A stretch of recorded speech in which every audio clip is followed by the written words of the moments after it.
Even through the thick door of the security room, they heard the conversation between the two inside the room clearly. Dao Shi and He Xiongya glanced at each other, and a strange look flashed in their eyes. Although martial artists had been instilled with the idea that everyone was equal from a young age, in reality, they had been subjected to so much admiration and compliments during their martial arts cultivation that their state of mind had long since changed. The martial artists didn't say it with their mouths, but internally, most of them felt that they had long since left the realm of ordinary people and possessed a sense of superiority as a result. The martial artists of Huaxia still only possessed a psychological superiority without actual privileges. I have heard that there are some martial arts sects in foreign countries that even practice self-deification and enslave ordinary people in a dignified manner, like Dao Shi and He Xiongya. One of them came from the Yuguo clan and the other from a non-martial family, and even so, there was inevitably some martial pride in them. They are still more or less awkward when it comes to calling ordinary people uncle and grandpa.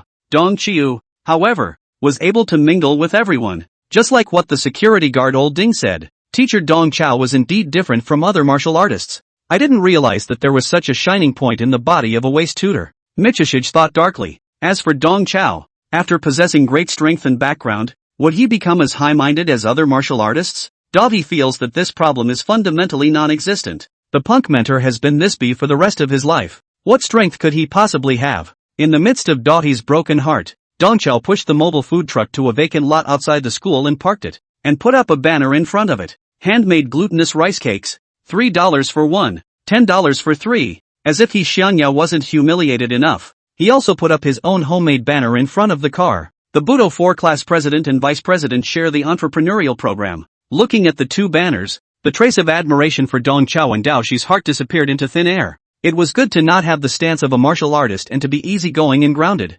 However, the waste mentor was more or less grounded. Besides, can't he understand the most basic math? Teacher, you seem to have written this banner wrong. Dao Shi tried to remind Dong Chao. Dong Chao, however, waved his hand. You don't understand. This is the teacher's way of buying and selling. Take your time to learn. Dao Shi rolled his eyes and said no more as he waited to see Dong Chao make a fool of himself. On the side, He Xiongya, however, showed immense excitement. After hanging the banner, He Xiongya smugly dialed the video phone. Mom, look what I'm doing. I'm setting up a booth outside. Hey, hey, hey. A voice even more exuberant than He Yuenya's came from the other end of the line. Son, you've really made a name for yourself. Mom said that you didn't go to this martial arts university for nothing. You learned something real. Son, you do a good job. Mom will buy the Wanda Plaza in our city and set up a stall for you. Don't worry, Mom. I won't let you down. Listening to the mother and son's video call, Dao Shi and Dong Chao were dumbfounded. Though when he met He Yuenya, Dong Chao knew that He Yuenya's mom was mostly different. But the call was still an eye-opener for him. Dong Chao really couldn't figure out how such a family had become a party of business giants. How good their family's life really is. Not long after He Xiongya hung up the phone, a few girls slipped out of the school gates. As Dong Chao and the others noticed them, they similarly noticed the mobile food truck in front of them. A few of the girls' eyes lit up. They trotted all the way to the food truck. It's a sticky rice cake seller. Ah, it looks good. Boss, give me one. A big wavy girl greeted. Dong Chao twisted his head to look at Dao Shi. Don't just stand there. Get the customers sticky rice cakes. Dao Shi was bashful and took out a glutinous rice cake with an iron face. Dong Chao spoke out again to command from the side. You have to ask the customer if they want coconut sprinkles or sugar cinnamon. Don't be facetious. I'll take the coconut one. Without waiting for Michishige to ask, the girl took the initiative. Davi sprinkled on the coconut sprinkles and handed over the sticky rice cake with his head down. Big Wave took a bite of the sticky rice cake and nodded to his companions. Yummy, yummy. Big Wave's voice was a little excited. A few girls, all students of the Secret Resource Development Academy. They happened to have no classes this morning and came out to sneak around, not expecting to come across the stalls. A few of the girls were foodies, and they had chanted to each other earlier that there was something a little strange about Murmur University. It's amazing that a university of this size doesn't have a snack bar in front of it. The school also doesn't allow takeaways in the door. And there isn't even a restaurant for miles around. All food and drink issues are either taken care of in the cafeteria or at the on-campus supermarket. Although the quality of the food in the school cafeteria was pretty good, it was more or less lacking when it came to snacks and refreshments, which made a few of the girls crave for more. After hearing that the sticky rice cake was pretty good, the other girls jumped at the chance to try it, and finally someone thought to ask about the price. By the way, boss, how do you sell your sticky rice cakes? Dong Chao pointed to the banner in front of the car. $3 for one, $10 for three? Ha ha ha, how can someone price it like that? The bobble-headed girl who asked for the price bent over in laughter. But soon, she gathered her smile. Wait, the president and vice president of martial arts class 4 are working together on a business project? You guys are Budo class 4? That famous Budo class 4? Chapter 44. A humble birth is not a disgrace. And a husband is only a husband if he can bend and stretch. If it was a day ago, the only person who was famous in martial arts class 4 would still be their asshole mentor Dong Chao. But now, Michi and Ho Yuya have also become traffic figures on campus forums. The photo of the two of them posing in the ruins of the practice room had gone viral in the forums. If it hadn't been revealed that Dao Shi and He Xiongya were the bottom 1 and bottom 2 in the martial arts academy, anyone would have assumed, just by looking at that picture, that it was the two of them who had collapsed the practice room. These two guys, who are not very strong, have a pretty good sense of camera. It was already abstract for two hungover poor students to pose in the ruins of the practice room pretending to be masters.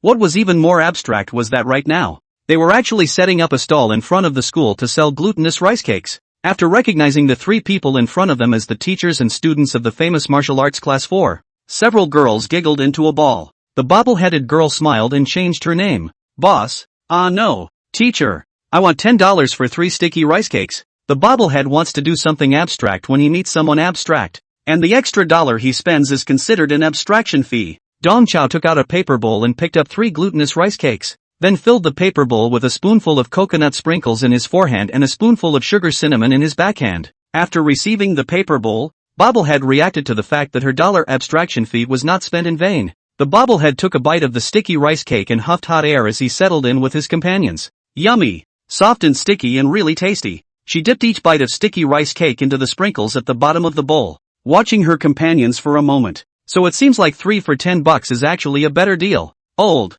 Teacher. I also want $10 for 3. Teacher. Me too. And me. Even Big Wave, who had been there before, grabbed 3 more. A few girls not only eat, but also send messages to the group to greet their classmates to come and see the Western landscape. In front of the entrance of Murmur University, there are actually vendors who set up stalls and the guys who set up the booth were some of the school's own, or the talk of the forums. Good letter of the girls a past 10 past 100, gathered more and more people over. Not a moment's work, the mobile food truck surrounded a watertight. In less than an hour, the 300 glutinous rice cakes prepared by Dong Chao were sold out. Some of the girls who didn't get the sticky rice cake were not willing to make the trip for nothing and even offered to take a picture with the 2 abstract boys, Do Hee and Ho Hung Yai. Dao Shi faces black. Hate to dig a tunnel on the spot to escape. He Xiongya is not to be denied. Enthusiastically take pictures with the girls, and even took the initiative to pose with the same style as last night's sword-wielding styling. With only an hour's work,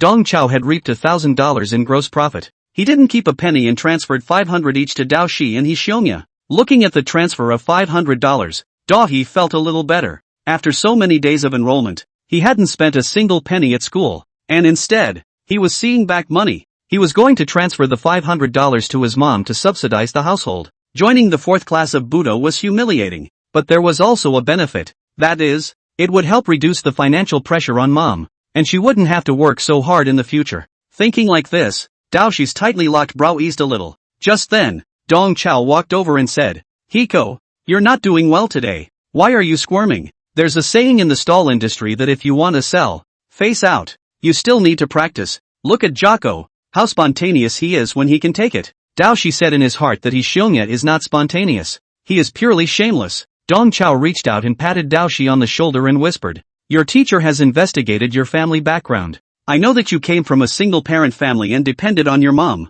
Maybe it's because of this reason that causes you to be a bit formal inside, and you can't let go of what you do. Dao Shi grimaced and didn't say anything. Dong Chao continued, Actually, teacher's life is even worse than yours. You may not be able to tell, but teacher is an orphan and grew up in an orphanage. I can actually see that you have an orphan air about you. Dao Shi thought darkly in his mind. Looking at Dao Shi's eyes, Dong Chao knew that this kid wasn't holding his farts, but he still continued in a tone of fellowship. Since I was a child, I have never felt squirming because of my birth. Being from a humble background is not a disgrace. Being able to bend and stretch is what makes a husband. Life is to be happy, to be a man with a clear conscience and to do things with a clear mind. That's good. Don't think about those things. Just like the teacher. Every day happy. How happy. A few years ago, the teacher even went back to the orphanage and led the orphans to sing Only Mother is Good in the World. Dao Shi was filled with shock. It's time to say no. The teacher's heart is really good. but leading the orphans to sing only a mother is good in the world is more or less hell. On top of being shocked, Dong Chao's passage also caused quite a ripple in Dao Shi's heart. In fact, since childhood, Dao Shi had always had a sense of inferiority at the bottom of his heart. This inferiority complex is not due to his single family, let alone his poor family situation. He had an inferiority complex because his father, Regulus Prime, was a scum of the family and a traitor to humanity. As an SSS-ranked genius of the Regulus family, Dao Shi would love to protect the country and defend the people like the family's forefathers did. But, as the son of a traitor, he wonders if the family will accept him, if the world will accept him. It was this affliction that was the source of his inner constriction. Dong Chao's paragraph was not enough to move away the mountain that was weighing on his heart, but these words were like a breeze that blew ripples in the bottom of Dao Shi's heart. Being from a humble background is not a disgrace, but being able to bend and stretch is what makes a husband. Doing things with a clear conscience. Repeatedly recalling these words, an unprecedented relief welled up in Dao Shi's heart. He let out a deep breath and looked at Dong Chao with a touch more gratitude in his eyes. Although the waste mentor doesn't understand the nature of things, however, his words are still quite penetrating. This guy isn't that much of a waste. Michihiro's approval rating plus 10. The heartfelt Dao Shi offered 10 points of recognition to Dong Chao at once. With this huge sum of money, Dong Chao's cultivation once again soared a small level to the 5th level of the 3rd order, and his chi and blood instantly solidified by a few points. The fact that his cultivation level had been raised once again was certainly welcome, but Dong Chao was even more pleased at the moment that Dao Shi had listened to his words. In fact, compared to his peers, Dao Shi's mind was already tough. But toughness is not enough compared to that which he carries. Dong Qiu couldn't tell Dao Shi that his father, Xian Yuan Prime, was probably not a traitor. He was even less able to tell Daohe that everything Daohe had experienced as a child was probably a deeply done setup. The only thing Dong Chao could do was to enlighten Dao Shi and make him as open-minded as possible. Patting Dao Shi's shoulder once again, Dong Chao turned his head and shouted towards Hishionya, who was off to the side. Come on,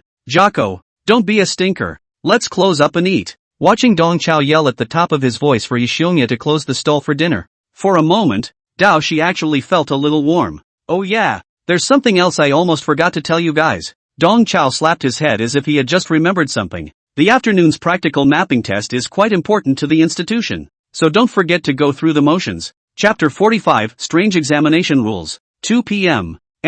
Drill Hall. The students of the Martial Arts Academy stood in a neat formation in the arena, in a stance of strict anticipation. Several teachers, led by Lu Yuan, were also dressed in formal attire and stood at the back of the line with solemn expressions. Jiang Chang, the trainee teacher, scanned the entire venue thievishly, and seeing that it was almost time, he made a show of glancing at his watch and reported to Lu Yuan. Dean, it's time, Mr. Dong Qiu hasn't come yet. Lu Yuan showed a displeased expression. I don't care about him. If he comes, he'll follow and add to the chaos. Just have those 2 students from class 4 arrive. Reconfirming that all the students were fully present, Lu Yuan straightened his tie and carefully dialed a video call. The call was made to the Ministry of Martial Arts Education, the minister's office. The call connected and a very young face appeared in the video. At the sight of the young face, Lu Yuan was a bit disappointed, but he maintained the smile on his face. Secretary Zhao, I've rectified all of them according to the minister's instructions. I'd like to ask the minister if the assessment can begin.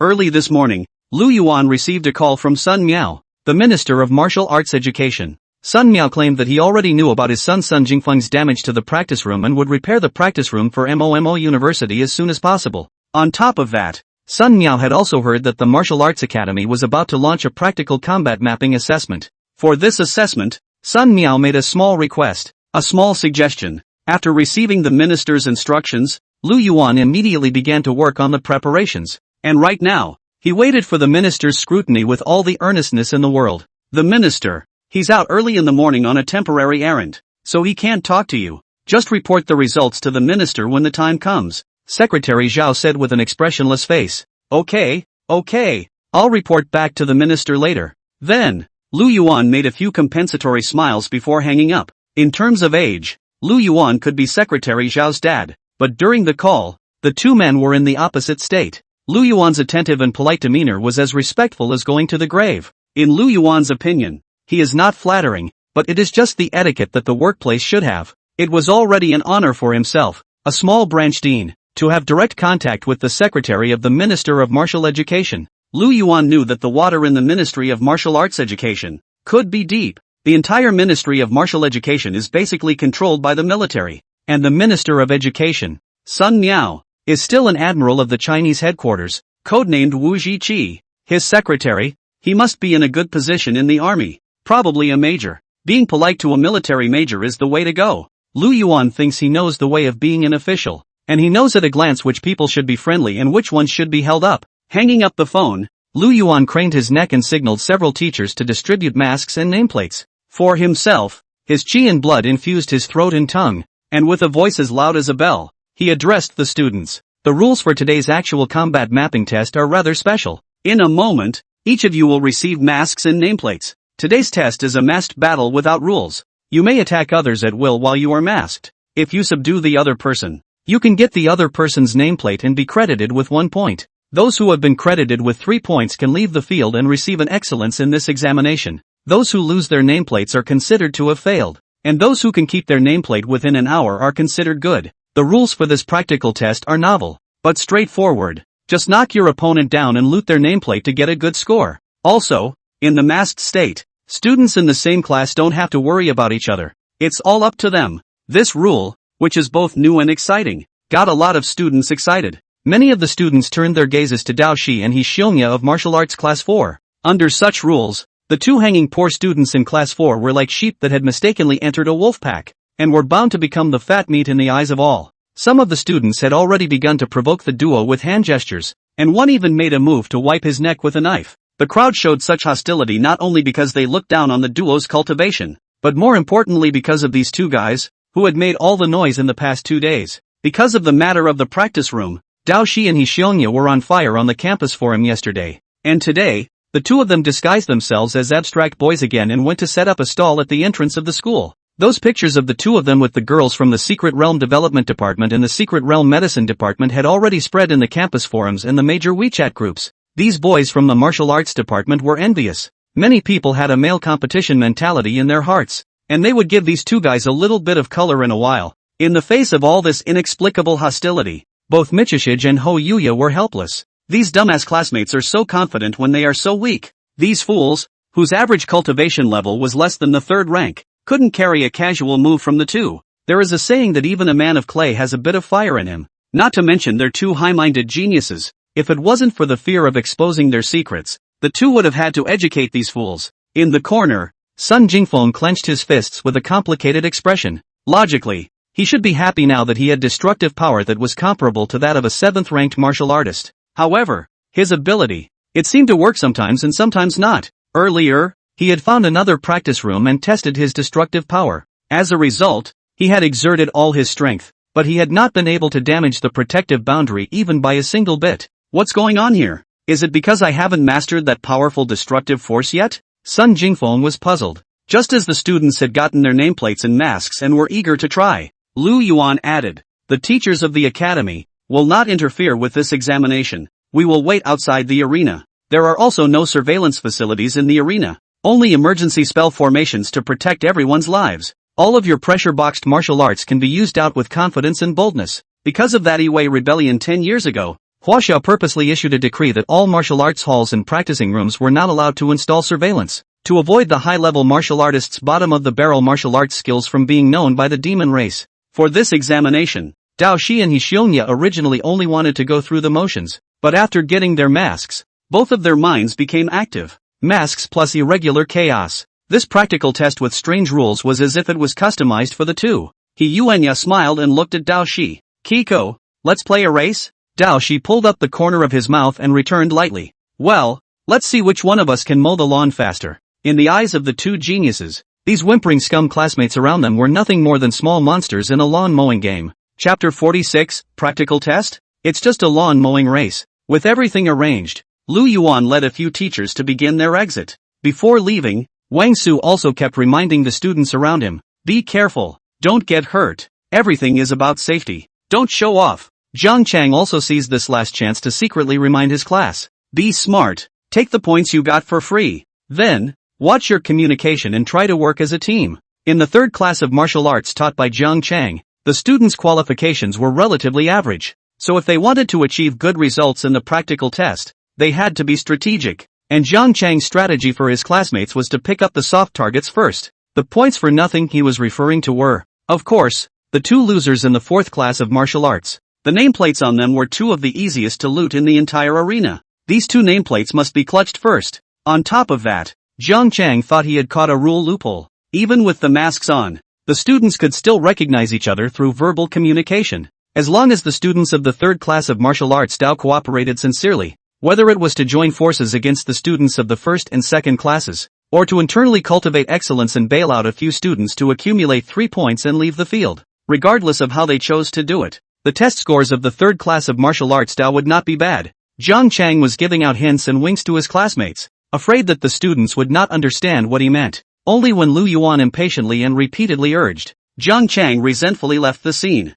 10, 9, 8, 7. After a few teachers left, an electronic countdown sounded in the arena. The students put on their masks and held their respective weapons in their hands, looking as if they were on the verge of an attack. Dao Shi and He Yuanya were stretching their arms as if nothing had happened, and their relaxed and easygoing appearance was a sharp contrast to their classmates who were on the verge of an attack. In the meantime, outside Inqua University School, the popular baths, Dong Chao carried the bath basket and walked into the men's bath area. There was only one middle-aged man in the large bathroom. The man sat in the hot tub, soaking and slapping the water. This kind of childish behavior, which is totally inconsistent with his age and status, perfectly illustrates what it means for a man to be a teenager until he dies. Dong Chao came to the pool and did a hard bridge stand-up. Colonel Tide of WACI headquarters, greetings to the general. The man turned back and threw a handful of hot water on Dong Chao. There are no outsiders here. Don't give me that.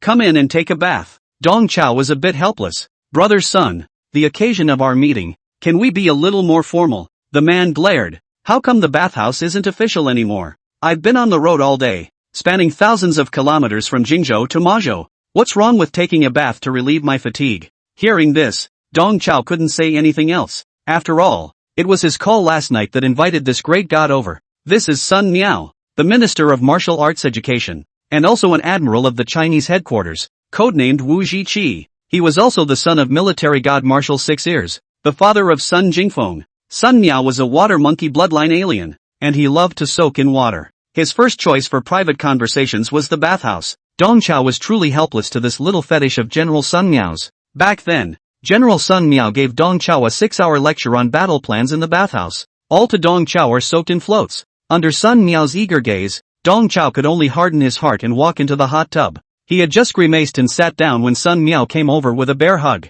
Brother, you finally called me. You have to help me with our family's mess. It is said that every family has a difficult scripture, but I never thought that our family's scripture is a painful one. Dong Chao said to himself that he hadn't seen him for a long time, but Sun was still so good at talking flirty. The Sun family's menstruation is dysmenorrhea. How was that researched? It was for the sake of his son that Sun Miao had crossed thousands of kilometers to find Dong Chao, the king of ideas in the army, although he was honored as a minister and admiral. These days, Sun Miao's days were truly hard. On the left-hand side is the son who stole the foreign nucleus and got into big trouble, and on the right-hand side is the old man who lost face and stormed. Sun Miao is caught in the middle, which is really difficult to deal with. Sun Miao arranged for his son to be placed in MOMO University, which was actually aimed at Dong Chao. Now that Dong Chao has taken the initiative to contact himself, this has allowed Sun Miao to see a bit of light. Brother, Xiaofeng's matter is actually good to solve. The key point to solving the problem lies in those two students of mine. Dong Chao made a show of glancing at his watch.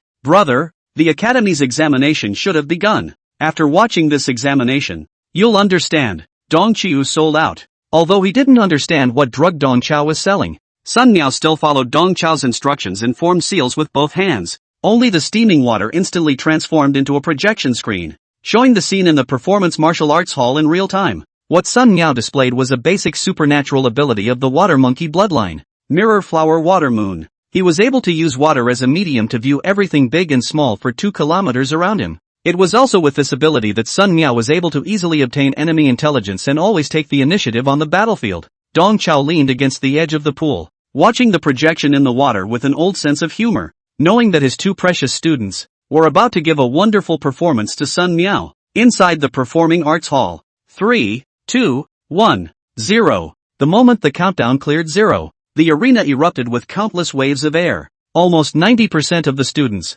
at the first moment, ran to where Dao Shi and He Xiongya were. Apparently, everyone treated the two of them as soft targets to be taken at will. However, in the eyes of Dao Shi and He Xiongya, These fools who were screaming and killing towards them were the real fat sheep. And they were the kind of fat sheep who had a cerebral thrombosis and couldn't fight back. He Xiangya let out a soft laugh and unhooked his sword pouch from his back. Against these little caramels, he didn't even bother to sheath his sword. He Xiangya was like a butterfly wearing flowers, rushing into the crowd. His right hand made several consecutive stabs. The long sword with the scabbard transformed into a short stick, accurately hitting the jaws of several students. The trigeminal nerve was hit hard, and these unlucky people immediately fell into a baby-like stupor. He Xiangya's strength was mastered just right, knocking these guys out without causing substantial damage to them and not triggering the emergency spells in the arena. While knocking out these little caramels, He Yuanya's left hand wasn't idle. With a single hook of the long sword in his left hand, he picked away the nameplates of his opponents. At the same time that each unlucky person fainted and fell to the ground,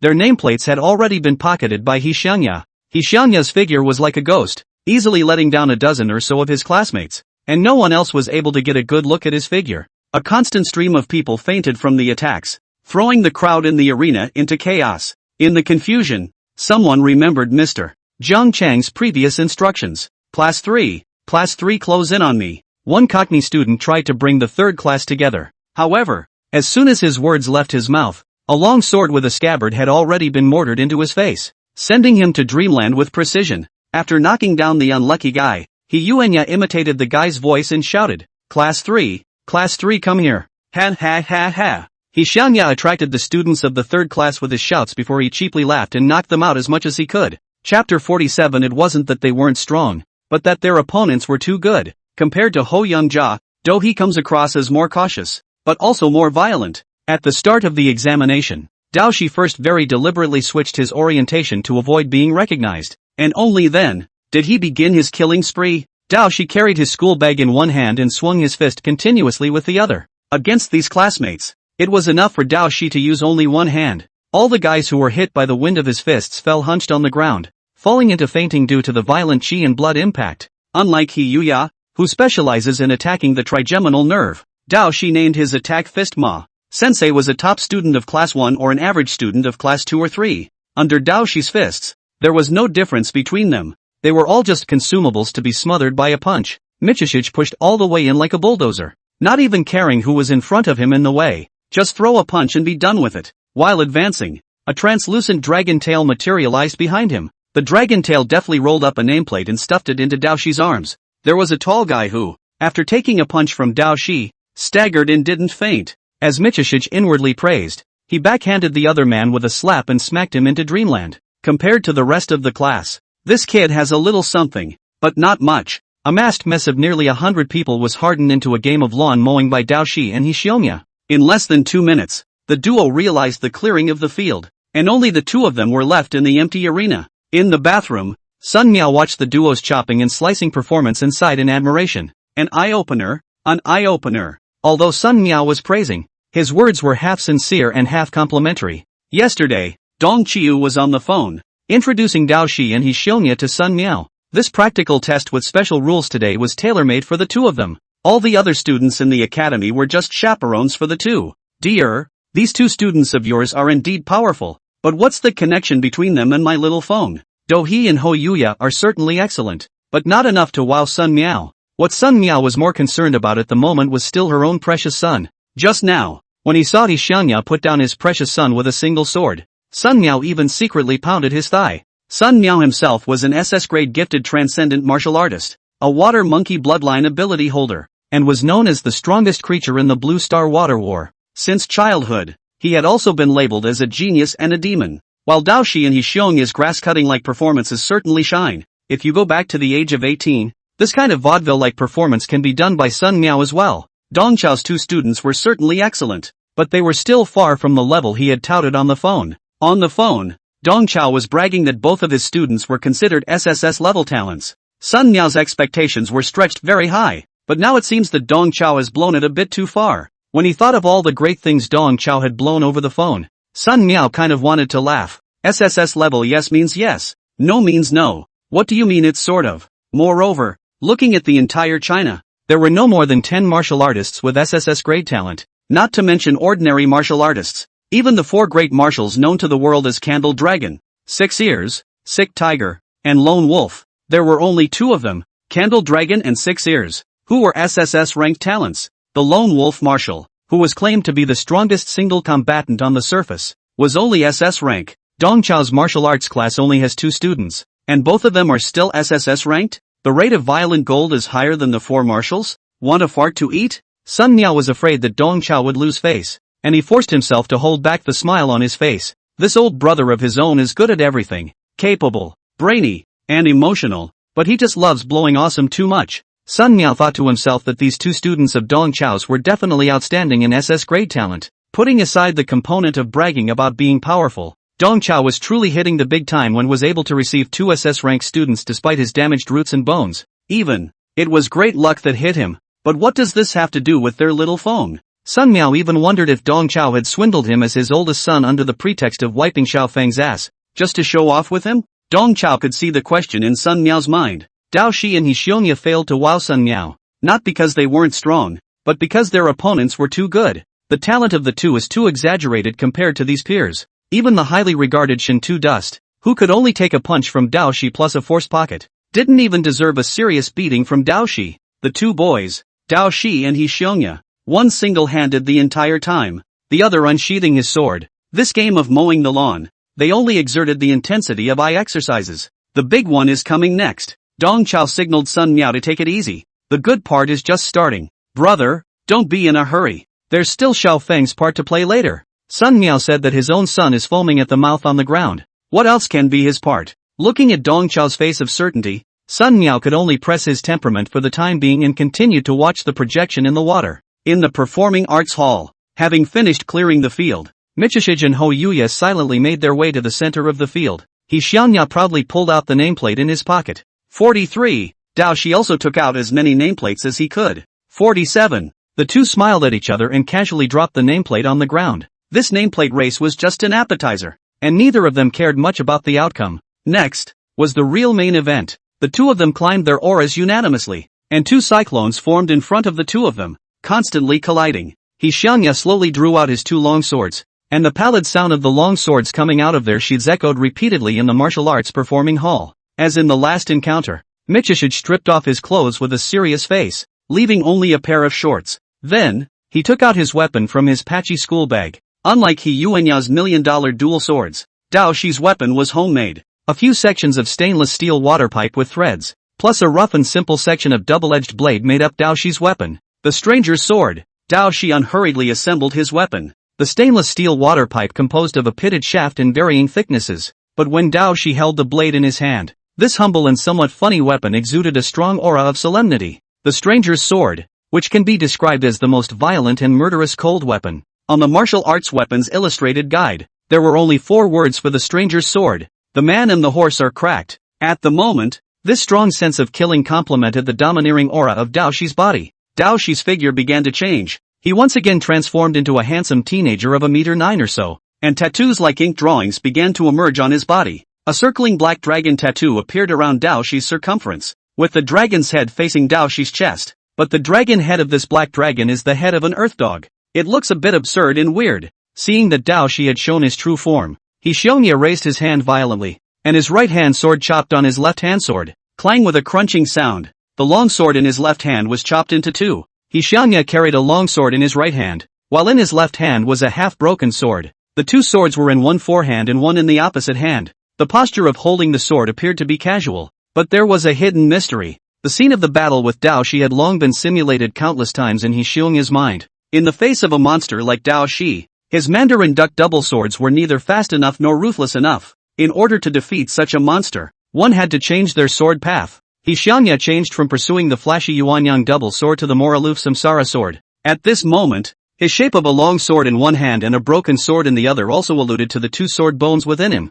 Chapter 48, Sword Forcing Chi? Times, Sword Forcing Chi people, square root. Without the need for any verbal communication, Dao Shi and Hishionya made their moves at the same time, and their swords clashed. The stern sword chi clashed fiercely with the stern sword dipper, stirring up layers of airwaves. These airwaves seemed to be raging, but they only leaked out to a distance of 3 to 5 meters before suddenly dissipating into nothingness. And at the same time, a trail of tearing electricity manifested around the 2, blooming outwards with their weapons at the center. In the bathroom, Sun Miao raised her eyebrows in surprise. This is the 4 techniques of Qi and blood? The 4 techniques of Qi and Blood are the 4 higher-order applications of Qi and Blood. The 4 tips are divided into concentration, entanglement, explosion and hua. At this moment, what Dao Shi and Hixionya were displaying was the congealing character technique of the 4 techniques of Qi and Blood. The concentration character technique, which was concerned with concentration and internalization of Qi and Blood, was a trick to strengthen the control of Qi and Blood.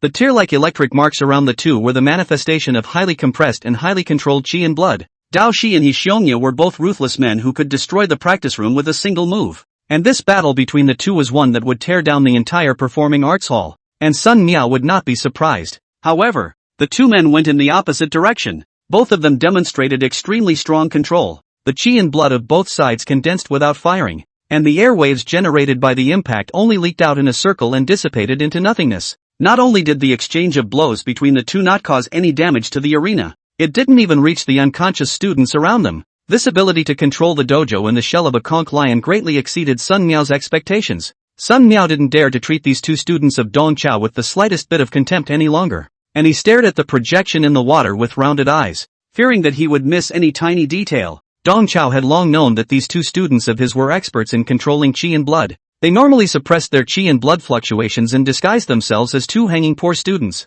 which was using the condensation technique of the 4 Qi and Blood techniques. In the performing martial arts hall, Dao Shi and Hixionya sparred for a few moves, and Dao Shi took the initiative to step back and distance himself from Hixionya. Only a few days had passed since the last competition, and Dao Shi clearly felt that Hixionya's cultivation had, once again, refined. Moreover, in the state of holding the Senka sword, Hixionya's sword strokes became swift and eccentric, and Dao Shi was in turn weighed down by his weapon. With the few blows against each other just now, Dao Shi's stranger's sword was already covered with chop marks, and the pommel made of stainless steel water pipe was also chopped with a few openings, and the whole sword was already on the verge of breaking. Compared to Hixionya's $1 million C-grade weapon, Dao Shi's homemade stranger's sword was a serious drag. Jocko, I really underestimated you before. Dao Shi let out a praise. He clutched his sword and held his breath as 2 clusters of crimson Qi and Blood gradually coalesced in his hands. Dao Shi slowly extradited his Qi and Blood onto the stranger's sword, eventually wrapping the entire stranger's sword completely. Seeing this scene, Sun Miao in the bathroom stared blankly, forgetting to breathe for a moment. Jocko, try this one. Dao Shi fiercely leapt up high, and the stranger's sword in his hand was like plucking the wind, stabbing in a series of sudden stabs. Each stab of the stranger's sword left a blade stump in the air. At a glance, Hixionya recognized that Dao Shi's move was the very same 3,000 weak waters that he himself had used during the first match between the two. Dao Shi actually plagiarized his sword moves. Good. You actually stole my ultimate invincible overbearing lingering 3,000 weak waters. Hixionya let out an exclamation of surprise. Hearing this, Dao Shi suddenly felt a bit ashamed. What kind of illiterate trick is this? I should have known not to plagiarize. In the face of the sky-littering sword astral remnants, Hixionya did not panic in the slightest, and he very pretentiously held the Senate sword behind his back. Luckily, I plagiarized yours too. With those words, Hixionya's figure violently began to flash at a high frequency. His entire body was like a falling leaf, fluttering and swinging with the wind,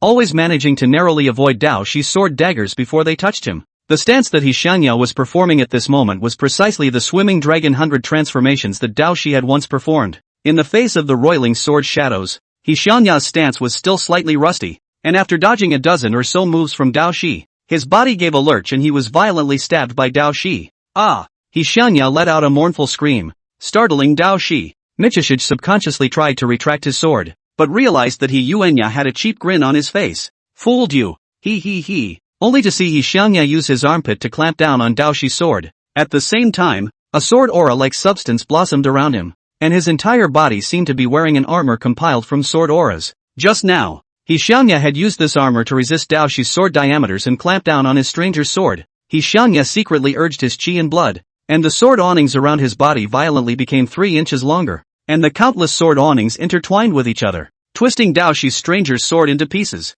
Seeing this scene, in the bathroom, Sun Miao subconsciously held his head with both hands. It was as if an invisible bowling ball had been stuffed into his mouth that was open to the extreme. Those two boys in the projection were so evil. In the arena, Hixionya showed off with a proud face. This move was inspired by your scaly armor. I named it Whirlwind Thunderbolt Snakeskin Explosion of Killing Sword Chi Forcing. The weapon was destroyed, and Dao Shi laughed instead of being angry. Sword Chi is not seen. You sword pussy is really angry. The black dragon tattoo on Dao Shi's body gradually faded away, and in its place, the scale armor that protruded from his body surface. His body also changed slightly. His hands turned into sharp dragon claws, and his face began to become hideous, as the silhouette of Discord slowly emerged around him. Discord's dragon claws were wide open, the dragon's body was coiled, and a slightly adorable hyena head was showing its teeth and fuming. After Discord's silhouette appeared, the air in the entire martial arts arena seemed to freeze. Good. That's more fun. Xiangya's entire body was also excited.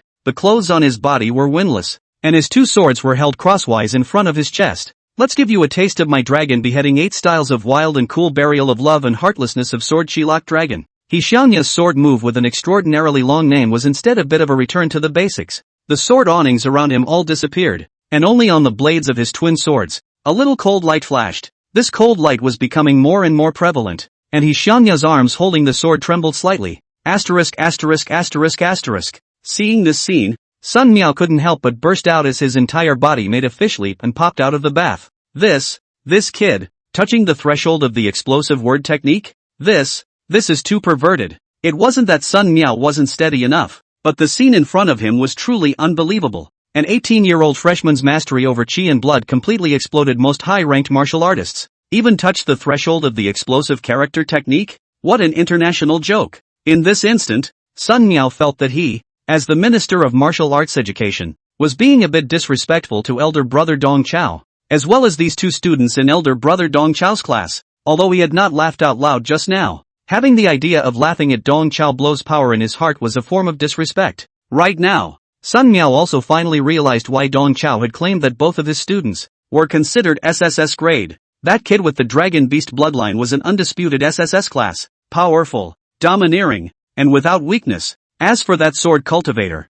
his moves were varied and severe, and his control over chi and blood was exquisite and outrageous. But alas, he had a defective root bone, and his entire body seemed to be walking with a limp. But even so, the strength and talent that this fellow had displayed was more than a step better than a SS-ranked martial artist. Even in this bout, he suppressed that SSS-ranked Dragon Beast kid, even with the benefit of his weapon. Chapter 49, The Genius's face hurts a little. These two guys. Sun Miao looked at the projection in the water and was a bit speechless for a moment. As the Minister of Martial Arts Education and Admiral of the Chinese headquarters, it wasn't as if Sun Miao hadn't seen excellence before. He was not seen so fierce. He, who was an SS grade talent himself, realized straight away at this moment what it meant to have a gap. What does it mean to be gifted out of 100 million? What does it mean to be a natural talent? There was ultimately a distinct threshold between the SSS and SS ranks. At this moment, Sun Miao even suddenly woke up to the fact that when he was young and practicing martial arts, why did his father always pick on him?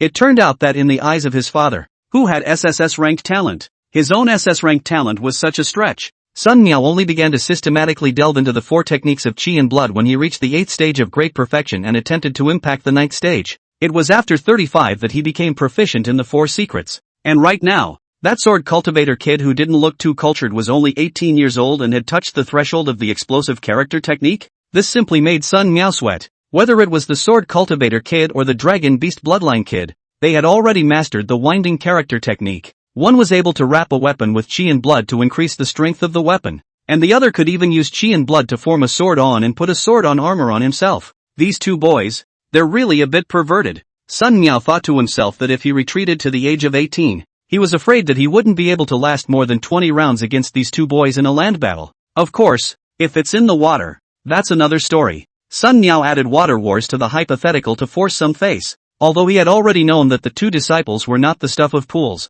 Dong Chao was also greatly shocked by seeing this performance of the two. It had only been a few days of work, and both of them had improved. Even, they were able to imitate each other's moves. As for this moment, Xiangya condensed his sword awnings and displayed the end of the explosive character technique. Dong Chao was surprised and at the same time secretly felt a bit sorry for him. If Xiangya had insisted on fighting fast, with the benefit of his weapon, he might have been able to wipe the slate clean. Unfortunately, the kid lost his chance to show off his skills. The explosive character technique was the knack of extreme bursts of chi and blood to enhance one's destructive power. For this know-how, Ho Hong Yai is clearly a first-timer. The fact that he had been building up his strength for such a long time instead gave Dao Shi a chance to flip the script. As Dong Chao expected, seeing Xiangya gather his sword awnings for a long time, Dao Shi was the first to move. His entire body soared towards Dao Shi like an arrow. As he lunged forward, he flew up with a sharp kick. He had seen this harsh and vicious wind shadow kick of his a long time ago. Xiangya slightly sidestepped,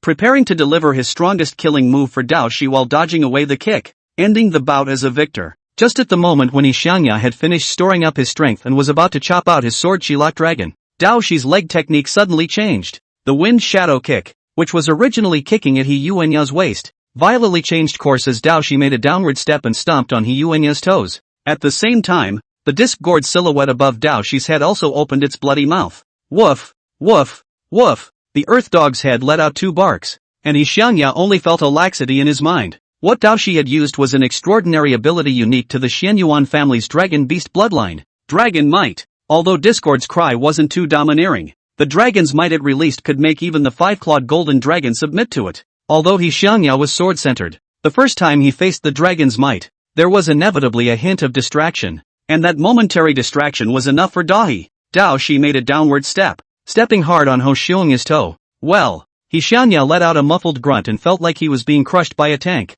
He hadn't counted on it in 1,000 ways, but he hadn't counted on the fact that at such a critical juncture, Dao Shi would be able to pull off such an underhanded trick. He still wanted to force himself to endure the severe pain and cut out his sword stance, but where would Dao Shi give him another chance? After stepping on the toe, Dao Shi lifted his knee and slammed it hard into He Yuanya's crotch. Ah! Xiangya let out a shrill, miserable scream like a chicken's crow. While lifting his knees, Dao Shi's hands were not idle. His hands that transformed into dragon claws grabbed at Xiangya's armpits and pinched them so hard that Xiangya's entire body trembled like sifting chaff, and the dual swords in his hands also fell to the ground.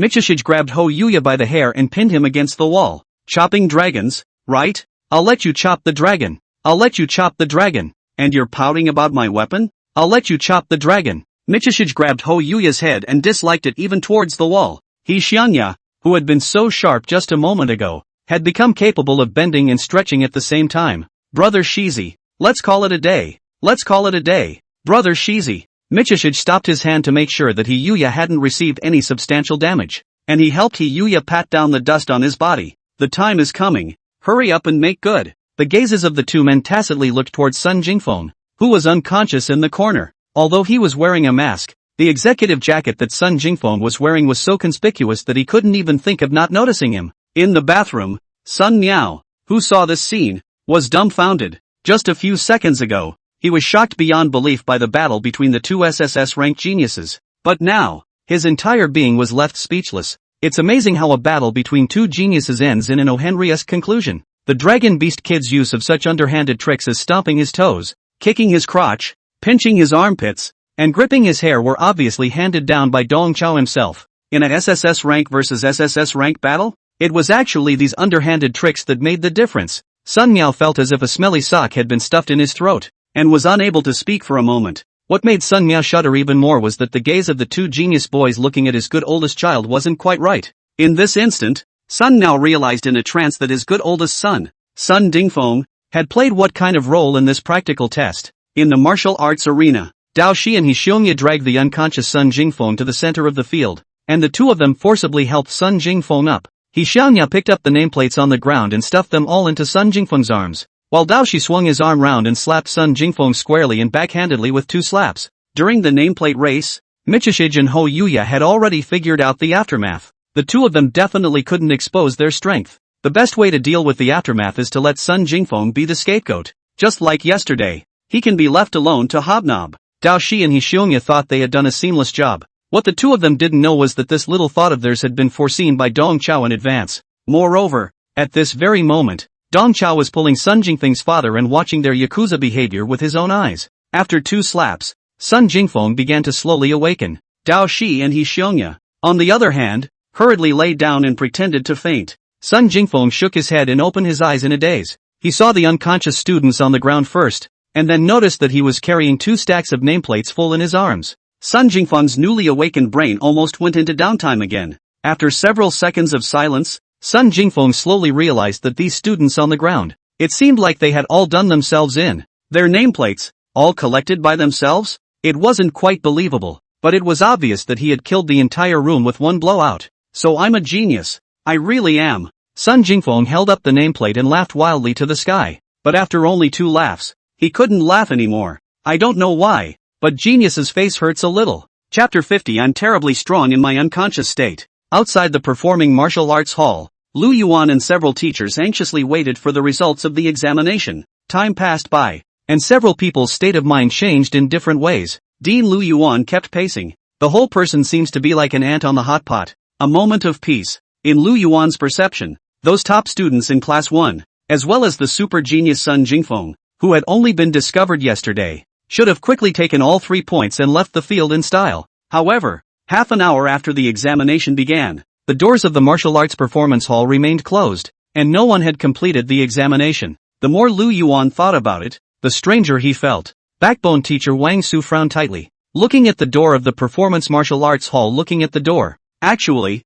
Wang Su was not in favor of this strange examination. Although the arena is backed up by emergency spells, the whole time the students were let loose to fight indiscriminately, and there was no teacher present to monitor the situation, which could easily lead to accidents. What Wang Su was more concerned about at this moment than the assessment results was the safety of the students. Jiang Chang, the intern teacher, was also in an anxious state on the surface, but between his eyebrows, he revealed some joy. Jiang Chang felt that it must have been the students of Class 3 who had understood his hints and united to fight Class 1 and Class 2 in unison, which made the test so sticky. According to this frame of mind, the results of their third class shouldn't be too bad. Jiang Chang determined that in this examination, the one at the bottom would definitely be the most trashy martial arts Class 4. The one with the best results was undoubtedly the first class of martial arts. As a trainee teacher, he would be satisfied as long as his Budo Class 3 was on par with Class 2.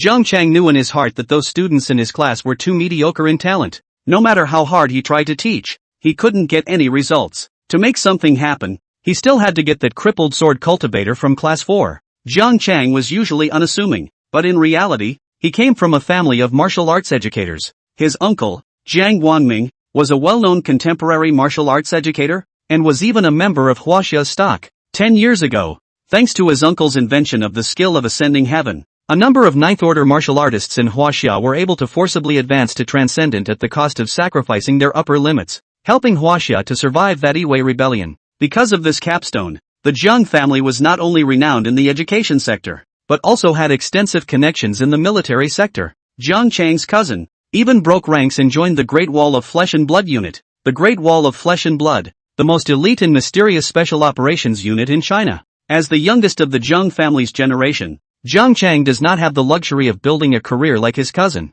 He only wants to use his internship as a teacher as a springboard, brushing up a little bit, and then with the help of his uncle's connections, mixing a position in the Ministry of Education of Martial Arts, and then his life will be complete. And the shortcut for him to brush up his grades was on that crippled sword cultivator in Class 4, a genius with enlightenment and talent, but unable to cultivate due to a crippled root bone, was the best scientific research guinea pig. As long as you get rid of that asshole Dong Chao, Jiang Chang will be able to hold the white mouse firmly in his hands. Jiang Chang knew that Dean Lu Yuan had long wanted to expel Dong Chao. It's just that Dong Chao seems to have a bit of a military background, so it's not too easy to mess with him. Jiang Chang can help Lu Yuan. With the prestige and energy of their Jiang family, getting rid of a mixed-up teacher was not just a matter of words. Dong Chao's so-called connections and background could only be a laughingstock in front of the Jiang family. What Jiang Chang was more concerned about than the immediate assessment results was finding an opportunity to talk to Dean Lu Yuan. Among the group, Qin Wanqing acted the most calmly, but the doubts in her heart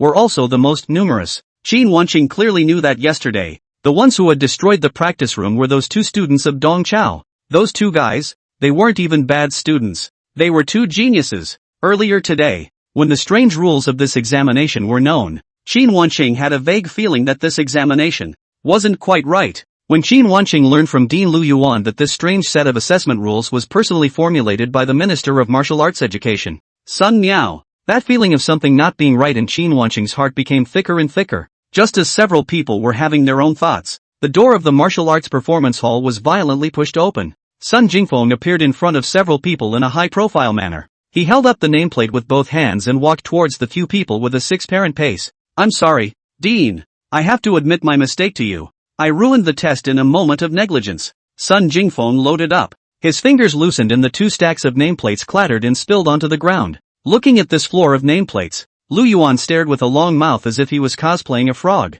You mean, you eliminated everyone?" Sun Jingfeng nodded with a feigned calmness. "I knocked them all out on a whim. It's all my fault. I'm not skilled in martial arts cultivation. I can't put it away." Sun Jingfeng looks like he's blaming himself, but he's actually Versailles. Sun Jingfeng felt that his body had undergone certain changes after eating the foreign nucleus. He seemed to be able to burst out with extremely terrifying combat power in an unconscious state. He was in a state of unconsciousness when he blasted the practice room yesterday, and again today when he killed the entire field in seconds. Dean, I'll be honest with you. This ability of mine should be called the Drowsy Crusher, or the Sleepwalking Fierce Jedi Ape. I'm frighteningly strong in my unconscious state. Sun Jingfeng didn't hide anything and informed the dean and several teachers about everything. Soon after the examination began, he lost consciousness. When he woke up again, all of his classmates had been beaten down by him, and the nameplates were all in his arms. Sun Jingfeng, except for 2 red and swollen patches on his face, all over his body, not a single scratch, positively hanging all over the place. After hearing Sun Jingfeng's account, Lu Yuan and Wang Su were shocked and ecstatic. Sun Jingfeng could truly be a genius beyond common perception. It's worthy of being the bloodline of the Sun family. The Martial Arts Academy really picked up a treasure this time. Jiang Chang, on the other hand, was surprised and jealous. How did a genius like Sun Jingfeng join Wang Su's martial arts class? Such a genius with background and strength. If he joined his martial arts class, wouldn't he soar? Among the group, Qin Wanqing was outwardly unmoved, but inwardly, she was both shocked and speechless. As an SS-grade gifted martial artist, Qin Wanqing was icy smart. She instantly figured out all the twists and turns in this. Obviously, it wasn't Sun Jingfeng who had instantly seconded the entire academy in the test, but those 2 students from Dong Chao's class. The situation at hand was the same as when the practice room was destroyed yesterday. Those 2 brats disguised as errant students had made Sun Jingfeng a scapegoat again. Not only that, Qin Wanqing also thought of a deeper layer. This strange test was formulated by the Minister of Martial Arts Education, Sun Miao, himself. The real target of this examination was Dong Chao's 2 students. In other words, Dong Chao, the guy who was treated by everyone as a punk and a jerk,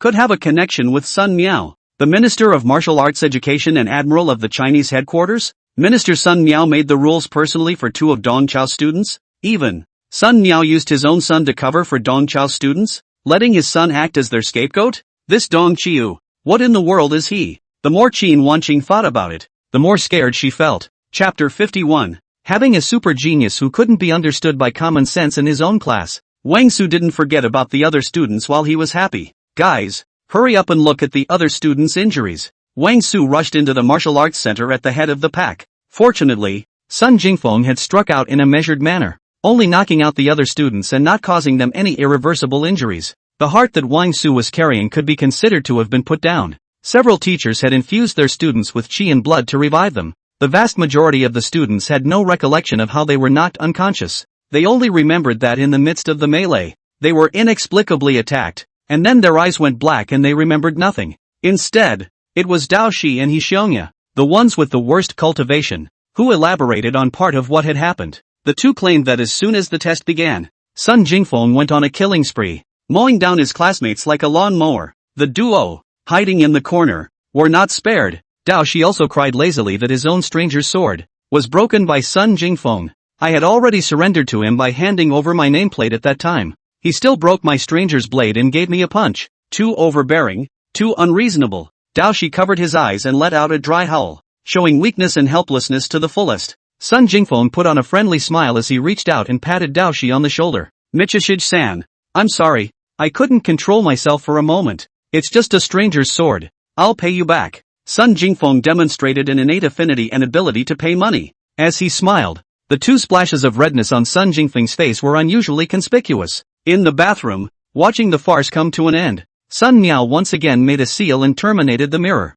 He came to a bit of a standstill in his mind. That dragon beast kid is slapping his own good son twice and asking him to pay for the knife? Where's the grudge? Also, that stupid son of his is so damn stupid. He's stupid through and through. Dong Chao looked at Sun Miao with a smile on his face. Brother, this good show is over. Isn't it wonderful? Wonderful my ass. Sun Miao said in his heart that he really let Dong Chao get loaded, and he actually did receive 2 SSS-ranked students. Seeing 2 such outstanding young talents, Sun Miao's heart is certainly happy. Only, those 2 SSS level boys are also too damaging. Can make their sun grips hard. Dong Chao stretched out his arm and hooked up with Sun Miao. Brother, as you can see, because of all the misunderstandings, Little Feng is blocking the knife for my 2 students. Sun Miao was just about to express his dissatisfaction when Dong Chao jumped ahead of him and continued. Next, let's talk formally about Little Feng. Dong Chao finally talked about his good oldest son, and Sun Miao hurriedly held back his stomach full of dissatisfaction. With a posture of listening with all ears, Dong Chao straightened up, his tone much more solemn. Why did Little Feng make Marshal Six Ears so furious? It's because this act of stealing military rewards from him smashed Marshal Six Ears' signboard of a military god. Marshal Six Ears can be honored as the god of the army because he is fair and upright, with an iron face. Those big-headed soldiers without backgrounds or families are willing to be driven by Marshal Six Ears because they believe that Marshal Six Ears is different from those gate families. Under Marshal Six Ears, as long as one works hard enough and hustles hard enough, one can enjoy equal avenues of upward mobility. Everyone can justly redeem military honors to make themselves stronger. The words of Dong Chao are from his heart. Back then, he was from a big-headed soldier. Step by step, climbed to a high position. Among the four marshals, Marshal Six Ears was no match for Candle Dragon in power, no match for Sick Tiger in wealth, and he was no match for Lone Wolf in terms of single combat. But he, alone, is honored as the god of war, just because he is clear about reward and punishment, fair and impartial, and never engage in that kind of backroom operation. Unfortunately, Marshal Six Ears' reputation was ruined by his grandson. It takes decades to build up a reputation as a military god, and only an instant to destroy it. Now the word had spread in the army that the grandson of Marshal Six Ears had stolen and eaten a military item worth 200,000 military merits. The Blood Domain Tyrant's exotic core. The Blood Domain Tyrant was a super-ranked foreign beast. Its strength was only stronger than that of a normal transcendent martial artist. Huaxia had gathered 5 transcendent martial artists in the beginning before killing the Blood Domain Tyrant in the Blood Domain Cell's secret realm and obtaining this precious exotic core. It was said that this foreign energy could greatly increase a martial artist's life essence, allowing the martial artist to gain incomparably strong vitality. And the military merit required to obtain this alien core was even more astronomical. A whole 200,000. Dong Chao had been born and died for so many years and had carried out so many secret missions, but had only accumulated 150,000 military honors. The preciousness of this foreign core could be imagined, and it was such a precious foreign core that was actually stolen and eaten by the grandson of Marshal Six Ears. In the past, Marshal Six Ears had 3 orders forbidding the general officers under his command from using their old son's military service to exchange cultivation resources for their descendants' children and grandchildren. The military merit exchange system was meant to incentivize every grassroots soldier. That gatekeeper style of the Moline offspring will only hurt the promotion channels of the army. If the children and grandchildren of future generations want military rewards, they will earn them themselves. Who would have thought that the impartial and righteous six-eared marshal would now have a fire in his backyard, and his own family would in turn have such a rotten affair?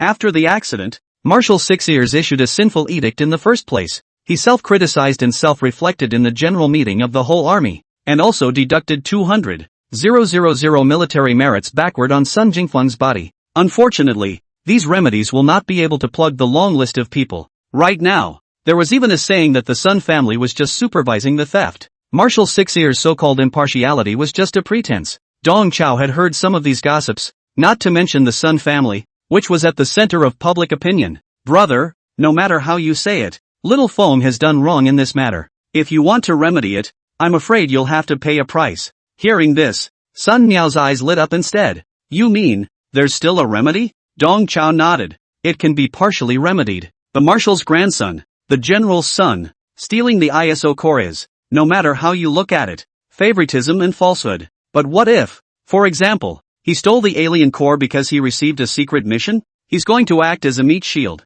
blocking the knives for the 2 SSS-ranked geniuses of Huaxia. He's going to act as a stand-in for the geniuses, cover for them, defend them from open fire and dark arrows, and even defend them from assassination after assassination by the demon race. In this way, it might be able to help your Sun family slightly redeem its face and reputation. If it's done properly, it might even be able to coat Little Feng with a layer of sadness of carrying a heavy load. Of course, Little Feng himself has to fight for it. Dong Chao patted Sun Miao's shoulder. This secret mission is called Li Dai Peach. The initiator of the mission is me, squadron leader of the Great Wall of Flesh and Blood Unit, Black Sword Dong Chao, the executor of the mission. New recruit Sun Jingfeng. Chapter 52. What does it mean to be a workplace professional? Listening to Dong Chao's words, Sun Miao was somewhat moved. The point at which Sun Miao was moved was not how ingenious Dong Chao's idea was, but the fact that he knew he couldn't do it. Those gate families in the military, one more shrewd than the other, are all old foxes whose eyelashes can be taken off and used as whistles to blow.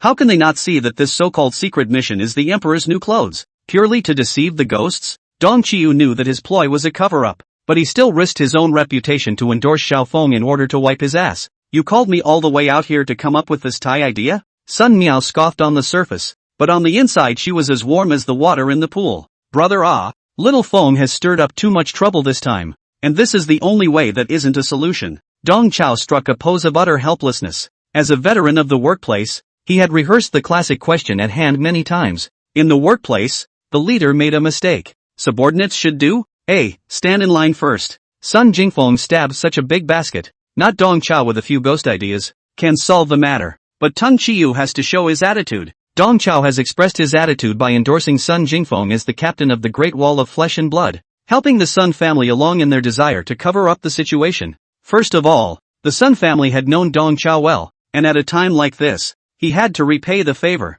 Secondly, he's looking toward the moral. Marshal Six Ears has been upholding justice all his life, and in Dong Chao's mind, he is the deserved military god. This momentary storm, and the fly-by-night family gates hiding behind it, could not possibly obscure the light of the military god. In the end, Dong Chao also had a little bit of his own mind. Dong Chao needed the Sun family to appreciate his favor. As his cultivation recovered, he would continue to unlock the system's permissions and enroll more and more students. On the one hand, he needed Sun Miao, the Minister of Martial Education, to facilitate him and help him recruit students. On the other hand, his students needed a commodity like Sun Jingfeng to be their understudy and help them cover their sharp edges before they were fully grown. Brother this secret mission that little Feng is carrying out belongs to a high level of secrecy. To fellow soldiers in the military, only the mission code name can be revealed, not the mission content. The truth will only come out to the public the day my students grow up. Until then, you and Marshal Six Ears will have to suffer a bit. Dong Chao is clearly letting Sun Miao use the name of secret mission to block the mouths of his colleagues.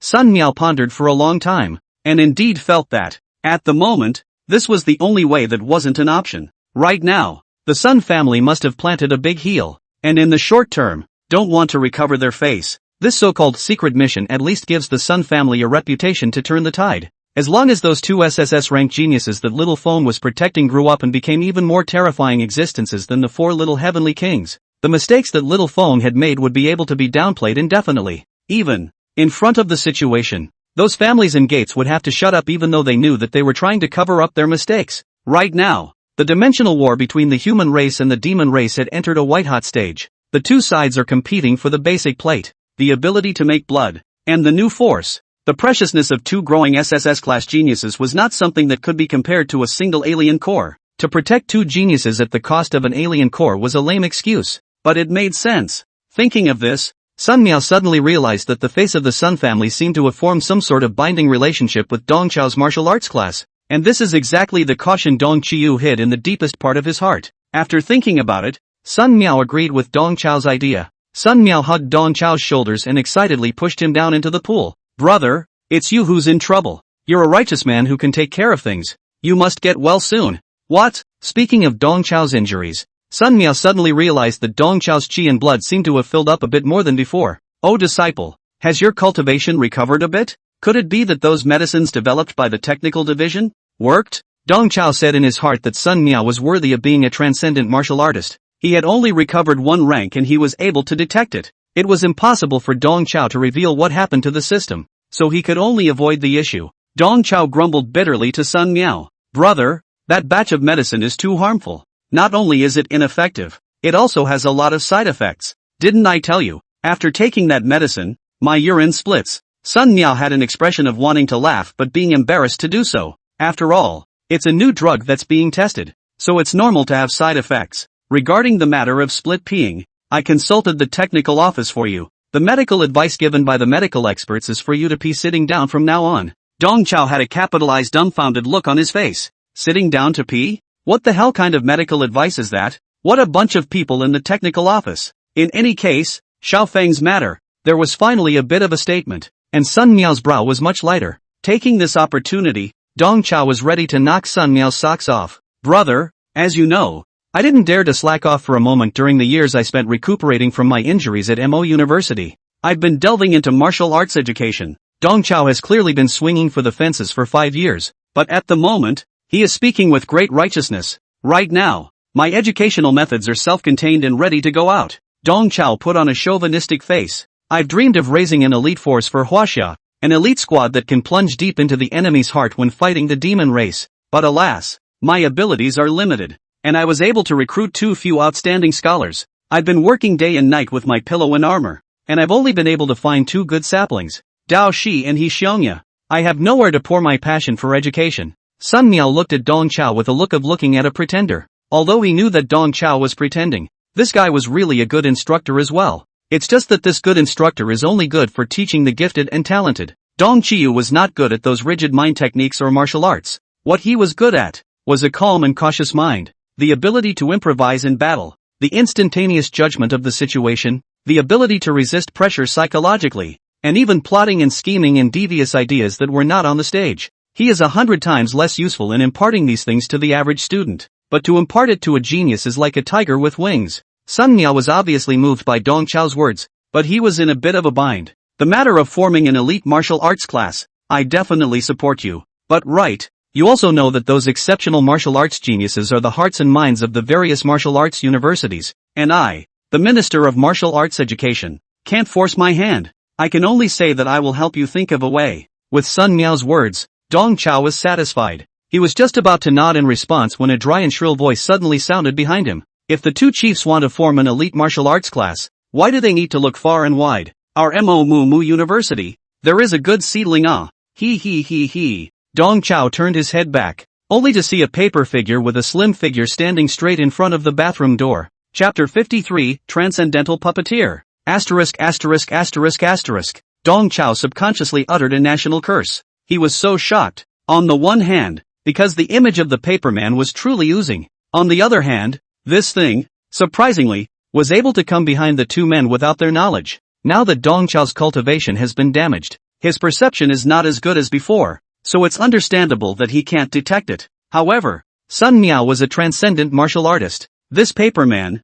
surprisingly, was able to hide from Sun Miao's perception. Seeing this paperman, Sun Miao, however, acted calmly. Long time no see, old comrade. The paperman's form shook and cackled. Don't call me a comrade in arms, call me a big sister. Meow so many years have not seen, still so white. Hearing that the paper figure was an older sister, Dong Chao awkwardly shrank toward the pool. He didn't know when the paperman came, and I don't think she was listening to the peeing split, was she? You too, come to my office and meet up. With those words, the paperman's body was quickly dampened by the steam from the bathroom and turned into a dried-up piece of paper that floated down to the floor. Sun Miao stood up and craned his neck at Dong Chao. Your kid's life is really good. Someone sends you a pillow when you're sleepy. Wanting to form an elite martial arts class, a good sapling is immediately delivered to your door. Dong Chao was a bit helpless. Is this a gift? The paperman had obviously been listening and watching for quite some time. Sun Miao pulled Dong Chao. Don't squirm. It's not like you'll lose a piece of meat if it eavesdrops and peeks.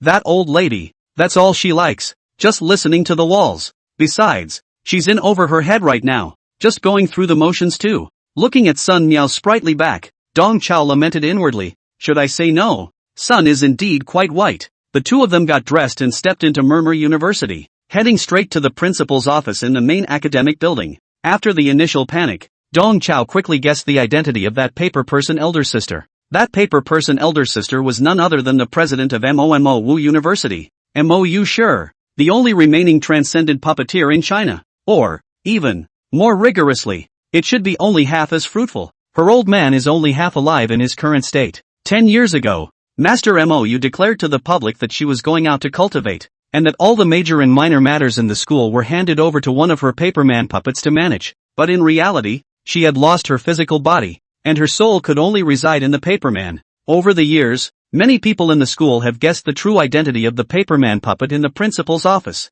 Only Lu Yuan, that fool, was oblivious and even contradicted the paperman more than once. Dong Chao and Sun Miao arrived at the topmost floor of the school building, and their eyes were suddenly plunged into darkness. The windows of the entire floor were boarded up, and the floor and walls were painted with all sorts of charms, making it look incomparably netherworldly. Deep in the corridor, under a weak-as-beans oil lamp, a middle-aged man was guarding the faint light and concentrating on brushing walnuts. Dong Chao instantly recognized that this middle-aged man was the political director of Mu University, Mo Zhongling. The walnut coiled in Mo Zhengling's hand was a gift from Dong Chao. It was through giving gifts to Mo Zhengling that he had gouged himself out of the school's internal assessment list. Dong Chao greeted Mo Zhengling with a smile on his face. Director Mo, there you are. This walnut is getting brighter and brighter. Seeing Dong Chao, a trace of panic flashed across Mo Jingling's face. Get out! Get out! Who told you to come here? Get out! This entire floor is the most confidential part of Mo Mumu University.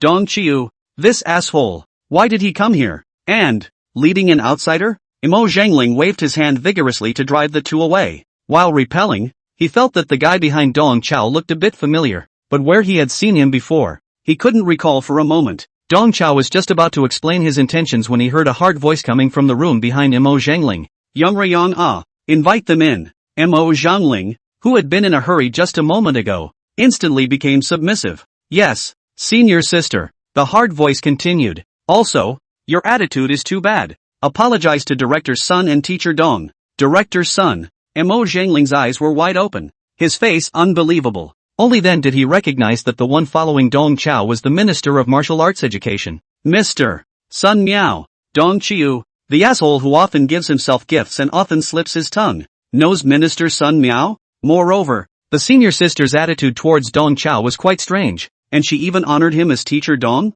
In this instant, Mo Zhangling felt that his brain circuits were flattened by a brush like the walnuts in his hands. Mo Zhangling didn't dare to go against his senior sister's wishes, and he was reluctantly ready to apologize. But Dong Chao stopped him. Director Mo, what a small matter. No need to be so formal. The principal wants to talk to us. We'll go in first. Returning a polite fake smile to Mo Zhangling, Dong Chao pushed open the door to the principal's office and invited Sun Miao to enter first, while he himself followed behind. The style in the corridor was already very netherworldly, and the whole principal's room, even more so, was as netherworldly as a crypt. The principal's office was lit with long lamps, the walls were painted with burial murals, and in the corner, there was even a coffin erected. Throughout the room, an uncomfortable chill emanated. A fairly delicate-looking female paper figure, sitting on a chair that looked oddly like an altar, nodded at the two men. I've heard that Teacher Dong is the sharpest blade under Martial Six Ears. After so many years of recuperating in my place,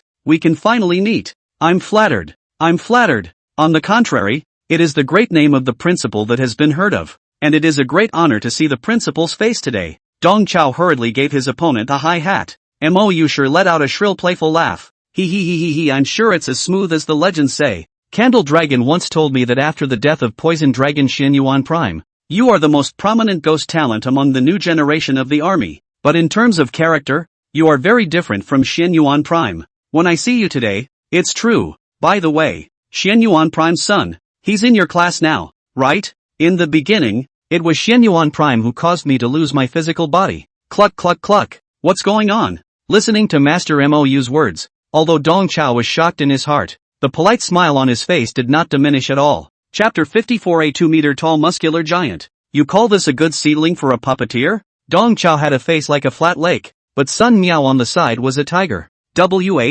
What? That dragon beast kid, is the son of the poison dragon? Earlier, while observing that examination, Sun Miao had realized that the kid in Dong Chao's class who possessed a dragon beast bloodline must have come from the Xian Yuan family, but Sun Miao never thought that the child actually was the posthumous son of the poisonous dragon Xian Yuan Prime. Sun Miao's pupils shook, and it was as if the entire person had experienced a magnitude 10 earthquake. At this moment, he finally understood why Dong Chao had said that Xiao Feng's Li Dai Taoji had a sad feeling of carrying a heavy load, because what little Feng is trying to cover is the son of Poison Dragon. Mo Yusher stared straight at Dong Chao. You should have realized a long time ago that there was something else going on in that etheric cataclysm back then, right? Dong Chao nodded. Mo Yusher gathered the stiff smile on his face. These words of mine below, Candle Dragon asked me to reveal them to. Candle Dragon let you know these things because he hopes you can teach Dao Shi properly. 10 years ago, there were 26 transcendent martial artists who voluntarily participated in the Going to Death program. Xiao Miao and I were among them. The organizer of the plan to die was Dao Shi's father, Xian Yuan Prime. Dong Chao was not at all surprised by Master Mou's words. He was simply puzzled. Why? Playing such a big game just to plant a spy into the demon race? This price, it's too big. Master Mou's lips made of red paper opened and closed as if he was sighing. The situation at that time was complicated. On the one hand, we were too passive, always being led by the demon race. Whether it's the opening of a new secret realm or the opening of a dimensional rift, they always have foresight. The demon race seems to have mastered some sort of detection method. In the two aspects of secret realm exploration and dimensional shuttling, they are far ahead of us. We desperately need information. Secondly, at that time, Blue Star was stormy. Back then, with the help of a dimensional rift, the demon race teleported more than 40 hunting squads to the Blue Star. You fought with the demon race. You know how difficult the demon race's hunting squads are. The hunting targets of those 40-odd hunting squads are the transcendent martial artists of various countries, as well as the executives of the World Round Table. The successive assassinations have stirred up the Round Table. Some of the 2/5 are even having second thoughts. In order to stabilize the military's heart and allow the Round Table resistance to survive, as well as to drive a nail into the demon race, we have initiated the plan to die. Dong Chao came to a sudden realization. So, you transcendent martial artists, you deliberately leaked information about yourselves to the demon race, luring the demon race's hunting squads and blowing each other up with you. Mo Yushir stood up, his paperman body, his entire body radiating a strong sense of pride. Under the circumstance of intentionally leaking our undercards, our 20 Chinese martial artists fought off 27 demon hunting squads. 15 of them were ghost-level squads, 11 nightmare-level squads, and 1 exterminator-level squad. Ghost, Nightmare, and Extinction, were the 3 major ranks of the demon hunting squad. It was said that the highest-ranked extermination squad was composed entirely of 6-star demon masters. Translated into the human race's martial arts rank, that would be a full complement of transcendence. The Chinese transcendent martial artists who participated in the plan to die were not sacrificed for nothing, as they similarly dealt a heavy blow to the elite forces of the demon race by way of mutual explosions. Dong Chao looked at Master Mou and stood in awe. Sun Miao was the strongest in surface water warfare, and it was no surprise to Dong Chao that he had survived the plan to go to his death. However, the Mou sure is the puppet master. What the puppeteer feared the most was assassination in close quarters entanglement. The fact that Master Mou had survived the plan to go to his death, or part of it, showed how terrifying this old woman was in her heyday. Right now, Dong Chao finally realized how vicious this move of Huaxia's Gengzi offering his head was, and the demon race was forced to be hit. Huaxia and the demon race, it was as if they were 2 poker players who had killed their eyes, and both sides had pressed down too many chips and paid too much of the cost of silence. Both sides are eager to get their money back. From the other side, under such a premise, the Regulus twins, who provided accurate information for the demon race, wanted to surrender to the demon race, and the demon race could not refuse. What's more, the mastermind of all this, the poisonous dragon Xian Yuan Prime, the play was too real. He died as a traitor, at the end of his flight, or were they killed by the family themselves? If not for leaving behind Regulus Daoshi as the only crack, the entire plan, it could be called perfect. Looking at Dong Chao with a slightly stunned expression, Mou Yushir knew that he had figured out all the hurdles in this. She said in a pretentiously frivolous tone, Candle Dragon didn't listen to Xian Yuan Prime's will and wasted Daoshi's root bones, causing the entire plan to go to his death and leaving a hole in it. How to remedy that is your military's business. However, this has nothing to do with me. I shed blood and lost my flesh for your military. You should compensate me. Mou Yushir lightly pointed at Dong Chao. You, whether as a school official of the military or as a teacher of my MO University, are obligated to help me carry on the Mo family's puppet inheritance. The good seedling of my puppet lineage, the SS-grade genius puppeteer,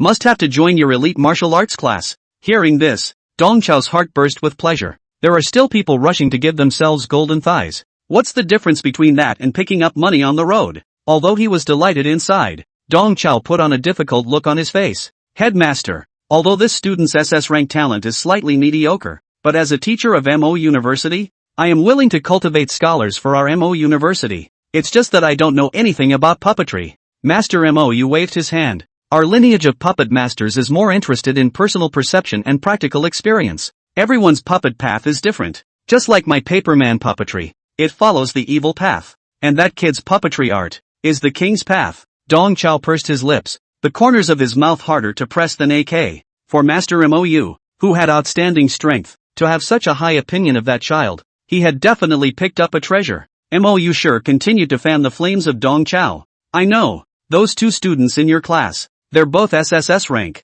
I've peeked at their battle. This good seedling of our Mo family may be slightly inferior to them in terms of talent, but in terms of tactical value and cherishing, it's by no means weaker than them. Dong Chao was happy in his heart, but on the surface he put on a noble appearance of being a teacher. Principal, what are you talking about? In my mind, every student is the best, and I treat them equally. You can rest assured that he will be handed over to me. Well, it's a deal then. Master Mou handed a piece of information to Dong Chao. Here's the kid's profile, check it out. Dong Chao flipped through the information, and after just one glance, His entire body was confused. Name, Mo Xiang. Age, 18. Height, 205 centimeters. Weight, 140 kilograms. Occupation, puppeteer. Specialty, close-quarter combat. The information form was accompanied by a free photo of a muscle-bound man. A 2-meter-tall muscular giant. And good at close combat? You call that a good seed for a puppeteer? Dong Chao looked up incredulously.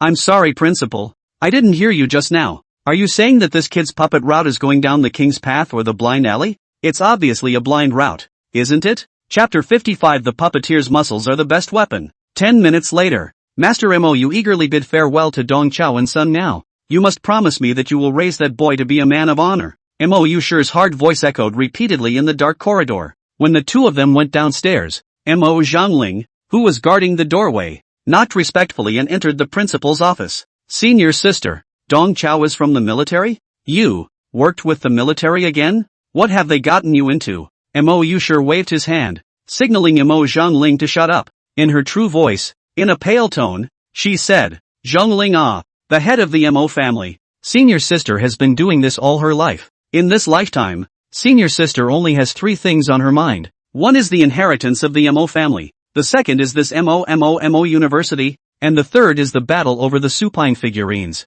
With this appearance, senior sister is unable to teach Mo Xiang. But fortunately, by hitching a ride on the military's line, the Mo family's legacy, of sorts, has been passed on. Our Mo Mumu University is about to have its day of revitalization. Before going completely into the ground, I will make another effort to settle the dispute over the supine figurines. I can also be considered worthy of the name of transcendent puppeteer and the ancestors who passed on my arts. Compared to all this injury that senior sister suffered is nothing. It's just some frost and wind. Sister. Mo Zhangling was in tears in his old age. Master Mo, you comforted his senior brother. Okay. Sister is watching a romance TV show and learning from it. Why are you still crying? You go to the Puppet Academy. Look for Mo Xiang. First say this, and then this. Remember? Mo Zhangling nodded his head repeatedly. Senior sister. I'll do it right now. In the meantime, Machine Puppet Academy. In the puppet martial arts arena, a 2-meter-tall robust teenager was naked,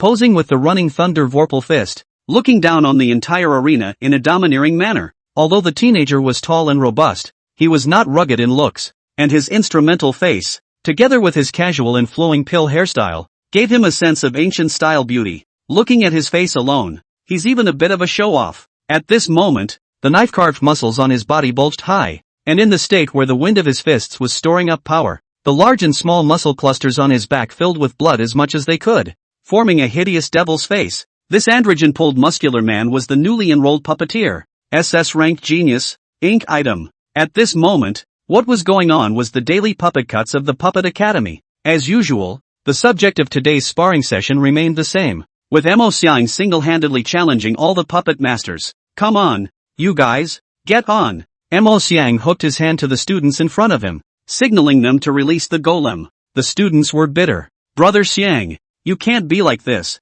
It was agreed that the puppets cut and you're always in close combat. It's not in line with the rules. Inkbrand pointed to a female golem sitting on the edge of the field. My puppet wasn't there. That's my atmosphere puppet, whose main duty is to cheer me on. You guys won't have a problem with that, right? With those words, Mo Xiang urged the love silk on his forehead, and the female puppet at the side of the field immediately applauded. Pop, pop, pop, pop, pop, pop, pop, pop. Okay, okay, okay, you're a living father. Whatever you say. The students present all grew a memory and knew that they must not be stubborn with Mo Xiang at this time, or they would suffer more. Hurry up and destroy. We're tired. The students present flung out their scrolls and released their puppets. The venue featured a centipede made of bamboo, a dog made of wood, a cow-shaped monster made of chairs and sheets, and an articulated snake made of cans and plastic bottles. A variety of humble golems to highlight a shabby. Your puppets. Why are they getting worse and worse? Have you been studying puppetry seriously or not?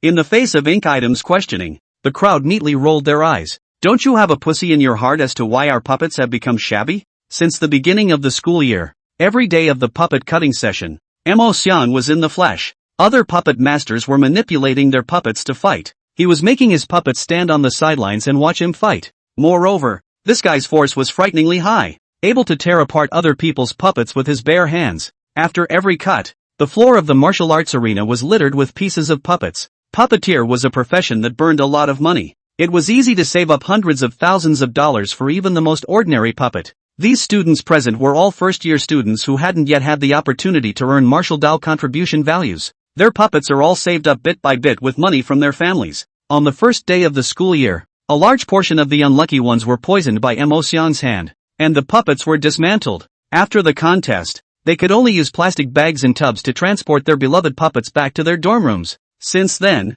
these freshmen have learned their lesson. During the competition session, they just get some random crap to deal with, go through the motions and be done with it. Who let the academy produce such a pervert as Mo Xiang? The students clearly remembered that when they introduced themselves at the beginning of the school year, Mo Xiang introduced himself as AB grade talent, but the combat power that this guy showed was not like AB grade. I'm afraid that it's a match for those top students of the martial arts academy, right? With the crowd catering to the lack of interest, the routine sparring session began. With a few punches and kicks, Mo Xiang sent the broken puppets flying. Then, he looked at the people present with a torch-like gaze. How many times have I told you guys that puppets are ultimately just external forces? The puppeteer's body is the root. The puppeteer's muscles are the best weapon. Inkblock pounded and thumped his pecs. You guys lost today's contest again. According to the rules we agreed on before, each person will do 100 push-ups and then go to the gym for strength. After strength, each of you will run another 10,000 meters before it's over. Do it now. Under the tiger's gaze of the ink item, the students grumbled and bent down and began to do push-ups. They were the Organ Puppet Academy, not a bodybuilding academy. Doing push-ups and going to the gym to build strength would only kill their time and affect their study of puppetry. Moreover, Mo Xiang always used a commanding tone, directing everyone to do this and that, and really took himself as a dish. However, in the face of Mo Xiang, the ultimate fierce pressure monster, the crowd's stomach of dissatisfaction didn't dare to vent it at all. The crowd could only do push-ups while using their eyes to ask for help from Professor Wang on the side. Seeing this, Professor Wang controlled his automatic wheelchair and came closer. Mo Xiang, everyone is tired all day. Tomorrow there are morning classes. Today's workout, just owe it. Professor Wang persuaded Mo Xiang in a pleasant manner. I didn't expect Mo Xiang to give him the slightest step. He picked up Professor Wang from his wheelchair with one hand. I said they didn't talk about you? You have a cerebral thrombosis and you don't want to find a way to rehab. You just know how to sit in a wheelchair. The more you sit, the worse your body gets. Starting today, you'll be on crutches. As he spoke, he picked up a stool leg from the ground and handed it to Professor Wang. Lean on this and don't sit down for 5 minutes. Professor Wang's face was ironic and he was shaking like a sieve. Shake? Shaking counts as time. Mo Xiang flew up and kicked Professor Wang's wheelchair far away. The fierce and vicious Mo Xiang is not an asshole. He was forced to be the villain. The fact that he acted so domineering was, on the one hand, influenced by the gongfu, and on the other, caused by his identity. There is a saying that the greater the ability, the greater the responsibility. The true talent SS level Mo Xiang has had an ambitious goal since he was a child. He wants to take the Mo family's puppetry and bring it back to the forefront. In his opinion, one of the important reasons why the puppet masters were declining was because of their weak physical bodies. All along, Mo Xiang had been trying to find a way to make up for the shortcoming of the puppeteer. After all, his second cousin, grandmother Mo Yushir, was dragged down by this shortcoming and turned into that half-dead appearance today. Mo Xiang was directing the crowd to perform physical exercises when the political director Mo Zhangling walked in. Mo Xiang, come here for a second. Chapter 56, Woman, you're playing with fire. Hearing Mo Zhengling's words, Mo Xiang sank his face and slowly walked over. His eyes were clear and cold, and his head was slightly tilted, rather threateningly standing in front of Mo Zhangling before pulling up the corner of his mouth and asking coldly, "Is something the matter, cousin grandpa?" Seeing this stance, Mo Zhangling knew that the boy was still sick, or rather, he's still practicing. Mo Xiang was the purest of puppet masters, practicing the highest level of the Mo clan's mind techniques, the divine sex swapping technique. In the past, King's puppet masters like him were known as supine masters. The so-called divine transference kung fu was to have the puppeteer play a disposition, a character, and then give that disposition to the puppet. In this way, each puppet, like a human, could possess a unique aura. This kind of kung fu highlights the supreme philosophy of the supine group, to make a man out of an even. Right now, Mo Xiang is playing the character of the bully, being looked at coldly by a junior in a condescending manner. Mo Zhangling was very uncomfortable in his heart, but he still followed his senior sister's instructions and said to Mo Xiang in a serious tone, "Mo Xiang, in order for you to experience more and more, to perfect your divinity switching feat, and for the future of our Mo University, The principal has decided that you will be transferred to the Academy of Martial Arts. You went to the Martial Arts Academy to further your studies. But then, we have to declare to the outside world that you made a mistake and punish you to go to the Martial Arts Academy's reflection to admit your mistake. This is what the principal specially explained. The principal's painstaking efforts. Do you understand? In regards to transferring himself to the Martial Arts Academy, Mo Xiang was initially confused, but after hearing that the order was given by the principal, he was quickly relieved. If the MO University was compared to a family business, he, the sole supine master of the Mo family, was the equivalent of the family's crown prince. He was transferred to the Martial Arts Academy, ostensibly to be punished, but in reality, he was hibernating at the grassroots level to rectify the chaos in the academy. A lot of hegemony novels that are written that way. In order to play the bully, Mo Xiang borrowed quite a few bully novels from his second cousin's aunt. Mo Yu sure. He had seen similar bridges several times before. The second cousin's aunt transferred him to the Martial Arts Academy, clearly mimicking the bridge of the overlord's hibernation. Sure enough, the future of the family business still rested on his shoulders. At the thought, Mo Xiang nodded slightly, a low bubbly tone squeezing out of his throat. Tell the principal to be a good girl and keep her heart in her stomach. I won't let her down. Then prepare yourself and report to the Martial Arts Academy tonight. Mo Zhangling said to himself that it is still the senior sister who is powerful. Easily framed this kid. Mo Zhangling raised his volume and made a briefing to everyone present. Mo Xiang bullied his classmates, contradicted his teacher, and disregarded the law of etiquette. The school has decided to punish him to go to the worst martial arts class in the Martial Arts Academy for self-reflection and self-repentance. During this period, his puppeteer allowance is compensated to all the students and teachers who have been harmed. Hearing that the bully Mo Xiang had been transferred to the Martial Arts Academy, the students present all exuded a look of joy like that of the new year. Even Prof. Wang, who had a cerebral thrombosis, felt his blood flow at once and couldn't help but come to a big jump. Their hard times are finally over. Evening. Budo Academy Teaching Building. Mo Xiang sat on a bench in the hall of the school building, holding 2 books and reading them carefully. There were still 20 minutes before the time for him to report for duty, and Mo Xiang practiced his divinity switching kung fu as he saw fit. These 2 books in his hands, one is The Self-Cultivation of a Thespian, and the other is Fake $1,000 Gold's Capital Circle Boss Fell in Love with Me. Pretty standard hegemony fiction. Just as he was fine-tuning the general bastard's demeanor, there was the sound of light footsteps in the stairwell. A few of the girls went downstairs talking and laughing. As they walked, they giggled and gossiped. Have you heard? The Secret Resource Development Academy.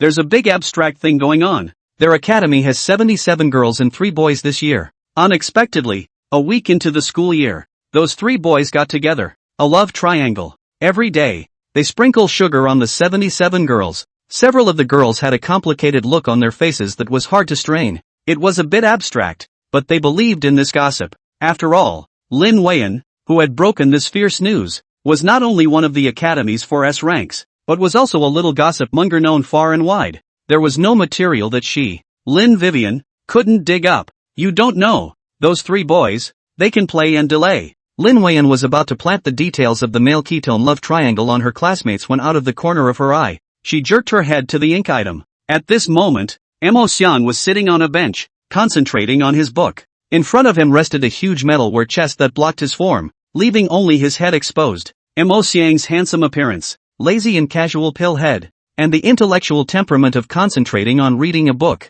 instantly attracted Lin Weian. Lin Vian's gossipy soul was on fire. She asked with a smile on her face as she arrived close. Brother, what class are you in? How come I haven't seen you before? Hearing the inquiry, Mo Xiang slightly raised his head, coldly trailed a glance at Lin Weian, and said in a low bubbly tone, Woman, you're playing with fire. Ha ha ha ha ha. Hearing Inkbrand's response, several of the girls in the room burst into laughter. Stinky brother, you're even imitating Mr. Bully? With a naturally soft and nice face like yours, you should take the little puppy route in the next year. Lin Vian cackled a snort of laughter. The boy in front of him, with his good appearance, coupled with his very personalized semi-long hair, was clearly taking the soft line of ancient-style beauty. A little boy like that would have to cry for a long time if she punched him in the face. Lin Vivian wanted to take a look at her stinky brother's whole body, but unfortunately her view was blocked by a metal box that was taller than she was. This kid is so good-looking. I just don't know what his height is like and whether his head-to-body ratio is excellent.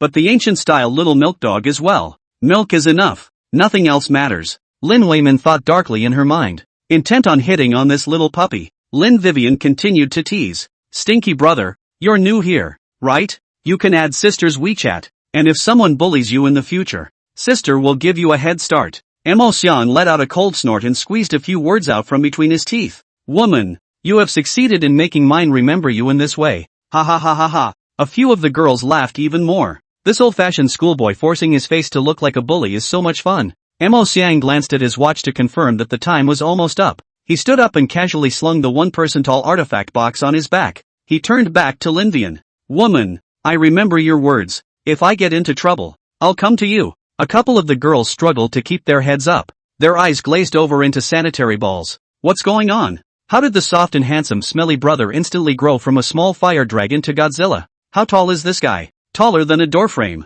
Also, what the hell is his body that's more exaggerated than a double-door refrigerator? The moment he put his back on the artifact box, the sound of his back colliding with the box shook the glass on both sides of the corridor and made it flutter. This was no ancient-style beautiful man. This was clearly a humanoid monster with a mutated body. Looking up at her stinky brother's sturdy body and his handsome face, Lin Weiyan had a strange thought. Stinky brother doesn't have a head-to-body ratio problem. He has a casting problem. How did a face that handsome rest on the body of an exterminator? Chapter 57. 3 punches shatter the dream of the Overlord. 10 minutes later, Dong Chao brought Mo Xiang and stepped into the student dormitory building of the Mo Academy. Mo Xiang's tall body blocked the corridor. From the moment Mo Xiang stepped into the dormitory building, he constantly attracted the gazes of the surrounding students. At this moment, Mo Xiang was wearing a suit, and the axe-chiseled and knife-carved toned muscles were hidden under the clothing. However, the ferocious aura of a suit thug emanating from him and the large war chest on his back still brought a strong sense of oppression.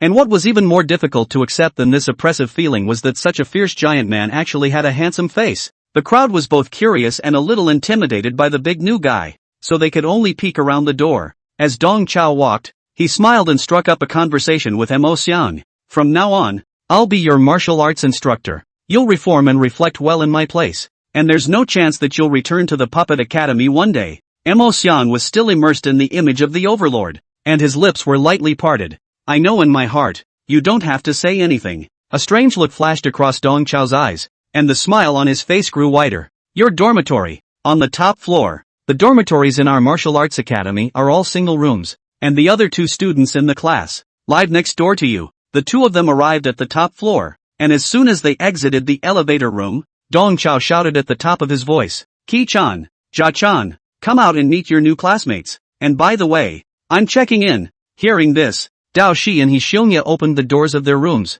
When they saw the giant man behind Dong Chao, both of them were slightly stunned. But soon, both of them put on a polite smile and greeted Mo Xiang. Dong Chao helped Mo Xiang introduce himself. Mo Xiang, a student of the Puppet Academy. He made a mistake and was punished to come to our worst martial arts class to reflect. Even though he is a proper top student with B-grade talent, you guys are not allowed to discriminate against him. In your daily academic life, you have to help him more, and the backward will lead the advanced. Inkbrand had a head full of questions. He felt as if there was something wrong with Dong Chao's words. Dao Shi and Hishionya nodded their heads back and forth. Teacher, don't worry. As class president and vice president, we have the obligation to help our classmates regress. Dong Chao pretended that he didn't hear the yin and yang of the 2 men. With your words, I'm relieved. You guys get acquainted later. I'll check your dorm rooms first. As he spoke, Dong Chao stepped into Dao Shi's 601 dormitory. Dong Chao looked around the dormitory and nodded in satisfaction. Good. There were no beer cans in the dumpster,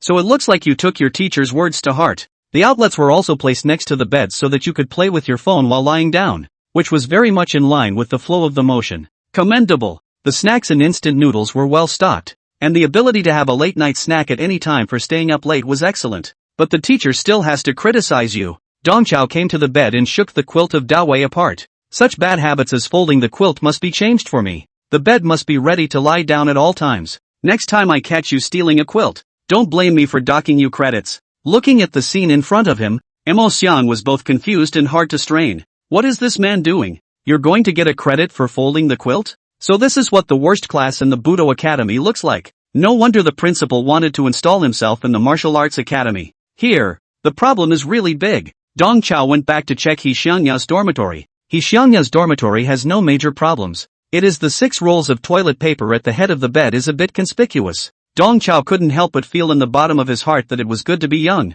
The teacher is generally satisfied with the results of this dormitory inspection. You guys help the new students clean up their dorm rooms. The teacher will leave first. After the bed check, Dong Chao patted Dao Shi and He Xiongya on the shoulders before leaving with a smile on his face. As soon as Dong Qiu left, Dao Shi and He Xiongya made a wink, and the two of them attentively inked Xiang and said, "Come on, ink spot student, go to your dorm room." Mo Xiang still maintained the posture of the overlord as he raised a finger and squeezed a magnetic bubbly sound out of his throat. "I'm only going to say this once. Remember, from now on, when you talk to me, say please." Mo Xiang decided that rectifying the mess in the martial arts academy would start with these two poor students who were at the bottom of the whole academy in front of him. He'd have to clean up after these two backwoods kids first. Please go to your dormitory room, Mr. Mo Xiang." Dao Shi and He Xiongya led Mo Xiang to his new dormitory and grabbed him to help him unload the giant weapon case on his back. As he unloaded the box, Inkblock was a little surprised. This artifact box of his was his mobile workbench, containing the various tools he needed to make puppets.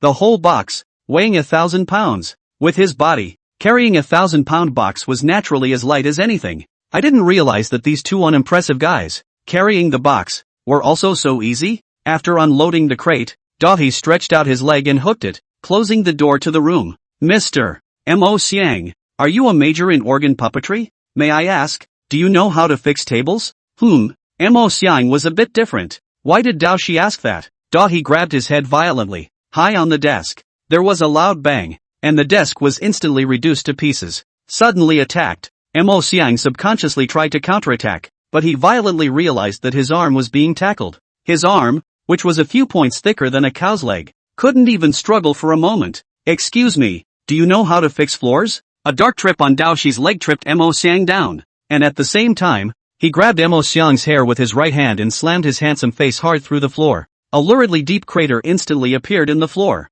"You!" Mo Xiang urged his own qi and blood, trying to force Dao Shi back. Unexpectedly, his qi and blood were also suppressed by Dao Shi. Dao Shi grabbed Mo Xiang's throat with one hand and lifted him up in the air like a chicken. Mo Xiang, who was over 2 meters tall, was forced to hang in the air. It was at this moment that Mo Xiang realized that his cultivation at the beginning of the 6th stage did not have a single ounce of resistance in front of Dao Shi. "This guy in front of me is frighteningly strong. Don't look down on us, big guy," Dao Shi said lightly. "I don't care what your purpose is in coming to Budo class for. Here, keep your tail between your legs and don't influence me and Yako. Do you hear me?" Dao Shi's tone was flat. His expression was lazy, and his whole being was careless. Dao Shi could tell at a glance that the big man in front of him wasn't some B-grade talent. He was an SS-grade talent. His qi and blood fluctuations were strong. This kind of guy who says he's strong but not strong, who says he's not rubbish, must be hammered and hammered. He can't be allowed to spoil his big plans. Hanging in the air, Mo Xiang's pupils even shook.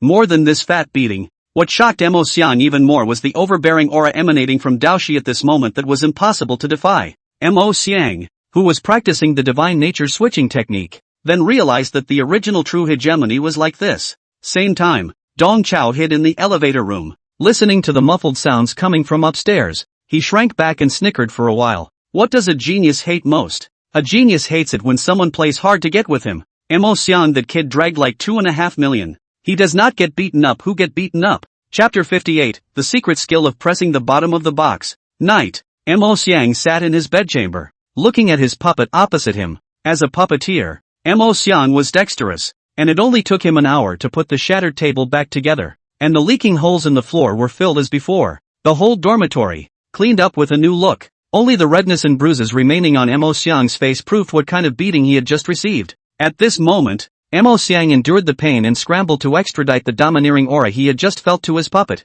A crystalline silk thread poked out from Mo Xiang's brow and pierced into the puppet's forehead from a distance. As the silk thread went deeper and deeper, the puppet's body twisted strangely, as if it had been given life. While being beaten up, the domineering aura that Mo Xiang felt from Dao Shi was countless times more than the domineering aura that he had gained from playing the role of a bully chief or a villain these days. Inkbrand couldn't help but have a heart palpitation. That unimpressive Dao Shi was frighteningly strong and overbearing. There was also that He Xiongya with a cheap smile on his face, who was by no means a weakling. The 4th class of martial arts, which was claimed to be the most rubbish class in the whole school, was actually a class of geniuses and demons. Could it be that this is the true purpose of second cousin auntie arranging for me to be placed in the martial arts academy? Mo Xiang finally understood why the principal, Master Mou, had placed him in the martial arts academy. He wasn't here to straighten out the martial arts academy. Instead, he was the one being cleaned up and straightened out. Day 2, Martial Arts Class 4 Classroom. Inkbrand sat nose to nose in his seat,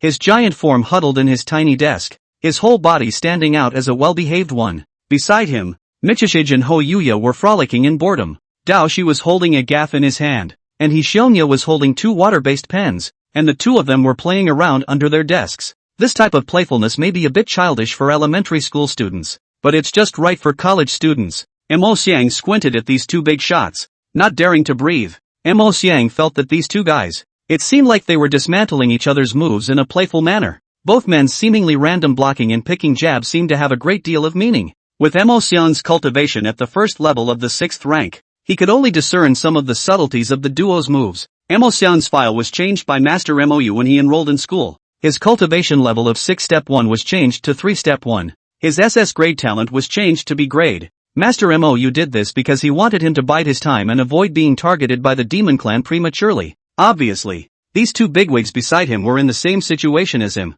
They had both concealed their cultivation and talent. When he thought of this, Mo Xiang peeked at Dong Chao beside the podium again, and his heart rippled even more. The 4th class of Budo, which was despised and underestimated by everyone, was actually a monster room. Would Dong Chao, the instructor of that martial arts class 4, not be a pool animal as well? With regard to Dong Chao, Mo Xiang had heard about him long ago. Before last night, Mo Xiang also thought that Dong Chao was just a loafing asshole. But last night, after seeing Dao Shi's terrifying strength, Mo Xiang had some doubts about Dong Chao's identity. To be able to teach 2 monsters like Dao Shi and Hishionya, Dong Chao shouldn't be a real asshole, right? However, when Mo Xiang looked left and right, he felt that Dong Chao was really plain, with nothing special in his body. Dong Chao noticed Mo Xiang's gaze and he came to Mo Xiang's body with a smile. Xiang Zi, teacher left in a hurry yesterday and forgot to give you this. Dong Chao pulled out a stack of vouchers and recharge cards from his pocket and handed them to Mo Xiang. As a student of my Dong Chiu,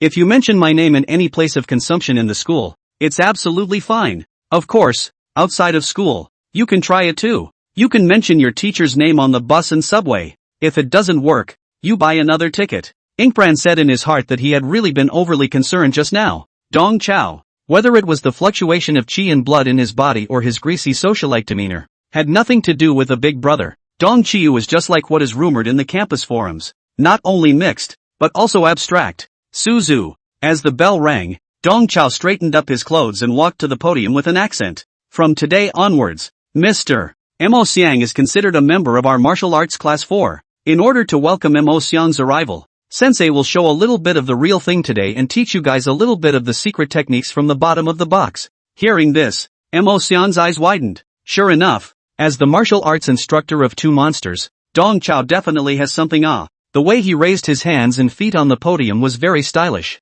Very different from just a moment ago. Mr. Dong Chiu was really deep. Mo Xiang hurriedly stretched his ears and concentrated, afraid of missing a word. Meanwhile, outside the corridor, Qin Wanqing, who was rushing to her first class of martial arts, leisurely stopped in her tracks. Just as I imagined, Dong Chao's martial arts class 4 is a big mystery. Qin Wanqing secretly lamented in her heart. Qin Wanqing had long since seen that Dao Shi and Hishionya were the true geniuses in the academy. Yesterday, there was another puppeteer that transferred from the Puppet Academy to the 4th class of martial arts. Although that puppeteer had nominally come to be punished and repent, a discerning eye could see at a glance that that guy, too, had come at Dong Chao. Qin Wanqing infinitely suspected that Dong Chao was probably trying to net talents to create a super elite martial arts class. Moreover, Dong Chao, whose identity was of great importance, was really devoted to these students. The secret techniques from the bottom of the box were moved to the classroom in such a grand manner, without hiding anything. Qin Wanqing couldn't help but feel a trace of admiration for Dong Chao. In the classroom, Dong Chao took on the appearance of a mentor and said with a straight face, "Teacher has reigned supreme for so many years, and what he's best at is winning with the few, and winning with the weak. There is no one weak in the world who is softer than water, and there is no one who is strong enough to attack the strong. Weakness over strength, and softness over strength, is the teacher's way to win." Mo Xiang nodded his head repeatedly as he listened, and he memorized every word, firmly in his heart. The instructor of the demonic martial arts class is truly extraordinary. The words spoken are so philosophical. Mo Xiang felt a little guilty. How could he have underestimated Mr. Dong Chao just now? It's a sin to scorn the high and mighty. What a level-headed way for Mr. Dong to say these words. At first glance, he is a big shot with deep pockets. Mo Xiang excitedly looked at Dao Shi and Hishionya on the side, but found that the two were wooden and not excited at all. Mo Xiang felt a little strange. Mr. Dong is going to teach the secret skill of the bottom of the box. Why do you two have a calm expression?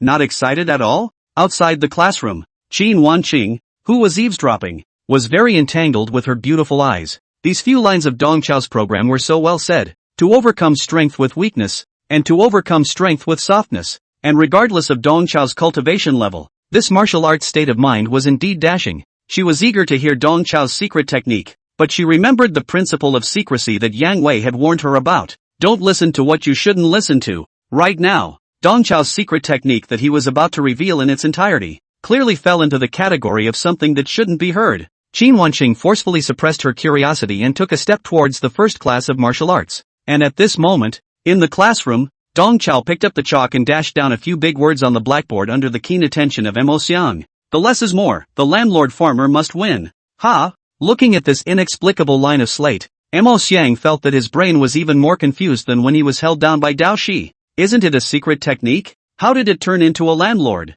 Chapter 59, Piano, Chess, Calligraphy and Painting. My cards are the strongest. Teacher had a bandit number back in the day. It was called Airplane with 2 kings. The old man is the most rampant. I'm the strongest card in the piano, chess, calligraphy and painting. If it weren't for the fact that being a teacher gives you 5 insurance policies, I would have quit my job and become a professional poker player. Dong Qiu spoke eloquently from the podium. In this instant, Mo Xiang felt as if a powerful and unnamed being had lifted his skull and was sucking his brains with a straw. With the weak over the strong, with the soft to conquer the strong. The farce, talking about the landlord? You can't think of a big job like this without 20 years of brain clots. Why are you teaching landlord? I really thought you were a master of the world. Now, Mo Xiang finally believed those rumors on the campus forum. Dong Chao, a well-known jerk in the education sector, is mixed and abstract. It's really numb from him pulling it. After only 5 minutes of listening to the lesson, Mo Xiang felt that his cognitive ability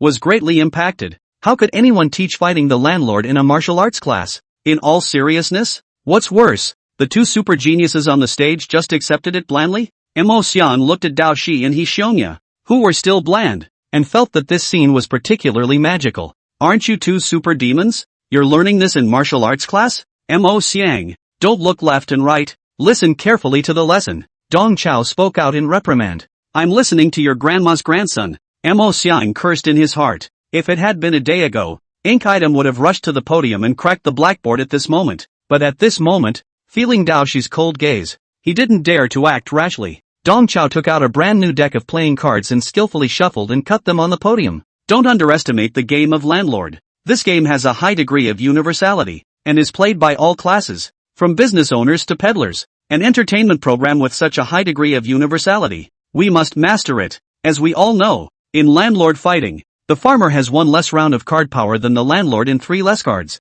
For a peasant to win, one needs calm calculation and the other needs tacit cooperation. Farmers are divided into smooth running positions and doorstep positions, and it is important to recognize your position the first time you get a card. After 3 rounds of cards are dealt, it's time to figure out the basic deck. In addition to that, teacher has an exclusive set of mnemonics that you must memorize. Out of the more not less. Out of the less is the sand sculpture. The doorplate is responsible for resisting and running quickly. If you have a bomb, come out as soon as possible. If you are late, it is not good to get it. Airplanes plus king bomb. Refreshing and awake. Mo Xiang really wanted to use Dong Chao as a puppet and dismantle him bonkers. What's all this? What kind of abstraction is he pulling with this serious look of teaching landlords? What made it even more difficult for Mo Xiang was that he was uncomfortable in the face of such an outrageous martial arts class. But he didn't dare to have a fit. Michishij and Ho Yuya are still sitting on the sidelines. Dao Shi was still in such a bland state, as if he wasn't too surprised that Dong Chao had such an evil martial arts course.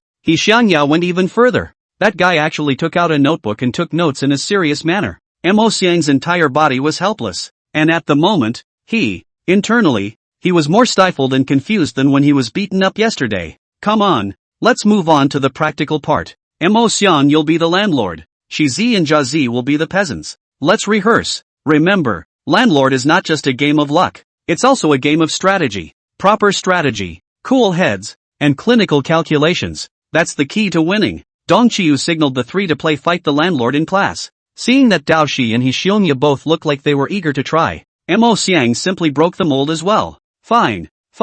You 2 super geniuses. Just killing time, right?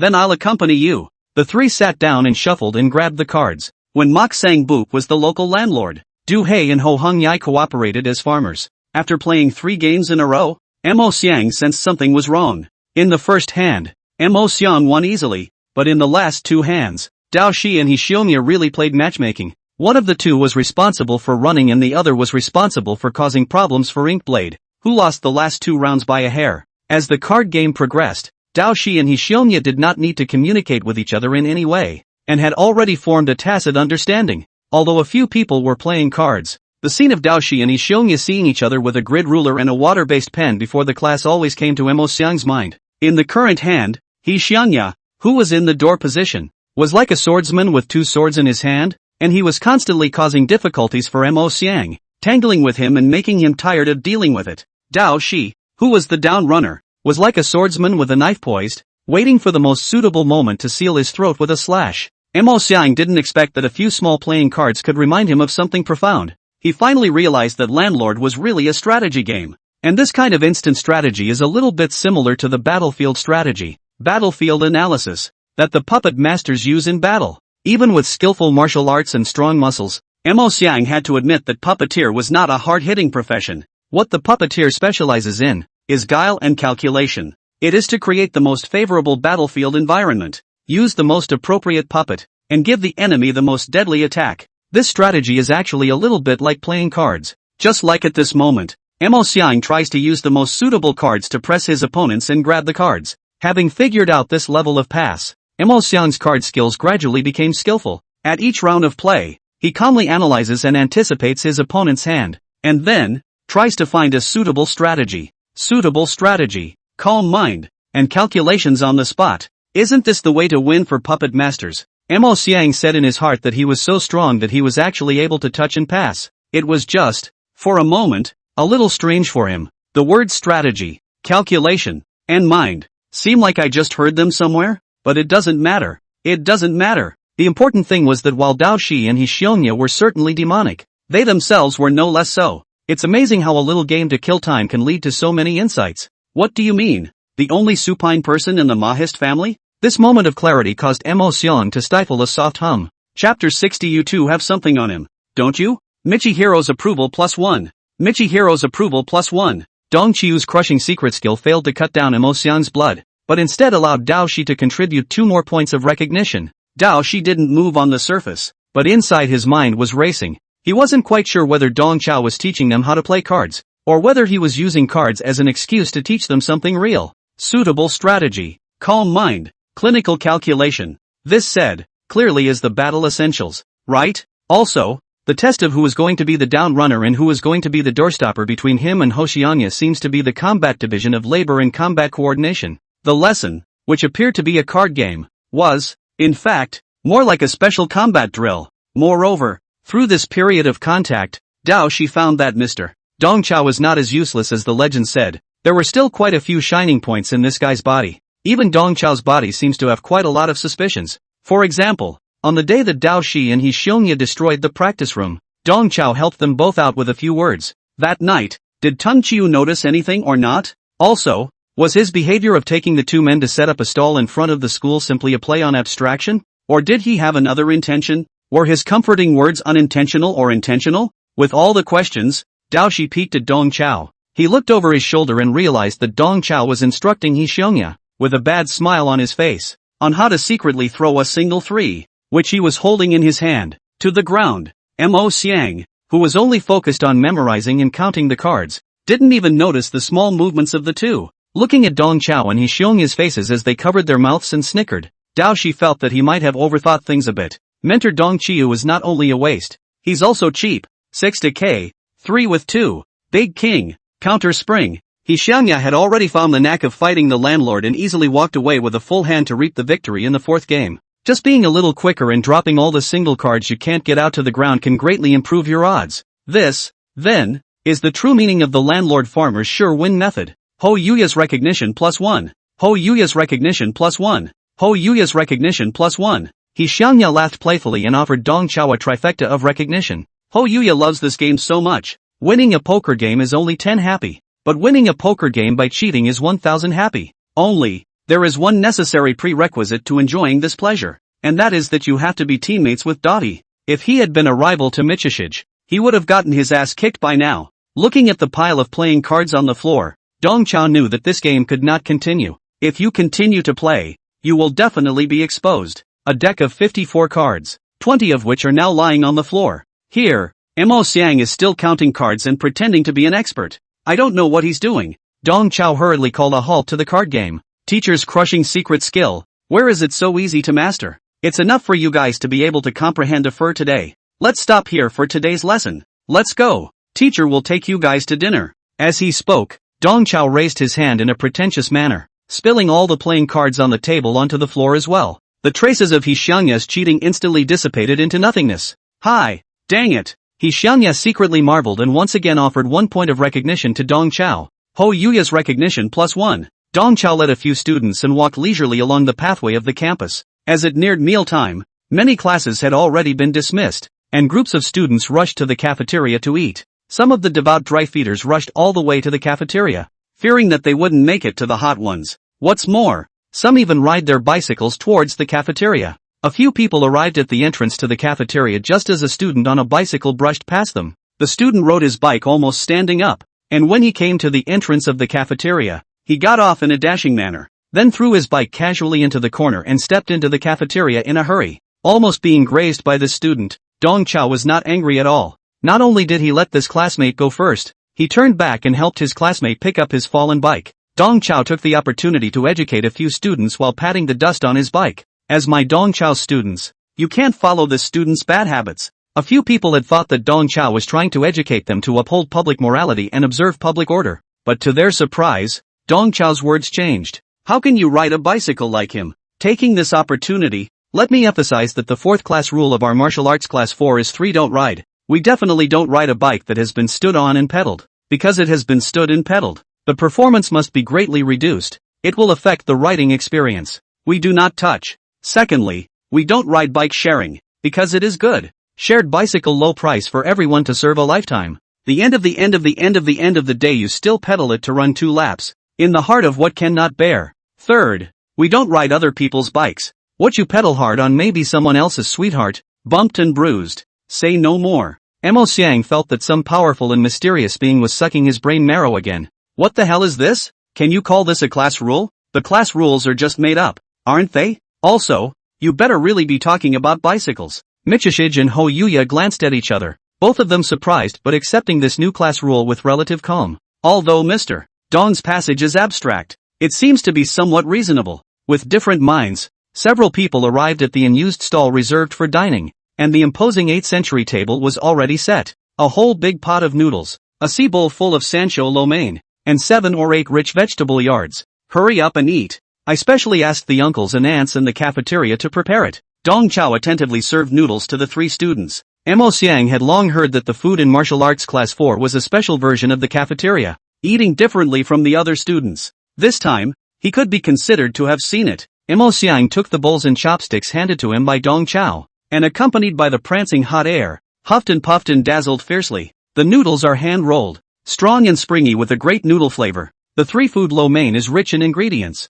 including mountain treasures like shiitake mushrooms, fungus, and yellow cauliflower, as well as seafood like scallops and squid. And the oily flavor provided by the pork and pork bone broth makes for a hearty and addictive meal. Vigorously dazzling a mouthful of noodles with several vegetable yards, Mo Xiang felt that his battered heart seemed to be healed quite a bit. Just as he was emptying his mind and body to make a dry meal, Dong Chao spoke again. This noodle, I also have 3 that I don't eat. I won't eat if I don't have enough food. The world of flowers is fascinating to the eyes, and if you don't have a high grade, you lose face. In the case of brine noodles, the number of dishes has a direct impact on the grade. Secondly, the marinade is too thick for me to eat, because it's salty. I've been teaching all morning and at the end of the day I'm given such salty food. It's not good for my throat. Third, I don't eat hanging noodles. Hanging noodles just aren't considered proper noodles. The only way to make hanging noodles palatable is to make them into fried noodles. But it's a waste of fried sauce to make it into fried noodles. As my Dong Chao students, in the future, you are not allowed to eat hanging noodles even if you eat dry noodles before the banquet of wine. Eating hung noodles will be laughed at. This is our 5th class rule. Remember? Remember. Dao Shi and Xiongya responded in unison. Looking at the three of them singing in unison, Mo Xiang's brain was about to explode. And you have the nerve to talk about teaching. Also, eating dry noodles at a feast, that's what's more humiliating, right? Just as he was freaking out, Dao Shi and He Yuanya were eating noodles while calmly looking at Mo Xiang as a passerby. Inkbrand's eyes flickered in succession, and he hated to send a string of Morse code to the two men with his eyelids. You too, do you have something on him? Did you guys shark people in the street and he saw you? Mo Xiang really couldn't figure out why two demons with super talent could tolerate a wasteful and talkative tutor like Dong Chaoa. These two, they're not sick too, are they? Inkbrand thought darkly. Chapter 61, you call this being nice to people? This is the social theory of the god of murder. Bai Qi. After enacting two new class rules, Dong Chao could be considered to have subsided.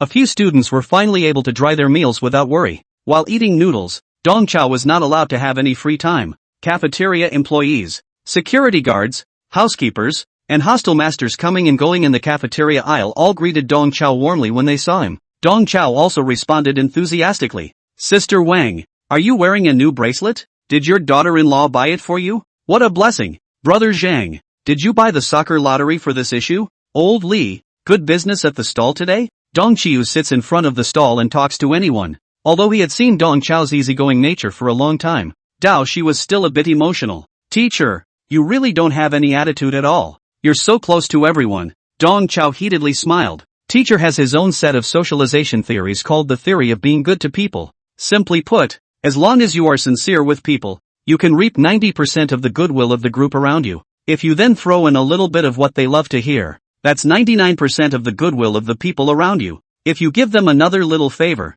the percentage of the population that is friendly to you can be 99.9%. Speaking of which, Dong Chao clicked a bite of garlic. That is to say, only 1 in 1,000. At most, of the people in this world are unfriendly to you. If you can wipe out that 1 in 1,000, then everyone left in the world is friendly to you. Dao Shi, He Xiangya, and Mo Xian were all shocked. They just reacted to the fact that it's called the nifty theory of being nice to people. It's nifty that Bai Qi, the god of killers, has learned to socialize. Luckily Dong Qiu is just a mongrel teacher. Otherwise, something big will happen. Mo Xian thought darkly in his heart. For his part, Dahi rolled his eyes and thought, Mr. Dong Chao's words sound a bit shocking, but it seems a bit reasonable. In the meantime, Martial Arts Academy, Dean's office. Dean Lu Yuan stood pensively in front of his desk, respectfully listening to the call from the Ministry of Martial Arts Education. The one who spoke to him was still Minister Sun Miao's secretary Xiao Zhao. Lu Yuan knew in his heart that he,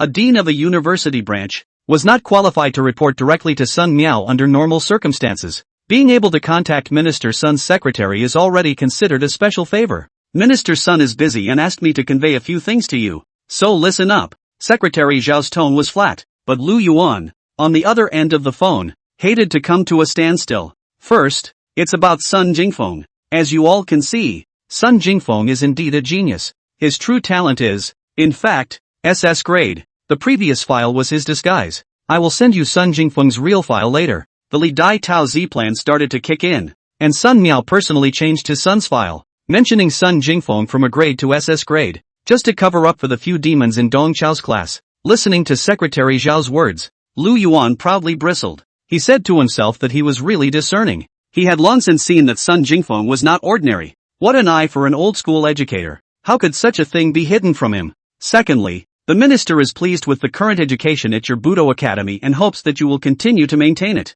In particular, keep the current team of teachers stable and don't change the team personnel at will. Secretary Zhao emphasized the words team stability. He was afraid that Lu Yuan didn't understand and added another sentence. Do you understand what the minister is saying? There are to be no changes in personnel appointments. I'll emphasize again, don't have any change. Do you hear me? Got it. Lu Yuan nodded repeatedly. How could he not understand what the minister meant? The minister was obviously satisfied with him, satisfied with Qin Wancheng, satisfied with Wang Su, and satisfied with Jiang Chang. In fact, Lu Yuan, himself, is very satisfied with the team of first-grade teachers. They still managed to get praise from the minister despite having Dong Chao dragging their feet. If the dragging Dong Chao is optimized, then they, as a team, are not as strong as they can be. How could the minister have thought that the education team he raves about could actually have room for optimization and upgrading? Lu Yuan was a little bit looking forward to how surprised and delighted the minister would be after he optimized and upgraded the teacher team.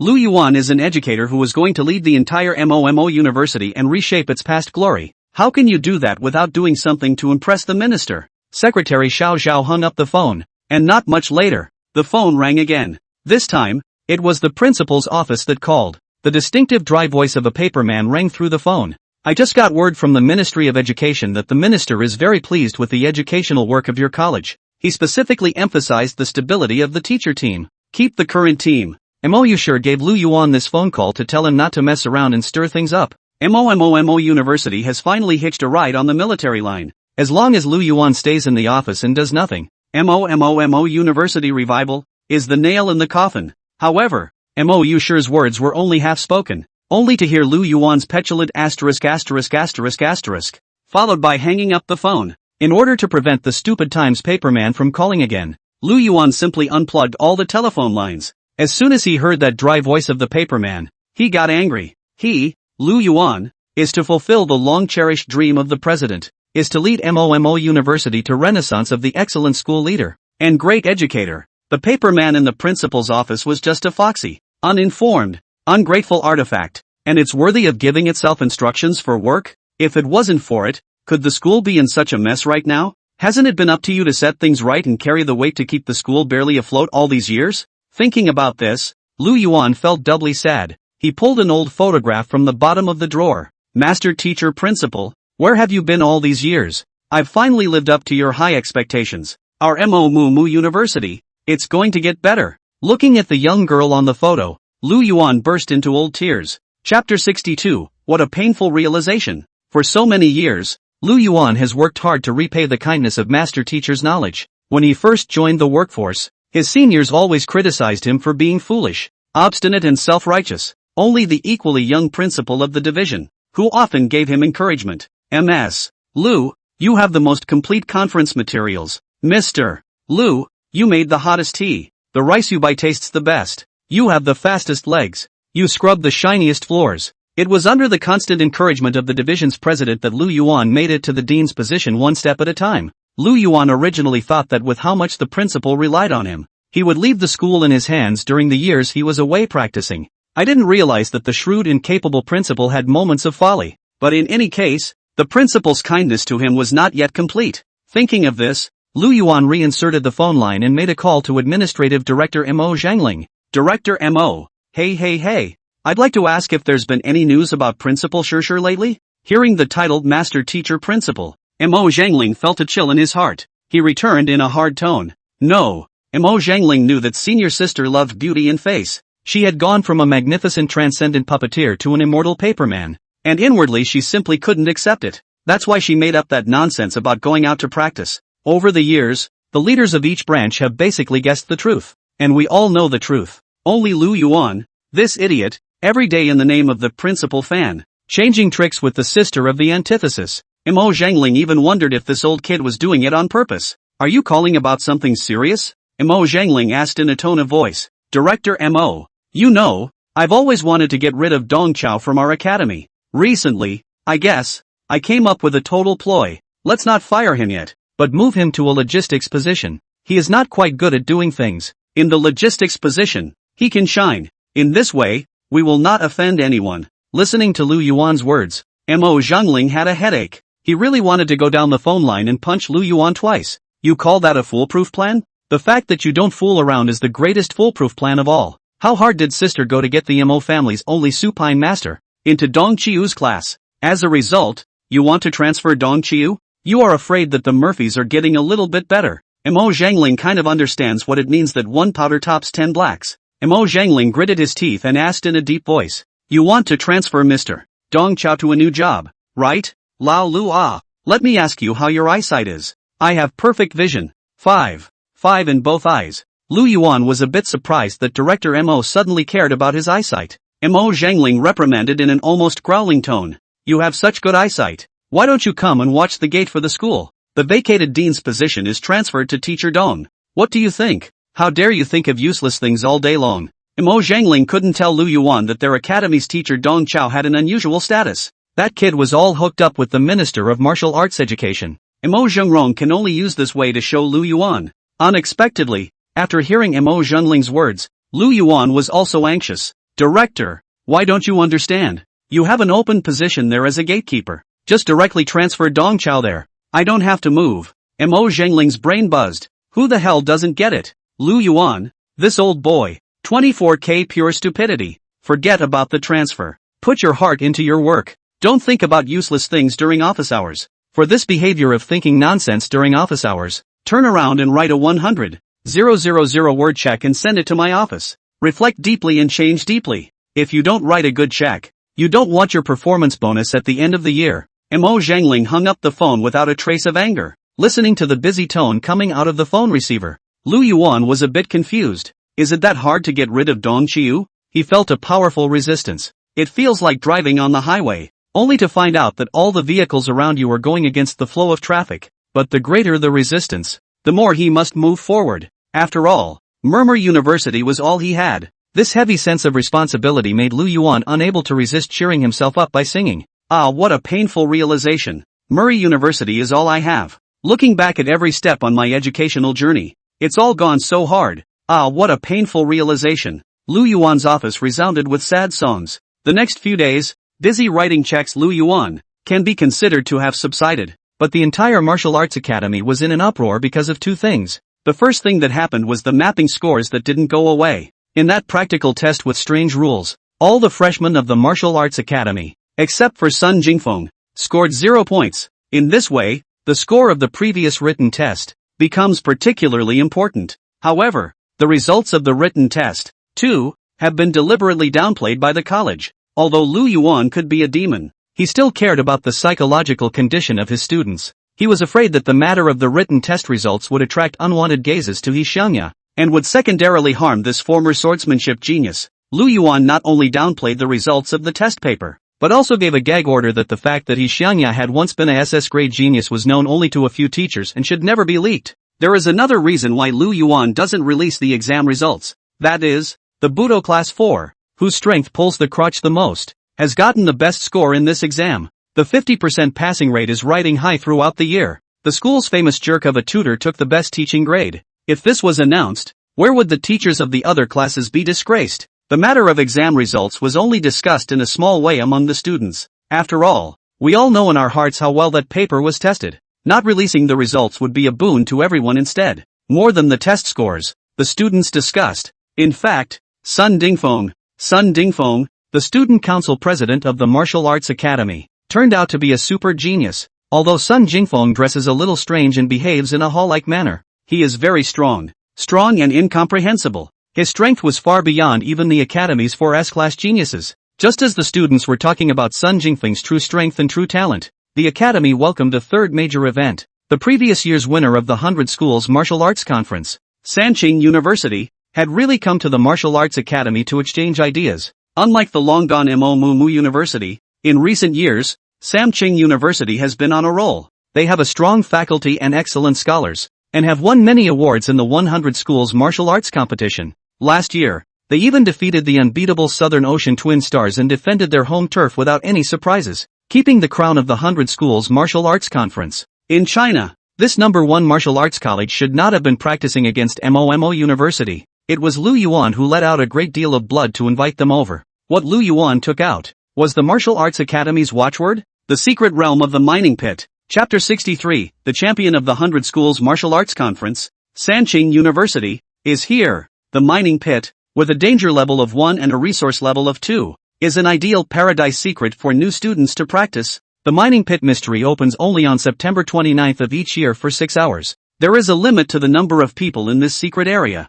with a maximum of 120, and the Academy of Martial Arts owns half of the secret area. Lu Yuan was the one who used the quota to enter the secret realm of the mine pit as bait to seduce the super-strong Sanqing University Combat Department. On the 28th of September, when the Combat Department of Sanqing University departed for Mo University, Lu Yuan also finally finished writing his 100,000 word check. He gathered several of the first-grade teachers together for a special regular meeting. At the meeting, Lu Yuan was both elated and apprehensive. Comrades, the situation is grave. The situation is grave. This time, the Sanqing University Combat Department, the ones who came are all elites. Wang Tianqian of the 4 Little Heavenly Kings is personally leading the team. 2 SS-ranked geniuses, 8 S-ranked geniuses, and dozens of ranked superior students. They're coming in strong this time. Can be invited to Sanqing University to do cutting exchange? Lu Yuan's certainly happy. However, the Sanqing University's elites were out in full force, which gave the impression that they had come to eat their grievances.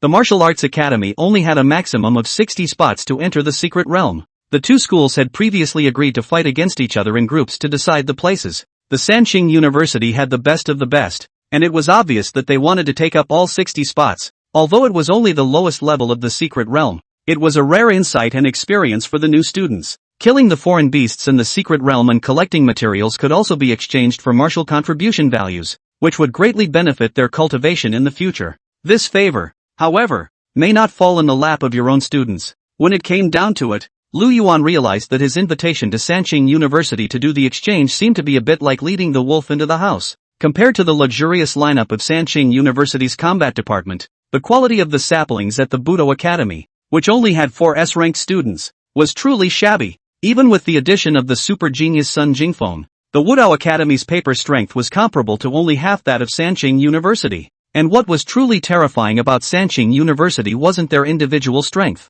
Most of the Taoist practitioners at the University of the Three Clearances practiced star sacrifice, and they were able to sense the stars and constellations in the sky. The star lodges formed star formations and worked in concert, and that was where they were truly terrifying. In the previous year's martial arts conference, it was with the 9 observations star formation that Sanqing University had boiled the Southern Ocean twins to the point of exhaustion, winning the final crown. And this year, Sanqing University is even more exaggerated. The 7 students in their Combat 2 class were able to pray for the 7 stars of the Big Dipper. What made Lu Yuan feel even more horrified was that these 7 students were not even the aces of Sanqing University. The ace of Sanqing University this year was Wang Zhujuan, Wang Rightjun, a pair of SS-grade talented twins. In order to cater to the 4 classes of our martial arts academy, Sanqing University is going to have 4 matches with us. Each match will determine 15 spots to enter the secret realm. The way things are going, we're likely to lose all 4 games. Comrades, you have to think of something. We can't give someone else a graft for the once-a-year mining pit mystic realm.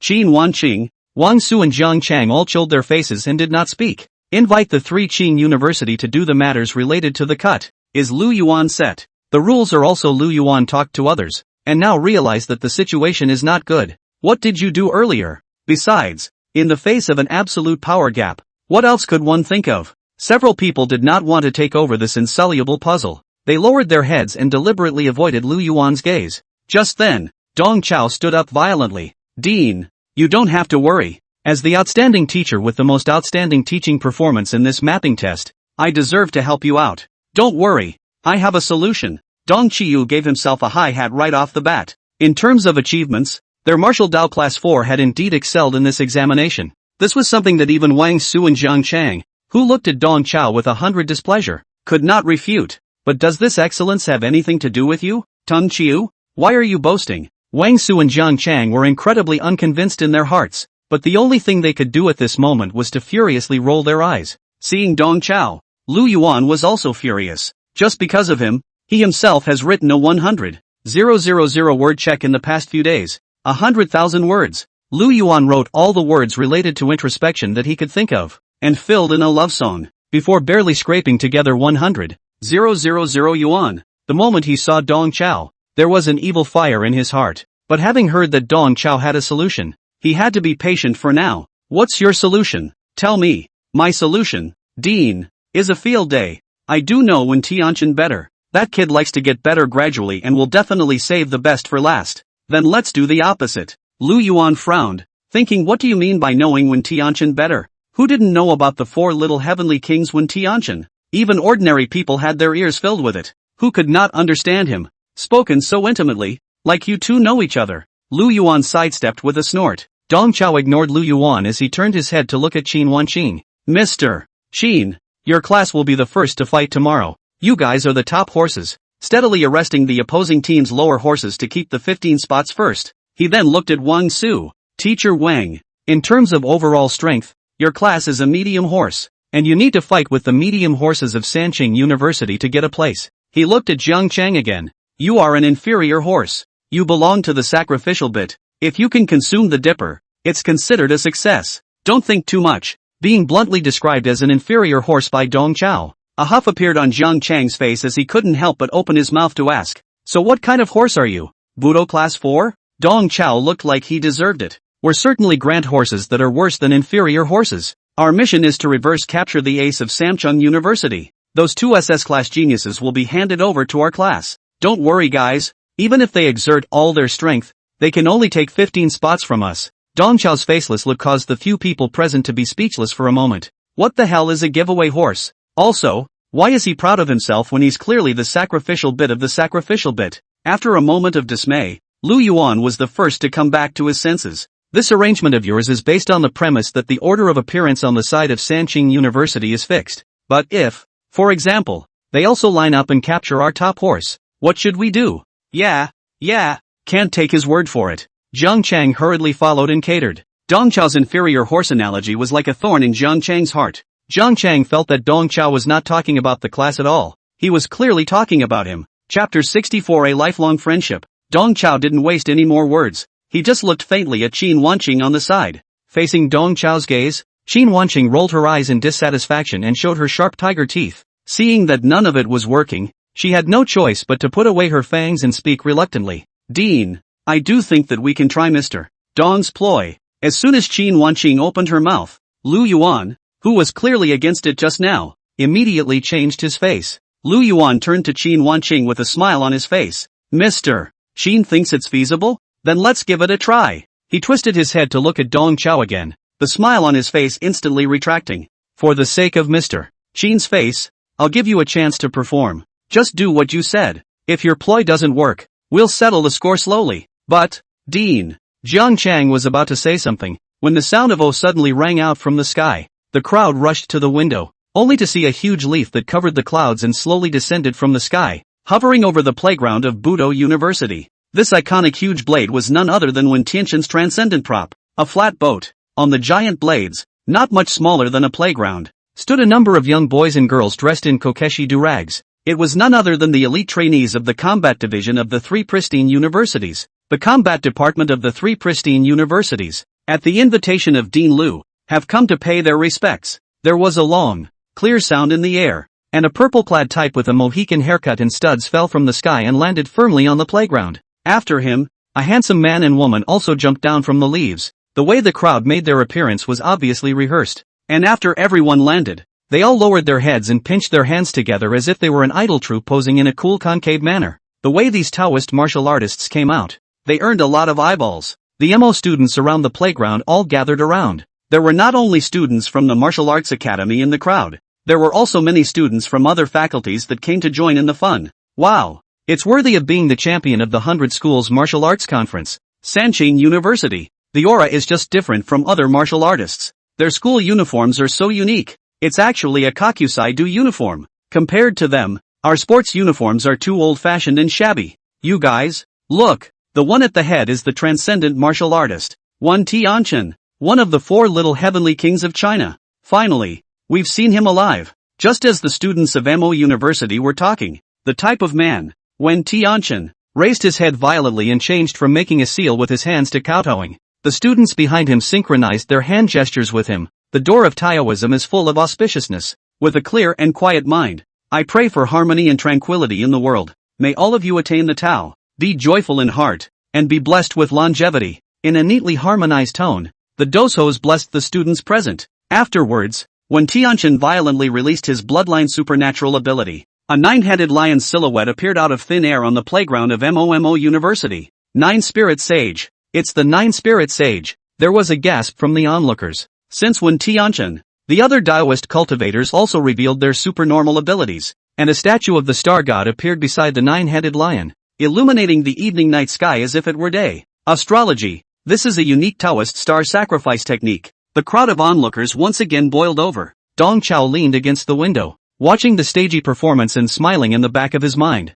Tetsuko is getting more and more capable of making a whole scene. This set of debut moves is forced to be full. They must have rehearsed a lot in private. Lu Yuan, Wang Su, and the others were dumbfounded by the big row that the Tao cultivators had made. For a long time, they did not come back to their senses. Dong Chao had to remind Dean, shouldn't we go down and greet them? Only then did Lu Yuan react. Yes, all of you. Go down and greet them. At Lu Yuan's urging, several teachers went downstairs in a huff. Dong Qiu deliberately stayed at the very back. He took out his cell phone and sent a message to Wen Tianchen. Tatsuko, let's have some drinks tonight. I'll be the host. After a deliberate 2-second pause, Dong Chao added another sentence. Bring those two heartthrobs from your school. 9 o'clock at night. When Tianchen led Wang Zuojuan and Wang Rigjun and sneaked into the cafeteria of MOMO University. Director, why did you bring us here at night? Wang Zuojuan couldn't help but ask. Teacher has brought you to meet a deceased person.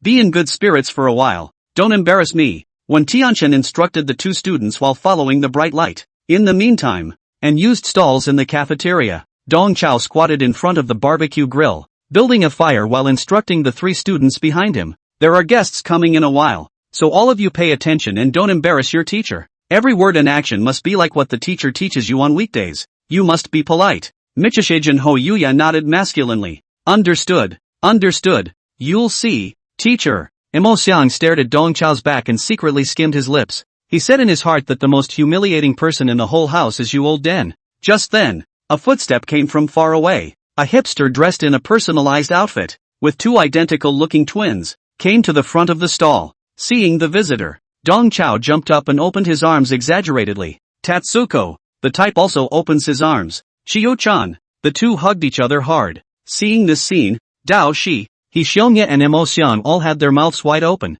as if they had received a smack on the head. This type of man, isn't it Wen Tianchen who made a splash on the playground earlier? Director of Research and Training of the Combat Department of the Three Clear Universities, the best of the new generation of Chinese, transcendent martial artists, and the four little heavenly kings. How did such a big shot cuddle up with their loser mentor? The two of them seemed to be familiar with each other. On the other side, Wang Zuojuan and Wang Ruijuan were also a bit guilty. Their Director of Research and Study. Why doesn't he seem to be the same as usual? Is this the same Mr. One who loves to play smart and act cool? Dong Chao and Wen Tianchen bear hugged for a while before they finally separated. Dong Chao took Wen Tianchen's shoulder and introduced him to the students. You may not believe me when I tell you, Tatsuko and I, that's a lifelong friendship. Wen Tianchen's eyes were filled with excitement. That's right, brother, say nothing, it's all in your heart. This conversation between the two made a few students more and more curious. How could a transcendent martial artist have a lifelong friendship with a gangster who was not doing his job?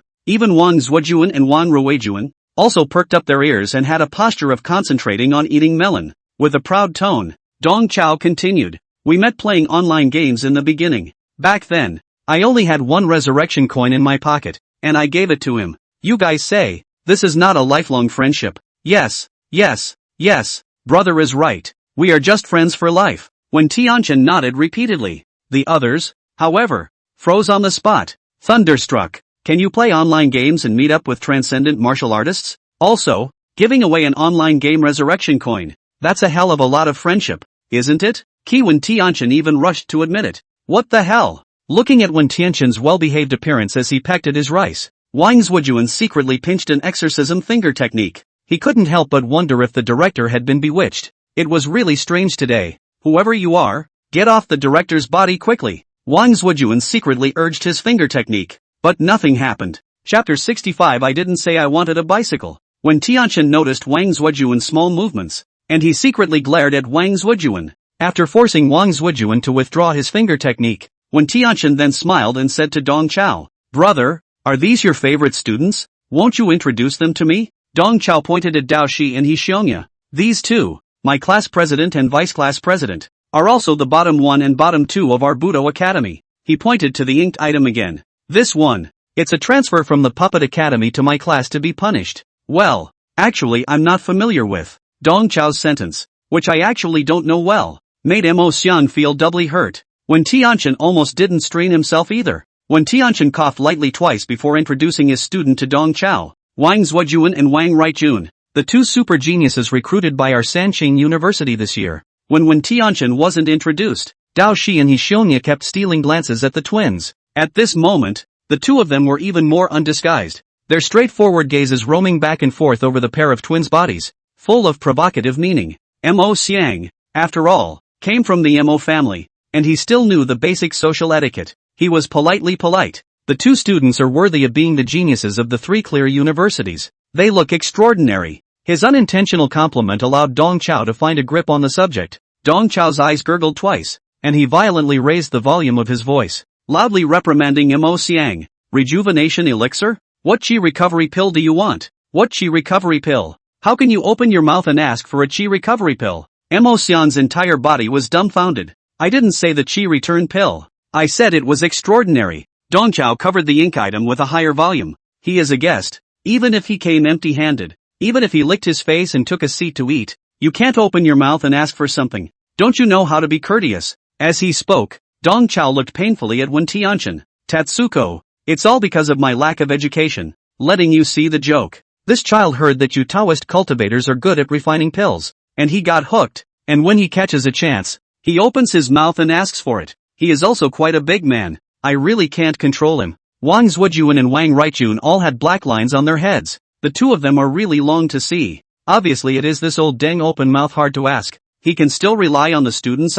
Really don't want Biren. At this moment, the two of them also finally realized that this old dang in front of them, who was called Brother Chaozi by the director, should be the big joke of MOMOMO University. Dong Chao. How did their director get mixed up with this kind of guy? When Tianchen was also in tears, he knew that Dong Chao just loved wit. He reached into his pocket and pulled out a small jade bottle. Brother, it's me who lost my manners and forgot to prepare a meet and greet gift. I have 6 chi recovery pills here. 3 for you and 3 for the children. When Tianchen's face moved a bit. Back then, if he would have refined the chi recovery pill, Brother Chao Zi wouldn't have had to sacrifice his root bones to forcefully activate his supernatural abilities. Dong Chao gently patted Wen Tianchen, signaling him not to show too much, and then generously clutched the jade bottle in his hand. As expected of Tatsuko, the strike is open. Dong Chao smiled as he poured out 3 chi recovery pills and walked towards his students. Mo Xiang is still screaming at this moment. I chimed in to say I want the chi return pill. I'm talking about extraordinary. Dong Chao nodded perfunctorily. Fine, fine. You didn't. No more for you then. Hey Z, Jia Z, 1 for each of you. Dong Chao crossed over to Mo Xiang and handed the elixir to Dao Shi and Hishionya. Nichi's approval rating +2. Ho Yuya's recognition +1. Getting such a golden elixir. The duo offered their recognition. Dong Chao's shameless behavior shocked Wang Zhujuan and Wang Rigjun, who were watching from the sidelines. This Olden is really gripping a student hard. What a firstborn Eastern son. The late intent of the other son. A chill ran through the two men. Dong Chao warmly greeted everyone as they took their seats. Don't stand around. All of you. Get seated. I'll grill skewers here. Greeted by Dong Chao, the group sat around the stove, jerking off and drinking. Dong Chao and Wen Tianchen talked and laughed the entire time, but the atmosphere between a few students was a bit strange. Mo Xiang was still sulking because of the matter of the chi recovery pill, and the whole person was suffocating. Dao Shi and Hishionya, on the other hand, kept sizing up Wang Zhujuan and Wang Ruijun. The two of them tried to toast the twin brothers several times, but were ignored by the other party. Wang Zhujuan and Wang Rigjun sat on the left and right of Wen Tianchen, neither raising their cups nor moving their chopsticks. With a look of impatience, both of them were SS-class super geniuses, and when they were born, they alluded to the stars in the sky, and how honorable their status was. Since childhood, they have been worshipped as stargazers. At the moment, they're forced to sit at a rudimentary barbecue grill and eat barbecue with a couple of trashy losers? This bunch of losers, is this how they entertain transcendent martial artists and the pride of heaven? With this plebeian food? If it wasn't for giving Wen Tianchen face, the two would have gotten up and left long ago. What made the brothers even more uncomfortable was that across the grill, those two guys with no eyesight kept stealing glances this way, and claiming to be brothers trying to make a toast. Do they deserve it? After tonight, this kind of complicit fools rolling around in the muck won't cross paths with heavenly beings like them. Did the two idiots think that with a little toast and browbeating, we'd give them a chance to climb the rock? They're obviously trying to be like their asshole mentor, who relied on Director 1 on the basis of a resurrection coin. By giving us a toast, they're trying to build a relationship with us. The two who shared the same mind communicated secretly in their hearts. Both of them couldn't figure out what was wrong with Director 1 today. A transcendent martial artist. Why would he want to waste time with these guys? If you have this kind of work, you might as well practice the method of star sacrifice. The two have long heard that the student population of MOMO University is not as good as it was a year ago, and has long been inconsistent with the reality of the 5 famous schools. Today it seems that what was said was true. The two losers who wanted to balk at them had weak chi and blood. The cultivation level should only be at the 1st to 2nd stage. How does a guy like that get into a top 5 school? It's a disgrace to be co-called a student at a top 5 school with guys like this. Looking at Dao Shi and Hishionya who greeted them with smiling faces, the Wang brothers coldly expressed the disdain in their hearts in no uncertain terms. Chapter 66, The Left Auxiliary and the Right Auxiliary. Seeing this scene, Dong Chao secretly laughed in his heart. Originally, he just wanted the students to get acquainted with the heavenly pride of their contemporaries. But now, the good show was about to take place. In order to provide a stage for the students, Dong Chao repeated the same trick. He put on a drunken appearance and staggered to pour Wen Tianchen a drink. Tatsuko, brother will toast you again. Hearing this, Wen Tianchen hurriedly cupped his hands to hold the wine cup. Unexpectedly, Dong Chao's hand shook violently, and the small half bottle of beer was poured onto Wen Tianchen's clothes, giving Wen Tianchen a penetrating cold. Iya, brother drank too much. Tatsuko, don't be offended. Hurry up and go wash up. Dong Chao dragged Wen Tianchen and hurriedly left the table. Looking at Dong Chao's departing back, the contempt in the eyes of Wang Zuojuan and Wang Ruijuan increased. This old boy, not only is his cultivation trash, but his drinking capacity is also trash. Only 1.5 bottles and you're this drunk? How can you ask for a drink with this amount of alcohol? Just as Wang Zuojuan and Wang Ruijun were lightly teaching within themselves, He Xiangya stood up with a bottle of wine in his hand. Two brothers, you don't drink to your honor, making us so embarrassed. You guys should more or less give us some face. Hearing this, Wang Zuojuan let out a light laugh. A weakling like a mole, and still has the nerve to ask for face in front of their star sovereign? Besides, who calls you a brother? And who do you think you are? Wang Zuojuan didn't even bother to talk to Yi Xiangya and directly twisted his face. Ignoring him, the self-righteous puritanism in the Wang brothers was a fire to watch. Yi Xiangya had an evil fire within him, but the smile on his face grew wider and wider. These two idiots have a high-eyed stance and look like they've never been beaten up before. Ho Xiongya decided to tease these two idiots. He said to the Wang brothers in a pleasant manner, "Tell you what, let's play a little game to liven things up." He took out the chi recovery pill from his bosom. "Let's compete. If we lose, we'll give you guys the chi recovery pills. If you guys lose, be a handful of atmosphere groups and give me stomp boxes to drink. How about it?" He Xiangya casually tossed and played with the elixir in his hand, and the Wang brothers' gazes were dead set on the chi recovery elixir, their necks following the rhythmic up and down. The two of them were afraid that He Xiangya would be careless and drop the elixir on the ground. This was a chi recovery pill that could instantly restore 50,000 chi blood values. For high-level martial artists, a chi recovery pill was equivalent to a backup power source. Such a top-notch elixir was truly marketable without a price. I'll count this as a bet. Dao Shi also pulled out his chi recovery pill and threw it across the room. The Wang brothers' eyes grew hotter and hotter, and an uncontrollable greed surfaced on their faces. The two men looked at each other and both thought pie in the sky. It's still their favorite stuffed beef. Two wastrels with a cultivation level of 1 or 2 steps, wanting to use the chi return pill as a bet to compete with them? Is there such a thing as a good thing? The only concern of the two brothers was whether or not they would punch the two scrappers to death with their own cultivation at the beginning of the 6th stage. Seeing that the two warbler have already taken the bait, He Xiangya continues to mentally pull them in. You are the geniuses of the 3 clear universities. We are the poor students of the MOMO University. We will suffer in a one-on-one match. It's okay for the 3 of us to beat the 2 of you, right? Wang Zuojuan and Wang Ruijuan were about to die of laughter, and the 2 of them nodded their heads in succession. Can.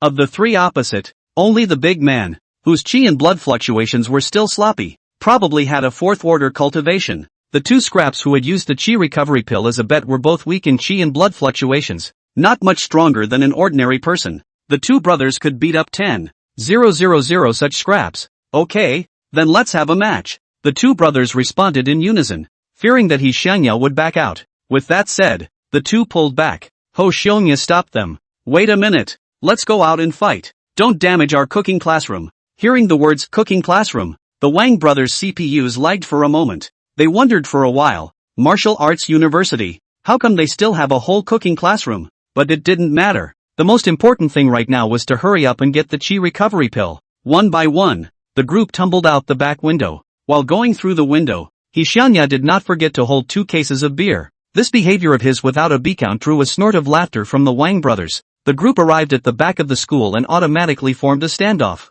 Dao Shi and He Xiangya glared at Mo Xiang, signaling him to go first. Obediently, Ink Item unfurled the scroll and released his golem. Fina, ha, you're actually a puppeteer? The Wang brothers were a bit surprised as they pinched their fingers and a dazzling starlight shot down from the sky, enveloping them. Under the starlight's empowerment, a gigantic idol arm emerged around each of the duo. Introduce yourself. We're left aid and right aid. Under the illumination of the starlight, the faces of Wang Zuojuan and Wang Ruijuan had an extra touch of holiness. The 2 men attacked toward Mo Xian left and right. and the giant arms behind them, also blasted toward Mo Xiang. Wang Zhuju and Wang Ruijun not only has top talent, but also has top fighting skills. The two knew that the quickest way to win a battle against a puppeteer was to start a close and chaotic battle. In the face of the two brothers' grabbing attack, Mo Xiang stared and held his breath, and a golden light flashed across his and the puppet Fina's bodies at the same time. Dang! A huge divine fist arm smashed onto link item. Mo Xiang stumbled backward in a sorry state, and at the same time threw a defensive flying kick to block Wang Zhujuan's pursuit. At the same moment, he also maneuvered the puppet and struck a voodoo fist, forcing back Wang Yujun on the right flank and managing to defend the round. At this moment, Mo Xiang finally understood why these two twins were so condescending. They do have the capital to be condescending. With 1 against 2, Mo Xiang couldn't last more than a few moves. Underestimated you. Ha! It turns out that you also have a 6th order cultivation. No wonder you dare to use the chi recovery pill as a bet. So there's an expert hidden amongst you. Wang Zhuju and Wang Ruijun was also a bit surprised. It turned out that this big man had suppressed his chi and blood fluctuations, and his true cultivation level was actually at the beginning of the 6th rank, about the same as the two brothers. If it was a one-on-one situation, it might not be too easy for the two brothers to take him down, but in the case of cooperative combat, the combat power that their two brothers can explode is not as simple as 1 + 1 2. I thought I could you up in one move, but now I see that it might take 3 or 5. Both brothers had the same confident smile on their faces. Meanwhile, the cafeteria idles its stalls. Dong Chao and Wen Tianchen peeled themselves against the window and leisurely watched the students' combative behavior. Brother, this student of yours, he's a bit interesting. Obviously a puppeteer, yet he's proficient in martial arts. With a glance, Wen Tianchen could tell that the golden light on Mo Xiang's body was the golden armor body protection technique. It wasn't exactly a profound body protection martial art, but it was somewhat of a novelty to be unleashed by a puppeteer and enchanted to his puppet. This kid has a 6th rank cultivation, right? His talent is not bad, and his fighting style is quite novel. He can actually command puppets and perform martial arts. It's just that the puppets are too broken and shabby, failing to utilize the advantages of a puppeteer. When Tianchen commented on Mo Xiang while wringing his Dao robe, compared to the match in front of him, what Wen Tianchen was more concerned about at the moment was his Dao robe. Brother, you could have just given me a hint. Why did you have to pour wine on me? This is a customized robe.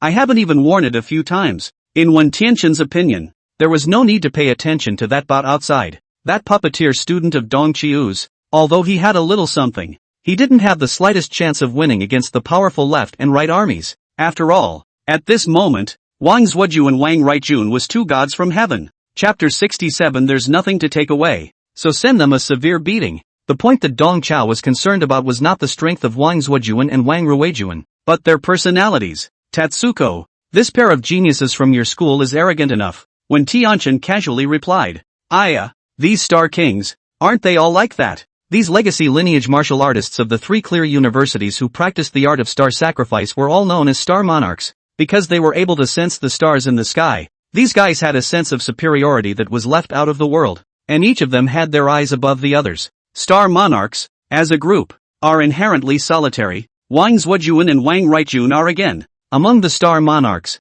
a unique existence. They are 2 hidden stars. When Tianchen twisted his durag as he spoke, as he twisted his hands, beer with foam pattered to the ground. The world only knows the 7 stars of the Big Dipper, but they don't know that among the 7 stars of the Big Dipper, there are 2 hidden stars, the left auxiliary and the right bishop. Wang Zhuju and Wang Yujun is the star ruler of the 2 hidden stars, left supporter and right supporter. Moreover, they are still twins, with shared powers and 5 senses. When the 2 are paired up to fight, their combat power increases exponentially. When Tianchen revealed all the secrets of the left and right armies, he wasn't showing off, but he was afraid that Brother Chaozi wouldn't be able to save face and was helping Brother Chaozi to find a remedy. While packing up his Dao robes, when Tianchen was busy looking up to see that Dong Chao's student was already going to lose, Dong Chao had a pretentious look on his face and didn't say anything. With the strength of Mo's former project, he was indeed no match for Wang Zhujuan and Wang Ruijun. However, Mo Xiang's performance in the battle was also noteworthy. He was surprisingly able to multitask, casting one martial skill himself while controlling the puppet and casting another martial skill. This unique way of fighting is truly a sight to behold. Also because of this fighting style of Mo Xiang, the other puppet masters couldn't really teach him. It's just that this guy's martial arts were too elementary, and his puppet strength was average. Gotta give this kid a whole lot of high-grade martial arts. Then, feel his pulse as soon as possible and make him explode in gold coins viciously. Dong Chao thought darkly. So far, the recognition of the ink item was still zero, not a single sweet spot for Dong Chao to taste. At the same time when Dong Chao was inwardly scheming on how to make Mo Xiang explode with gold coins, in the clearing at the back of the mountain, Mo Xiang hardened himself against a combined strike from the Wang brothers. Boom! Accompanied by a muffled sound, the golden armor protective chi around Mo Xiang's body was blown to smithereens. He staggered backwards while shouting under his breath, "I concede! I concede!" The huge fist arms that Wang Zuojuan and Wang Rigjun manifested stopped a centimeter in front of Mo Xiang's body, manifesting the ultimate control ability. "Your strength isn't bad, it's just a pity that you met us," the Wang brothers said proudly. In the face of the two brothers' declaration of victory, Mo Xiang was grinning and happy. He asked abruptly, "These bruises on my face, wolfish?" The two brothers were a little unsure. They both had noticed long ago that the big man looked very knocked up with a nose and face. It's just that they didn't understand why Mo Xiang was asking this. Under the puzzled gaze of the two, Mo Xiang said with a smile, "Soon, you guys are going to be even more screwed up than me. Ha ha ha ha ha." With those words, Mo Xiang quickly stepped back, giving the stage to the two big brothers. 100 meters away, the cafeteria has unused stalls. When Tianchen packed his Dao robes while plastering Dong Chao's face, "Brother, this student of yours, he can tangle with the left army and right army for a few moves. He's considered a genius. It's just that there are gaps between geniuses." When Tianchen silently pretended, as the director of research and study at the Sanqing University, when Tianchen could be too confident in the Wang brothers' talent. These two guys, they're geniuses among geniuses. The two of them practiced the art of star sacrifice internally and the Cangdong treasure guide externally. And they also shared the same mind and the five senses. Counting their twin traits, these two guys, talent-wise, are fully comparable to the four little kings. It is the leader of the next generation of heavenly pride. Not to mention that today's MOMO University's youth is not enough. Even if we go back to more than 10 years ago, when MOMO University was in its heyday, we can't find such a genius. When Tianchen saw that Dong Chao had been silent and thought that Dong Chao, the army's soldier king, was a bit embarrassed about his face, when Tianchen gently enlightened, "Brother, I've heard all about you wanting to form a super elite class. However, there are some things that you can't force yourself to do. It's already not easy for you to turn out a genius puppeteer from such a mediocre sapling in MOMO University." Speaking here, when Tianchen's words changed, "Brother, MOMO University is getting worse every year, and your talent is being buried here. Otherwise, why don't you come to our Sanqing University? You'll be the director and I'll give you a hand. We, Sanqing University, have recruited 3 SS grade scholars and 8 S grade scholars this year. How hard the quality is. You can start a super elite class at our 3 clear universities." When Tianchen handed out an olive branch to Dong Chao, Instructor Dong's ability was something that when Tianchen, who was a trainee, had personally experienced. That is, the leaders of the martial arts academy are too stupid times to recognize this great god. If we could invite this great god to Sanqing University, wouldn't those heavenly seedlings in the school take off where they were? In the face of Wen Tianchen's invitation, Dong Chao didn't pick up on it as he lightly sidetracked the topic. "Tatsuko, you brought 2 students to meet me, and there's nothing I can take away from them. I'll just send these 2 heavenly students of yours a severe beating." "Ha!" When Tianchen almost flashed his back at Dong Chao's words, just as when Tianchen looked at Dong Chao with a dumbfounded expression. Outside the window, 2 thick chi and blood fluctuations violently erupted. A mighty and domineering one. A cold and sharp. When Tianchen hurriedly turned his head, only to see Dong Chao's squad leader and vice squad leader, smilingly standing in front of Wang Zuoju and Wang Ruijuan. The two instantly erupted with a powerful aura, causing the Wang brothers, who were star sovereigns, to dim. Them both. When Tianchen's jaw almost dropped to the ground, it was only at this moment that he realized that the 2 poor students that Dong Chao was talking about actually had mid-6th stage cultivation. They, actually, concealed their cultivation in front of themselves. A transcendent martial artist? This ability to control chi and blood was too terrifying. Dong Chao appreciated Wen Tianchen's dumbfounded expression at the moment as he hugged Wen Tianchen's shoulders and said with a smile, "Tatsuko, there's a saying you're right about. There are also gaps between geniuses. There are some things that can't be forced. To formally introduce you to these 2 untalented students of mine, Michishij, Ho Yuya, 2 SSS-ranked sinful beasts." Dong Chiu naturally mellowed out and pretended. Chapter 68, The Great Bared Flower of the 3 Pristine Ones. Back mountain clearing. Looking at Dao Shi and Hishionia whose auras were constantly soaring, 2 cold sweats slid down the faces of Wang Zuojuan and Wang Rigjun. "You are also 6th-ranked martial artists?" There was no more arrogance on the Wang brothers' faces just now, and instead, they were shocked and restrained. The cultivation displayed by the opposite duo had the 5th stage of the 6th rank. which was even higher than them. The two brothers said to themselves, what the hell did they hit today? How is it that the sixth order celestial pride is like a cabbage that doesn't need money? One after another. The two scraps that they had previously belittled were actually at the sixth rank cultivation level as well. The two brothers didn't dare to slack off and hurriedly took out their crushing martial skill, the Tsang Dome Treasure Guide. At the center of the two's brows, one lit up with a sun-shaped halo and the other with a moon-shaped halo. The Tsang Dome Treasure Guide, a top-level Taoist technique. Practitioners can borrow the natural power of the sun, moon, and stars to replenish themselves, allowing their various stats to grow substantially while also having a super long endurance. Facing the Wang brothers who were going all out, Dao Shi remained empty-handed, while Li Xiongya picked up two branches and held them in his hands with a big grin. A light blue chi and blood slowly wrapped around the tree branch. Be careful, this is an expert who has mastered the winding character technique. The Wang brothers mentally reminded each other. Don't forget our bet. The loser has to step on the box and drink until he pukes. Li Xiongya casually pulled a sword flower and rushed towards Wang Zuojuan. On the other side, Wang Yujun nimbly maneuvered and brought Dao Shi to the far side. While the Wang brothers were surprised, they still made the most correct battlefield choice. They split the battlefield and then utilized the psychic interoperability between the twins to take advantage of the battlefield information. It was a pity that in the face of absolute strength, their small minds were of no use. Li Xiongya's speed is surprisingly fast. The branch in his hand cuts through a cold light, stabbing straight to Wang Zuojuan's forehead. Wang Zuojuan used the giant arm that was illuminated to block it slightly, and sidestepped to narrowly avoid this move. And Li Xiongya's short branch in his left hand killed again. This short branch was both fast and treacherous, and at the same time, it even transformed into three sword chi, stabbing Wang Zuojuan's neck, face and heart respectively. For a moment, Wang Zuojuan could not avoid it. He could only open his mouth and shout, "Come!" accompanied by a coming word. Another giant right arm unexpectedly appeared behind Wang Zuojuan.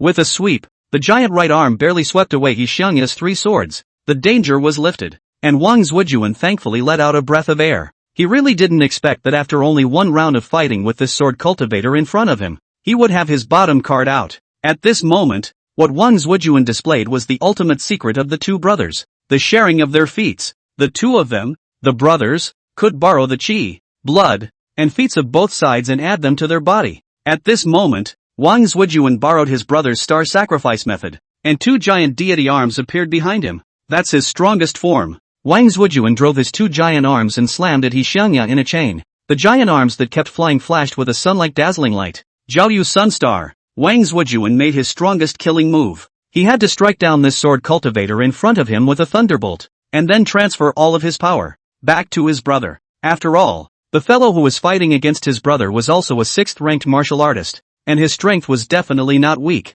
I was just going to have some casual fun, but you made me. In the face of Wang Zuojuan's strongest killing move, Li Xiongya's tone remained teasing. He exploded a sticking sword aura on his body, hard against Wang Zuojuan's chain of fast punches, and his whole body seemed to be like a flatboat in a playful wave, constantly bursting through the gaps in the punch wind. If I were you, I'd have some yogurt right now to feed my stomach. Li Xiongya used the branch in his hand as a whip, and with a plain and unadorned sweep, he smacked Wang Zuojuan's face. Put. This seemingly simple and unadorned sweep, but it has an extremely horrifying destructive power. Not only will Wang Zuojuan's illusionary deity arm draw cracks, but also the day-type halo on Wang Zuojuan's forehead draws the darkness. Wang Zuojuan felt that his teeth were being jerked loose. He almost couldn't maintain the body of the succubus star. Go! Wang Zuojuan bellowed again, trying to temporarily transfer the pain in his face to his brother. As twins with 5 interlinked senses, the two could transfer injuries and pain to each other as a way to stay in the best fighting condition.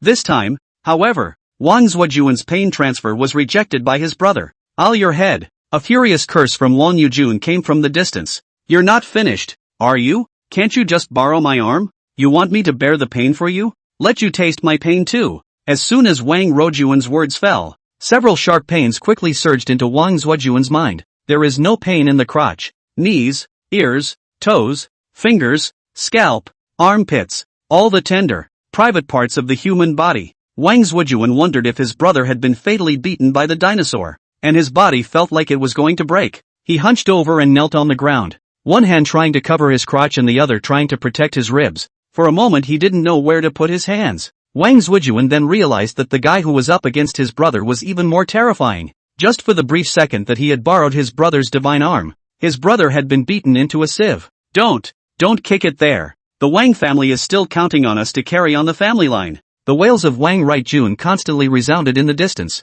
Frightening Wang left Jun to hurriedly protect his crotch, but the pang of pain that followed still made him twitch. Dao Shi finally stayed his hand, symbolically stepping on a few feet to get out of breath. He grabbed Wang Yujun's ear and brought him over. In just a few seconds, the Wang brothers were beaten into bitter gourds, their gray heads and faces. Where was the previous godly appearance of the Star King's presence? Dao Shi sidled up and passed a look to Mo Xiang, who immediately carried the 2 cases of beer over. Dahi got up and opened 2 beers and handed them to the 2 brothers. Our teacher has a theory about being kind to people. Just eliminate all the people who are unkind to you, and what's left is all kindness. Both of you should be friendly people, right? In the face of our toast, you won't lose face, right? To smile and drink. Oh, how dare the Wang brothers refuse? Can only put on a smile worse than crying. Pick up the beer, raise their necks and pour wildly. Look, it's a nice atmosphere. Why do you have to act so high and mighty? Dahi praised the 2 as if he had patted them, frightening them with another shiver.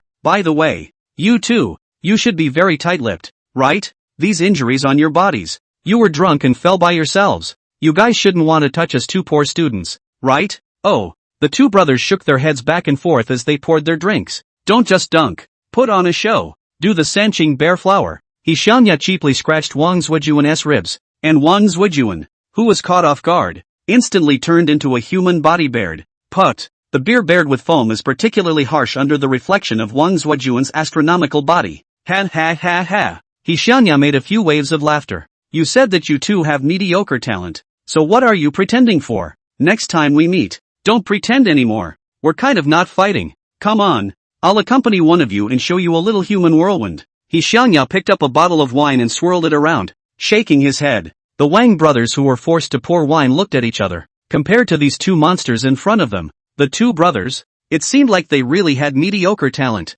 Moreover, the way these 2 monsters in front of them acted was not quite the same as those heavenly prides they had seen before. Chapter 69, Assassination, codename Picking Star, and used stalls in the cafeteria. When Tianqin's entire body was petrified, he stared out the window at the dramatic scene for a long time. His wringing and tugging of the robe set in, and the powerful force of his hand caused his high-fashion robe to completely disintegrate its threads, turning it into a crumpled and tattered mass of rags. In fact, when Dao Shi and He Xiongya revealed their true cultivation, when Tianchen knew that the Wang brothers were bound to lose, it's just that he didn't expect that the Wang brothers would lose so quickly that they were powerless. This kind of 2v2 matchup is supposed to be the brothers' strength. At this moment, when Tianchen finally deeply understood the words he had just said, there are gaps between geniuses. When Tianchen even associated himself with it, there has always been a rumor going around. Their 4 little heavenly kings were judged to be SS-ranked talents because there was ultimately a line of difference between them and the SSS-ranked heavenly pride. But now, having seen the 2 SSS-ranked demons with his own eyes, when Tianchen felt as if there was more than just a line of difference in talent between them. Brother, these 2 students of yours, too, are too perverted, right? When Tianchen was stunned for a long time before he slowly said, Dong Chao looked as calm as a lake with a heart as flat as a lake. Perverted? I think it's just average. When Tianqin's sultry eyes could not wait to strangle Brother Chaozi to pieces. If pretending to be a criminal, Tide would have to start with a death sentence at the very least. Late night, a dimly lit chamber. A man in a cloak, seated at a stone table, waited anxiously, seemingly sensed in some way. The chandelier above the man's head flickered, while at the same time, his stomach swelled violently. He hurriedly opened his mouth, and a dry, twisted arm, from his throat, slowly drilled out. The man let out a paroxysm of agonizing dry heaving, his mouth opened to the extreme, holding out cracks, and while it was obvious that the pain was excruciating, the man forced himself to put on a look of reverence and respect.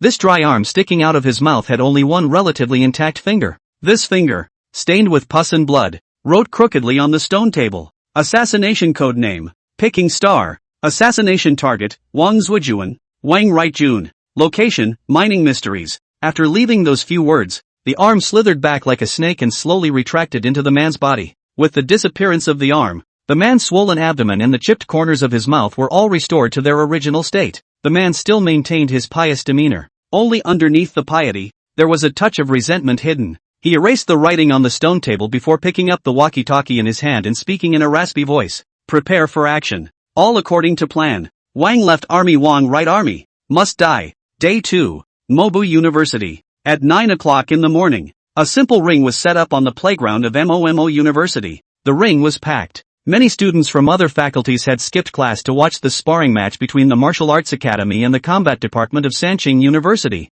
The cutting match hadn't even started yet, and the crowd under the stage were already talking. Our MOMO University is really getting better. It's amazing that we're able to spar with Sancheng University. Sancheng University was the winner of the last 100 schools martial arts conference. Just thinking about it makes me so excited. I advise you not to have too many expectations. This cutting match is definitely a crushing game. In front of Sancheng University, our martial arts academy is a bronze at best. What's wrong with bronze? As long as you can race in style and at your level, you're good. The vast majority of students, or more rational. It is clear to everyone that there is a clear grade difference between the two universities today. Trying to defeat the Samcheon University Combat Division is a pipe dream. It was rare enough to be able to do it with as little disgrace as possible. Despite this, when the first class of Budo students, who were playing the lead, took the field, there was a mountainous roar of cheers from the floor, just as Dong Chao had expected before. The first to be dispatched by the Combat Division of Sancheng University was their ordinary class.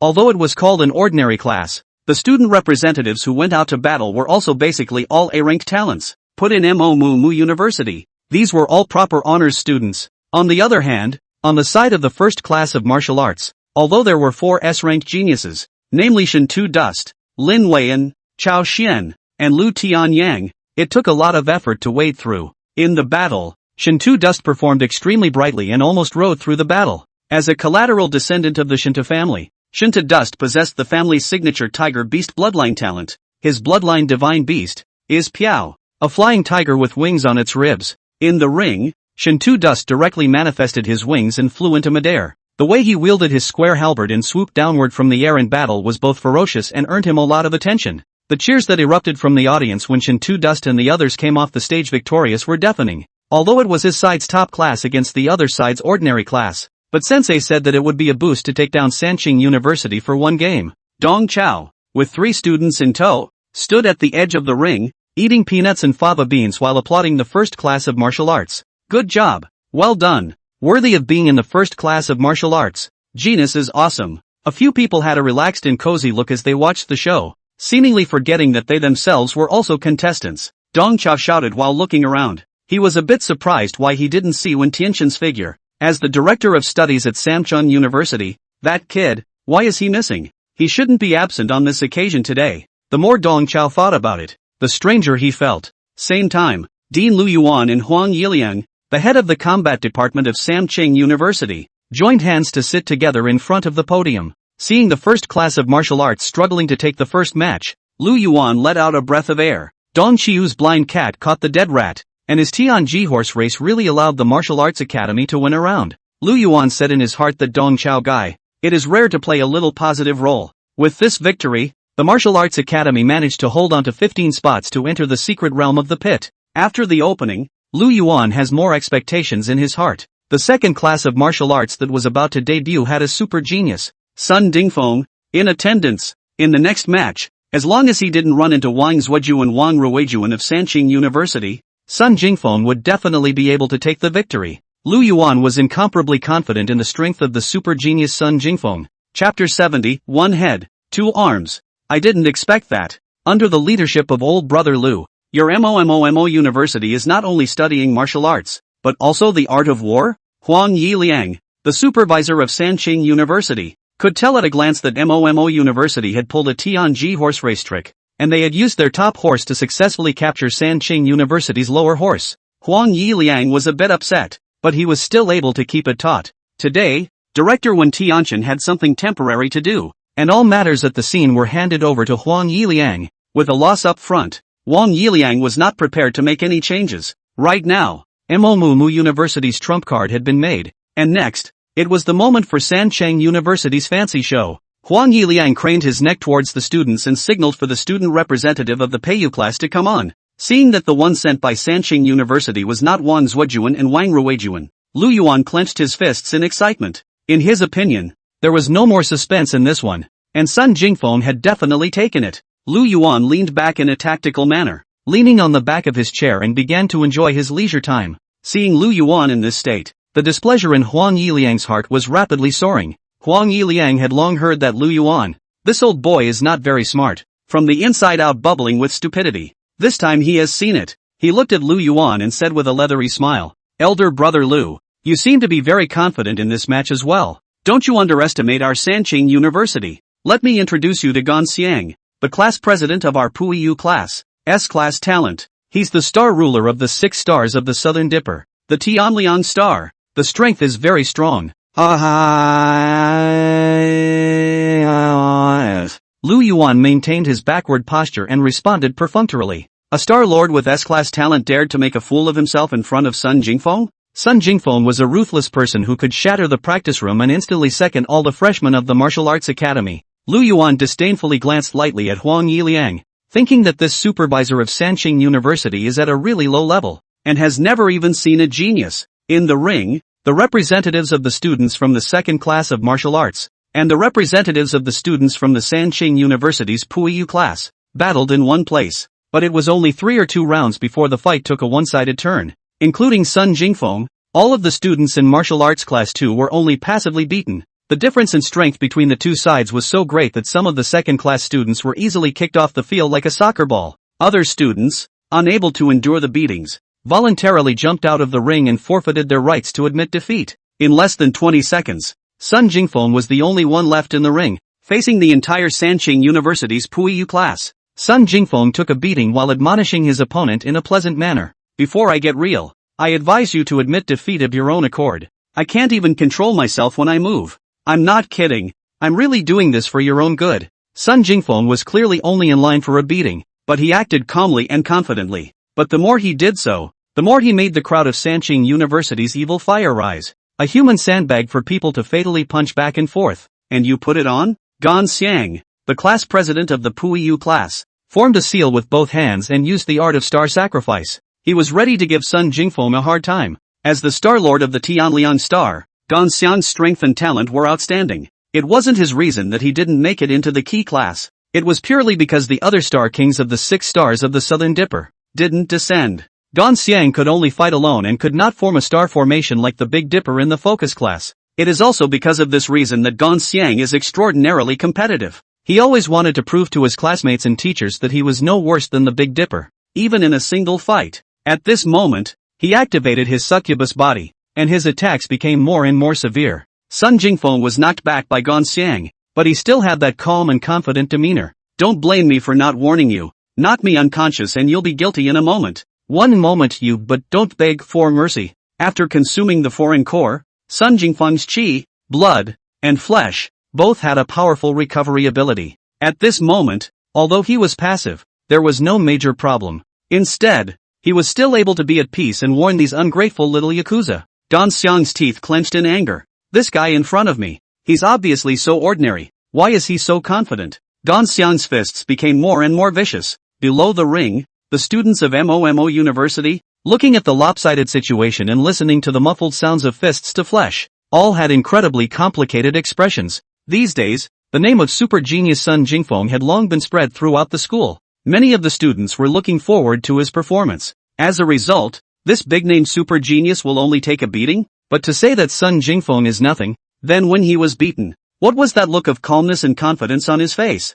The confident aura on Sun Jingfeng was just too powerful. So powerful that the students on stage couldn't help but wonder if he was holding back. This state of Sun Jingfeng's eyes really resembled that of a vain master who was unwilling to strife with the yakuza. Lu Yuan watched Sun Jingfeng take a beating with an old sense of humor and blandly said to Huang Yiliang, "Ah, little yellow, it's almost time. Let your students admit defeat." "Ha?" Huang Yiliang's mouth was wide open as if he had swallowed a frog. "Sun Jingfeng has been giving way to you guys. Can't you see? We're just exchanging and sparring. It wouldn't be appropriate to break our arms and legs." Lu Yuan said in his heart that Huang Yiliang is still too young to see the fire. "To tell you the truth, our super genius, Sun Jingfeng, is the grandson of Marshal 6 Ears, the son of Minister Sun. His bloodline ability is the 8-armed demon ape, grandson of a marshal, son of a minister." Huang Yiliang's heart tightened. Lu Yuan continued, "This kid also has a special ability. In his conscious state, he doesn't show himself, but once he loses consciousness, he immediately transforms into a god of killing. When he was unconscious, he was able to perfectly utilize his bloodline supernatural ability and manifest 4 heads and 8 arms. But while conscious, he can only turn into 1 head and 2 arms. Of course, 1 head and 2 arms is also very powerful." Huang Yiliang said, You're the one with 2 arms. You're the one with 2 arms. You can make up this kind of crap? Huang Yiliang simply didn't believe in the nonsense that he could become stronger by losing his consciousness. However, he believed that Sun Jingfeng was indeed the grandson of a marshal and the son of a minister. The matter of Marshal Sixier's foppish grandson, who had stolen the military ISO core and hid at the MOMO University, was spread all over the circle. Huang Yiliang stared at the leisurely Lu Yuan, his mind secretly racing. In the last game, the Martial Arts Academy played the Tianji racehorse game, and in this game, they played the power over people game. They purposely brought up Sun Jingfeng, the dude, to get beat up in the ring. This kid's identity is so special. He's holding up his end and not admitting defeat. What can the side of Sanqing University do? Can you really break him? A small exchange match. There was no need to offend the Sun family. Thinking of this, Huang Yiliang's eyes changed as he looked at Lu Yuan, who said, Lu Yuan, this old boy stupid this old boy can be too fine, playing all off disc, getting the marshal's grandson in the ring to get beat up. How did you come up with that stunt? Huang Yiliang looked at the ring once again, and he realized that the scene of the group beating in the ring had gotten out of control. Can't let this farce go on much longer. And, even if they let this one go, the next 2, they're up with the Dipper and the left auxiliary, and they'll still be able to take a solid win. Only 30 of the 60 secret realm slots were obtained, and although it didn't reach the set goal, it was still quite acceptable. After all, the Budo Academy had too many out-of-the-box tricks. Thinking of this, Huang Yiliang's breath penetrated his chest and transmitted his voice to Gan Xiang and the others in the ring. Can't you see that this student, Sun Dingfeng, has been giving way to you all? All of you. Stop it. We admit defeat. Huang Yiliang's words didn't just make Gan Xiang freeze on the spot. The students from MOMO University on the stage also had dumbfoundedness written all over their faces. WH? What's the situation? Could it be that Sun Jingfeng from our school is really an expert? He took the match without striking. Based on his aura alone? There was an incredible gush of amazement from the students. They couldn't see what was going on. But Sanqing University's admission of defeat was real. Chapter 71, Giveaway Horse Arrests Upper Class Horse? The students on the stage were still a bit confused, and the Budo Class 4, which was the atmosphere group, had already led the hooting and hollering. President Sun Jingfeng is awesome, worthy of being the super genius of our academy. What a great face for our martial arts academy. Dao Shi and Mo Xiang shouted very vigorously. He Xianya stuck his index and middle fingers in his mouth and blew a shrill whistle. The fact that a few people were doing this kind of completely put the outcome of this drama-filled match in perspective. With them in the lead, there were some really gung-ho students who clapped and cheered alone. However, there were also some students who, after experiencing initial dismay, gradually reacted to the fact that Sanqing University should have deliberately conceded defeat because they were concerned about Sun Jingfeng's identity. Such a result made these students indescribably uncomfortable, as if they had eaten a fly. The students felt they had been taught a lesson by society too soon. Society is not about fighting and killing, it's about people. Supervisor Huang Yiliang had spoken, and even though Gan Xiang and the others were filled with displeasure, they still resentfully stopped their hands and walked down the ring with their heads smothered. It's quite sensible. If you guys were 5 seconds late in admitting defeat, I'd have made a move. Your supervisor saved you. Sun Jingfeng wiped off the blood at the corner of his mouth and gave his victory speech with an angsty voice. Seeing this smug look on his face, Gan Xiang was so furious that he really wanted to go back to the ring and pound Sun Jingfeng's beaten face into his chest. The students beside Gan Xiang saw the situation and dragged him away by force. After losing another sparring match, the students of Sanqing University became a bit depressed.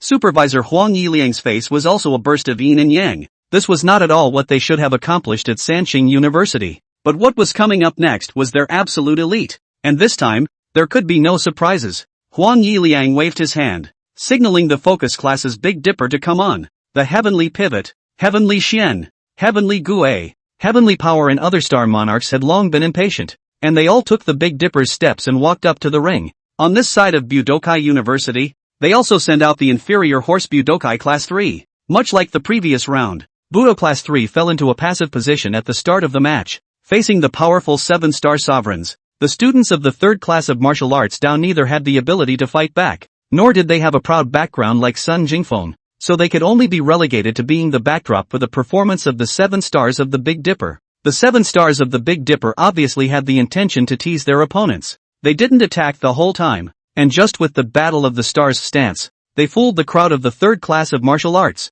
driving the martial arts class 3 students around the ring several times like fish. They made a move to charge the bulls with their chi, and toppled the spinning martial arts class 3 crowd, all of them, out of the ring. From the beginning to the end, The Big Dipper 7 stars maintained the state of ceiling with both hands, and in this match, they neither threw punches nor kicks, and simply showed off their stances, and took it down easily. Yes, great job. The wonderful performance of the 7-star lords had greatly energized the students of the 3 clear universities. This was the level that the 3 clear universities should be at. Supervisor Huang Yiliang's face also finally had a bit of a smile on it. Such a crushing situation was what he wanted to see. And the next one, the crush of crushes. What Inqua University is about to send out is their most crotch-pulling class of all. Class 4. The one that Sanqing University was about to send out was their absolute ace. Wang Zhuoju and Wang Rightjun. How do you lose when a flying dragon rides your face? Left army and right army. You guys go. Give the students of MOMO University a good show.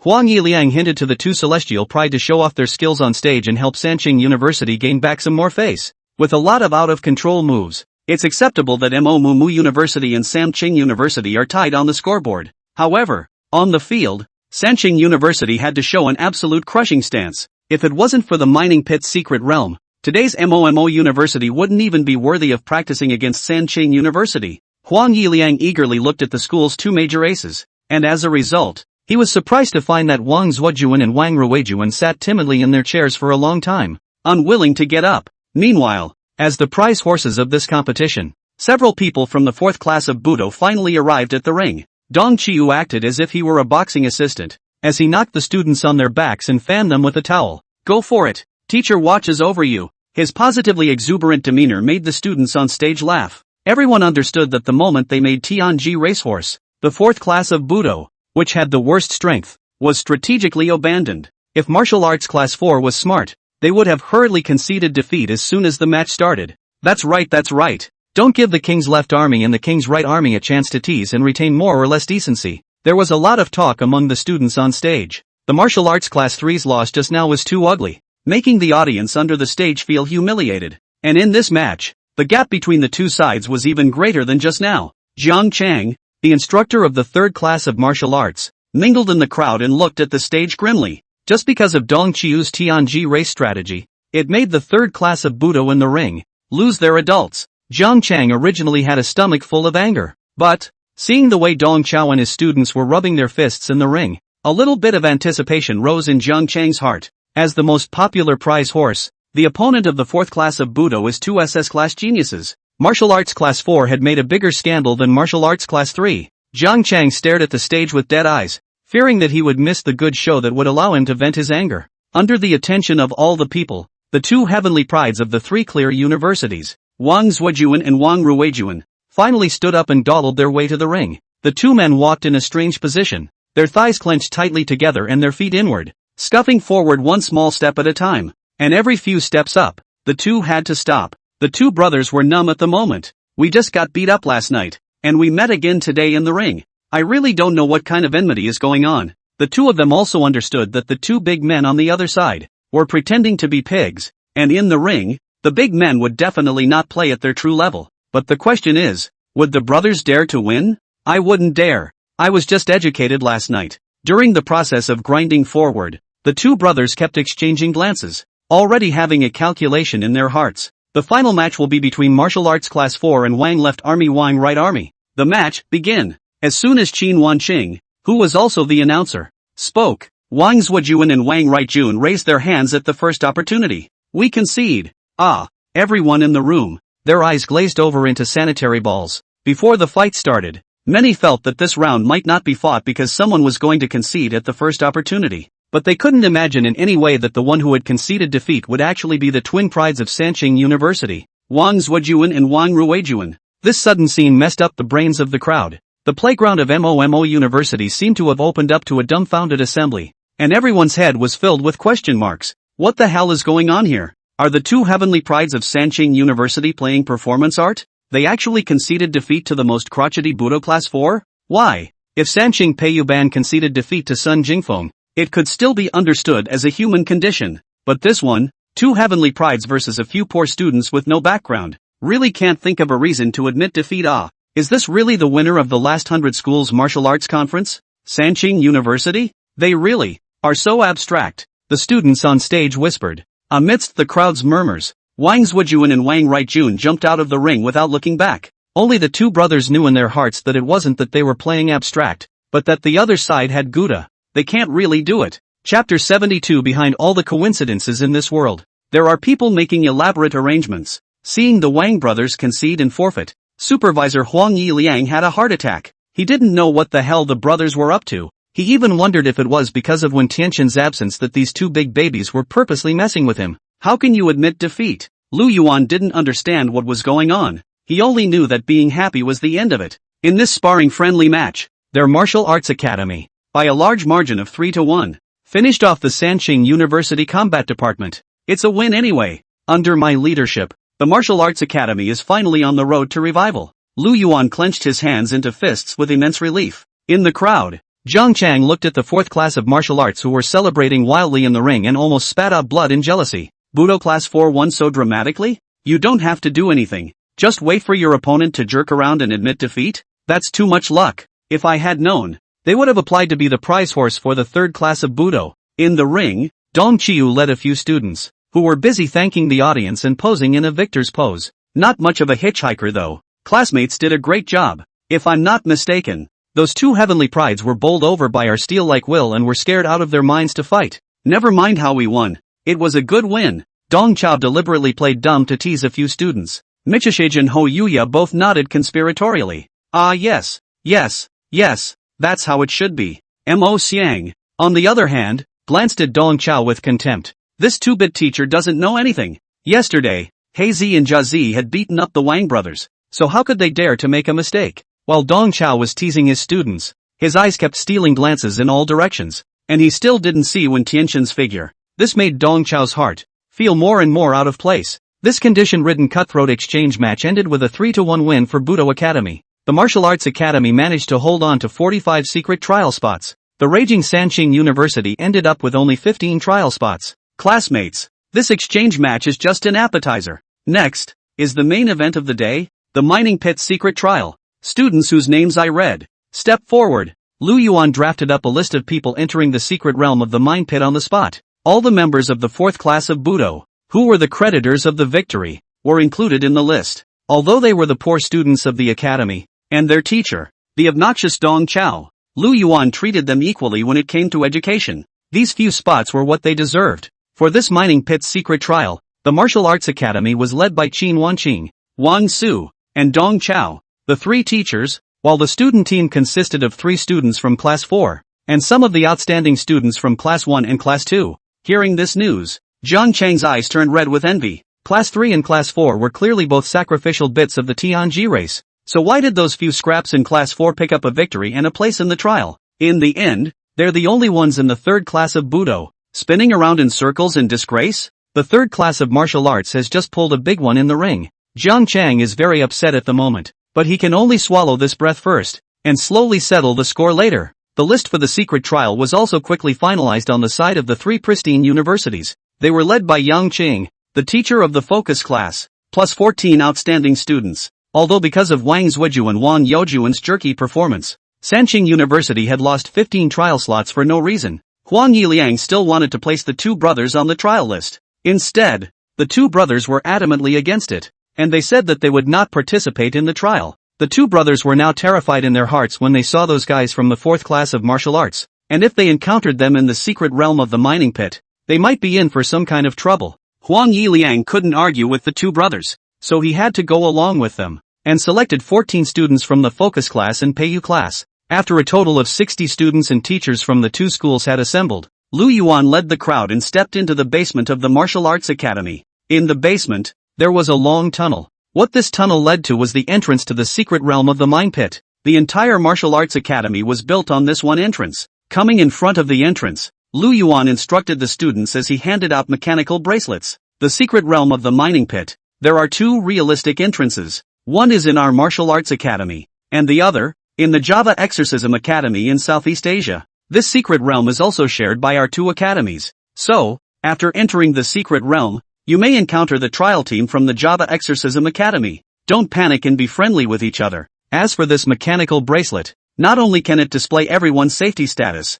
but it can also record everyone's martial Dao contribution value. Wearing this bracelet means that you have completely become a martial Dao college student with the qualifications to explore the secret realm and conquer it. Lu Yuan's words caused the Mo University students, who had just enjoyed the taste of victory, to be incomparably exuberant. The crowd scrambled to put on their martial arts bracelets. Taking this opportunity, Dong Chao hid in a corner and dialed Wen Tianqin's number. The lead teacher of Sanqing University had become Yang Qing, which meant that when Tianqin wouldn't show up, on his side, there was definitely a situation. The call was quickly answered and Dong Chao opened the door. Tatsuko, where are you? In the face of Dong Chao's inquiry, Wen Tianqin did not cover up in the slightest and told the truth. Brother, I'm out on an urgent mission. In the early hours of this morning, there was a riot at the Mazhou martial artist prison. Someone tried to break out of the prison. As the transcendent martial artist closest to the Mazhou prison, I have been temporarily drafted and headed to sit in the prison. I won't be able to participate in today's secret trial.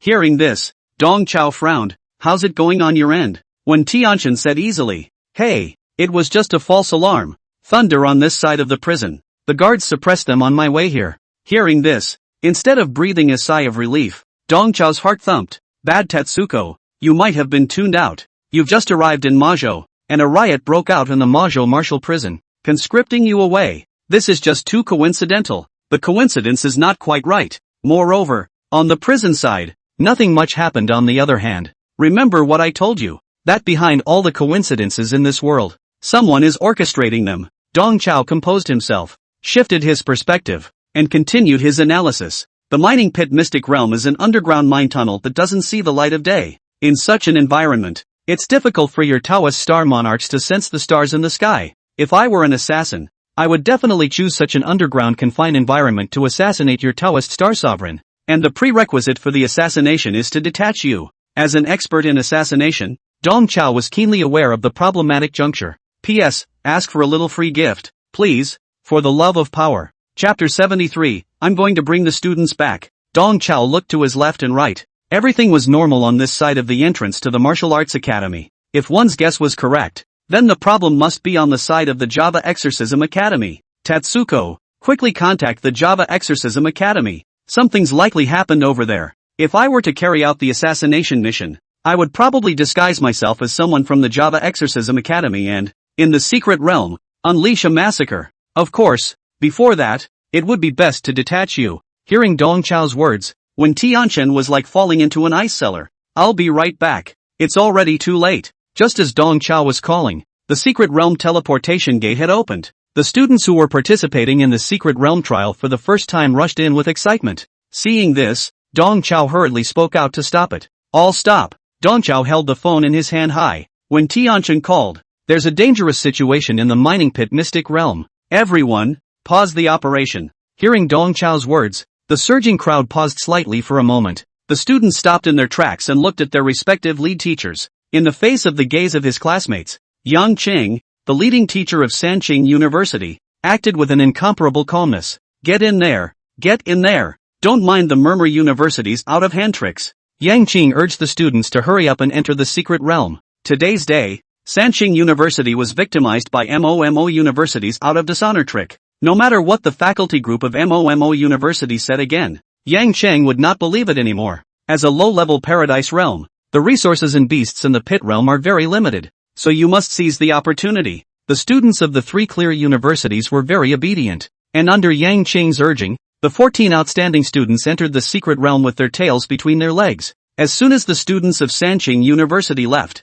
the students of MOMO University also became foolish. Everyone knew that entering the secret realm a second later was a loss of 1 point. Just then, Lu Yuan spoke up. Don't freeze. Everyone hurry up and follow. Lu Yuan urged the students to keep up while stretching out his fingers and pointing at Dong Chao. Dong Chao, it's not that I'm talking about you. You're purely following the mess. You didn't fool the students of Sanqing University, but instead held up your own people. What's the point of being smart at this time? Lu Yuan had organized the mining pit secret realm trial dozens of times. He knew the situation in the secret realm like the back of his hand. The highest-ranked foreign beast in the secret realm, the third-ranked blue-eyed ice snake, was something the students could completely handle. What could possibly be so dangerous about a paradise? Besides, the holes in Dong Chao's made-up blind story were too big. What is Wen Tianqin's status? People are the four little kings. They are transcendent martial artists. They are the new generation of talents that the military is focusing on cultivating. Is it something that you An education jerk.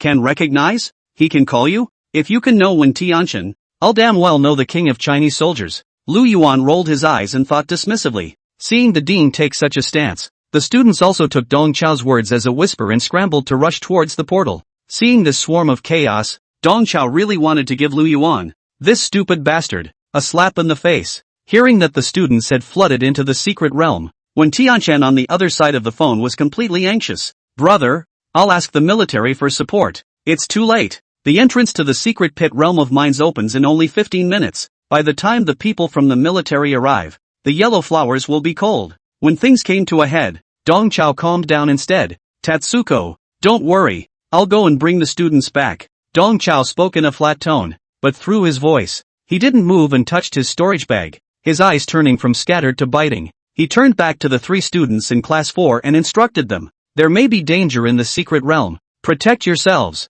It was the first time the 3 of them, Dao Shi, had seen Dong Chao look so serious, and for a moment, they were a bit stunned, but Dong Chao immediately resumed his greasy and sleek face, as he jogged all the way to the teleportation door, and grabbed Qin Wanqing's arm. Mr. Qin, let's go together. As a colleague, you have to protect me. Dong Chao pretended to be with Qin Wanqing and took the opportunity to whisper in a voice that only 2 people could hear. Let the witch out. You might not be able to handle what comes next. With those words, Dong Chao tugged Qin Wanqing and entered the portal together. In less than a minute's work, all 60 teachers and students from the 2 schools entered the portal. In the large secret room, only Lu Yuan and Huang Yiliang remained. Come on, old buddy, go sit in my office. Lu Yuan was ready to take Huang Yiliang to the office for some tea and wait for the good news from the students. When his cell phone rang at this time, Lu Yuan casually picked up the phone, and after only 2 seconds of listening, his face instantly changed. Lu Yuan snapped and fell to the ground. Huang Yiliang, who was on the side, felt bad. Why? What happened? Lu Yuan's blood went cold all over his body. His ebony lips opened and closed up and down, and it took him half a day to spit out a gulp of words. It's over. It's over. There's really a close call. The Java Exorcism Academy called. They said that a group of martial artists of unknown origin attacked their academy and forced their way through the secret realm teleportation gate. Those guys? They should be coming for us. Our students, they are really in danger. Lu Yuan's heart is in an ice cellar at the moment, but his body is sweating like rain. Inside the secret territory of the mine pit, Dong Chao and Qin Wanqing, who were working hand in hand, were teleported to the same location. Dong Chao removed his disguise as he picked up a piece of rubble and drew a simple battle map on the dimly lit cave wall while asking Qin Wanqing, "Where's the witch? Let her out." Qin Wanqing said with a terrified and fearful expression, "The witch, she may have run away. She's not responding to me." Dong Chao glanced at Qin Wanqing in an unfavorable manner. "Don't pretend.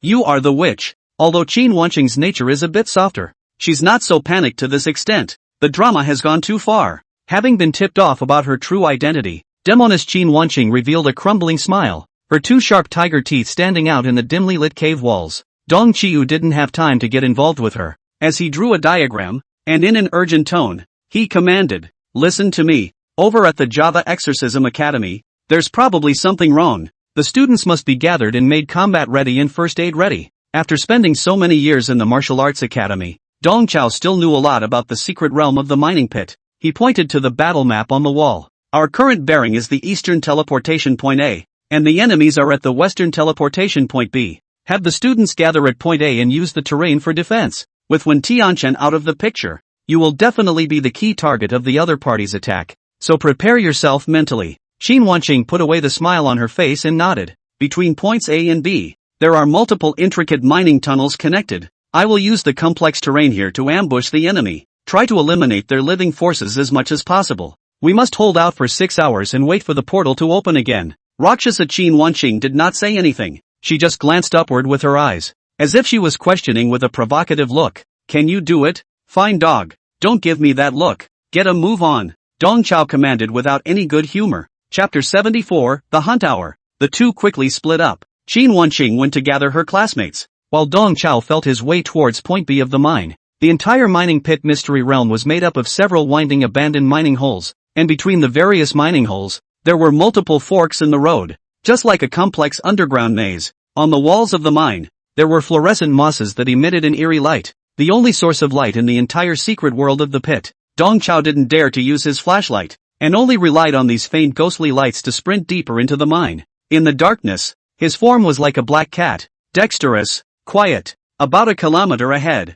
a faint sound came from ahead of Dong Chao. Judging from the sound, it would be someone like him, traveling in the dark. Hearing the other party getting closer, Dong Chao hid behind a corner. He took out his flashlight and intentionally knocked on the wall to make a noise. What man? There was an exclamation of surprise from across the room. Dong Chao poked his head around the corner and clicked his flashlight. A colleague from the Java Exorcism Academy, right? I'm a teacher at Murmur University. I'm helping the kids to explore the road. My flashlight is broken. He. Dong Chao put on a kind smile and shook the other with his flashing flashlight. On the opposite side was a middle-aged man wearing an exorcism black robe. When the middle-aged man saw Dong Chao, the look on his face eased slightly as he came closer with a feigned ease. Dong Chao took the initiative and extended his hand. Brother looks unfamiliar. This is your first time participating in the pit trial, isn't it? My name is Dong Chao. I'm an excellent teacher of Mo University. What is brother's name? My name is Binzer. The middle-aged man uttered a common Javanese name for men.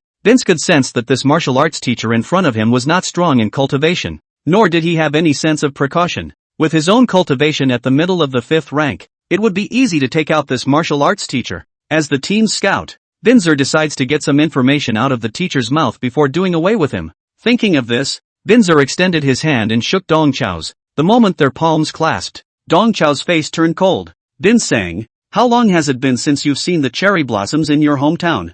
Ha! Bin Se was subconsciously startled. He wanted to pull back his right hand that was holding Dong Chao, but unfortunately, it was already too late. The moment they shook hands, Dong Chao opened his spatial storage bag. A long blade as black as ink appeared out of thin air from his chest. Dong Chao grabbed Binzer's arm with his right hand and held the knife with his left hand in a diagonal tease, accurately wiping away Binzer's neck.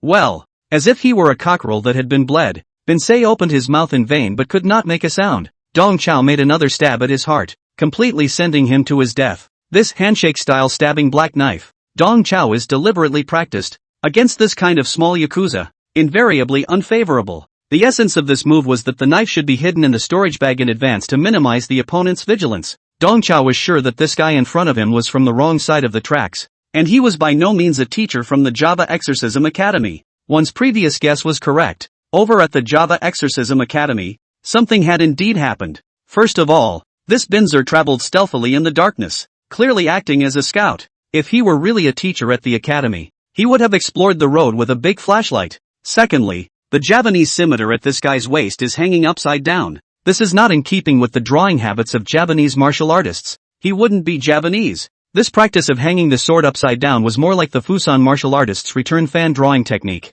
Dong Chao was studying the dead man's costume when another slight sound came from the distance. A slim figure, like a flea, popped into the mine. The figure of the visitor was weird, yet surprisingly fast. In just the blink of an eye, he came to a distance of 10 meters in front of Dong Chao. The other party obviously sensed that something was wrong and slowed down in the distance. Tun Chiu held his breath and lifted the body of Bin Sai up, making him stand against the corner of the cave wall. Dong Chao himself hid on the other side of the corner. Get over here, I've got a situation here. Dong Chao imitated Binzer's voice and said softly, okay, I'm coming. The flea man drew the dog-legged knife at his belt and slowly approached the corner of the cave wall. Let's see. What have you got? As he spoke, the flea man once again utilized a bizarre stance as he made a forward jump to the corner of the cave wall, while the dog-legged knife swept across and chopped at the corner where Dong Chao was hiding. The flea man was also a 5th-rank martial artist, and he had long since noticed the smell of blood permeating the air. Moreover, as a martial artist, all 5 of his senses were exceptionally sharp. He heard, at once, the voice of his companion, coming from behind the corner. It wasn't the companion talking at all. The flea man pretended to be trapped, and he stabilized his opponent with words before storming off. He thought he was shrewd. However, this sudden cold arrow/cut empty. Dong Chiu prejudged him. Dong Chiu was deliberately revealing his flaws to seduce him. Just by looking at the flea man's bizarre stance, Dong Chao knew that this guy's cultivation was not weak. With his cultivation, it was impossible for him not to hear the true source of the sound. The moment the flea man swung his sword across the room, Dong Chao exerted his spatial ability and instantly moved to the top of the mine. At the moment, he stood tall and descended from the top of the cave, his black knife plunging into the back of the flea man's neck. The flea man was not only swift, but he even had a martial arts skill such as body protection astral chi to defend himself. A dull sensation was evident as the black knife stabbed the flea man in the back of the neck. Although Dong Chao's cultivation was not what it used to be, The sharpness of the S-class black blade was not something that could be resisted by an ordinary body protection astral chi. Although it was a bit blunt, Dong Chao still stabbed through the flea man's neck. He nailed the flea man to the ground in death. The flea man showed resilience and suffered a puncture wound to the neck, which surprisingly did not kill him immediately. He raised his head and looked at Dong Chao incredulously. The flea man clearly felt that his opponent's chi and blood fluctuations were much worse than his own. Even in the sneak attack state, he had a hard time stabbing through his own protective astral aura. This opponent's cultivation level was only at the 3rd rank. However, the one who fell on the ground at the moment was himself. What made it even more difficult for the flea man to understand was that his own partner, who had notable strength, seemed to have been silently killed off by this guy whose cultivation level was only at the 3rd rank. Even though life had come to an end, what had happened to itself was still far beyond the flea man's knowledge. This disbelief and suffocation sustained him and kept him from swallowing his breath for a long time. Dong Chao's face was full of modesty as he stepped on the flea man's back and said softly while straightening his back and drawing his sword as if nothing had happened, "There's no need to stare at me like that,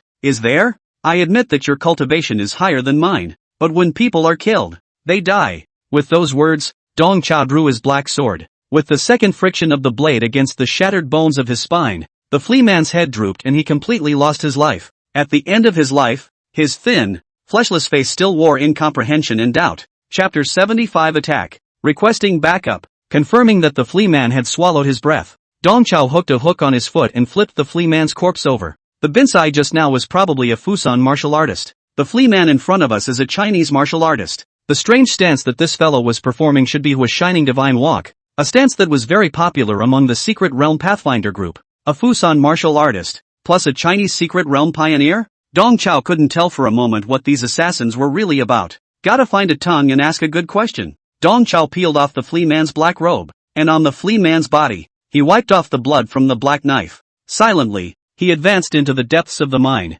In the meantime, Yang Qing, the lead teacher of the 3 clear universities, marched with a big grin with 14 students through a relatively wide mine tunnel. Let's speed up. The most valuable material in this mining pit mystic realm is the Earth Spirit ice crystals from the blue-eyed ice snake's lair. This material can apply a frost effect to weapons and defenses, and it's priced at a high price. If we can get the Earth Spirit ice crystals, we haven't come all the way for nothing. Yang Chang loudly issued orders to his classmates, completely oblivious to the fact that danger was approaching. Yang Qing's words echoed repeatedly in the curving mine cave, and were heard clearly by the several black-robed men who were hidden in the dark. A few people gave each other hand signals and started moving. Yang Qing compared the map and led the students along the way when a fat figure suddenly appeared in front of him. "You are the students and teachers of Murmur University? I'm the lead teacher of the Java Exorcism Academy. My name is Tobin." The visitor offered a greeting. Seeing Tobin, Yang Qing still didn't realize the danger. What he was worried about at the moment was that the Earth Spirit ice crystals must not let the Demon Exorcism Academy get the better of him. "We're the trial team from Sanqing University." Dropping such words, Yang Chang wanted to brush shoulders with Tobin and continue to rush to the ice snake's lair. Instead, Tobin made a horizontal move and blocked in front of Yang Chang. "So it's a Dao cultivator from the 3 clear universities. Disrespectful. I heard that your university has recruited 2 SS-class Heavenly Prides this year, Wang Zhuojun and Wang Rightjun. Can you let me? A country bumpkin from a small place. See the honor of the 2 Heavenly Prides?" Tobin's tone was polite, and the humble wording completely masked his murderous intent. Yang Qing still didn't notice the danger as he returned with a big grin. Wang Left Army and Wang Right Army did not participate in this trial. "Oh," Tobin frowned slightly. "It's a discrepancy with their intel. The target of their assassination didn't even show up. As the most outstanding duo of Sanqing University, Wang Zhuojun and Wang Rightjun didn't participate in the pit trial? That doesn't make sense." Tobin was a little puzzled for a moment, wondering which part of the process had gone wrong. Although he was confused inside, he remained polite on the surface. "It's a bit of a shame that I couldn't witness the valor of the twin pride. By the way, I don't know what your name is?" "My name is Yang Cheng." Hearing Yang Qing's response, Tobin's eyes widened in exaggeration. "So you are the famous Mr. Yang Qing? Long time no see." With those words, Tobin stretched out his arms, wanting to perform a hugging salute with Yang Qing. Yang Qing opened his arms without thinking. Yang Qing was delighted in his heart. So he was so famous? The teachers in Java had all heard of his name. Just as the two were about to embrace each other, Tobin flipped his wrist and a sleeve hammer violently appeared in his hand. The sleeve hammer was only about a foot long, and the head was only the size of a lychee, but the force of the smashdown was as heavy as 1,000 pounds. Unprepared, Yang Qing's shoulder took a solid hammer blow. With a muffled sound, his right shoulder instantly collapsed. As a 7th-ranked martial artist, Yang Qing's combat quality was quite passable, and at the first moment his right shoulder was hit, he launched his left palm in an attempt to exchange injuries for injuries.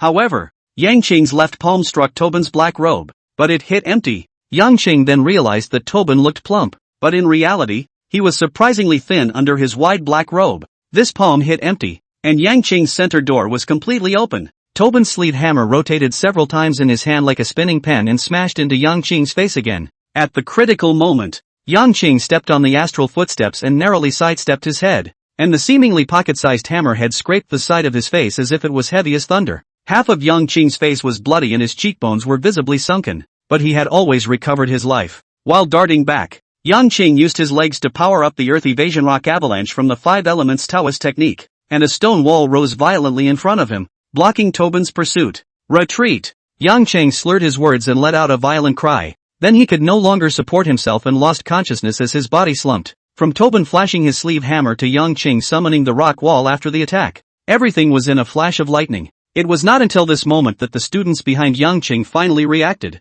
and several of them panicked and carried the unconscious teacher, casting the healing mixed mantra while retreating backward in a chaotic manner. These elites and prides who were honored as Star Lords in the past had all become headless at this moment. They didn't even realize that Tobin, who had a kind face 1 second, had stormed out the next. That guy's cultivation level was clearly inferior to Mr. Yang Qing's, but he almost took Mr. Yang's life in a flash of lightning. Many of the students were scared numb and clawed. Their disorganized brains seemed as if they had been bombarded by a bomb, and even the simplest mixed mantra was recited with a stutter. It was only now that they finally realized that before they set off, Dong Chao's warning was true. In the secret world, there are really close calls. Boom, boom, a hypnotic wall-smashing sound rang out behind them. The 3 clear Taoist cultivators, who were already without a backbone, became more and more flustered. In the crowd, Gong Xiang was still calm, and he said to the crowd as he shakily helped Yang Qing wrap up the gauze, "The mine tunnel is too narrow. We'll have to run separately.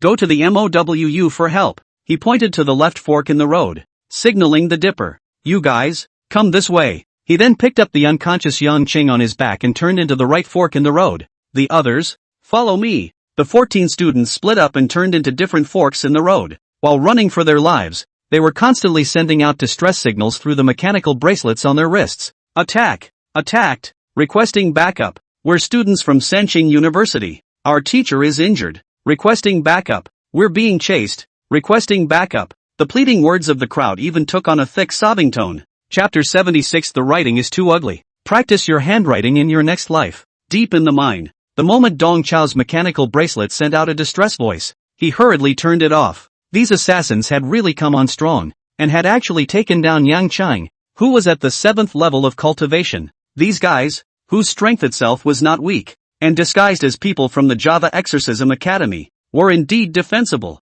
Those 2 scouts just now died such a clean death because they met Dong Chao. If anyone else had encountered them, I'm afraid it would have been another tragedy. Dong Chao's heart secretly lifted when he heard that a dangerous situation had arisen on the side of Sanqing University, but he had no thoughts of turning back to rescue him. With his current strength, this kind of frontal rescue would only expose the shortcomings of his low cultivation level. Stabbing the enemy in the back is what brings out his strengths. Rescue work? Something else. It must be admitted that the killers were well prepared. From supporting Wen Tianqian to breaking into the secret realm through the entrance of the Java Exorcism Academy, it showed that they had done sufficient homework in advance. But, as meticulous as their preparations were, there were ultimately variables that they could not have anticipated. These variables are, first, Dong Chao himself, and second, those 3 students in his class. Dong Chao was sure that those 3 babies, after hearing the call for help, would definitely rush to the rescue, although they were just 3 young boys who were not yet deeply involved in the world. Right now,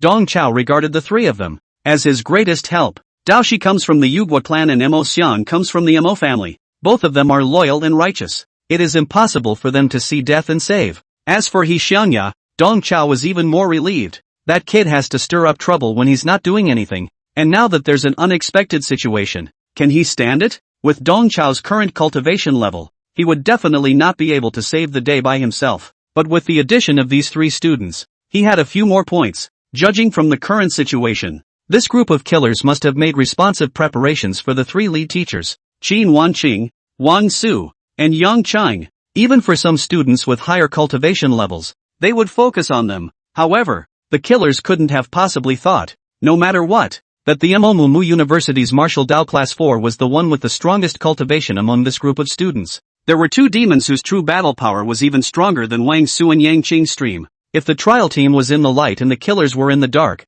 Dong Chao and his three students were the darkness within the darkness. They, the winners and losers of this hunt and counterhunt. Rustling, rustling, a slight sound in the distance, apparently the rattle of a mechanical bracelet, caught the Slayer's attention. Dong Chao hurriedly held his breath, put on the black robe of the flea man, and prepared for the next kill with a smile on his face. In the meantime, somewhere on the edge of a mine, Dao Shi, He Xiangya, and Mo Xiang sat on the ground, looking differently as they listened to the distress signal coming out of the mechanical bracelet. Dao Shi's face was bland, Mo Xiang's face was anxious, and He Xiangya's face was unseasonably joyful. Not long after entering the secret realm, they received a solemn warning from Teacher Qin Wanqing. Teacher Qin solemnly warned that if a dangerous situation did occur in the secret realm, everyone from Momo University, stay put and do not move around. Qin Wanqing and her classmates from the first class will go to meet everyone and gather them together. Being poor students, all three waited honestly for the first class to pick them up. But at this time,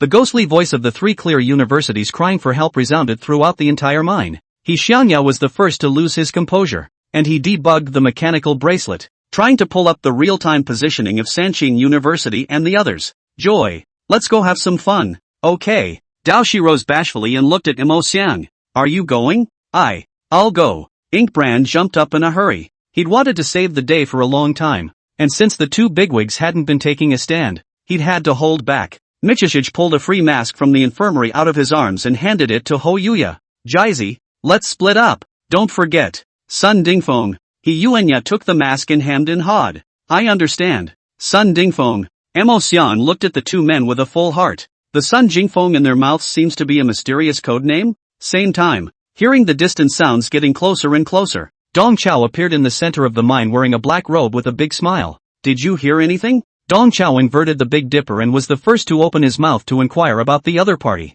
Here, the other responded subconsciously. Dong Tide rose violently in pitch. Nope, you look strange to me. What are you? I'm Justin from Ops 2A. Dong Chao, in a tone of leadership, ordered. I recognize Justin from Unit 2. You come closer. Step into the light so I can see your face. Okay.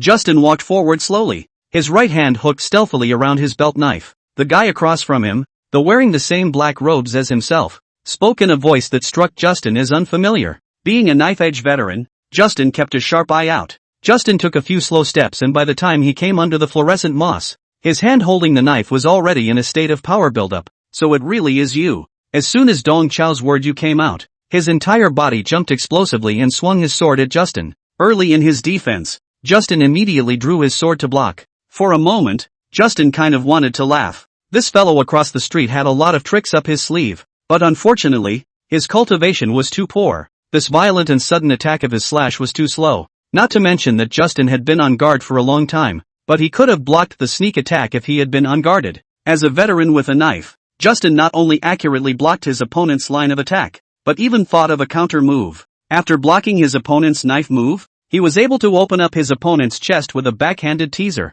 Justin had a beautiful anticipation, but just a moment before his waist knife was about to intersect with Dong Chao's black knife, Dong Chao's figure disappeared. Dong Chao had aptly executed his spatial supernatural ability, Flash, in this instant when the white horse crossed the gap. In doing so, Justin's block fell short, and he was left with the hollow feeling of hitting cotton. And in that instant, Dong Chao's figure appeared behind Justin. Dong Chao bypassed Justin's block and switched the blade to the back of the knife, chopping at Justin's neck. Well, the chop caused Justin's throat bone to shatter and he lost his voice instantly. However, Dong Chao's attack wasn't over yet. He seized the opportunity of Justin's body falling backward, and with his left hand, he struck a green dragon probing claw, gouging deep into Justin's eye socket. Justin's eyes instantly turned into two bloody holes. The intense pain caused Justin to convulse, and he subconsciously tried to scream, but his shattered throat could no longer make a decent sound. Dong Chiu turned the blade back around and pressed it against Justin's neck, holding him down against the cave wall.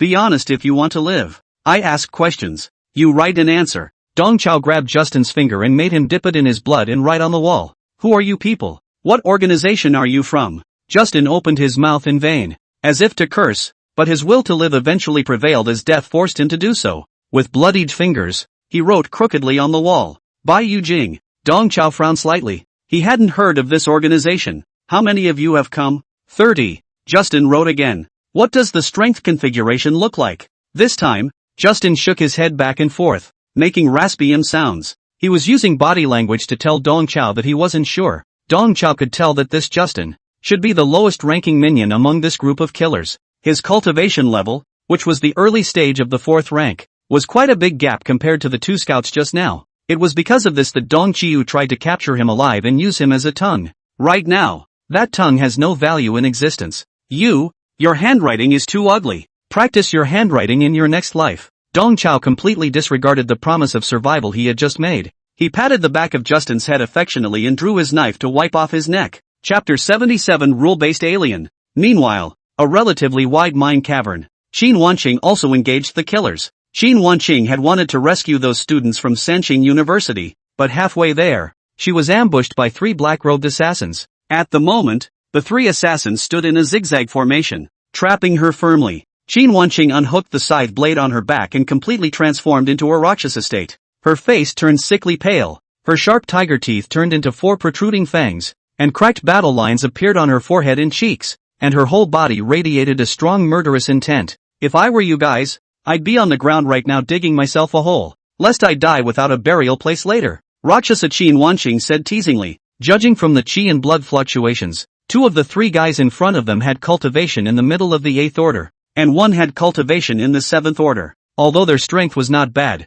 they were not yet Qin Wanqing's opponents. Don't be so hostile, Major Qin. It's too rude to fight and kill. Our bonus for this mission is only 100,000 secret coins. It's not worth playing with our lives. The one who spoke was the bearded man with the lowest cultivation of the 3. This guy clearly had the lowest cultivation level, but the other 2 martial artists both looked up to him. Qin Wanqing stared at the bearded man, the killing intent on her body intensifying. The other party was able to accurately call out her official title, clearly having detailed pre-war intelligence. Go! The bearded man waved his hand and instructed his 2 companions to attack Qin Wanqing. He himself, with a leisurely face, pulled out an ear scoop from his pocket. This perverse action made Qin Wanqing incomparably puzzled, but at the moment, she had no time to think about it, and could only battle with the 2 8th-ranked martial artists first. 2 8th-ranked martial artists, both of which were reinforced aberrations. One of them could transform his body into a shield, and the other could transform his limbs into chains. One of the 2 used his shield to block Qin Wanqing's chopping attacks,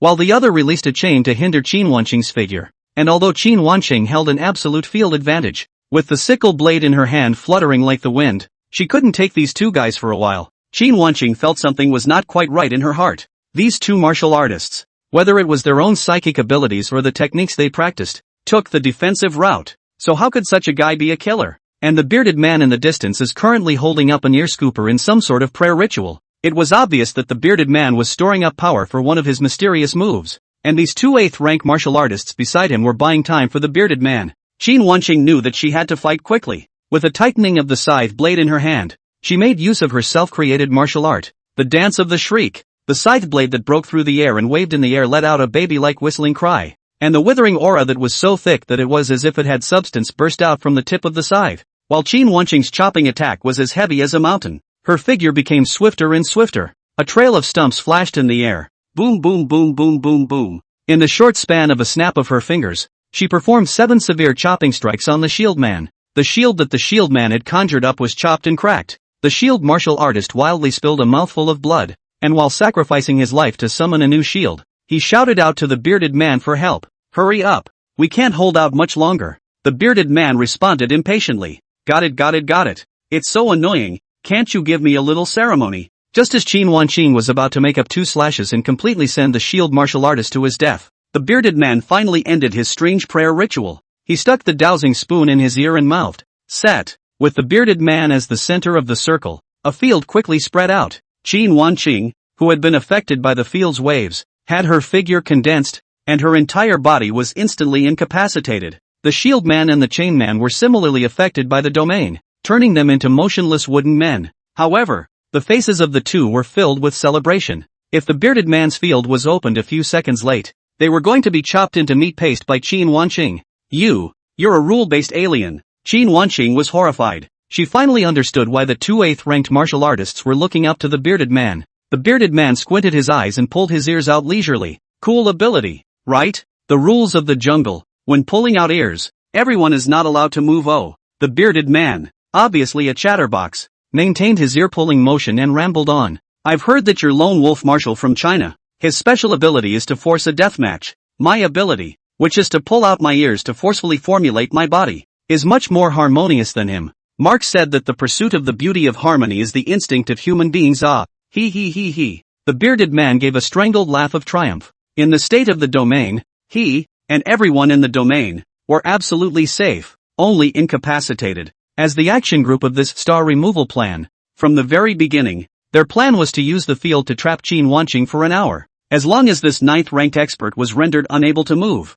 an hour later, there would naturally be rivers of blood inside the secret realm of the mining pit. Of course, Qin Wanqing knew exactly what the other party was playing at. She jealoused. When the field lifts, I'll shark you all. Let's hope you do. Cluck cluck cluck cluck cluck cluck cluck cluck cluck cluck. The bearded man's conspiratorial laughter made Qin Wanqing incomparably angry, but she couldn't do anything. At the moment, the mechanical bracelet on her wrist was still rattling. Help! Help us! We're being chased. Requesting backup. With the added power of the electronic megaphone, the cries for help from the 3 Qing Taoist cultivators were exceptionally miserable. Deep in the mine, wearing a mask and staring at the marked red dot on his bracelet, He Xiangya sped along. Before he went to rescue those Sanqing Taoist cultivators, he still had a bit of preparation to do. Following the guidance of the bracelet, he made his way forward and soon heard voices speaking. Chairman, we've been waiting for so long. Why hasn't anyone come to meet us? Our school's trial team. It's not possible that they were attacked as well,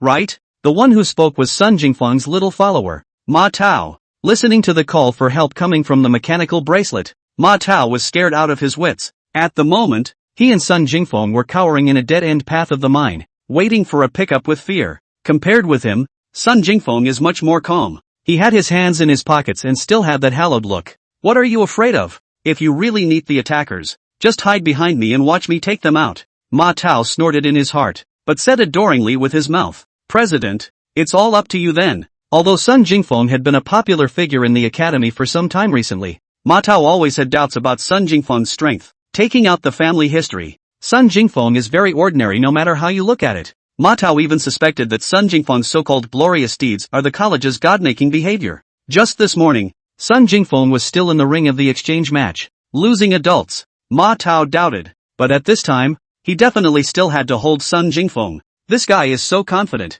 If he really encounters a dangerous situation in a while, he'll be the one to take the top. Just as Ma Tao was secretly shattering his thoughts, He Xiangya arrived in front of the duo with light footsteps. Yo, you two are here. I've been looking for you two for a long time. Chapter 78, What follows is inappropriate for children. Faced with the sudden appearance of He Xiangya, Sun Jingfeng and Ma Tao were slightly stunned. The visitor was indeed wearing their school uniform, but with a mask covering his face and the gloomy environment in the mine. Both of them didn't recognize who the person was for a while. Class, are you here to meet us? Sun Jingfeng asked hesitantly. That's right. He Xiangya smiled and nodded. Just as Sun Jingfeng and Ma Tao stood up and were about to follow him, He Xiangya jerked his finger backward in surprise. Look, UFO. Sun Jingfeng and Ma Tao were incomparably surprised. In the secret realm of the mining pit, how can they still make a whole UFO? That's too much of a stretch. But, for a single teenage boy of 18 or 19,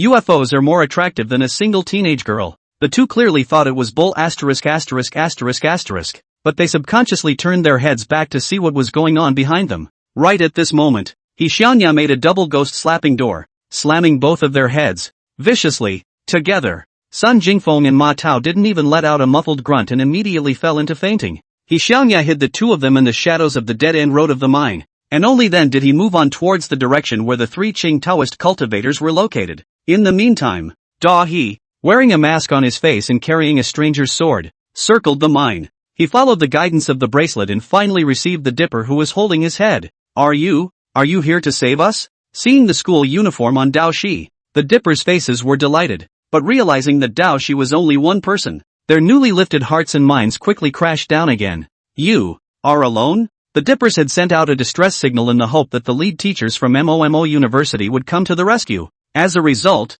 just one student came in. Isn't that for nothing? Facing the crowd's questioning gaze, Dao Shi said calmly. You guys get out of here, I'll pad the back. But, the crowd said what a joke. These killers are vicious. The 7th order cultivation teacher Yang Qing, were counted by them. You a student, what can you do? Classmate, don't joke. Those killers, not good to deal with. The 7 stars of the Northern Dipper were still straightforward. They were scared out of their wits, but even so, they didn't want anyone to lose their lives because of them. The footsteps of the pursuing footsteps were getting closer and closer, and the 7 men anxiously urged Dahi not to play hard to get. Dahi swung away from the stranger's sword in his hand and motioned a few people behind him. Don't worry, I'm the super genius of the martial arts academy. Sun Dingfeng, I can handle this kind of small scene. With those words, he swung the stranger's blade violently, shattering the rocks above the mine. Rocks more than a person high rolled down, forming a stone wall that stretched between Dao Shi and the crowd. Classmates, this sudden move was completely unexpected by the Dipper. After a brief moment of stupefaction, Celestial Pivot Star Lu Lang was the first to react. Let's go first. We can't let our classmates die in vain. Lu Lang led his classmates to run wildly all the way through the mine, while shouting at the mechanical bracelet with a voice tinged with tears. We're safe for now. Mr. Sun Jingfeng sacrificed himself to save us. On the other side of the stone wall, Dao Shi carried his sword and quietly watched the black-robed assassins who kept closing in.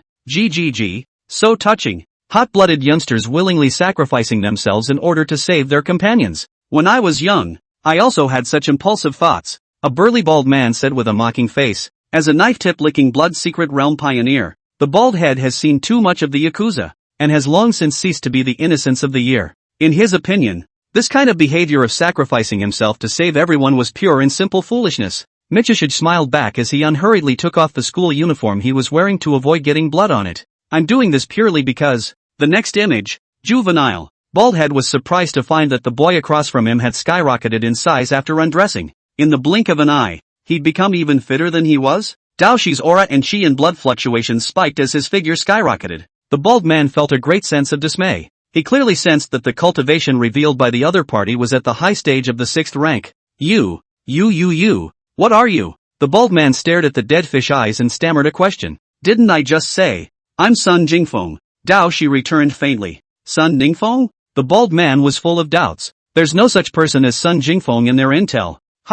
No longer giving the bald man any chance to think, Dao Shi moved. He swung his sword and charged towards the group of killers. At the moment, his airy yet domineering stance was as if he had surrounded a group of killers. Go! The bald man commanded his companions to swarm him. The eccentric student opposite. His cultivation was certainly very high, but they were not weak either. Their cultivation, too, was at the 5th or 6th rank, under the group wolf tactics. That kid, even if he was strong, wouldn't be able to hold out for long. Hearing the bald man's order, a figure ghostly approached Dao Shi. An assassin with a grappling hook was the first to arrive in front of Dao Shi, and the grappling hook in his hand came towards Dao Shi's chest. Killer's move was purely a test, trying to force Dao Shi to back off, but he didn't expect Dao Shi to not dodge and use his dominant body to take the grappling hook hard. Clang! The grappling hook killer felt as if he had grabbed onto gold stone with this move, and half of his body was numb with shock. As he tried to retreat in a smooth manner, Dao Shi's stranger's sword had already fallen.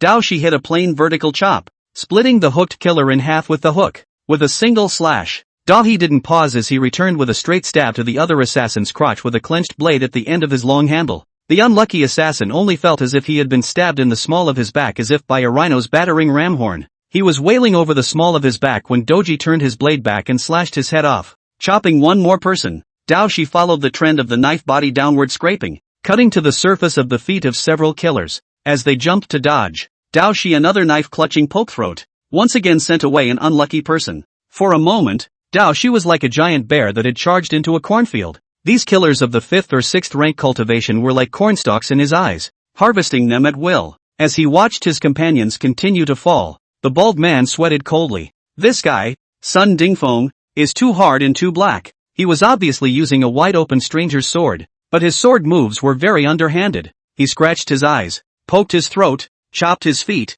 and lifted his lower in upside down. And all kinds of bad moves came out one after another. This guy's heart is even dirtier than their assassins who have been traveling in the dark for years. Moreover, in the face of group attacks, this Sun Jingfeng was not panicked at all. His fighting style was very simple, using his body to resist most of the attacks, and then using faster speed and swifter cuts to send a random opponent to the sky. Baldhead felt as if they were fighting a Gundam, and a black-hearted Gundam with a lot of dirty tricks. While in shock, the bald man's heart grew more and more puzzled. Why wasn't such a ruthless man in their intelligence? According to the intelligence, among this group of students entering the secret realm, the one that needed to be focused on was also the twin stars of Sanqing University, Wang Zuojuan and Wang Ruijun. However, the team leader had just sent a message that their assassination target, Wang Zuojuan Wang Ruijuan, had not entered the secret realm. The assassination target was lost, and they had made a huge mistake with this assassination. A slip-up of this magnitude had been too much for the bald man to comprehend. And right now, there was another ruthless person who was not in the intelligence. Sun Dingfeng, Baldhead really cannot understand, always known for rigor white Yujing. This time why there are a lot of loopholes. Chapter 79. Please, don't die yet. Dao Shi reaped the lives of these black-robed assassins like mowing grass. Although in terms of cultivation, these killers' 5th or 6th ranked cultivation was not much different from Dao Shi, but the battle power displayed by both sides was worlds apart. Watching his companions continue to fall, cowardice arose in the heart of the bald man. He tried to escape, but was easily caught up by Dao Shi with his extremely fast stance, and was taken away with a slash. However, in a few minutes' work, 7 or 8 of the black-robed killers were slaughtered by Dao Shi. As a Yugwo clan, Dao Shi had received simulation training from his family since he was a child, and coupled with his secretly sinister personality, at this moment, even though it was the first time he had ever ended another person's life, he didn't have too much of a shock in his heart. Michishige was just a little bit secretly sorry for the stranger's sword he was holding. This knife is the one that the great genius Sun Jingfeng compensated him with, an E-grade standardized stranger's knife from the Teo arsenal. After only one battle, the blade of the stranger's sword had produced many gaping holes. Compared to Dao Shi's previous DIY weapon, this blade was certainly sharp, but it was still far from being worthy of his strength. Michishige painfully put away his sword and bent down to start collecting his trophies. In Dao Shi's opinion, the weapons, defenses, money, and even the watches, rings, and earrings that these killers had left behind on their bodies, that was all good stuff. In the fine tradition of whoring makes you happy, Dahi has to take all these goodies. He was in the middle of his work when Mo Xiang came running over in a hurry. Are you all done on your end? Inkbrand was rushing over to help. On the way here, Mo Xiang had repelled 2 black-robed assassins, and he knew that this group was not weak. Unexpectedly, in just 3 or 2 minutes of work, Dao Shi had solved all 7 or 8 killers by himself. Moreover, the solution was shattered. The ground in front of him was full of broken limbs and flesh, and there was hardly a complete body to be seen. Seeing this scene, Mo Xiang held onto the wall for a while and dry-heaved. In. Why are you puking on me? Get over here and help. Michishige greeted calmly as he gathered supplies. Mo Xiang dry-heaved and waved his hands back and forth, really loving it. Although Mo Xiang couldn't get past his heart and couldn't get his hands on the help, as a craftsman who fiddled with puppets all day long, he was also very interested in these weapons and defenses on the ground. Most of these weapons and defenses used secret metals and were not of low grade. Some of them even reached grade D or C. If they were returned to the furnace for refining, they would be good materials for making puppets. Vomit. Vomit. Ink item said to Dao Shi while dry heaving. Brother Shi Zi, I'll forge you a good sword. And these materials, can you share some of them with me? Michishige raised an eyebrow. Oh, I didn't see it coming. You still have the skill of forging knives? Inkbrand dry heaved without speaking. As a hand-rubbing puppet ruthless, ink item car clamp riveting welding, all will do. Forging weapons for him, just a basic skill. Hearing that Mo Xiang could forge knives for himself, Dao Shi searched harder and harder, striving to squeeze every last drop of oil out of these killers.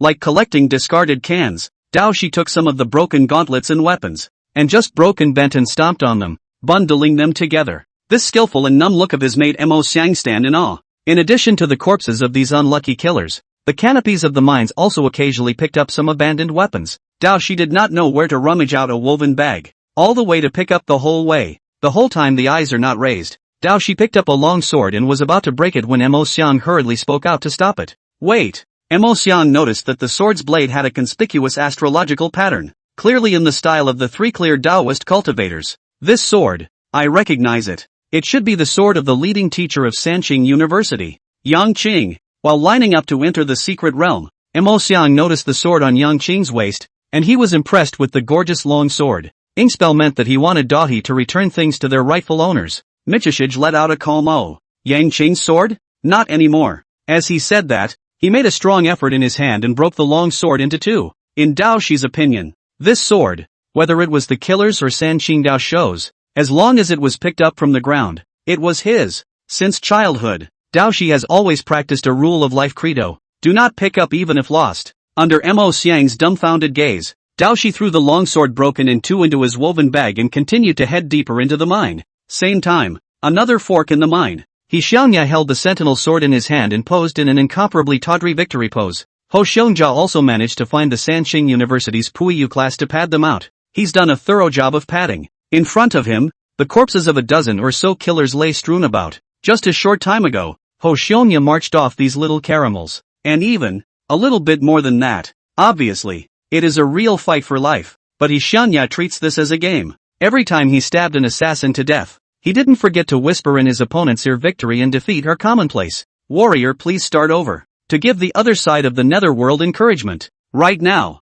among the fallen killers, there was only a scar-eyed strong man holding a double axe, who had not yet broken. This guy's strength is not bad, and He Xiangjia fight more than 10 strokes. At the moment, his waist, nest, chest and other vitals, where He Xiangjia stabbed a pair of piercing, C is not live. It was only the strong will to survive that supported the scar-eyed strong man, keeping him from breaking for a long time. Realizing that there was still a breather on the ground, He Xiangjia was overjoyed. He hurriedly dropped the twin swords in his hands and bent down, clumsily performing CPR on the burly man. Please, can you not die yet? I have something to ask you. The scar-eyed strong man coughed out a few mouthfuls of bloody foam and cursed in his heart. These wounds on his body are all penetrating injuries from sharp instruments. CPR's first aid method of compressions would only be counterproductive for him. Every pressure that He Xiangjia put on his chest caused more blood to come out of the various wounds on the strong man's body. The scar-eyed strong man couldn't help but wonder if the other party was giving first aid or juicing. The burly man hung on to his breath by sheer force of will,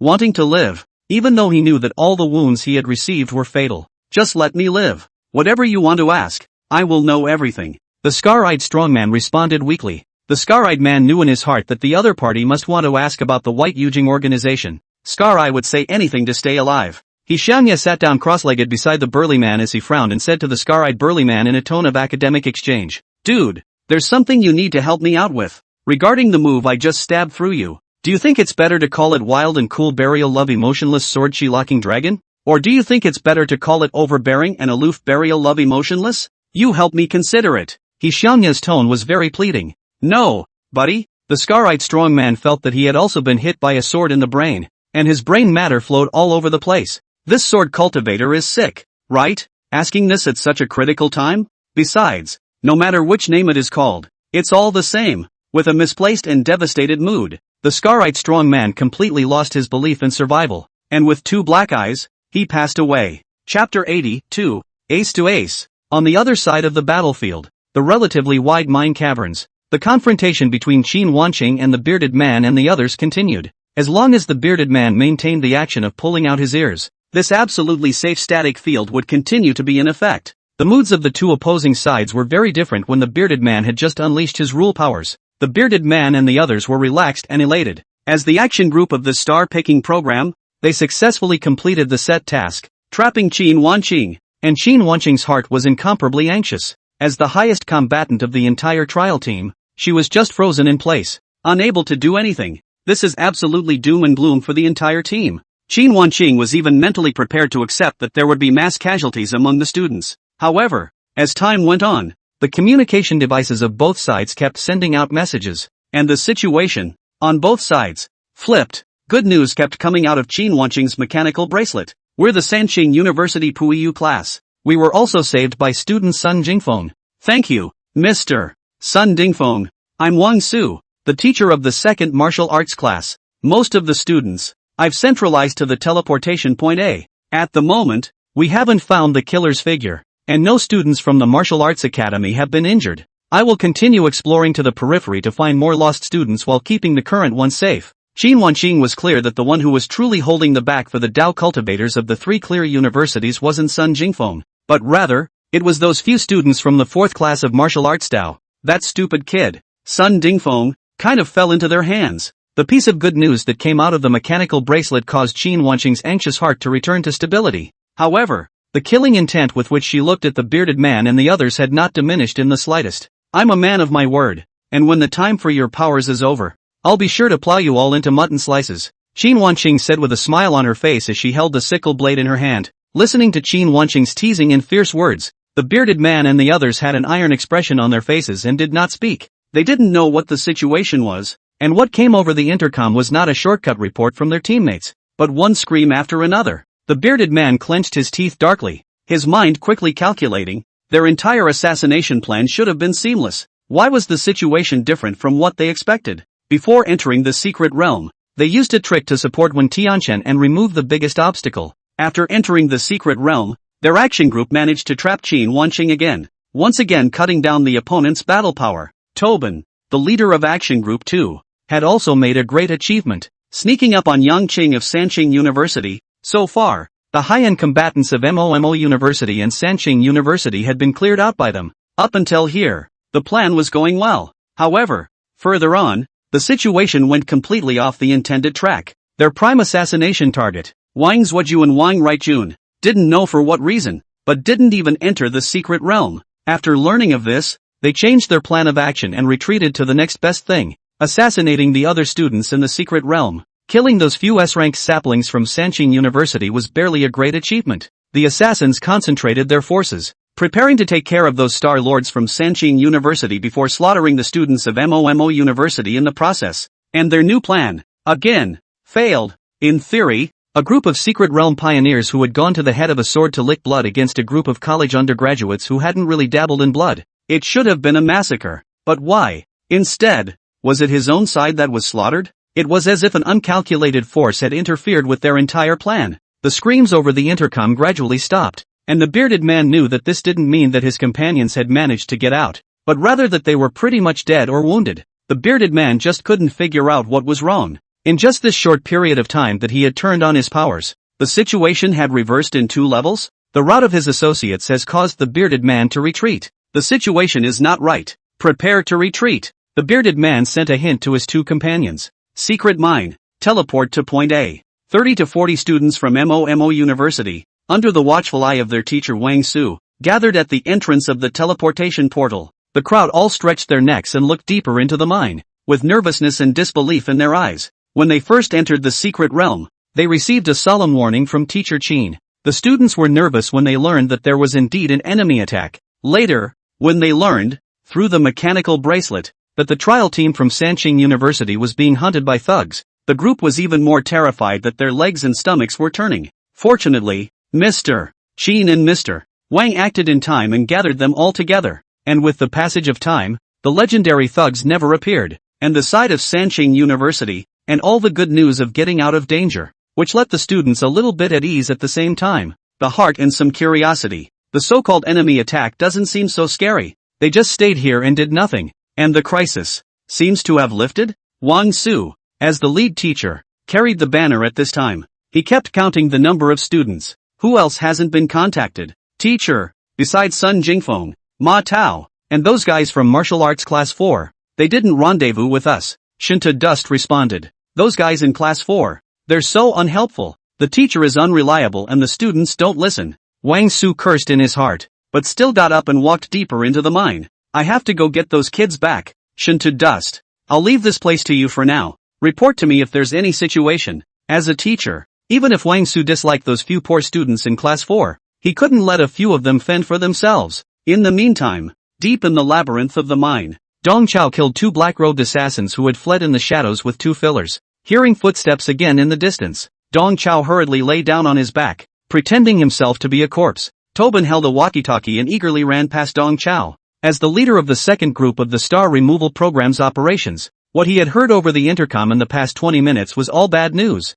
Those trashy henchmen of his didn't manage to hang the outstanding cadets of the 2 schools. Instead, they were all wiped out by a guy named Sun Jingfeng? What a joke! All those who are alive, listen to me. Retreat! Retreat immediately! Tobin grinned broadly as he passed by Dong Chao, anxiously issuing orders over the intercom. There was no response from the murmuring intercom. I'll say it again. Tobin had his back to Dong Chao and was repeating the call. Dong Chao stood up without a word and fumbled for his black knife. Dong Chao transformed into a residual shadow and burst towards Tobin, his blade pointing straight at Tobin's back heart. Dong Qiu was ready to give the unsuspecting Tobin a thorough beating with a plain and simple flash. But just then, something snapped in his mind that something wasn't right. Tobin's stance with his back to him wasn't quite right. At the same time that this thought occurred to him, Tobin moved. Tobin snapped his head back, a snake-like letter spitting out of his giant scarlet mouth. I've had my eye on you for a long time, dumbass. As he spoke, underneath Tobin's robes, a snake's tail actually stretched out, lashing out at Dong Chao. It was at this moment that Dong Chao realized that he had been tricked. Chapter 81, Armor of Pain. In the face of the flying and drawing snake tail, many thoughts flashed through Dong Chao's mind in a flash of lightning. This guy in front of me is a snake bloodline alienator, and the degree of alienation was so high that he was able to snake his body, and it is through odor that snakes sense their surroundings. So, in front of this snake man, Dong Chao's act of playing dead was useless. He could distinguish between the scent of the living and the dead. From the moment he entered this mine, this snake man old boy, he had already discovered Dong Chao. He's been acting all along. He had waited for this moment. Tobin's serpentine tail seemed like a steel whip, straight at Dong Chao's face. At the tip of the snake's tail, there was also a poisonous hook that emitted a fishy sweet, dangerous aura. At the critical moment, Dong Qiu hurriedly returned his sword to block, narrowly framing the poisonous hook with his blade. But the flexible snake's tail switched angles and solidly lashed Dong Qiu's ribs. With no way to avoid it, Dong Chao could only borrow Dao Shi's dominating body and carry it hard with his physical body. Boo! With a muffled sound, Dong Chao's left rib cage visibly caved in. This snake tail sweep broke at least 3 of his ribs. At the critical moment, Dong Chao endured the pain and activated his spatial powers. He left the black blade where it was, enduring the inertia of the snake's tail whip, and his entire body suddenly disappeared. Pop! The black blade was jerked away by the snake's tail and slammed into the cave wall. Instead, Dong Chao flashed his form and appeared at the other end of the mine. At this moment, he was half kneeling on the ground. His left rib cage collapsed, and blood frothed from the corner of his mouth. Obviously not badly injured, Dong Chao coldly looked at the snake man in front of him. He knew that he had met someone of the same path. This old snakeman kid, like him, took the same mean route. Goo, not bad. After resisting one of my moves, you're still alive. Tobin stared at Dong Chao and said with a strange smile. A snake face of this guy was smiling, but his eyes revealed a sinister look. Tobin had long since noticed the corpses of many of his companions lying in the corners of the mine. It was obvious that they had all been poisoned by the man in front of them. Tobin knew in his heart of hearts that the assassination had failed because of certain unplanned variables that had been encountered. And the man in front of me is clearly one of the variables. Only, this variable looks very weak. His cultivation level was only at the 3rd level. Tobin wondered a bit how such a weakling had taken out those companions of his, but he didn't have to dwell on it. Just a snake tail sneak attack, and the guy in front of him was half dead. All he had to do was to add another blow, and he would be able to eliminate this variable. This assassination attempt had failed. He took the head of the guy in front of him, and it would be considered an explanation to the pavilion master. At this moment, Dong Chao's mind was similarly racing. He cursed himself for being so careless. This snake man in front of him was not only despicable, his cultivation was also good. This guy's cultivation level was at the high stage of the 6th rank, a full 3 ranks higher than himself. If it wasn't for Shizi's hegemony skill, that hit just now wouldn't have been as simple as breaking a few ribs. When facing such an opponent, you can't fight hard, you must outsmart them. Dong Chao opened his spatial storage bag and a black mask fell out of it. This black mask touched Dong Chao's body surface and immediately extended and transformed into a battlesuit armor. This was Dong Chao's S-rank defense, the Armor of Pain. The Armor of Pain, in addition to providing Dong Chao with the most basic defensive abilities, also had a very powerful ability, Pain Paralysis. For the first 10 minutes of wearing the Armor of Pain, you can numb the pain and maintain a high combat stance, but 10 minutes later, the hurt will return double. It was also because of this neural knife attribute that Dong Chao would not wear this battlesuit until it was crunch time. After putting on the Armor of Pain, the injury on Dong Chao's left rib instantly disappeared, and he stood up as if nothing had happened.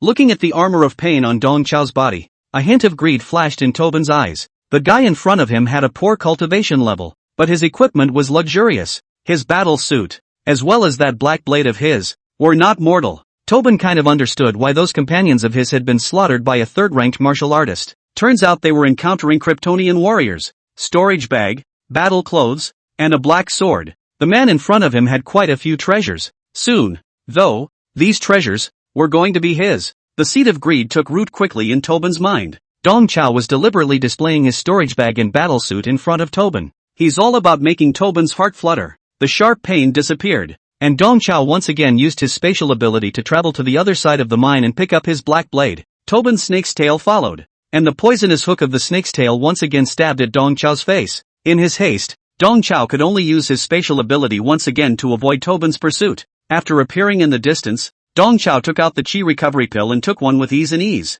A huge shock went through Tobin's pupils. This guy with a cultivation level of only the 3rd rank actually had a chi recovery pill. Tobin shifted his body sideways, blocking the hole without a word. In Tobin's eyes, Dong Chao had just become a piece of fat meat delivered to his mouth. He must not let this fat meat full of treasures run away. Tobin fully entered his serpentine form, and his entire lower body transformed into a 6-meter-long snake with a venomous hooked tail, swaying back and forth in the narrow mine cave. Tobin thought to himself that his serpentine form, in this confined and narrow environment, had the advantage. At this moment, the range of his snake tail's attack could completely cover the entire section of the cave. Moreover, there was a heavenly gap between the cultivation levels of the two. If it wasn't for the other party's ability to flash around with their spatial powers, Tobin would have already taken down those few attacks just now. Despite dominating the field, Tobin was not the least bit careless in his mind. As a well-known assassin in Southeast Asia, Tobin knew that a lion fighting a rabbit also needed to do his best. Not to mention that the fat rabbit in front of him had a full set of superb equipment. Even though his opponent was already injured, Tobin took the safest tactic, guarding the entrance to the cave and catching the fish in a jar. After retrieving the black blade, Dong Chao displayed a disinterested stance as he used flash 3 times to try to escape from this section of the mine, but all of them were blocked by Tobin. Not only could Tobin attack from a distance with his serpentine tail with a poisonous hook, he was just as difficult to deal with when he was up close and personal with the sleeve hammer in his hand. Tobin's sleeve hammer is made of secret silver and looks pocket-sized, but weighs 100 pounds. Under the dual suppression of strength and cultivation, Dong Chao did not dare to take Tobin's sleeve hammer hard at all. After 3 unproductive flashes, Dong Chao once again took out his jade bottle and prepared to get high to restore his chi and blood. His movement of taking out the jade bottle was hidden, but it was still noticed by Tobin. This guy's chi and blood is only enough to perform the spatial ability 3 times. Tobin came to a mental conclusion. For elemental aliens, the more powerful the ability was, the more chi and blood was consumed when releasing the ability. And at this moment, the spatial exotic ability that the opponent had executed was clearly consuming chi and blood. Tobin clearly remembered that the first time Dong Chao had gotten high, he had also used his spatial ability 3 times. Tobin thought he had captured a key message. He was completely unaware that this so-called key message was a trap laid for him by Dong Chao. Chapter 82, Veteran Old 6 vs Amateur Old 6. Tobin didn't interrupt Dong Chao as he was getting high again, but instead allowed Dong Chao to return the chi and blood in his body back up. Tobin's mind was deep, and even if he had captured this important information, he had to verify it again. He purposely waited until Dong Chao's chi and blood had returned, and only then did the snake twist and attack again. The sleeve hammer in Tobin's hand was like a rainstorm of pear blossoms with a series of slashes, bringing up a trail of shadows in the closed mine, forcing Dong Chao to use his supernatural ability to dodge backward. Just as Dong Chao stood still, Tobin's snake tail followed him like a shadow. The inverted scaled snake tail circled around in a circle, trying to roll Dong Chao up in it. With no choice but to use his second spatial ability, Dong Chao retreated further away. But Tobin's pursuit still didn't end. He actually opened his bloody mouth and spat out 2 streams of snake venom. The snake venom with a corrosive aura headed straight for Dong Chao's face. With no other choice, Dong Chao had no choice but to use his third supernatural ability. After 3 uses of his powers, Dong Chao's feet were weak and he was breathing heavily. He grabbed the jade bottle and prepared to get high. How could Tobin give him this opportunity? Tobin's serpent tail transformed into a lance and made a false move towards Dong Chao, who could only dodge with a wolfish catatonic movement. Seeing this scene, Tobin smiled in the back of his mind. He was right in his presumption. The opponent's blood value was only enough to cast the spatial ability 3 times. This was also basically in line with Tobin's perception of third-order martial artists. Now, the other party couldn't exert their powers anymore, which meant that the battle was over. Tobin flung his waist once again, his snake tail turning into a steel whip that lashed towards Dong Chao's injured left rib. Tobin was confident that without being able to use his spatial abilities, Dong Chao would definitely be unable to dodge. Facing this killing move, Dong Chao tried to swing his sword to resist, but the tremendous impact caused him to spin like a gyroscope with his sword. Seeing this, Tobin hurriedly added another tail blow. Dong Chao's figure looked woefully out of shape, but he wore a tricky smile. In the process of spinning, Dong Chao's black blade once again disengaged and soared toward the back. The power of Tobin's tail whip and the power of Dong Chao's throw, superimposed on each other, caused the black blade to transform into a black lightning bolt. Except this lightning bolt, it was bursting in the opposite direction. Tobin couldn't figure out for a moment why the black blade flew in the opposite direction, but it didn't matter. His killing move had arrived. The tough snake's tail carried a whistling air-breaking sound as it viciously jerked towards Dong Chao's waist and abdomen. The enormous might it was so great that it was itching to whip Dong Chao into two halves. However, right at this critical moment, Dong Chao's figure disappeared. Along with him, the dislodged flying dagger disappeared. A spatial rift appeared in the depths of the mine and behind Tobin. Respectively, the soaring blades entered the space rift and emerged again from behind Tobin. The black knife went and lodged itself in the back of Tobin's waist. The sharp pain that caught him off guard caused Tobin's figure to stall. And before Tobin could react, Dong Chao had already appeared behind him. Dong Chao grabbed the hilt of the black knife and pushed it horizontally, the sharp blade nearly severing Tobin's spine. Dong Chao had long since realized that Tobin's snakeman form had the advantage of attack distance in the narrow mine, but at the same time, he has the disadvantage of getting back on defense. Tobin is too slender a snake for turning, and Dong Chao's move, Spatial Rift, was specifically developed to stab a black knife from behind, avoiding Tobin's fish death. Dong Chao allowed the black blade to remain in Tobin's body as he dashingly jumped into the spatial rift at the back, his entire person disappearing. Almost at the same time, Dong Chao reappeared from that spatial rift in the depths of the mine, and this time, the already dying Tobin was unable to launch a long-range attack at him. As his life drained away, Tobin was unable to maintain his serpentine stance any longer, and he changed back to his normal human form, hunched over, blood pouring from his backside.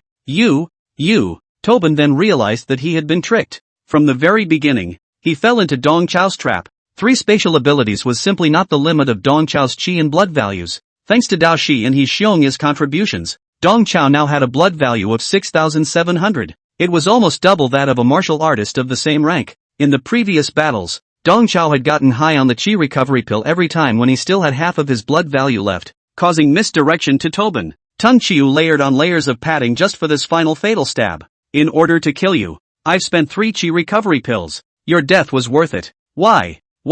Tobin's face was incredulous as he reached up and tried to cover the wound on his back, but there was no hiding the horizontal decapitation wound that spread almost the entire length of his backside. Tobin collapsed helplessly to the ground, a helpless witness to the passage of life. Until this moment, Tobin couldn't believe that he had really been killed by this piece of fat meat in front of him that had come to his hand, and backfired on him. He, the renowned assassin of Southeast Asia, died at the hands of a third-order weakling? Obviously he has been very careful and cautious. Obviously both sides of the cultivation has such a big gap. Dong Chao took a step forward. Don't be so surprised. To tell you the truth, you're one of the most pulled opponents I've ever killed using the spatial rift move. TSK.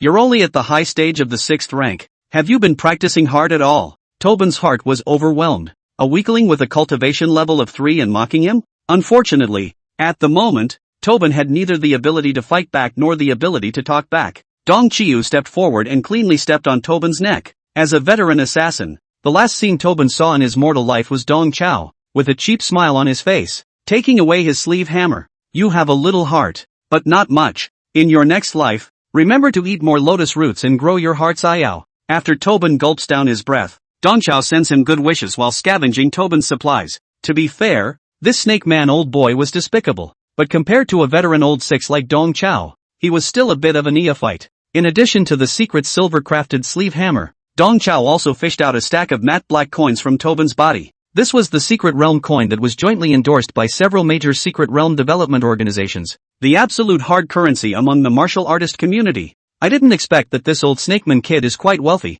possessing tens of thousands of secret realm coins. Tucking the secret realm coin into his storage bag, Dong Chao removed the armor of pain. The paralyzed state was instantly lifted, and double the injuries returned to Dong Chao, hurting him so much that he almost rolled on the spot. Dong Chao endured the severe pain and lay on his back. He kicked Tobin's corpse violently and tried to pull out his black sword. Just then, the sound of footsteps from a distance came back to his ears. Dong Chao raised his head, only to see a large-sized human-faced baboon, galloping closer. Looking at this baboon, Dong Chao first stared blankly, and then cried out pitifully, "Mr. Wang Su, save me quickly, my ribs are broken." Dong Chao, who had killed without blinking an eye a moment ago, had completely changed his face at this moment, becoming weak and helpless. P.S. The income is really too low. Can't even afford to eat dirt. In order to make this book can continue, now open gift reward plus more session. In addition to the daily 2 more, every 400 for the love of power generation plus more chapter.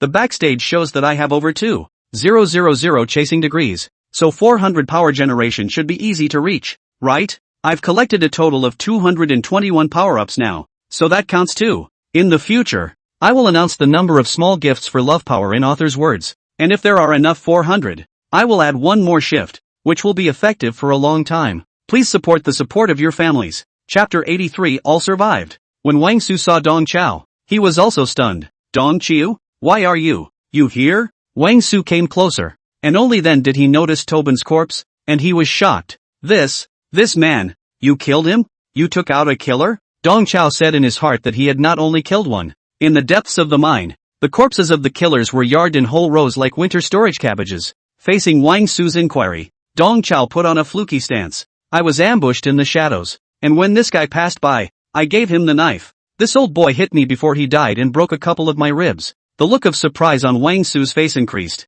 Although Wang Su hadn't fought with these killers, he had heard from the mechanical bracelet that these killers were not bad, and Yang Qing from Sanqing University had been poisoned by them. Dong Chiu, a bastard with a cultivation level of second order, dared to ambush these killers? What made Wang Su even more speechless was that it really let him catch a dead rat with a blind cat. Wang Su lifted his baboon alienation form and took 2 quick steps to come closer to check Dong Chao's injuries. Dong Chiu's left ribs collapsed extensively, so he was really badly hurt. Wang Su was greatly shocked in his heart. He had thought that Dong Chao, who had been out of touch, was hiding in a corner somewhere, being a shrunken head turtle. I didn't realize that this guy was so ballsy that he dared to ambush the killer. In this instant, Wang Su felt that he had a new kind of understanding of this asshole colleague in front of him. You're taking too much of a risk. It's a death wish. Wang Su's mouth was complaining, but his hands took out the first aid kit. Just stay still and I'll give you a chest wall immobilization. Sensing Wang Su's psychological change, Dong Chao struck while the iron was hot and played the palace mine trick. He let out a long, grim sigh. Can you do it without taking risks? As a teacher, it's better for me to take a risk than to let my students get into danger. Wang Su raised his eyebrows in surprise. He didn't expect Dong Chao to be able to say something so patterned. Dong Chiu's acting was pure and natural, with an unconscious sobbing tone in his voice. For the first time in so many years, I'm leading my students in a secret trial, and I just want to bring them all back safe and sound. Wang Su was greatly moved. Dong Chiu's acting became more and more forceful, and his eyes became red. Those killers are coming on strong. It's not a solution for us to keep cowering. I just thought, if I can go around behind these guys and harass them, won't that buy the students more time to escape? I know that all along, everyone has been quite critical of me, but, no matter what, I am a martial arts instructor. When danger comes, I have to stand in front of my students. Wang Su was completely convinced. All along, Wang Su had treated Dong Chao as a loafing asshole. At this moment, Wang Su realized that this asshole colleague, who had always been despised by himself, had such noble sentiments. It is important to stand in front of students when danger is on the horizon. Dong Chao's words, surprisingly, coincided with the teaching philosophy he practiced. Wang Su was deeply moved. Mr. Dong, don't worry, the students are all fine. Wang Su changed his address, referring to Dong Chao as Mr. Dong, with more respect in his tone. I'm glad it's okay. Woohoo! Dong Chao was in old tears. He covered his face with his hands, pretending to hide his crying. In fact, what he was really hiding was his evil and smug smile. As his theory of being nice goes, you can get 99% of the people you want to talk to by just saying what they want to hear. Right now, Wang Su, a backbone teacher who was quite critical of him, was easily handled by him. Mr. Dong, slow down a bit. I'll help you. After helping Dong Chao with the emergency treatment, Wang Su carefully helped him up. When Wang Su wasn't paying attention, Dong Chao quietly hid his black knife. The two men followed the intricate cavernous pathway, closing in on teleportation point A. Along the way, the bodies of the killers could be seen from time to time. Some of the corpses were even cut to pieces. Dong Chao took the opportunity to mislead Wang Su. These killers, they should have all been solved by Ms. Qin Wanqing, right? Wang Su said nonsense. If not Qin Wancheng, who else could it be? Who else could have this strength? Wang Su recognized Dong Chao from the bottom of his heart, and he took this opportunity to show off with Dong Chao as well. Mr. Dong, you've heard, right? Those students from Sanqing University were rescued by our class. Sun Dingfeng. Dong Chao nodded repeatedly. I've heard. Sun Jingfeng really deserves to be the super genius of our school. Breathtaking. Wang Su is typical to say that he is fat and he is still gasping. He skimmed his toad mouth and said in a Versailles manner, you don't realize that super geniuses like Sun Jingfeng are the hardest to teach. It has to be taught according to the talent. Just to teach this kid well, I'm under a lot of pressure every day. Oh ha! Dong Chao catered against his will. He thought to himself, Why are you even pretending? Old man? Have you ever met a serious genius? Wang Su didn't notice the perfunctory tone in Dong Chao's voice as he lamented with a concerned face. That kid Sun Jingfeng, after saving his classmates from Sanqing University, he didn't know where he ran off to. Gotta get him back as soon as possible. We should retreat. Evening. The underground chamber of the Budo Academy. Lu Yuan, Huang Yiliang and Wen Tianchen, leading a group of students who did not participate in the trial, stood guard in front of the teleportation door, waiting anxiously. Lu Yuan and Huang Yiliang both looked like faded white-striped chickens, crumbling from the inside out. Although Wen Tianchen also tightened his brows, the entire person was still considered calm. Since Brother Chaozi had promised that he would bring the students back safely, he would find a way to do it. Time passed by, and the teleportation spell formation in the secret room slowly lit up. Seeing this scene, Lu Yuan and Huang Yiliang were both joyful and nervous. The teleportation spell lights up, indicating that there are still survivors in the secret world. It was just that both of them tacitly recognized in their hearts that the entire trial team had, inevitably, suffered significant casualties. Knock, knock, knock. A beam of shimmering light fell and a few silhouettes appeared in the portal. Lu Yuan, who had been on tenterhooks for the whole afternoon, couldn't hold back any longer, and he broke down in tears on the spot. Boys, it's all my fault. I'm sorry for all of you. Woo woo, Lu Yuan wailed at the top of his lungs. At noon, he didn't listen to Dong Chao's warning and let his classmates enter the secret realm, which led to this tragedy. Lu Yuan really did not expect that Wen Tianchen and Dong Chao really knew each other. The two of them are actually netizens. That phone call, it was real. At noon, not long after the trial team left, Wen Tianchen came back aggressively to ask for punishment. It could make Lu Yuan's intestines green with remorse, just because of his paralysis. It directly led to the mass casualties among the students. Just as Lu Yuan was dryly howling in bitterness, students from the two colleges passed through the portal and appeared in front of him in a watery manner. The students of Sanqing University looked a bit lousy, but the students of MOMO University, one by one, were calm and relaxed. Even those few poor students from the 4th class of Budo had come back with all their whiskers intact. Hey, why are you guys okay? Too, great. Seeing the children are safe and sound, Lu Yuan in shock, but also staged a change of face, instantly from tears to laughter. Chapter 84. Don't go on Medicare. I have to save my health insurance for porcelain teeth. Lu Yuan was about to pull the students to ask what was going on in the secret realm when the figures of Qin Wanqing and Wang Su happened to appear in the portal. One of them was dragging a simple stretcher, and on the stretcher lay the two wounded, Dong Chao and Yang Cheng. Yang Cheng was still in an unconscious state. He had relied on the students of the 3 clear universities to take turns applying the mixed mantra to last him until now. Compared to the serious injuries Yang Cheng had sustained, the injuries on Dong Chao's ribs had long since stabilized. But in the spirit of the principle that the child that cries has milk to drink, he grunted and made an effort to act at this moment, looking as if he was even more miserable than Yang Cheng, learning that his own teacher was so seriously injured. Huang Yiliang hurriedly came forward and asked with concern, What's wrong with this? Wang Su was honest. We were attacked in the secret realm. Teacher Yang Cheng was assassinated and almost sacrificed. Speaking here, Wang Su deliberately raised his volume. As for our academy's teacher Dong Chao, he bravely circled the killers in order to buy the children time to escape. During the circling, he killed one of the enemies, but also had his ribs broken by the other party. Listening to Wang Su's words, the entire room was dead silent. The crowd in the room couldn't believe that the famous trash tutor Dong Chao was so brave. The one who suffered the biggest impact belonged to Lu Yuan. His pair of dead fish eyes hardened and glared into large Kazran water costume eyes. Lu Yuan's CPU is a bit burnt. These things that Wang Su said can really happen to Dong Chao? Dong Chao was still playing the role of an excellent people's teacher, and he deliberately opened and closed his lips in a weak, half-dead voice. There's nothing to be praised. This is all what I should do as a people's teacher. As long as the children are okay, it's worth it even if I die. The room was silent again. The students of Samchung University, greatly shocked. The students of MOMO University, on the other hand, looked at each other in disbelief. This pattern, this modesty, this professionalism, is this still the biggest joke in their school? In the crowd, Dao Shi, Hixionya and Mo Xiang were shocked beyond words, while in the secret realm, the trio realized that their waste mentor was injured. But it was not until this moment, through Wang Su's narration, that the three realized that the waste mentor was actually injured from fighting with the killers. Right now, this smelly state of the waste mentor was definitely an act, but those injuries on his body were real. I didn't realize that their punk mentor was pretty hot. Obviously, he was a jerk who didn't do anything. Obviously, his cultivation was so low, but when danger came, Mr. Dong was quite responsible. It's the same with them.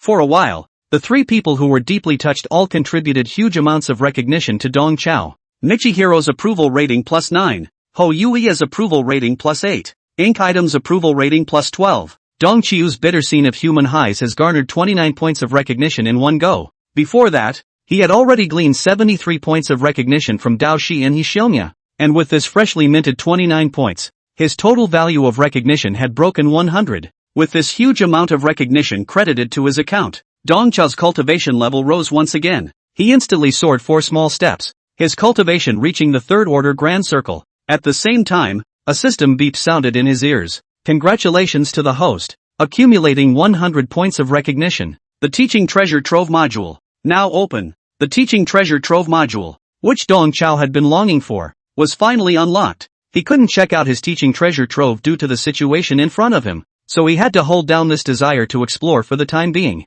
Quick, get the 2 teachers to the school hospital. Lu Yuan signaled the students beside him to give a hand. The 2 teachers to the school hospital first aid. Taking advantage of this opportunity, Dong Chao fiercely reached out and grabbed Lu Yuan's arm. Dong Chao whimpered and nodded as if he had something to say. Lu Yuan hurriedly bent down and listened with his side ear. Right now, Dong Chao was a big contributor to the academy. Even if Lu Yuan didn't have a favorable impression of him, he didn't dare to neglect him. Mr. Dong, what do you want to say? I'm listening. Dong Chao continued to disguise a weak voice that came up for air. Dean, those attackers, they were basically all taken out by MS. Qin Wanqing.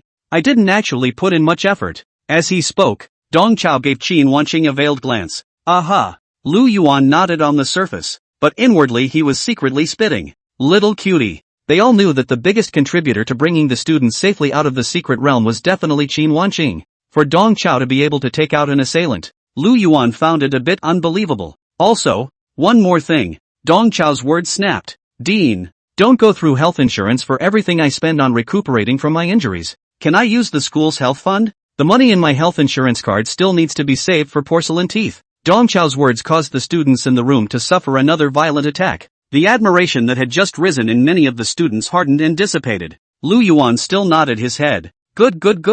You just get well, and I'll arrange the expenses. Lu Yuan signaled his classmates to hurry up and carry Dong Chao away. If they delayed any longer, he might not want to make any more demands. Only after seeing Dong Chao and Yang Qing's stretchers leave did Wang Su whisper to Lu Yuan. Dean, we were able to get away safely this time. Firstly, thanks to MS, Qin Wanqing, and secondly, thanks to Sun Jingfeng from our class. In this gap between Wang Su's report to Dong Chao, the students of Sanqing University all gathered around Sun Jingfeng and thanked him for saving their lives. Among the crowd, Gan Xiang from the Peiyou class was the most devout, and he grabbed Sun Jingfeng's hand and said he wouldn't let go. Brother Sun, a great favor. I was the one who was blind during the ring match. While in the mine, Gan Xiang's entire body was in despair. The gang of killers were very high in cultivation themselves, and their group had to carry the injured teacher Yang Qing on their backs, so they couldn't get rid of each other at all. If it wasn't for Sun Jingfeng killing from a diagonal, all 7 of their party would have been accounted for.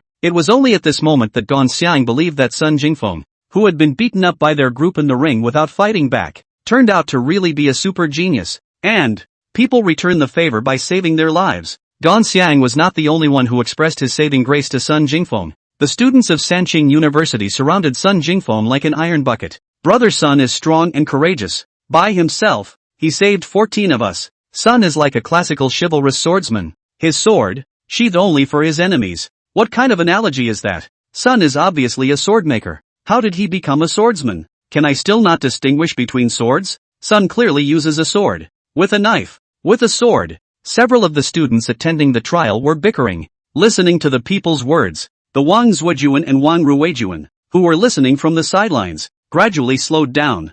They twisted their heads to look at Dao Shi and Hishionya, who were unobtrusive in the crowd. The Wang brothers realized that it was clearly these 2 demons that had saved the trial squad of the 3 pristine universities. Chapter 85. Give him a chance. Wang Zuoju and Wang Ruijuan exchanged a look. The 2 hesitantly came closer and mumbled. Thank you all. Saved us all. The brothers had heard that those killers in the secret realm were asking about the 2 of them every time they met someone, clearly treating them as the first targets of attack. The brothers had, by mistake, not entered the secret realm. All thanks to Dao Shi and Hishionya. Dao Shi and Hishionya not only saved the trial squad of Sanqing University, but also indirectly saved Wang Zuojun Wang Rightjun. In the face of the brother's gratitude, he acted very spontaneous. What, thank you or not? We've had a drink together. We're considered friends. But next time you drink again, don't be so pretentious. Xiangya also laughed cheaply from the sidelines. Should I say no? You guys need to go back and practice your drinking. Your cultivation is already mediocre.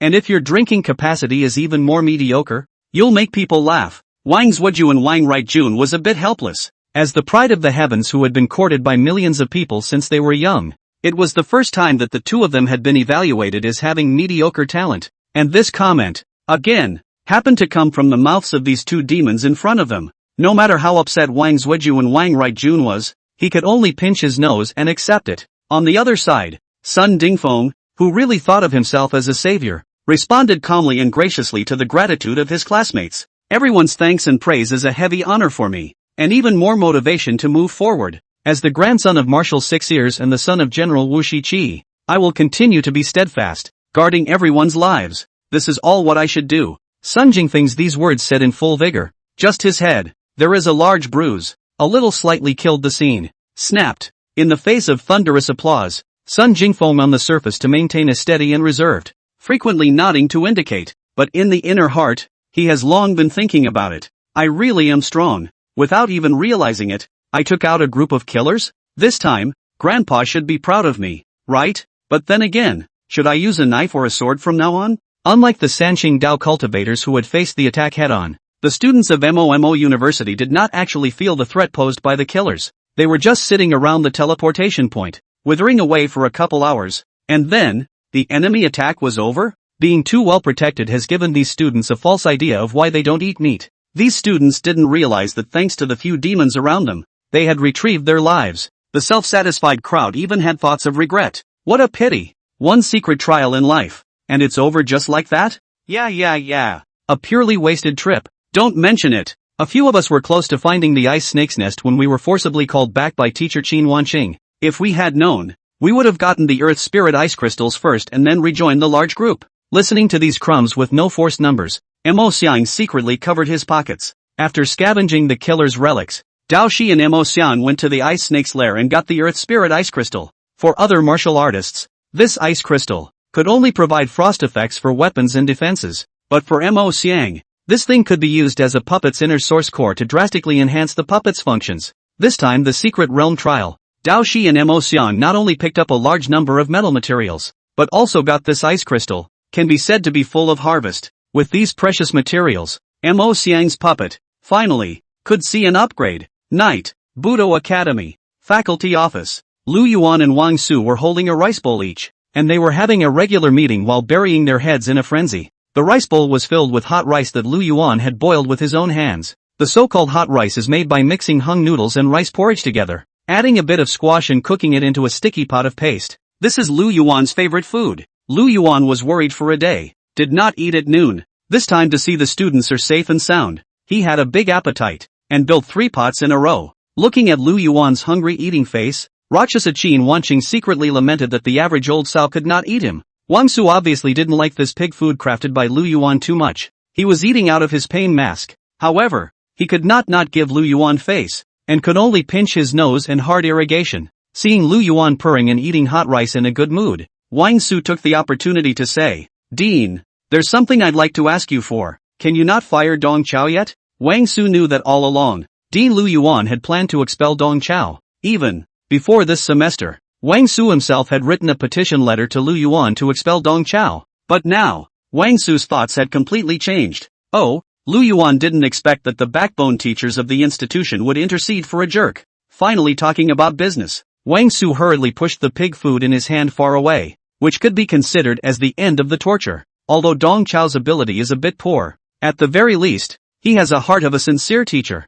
I think that you can give him a chance by not rushing to fire him first. Wang Su was completely brainwashed by Dong Chao's superb acting skills, and he still hasn't come back to his senses. Dean, I think that there are still redeeming qualities in Mr. Dong Chao. You still remember, don't you? Before, we misunderstood his classmates cheating on the exams, and he argued with us in order to maintain the dignity of the students. Also, when the practice room collapsed, he cared about the safety of the students and froze to run ahead of us with his second-order cultivation. Today, his valor and dedication was even more eye-opening. Dean, You still remember what you've always emphasized before, right? Pattern is more important than ability. Mr. Dong Chao is obviously the type of person who has poor ability, but has a pattern and feelings, Wang Su said to Lu Yuan in an earnest tone. I know that with Mr. Dong Chao's ability, he can't do anything decent. However, let's drive him and promote him properly. Give him a chance, and maybe we can build him into a qualified piece of the puzzle. Rakshasa Qin Wanqing bit the tip of her tongue and used all her strength to not let herself laugh out loud.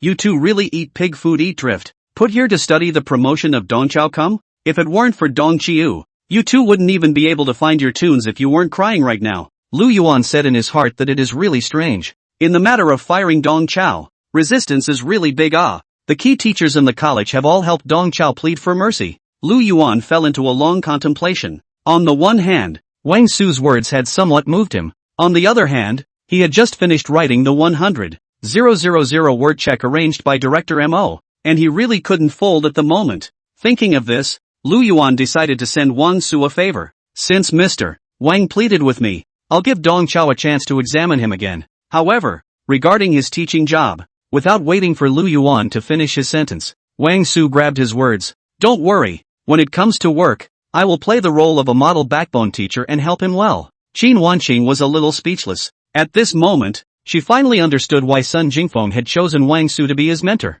This pair of teachers and students are so force-free. Chapter 86, The Golden Bell of the Five Mountains. In the meantime, Mobu University, on-campus hospital. Dong Chao was lying on his back on the hospital bed, crossing his legs and being incredibly cozy. As an agent who always danced on the tip of the knife, Dong Chao had suffered all kinds of injuries. A few broken ribs could only be considered minor injuries to him. Just now, the head professor of the battlefield first aid department had personally performed the blessed healing technique on him, and Dong Chao's broken bones were rapidly healing, so it was estimated that in 2 more days, he would be back to his old self. Right now, after confirming that no one was disturbing him, Dong Chao then checked his system. As soon as he opened the system panel, Dong Chao immediately received a prompt from the system. Congratulations to the host. The student ink items recognition has reached 12 points. Now extracting one of ink items traits for the host. The trait the host has extracted is mindfulness. Dong Chao felt a majestic surge of knowledge pouring into his mind. In just a moment's work,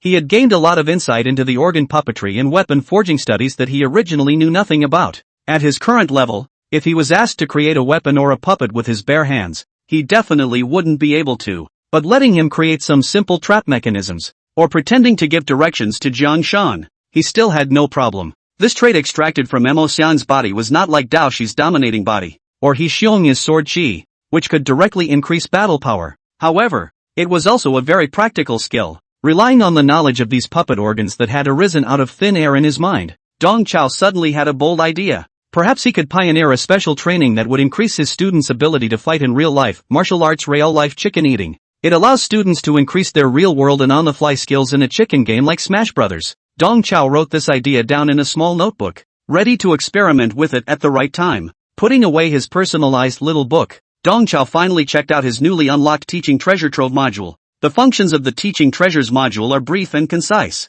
For every 100 points of recognition gleaned from a student, Dong Qiu can open a 3-choice treasury reward. Treasure Trove rewards include martial arts, mind techniques, potions, treasured materials, extraordinary props, etc. At the moment, what was in front of Dong Chao was a 1 out of 3 choice question. Reward 1, Star Steel 50 kilograms. Reward 2, Martial Art, Wu Yu a Golden Bell. Reward 3, Potions, Eagle Eye. Dong Chao didn't hesitate for a second and immediately chose Reward 2. Reward 1 for Star Steel, a precious secret metal. Although this thing was precious, there were still some purchase channels. It was unwise to spend 1 treasury reward to choose 50 kilograms of Star Steel. And the Reward 3 potion, Eagle Eyes, as you can tell from the name, is a visual enhancement potion. Such reinforcing potions tended to have strong utility, but it was still the same problem. Spending a treasury reward to choose a potion that reinforced vision was a bit too extravagant. According to Dong Chao's idea, since it was called the Teaching Treasure Trove, then he should choose items related to teaching. Choose the feats or martial arts and then gift them to the students to gather their favor. Then, through the system's sharing function, share the martial arts and feats back, thus forming a set. That's the right way to open a mentor. Therefore, Dong Chao didn't hesitate to choose Reward 2. Martial Skill, Wu Yu a Golden Bell. An antique-colored pamphlet appeared out of thin air in Dong Chao's hand. Dong Chao flipped open the pamphlet and briefly savored it. Woyue Golden Bell. A new type of martial art modeled after the Buddhist Golden Bell shield. Unlike the traditional passive Golden Bell, the Woyue Golden Bell sacrifices a certain amount of defensive attributes, but implies the power of the 5 elements, both offensive and defensive. The 5 Mountains Golden Bell streamlined the complicated 13 passes of the Golden Bell to 5 passes, which were Hangshan Water Pass, Hangshan Fire Pass, Huashan Golden Pass, Taishan Wood Pass, and Songsan Earth Pass. Each level contains one of the 5 elements of power. Just by briefly flipping through the platform of the Woyue Golden Bell, Dong Chao realized that this martial art fit well with Mo Xiang. Not only was Mo Xiang tall and big, naturally suited for this type of horizontal martial arts, but also, he was an alternative puppeteer, able to utilize puppets to perform martial arts. A puppeteer who knew the Golden Bell and manipulated several puppets that could cast the Golden Bell. That image, it was a sour thought, just as Dong Chao was secretly planning in his mind. The sound of footsteps from afar suddenly came to his ears. Dong Chao hurriedly put away the 5 Golden Bell. 2 seconds later, a knock sounded on the door, and when Tianqin's voice came from outside the door, "Brother, it's me, Tatsuko, come in," receiving a response. When Tianqin grimaced ironically and walked into the hospital room, one look at Wen Tianqin's state, Dong Chao knew that this kid wasn't here to visit the sick. He had something important to do. "Tatsuko, what happened?" Dong Chao asked with concern. When Tianqin waved his hand and summoned a barrier with Taoist talismans out of thin air, avoiding the sound in the ward from leaking out.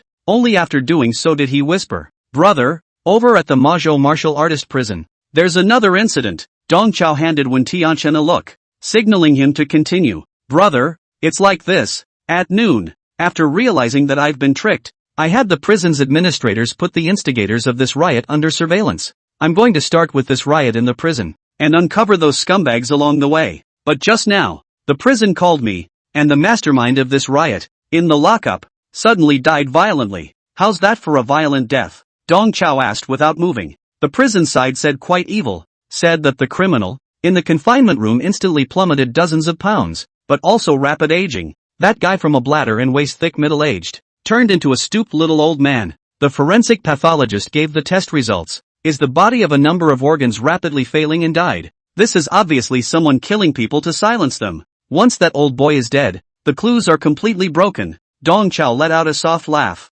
Who told you the trail was broken? The death of that criminal is a clue in itself. Tatsuko, this isn't killing people to silence them. It's the Golden Cicada. Chapter 87, The Demon Race's Handiwork, Gift Plus. In Dong Chao's opinion, instead of being bad news, what Wen Tianqin said was good news. At least, Dong Chao was now certain of exactly who, had launched this attack. It's the demons. Tatsuko, the so-called White Yujing is just a minor player outside of the country. They aren't capable of obtaining such detailed pre-war intelligence. It's even less capable of causing a riotous fiasco at the Majo martial prison. Dong Qiu had previously investigated using the military's internal website and found that the White Yujing was a small organization that had recently risen in Southeast Asia. The purpose of the organization is to take money from people and help them. The fact that such a small organization that was killing people to get rid of them was able to gather 30 martial artists with 5th or 6th rank cultivation, and even recruited rule system adepts, was a strange matter in and of itself. Those assassins under Bai Yujing's banner had information that didn't match their strength either.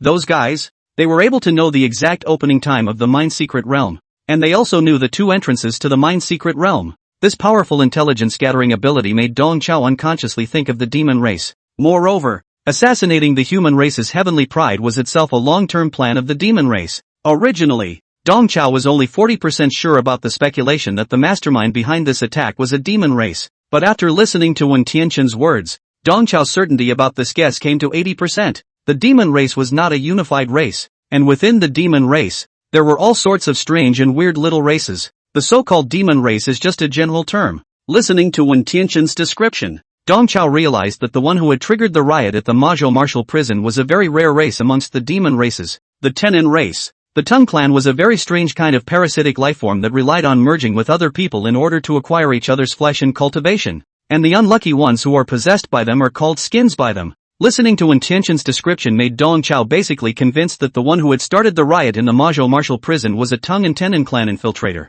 The Tung lurker, in prison, changed his skin. For this demon lurker, one must pull a long line to catch a big fish. I still have some things to do tonight, so tomorrow morning, I'll accompany you to the Majo martial artist prison. Dong Chao touched the 5-year golden bell in his arms. He did have something important to do tonight. He had to give this martial art to Mo Xiang. In the meantime, a shadowy chamber somewhere in Southeast Asia. Pavilion owners, this is the situation. The bearded man who had managed to escape with his life from the secret realm of the mining pit told the black-robed man in front of him what had happened in the secret realm. One by one, the bearded man's tone was formal, completely different from his previous diffidence. The black-robed man sat expressionlessly in his chair, never speaking. The bearded man said with a bit of a wince, "Pavilion Master, I did everything according to your prior deployment. Even if something goes wrong, it has nothing to do with me. I also expended the teleportation scepter once in order to retreat safely. It can be said to be a blood loss." After completing an hour of hard control over Qin Wancheng, the bearded man used a transcendent prop, the teleportation staff. He teleported himself and the two 8th-ranked martial artists. The three of them, too, were the only three who survived this assassination attempt. I didn't expect it. Even Tobin died in the secret realm. The long silent black-robed man said regretfully. Both he and the one in his stomach thought Tobin was a moldable talent. And to his surprise, that moldable talent was taken out. At this moment, the bearded man was acting submissive and well-behaved. He wasn't afraid of the black-robed man. What he was really afraid of was what was in the black-robed man's stomach. He was afraid of irritating the black-robed man. And when he spoke, he moderated his tone as much as possible. "Pavilion Master, I don't know why, but our intelligence this time has not a small error. The assassination target, Wang Zuoju and Wang Ruijun, didn't enter the secret realm at all. Moreover, in the secret realm, there is an existence that is even trickier than the Wang brothers." As he spoke, the bearded man took out his walkie-talkie. "Pavilion Master, listen to this. This is a distress signal from my companions when I confronted Qin Wanqing." The bearded man pressed play, and the chamber immediately resounded with ghostly cries. "Help! Save us! Be careful, Sun Dingfeng! Sun Dingfeng!" Many of the killers were frantically asking for help on their walkie-talkies before they breathed their last, with the word Sun Jingfeng appearing repeatedly. "Pavilion Master, this Sun Jingfeng killed many of our brothers. I purposely checked. This guy is a student of Momo University." Oh, the black-robed man was greatly surprised. As far as he knew, Momo University had fallen quite a bit over the years, so how could there still be such an outstanding genius? This Sun Jingfeng, there is another layer of identity. He is the grandson of 6 Ears, the son of Wu Zhiqi. I purposely looked up his information, but the bearded man hesitated for a moment before presenting the information he had found out. The information shows that this Sun Jingfeng, his talent is mediocre, only a rank. His cultivation isn't good either, only 4th rank. I really can't figure out how this guy managed to take out so many of us. The black-robed man took the information and glanced at it with a soft grunt. You humans have a saying that a tiger's father has no son. Our demon race has a similar expression. How could 6 Ears' grandson, Wu Zhiqi's son, be a useless straw man? This information, it's obviously fake. Deliberately suppressing the cultivation and talent of a heavenly pride to avoid being targeted by us is an old tradition in Huaxia. The black-robed man thought he saw through things. Take this Sun Jingfeng's assassination rank and adjust it to 4 stars as well. In the same class as Wang Zuojuan and Wang Ruijun. Find an opportunity to finish him off as soon as possible. Yes, the bearded man responded obediently. Chapter 88 Brothers' teachings are in my heart. Night. Momo University, Organs and Puppets Academy. Mo Xiang stepped outside the gate of the martial arts arena, stretched his head, and kept looking around. Inside the martial arts arena, there were bright lights and laughter. Looking at the students who were talking and laughing in the arena, Mo Xiang's mood was a little complicated. Inside the arena, there is a 7th-day party to celebrate the departure of Ink Brand. Obviously, ever since Mo Xiang was transferred to the martial arts academy,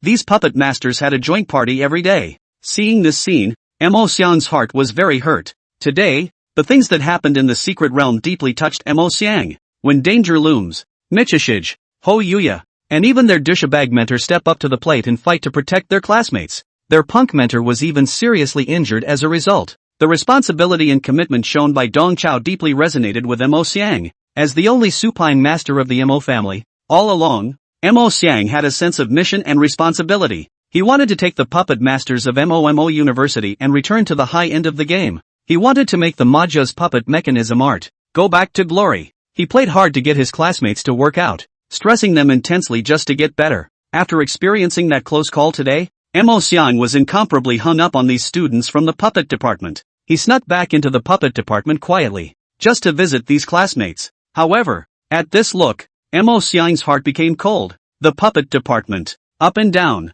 actually held a party for him, and it was also held for 7 days. It was obvious that he was considered a bogeyman. At this moment, Mo Xiang remembered a song lyric that he should be under the car, not in the car. What was even more difficult for Mo Xiang to accept was that even Prof. Wang, who was suffering from cerebral thrombosis, appeared at the gala at this moment. Professor Wang was maneuvering his remote-controlled wheelchair from table to table, sparring with his classmates. Wine to the sound. This old boy even blew up to the bottle, where there is a little cerebral thrombosis patient's consciousness. Seeing this scene, Mo Xiang really wanted to rush through the door and slam this old kid's wheelchair to pieces. Mo Xiang eventually also suppressed the impulse in his heart. He turned around resentfully and left silently. He hadn't taken more than a few steps outside when someone beside him suddenly called out to him. "Brother Xiang? What are you? What are you doing here?" Mo Xiang turned his head sideways and realized that the person who called him was Zhang Fan. Zhang Fan was the little wit who had perfunctorily used plastic bottles and cans in the puppet competition earlier. At the moment, Zhang Fan was red in the face and smelled of alcohol. He obviously drank halfway through the game and came out to let off steam. Facing Zhang Fan's inquiry, Mo Xiang was a bit bashful. I wanted to come back and see you guys, and I saw you were all pretty busy, so I didn't go in." Zhang Fan was afraid that Mo Xiang would see the gala in the performing martial arts hall, and he waved his hand. "Don't go in. Don't go in. We're drinking." Zhang Fan, who was half drunk, accidentally let his mouth slip. He reacted fairly quickly and hurriedly remedied the situation. I mean, all those teachings Xiang gave us are held in my heart." Oh, Mo Xiang blackened his face, thinking that Zhang Fan, this kid's harmonic rotten stunt, was a match for the waste mentor Dong Chao. After successfully finding a remedy, Zhang Fan hurriedly digressed. "Brother Xiang, I've heard that something happened in the Martial Arts Academy's secret trial today?" Ink Brand nodded. "We were attacked by killers, but luckily, the students are safe and sound." Taking advantage of the words Zhang Fan brought up, Mo Xiang reminded, "You guys should also be more careful during the secret realm trials in the future." Zhang Fan snorted. "Brother Mo, our puppet academy, we haven't participated in the secret realm trials for many years. There's no need to worry about that." Inkbrand was momentarily speechless. In recent years, for safety reasons, the Puppet Academy did not force students to participate in the secret trials. Puppet masters and unusual martial artists were on completely different growth curves. A third-ranked martial artist could easily defeat a third-ranked Fey Beast, but a third-ranked puppeteer, once he lost his puppet, was no different from an ordinary person. The battle power displayed by a low-ranked puppeteer was far lower than that of an alien beast of the same rank. But once they stepped into the higher ranks, the advantage of the puppet master's multi-stranded operation manifested itself. With sufficient puppets, a high-level puppeteer could even take on a dozen or so martial artists of the same level. In game terms, puppeteer is a superb late-game profession. The longer you live, the more resources you accumulate,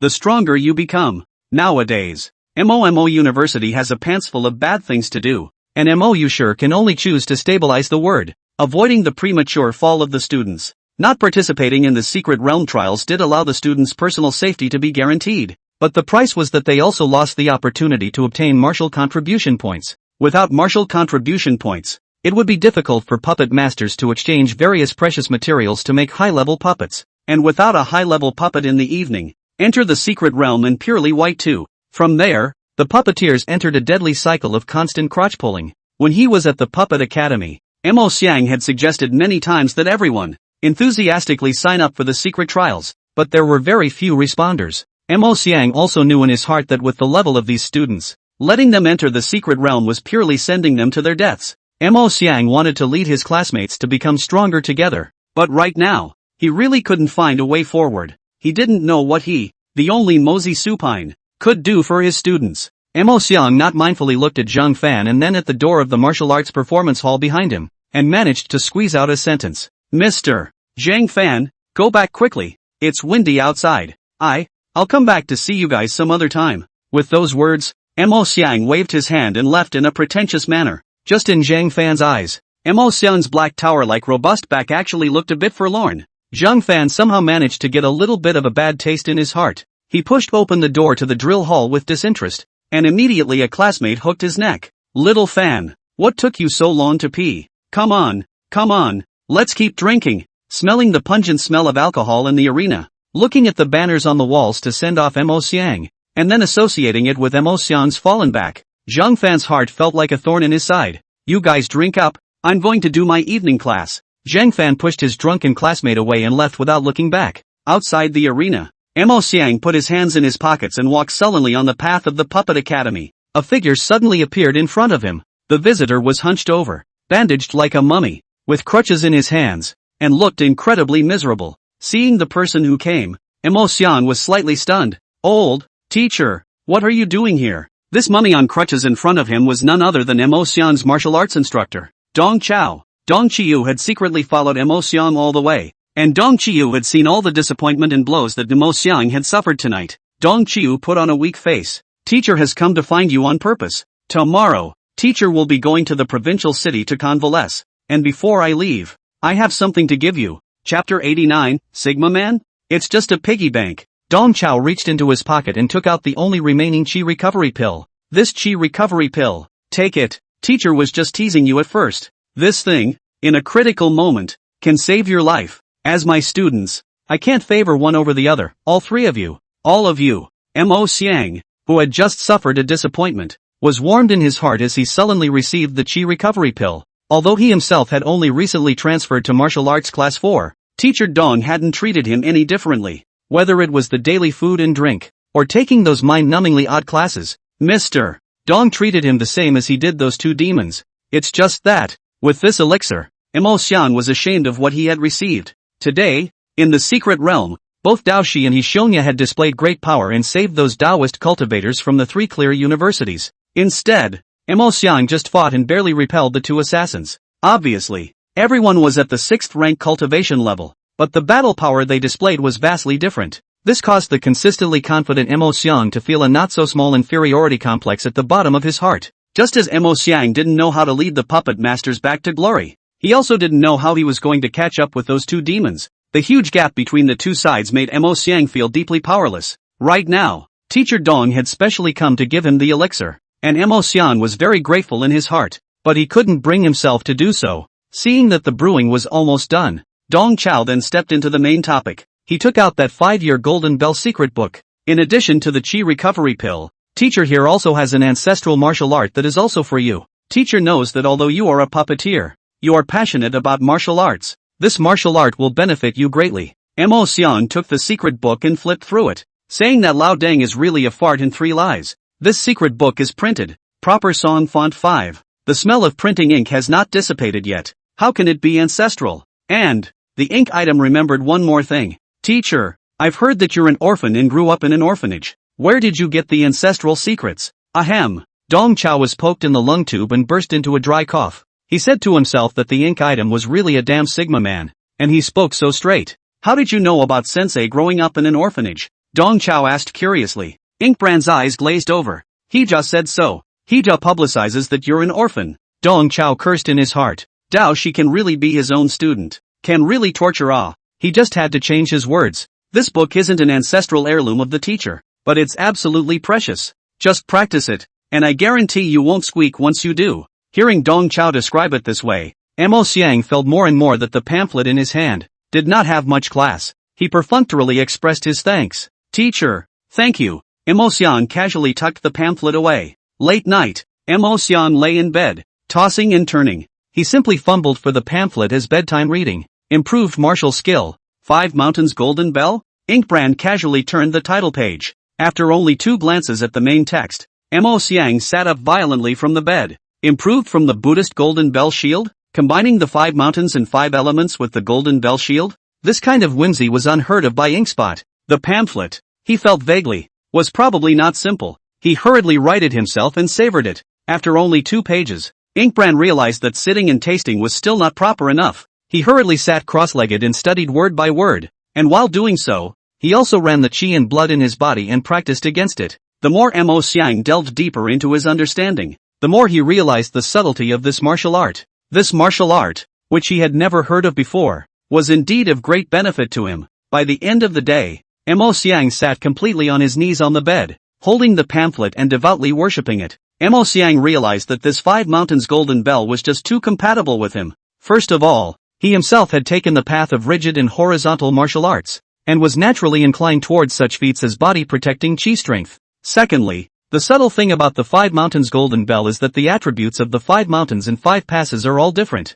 Mo Xiang couldn't help but envision that after he practiced the 5 passes of Woyue, he would extradite each of these 5 passes symbolizing gold, wood, water, fire, and earth to a puppet. Then he would have obtained 5 top-notch puppets that mastered the golden bell and each mastered an attribute element. And when they cooperated with each other, the elements of the 5 elements would be unendingly alive. Just thinking about it made Mo Xiang's scalp feel numb. At this moment, he realized with a jolt that he had been too presumptuous in his attitude towards Teacher Dong just now. Teacher Dong was giving him a top-notch martial art, a priceless treasure. Ink items recognition +1. Ink items recognition +1. Ink items recognition +1. Ink items recognition +1. In the ward, system prompts kept flashing before Dong Chao's eyes like a brush screen. Mo Xiang had contributed 10 points of recognition to Dong Chao in one breath. It can be seen how much the ink item is a favorite for the 5-year golden bell. Before that, Mo Xiang was like an iron rooster, not offering 1 point of recognition to Dong Chao. But now, in just one day, Dong Chao had harvested 22 points of recognition from Mo Xiang's body. Dong Chao can kind of feel the pulse of this kid. Mo Xiang's body has a sense of mission and responsibility that is unique to the Mozi people. Just like Headmaster Mo Yushur, he was bent on carrying forward the Mo family puppetry. As long as you take advantage of this, what looks like a Sigma Man's ink item is a depository ready to explode with gold coins. With this freshly minted 10 points of recognition, Dong Chao's cultivation level was once again promoted, reaching the first level of the 4th rank. Congratulations to the host for advancing to the 4th level of martial arts. Now unlocking a new enrollment slot for the host. Another student page appeared in Dong Chao's mind. For the new enrollment quota, Dong Chao has a general direction in mind. The saplings of Mo University had basically been drained, and it was difficult to find a decent heavenly pride. He had to go to other famous schools to gather wool. He could clearly remember that last night, when Dao Shi and Hixionia fatally beat up Wang Zuoju and Wang Rigjun, when Tian Shen had revealed a message to him. When Tian Shen said that this year's enrollment results of the 3 clear universities were outstanding. They recruited 3 SS-class geniuses and 8 S-class geniuses. The 8 S-class geniuses naturally referred to the 7 stars of the Northern Dipper, plus Gan Xiang of the Southern Dipper. As for the SS-grade geniuses, besides Wang Zuojuan and Wang Rigjun, there was one other person. The mysterious student didn't even show up for this exchange between the 2 schools. Neither Huang Yiliang nor Wen Tianshan mentioned much about him. Dong Chao felt that there was, perhaps, an article to be written here. It was just as well. Tomorrow morning he would be departing with Wen Tianshan to the Mazhou Martial Prison. On the way, he could find an opportunity to make a good side trip, although Tatsunoko was his little old brother. But, good learning seedlings should be dug. After all, he is a gold medal instructor with unique teaching skills. A heavenly pride with outstanding qualifications would be wasted if he wasn't allowed to temper them. Chapter 90. When is an agent most likely to make a mistake? On his second move, the next day, at dawn, Dong Chao and Wen Tianshan boarded the extraordinary prop flatboat and headed for the provincial capital. The duo was nominally going to the provincial city to convalesce,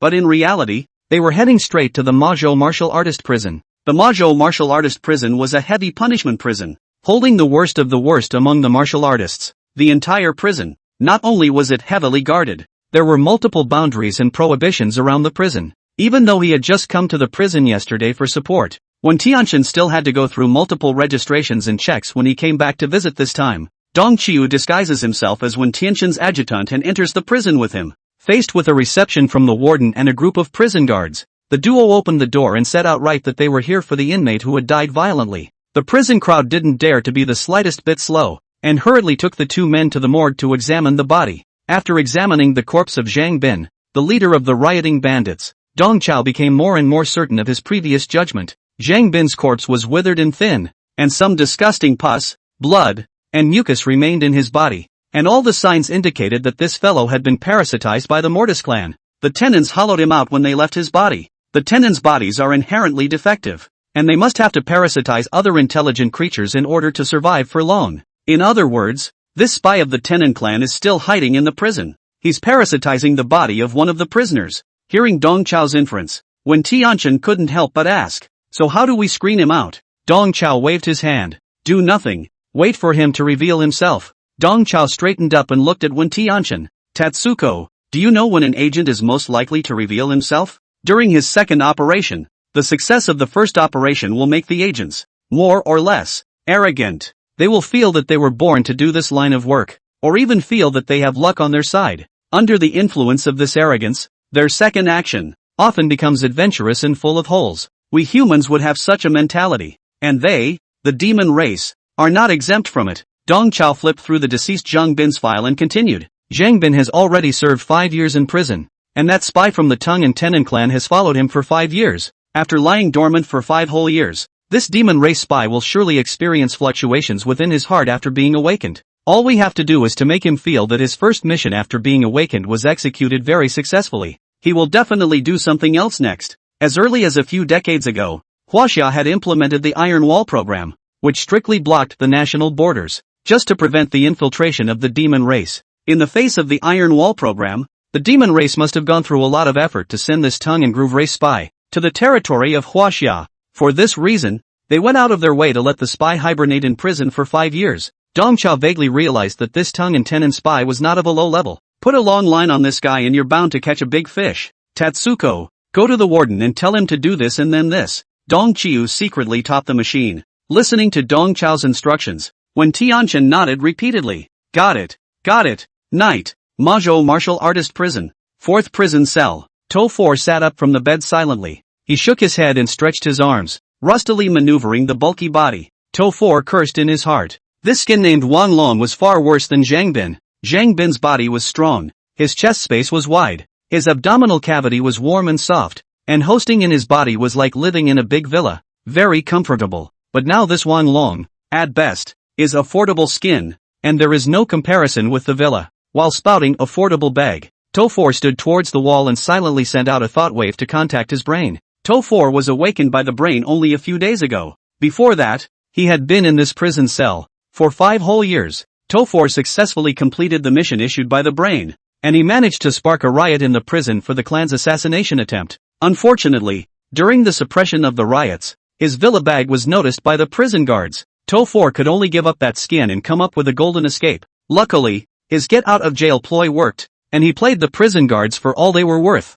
With the death of the leather bag Zhang Bin, the prison guards completely lost the direction of the investigation. Yesterday's riot can only be unsettled. It is said that because of that riot yesterday, the felons in prison have had their sentences increased, and prison guards who were not doing their jobs well were docked a portion of their paychecks. To 4 could clearly feel that today. The atmosphere in the prison cell was extraordinarily dull. To 4's mood, however, was at odds with this dreariness. After all, it was all his handiwork. At the moment, To 4 tried to contact the brain. Just want to hear the good news. He's put in so much effort for his mates out there. The companion assassination attempt. It should have been a success, right? To 4 knew that the Oracle battlefield was about to open. In order to make sure that nothing is wrong, at this juncture, the demon race must eliminate as many of those heavenly pride of the human race as possible, nipping accidents in the bud. In this war concerning the continuation of the community and civilization, the demon race was originally the party with superior strength, coupled with endless plots and tricks. It was only a matter of time before the human race was eaten up. To 4 had thought that, with himself helping from the sidelines, those 2 heavenly prides of Huaxia were dead. What he didn't expect was for the brain to send back a message that the mission had failed. Waste. Bunch of losers. To 4 couldn't help but curse. He was behind bars and still managed to trick the human race. That bunch of losers out there can't handle 2 students? While To 4 was cursing in his heart, the brain sent instructions again. The brain wants him to find a way to get out of the prison while keeping himself safe. The Oracle battlefield was about to open, which also meant that the Divine Providence Treasury was about to open as well. Regarding the Divine Providence Treasury within China, the demon race's measurement team already had a vague coordinate. The brain wants To 4 to follow the coordinates and physically walk around to determine the exact location of the cache. To 4 is the only pure-blooded demon race that has penetrated into Chinese territory. Such important matters as the Divine Providence Treasury had to be handed over to the demon race's own people. The brain repeatedly emphasized that the Divine Providence Treasury was a matter of great importance, and that To 4 must be careful and not take any chances. To 4 laughed at the warning from the brain. Those losers out there, they even educated him? The brain and those punk fingers are so full of. In the beginning, To 4 was treated as a dispensable pawn, like a chopped-off toe, and was left in prison for 5 years. But now, on the contrary, he's the most important. He's the most competitive. He lurks best. Such a major task as finding the Huaxia Divine Providence Treasury would still have to fall on him. That was a Divine Providence Treasury with a secret resource level as high as 15. To find the Divine Providence Treasury before Huaxia did was to break one of Huaxia's legs. What a credit this is. And right now, these stupid blue stars don't even know that the Divine Providence Treasury exists. In the darkness, To 4 took control of his new skin and made a slightly raw, Smug smile. Chapter 91, The Oracle Battlefield. After secretly making all kinds of deployments to the Majo Martial Prison, early the next morning, when Tianqian was about to leave and rush back to Mo University, this exchange and sparring session, which was in a lot of conditions, finally came to an end. When Tianqian had to go back and lead the students back to school, Mr. Yang Qing, who was seriously injured, also had to be transferred back to Sanqing University to convalesce. Dong Chao wasn't prepared to go back with Wen Yanqian. He had to wait for someone in the provincial capital to take a bath with him. Before parting ways, Dong Chao asked Wen Tianqian in a casual manner, "Tatsuko, you told me the other day that your 3 clear universities this year recruited 3 SS-class geniuses. Why is it that the only ones who came to the cutting trial were Wang Zuojuan and Wang Rightjun?" Did I say that? When Tianqian's entire body became unnatural. Brother Tide is so loud that the abacus beads are crashing into his face. When Tianqian was aware that Brother Chaozi wanted to form a super genius class, obviously, he was hitting on the idea of that hidden heavenly pride of the 3 pristine universities. After a moment of stammering, when Tianqian finally told the truth, "Brother, if I could say so, I turn the boy over to you, but barring that, the kid is in a special situation. That boy's rule-based psychic ability has too much symbolism for our Taoist family. His rule system ability is called 3 lives." Dong Chao's eyes darted wildly. Good lord, it was even a rule system alien. Now he had to have it. The boy's rule-based powers were too powerful, so powerful that they caused a backlash of their own. As he spoke, when Tianqian reached out and pointed to his temple, the kid's powers, they backfired on his brain, and the CPU dry-fired. Right now, he's being secretly treated at school. Brother, I know you want to form a super genius class, but that kid, he really isn't for you. That kid would have to drool even if he was cured. Moreover, transferring such a dashu with symbolic significance to you, the school leaders won't agree. So what? It's getting late. I have to hurry back. Brother, let's get together again some other time.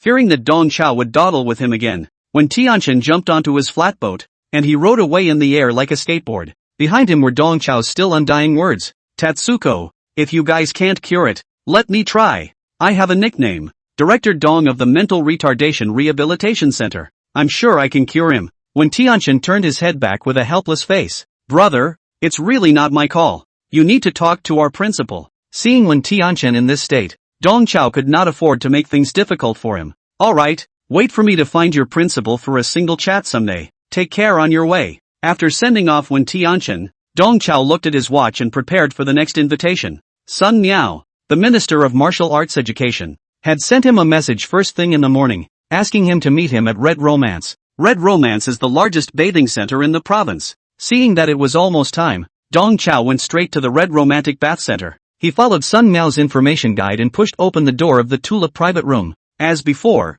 as soon as they met, Sun Miao gave him a solid bear hug. "Here you go, old buddy. I've set the water temperature. Just waiting for you." At the mention of a bubble bath, Sun Miao's brow was raised. Dong Chao flashed the bandage on his ribs. "Son, I'm injured. I can't take a bath." Sun Miao waved his hand. "Don't worry, old brother. I've taken it all into consideration. Our process today is like this. First sweat steam, then sauna, and finally a spray physical therapy. Let you stay out of the water the whole time and experience the supreme joy of soaking." Dong Chao said in his heart that only you would find supreme pleasure in taking a bath. Sun Miao is very pure when it comes to bathing. Regardless of the proper or improper bathing place, he simply went to bathe. In Sun Miao's eyes, those messy things were simply not as happy as taking a bath. Sun Miao couldn't help but press Dong Chao into the sweat room. Come on, let's talk business while we steam," Sun Miao said to Dong Chao in a solemn tone while enjoying the sweat steam. North America, Europe, and also the African Joint Parliament all sent word that in the past few days,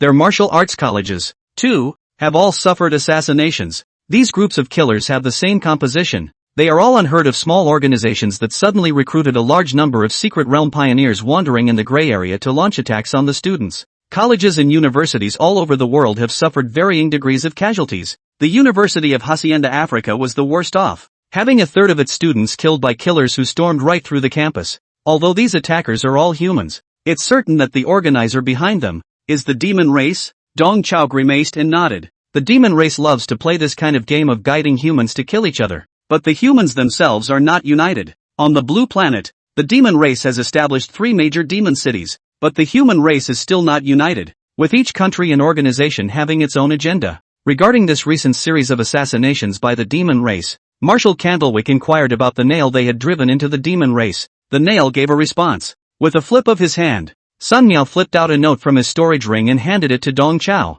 This was sent to me by Marshal Candlewick's personal secretary before I left. I think, with this note, Marshal Candlewick asked me to bring it to you. Dong Chao took the note, which only had 4 words written on it, Oracle Battlefield. Dong Chao frowned, not quite understanding what it meant. He memorized these 4 words in his heart, then worked his chi and blood to shatter the note into pieces. Seeing Dong Chao's hand, Sun Miao was secretly surprised. Dong Chiu's root bones had been damaged not for a day or two, and although the technical division had been researching rehabilitation drugs for him over the years, in reality, everyone felt in their hearts that there was not much chance of him recovering. However, during these 2 meetings, Sun Miao truly felt that Dong Chao's cultivation had refined. In Sun Miao's impression, over the years, Dong Chao's cultivation had been confined to the first level of the second rank. However, the last time the 2 of them had met, he had sensed that Dong Chao's cultivation seemed to have returned to the third rank. And right now, Dong Chao's entire chi and blood fluctuations were even thicker than some days ago. And his cultivation, I'm afraid, had already come to the 4th rank. In less than a month, he had recovered from the 2nd rank 1 to the 4th rank. Not to mention that he was root bone damaged. It was impossible for a genius with unharmed roots to cultivate so quickly. Right? Looking at the calm Dong Chao, a feeling arose in Sun Miao's heart. This sharp black knife is coming back. Chapter 92 3000 only earns 2,800. Coaxing the leader like a fool. Sun Miao pressed this doubt to the bottom of his heart and did not voice it. Elder brother Dong didn't take the initiative to report on his cultivation recovery, so he must have his considerations. Sun Miao pretended not to care and continued. The attack did not result in any casualties, but it still caused quite a bit of panic within the Ministry of Education. Quite a few people have proposed that it would be prudent to suspend the secret trials for the students. These proposals were all rejected by me. The more the demon race creates an atmosphere of panic, the more we can't choke on it. I've already ordered that not only will we not stop the secret realm trials, but on the contrary, we will increase our efforts.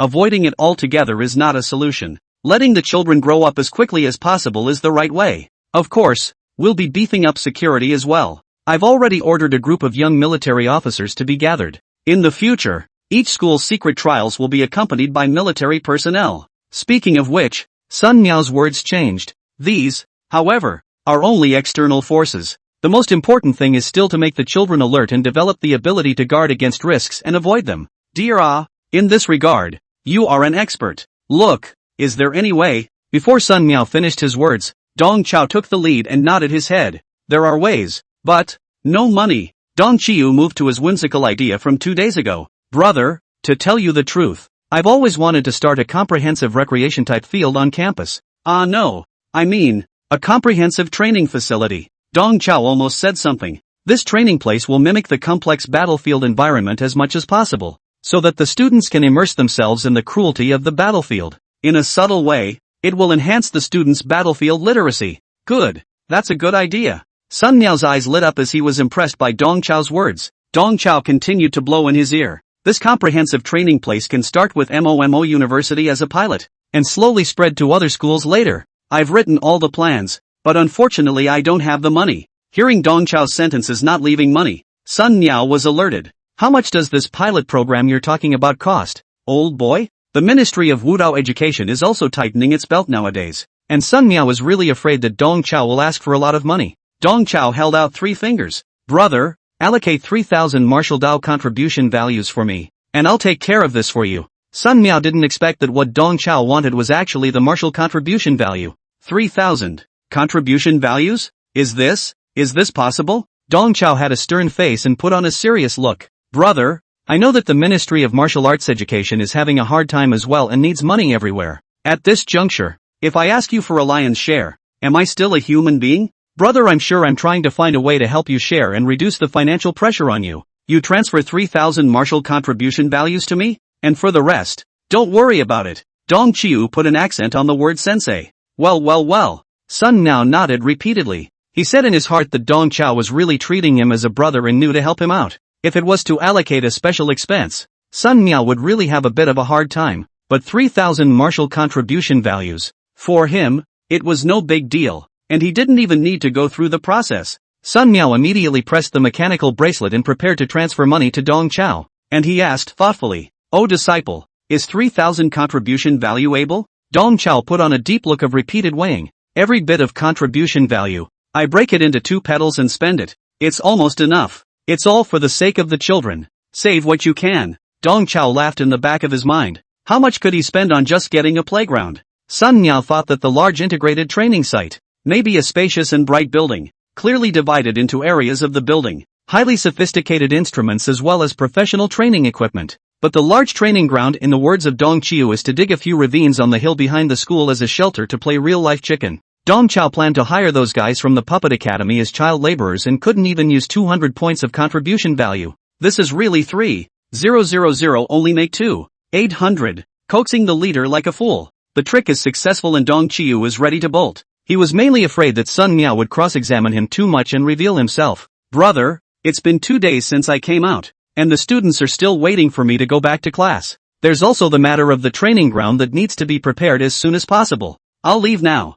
Before he left, Dong Chao also had the presence of mind to use Sun Jingfeng to plug Sun Miao's mouth. Brother, little Feng is making a name for himself in school these days. The Li Dai Tao Z plan was a great success. Ha. As soon as she heard this, Sun Miao was furious. That stupid son of his own family is so stupid. He really thinks he's a genius. Sun Miao didn't even have the face to talk about that stupid boy as he waved his hand at Dong Chao without a good grace, signaling Dong Chao to get the hell out of there. The scheme succeeded again. Dong Chao hurriedly put on his clothes, not daring to have any delay. Brother, I'll be going then. We'll meet again some other time. Carrying a freshly baked 3,000 contribution values in his arms, Dong Chao took his leave with a winking smile on his face. Same time, Mo Mu University, Martial Arts Class 2 classroom. Mo Xiang sat in the last row of the classroom, listening to Mr. Wang Su's martial arts class with helplessness written all over his face. Their own instructor had gone to the provincial city to recuperate, and the 3 people from the 4th class of martial arts were all arranged to come to the 3rd class to observe.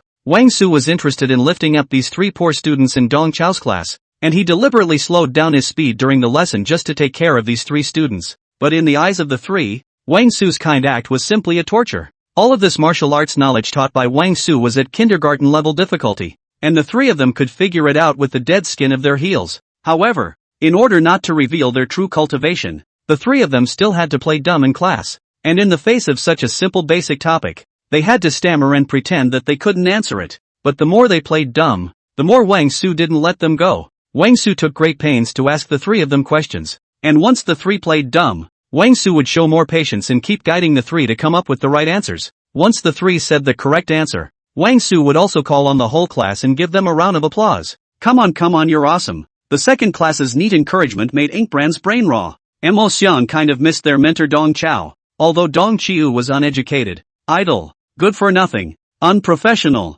playful, unprofessional, and dangling. But think on the bright side. Mr. Dong's abstract class, there is only 1 session a day, and the rest of the time they can spend at their own discretion. And Mr. Wang Su's retarded martial arts class, which lasted all day, had tedious and useless theory assignments after class. Taking Mr. Wang Su's class is a real waste of life. Only 2 days had passed, and Mo Xiang kind of missed Teacher Dong, and Teacher Dong's abstract martial arts classes. I don't know how Mr. Dong's injuries really are. When will he be back? Mo Xiang thought silently in his heart. Dao Shi and He Xiong's minds were similar to Mo Xiang's. They suddenly realized that without realizing it, they had already adapted to Dong Chao's abstract teaching, and taking normal classes again, in turn, made them feel uncomfortable. As for Dong Chao's injuries, although the 3 of them kept their mouths shut, in their hearts, they were all a little worried. Chapter 93 The Right Flavor. The right flavor. The familiar flavor is back. On the 3rd day of his injury,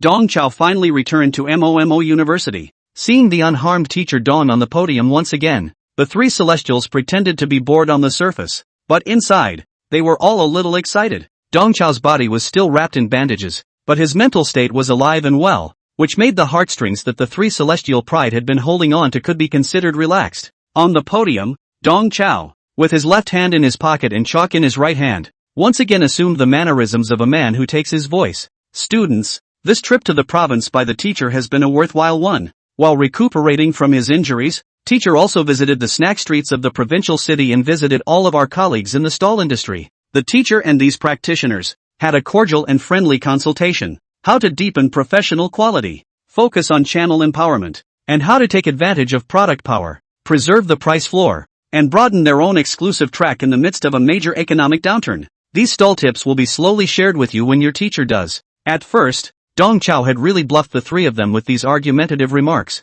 but then the three of them immediately realized that these argumentative remarks, when converted into human language, meant that Dong Chao had gone to the snack street to buy snacks, and that he had tried to haggle with the vendors, who had sternly rejected him. The three of them looked at me, I looked at you, and said that the familiar flavor was back, while the three celestial pride frowned at each other. Dong Chao cupped his chalk and began to write on the board. He wrote the word shake on the blackboard. Teacher Wang Su told me that you guys have been observing in the third class these past few days. Look at yourselves. You've all gotten into the habits of those good students. Learning to be a good student. What a shame. The most valuable thing we have as poor students is that distinctive poor student temperament. We can't lose this temperament. As he spoke, Dong Chao picked up the chalk again and added two more words in front of the word shake, society. It's a good thing I came back early and was able to wrench you guys back a bit. If I had come back a few days later, you guys would have been obliterated. In order to get rid of the school-ripped aura in you, let's have a shaker lesson today. Dong Chao knocked on the blackboard and began to list the knowledge points of this lesson.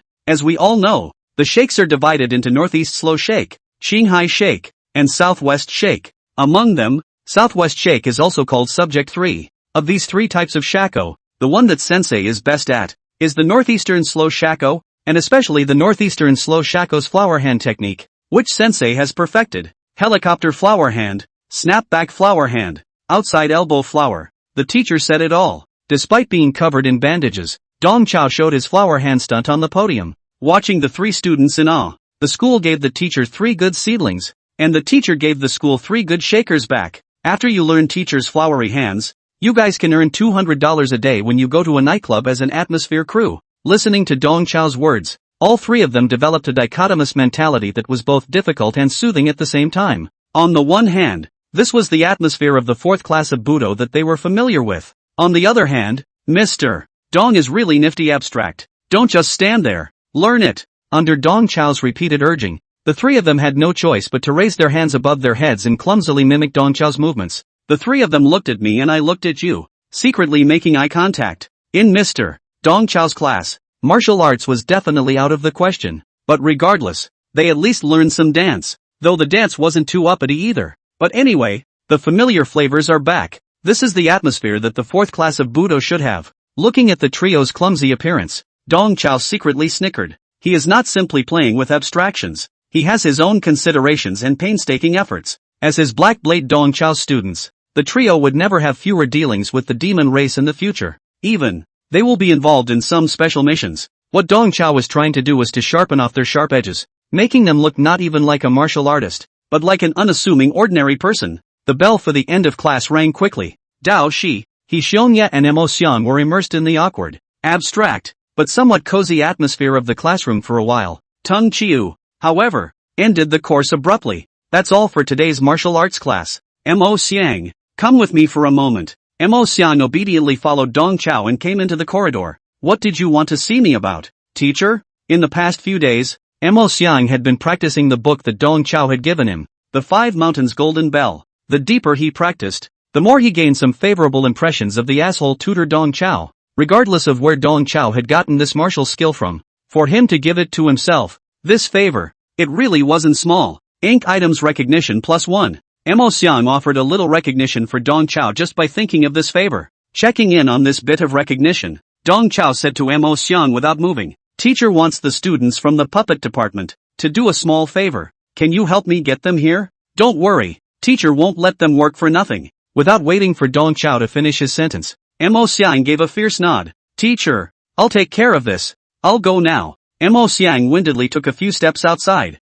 then turned back to Dong Chao. Teacher, whatever you're going to do, you're going to use them like animals. Dong Chao let out a snort. You just call them to the back of the school. Dong Chao said to himself that this kid, Mo Xiang, is quite vindictive. In his heart, he obviously still has a problem with those students from the puppet department. Half an hour later, at the back of the school, Mo Xiang brought all 84 first-year freshmen of the organ puppet department to the back of the mountain. All 84 freshmen obediently put their hands on their heads and crouched on the ground, highlighting a well-behaved and understanding. When they received Mo Xiang's door-to-door invitation, the new students of the puppet department all accepted it gladly. After all, Mo Xiang had grown a body that convinced people by virtue. so who dared to say a word? The students of the puppet department were all secretly screaming in their hearts. It had only been 10 days since their gala to honor Inkblazer, and this earthly Teiyukai god was back again. Looking at these students with their hands on their heads, Dong Chao said in his heart that those inmates in the martial arts prison were just this obedient.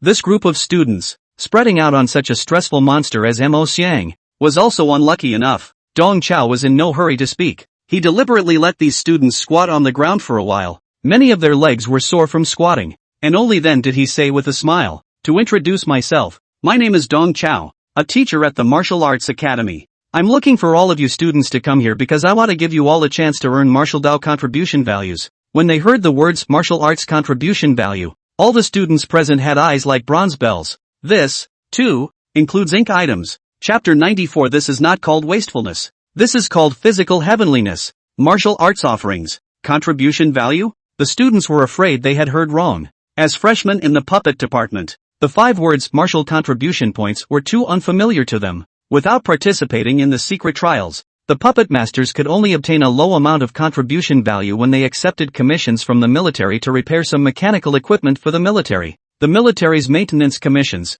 however, have been hogged by the seniors. These lower-grade freshmen had never seen what a martial contribution value looked like. Seeing that the students were hooked, Dong Chao continued, "I'd like to ask you all to do me a small favor and build an integrated place. The reward, well, is 2 points of martial contribution value per person." The eyes of the students in the puppet department were red. 2 contribution points each. This has been the reward for helping the military repair large machinery. Many of the students nodded their heads playfully. They didn't care what kind of premises Dong Chao was actually going to let them build. As long as the martial contribution value is handed out, they can be made to call their father. With these 2 points of martial contribution value, their puppets would be able to receive a major upgrade. This could help them so much in their puppet cultivation. The students were all red with excitement. Yet Dong Chao's grand gesture was still not over. He dropped another bombshell. In addition to the martial contribution value, I'm also giving each of you 100 secret realm coins. The subsequent management and maintenance of the place are all remunerated as well. Knock, knock, knock. Hearing Dong Chao's words, the students of the puppet department all looked as if they were petrified, and half of them fell to the ground. The other half, while holding the ground in a sorry state, pinched their own midriffs with all their might, fearing that their chi and blood would attack their hearts due to ecstasy. The value of 100 secret realm coins was higher than 2 points of martial contribution value. After all, martial contribution values could only be used in the exchange system of the Ministry of Martial Education. 100 secret realm coins, on the other hand, could be exchanged for all sorts of legal or illegal things on the black market. The payoff was just too high. The crowd felt as if they were dreaming. Even if it's killing people to get rid of them, that's the price, isn't it? Mo Xiang was similarly dumbfounded, his face unbelievable. When did his punk mentor become so dirt poor? Dong Chao reached into his pocket and took out the pile of secret realm coins he had gotten from Tobin. Hey, you guys don't seem too excited. Looking at the stack of matte-colored coins, the students' eyes turned into light bulbs. How could they not be excited? Excited enough to get a cerebral thrombosis. Dong Chao pushed the secret coins in his hand and began his performance. Originally, I didn't want to give you guys this job. You guys are too young and not reliable. It was Mo Xiang who begged me hard, hoping that I would give you guys a chance. 84 gazes looked at Mo Xiang in unison. Originally, the students of the puppet department treated Mo Xiang as a discordant factor, or even as a bully. When he was transferred to the Budo Academy, everyone bounced off the walls. But right now, there was a noticeable change in the way his classmates looked at him. Originally, everyone thought that Mo Xiang had gathered them together because he was trying to bully them again. I didn't realize that it was to set them up with a beautiful job. Mo Xiang is really mean. There are good things are really thinking about them. Feeling the adoring and friendly gazes of the crowd, Mo Xiang was a bit confused inside. Did I beg you? I am begging you to make them like animals, right? Inkbrand thought darkly. For the sake of Mo Xiang, I'll give you guys a chance. Dong Chao handed the pile of secret realm coins to Mo Xiang. Go, divide the money among the students. These secret realm coins are considered a deposit. When it's done, the contribution points will be distributed to you. Mo Xiang took the secret realm coins and dizzily distributed them to his classmates. Every student who received the money from him thanked him profusely. Thank you, Brother Xiang. Thank you, Brother Xiang. The students all smiled with their eyebrows, and there was no longer any barrier between them and Mo Xiang. Dong Chao hired these puppeteer freshmen not only to save money, but more importantly, he wanted to help Mo Xiang buy people's hearts. Dong Chao knew that Mo Xiang had always had a sense of responsibility in his heart. He wanted to carry the weight of his fellow puppeteer students. He wanted to revitalize the puppeteer profession, which had already fallen into decline.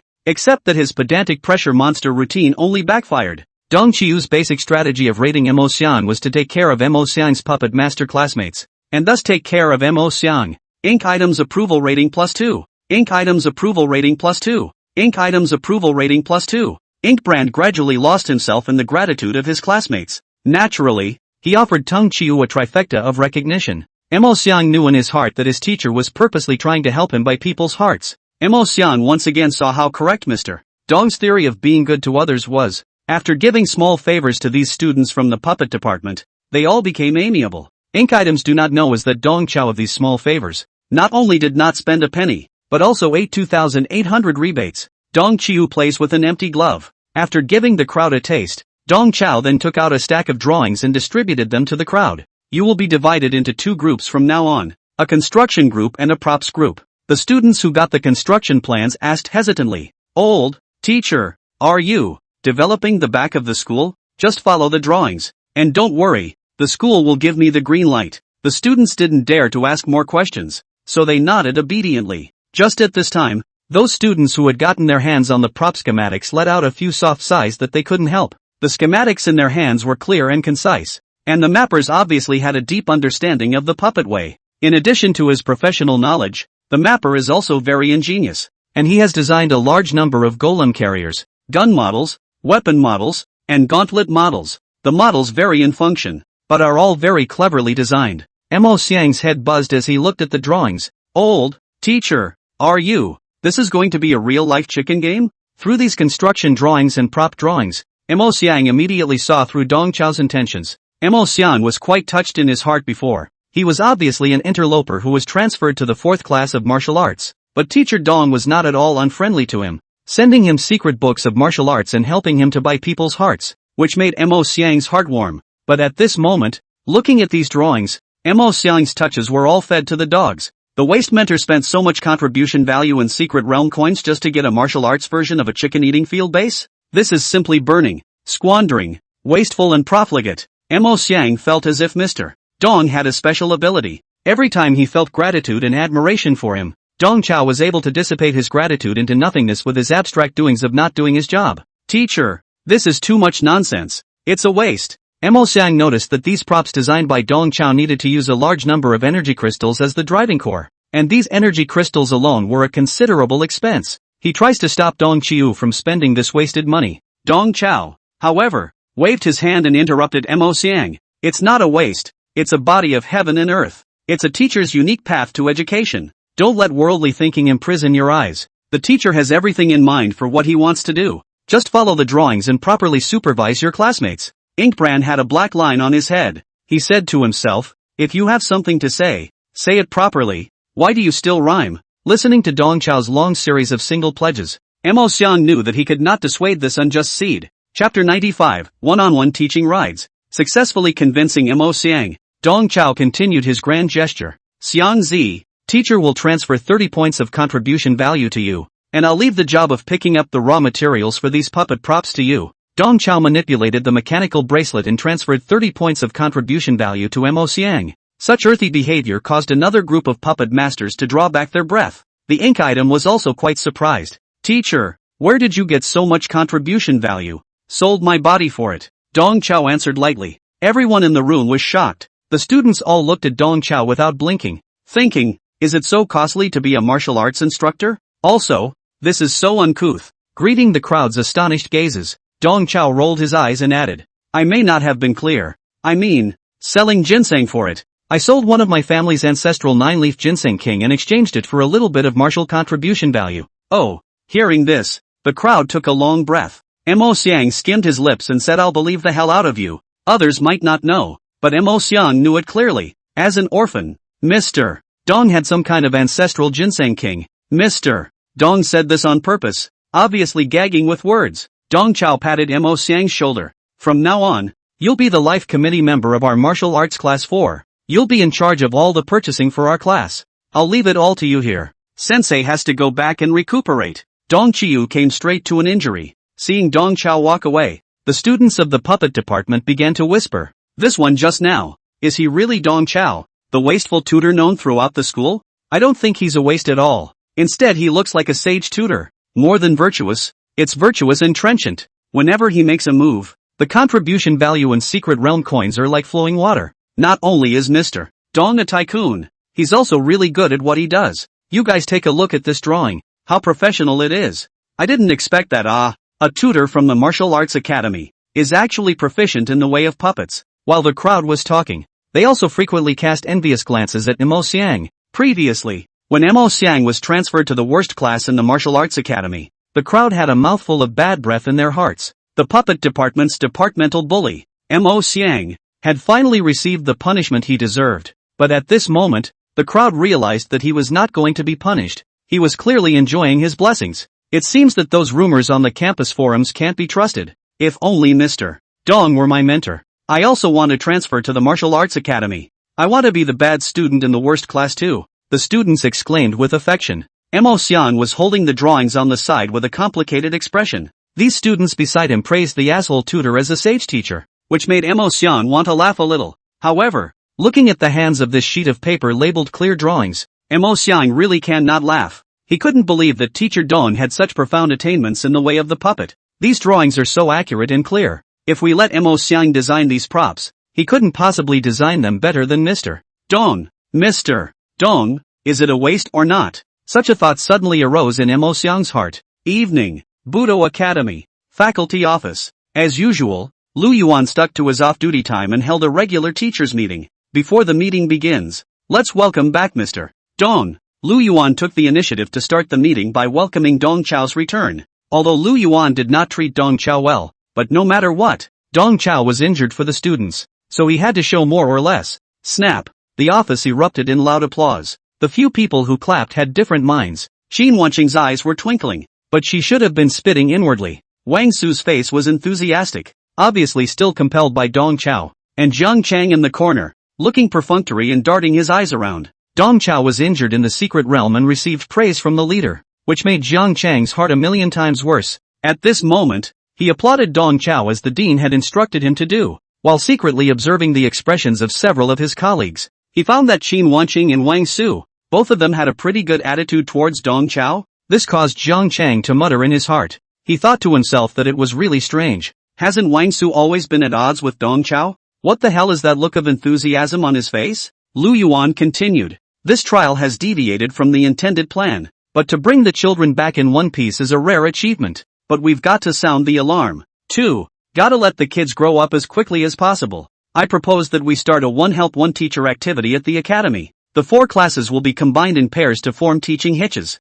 We all urge each other up, develop a sense of worry, learn from each other, and improve each other. Listening to Lu Yuan's words, Zhang Chang secretly laughed in his heart. Good show coming up. The first year of the martial arts academy was said to be 4 classes, but in reality, the ones that could truly be called martial arts classes were the first, second, and third classes. As for class 4, it's a proper hangover. From the teachers to the students, they're all out of sorts. The whole 4th class, it's redundant. Right now, the academy was going to form a teaching hitch, and class 1 and class 2 would definitely both rush to choose Zhang Chang's class 3, avoiding Dong Chao's class 4. This, then, is a good opportunity to shame Dong Chao. Zhang Chang still remembers Dong Chao's Tianji horse race plan, which made a big fool out of their 3rd class. What made it even harder for Zhang Chang to accept was that class 4, which was even more crotch-pulling than class 3, had a stroke of luck and reaped a strange victory. For this reason, Zhang Chang became the only tutor from the martial arts academy who failed to lead a team into the secret realm.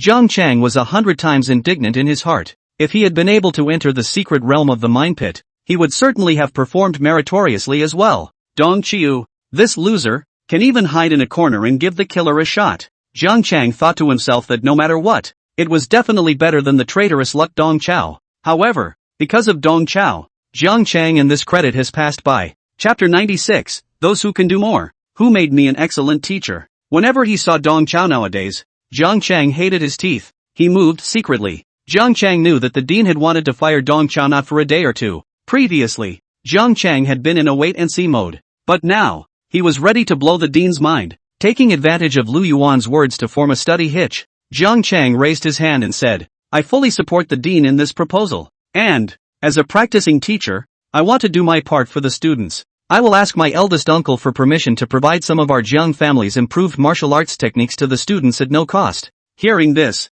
Lu Yuan was delighted. Good. It's great that Jiang has this realization. Thank you for your Jiang family's gratuitous dedication. Jiang Chang's endorsement of Lu Yuan's proposal was fake, and the veiled manifestation of his identity was real. During this period of time, although Jiang Chang hadn't deliberately proclaimed it, it was basically known up and down the martial arts academy that he, Jiang Chang, came from a martial arts education family. The Jiang family, his uncle, the sacrificer Jiang Guangming, is one of the leading martial arts educators in China. Jiang Chang was sure that both Qin Wanqing and Wang Su would rush to form a teaching partnership with him. On one side, there's a jerk who's dragging the academy down, and on the other side, there's a young talent from a martial arts education family. Cootie. Both know what to choose. Jiang Chang had his own caution in revealing his identity in such a high-profile manner. Jiang Chang has to establish himself as a stalwart of the entire team of teachers by establishing his lofty position in the team. After that, it would be convenient for him to guide everyone, isolate Dong Qiu, ostracize Dong Qiu, and ultimately, step by step, oust Dong Qiu as a piece of trash. As soon as Dong Chao rolled out, the genius sword cultivator in his class with damaged roots and bones would become Jiang Chang's possession. Jiang Chang joyfully fought as if he had a plan, and gave Dong Chao a sidelong glance out of the corner of his eye. This asshole, how can he fight with himself? Both of them are not from the same level. Not a level. Lu Yuan was simple-minded. How could he know these little thoughts of Jiang Chang's? He thought that Jiang Chang simply wanted to contribute to the school. After giving Jiang Chang a compliment, Lu Yuan turned his head to look at Wang Su. Mr. Wang, you have the most seniority and the most teaching experience here. You choose the teaching hitch first. Jiang Chang looked towards Wang Su, his body slightly leaning back. Everything was under control. Wang Su first glanced sideways at Jiang Chang, then returned with a decisive voice. Dean, I'll choose Mr. Dong Chao. Jiang Chang almost flashed his back, and his tactical backward leap came to an abrupt end. Unbelievability was written all over his face, and he thought to himself that Wang Su hadn't taken the wrong medicine today. Why was he behaving strangely? Wang Su glanced at Jiang Chang once again, his face both torn and resolute. How could Wang Su not be moved by those improved martial arts from the Jiang family? If he had formed a teaching partnership with Wang Su, it would definitely be near the water, and he would be able to reap a lot of benefits. However, Wang Su had promised the dean that he would find a way to pull Dong Chao's leg. Words spoken are like water thrown out. How can you go back on your word? Thinking of this, Wang Su re-emphasized in a firmer tone. I choose to form a teaching partnership with Mr. Dong Qiu, the teacher. Jiang Chang cursed in his heart. Wang Su was definitely sick in the head. Rather pick a drag queen asshole than yourself? How old is this old den? And why is he still a rebel? Lu Yuan's gaze towards Wang Su had both surprise and approval. Lu Yuan knew that Wang Su was practicing the promise he made in the office that day, that he was going to bring Dong Chao along with him to make progress. Lu Yuan nodded approvingly and looked at Qin Wancheng again. Since Mr. Wang chose to form a hitch with Dong Chao, then you don't have much of a choice. Mr. Qin. Hearing this, Jiang Chang's manic heart calmed down a little. He suddenly realized that it was a good thing that Wang Su didn't choose himself instead. He could form a teaching partnership with Qin Wancheng, whether it was cultivation, status, background, or future. Wang Su, that stinky old nine, couldn't compare to Qin Wancheng. What's more, Qin Wancheng is young and beautiful and still single. Jiang Chang looked at Qin Wancheng, and some charming thoughts arose within him. Qin Wancheng completely ignored Jiang Chang as she revealed her two sharp teeth like a cat and smiled at Lu Yuan. Dean, I really don't have much of a choice. Since Mr. Wang chose Mr. Dong, then I'll choose Mr. Dong as well. Ha! Lu Yuan let out a cry of surprise. Big question marks were written all over his tiny head. Jiang Chang, who was dreaming beautifully on the side, even more nearly fell on his horse. He said in his heart how Qin Wanqing is sicker than Wang Su. What do you mean? One-on-one teaching hitch. Can't you understand? Lu Yuan tried to remind Qin Wanqing. Teacher Qin, what I said just now was one-on-one pairing. Mr. Wang and Mr. Dong have been paired up. So you, without waiting for Lu Yuan to finish his sentence, Qin Wanqing grabbed it. All the more reason for me to compete. I've always loved competition since I was a kid. I want to compete with MS Wang to see who is a qualified partner for MS Dong. Lu Yuan had a misplaced look on his face. Jiang Chang on the side was even more angry and his brain hurt. We agreed on one-on-one pairings. Why are we competing? Do you think this is a non-honorable interview? Also, isn't Dong Qiu a stinky asshole who's angry with the people? How come he's become a meat and potatoes guy? When he heard that Qin Wanqing was going to compete for the job, Wang Su still had a resolute look on his face and didn't flinch. Qin Wanqing is even more unlikely to back down. It is self-evident how beneficial it is to a class of students to be able to form a teaching partnership with Tung Chiuxing. A little mention of those students by Dong Chao could benefit them for life. This pie-in-the-sky beauty was something she had to get for her students. Moreover, Rakshasa Qin Wanqing also noticed that the prodigal son of Zhang's family was going to be redwarm. There's going to be fun to watch. Becoming the center of attention of the meeting for a while, Dong Chao dejectedly crossed his legs. Even the tips of his hair stood on end. Both teachers want to partner with me, so I am deeply responsible. There is a saying that those who can do more will do more. So, I'm choosing both of you at the same time. As the advanced teacher with the best class average in the last mapping test, I will definitely play an exemplary role in leading the way to catch up the results of Class 1 and Class 2. In the future, let's three do a good job. Cheer up. Dong Chao leaned his body forward and touched fists with Wang Su and Qin Wanqing respectively. Zhang Chang's entire body was going crazy. Zhang Chang suddenly realized that in this small group, he seemed to be the isolated one. Wang Su and Qin Wanqing would rather compete with each other than pair up with him. He comes from a family of educators. You can't beat a stinking asshole? Zhang Chang couldn't figure out what went wrong even after thinking about it. Chapter 97 With me but not him. With him but not me. Seeing that both Wang Su and Qin Wanqing insisted on choosing Dong Chao as their partner, Lu Yuan did not know what to do for a while. Wang Su was the backbone of the academy. Seniority and prestige. Lu Yuan is not good to disobey him. As for Qin Wanqing, she is the golden thigh of the academy. Lu Yuan has always been obedient to her, and he doesn't even dare to speak with a word of disapproval. Now that the two were fighting each other, Lu Yuan could only scratch his head. Just then, Dong Chao continued, Mr. Qin, Mr. Wang, and I have formed a three-person support group. As for Mr. Zhang Chang, he comes from a family of educators, and he has all the educational wonders. It won't be a problem for him to form an army by himself. Of course, if old brother Zhang Chang needs any help, I certainly won't be stingy. Although he knew that Zhang Chang wasn't holding back any good farts, Dong Chao still gave him a friendly smile. In the face of Dong Chao's kindness, Zhang Chang rolled his eyes and turned his head sideways. Dong Chao sighed in the bottom of his heart. This little old brother, really not up to speed. Zhang Chang had missed the olive branch he handed him for the third time. According to the theory of goodwill towards men, this unfriendly little old man will just disappear. Zhang Chang glanced at Wang Su and Qin Wanqing without any good humor. Thinking that I originally wanted to spend time with you guys in a low profile as a trainee teacher, but you guys forced me to do it. He adjusted his tone and said to Lu Yuan, Dean, a few teachers didn't choose me, probably because they wanted to give me a chance to exercise. I will definitely make achievements to repay the good intentions of the few teachers. I don't need a partner. One person will do. Zhang Chang had said so Lu Yuan had no choice but to go along with it. Then, that's all for now. That's all for today's regular meeting. Everyone take an early rest. Wang Su and Qin Wanqing's perverse behavior also made Lu Yuan dizzy, and both lost interest in the meeting. As soon as they heard that the meeting was adjourned, Dong Chao, Wang Su, and Qin Wanqing hurriedly stood up and ran out playfully, fearing that Lu Yuan would change his mind. Zhang Chang, however, took the initiative to approach Lu Yuan.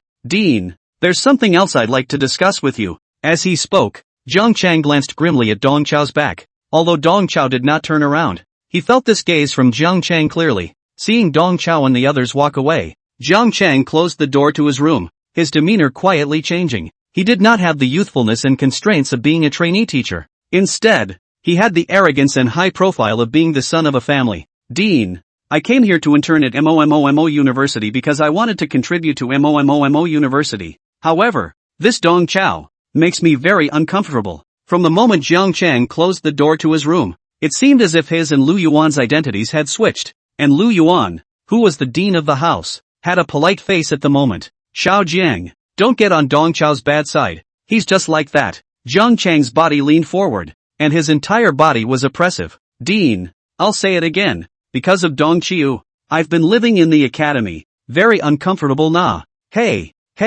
Lu Yuan could only smile bitterly. This Zhang Chang is usually unassuming, but in fact, he has a great deal to offer. Zhang Chang's uncle was martial arts educator Jiang Guangming, a big shot who would make the entire martial arts education world shake 3 times if he stomped his foot. Zhang Chang was able to come to the martial arts academy for an internship, and the martial arts academy was picking up a great bargain. Lu Yuan had been trying to get to know Mr. Jiang Guangming through Zhang Chang. If Mr. Jiang could boost these students of the martial arts academy, then their academy would really take off. Lu Yuan thought that he had taken care of Zhang Chang quite well on weekdays, But he did not expect that Jiang Chang's opinion was actually so big. Dean, I'm laying down my cards with you. I just can't stand Dong Chao's jerk-like behavior. If you want me to continue my internship at the college, you'll have to expel Dong Chao. There's him without me. There's me without him. Jiang Chang got right to the point. He had originally wanted to play a trick and oust Dong Chao, but after being cold-shouldered and ostracized just now, he changed his mind.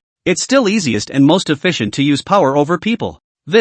Listening to Jiang Chang's words, Lu Yuan was incomparably embarrassed. If it was a few days ago, when he heard Jiang Chang's words, he could jump straight up high with joy. But now, he had promised Mr. Wang Su that he would give Dong Chao another chance and examine Dong Chao again. Lu Yuan can't go back on his word. Little Jiang, Dong Chao was just injured for the academy and is a credit to the academy. Firing him at this time will send a chill down people's spine. Besides, between co-workers, it's inevitable that there will be some kind of stumbling block, not so much as a feud and a grudge. It's good to get the word out. Jiang Chang frowned deeply. He said to himself, what the hell is going on? How come Lu Yuan, who has always wanted to fire Dong Chao, has also turned around to help Dong Chao speak?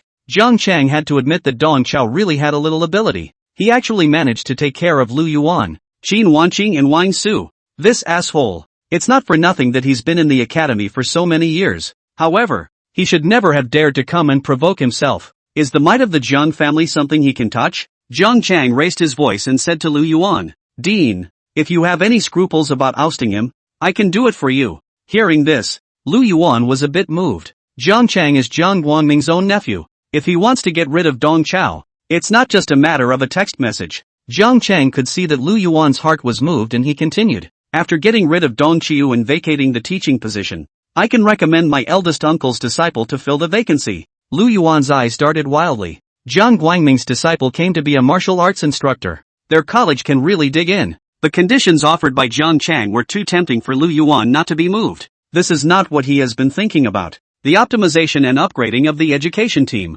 However, Lu Yuan still remembers his promise to Wang Su, who promised to keep Dong Chao first and bring him along to make progress. Seeing Lu Yuan's inner entanglement, Jiang Chang continued, Dean, you don't need to care about the firing of Dong Chao. You can pretend that you don't know. You only need to promise me one condition. What? Conditions? Lu Yuan couldn't help but ask. After Dong Chao's class is disbanded, you'll have to arrange for that crippled kendo genius in his class to be given to me. After a slight pause, Jiang Chang added another sentence. By the way, isn't there a new puppeteer transferred in his class? That guy is scheduled for me too. The profession of puppeteer was relatively cold, and Jiang Chang felt that it was a good direction for academic research. As for Dao Shi, the one with the worst grades in Dong Chao's class, Jiang Chang didn't have the slightest interest. Just let him fend for himself. Lu Yuan fell into another long silence. He could see that Jiang Chang was very purposeful. This guy clearly didn't have good intentions when he wanted He Xiangya and Mo Xiang. Could such a fellow be a good teacher,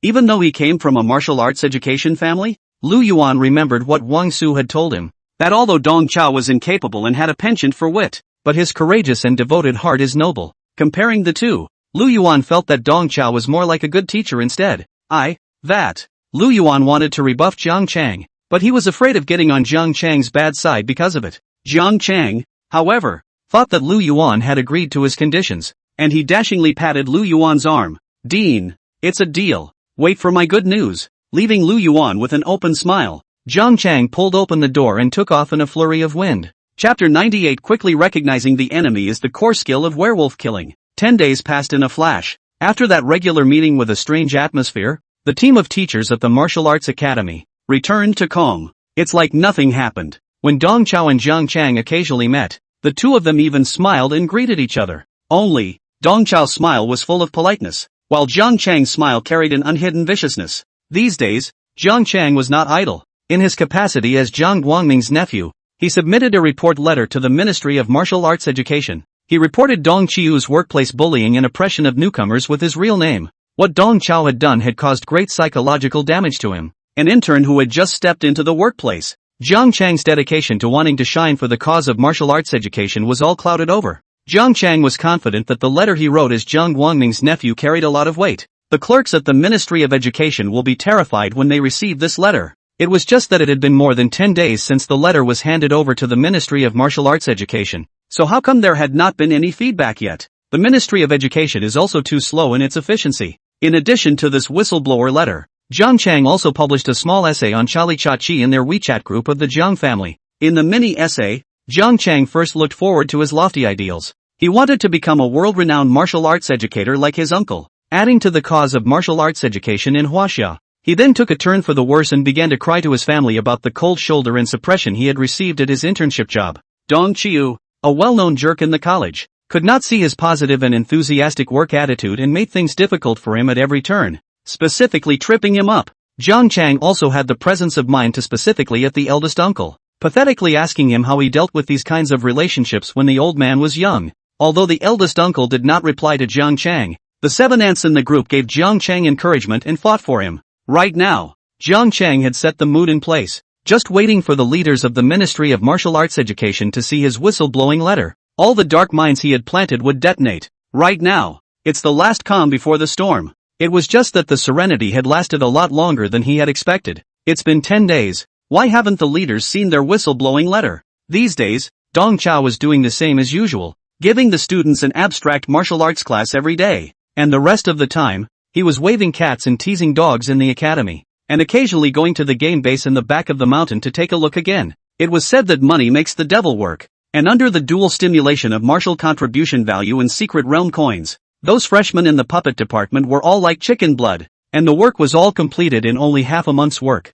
Dong Chao was satisfied with the efficiency of these guys and immediately settled the final payment for them and continued to employ them for the subsequent maintenance and operation of the base. With everything ready, Dong Chao decided to find an opportunity to try out his game base. At 10 o'clock in the morning, Dong Chao, as usual, was on the podium and had a class. For us, the real fight is just the most basic homework. In many cases, we may be caught in a complicated situation where the enemy is unknown to us. How to quickly recognize enemies and teammates is a profound study. With one hand in his pocket and chalk in the other, Dong Chao gestured in front of the blackboard, the whole person passionate and surging. But under the podium, Dao Shi, He Xiongya and Mo Xiang had a calm expression on their faces, as if they were old monks in meditation. This opening speech of Mr. Dong sounded esoteric, but the three were sure that what Mr. Dong was about to teach was by no means any serious knowledge. Unlike the bored look of several people outside the classroom, Qin Wanqing bent her head and ears, afraid of missing a word.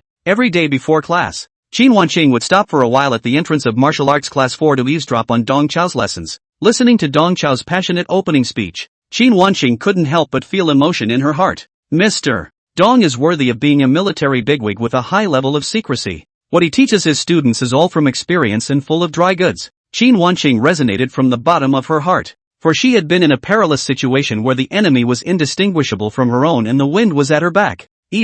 She almost died in that menacing situation. Qin Wanqing held her breath, ready to listen to Dong Chao's valuable experience, but Dong Chao violently pulled open the door to the classroom room. Dong Chao pretended to open the door to ventilate the room and collided with Qin Wanqing. "Hey, Mr. Qin, why are you here?" Dong Chao asked in mock surprise. Having been caught in the act, Qin Wanqing's expression was incomparably embarrassed. I was getting ready to teach my students and just happened to be passing by." Dong Chao made a show of glancing at his watch. "Well, you'll have to hurry. You're already late." Yes. Qin Wanqing turned around resentfully, preparing to leave quickly. Dong Chao, however, called out to her, "Mr. Qin, does your class have time this afternoon? I'd like to gather all of Class 1 and Class 2 for a practical drill lesson. The location is set at the mountain behind the school. It's time for our teaching hitch to come into play." Hearing this, Qin Wanqing couldn't even care less about her embarrassment. Her eyes swished brightly. "There's time. Of course there's time. I'll inform the students right away. Mr. Dong, it's a deal. We won't see you this afternoon." Qin Wanqing was afraid that Dong Chao would back out, and after dropping these words, she trotted away. The mysterious big man from the military is going to mention the students. What a great creation. It's just that if there's something big in the sky, it has to go back a little bit. After sending this uninvited guest away, Dong Chao resumed the podium and returned to the main topic. How to quickly distinguish between enemy and self is the core of gaming in this game of werewolf kill. It is a basic skill that every high-level player must master. The three students glanced at each other and said, "Sure enough, no ivory can come out of a dog's mouth." Almost thought Dong Chao was going to teach something useful. Dong Chao didn't care about the small, dark glances of a few people as he passionately wrote his slate. As we all know, in werewolf killing, the skill of recognizing the enemy and self is divided into two major schools, which are the logic stream and the Sipman stream. There are two other major branches in the Sipman stream. the sip phase and the sip helmet. Simply put, pursing the phase is observing the facial micro-expressions of the opponent to determine the identity of the pair. Sip helmets, on the other hand, draw on some off-court elements. Observe, for example, the helmet of the other man, or observe how he sits, or even the mist of water on his glasses, and by these details determine whether he has kept his eyes open at night. Dao Shi and Mo Xian looked at each other. Should I say no? Dong Chao said these terms professionally, and at first glance, he was a high-level player. However, for martial arts cultivation, these strange terms could not be said to be of little use, but only useless. Unlike the duo who were deeply tormented, He Xianya was excitedly taking notes, afraid of missing any of the knowledge points. However, given his literacy level, the characters for Sip and Helmet were both a bit out of bounds, so he could only use Pinyin instead. Chapter 99, You say you two have mediocre talent. What are you pretending for? What Dong Chao wanted to impart to his students was more than just a little bit of professional terminology of werewolf killing. What he really wanted to teach was outside of the game. Dong Chao raised his volume and lengthened his tail. On top of the logic and Sip man streams, Sensei has created an even more efficient school. The Vile stream. Please watch the VCR. Dong Chao pulled down the big screen and played a pre-prepared lesson. This is a precious image of Sensei when he participated in the top 10 werewolf slaying tournament in Mojo. In this game, the teacher was the wolf. Our wolf team Sky crashed to start the game, and in the middle of the game, I was the only lone wolf left. Watch carefully all of Sensei's maneuvers. During the night, the teacher first knifed the bright witch on the field, and then, I sent a teasing message to the opposite young lady. When I get up during the day, I find that I have been blackballed by Missy. Then I thus determined that the young lady on the opposite side of the room is an open-eyed godcard. She saw the titillating message when she opened her eyes at night and pulled the plug on me in passing. So, I jumped in the front position and pushed her out strongly to take this lone wolf victory. Several students were deeply shocked. The girl across the street is harassed by your messages and then has to be pushed by you? That's too uncouth. Mr. Dong's kind of play is simply the crimson mist of Grus and the Navu pool of red rocks. Dong Chiu, however, was very proud of his battle. To keep to the rules is just mediocrity. To learn to navigate the edges of the rules is to be wise. You will look at this case again. In this game, the teacher is a civilian. During the werewolf action phase, I sneak under the table and stomp on everyone's feet. Some people subconsciously raised their feet to avoid my stomp. From this, I was able to determine that they were in the eyes open state. When I get up during the day, I angrily order 4 wolves. Several students stared in disbelief. This is more than just mean stream play. This is just underplayed stream. Dong Chao could see what a few students were thinking, and he said shamelessly, of course, all of these techniques of the teacher are only useful to ordinary people, because no matter how anxious they are, they wouldn't dare to make a move against me. With the martial arts community, Sensei doesn't play like that. Several people were powerless to spit. Everyone else was afraid of students degrading their teachers, but their martial arts class 4 was the opposite. Their waste of a mentor was truly inappropriate. Still, learn to be adaptable. Learn to navigate the edges of the rules, and you are one step closer to success. Don't put the chains of morality on yourself and don't resent the meanness. Meanness is synonymous with cleverness. Doesn't that mean more and more the more you savor it? Mo Xiang said, there's no such thing as deep meaning. If anyone dares to use these tricks with me, I'll kick his legs off. He twisted his head to look at Dao Shi and He Xiongya, wanting to meet the 2 elder brothers' eyes again, but realized that both of them seemed to be in deep thought as if they were in a trance. Mo Xiang's heart thumped with a bad feeling. The 2 big brothers seemed to really take this odd theory of the waste mentor to heart. Dawai's approval +1. Yu Yaho's recognition +1. Under Dong Chao's ulterior guidance, the 2 celestial pride didn't just go to their hearts, but also offered 2 points of recognition for Dong Chao. 1 p.m. Back of the school. The students of Class 1 and Class 2, who received the notice, came here early to gather. The teachers hadn't arrived yet, and the students were chattering and gossiping. As the academy's little gossip master, Lin Weian of the first class fully embodied the sense of presence, and beside her, a group of classmates gathered. You've all heard about it, right? Just today, Sanqing University and the Gunfire Sanctuary Throne Academy in North America started a friendly ring match. Unlike the catch and kill we had back then, the rules of this ring match are the break-in and keep the bottom rules. Both sides will put out a few teams each. The winners will continue on, and the losers will be eliminated. Sanqing University's Wang Zhuojuan Wang Ruijuan, straight from the beginning to the end, pierced through Gunfire Sanctuary Throne College. Wow! Lin Weian's words drew a soft cry from her classmates. Gunfire Holy Throne Academy, an old and famous school in North America, has gained a lot of momentum in recent years. The martial artists trained by the Gunfire Holy Throne Academy were known as Gunfire Priests. a very special kind of combat profession. Gunfire priests have some special techniques to add their own chakra to bullets and firearms. In combat, they wielded modern firearms in one hand and swords in the other, and were adept at both long-range sniping and close-range stalking. The North American Federation was able to separate itself from China in the World Roundtable Council of Resistance, and these gunslinger priests take credit for that. The exchange match between Sanqing University and Gunfire Sanctuary Seed Academy could be described as two countries' aces against aces, and in this battle of the aces, the King's Left Army and the King's Right Army of the Sanqing twins tyrannized the entire field from start to finish. However, some people have expressed doubts about this news spread by Vivian Lin. The twins of Sanqing, are they really that powerful? I thought they were just show-offs. That's right, when they had a friendly match with us, they were just playing with abstracts and didn't show much. In the face of questioning, Lin Weiyan directly pulled out her cell phone. Take a look for yourselves. This is the video that my classmates from Samchung University passed over to me. In the video, Wang Zhuojun and Wang Rightjun each manipulated a deity arm, choking the two gunfire priests and lifting them into midair. Facing the cheers of the whole audience, Wang Zhuojun said with a dejected face, "You said that you two have mediocre talent, so why are you pretending? What I, for one, hate the most, is pretenders." Wang Yujun added from the sidelines, "Next time we meet, don't act like a pussy owl." Wow, awesome. Seeing the video, the students of Class 1 and Class 2 erupted in cheers once again. The scene where the two brothers are madly punching the gunfire priests in the face is so empowering. It's just soothing to watch. In the crowd, Dao Shi and He Xiongya slightly side-eyed each other. The two boys, Wang Zhuojun and Wang Rightjun, are still very pretentious. Moreover, they actually reversed the Big Dipper and plagiarized He Xiongya's original admonition. These two brothers, using the same pussy that Dao Shi and He Xiongya had faked it all over again? Eliminating the sporadic skepticism, Lin Weiyan continued. Do you know why 3 clear universities and Gunfire Holy Throne Academy started a ring match? For a spot in the Rust Capital Secret Realm. The Rust Capital Secret Realm.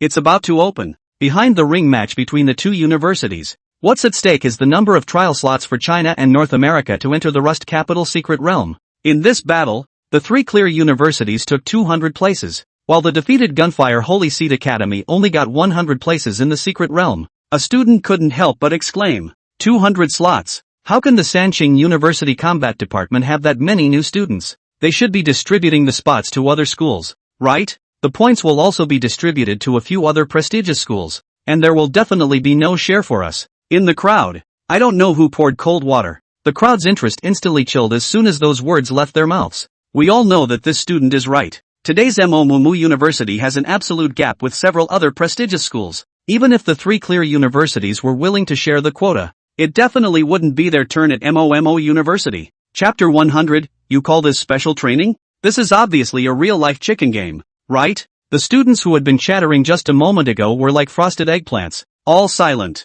The Rusty City Secret Land is a new secret land jointly developed by China and North America in recent years. It is also known as the most perfect paradise secret. Compared to the Rust Capital Secret Realm, the Mining Pit Secret Realm occupied by Momo University was as shabby as a house. The Secret Realm is divided into Paradise, Abyss, and Purgatory, 3 levels, according to the degree of danger. Those with a danger level of 1-3 were called Paradise Secret Realms. This type of secret realm was mostly used as a place of trial for new martial arts students. Those with a danger level of 4-6 are known as Abyssal Mysteries. Compared to the Paradise Mystic Realm, the danger of the Abyssal Mystic Realm skyrocketed steeply, but at the same time, it was also full of opportunities. These types of secret realms were filled with a large number of secret realm pioneers. There were even many secret realm pioneering organizations that directly used the Abyssal Secret Realm as their home base. In the secret realm of the Abyss, the order of the present world had become a pose, and power and conquest were the only laws. The Purgatory Secret Realm with a danger level of 7 or higher was also known as the burial ground of the strong.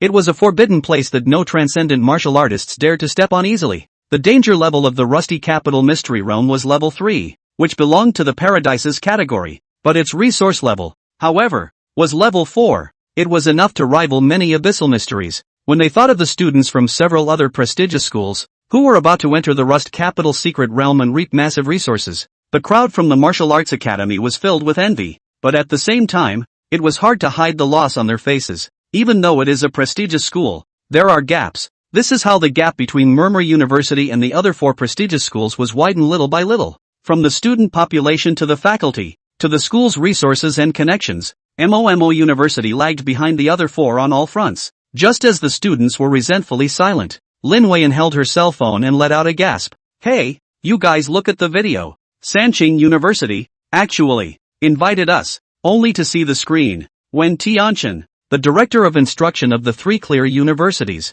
facing countless flashing lights and cameras, said solemnly, for the Rust Capital secret trial in half a month's time, we would like to invite all the freshmen of the MOMO University's Martial Dao Academy to go with us. As for the remaining spots, we'll make plans. Ha! What the hell? Upon seeing this video, the crowd of the Martial Arts Academy was first stunned, and then they all fell into ecstasy. The old brothers of the Three Qing are good enough. They can handle it. Worthy of being a Three Qing Taoist cultivator, all of them are preachy people who know how to repay kindness. If I could form a brotherhood institution with Sanqing University, I would be happy even if I were allowed to marry 2 daughters-in-law, have 4 dishes at every meal, plus live in a 400 square meter villa. As the crowd cheered, they turned their gazes to Sun Jingfeng. In the eyes of the students, it was obvious that Sanqing University was purposely pulling the plug on MOMO University in order to repay Sun Jingfeng for saving their lives. Facing everyone's gaze, Sun Jingfeng had an amiable look of smiling without showing his teeth and nodded frequently to the crowd.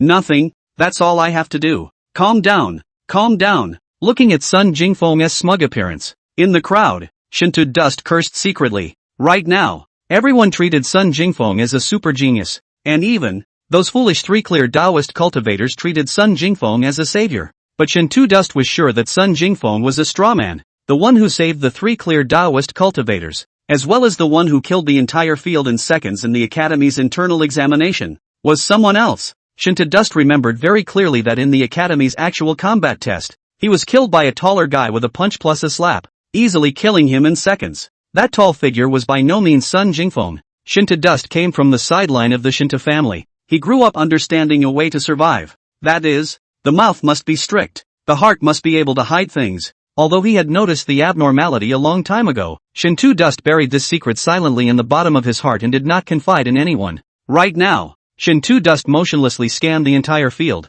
trying to find that tall figure from the crowd. Unfortunately, he didn't get what he wanted. Right at this moment, Dong Chao, Qin Wanqing and Wang Su came to the crowd from far and near. At the sight of the three tutors, the chattering crowd automatically quieted down, but the joy and excitement on their faces did not diminish at all. The three of them stood in front of their classmates, and Dong Chao raised his chin subtly at Qin Wanqing. Receiving Dong Chao's hint, Qin Wanqing opened her mouth. I'm sure you all already know that the three pristine universities have sent out an official invitation for us to participate in the Rusty Capital's secret realm trial in half a month's time. Yeah, Chairman Sun Jingfeng is awesome. The students cheered again. Qin Wanqing almost didn't strain herself as she hurriedly adjusted her facial expression and continued. Although the Rust Capital secret realm is known as the most perfect paradise secret realm, it also has a danger level of 3. From today onwards, the Academy will launch special training for everyone, so that you can raise your strength as quickly as possible to deal with the secret realm trial in half a month. And this backwoods is everyone's special training ground.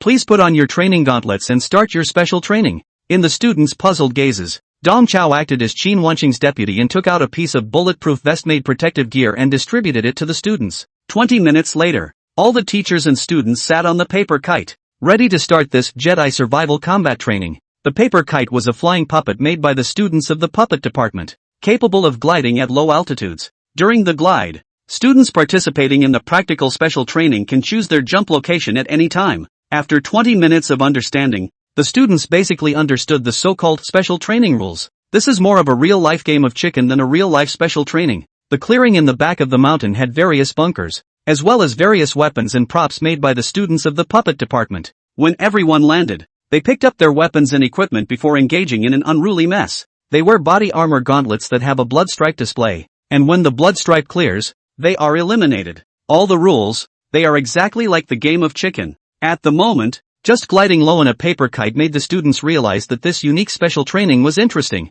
but there was a question mark in the minds of the crowd about the effectiveness of the special training. Mentor Wang Su sat on the sidelines, his nose not his nose, his eyes not his eyes. In his opinion, this so-called special training was nonsense. Although Qin Wanqing had always claimed that she had designed this special training and Dong Chao and the students of the puppet department were only practicing it on her behalf. However, Wang Su felt that Dong Chao must have misinterpreted Qin Wanqing's meaning and turned the special training into a child's play. After all, Qin Wanqing was the golden thigh of the academy, and Wang Su didn't dare to disobey her. so he could only grudgingly obey her. But inwardly, Wang Su felt that this so-called special training was purely a waste of time. With this work, he led his students to practice a few sets of theoretical problems, and then led them to meditate to cultivate the sense of qi. Chapter 101, I'm a high roller. Of course I can do it. What Wang Su didn't know was that Qin Wanqing, who he treated as the golden thigh of the academy, was also just a puppet on a string in the hands of others. Qin Wanqing followed Dong Chao's instructions step by step and finished introducing the students to the rules of the special training. But really, she's just parroting the same thing. As she mechanically relayed Dong Chao's words, a sad thought even arose in Qin Wanqing's heart. In a way, how is she not another Sun Jingfeng? Everything is just someone's mission. Qin Wanqing knew very well in her heart that the reason why Sanqing University had invited MOMO University to participate in the Rust Capital's secret realm was all because of Dong Chao. Because of those demons in Dong Chao's class. For Dong Chao to come up with this unique practical training, Qin Wanqing was not the least bit skeptical of its effectiveness. At this moment, Dong Chao was wearing the same protective body armor bulletproof vest made by the freshmen of the puppet department as the students, and he was holding a paintball gun in his hand, posing in what he thought was a cool pose, looking Yakuza-ish. Dong Chao said to his classmates as he played with his gun, "The bulletproof vests on you all have both protective and restrictive effects. After wearing it, everyone's cultivation is suppressed at the beginning of the second stage. Everyone is at the same starting line, and everyone will be divided by game level. By actual combat level."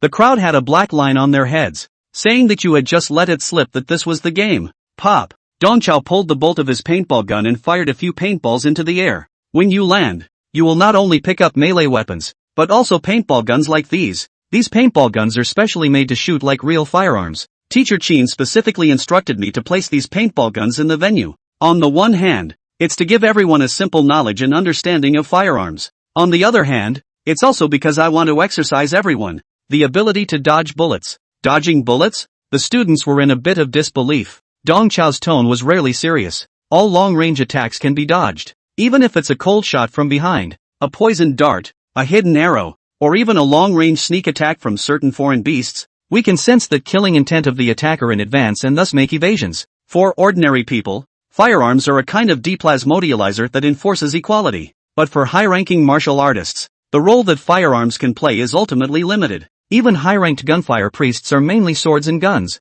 What makes gunfire priests truly difficult to deal with is the swords in their hands. A jerk who was known all over the academy was lecturing the crowd with his head in his hands. This scene was too novel. In the crowd, Chao Xian from Class 1 deliberately made fun of Dong Chao. "Sensei, with your cultivation level of the first rank of the second order, are you also able to dodge bullets coming from behind you?" Hearing this, the atmosphere on the paper kite instantly became stiff. Obviously, Chao Xian didn't have any good intentions with this question. He was deliberately trying to make Dong Chao feel bad. Although Dong Chao was known to be a jerk, Sensei was also carrying the title of martial arts instructor. Such a provocative question was truly a bit disrespectful to the instructor. In the face of Chao Xian's provocation, Dong Chao was still smiling, but Qin Wanqing's face was ugly. She was just about to criticize Chao Xian when she heard Dong Chao chuckle. "Teacher me. Of course I can dodge bullets from behind. I eat chicken hand game ranking perennial 4,200 points. Absolute high player. Dodging bullets is a basic operation for me.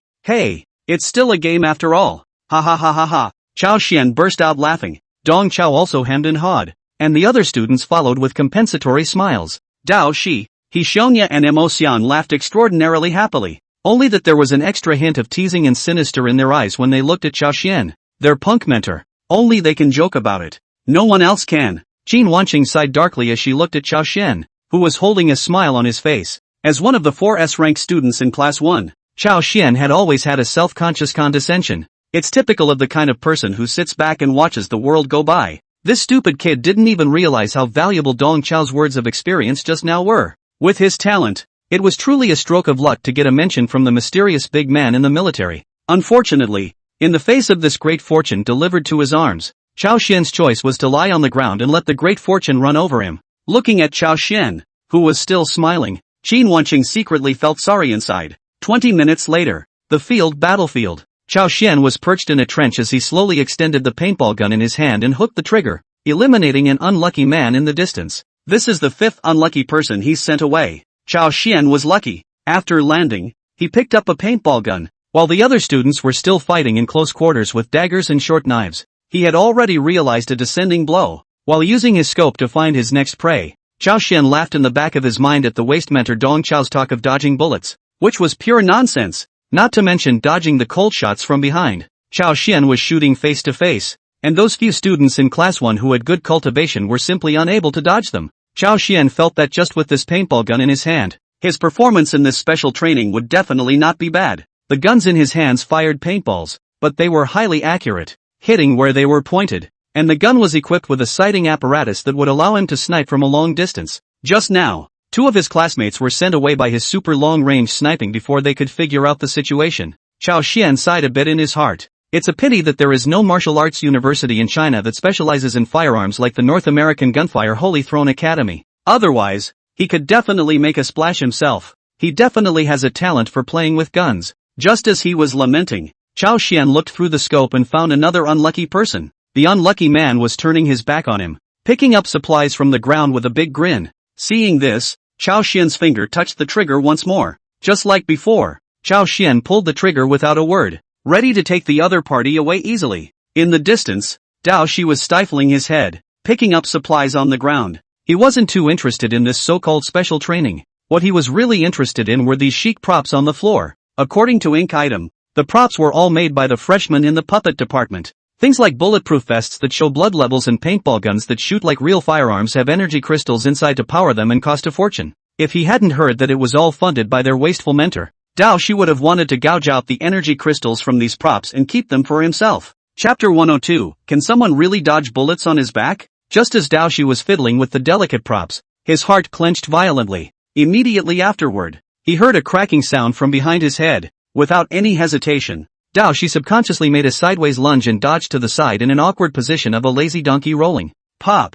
A paintball hit him in the shoulder, exploding a cloud of colored smoke over his shoulder. The bulletproof vest on Michihiro's body flashed a red light, which was a sign that he was at the end of his blood level. Dao Shi mentally let out a dark curse as someone behind him shot a black gun. What's worse, at this moment, he was in a wide area with not even a single cover around him, and there was no way to avoid it. Although I don't care much about this so-called practical training, it would be too bad if I were really eliminated from the competition by someone shooting me in the dark. Michihiro couldn't accept it. Just right now, the next shot from the other side is coming. In this instant, Dao Shi's mind inexplicably recalled Dong Chao's words. All long-range attacks are dodgeable. We can sense the attacker's slash of killing intent in advance and thus make evasions. In the distance, Chao Xian raised his eyebrows in slight surprise when he saw that his shot actually failed to finish off his opponent. That guy in the distance, after hearing the cracking sound of the bullet, surprisingly reacted in response at the limit. It's really a body of work. Chao Xian is a bit puzzled. The figure of the guy on the other side looks a bit strange. They don't have such a character in their class.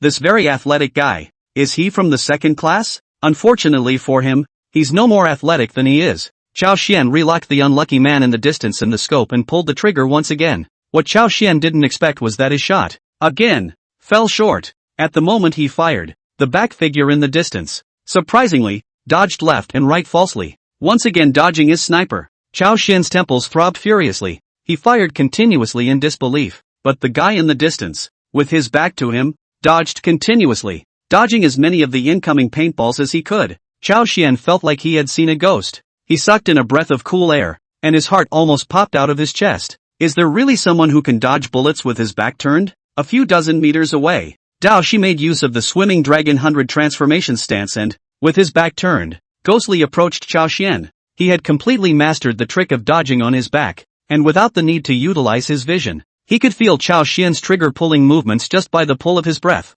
He could even sense the direction Chao Xian was aiming at. At first, Michishich had heard the bullet's cracking sound and made a close dodge with his body's powerful functions. But now, he was capturing Chao Xian's aura as he aimed and responding in advance. The moment Chao Xian pulled the trigger, before the bullet was even discharged, Dao Shi calmly made a dodge. Dao Shi dodged continuously and arrived in front of Chao Xian at great speed. He flew up on his back and kicked Chao Xian. From Chao Xian's continuous trigger pulls to Dao Shi's close flying kicks, it was all in the snap of a finger. Until Dao Shi got close enough to launch his attack, Chao Xian's entire body was still in a state of confusion. The scene in front of him was completely beyond his cognizance. Facing the sudden flying kick, Chao Xian, completely subconsciously, utilized his supernatural ability. Two bat wings grew behind Chao Xian, and his entire body floated backwards in a way that violated aerodynamics. Chao Xian was a 7-star bat bloodline psychic. A bat, which should be a symbol of agility and swiftness. But unfortunately, in front of Dao Shi,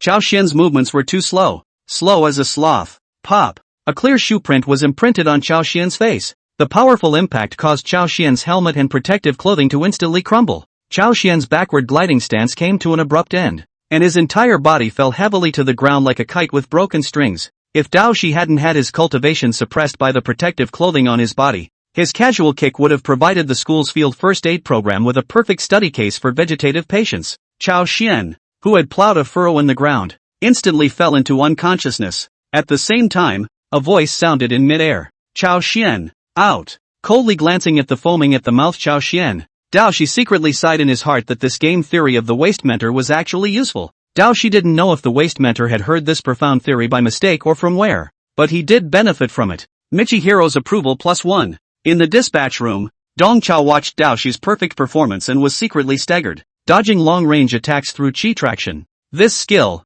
Dong Chao had put in some hard work back then. It took him a great deal of time to finally master this skill, and this guy, Da He, was able to learn it now, and he only tried it a few times before he became proficient at it. Dong Chao couldn't help but lament in the bottom of his heart that the difference between people is really greater than that between people and dogs. This kid, Do He, is really outrageous. After learning to duck on his back, Da He looked for an opportunity to eliminate himself. Both Mo Xiang and He Xiongya also went through the motions and were out early. As people continue to be eliminated, this real-life game of chicken is winding down. In the final round, Class 1 Shin 2 Dust made a big kill and eventually managed to eat the chicken. Lin Weiyan and Lu Tianyang, as the two major S-Class Celestial Pride, both ranked in the top as well. What was quite surprising was that there were also a few students from the second class of Budo in the final round. Because of the existence of the protective clothing, it wiped out the gap between everyone's cultivation levels, allowing the students of the second class to also have a chance to have a few moves with the top students of the first class.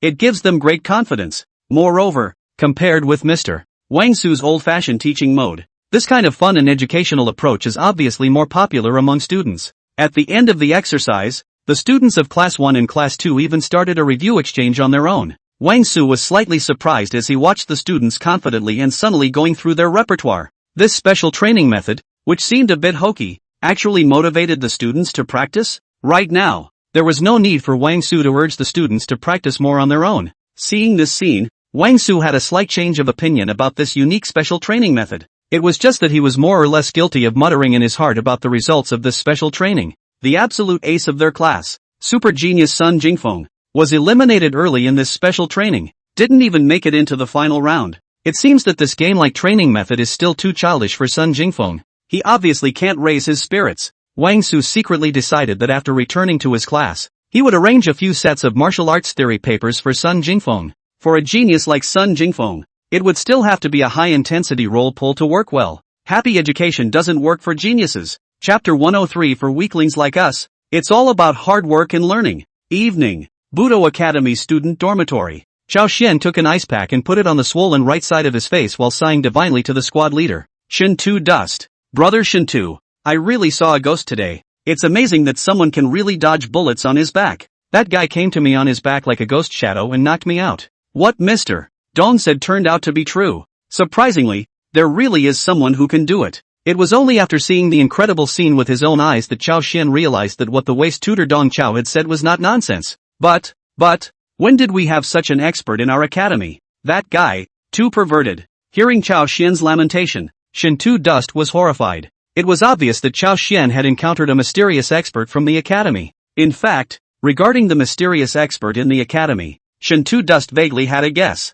The mysterious experts, he felt, were those poor students from martial arts class 4. These days, Shin 2 Dust had sparred with the students of classes 1, 2, and 3. The only ones who hadn't fought each other were the people from the 4th class of Budo. Eliminate all the wrong answers, and no matter how ridiculous that remaining one sounds, it must be correct. What's more, the theory of dodging bullets with one's back turned was also revealed by Mr. Dong Chiu of the 4th class of Budo. Right now, Shin 2 Dust wouldn't dare to take Dong Chao's set of theories as a joke. Instead, he took Dong Chao's words as the truth. Dodging bullets on your back is clearly feasible. Chao Xian, let's both try it too. Shin 2 Dust pulled Chao Xian without a second thought and went to the corridor. He handed Chao Xian a handful of darts. You stick me with a dart and see if I can dodge it. Shin 2 Dust stood with his back at a distance, signaling Chao Xian to throw darts at him. This can't be right. Looking at the dart's sharp spikes, Chao Xian cowered. Shin to dust, however, showed great fortitude.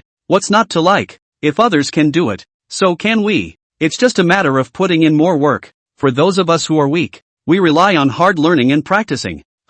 We, the weak? Chao Xian had a face of confidence and naivety, and it was clear that he had yet to have a truly objective position regarding his own strength. Shin to dust didn't bother with him anymore. Chao Xian was so confident because he had never seen a true genius, but Shin to dust has seen it. As a collateral of the Shin to family, Shin to dust had been a chaperone for those few heavenly prides in the family since he was a child. He knew how terrifying a true genius could be. Shin to dust didn't say any more nonsense. He just hooked his hand behind his back, signaling Chao Xian to throw darts. Then I'm really coming, so be careful. Chao Xian let out a reminder and the dart in his hand whistled out.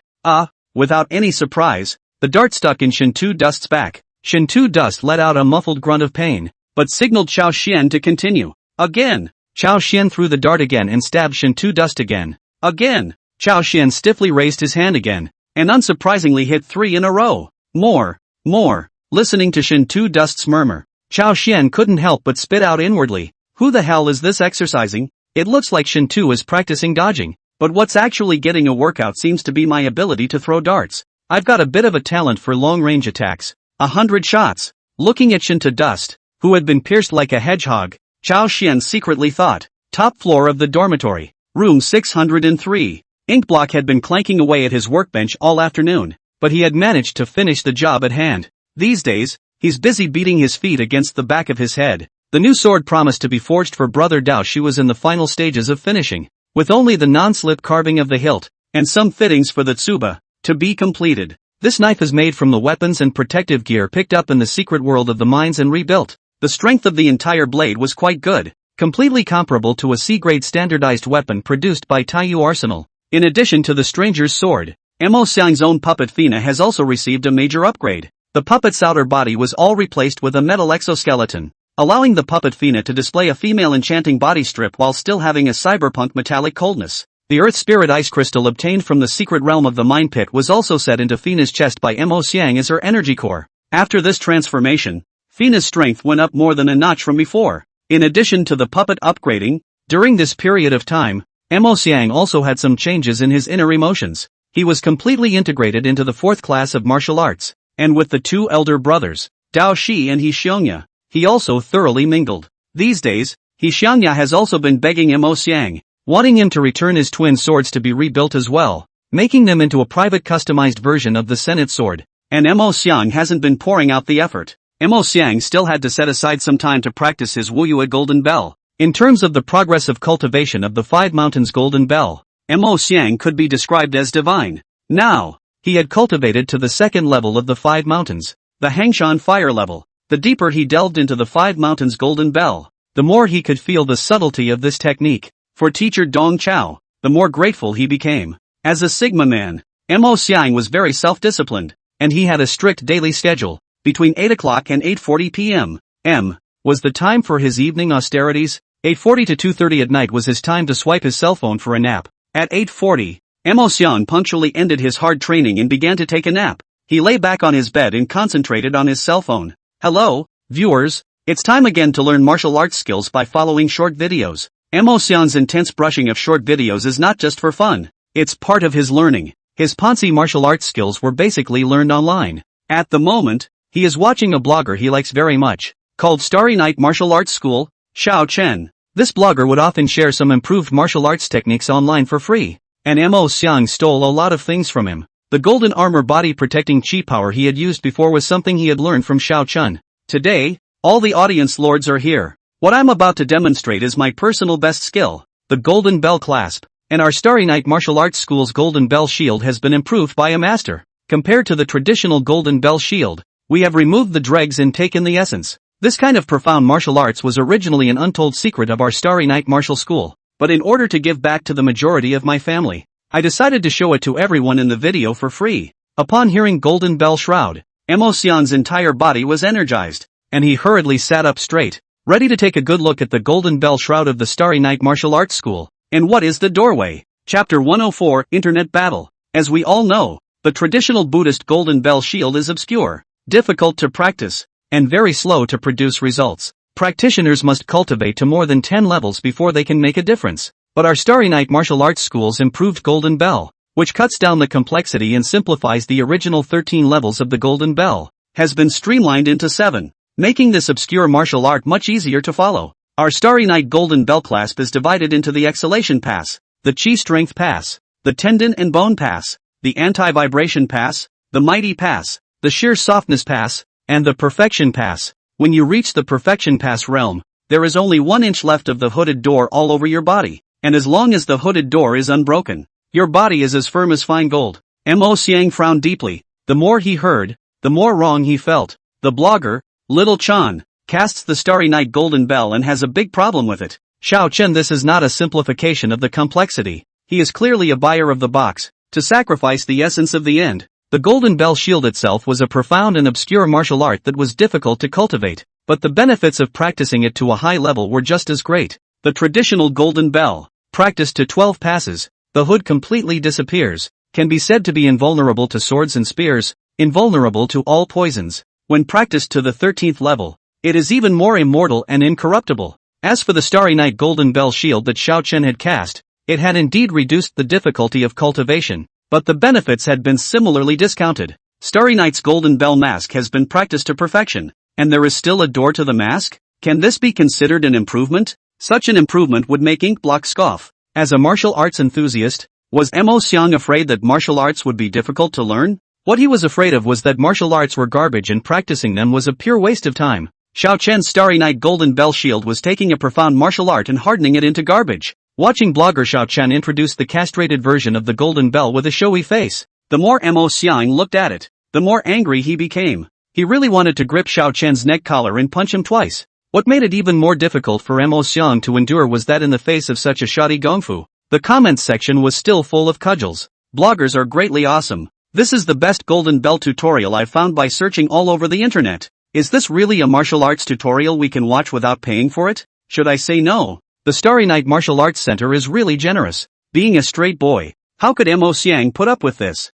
He immediately left a message in the comments section. Adaptation is not nonsense, and simplification is not a joke. What is the difference between a good golden bell shroud technique, changed into this forced form, and ordinary body protection chi energy? Such a simplified golden bell shroud, give it to a dog and they won't even practice it. Besides, the normal golden bell is not that difficult, so there's no need to forcefully castrate it. Instead of studying these useless ones, why don't you find a class? The martial art of golden bell shield hit the back of Mo Xiang's hand right on the spot. As the saying goes, there is no harm without comparison. Compared to the 5 golden bells that he practiced, Xiao Chen's Starry Night golden bell shield was really rubbish among rubbish. When he thought that he hadn't stolen a lot of lessons from Xiao Chen before, Mo Xiang was even a little chagrined in his heart. What kind of trash martial arts skills did he learn before? No wonder he wasn't a match for Kyoko and Yako. After leaving a comment, Ink Item huffed and puffed and scratched away from the video. In the meantime, Capital City, Starry Night Martial Arts Center headquarters.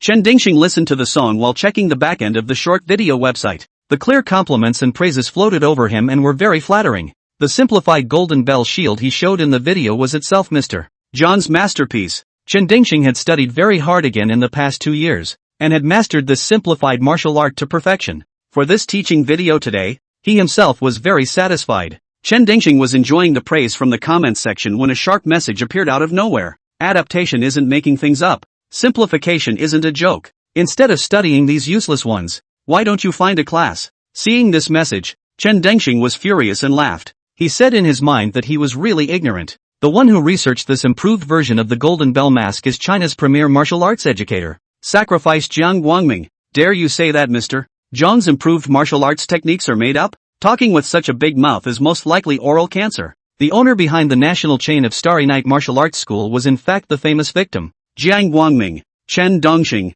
on the other hand, was Mr. Chang's initiated student. Chen Dengxing publishes short videos on the internet, not to make money, but to fulfill his teacher's wish to universalize the young martial artist community. Chen Dengxing originally only took this bad review as a small discordant note. Deleting, pulling the black and reporting the trifecta is also even. However, when he saw that the message writer claimed that ordinary golden bells weren't much harder, he really couldn't hold back. The orthodox Buddhist golden bell is not difficult? As far as Chen Dingxing knew, all the new students of the Urban Buddhist Academy in all successive generations would practice the Golden Bell Shield martial arts technique. However, over the years, the only one who could have practiced the Golden Bell Shield to the 13 levels of great perfection was the principal of the Buddhist Academy, the eight-faced Golden Buddha Jin Rulai. Principal Jin, on the other hand, is a veteran transcendent martial artist. His battle power can be ranked in the top 20 in the country. Even he wouldn't dare to say that the orthodox Golden Bell is not difficult. Would he? It was precisely because this martial art was too difficult that Mr.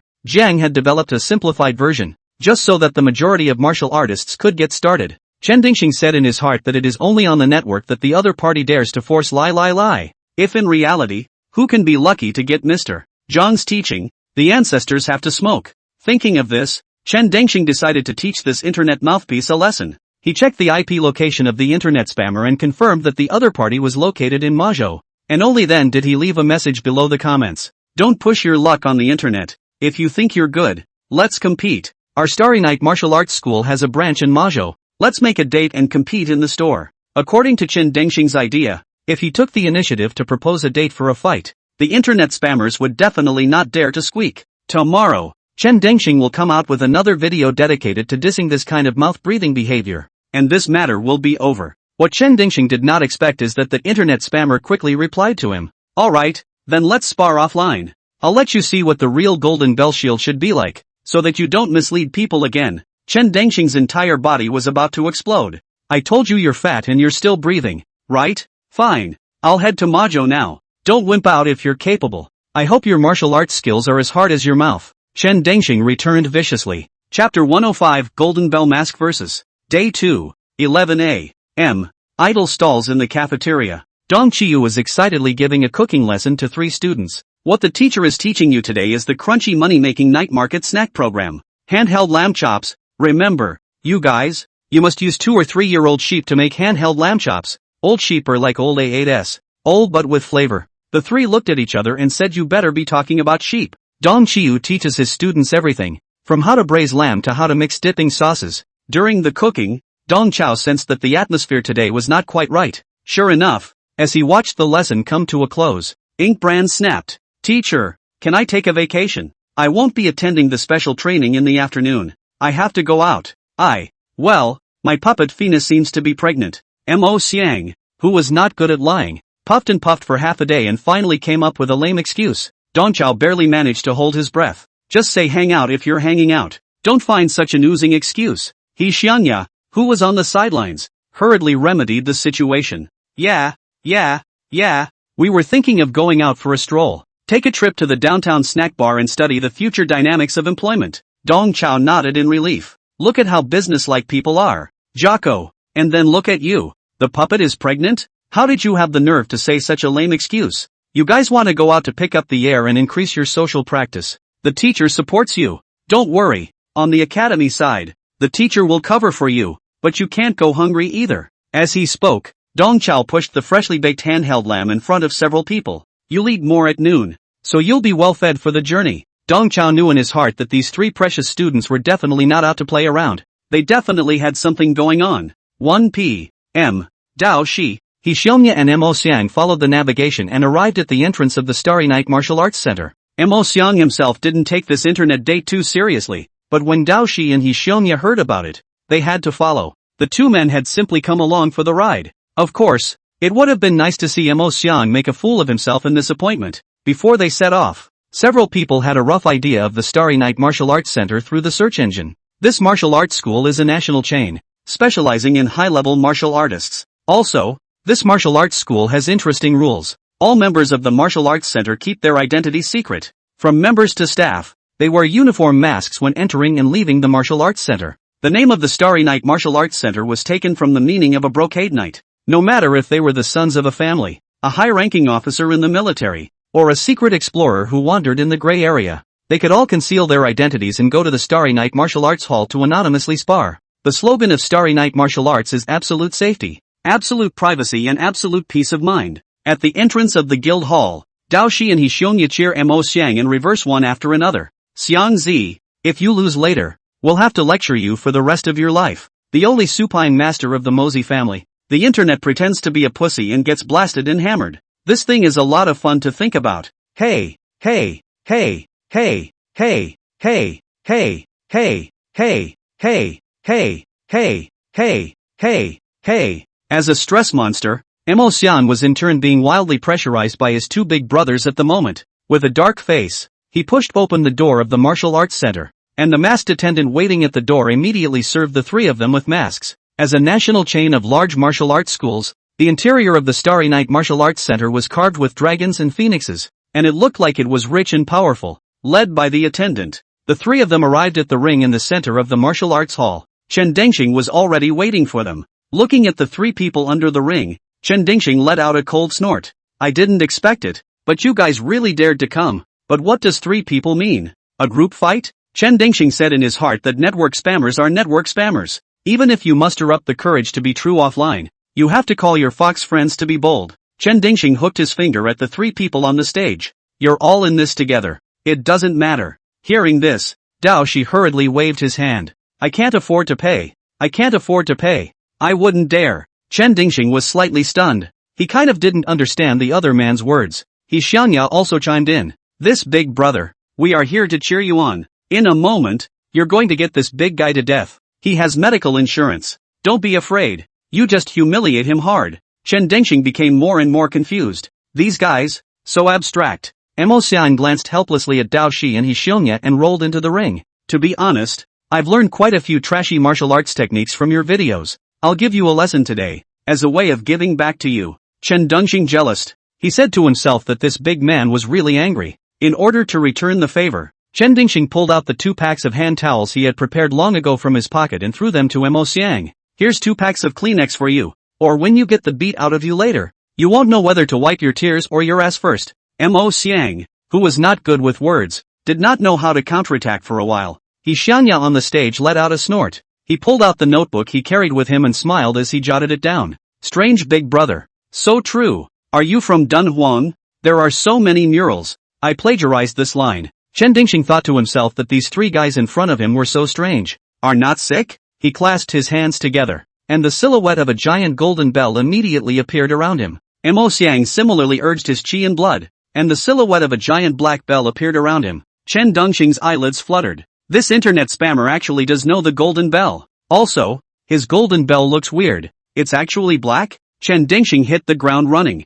Judging from the qi and blood fluctuations released by the other party, the big man across from him was not weak in cultivation. Having the early stage of the 6th rank, he had really underestimated him before. Chen Dengxing instantly judged that the big man in front of him should be a student of MOMO University, and it was the school's key cultivation talent. It was just that he didn't quite understand why a martial artist of the MO clan would learn the Buddhist sect's golden bell shield. No wonder you're so arrogant. So you really have 2 skills. I really underestimated you before. Chen Dengxing drummed up his qi and blood, and the golden bell silhouette around his body rapidly rotated, and also emitted a faint sound of bells ringing. Chen Dengxing's cultivation level was as high as the 7th rank. Moreover, his simplified golden bell shield had already been practiced to great perfection. The big guy across the street had 2 tricks up his sleeve, but there was no way he was a match for him.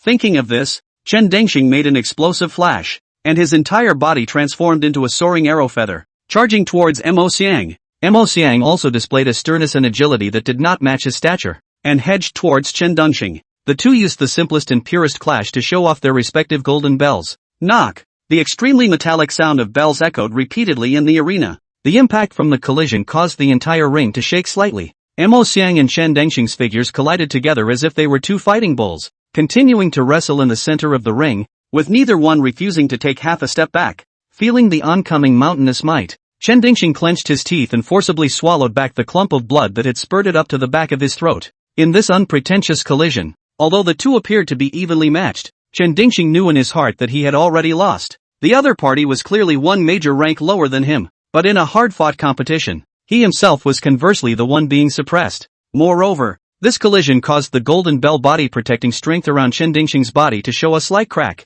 These cracks were spreading rapidly under the continued pressure from the other side. The entire golden bell shadow was in danger of crumbling. The extreme surprise and shock made Chen Dengxing's head dizzy, as if he had been slapped by a polar bear. His simple golden bell shield great circle just crumbled with a single blow? How is this possible? Chapter 106, Who taught you to improve your martial arts like this? Chen Dengxing's jaw dropped, and the blood on his face lost a few shades of color. It was precisely because he knew this martial art of Golden Bell Shield very well that at this moment, he was shocked beyond words. During the collision, Chen Dingxing played a careful trick. He hid the door of the Golden Bell mask at the wind gate point behind his back. In this way, the frontal impact could not even reach his hood. It was a pity that in the face of absolute strength, such caution was useless. The big man on the opposite side didn't have any fancy or trickery. It was just hard hitting and smashing his golden bell. Click, click, click. The sound of the golden bell's protective chi collapsing was heard one after another. The golden bell shadow that Chen Dingxing had manifested was about to be unable to maintain.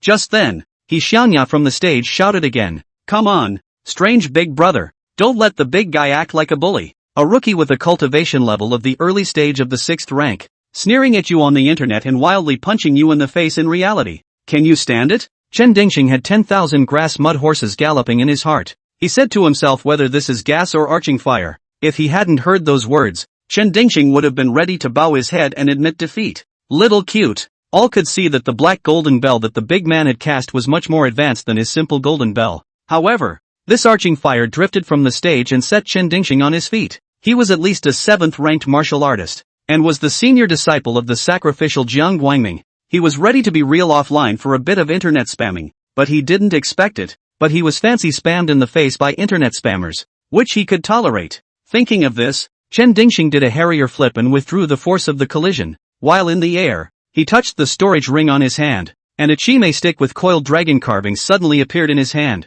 Chen Dingxing displayed a handsome stance, swinging his waist in mid-air. The shadow of the stick in his hand swept swiftly, a sea dragon swinging its tail, sweeping towards Mo Xiang. The coiled dragon baton swept horizontally over Mo Xiang's golden bell, hardening against the force of Mo Xiang's forward charge. Dang! The buzzing sound of a flooding bell rang out again, and Mo Xiang and Chen Dingxing each took 2 steps back. Chen Dingxing pulled a stick flower and said cheekily, "There's no stipulation that you and I are only allowed to use the golden bell in our covenant battle." Chen Dingxing, who couldn't afford to lose, became a roller. For the sake of his own face, for the reputation of the Starry Night Martial Arts School, he could not lose this battle. Chen Dingxing admitted that the big man's golden bell did have a bit of a ghostly way of doing things, and finished off his simple golden bell. But so what? What Chen Dingxing was really good at was stick skills. His coiling dragon stick was ever-changing. Under his stick technique, a horizontal training technique like Golden Bell Shield, which focused on defense, could only be reduced to a sandbag to be beaten.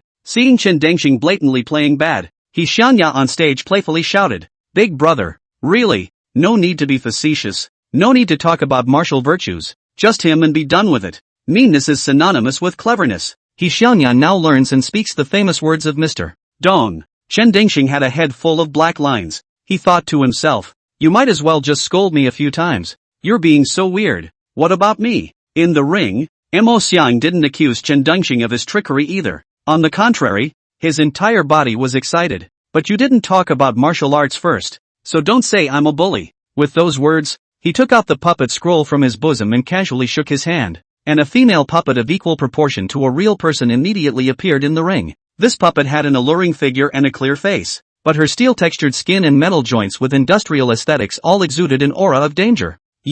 Chen Dingxing felt another blow to his dizzy head. This lanky teenager in front of me, who is proficient in the golden bell and has a body like a giant bear, is a puppeteer? What a joke! Chen Dingxing said today out should look at the yellow calendar. How all the evil things, all together? Despite the situation, he kept his basic composure. The coiled dragon baton in his hand transformed into a swimming dragon and launched a grabbing attack at Mo Xiang. Cootie! It was all known that when facing a puppeteer, one must be the first to attack the puppeteer's frail body, no matter how strange the puppeteer looked. Chen Dingxing made a move of Jiaolong swallowing the moon, aiming straight for Mo Xiang's face. Good timing! Mo Xiang let out a bellowing cry and once again activated the 5 Mountains Golden Bell. A large black bell appeared out of thin air and stopped Chen Dingxing's straight thrust. Chen Dingxing wanted to change his stance, but he suddenly realized something was wrong. An extremely cold aura spread from the giant black bell, instantly freezing Chen Dingxing's coiled dragon stick. The frost that had turned into substance traveled all the way up the body of the stick,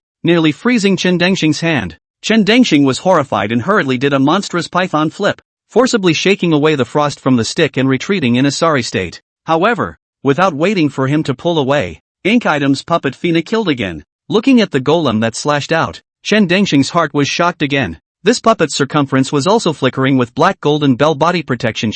What? Chen Dongxing, who had received a traditional education since childhood, couldn't help but bash out a foreign expletive. Bang! Fina's golden bell body protection smashed against Chen Dongxing's coiled dragon stick, smashing Chen Dongxing's eyes. Chen Dongxing became more and more horrified. The one he was fighting with was clearly a lifeless artifact, but for some reason, this puppet's body had a stern and domineering aura. Chen Dongxing struck out with a black dragon out of the sea from his ribs, barely blocking Fina and giving himself room to escape backwards. Chen Dongxing's rogue behavior had instead put himself in an even more passive position. At the moment, he was clearly fighting 1 against 2, facing 2 opponents who could cast Golden Bell at the same time. In the blink of an eye, he had already used 3 of his coiled dragon's 6 sticks, but the more he fought, the more he was in trouble. Chen Dongxing was forced to flee to the corner of the ring as he clutched the coiled dragon stick in his hand and spoke in fear. Your Golden Bell. Without waiting for Chen Dongxing to finish his sentence, Mo Xiang nodded his head and grabbed the answer. My Golden Bell shield, which is also an improved martial art, is not quite the same as the traditional one. Chen Dongxing bit his tongue, feeling like he was going to bleed internally from anger. You call this an improved martial art? Do you still call tanks mobility scooters? The reason why improved martial arts were born was because certain traditional martial arts were too obscure and difficult to practice and were not universal. Modified martial arts are subtractions from traditional martial arts, sacrificing the power of the martial arts while making them easy to cultivate and possessing promotional value. However, this big man practiced the eccentric Golden Bell clasp, which was clearly not a subtraction. Compared to the traditional Golden Bell shield, his Golden Bell shield's hardness did not diminish, and even, it could contain elemental power and emit a freezing aura. What was even more outrageous was that this guy was even able to take the Golden Bell and apply it to the puppet. Everyone else is doing subtraction, but you're doing multiplication here? You don't think it's hard enough, do you? Chen Dongxing suddenly remembered the spam message from Mo Xiang. Perhaps the traditional Golden Bell is really not that hard for this geek. Chen Dongxing could no longer raise the slightest bit of will to fight. His fingers loosened, and the coiled dragon baton fell to the ground with a bang. I concede. It's not that my Starry Night Golden Bell is bad. It's that I'm out of practice. Chen Dongxing retained the last of his stubbornness, refusing to admit that the simple Golden Bell developed by his teacher did not work. Chapter 107, Free Stuff. Can I take it? Mo Xiang resentfully stopped and retrieved his puppet Fina. You're nothing. Find a class as soon as possible. Mo Xiang was very upset in his heart. He hadn't used his best move, Ice and Fire yet. Now, he had already cultivated 2 passes in his 5-mountain Golden Bell, namely the Water Pass in Hangshan Mountain of the Northern Mountain, and the Fire Pass in Hangshan Mountain of the Southern Mountain. The Water Pass is extremely cold with frost, and the Fire Pass burns the sky with red heat. Mo Xiang's crushing stance was himself performing Hangshan Fire Pass and Fina performing Hangshan Water Pass, 1 cold and 1 hot, ice and fire. Unfortunately, Chen Dongxing had conceded defeat too early, and hadn't even had time to perform his masterstroke. Seeing Chen Dongxing admit defeat, Xiangya showed immense chagrin. Aya, how can you admit defeat? You get him. Why don't you crack his hood? Is it too much to give up? Now let him load up. Chen Dongxing was already bad enough, but at this moment, listening to Xiangya's yin and yang, he couldn't wait to hit his head against the ground. Whether it was Mo Xiang's main body or his puppet Fina, the Golden Bell's covered door was always changing, which is so easy to find. Besides, from the time of the engagement, Chen Dongxing had been suppressed, and he didn't even have the chance to look for Mo Xiang's hood. Under the ring, Dao Shi stuffs an energy bar into his mouth as he angrily stumps Chen Dongxing. Zhongting, Zigong, Zeman, Yu Fei. Hood has been moving back and forth on these acupoints. Can't even spot that? How stupid. Since the beginning of the bout, Dahi has been stealing energy bars and energy supplements from the arena. There are bargains to be had. All this good stuff, it's a waste not to eat it. Just Dao Shi did not expect that Chen Dongxing could lose so quickly. He still has a big pile of unfinished food. Dao Shi raised his hand and shook the energy bar and energy supplement in his hand at Chen Dongxing. TZ, these are free for customers to enjoy, right? Can I take them? If you can't. Michishige twisted his head to look at Ho Yuya. Jocko, you go up there and beat him up again. Give me some time. I'll dazzle them all. Can. I can take it. Go ahead. Chen Dongxing was afraid that the other party would come for real, and hurriedly nodded his head like a chicken pecking at rice. He could sort of see that these 3 freaks in front of him were one more terrifying than the other. 5 minutes later, Dao Shi, Xiangya and Mo Xiang walked out of the Starry Night Martial Arts Center in style. Dao Shi was carrying 2 cardboard boxes on his shoulders, 1 box of energy bars and 1 box of energy drinks. He also carried a dozen packets of free tea from the martial arts center in his pocket. If it wasn't for Mo Xiang's 10,000 obstacles, he would even want to carry a few large buckets of mineral water to take away. Watching the trio's backs disappear into the distance, Chen Dingxing slid disheveledly to sit on the ground as he took out his cell phone and dialed a number. Teacher, I really saw a genius today. It turns out that geniuses are really different from our ordinary martial artists. Day 2. Mobu University. Chen Dingxing assisted an old man and stepped into the teaching building of MOMO University. The old man was past his prime, and the qi and blood fluctuations on his body were extremely strong.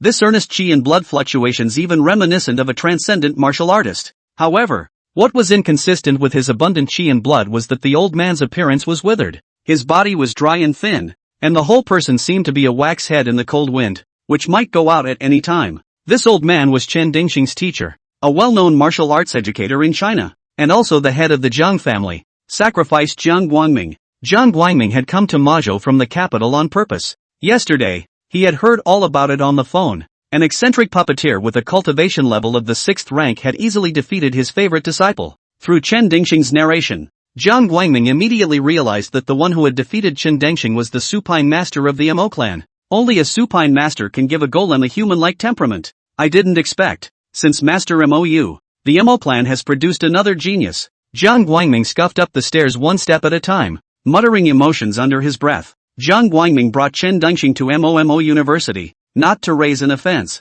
On the contrary, he was trying to open the door of the mountain wide and take the genius of the Mo clan as his student. The two of them arrived at the topmost floor of the school building, and the pitch-black environment with closed doors and windows was clearly out of Chen Dingxing's expectations, and he was slightly stunned. Jiang Guangming instructed him, "Xiao Chen, just wait here, don't go in." With those words, Jiang Guangming leaned on his crutches and slowly stepped into the principal's office deep in the corridor. As soon as Jiang Guangming stepped into the airy principal's room in the netherworld, the voice of Master MOU rang in his ears. "You, Starry Night Martial Arts Center, don't follow the rules. Didn't you agree to keep your customers' information strictly confidential? Why did you beat up the little one and the old one came to the door?" A flash of embarrassment appeared on Jiang Guangming's face. "Xiao Chun went against his principles and called me to disclose information about the guests, which is really wrong of him. I'll fine him a year's salary." However, what we said on the phone yesterday, the matter of taking on an apprentice, Jiang Guangming was polite in his tone,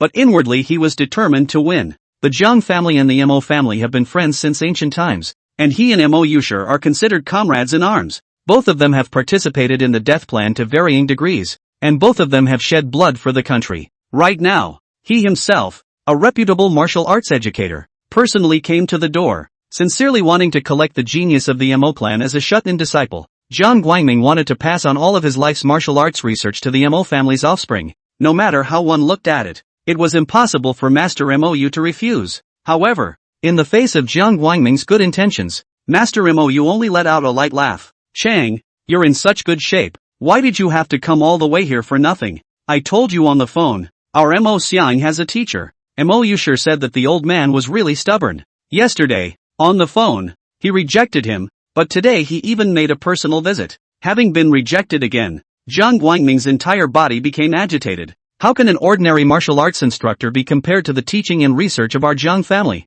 That genius of your Mo family can't be taught by just anyone. Don't hold the child back. Don't worry, Principal Mo. I will definitely pass on all my life's research to that child. I don't ask for anything else. I only ask for someone to inherit my mantle. I, Jiang Guangming, assure you that I will definitely raise the child of your Mo family to be talented. Master MOU's paper figure sat upright in a chair, a perfunctory expression on her rigid face. Ha! Mo Yushir let out two exasperated dry laughs. Chapter 108, You don't know anything. What the hell am I supposed to learn from you?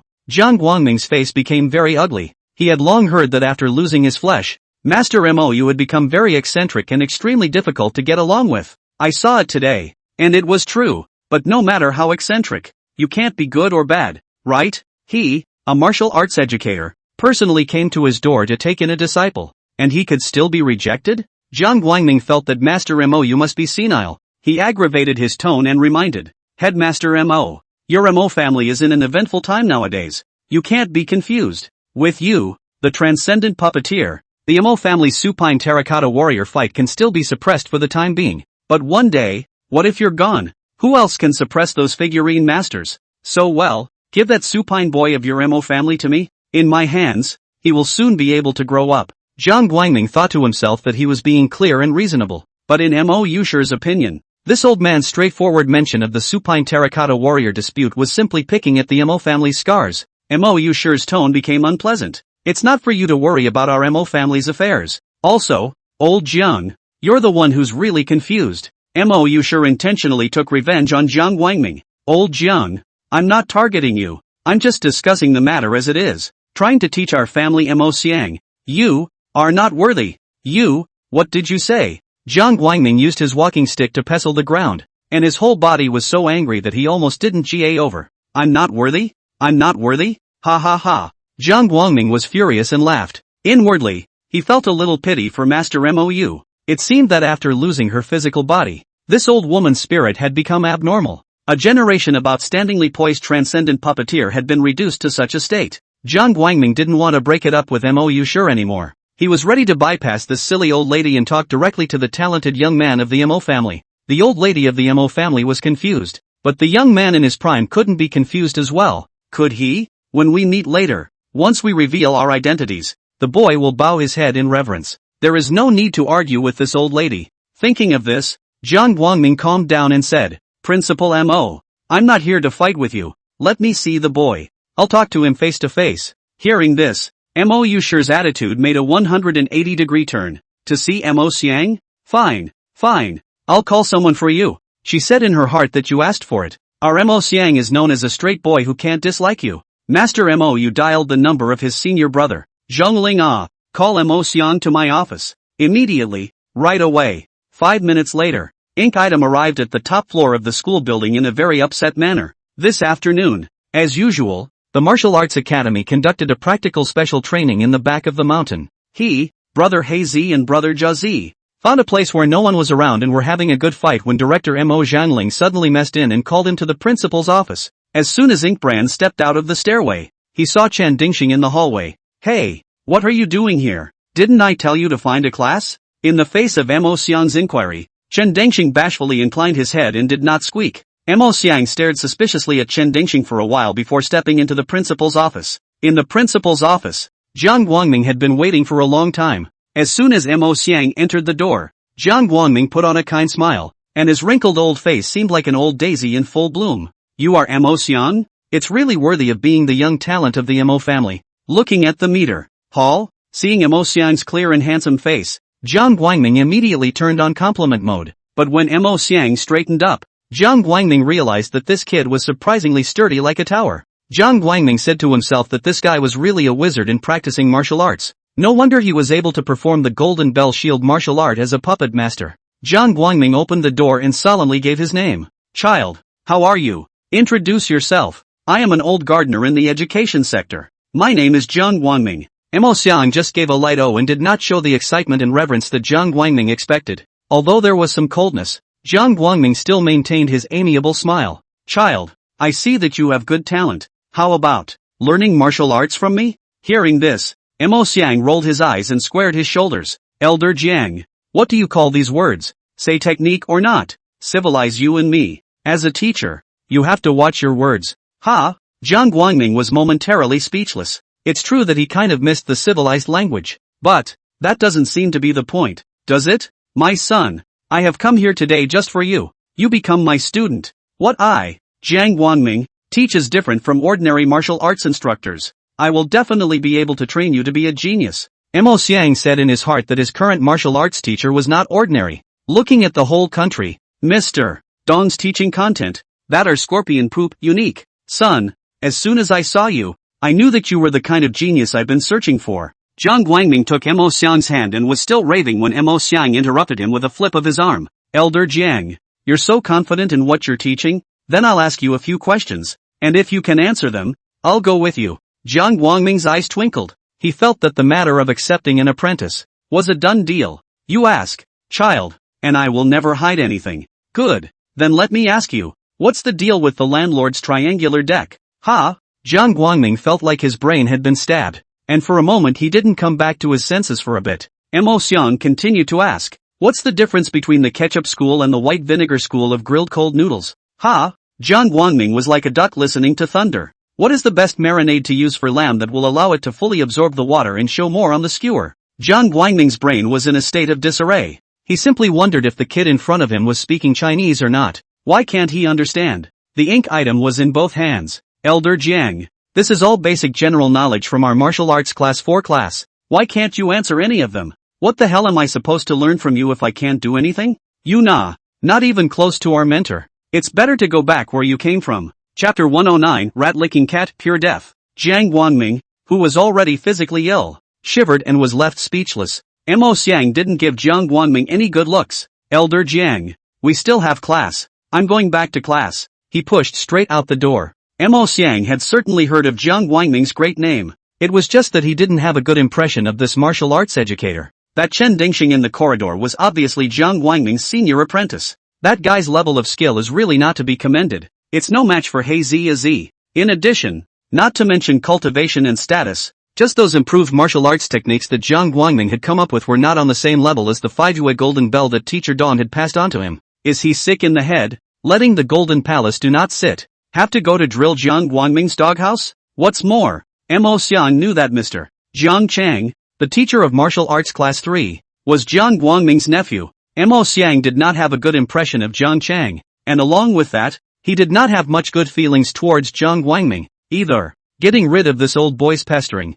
Mo Xiang hurriedly went downstairs, ready to rush back to the training ground as soon as possible, and proceeded to practice with He Zi and Ye Zi. Now that he had the Wu Yue golden bell by his side, his battle power skyrocketed, and he was able to compete with brother Shi Zi and brother Zhe Zi for more than a dozen rounds. This also made Mo Xiang feel more of a sense of belonging towards the 4th class of martial arts. In the principal's office, until the sound of Mo Xiang's footsteps completely disappeared, Jiang Guangming was still shivering and did not return to his senses. Mo Yusher cackled as he looked at the sifting old dang. Hear what Mo Xiang said. You're not even close to the martial arts instructor of their class. Jiang Guangming subconsciously wanted to retort. He was a martial arts educator who had made outstanding contributions to China. In terms of the current faculty of Mo Mumu University, how could a second or third-rate martial arts instructor compare to him? But as the words came out of his mouth, an idea sprang suddenly to his mind. Fighting the landlord. Grilled cold noodles and lamb kebabs. The nonsensical vibe that came from the combination of this windy thing that had been put together was somewhat familiar to him.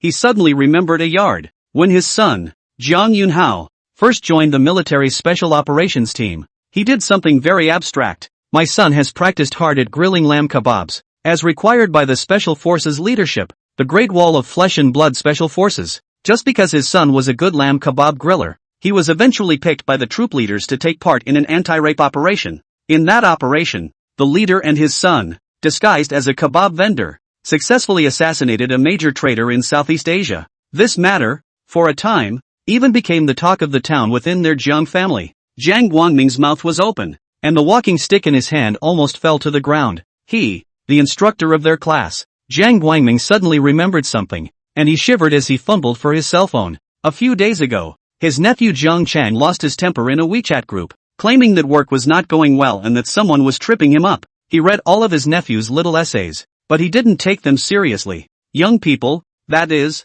should be more honed, cannot encounter a little friction, and then bully others. However, the name Jiang Chang mentioned, Jiang Guangming had an impression, tongue-tied. At first, Jiang Guangming thought that it was just a renaming, but now it seemed obvious that it wasn't. Jiang Guangming sold a shrug of his throat and asked incredulously, that martial arts instructor that Mo Xiang mentioned, it can't be Black Dagger Dong Chao, right? Master Mou was greatly surprised. Ha, you recognize it? Jiang Guangming's cane trembled so much that it didn't fall to the ground. He said in his heart that more than knowing, their Jiang family's precious horse and good horse, Jiang Yunhao, is working under Dong Chao's hand. Jiang Guangming himself had been deployed to develop improved martial arts techniques for the Great Wall of Flesh and Blood Squadron. How could he not recognize Black Dagger Dong Chao? Old Chang, since you know about Colonel Dong, I'll have something to say straight away. Stealing students from him, you don't deserve it. You really don't. When Mo Yusher said this, it was both a deliberate retaliation against Jiang Guangming and a heartfelt endorsement of Dong Chao.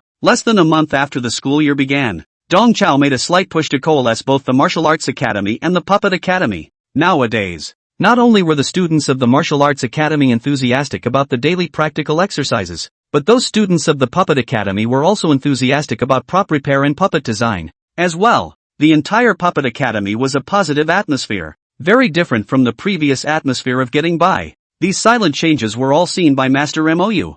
Jiang Guangming didn't squeak as he sat down dismally in his chair. He no longer cared about being worthy or not. Mo Xiang has the black dagger Dong Chao to tutor him, which is his turn to get his hands dirty. At the moment, Jiang Guangming was more concerned that his nephew, Jiang Chang, was looking for Dong Chao's chicanery. This is a rat licking a cat's batch, pure death. In the meantime, backcountry special training base, the new students of Budo Academy are enthusiastically engaged in special training for eating chicken. This special training method, which seemed to be like playing a game, was actually a systematic exercise for the students' insight, alertness, perception, and even their stance and escape ability. Dong Chao had specially taken care of Qin Wanqing, and from now on, for the training, bring the third class of martial arts as well. Although that kid Jiang Chang wasn't quite on board, it had nothing to do with the students in their class. Compared with Class 1 and Class 2, who have already been exposed to chicken special training, Class 3 obviously has not yet entered the state, and not long after the game began, many Class 3 students were eliminated. Taking advantage of this opportunity, Dong Qiu gathered the eliminated students together and taught them in the capacity of a senior player. Whether it's a game or a real battle, the first commandment is that you can't be greedy. Some equipment can't be picked up in a hurry, and some heads can't be mended in a hurry. The second is to follow the principle of assumption. It is important to assume that your opponent is also a high-level player, and that he will anticipate your anticipation. Never assume anything. Third, have the ability to acquire information. Pay attention to all the clues around you and anticipate the enemy. Without eye-catching maneuvers, we can still be high-level players with just our awareness. Fourth, don't stick to your habits. No matter what your usual weapon is, on the battlefield, use whatever you can pick up. Just like in a chicken game, you have to be able to use any weapon. If you want to score, you have to be all round. Ha ha ha. Remember. Listening to Dong Chao's lecture, the students of the third class smiled and nodded their heads. It was only then that they realized that teacher Dong of Martial Arts Class 4 was quite interesting in his lectures.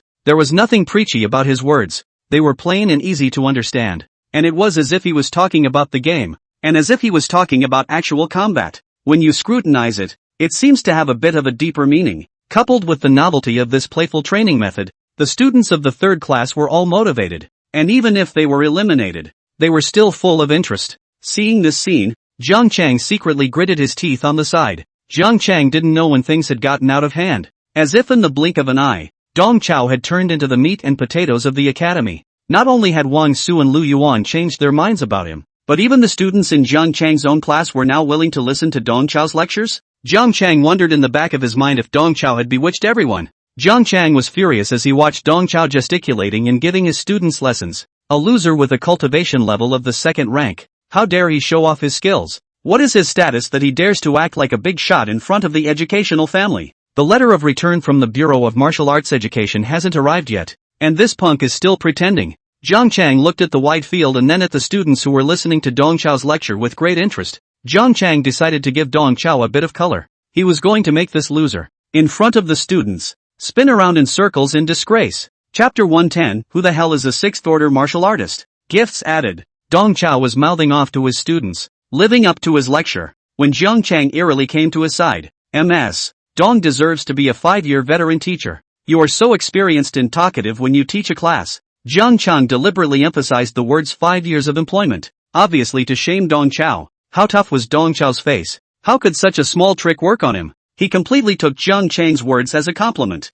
Little Jiang, you're too kind. As an outstanding teacher of the academy, helping you to check and fill in the gaps is what I should do. No need to be thankful. Jiang Chang's cheeks twitched. This punk really thinks he's a good teacher? And, did you call Chang? Jiang Chang clenched his back teeth darkly and said to Dong Chao with a leathery smile, Teacher Dong, when we teach martial arts, we must not be boastful. We can't just talk without practicing. I suggest that the two of us give the students a demonstration and practice a little. I also want to see how Mr. Dong became a high player just by virtue of his awareness. Jiang Chang narrowed his eyes filled with gloom.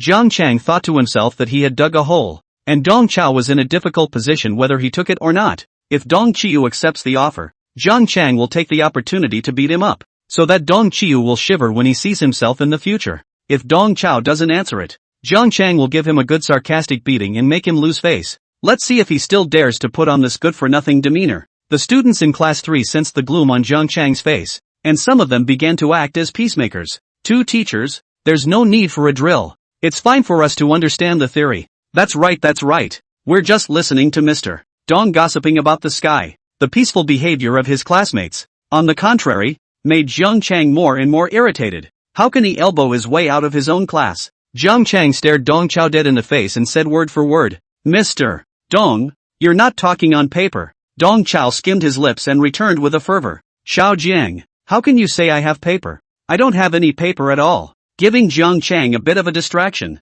Dong Chao turned the conversation around again and said, but well, it's also necessary to give the students a practical demonstration. But let's make a deal beforehand. Just to the point. We're about to take part in the Rust Capital secret trial, and at this juncture, if you get injured, you won't be able to lead the team again. Dong Chao reminded bitterly, as if he was really thinking about Jiang Chang. Jiang Chang couldn't wait to gnaw his mouth full of silver teeth. This waste of a cultivation level 2 is purely sick. Good. Then I'll take a lesson from Mr. Dong's mastery. Jiang Chang was in a rage. He decided that he would break at least one of Dong Chao's arms in a while. Let's see if he still dares to say these critical words. Jiang Chang's figure dived downward, and his entire body was like a spirit cat probing, rapidly approaching Dong Chao. On his way forward, Jiang Chang utilized the running thunder soul-devouring claws, both claws coming out in unison and grabbing at Dong Chao's shoulders. In Jiang Chang's opinion, Dong Chao would not be able to defend himself against the full force of his 6th rank cultivation. All he had to do was pull at will and he would be able to rip off Dong Chao's arms. However, in the face of Jiang Chang's inevitable killing move, Dong Chao just dodged with a fluttering figure, letting Jiang Chang's claws fall through. Jiang Chang's fingertips all touched the corner of Dong Chao's coat, but it was just an inch shorter, and the claw strike fell short. Dong Chao smiled in the bottom of his heart. As a spatial elemental alien, his control over the sense of distance was far superior to ordinary people even if he didn't use his spatial alien ability. What's more, Jiang Chang's soul-devouring running thunder claw seemed to be appalling in its power, but it was actually a rigid craftsman's style with no variation. Dodging such an attack was a piece of cake for Dong Chao nowadays. While Dong Chao was dodging, he didn't forget to lecture the students. See, this is the wonderful use of body techniques. True dodging is all in the millimeters, all dancing on the tip of a sword. Of course, your Mr. John's attacks are deadpan and smithy. They're better to dodge. The third class present was stunned. They had thought that Mr. Dong Chao was going to be hit hard this time. Mr. John was clearly intending to make things difficult for him. Mr. John was a 6th ranked martial artist, and he came from a martial arts education family, and teacher Dong Chao's cultivation level is only 2nd rank. At this level, he didn't even deserve to be sandbagged for a 6th rank martial artist. It hadn't occurred to me that after the exchange of blows, Dong Chao had performed with ease. Is this really the wandering asshole tutor from their academy? The surefire strike unexpectedly fell short, and Jiang Chang's heart was on fire with evil. He didn't give Dong Chao time to regain his breath and immediately struck a series of claw strikes, grabbing and attacking at every step. Dong Chao idly dodged the chain of claw strikes while not forgetting to impart his experience to the students of the 3rd class. In battle, be aware of the staggering principle. That student asked what is meant by the staggering principle? Simply put, when the enemy attacks your upper 3 paths, you have to seek a counterattack in the lower 3 paths, to stagger away from your opponent's attacks and strike the areas he is sparing. The jaws of the crowd in the 3rd class of martial arts were about to drop to the ground. In the face of Mr. Jiang Chan's ferocious pursuit, how can Mr. Dong still have the leisure to teach, and even played a self-questioning game? Which one of the two of them is a 6th ranked martial artist? Facing a crowd of astonished gazes, Dong Chao not only dodged but also returned fire. He leaned his body back, once again dodging Jiang Chang's claw strike that went straight for his face, and at the same time flew up and kicked Jiang Chang's crotch with a teasing kick. Mr. Jiang grabbed my face and I kicked his crotch with my teasing leg. That's the staggering principle. After this move, the two were separated for the time being. A clear mark was left on Jiang Chang's white pants. Jiang Chang assumed the ambush tiger stance with both claws out in unison. His expression stoic, but his legs, which assumed an inner 8 form, and his waist, which was shaking madly, still exposed the severe pain in his lower body to the fullest extent. In fact, Dong Chao still left a few points of force. Otherwise this kick would be enough to turn Jiang Chang into Jiang Changshan. Since the exchange of blows, Jiang Chang had not been able to bring the slightest sense of oppression to Dong Chao. At the moment, Dong Chao was even demonstrating his teasing kick to his classmates with a relaxed look on his face. There is also a power trick to the teasing leg. You have to visualize your whole leg as a whip, and you have to swing the whip round and whip the opponent's weak parts. To put it bluntly, this kick is a bit like a powerful pump in soccer. Listening to Dong Chao's impartation, A few students subconsciously covered their crotches. Just by hearing Dong Chao describe it like that, they all felt an eerie tingle. They didn't even dare to imagine what kind of sourness Mr. Zhang Chang was experiencing at this moment. Chapter 111, Giving Face. Zhang Chang struggled to clamp his legs together, his face a blaze of green and white. After this short encounter, Zhang Chang clearly felt that Dong Chao's cultivation level was by no means at the first level of the second rank. He had to be at least fourth order. I really underestimated you before. Zhang Chang's eyes were red as he viciously squeezed a few words out from between his teeth. At this moment, Zhang Chang finally understood why Dong Chao was able to dawdle in the academy for so long. This asshole is quite sophisticated. He's actually hiding his cultivation. However, in Zhang Chang's eyes, it was of little significance as to whether Dong Chao was a second-order cultivator or a fourth-order cultivator. After all, he's going to be severely handicapped by himself soon enough. Ow! Zhang Chang erupted into a beastly hiss as his figure began to change. Pale gray fur grew on his body, a wolf's muzzle protruded from his face, and his whole person became vicious and ugly. Zhang Chang, who was a bloodthirsty giant wolf bloodline exalt, unleashed his crushing altered form and once again attacked Dong Chao. He wanted to crush Dong Chao's hands and feet. He had to make this trash who had repeatedly offended him become crippled for life before he could resolve his heart's hatred. Anyway, with their Jiang family's energy, as long as they don't mess up anyone's life, it's not a big problem. In the face of Zhang Chang's grabbing attack again, Dong Chao was disinterested and even a bit bored. Zhang Chang didn't understand at all that cultivation was precisely the aspect that Dong Chao was most disdainful of hiding. If it was on top of the battlefield, Dong Chao would have killed Zhang Chang. This fool, dozens of times. He had stayed his hand several times to give the Jiang family some face. However, this fool of the Jiang family is really giving face to the face. Dong Chao raised his knee and unpredictably blocked Zhang Chang's wolf claws that were attacking his lower body.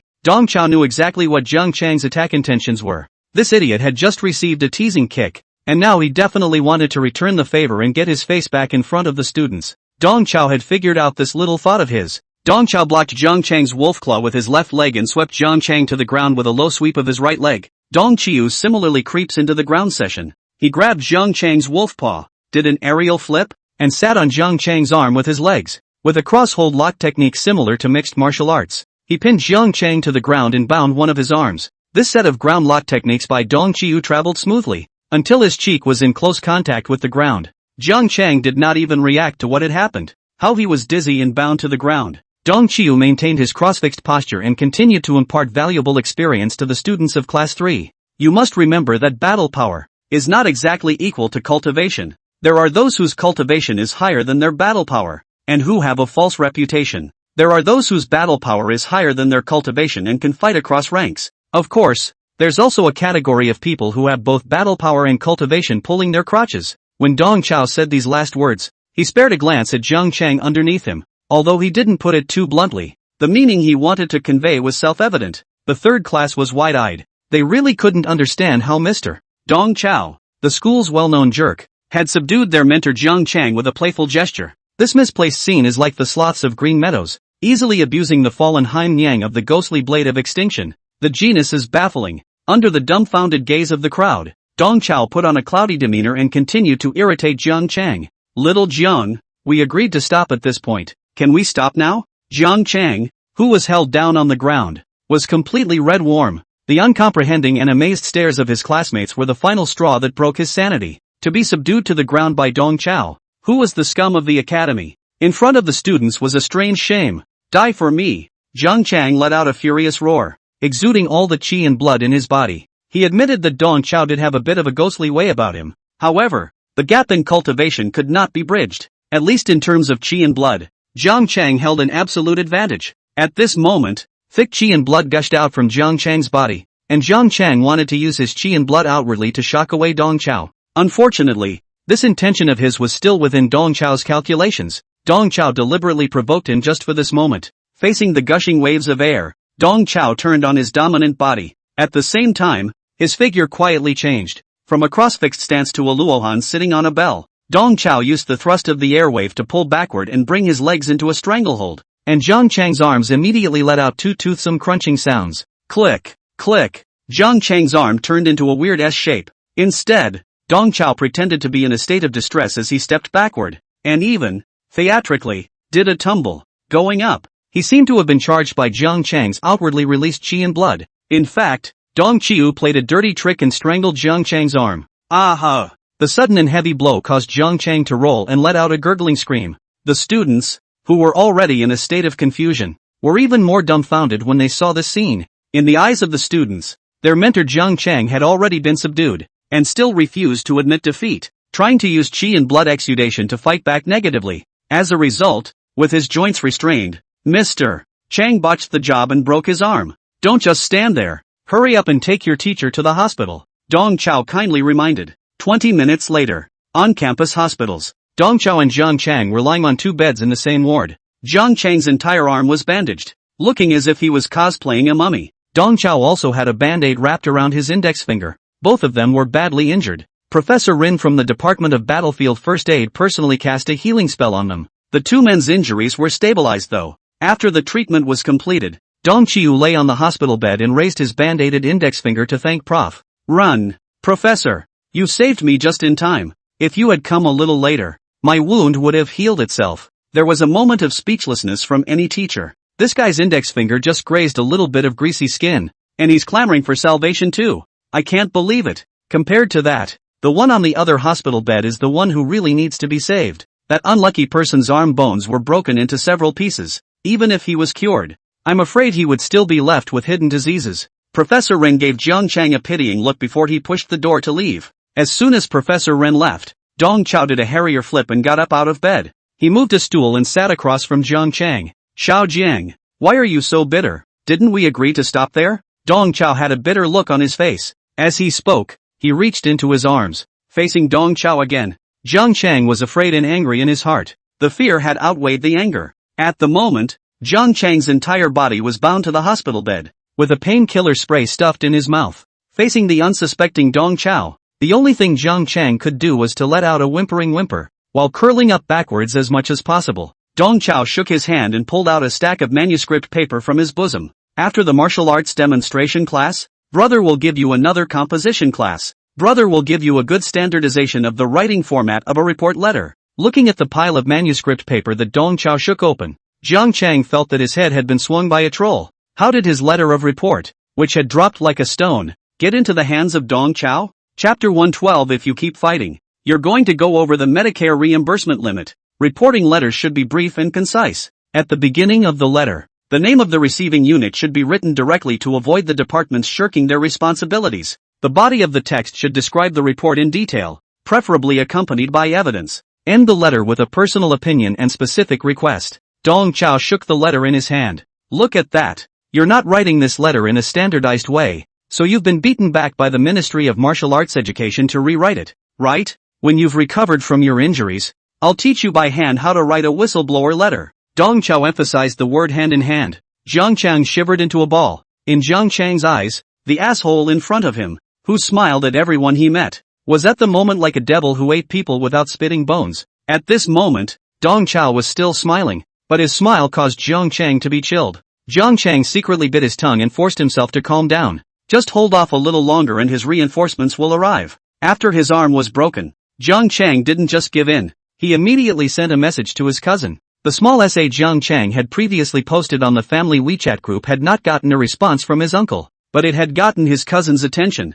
Their Jiang family's precious horse, Jiang Yunhao, has come to Mazhou. Although Jiang Yunhao and Jiang Chang were cousins, they had been as close as brothers since childhood. In Jiang Chang's opinion, the fact that his cousin had rushed to Mazhou was in itself to back him up. Now that he had suffered a serious injury, how could his cousin sit back and do nothing? When he thought of his cousin and uncle, Jiang Chang regained his old demeanor. Dong Qiu does have some background and actually managed to get that whistleblowing letter from the Ministry of Education. But so what? In terms of background, their Jiang family hadn't really been afraid of anyone. His uncle, Jiang Guangming, was a renowned martial arts educator in China. His cousin, Jiang Yunhao, served in China's most mysterious special forces unit, the Great Wall of Flesh and Blood unit. You want to compare your background with the Jiang family? Are you out of your mind? Right now Jiang Chang only had one thought, and that was that he hoped Dong Chao's background was deep enough and new enough. Don't let him not know what the Wall of Flesh and Blood is. Jiang Chang was already looking forward to the look of horror on Dong Chao's face when he heard about the Great Wall of Flesh and Blood Special Operations Team. Jiang Guangming rushed into the hospital room with a swift stance that was completely at odds with his physical state. Seeing the visitor, Jiang Chang instantly burst into hot tears. Dabu, You make a decision for me. Jiang Chang shouted vaguely. He also wondered why his eldest uncle had suddenly appeared, but he had come just in time for the old man. Big Uncle was the most protective and loved him the most. And in a way, Big Uncle Old Man was also considered a transcendent martial artist. With Dai here, he would surely pay back this bad breath of his with double the amount of money. Thinking of this, Jiang Chang stretched out his left arm and pointed at Dong Chao. Uncle! Jiang Guangming didn't even listen to what Jiang Chang said. He sprinted to the front of the hospital room, swung his cane round, and fiercely smacked Jiang Chang in the mouth. Put! Jiang Chang's eyes nuzzled up, and the pain spray in his mouth flew to the ceiling. The eldest jerked half of his face askew with this one. Uncle! What are you doing hitting me? Hit him! Jiang Chang cried in aggravation. However, Jiang Guangming turned a deaf ear as he turned back his cane and gave Jiang Chang another blow.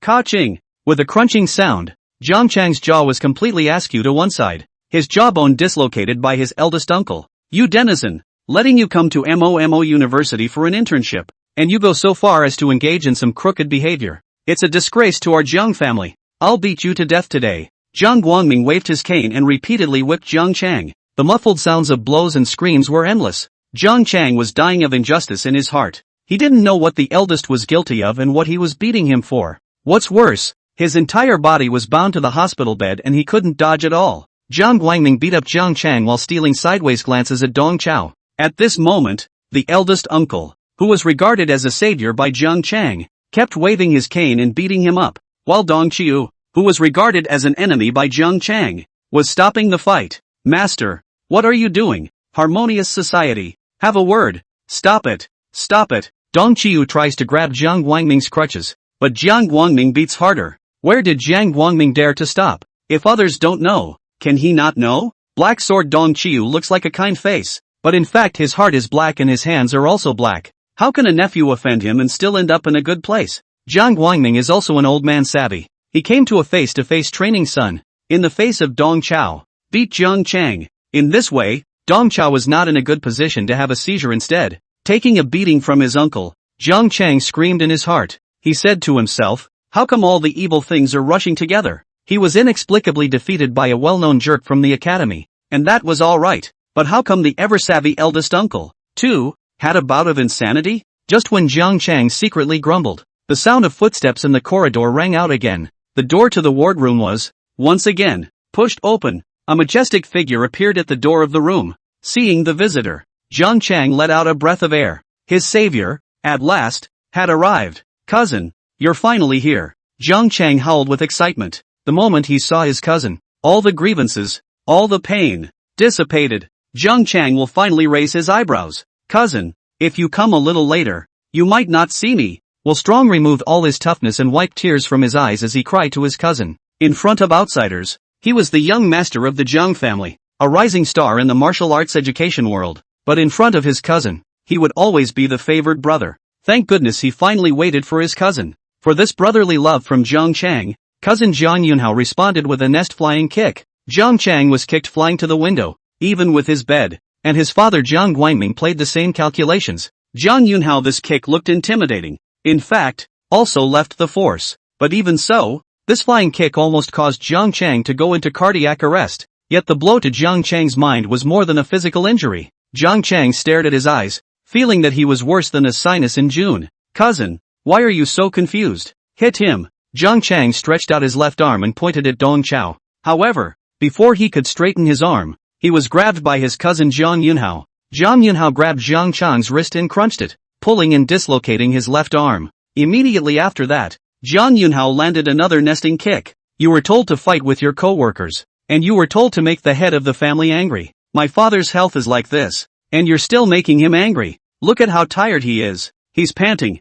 Jiang Chang was simply wronged. The old man can't be tired if he doesn't beat him with a cane. I took a beating from the old man, and it's still my fault? Cousin's gotten weird too. Facing the father-son double play of Jiang Yunhao and Jiang Guangming, Jiang Chang felt that his thinking and perception all collapsed. The disheartened Jiang Chang even stopped blocking. He laid flat and let his cousin and eldest uncle play. There's no better way to die than to get out of it. In the ward, only Dong Chao was still tirelessly persuading the fight. You guys need to stop now. If you keep fighting, you're going to exceed the Medicare reimbursement limit. Jiang Yunhao caught Dong Chao's hint, stopped, but didn't let stop. He stiffened and gave his brother another whiplash. Chapter 113. As long as the students can grow up, fame and fortune, whatever, are just floating clouds. Alright, let's fight against domestic violence and build a harmonious society. You're breaking the law. Dong Chao stopped the Jiang family with difficulty. Jiang Guangming put on a tone of hatred and rebuked Jiang Chang. Ungrateful son, degrading the lintel of the family. Effective immediately, you are punished to visit the Jiang family's ancestral grave. You may not leave the Jiang family cemetery without my order. Jiang Guangming appeared to be punishing his nephew, but in reality, he was preserving his nephew. Chang, don't be angry. It's not a big deal. Dong Chao shamelessly pretended to be a good guy. Jiang Chang, who was already spread out into a meat pie on the bed, suddenly realized a problem. Jerk Dong Chiu seems to be familiar with his eldest uncle. That Lao Jiang call just now was very intimate, coupled with the abnormal behavior of his eldest uncle and cousin. In this instant, Jiang Chang was a bit taken back. You.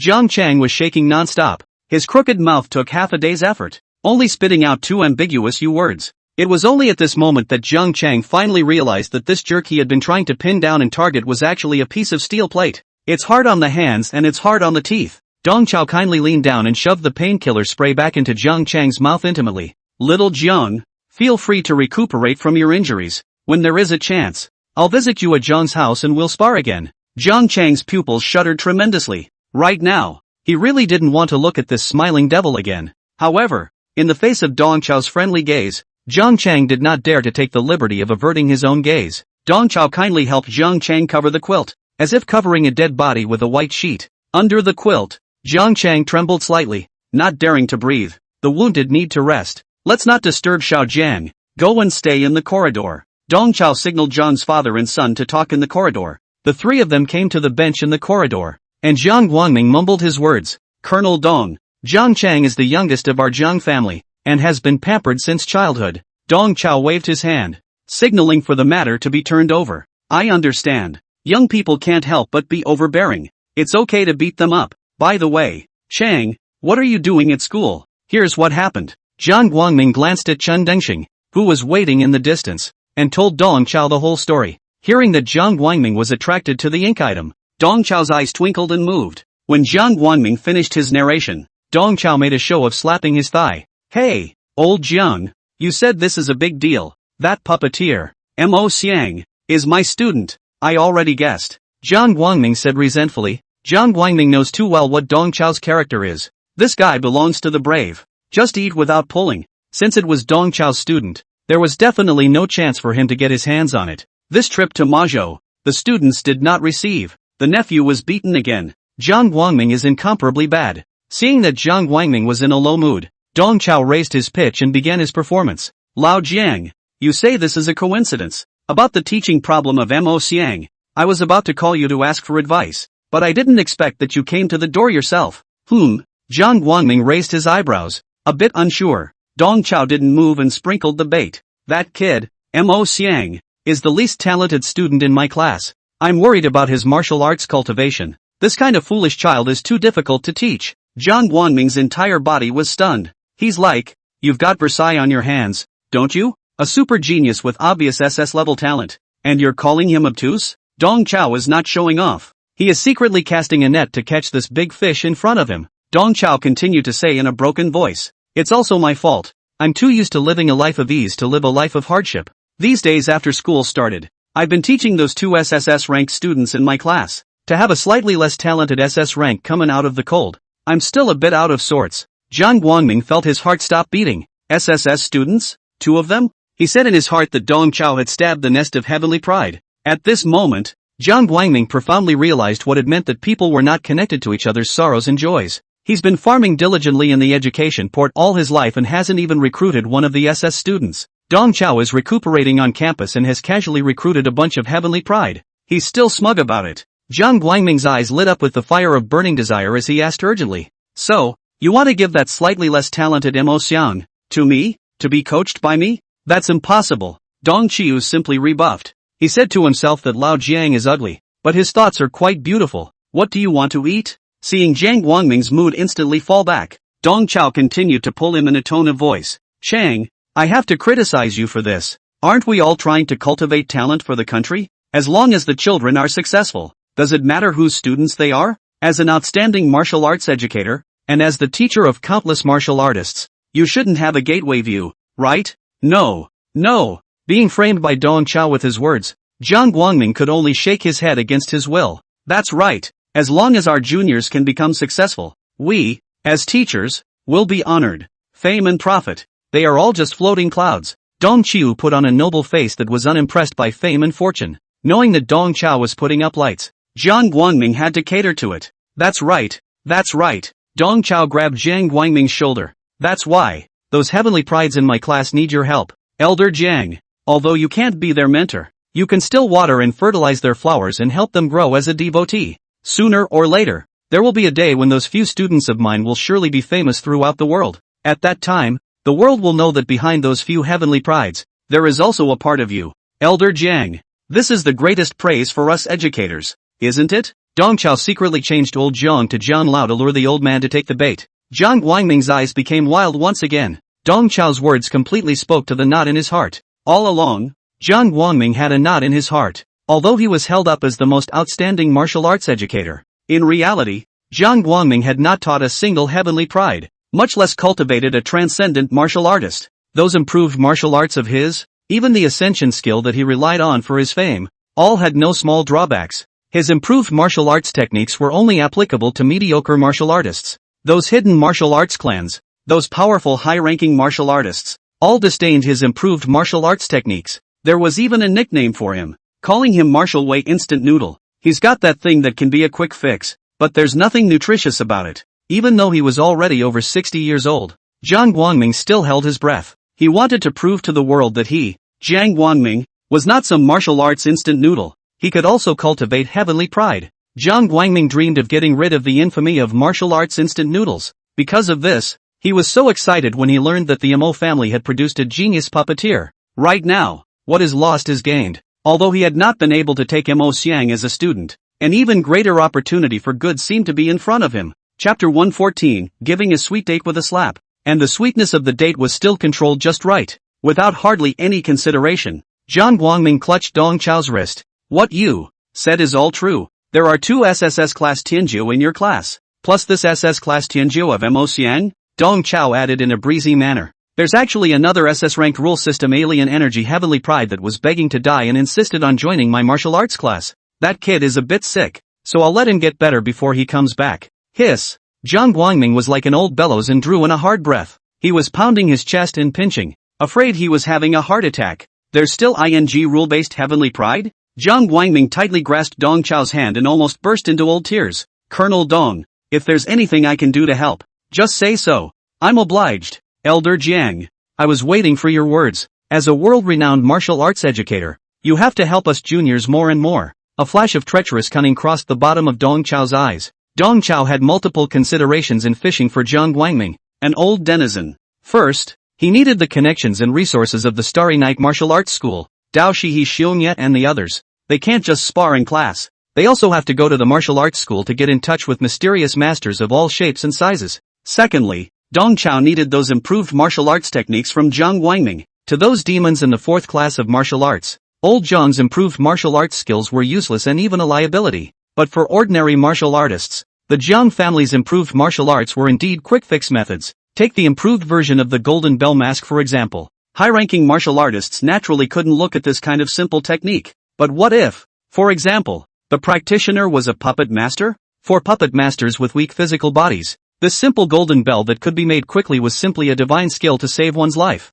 In addition to these 2 points, Dong Chao also had the most important point to consider. That is, he must have a good relationship with the Jiang family. Jiang Guangming is not only a reputable martial arts educator, he's also shed blood for his country. Dong Chao couldn't afford to offend him. Back then, because of the aftermath of the B-Way cataclysm, 15 ninth-ranked martial artists led by Jiang Guangming took the initiative to cultivate the skill of heavenly ascension, and at the cost of consuming all of their natural talents, they forcibly advanced to become half-step transcendent. At that particular time, these 15 martial artists supplemented the high-end combat power of Huaxia. They are all honored as victims. On Jiang Chang, Dong Chao had already folded the Jiang family's face, and at this moment, he had to appease. It's a slap in the face to give a sweet date, and the date has to be just the right amount of sweetness. The piece of dealing with people. Dong Chao took it to death. Elder Jiang, I need you to give the students memberships to the Starry Night Martial School. I need your improved martial arts. And I need your sponsorship in every aspect.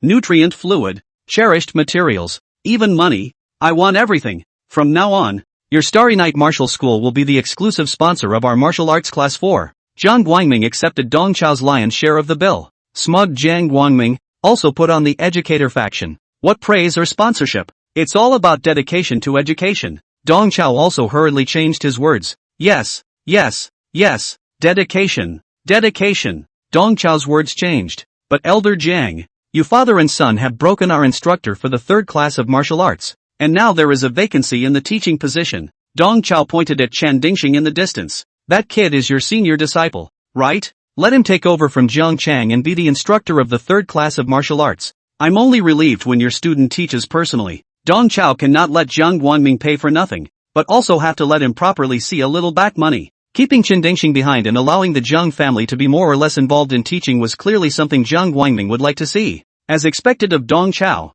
Jiang Guangming was full of promise. Fine. That's it. Zhang Yunhao on the side secretly bristled. His own old man, obviously, had been empty-handed by the captain. Captain, this is like going down to a restaurant to eat, not spending any pennies, letting the shopkeeper serve 4 dishes and 1 soup, and abducting the cook on his way out. Key Slaughter's old man was pretty happy. He was laughing out loud at the pig's squeal. Zhang Yunhao was in the middle of shattering his thoughts when Dong Chao said to him, Yunhao, you'll accompany me tomorrow. If we have anything to say, let's talk tomorrow. Zhang Yunhao hurriedly collected his thoughts and nodded.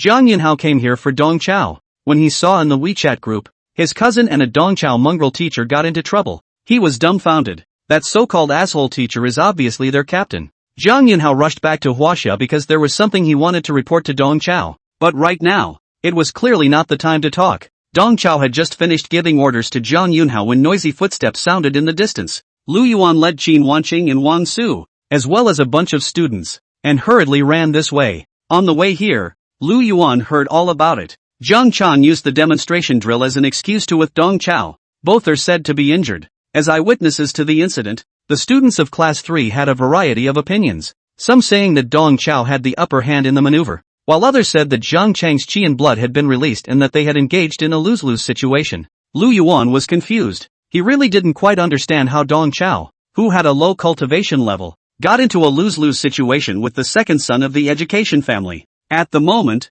feeling Dong Chao sitting on the bench like nothing, he became more and more surprised. You're not hurt, are you? I was worried for nothing. Dong Chao held up his band-aid wrapped index finger. How come you didn't get hurt? Luckily, Mr. Zhang Chang left his hand open so that he didn't cause any major problems. Hearing this, Jiang Guangming's cheeks twitched. Dong Qiu did give Zhang Chang a hand. Facing Lu Yuan's surprised gaze, Jiang Guangming stood up and said to Lu Yuan, Dean Lu, I'm Zhang Chang's uncle, Jiang Guangming. Lu Yuan hurriedly catapulted himself and attentively shook hands with Jiang Guangming. Mr. Jiang, I've heard a lot about you. I heard from the students that your nephew was injured. Quickly take me to have a look. As he spoke, Lu Yuan was about to enter the ward when Jiang Guangming stopped him. A small injury. No harm done.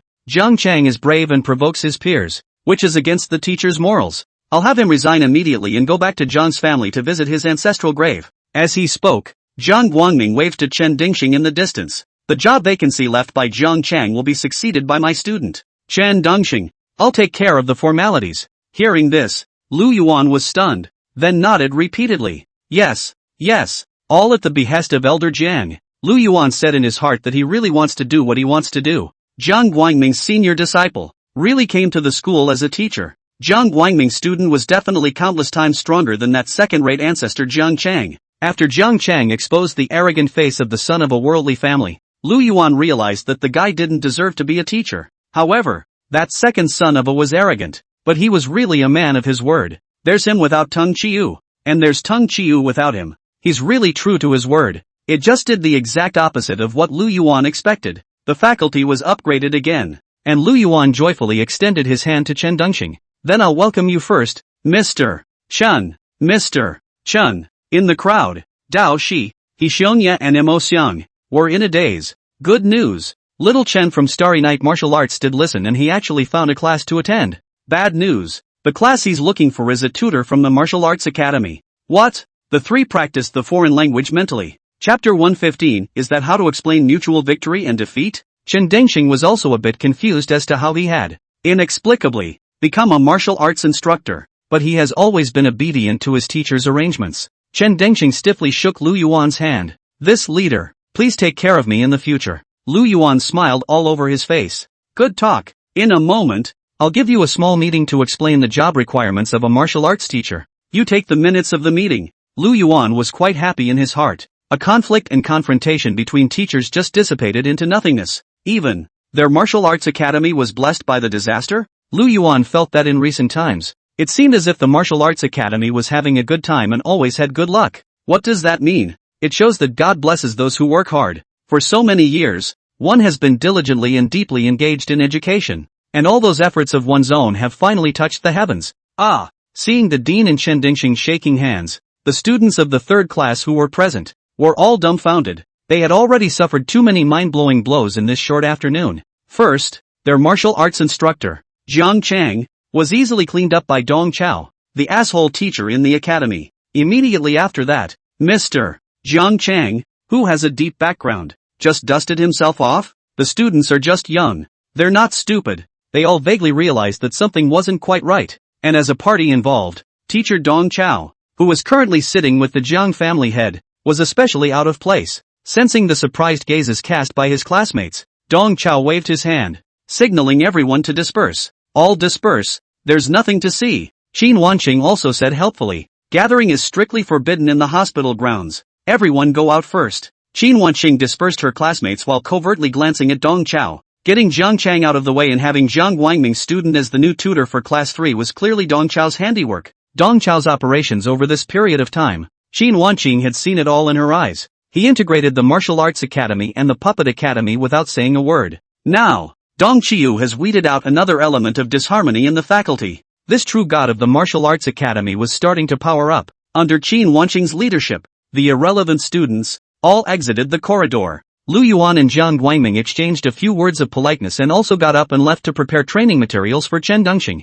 The hospital corridors were instantly chilled. It was only at this time that Dao Shi, He Xiongya and Mo Xiang, and the three of them, finally came up to Dong Chao. Teacher, are you okay? The three were just about to inquire about Dong Chao's injuries when a bunch of people came densely in the distance again. I saw Auntie Wang and Lao Zhong from the cafeteria, Lao Tan from the infirmary, Lao Ding and Xiaoli from the security team, and Auntie Zhao, the cleaning lady. These employees from various departments came in a swarm, blocking the hospital corridor, which had just cooled down. Again, some of them carried fruit baskets of milk, others carried gift boxes of healthcare products, and hurriedly came closer. Mr. Dong, I heard you were injured. Dong Qiu was obviously fine, but in the face of the crowd's concern, he coughed lightly. Internal injuries, a few internal injuries, nothing to worry about. Mr. Dong, why are you so careless? The other guy is bullying you, right? Mr. Dong, tell me who he is. In the future,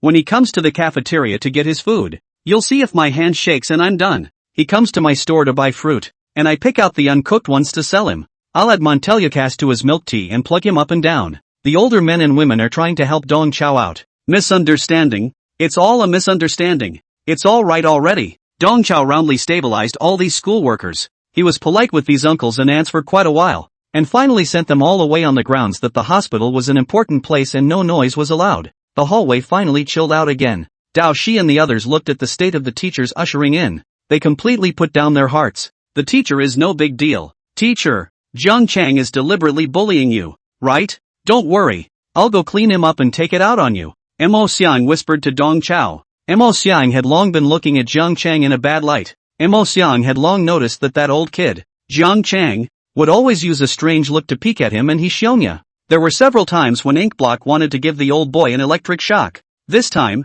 Jiang Chang had messed with their teacher again, and Mo Xiang had to mess with that old boy a bit. Dong Chao reached out his hand and stopped Mo Xiang. You guys, can you have some faith in the teacher? Who says teacher is being bullied? Jiang Chang and I. That was a mutual victory. Even though I was injured, he didn't take any advantage. Let's just forget about it. How can that be? Inkbrand was still trying to be melodramatic when the door to the room behind them was pushed open. Jiang Guangming and Jiang Yunhao pushed Jiang Chang's hospital bed and walked past a few people. Looking at Jiang Chang, who was in perfect condition on the hospital bed, the three Dao Shi people winced in unison. The three of them looked at the band-aid on Dong Chao's index finger, and then at Jiang Chang, who was spread out into a meatloaf on the hospital bed, and great doubts flashed up in their tiny minds. What the hell is this called, a mutual victory? You call that not taking advantage? Who's bullying who here? Mo Xiang then realized that the teacher was right. This matter, so forget it, because if he fights again, Jiang Chang will be turned into dumpling filling. Mr. Dong, you guys will go back first. In the future, contact often. Finally being able to see the several heavenly prides with his own eyes, Jiang Guangming deliberately stopped his steps. He was ostensibly talking to Dong Chao, but in reality, he was using this opportunity to take a good look at the several heavenly prides. On the other hand, Dao Shi and Hixionya detected a hint of something wrong in Jiang Guangming's words. Jiang Chang had been beaten to that state, and Jiang Guangming was still polite and not at all angry? All three of them were weighing things up in their hearts, but none of them showed it. Dawai's approval rating +3. Ho Yuya's approval rating +4. Ink Item's approval rating +3. All three of them silently dedicated their recognition to Dong Chao. In fact, after this period of time, the three basically realized that Dong Chao wasn't that useless. Mr. Dong is very abstract and jumpy, but there is something real about him. In fact, as early as after experiencing the perilous situation in the secret realm of the mining pit, the three of them had begun to have doubts about Dong Chao's strength. Therefore, when they learned that Dong Chao and Jiang Chang, who was at the 6th level of cultivation, fought a mutual victory, the three of them did not have too many waves in their hearts. That is, until they realized that Dong Qiu had redefined the idiom of mutual victory. And at this moment, Jiang Guangming's smooth attitude was even more unexpected to the three. This Jiang family head was obviously pacified by Teacher Dong. Mr. Dong can cause trouble and calm things down at the same time. Playing the genius is really high. There is no doubt that in Mr. Dong, there are some secrets, but for these three heavenly prides of theirs, who didn't have secrets? Dong Chao was happily reaping the recognition of his three beloved disciples when a system prompt suddenly came to his ears. Congratulations to the host. Dao Shi's recognition level has reached 51 points. Now extracting Dao Shi's second trait for the host. The host extracted the trait, Dragon's Might. Chapter 116, Empty Gloves. Dragon Wick. This move was an ability unique to the Dragon Beast bloodline of the Xianyuan family. Dong Chao had once seen Dao Shi perform it, in that academy examination with special rules. Dao Shi had used this move to distract Hixionya's mind and eventually turned defeat into victory. It was just that Dao Shi's use of dragon power was slightly primitive,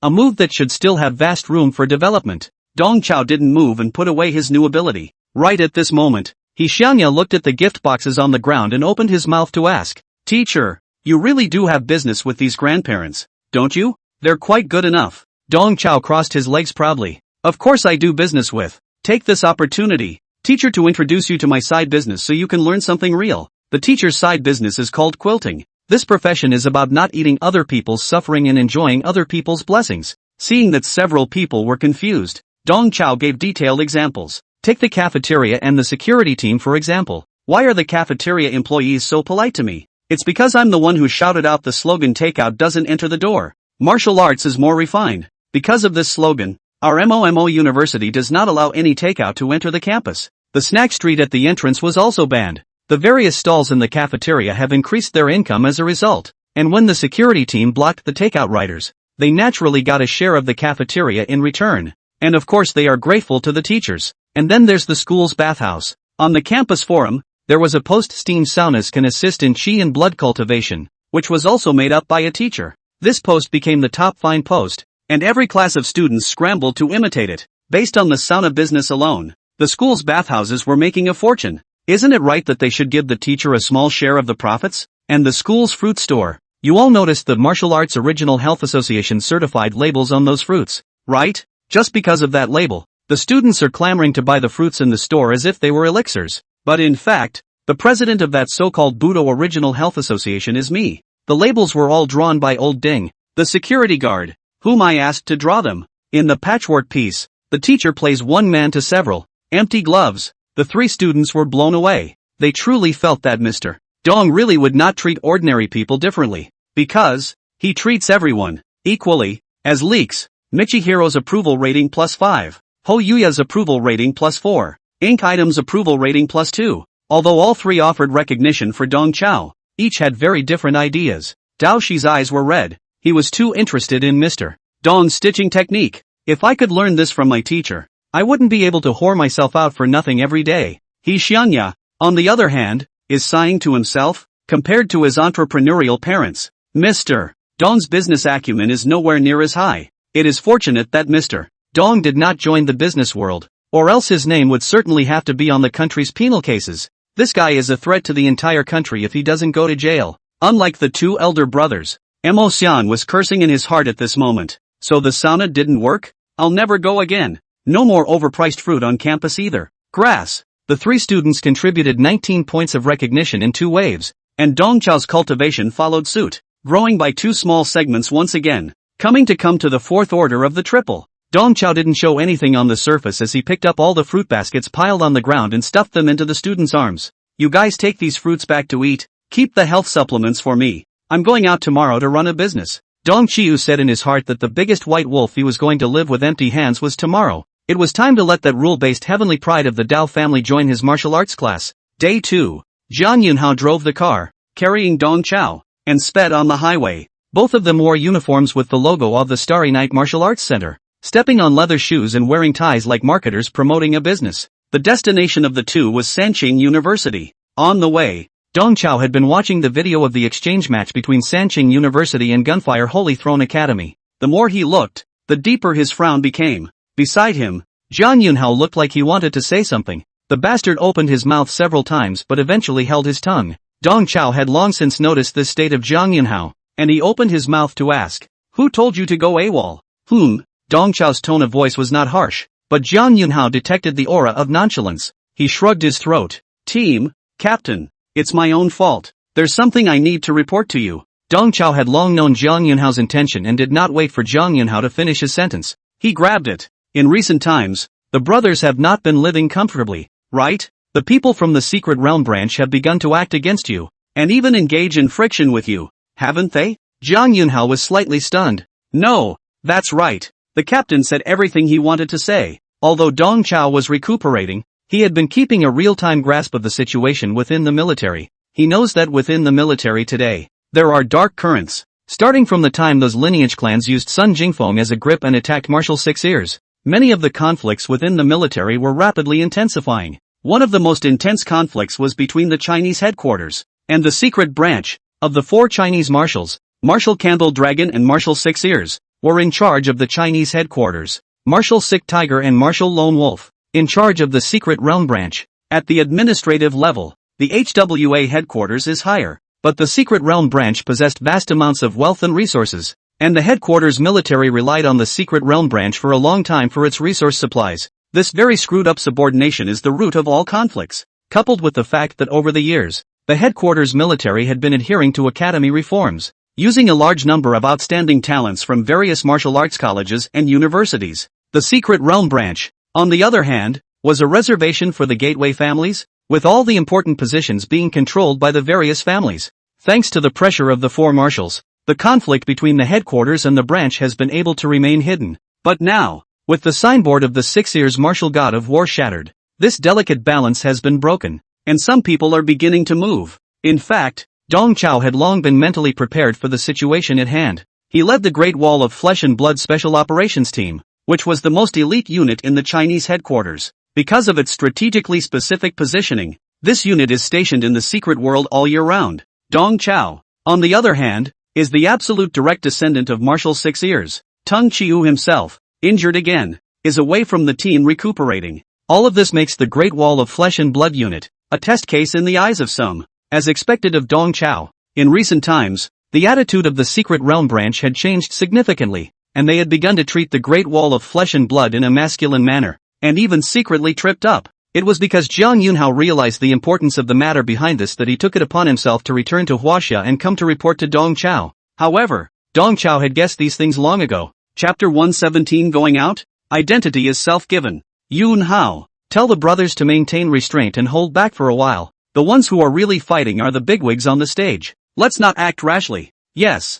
Zhang Yunhao responded sullenly. Zhang Yunhao also guessed that for this matter, the captain's instructions to them could only be to hold back. Dong Chao knew that none of the members of the Great Wall of Flesh and Blood were high-minded and proud. If we keep them in a stoic manner, we are afraid that they will wear their hearts down. If you want to appease these guys, you have to focus on ways and means. He continued. We are holding back, but we have to draw a red line for the other side. If people from the secret realm military come to your door to provoke you, you must remain stoic. But if it's those secret realm explorers who are cooperating with the military who dare to come and touch the mold, you guys will make an example of them and kill them on sight. As he said that, Dong Chao externalized all of his own chi and blood. I'm already in the process of rehabbing. It won't be long before I can fully recover. Until then, let's hold our horses. Zhang Yunhao's eyes first widened, followed by a face of ecstasy. He could clearly feel that the captain's chi and blood fluctuations were several times thicker than before. Captain, have you really recovered?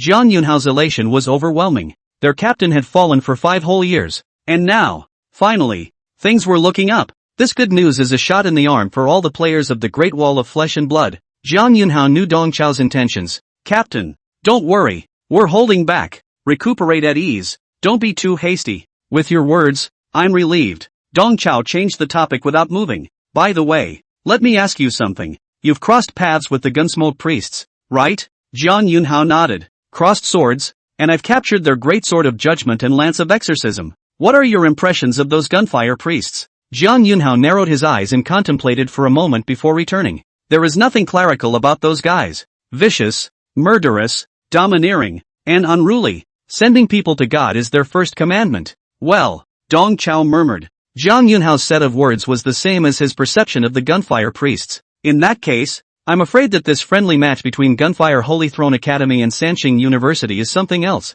Dong Chao looked at the actual battle video on his cell phone and thought darkly. Afternoon, Samchung University parlor. With Wen Tianchen pulling the strings, Dong Chao finally met the president of the Three Qing University, Zhang Xuanqian, who was known as the immovable Heavenly Father. As soon as he came up, Dong Chao opened the door. Principal Zhang, it's an honor to meet you face to face. I'm sure you know that I'm here for that rule system Heaven's Pride. Zhang Shendong's attitude was raw. Mr. Dong, this matter is exempt. Zhang Xuanxian's willingness to meet with Dong Chao was entirely due to the face of Wen Tianchen and the military. Previously, Wen Tianchen had implicitly revealed to Zhang Xuanxian that this Chaozi brother of his was from the military, and that his status was not low. However, that child, Ji Tianfu, had too much symbolic significance to Sanqing University for the military to take him away. Sensing Zhang Xuanxian's raw attitude, the smile on Dong Chao's face did not diminish at all. Principal Zhang, allow me to introduce myself. I'm a martial arts instructor of MOMO University and the new COO of the Starry Night Martial Arts Center. My name is Dong Chao. Dong Chao reached out and pointed at Zhang Yunhao beside him. This is Mr. Zhang Yunhao Zhang, the young proprietor of the Starry Night Martial Arts School. Principal Zhang looked surprised. He thought to himself, aren't they from the military? How did they get involved with the Starry Night Martial Arts School? Dong Chao pulled out a hot gold business card from his pocket and handed it to Principal Zhang. Here's my card. The foiled business card emphasizes Dong Chao's COO, Chief Operating Officer, position in bold letters. This business card was drawn by security guard Lao Ding this morning. Looking at the business card, Zhang Shendong was a bit confused, equally clueless. There was also Wen Tianchen behind Zhang Xuanxian. Wen Tianchen was filled with wonder. When did Brother Chaozi get involved with the Starry Night Martial Arts School again? Dong Chao revealed the eight-toothed smile of a professional manager and said to Zhang Xuanxian, as we all know, guarding the growth of young martial artists and protecting young people is the original intention and purpose of our Starry Night Martial Arts Center's founding. Beside him, Zhang Yunhao struggled to bite his tongue, almost unable to strain himself. He said to himself that the captain really opened his mouth. How had he, as the young proprietor of the Starry Night Martial Arts Center, never heard of this set of initial intentions and purposes? Zhang Shendong had already been dazed by the winding ride. So, Mr. Dong, the purpose of your visit today is, didn't I just say that it's for that rule system Heaven's Pride? Exempt. Zhang Xuanxiang's face once again turned ugly. Dong Qiu continued to show off his general good eloquence in marketing. Principal Zhang, don't worry, we don't want to take him for ourselves, much less have any intention of converting him. That child, in the future, will still be the reserve force of your Dao family. What we want to do is to let the angels with broken wings soar again, and let the wounded heavenly pride break into a butterfly. This, Zhang Xiandong was flummoxed. In Dong Chao's eyes, although Zhang Xuanxiang was a noble transcendent martial artist, he was after all over 60, and it was about time for him to reach the age of being fooled by buying healthcare products. This set of managerial discourse was tailor-made for Zhang Xiandong. We can help the three clear universities and cure that heavenly pride. But let me put it in front. It's not free. Although our Starry Night Martial Arts Center is well-funded and experienced in treatments, our money doesn't come from the wind. Treatments also require costs. Wen Tianchen, who was listening from the sidelines, was shocked. You come to our university and ask for money? Is there any law left? Dong Chao continued. If Principal Zhang has concerns, our first phase of treatment can be free of charge, so we can show you the efficacy first. We'll charge for the subsequent few treatments. Zhang Xuanxian looked at Dong Chao and then at Zhang Yunhao. Are you really here to treat that kid? Earlier, Tianchen told me that you wanted to transfer that kid to your MOMO university. Misunderstanding. Absolute misunderstanding. Dong Chao shook his head into a rattle. Principal Zhang, I have to criticize you for this. What an era. How can you still have a gateway view? Getting that kid into my class is not an end in itself, but a means of healing. He will always be an heir to your Sanqing University. For me, as long as that child gets well and becomes successful in the future, I will be immensely pleased. My only selfishness is that I want that child to get better as soon as possible in my hands.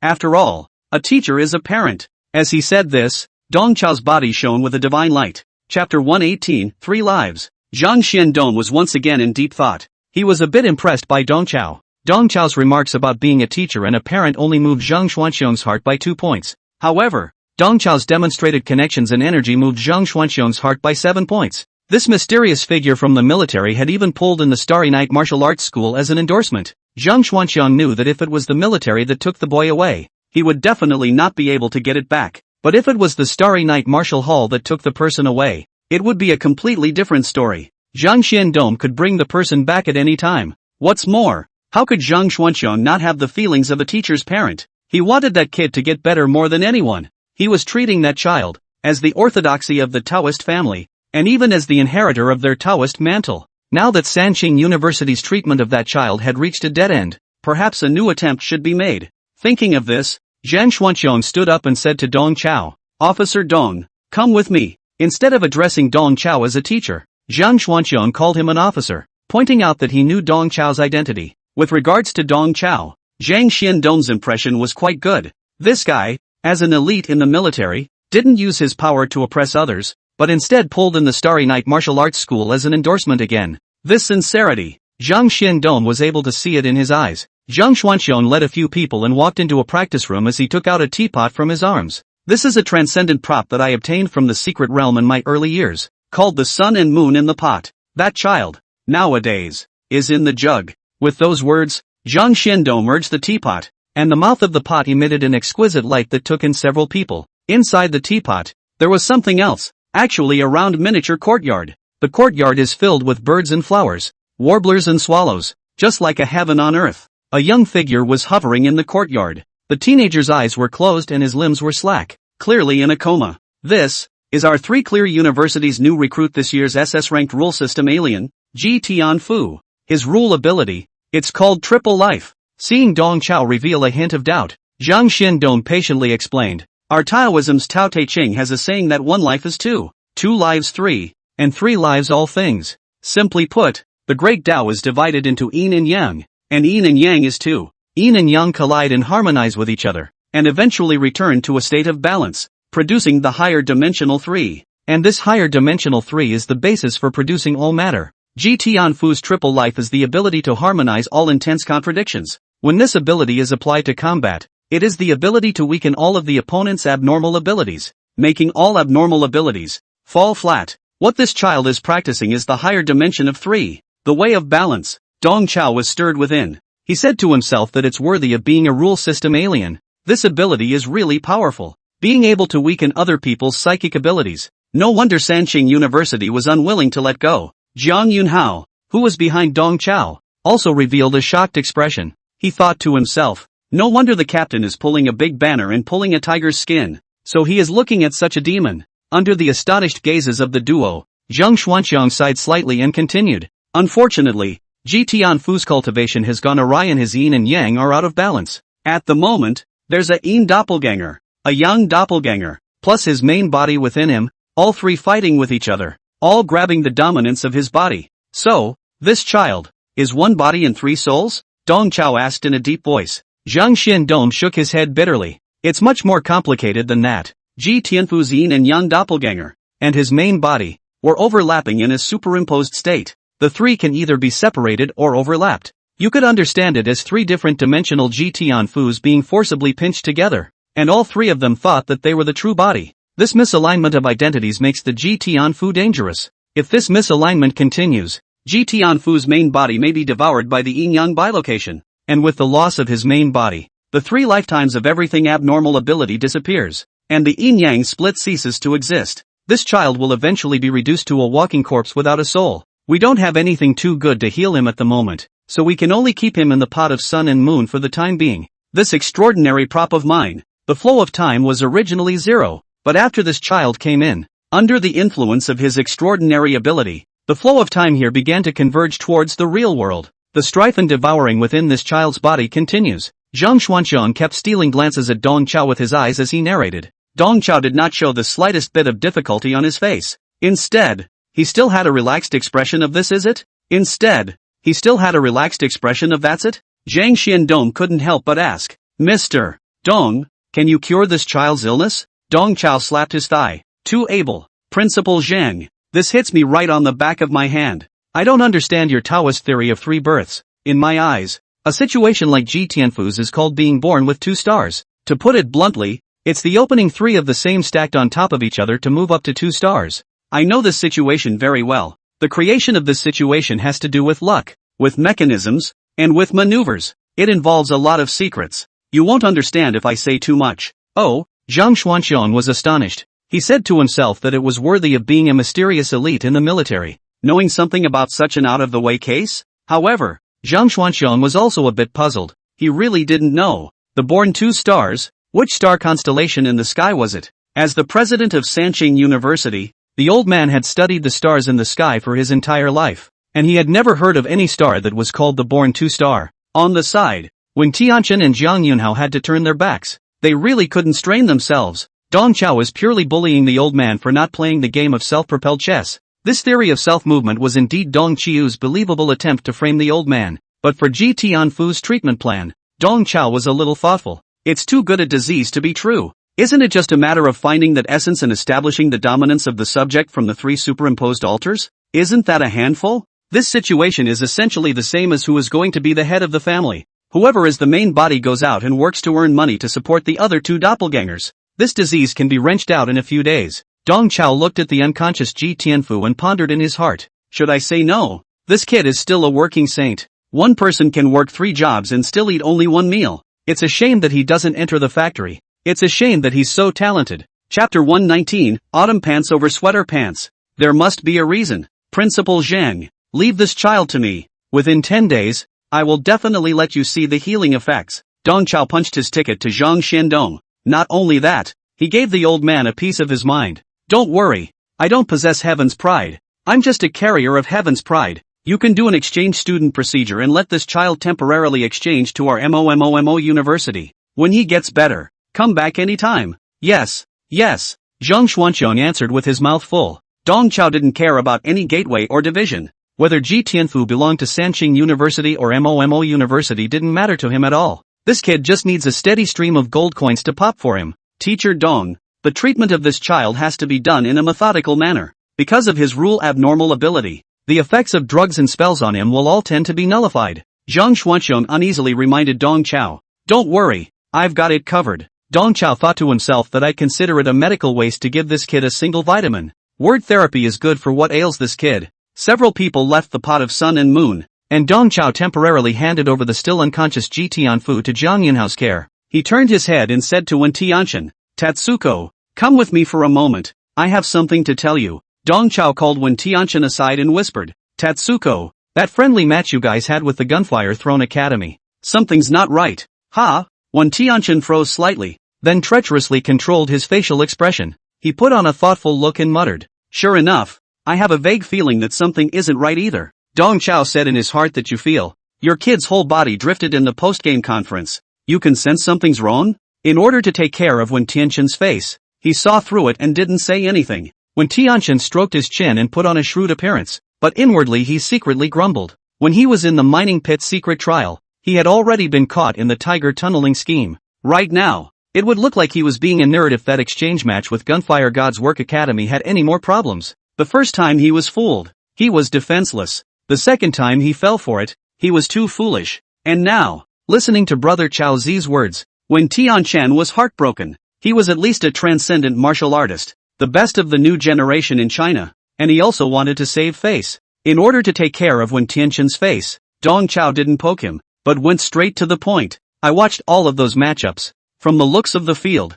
the gunfire priests were completely overwhelmed, and you guys won deservedly. But that's where the problem lies. Those martial artists of the North American Federation have always been unruly. When they are in an advantageous position, they disregard the rules and run roughshod over them. When they are in a disadvantaged position, they mess around and force their way through. Those gunfire priests are the quintessential of the quintessential. They've never been the type to lose and let go. Wang Left Army and Wang Right Army defeated all of them in an almost insulting manner. And they, on the other hand, actually honestly obeyed the rules of the ring and didn't use their firearms. In order to avoid casualties, that ring match was point blank for both sides. The gunfire priests only used the great sword of judgment, not their lance of exorcism. In Dong Qiu's eyes, the fact that the gunfire priests had honestly followed the rules was in itself a violation. The fighting style of the priests of gunfire is inherently unsuitable for ring maneuvers. What they really specialize in is a deathmatch that both separates the highs and the lows and decides life and death. Putting them in the ring is tantamount to cutting off their own arm.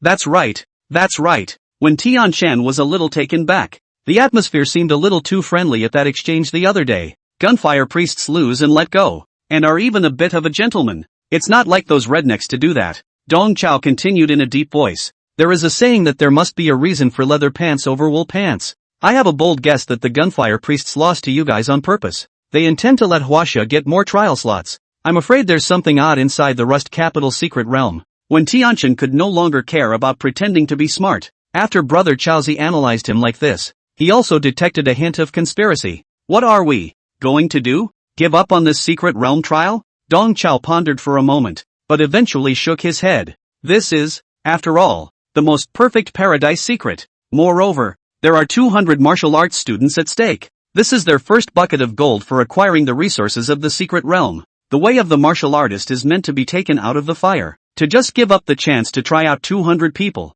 isn't it a cheap shot at the North American Federation for nothing? But, when Tianshan wanted to say something else, but Dong Chao patted his shoulder and said, I will respond to Minister Sun about this. The ministry will do a good job of keeping the students safe. But Tatsuko, you have to give the students of Sanqing University a wake-up call, so that they are prepared to deal with all sorts of emergencies. I know. When Tianshan nodded solemnly. When Tianshan was a bit thankful in his heart. Fortunately, Brother Chaozi was there. Otherwise, he would have gotten caught up again in a daze. As the strongest university in Huaxia, it was really hard to be the dean of instruction of Sanqing University. Dong Chao glanced around and said in a lower voice, that demon race spy in the martial prison has been relatively peaceful lately, hasn't he? When Tianshan similarly whispered back, on the prison side, everything is fine. Dong Chao commanded, have the prison arrange for a light offender to be released after 3 months. That demon race spy has been in jail for so long, he can't help it. Okay, I'll set it up. When Tianshan agreed repeatedly, Tatsuko, I'm leaving. Make sure to keep the students on their toes. There are still 10 or so days before the Rusty Capital Mystic Realm opens, so we must be prepared. After instructing Wen Tianshan, Dong Chao craned his neck towards Jiang Yunhao, signaling to beat a retreat. In order to deal with the unknown crisis in the secret realm of the Rusty Capital, Dong Chao also had to turn up the heat. He fought to burst a batch of gold coins from Ji Tianfu's body. Chapter 120, Juice, You're Awake. Evening. Martial Arts Academy Student Dormitory. Room 604. Where am I? Ji Tianfu, who had been sleeping for a whole day, finally turned awake. He opened his eyes in a daze and was startled by the unfamiliar surroundings. Dong Qiu stood beside him with a stethoscope, wearing a white coat and a smile. Boy Juice, you're awake. Hearing this, Ji Tianfu's heart went cold. He hurriedly sat up and touched his waist to make sure that all the parts on his body were intact, and the strange man in front of him didn't say anything weird like the operation was successful. You're a girl now. So he let go of his heart. Dong Chao maintained the amiable smile on his face and continued, to introduce myself, I am both your attending physician and your future instructor in martial arts cultivation. My name is Dong Chao. You can call me Dr. Dong, or you can call me Teacher Dong. Now, you have become a member of the 4th class of Mo Mu University's Martial Dao.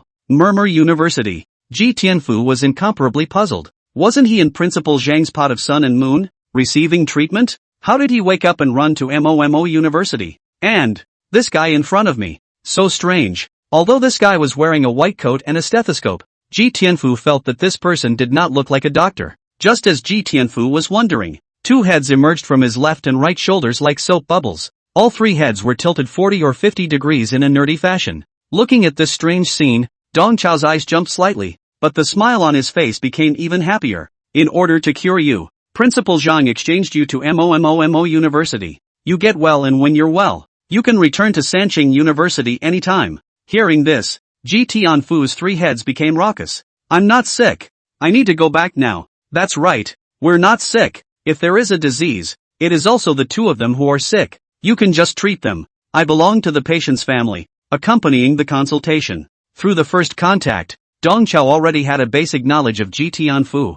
Good news. Ji Tianfu and his two doppelgangers got along well. They acted as one and shared one brain. Bad news. Shared this brain is not too smart. Let's see how fit you are first. Dong Chao, disguised as a doctor, again pinched Ji Tianfu's pulse, took his temperature, and finally took out a few tongue depressors to check the tonsils of the three heads. Dong Chao signaled Ji Tianfu and his two doppelgangers to open their mouths and shoved the wooden tongue depressor into their mouths. The body is healthy and the throat is not inflamed, which means that he didn't stir the bed at night. Listening to Dong Chao's diagnosis, Ji Tianfu's doubts intensified in his heart. This guy called Dong Chao, no matter how you look at him, he doesn't look like a diagnostic doctor. It doesn't seem to help to check the tonsils when you have a problem on your own. Moreover, as far as Ji Tianfu remembered, the tongue depressor that doctors used to examine the tonsils was a flat metal piece, and what Dong Chiu used was TM ice cream stick, and it's still cream flavored. A wave of revulsion ran through Ji Tianfu's heart. When he looked at Dong Chao again,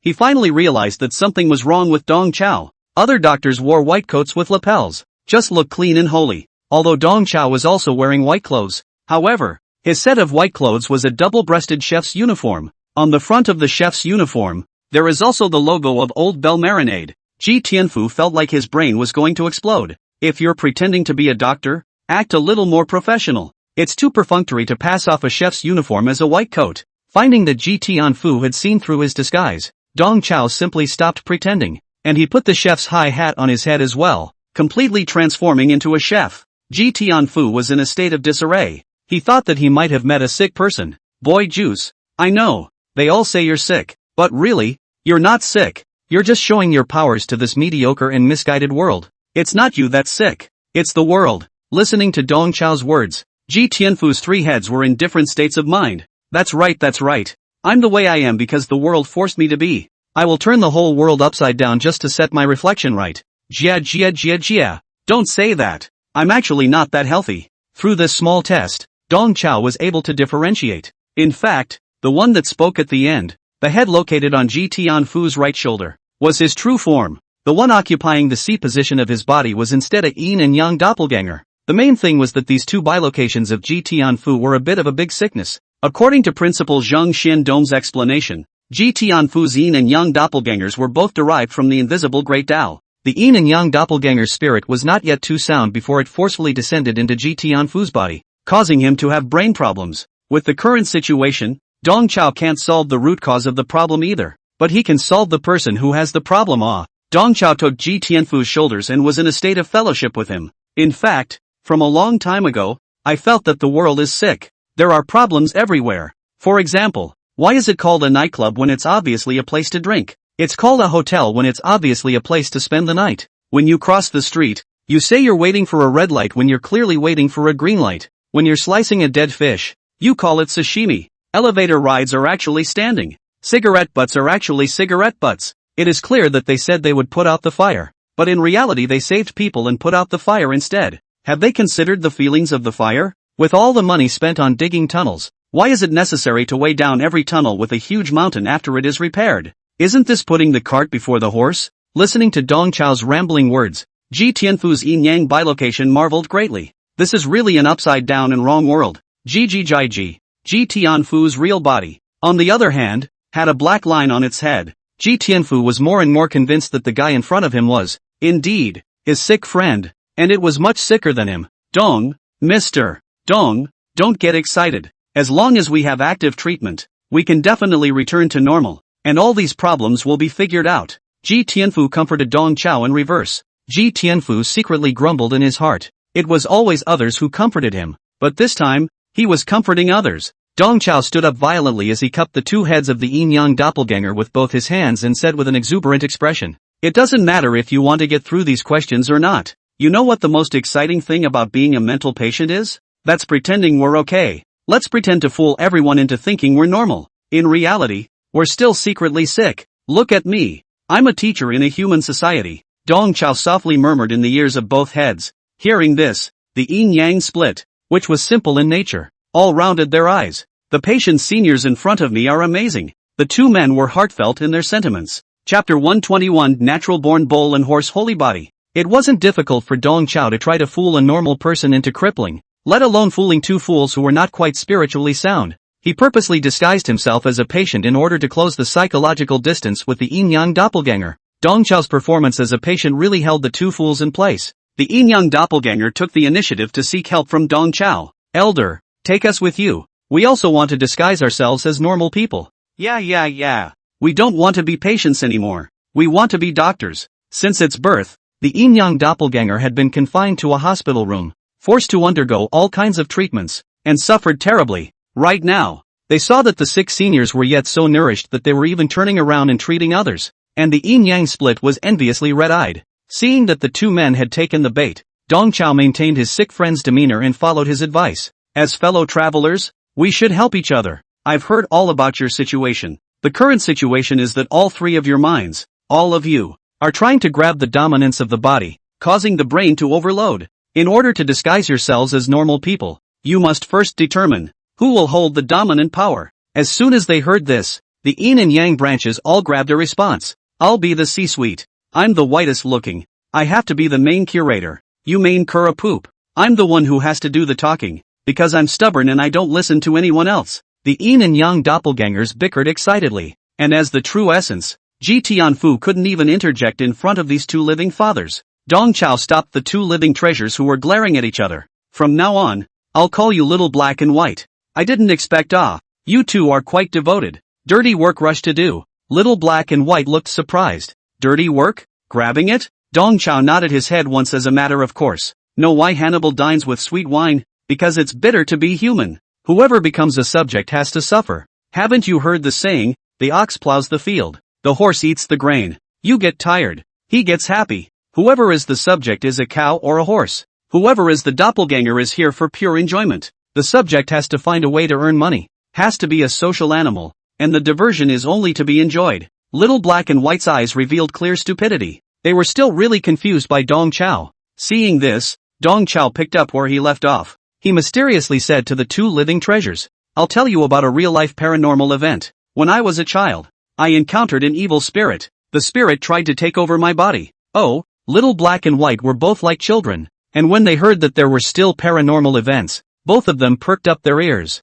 Dong Chao continued in a fervent manner. "The evil spirit wanted to attach itself to me, but I was so happy. I negotiated with the evil spirit on the spot that he would go to school, he would go to work, he would pay the mortgage, he would save up for the dowry, he would flip the school district house, and I would just stay home and play games." When the evil spirits heard this, they cursed and left. "For so many years, I've been trying to get that cow and horse evil spirit back. It's a pity that I haven't found it." Not only was Little Black and White speechless for a while, Ji Tianfu's main body was also greatly shaken. This was the first time he'd heard that there was such a thing as coping with paranormal events. Can we please give horror stories some proper respect? Dong Chao redirected the conversation back to Little Yin and Little Yang. "So the two of you fighting for the dominance of your bodies aren't just grabbing to be bulls and horses?" Dong Chao pointed to Ji Tianfu's main body. "How treacherous this kid is. He told you two to rob it, and he didn't even squeak, just waiting to enjoy it." Ji Tianfu was shocked. He thought to himself, "Am I not squealing?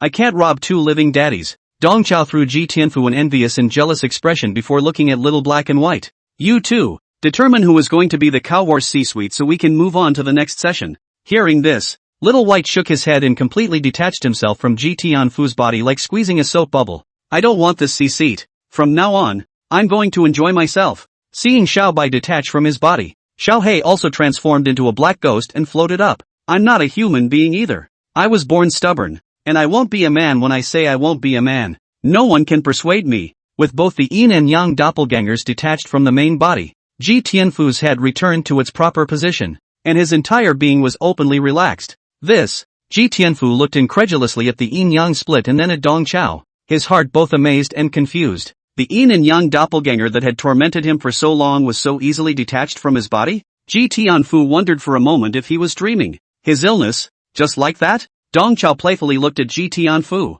Looks like you're just going to have to be that cow horse. Little black and white catered to the side. He's a bull and a horse. Both of us are pure energy bodies, and he's the only one who's flesh and blood. Dong Chao nodded. So let's move on to the next subject. How to command a bull or a horse. He made a show of glancing at his watch. It's time for dinner, so I'll take bull horse to get one, and you guys wait here and enjoy. Alright, seniors, you guys go and come back quickly. The little black and white lay down on the bed with a big grin and were already enjoying themselves. Dong Chao led Ji Tianfu out of the dormitory door, and he changed from his previous insanity and devilry, his entire aura instantly becoming proper. To reintroduce myself, my name is Dong Chao, an outstanding teacher of MOMOMO University. Principal Zheng Xuanxiong begged me bitterly to cure you. Now, you should see the results. Listening to Dong Chao's words, Ji Tianfu had a feeling of breaking through his addiction and becoming enlightened. So, you were just pretending to those two guys with your bewitchment and insanity?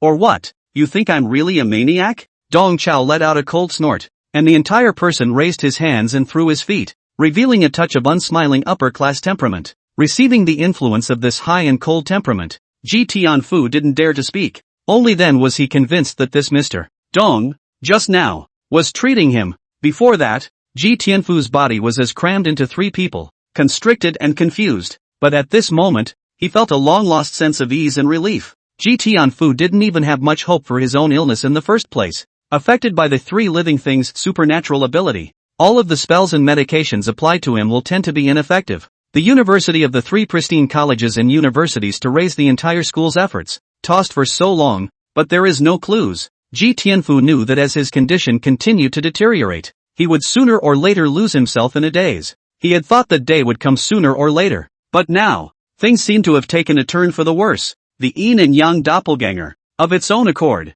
detached itself from his body, and it all changed because of Mr. Dong Qiu in front of us. Senior, teacher, thank you. Ji Tianfu excitedly thanked Dong Chao. No need to say thank you. Dong Qiu put on a high-flying demeanor. He needed more than just thanks. Chapter 122 Drawing Traits, 3 Souls. Didn't I say it before? Principal Zhang exchanged you to the Martial Arts Academy. You'll be my student from now on. Dong Qiu began casting a forward swing, preparing for Ji Tianfu to explode the gold coins. As my student, of course I have to pay attention to your physical and mental health. Student Ji Tianfu, welcome to my martial arts class. Teacher promises you that although you are only an exchange student, teacher will never treat you any differently, and will definitely, wholeheartedly, help you grow. Dong Chao extended his hand to Ji Tianfu. He said in his heart that he must have treated you all equally in the matter of popping gold coins. Teacher. Ji Tianfu burst into tears and clasped his hands with Dong Chao. Ji Tianfu thought to himself, how could Mr. Dong treat him differently?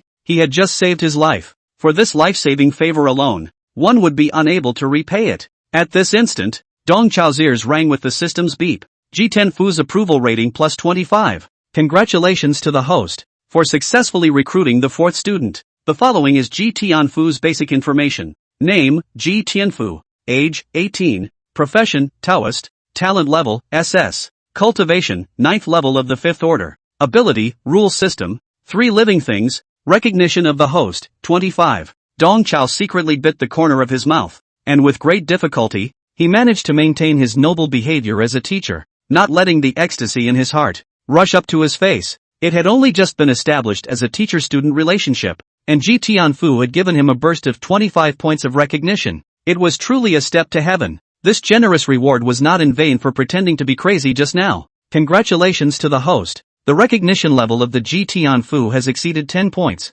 Now extracting one of the Ji Tianfu's traits for the host. The host extracted the trait, 3 Soul Substitute. Dong Chao only felt a flash of realization in his mind, instantly knowing what the 3 souls were. The 3 Soul Substitute skill that Dong Chao had extracted belonged to a weakened version of Ji Tianfu. In addition to Dong Qiu's main body, he can summon 2 doubles that have no mind and no fighting ability. Each double, with a survival time of 30 seconds, can defend Dong Qiu from 1 lethal attack during its survival. The ability to summon a substitute is refreshed daily. This ability wasn't as heaven-defying as Ji Tianfu's yin-yang split, but it was still very perverse. With this skill, Dong Chao was almost equal to having 2 more lives. Moreover, the summon double could also be used as the coordinates for his spatial powers, allowing him to play more tricks with his spatial powers. Dong Chao decided that he would go to the practice room in a while and try out this perverted new skill. In addition to the 3 soul substitute, the 25 points of recognition provided by the Ji Tianfu and 1 Go had also allowed Dong Chao's cultivation to increase by 2 levels once again. Now, he had come to the 5th level of the 4th rank. From the time he obtained the good teacher system to the time he recovered to the 5th level of the 4th rank, it had only been a month. In just 1 month, the cultivation level had recovered by 2.5 steps. The journey may seem easy, but it's not hard at all, without the slightest effort, purely by speculation. With the 3 soul substitute and the more and more refined cultivation, Dong Chao also had a touch more certainty about the unknown crisis of the Rusty Capital's secret realm. He pressed the harvest and elation, all of it, into his heart and said to Ji Tianfu without moving, "Teacher's crazy look just now was forced upon him. Your 2 yin and yang doppelgangers were transformed by the 2 chi of yin and yang. There is a saying in the Tao collection that pure yang is an immortal and pure yin is a ghost. Those 2 guys, they are not easy to deal with. We can only outwit them." Aha! Ji Tianfu nodded his head obediently. In Ji Tianfu's eyes, Mr. Dong was his savior. He had to listen to his benefactor. 10 minutes later, dormitory 604.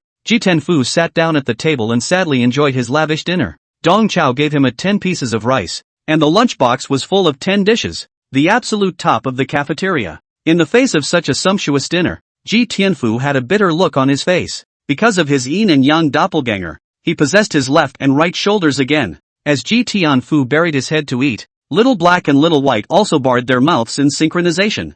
Feeling the taste impact together, the Murmur University cafeteria food is so delicious. It's much better than those pills from before. Blackie looked mesmerized. Xiao Bai, on the other hand, was like a slave master, repeatedly urging Ji Tianfu, "Dead mouth, eat faster, eat faster. You have to eat the rice with the meat. Don't just eat, have a drink." Under Xiao Bai's urging, Ji Tianfu could only pick up the coke and take another gulp. Hiccup. White hiccuped in satisfaction. Emotionally, some are born in Rome. Some are born as cattle and horses. What's the good of being human? We're not being human. No more being a man. No more being a man. It's better to command cows and horses. Blackie called after him. Dong Chao also catered. That's right. What's so great about being a human? It's better to enjoy the blessings of being a doppelganger. After all, what you eat and drink is all money. To cure you is also a large sum of money, and earning money is the hardest part. In order to cure the disease, you have already taken on a debt. You must work and study hard. Without waiting for Dong Chao to finish his sentence, Little White poked his tongue out at Ji Tianfu. He'll go.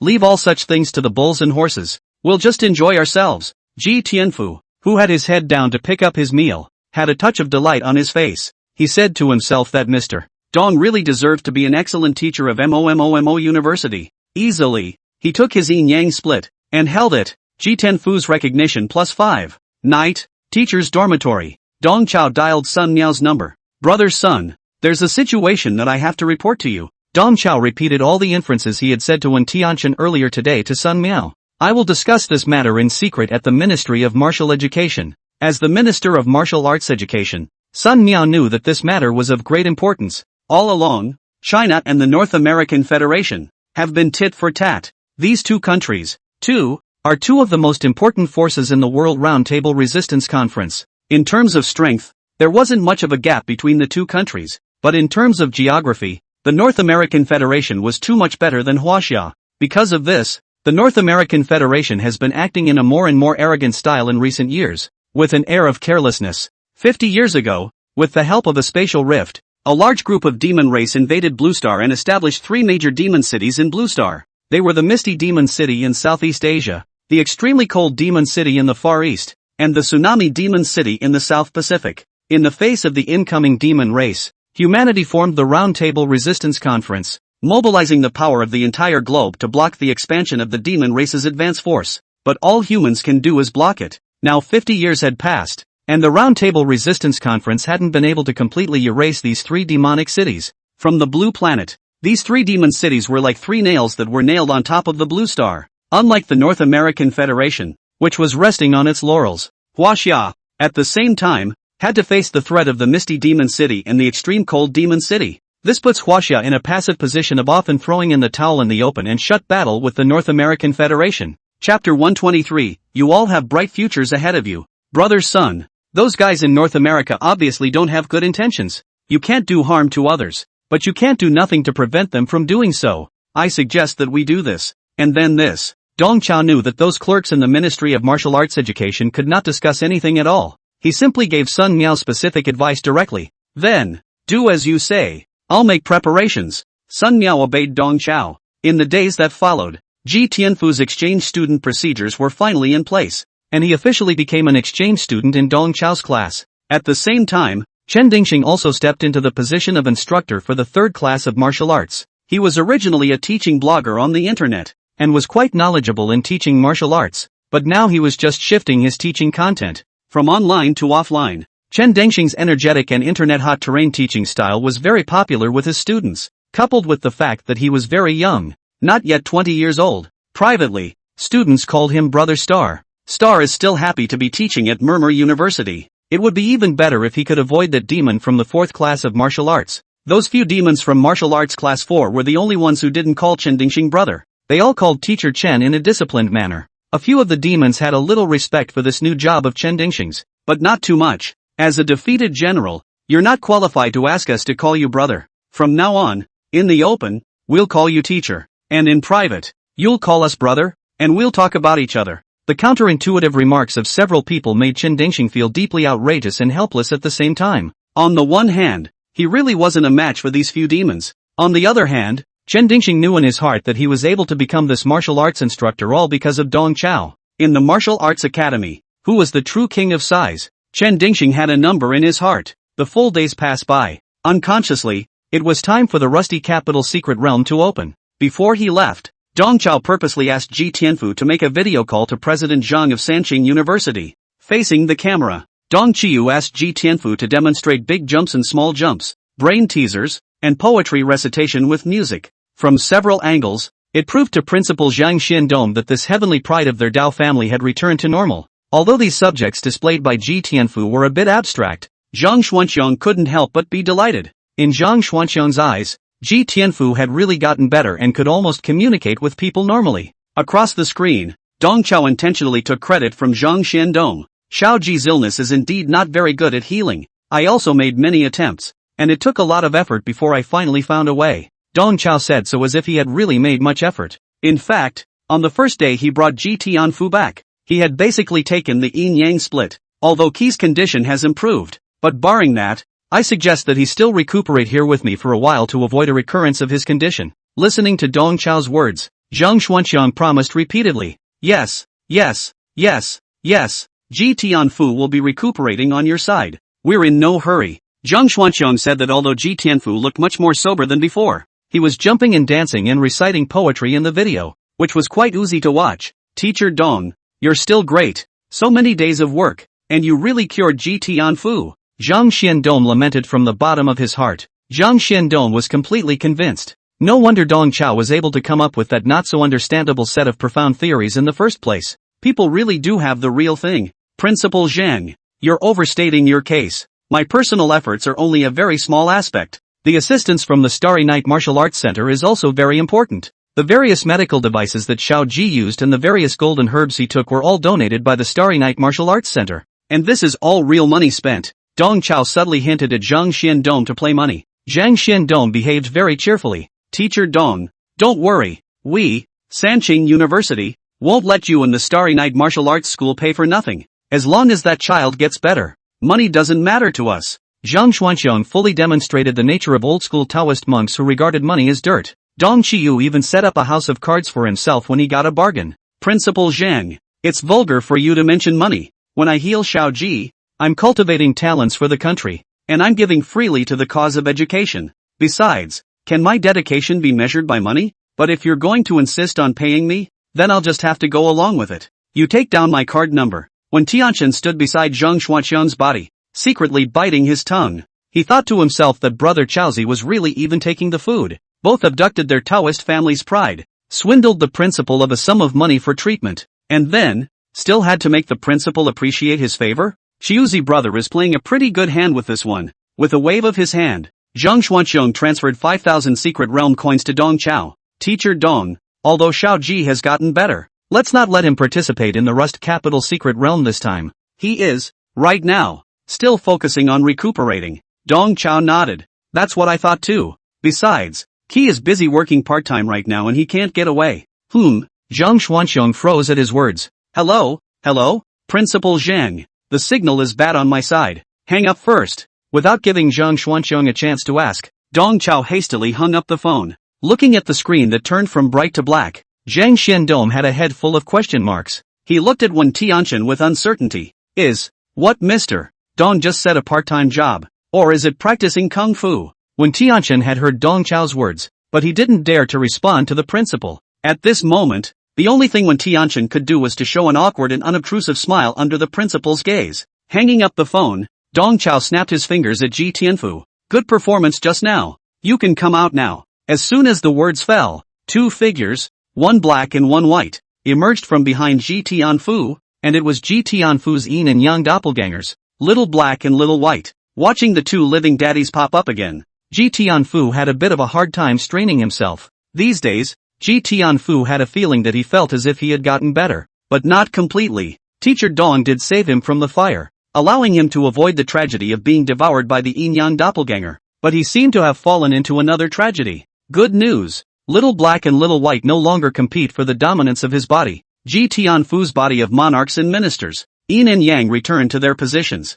Bad news. The two living daddies, Little Black and Little White, acted as slave masters, treating Ji Tianfu, the being, as cattle and horse livestock. At the moment, Little Black and Little White each held a manual in their hands. Blackie's manual is Secret Techniques for Maintaining Cattle and Horses, on the Exhaustion of Sustainability. White's manual is Overview of Farm Machinery Maintenance, Cattle, Horses, Calamari, and a Tractor. After the call, go on back to your part-time job. Go to the cafeteria and help Auntie Lou wash the dishes. Then go to the supermarket to take care of the groceries. And finally go to the bathhouse to clean up. Remember to bring back a midnight snack at night. Little Black and White barked orders at Ji Tianfu. But I'm a student of martial arts. My main occupation is cultivation. Ji Tianfu pretended to be difficult and said the lines that Mr. Dong had taught him. Hearing this, Little Black and Little White glanced at each other. They said to themselves that it was true. Everything was as expected of Elder Dong Chao. Cows and horses are really inert and will surely find all sorts of reasons to refuse to go to work.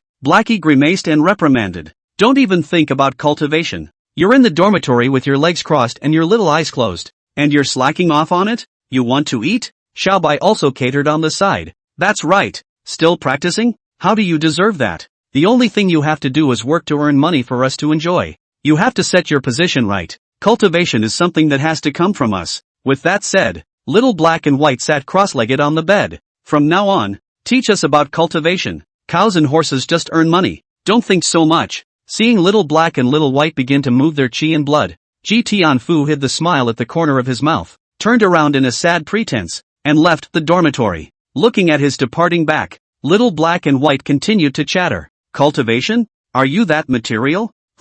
Let's pile up our cultivation high so that this cowhorse can no longer find an excuse to be lazy. Wit! Let's see what else he has to say. Little Black and White clapped each other excitedly and entered the meditative state with great motivation. Two dumbasses. Outside the door, Ji Tianfu whistled and cursed lightly. At this moment, Ji Tianfu's arms also contained the secret skill that Dong Chao had given him, Anpua and Antipua. Ji Tianfu thought to himself that Mr. Dong was a really high recruiter. Working and studying hard in school was certainly a little bit of hard work, but it was still countless times easier than practicing hard in the martial arts. Under Dong Chao's design, both Ji Tianfu's main body, and the doppelganger Little Black and Little White, felt that they had taken a great advantage. Ji Tianfu's recognition +5. All three of you. You have bright futures ahead of you. Looking at the three people in their respective roles, Dong Chao, as the chief architect behind this, was immensely pleased. While Little Black and Little White were treating Ji Tianfu as oxen and horses, how could they not be Ji Tianfu's cultivation oxen and horses?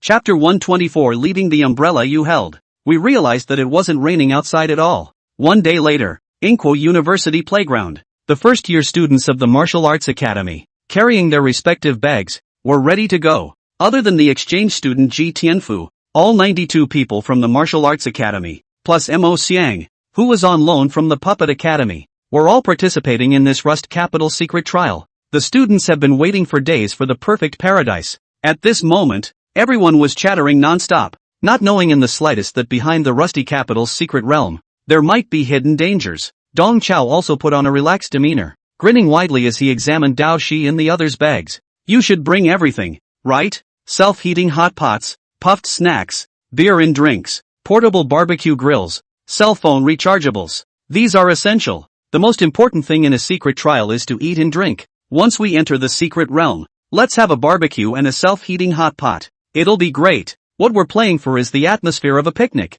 I've heard that the scenery of the rusty capital's secret realm is quite strange. Dao Shi and the others were a bit helpless. You're really treating this like a fall tour. Dong Chao rummaged through Dao Shi and Mo Xiang's traveling bags and found several huge woven bags. These woven bags were compiled by Mo Xiang himself using the silk of the exotic beast bull silkworm. The strength was dozens of times stronger than ordinary woven bags. Seeing these woven bags, Dong Chao was first stunned, and then immediately realized their function. These precious students of his own were preparing to go to the secret realm to scrape the ground. When you have the chance, you have to get them some space storage equipment. Relying on just a few woven bags is still affecting their play. Dong Chao thought darkly. In the front row of the line, Lu Yuan was holding a thermos cup, sipping tea with a sense of humor. Lu Yuan has been in quite a good mood lately. Zhang Xuanqian, the president of Sanqing University, had recently begged for his head. Zhang Xiandong begged his grandpa and grandma, saying that he would do anything to place a Dao cultivation student in their martial arts academy as an exchange student. In order to do so, it was to feel the learning atmosphere of the Budo Academy and learn from the advanced experience. Zhang Xuanqian even humbly proposed that the student just go to the worst class 4 of the martial arts academy. Lu Yuan was a bit surprised and a bit complacent about this request from Zhang Xiandong. One's efforts are really still being seen by one's peers in education. The best martial arts colleges in the country are trying to come here to get lessons. What could Lu Yuan do? He could only follow Zhang Xuanqian's request and place that student in the 4th class of martial arts, the president of the strongest martial arts college in the country, begging himself to arrange an exchange student. Lu Yuan felt that he could be too much of a card. Thinking of this, Lu Yuan couldn't help but laugh twice softly. At the moment, the cup he was drinking from was a gift he had received 2 days ago. This was given to Lu Yuan by the recently graduated class of 2233 when they returned to school to visit their teachers. On the cups, there are also engraved messages from classmates. To the loving dean, leaving your umbrella. We realized it wasn't even raining outside. To all graduates. Lu Yuan had to admit that these graduates were quite poetic. And this message was written quite literally. While drinking tea, Lu Yuan deliberately exposed the side engraved with the message, just to show off more with people. Seeing that the students had almost arrived, Lu Yuan cleared his throat and opened his mouth. In a moment, we'll go through the portal and head to the station's secret realm first. Everyone will rest and reorganize for a day in the station's secret realm. Tomorrow, we'll rendezvous with the people from a few schools and then head to the rusty capital's secret realm together. When they heard that they had to go to the station's secret first, the students chattered away again. The station's secret, a permanent and functional secret. It was like a transit station connecting the present world to most of the secret worlds, allowing access to 80% of the known secret worlds through the station's secret worlds. Because of its unique functionality, the station mystery has also been developed into a huge supply depot, where regular chains of mystery shops and black markets are lined up, and where you can make your final supplies before entering the mystery. Looking at the incomparably excited classmates, a flash of not-so-obvious embarrassment flashed across Lu Yuan's face. Because of our school's poor performance in recent years, our secret exploration level is only level 3, and we are not qualified to go straight to the station's secret realm. So wait a while, we'll rub the Alligator State Martial Arts University's teleportation portal, and together with the Alligator State University's trial squad, we'll enter the station's secret realm. You guys probably don't know that Alligator Martial Arts University will also be joining us, participating in the Rusty Capital's secret realm trials. What? Is there any mistake? How come those guys with the crocodile heads are here too? Hearing this, the students on the stage instantly exploded. Chapter 125, from the Dragon Clan. Hearing that Alligator Wushu University was also going to participate in the trial, many students fell into a state of broken defense. In Huaxia, everyone knows that Mo University and Alligator, Tua, Mo University, are rivals. The two schools have been engaged in a civil war for several years. Murmur University is basically being abused unilaterally.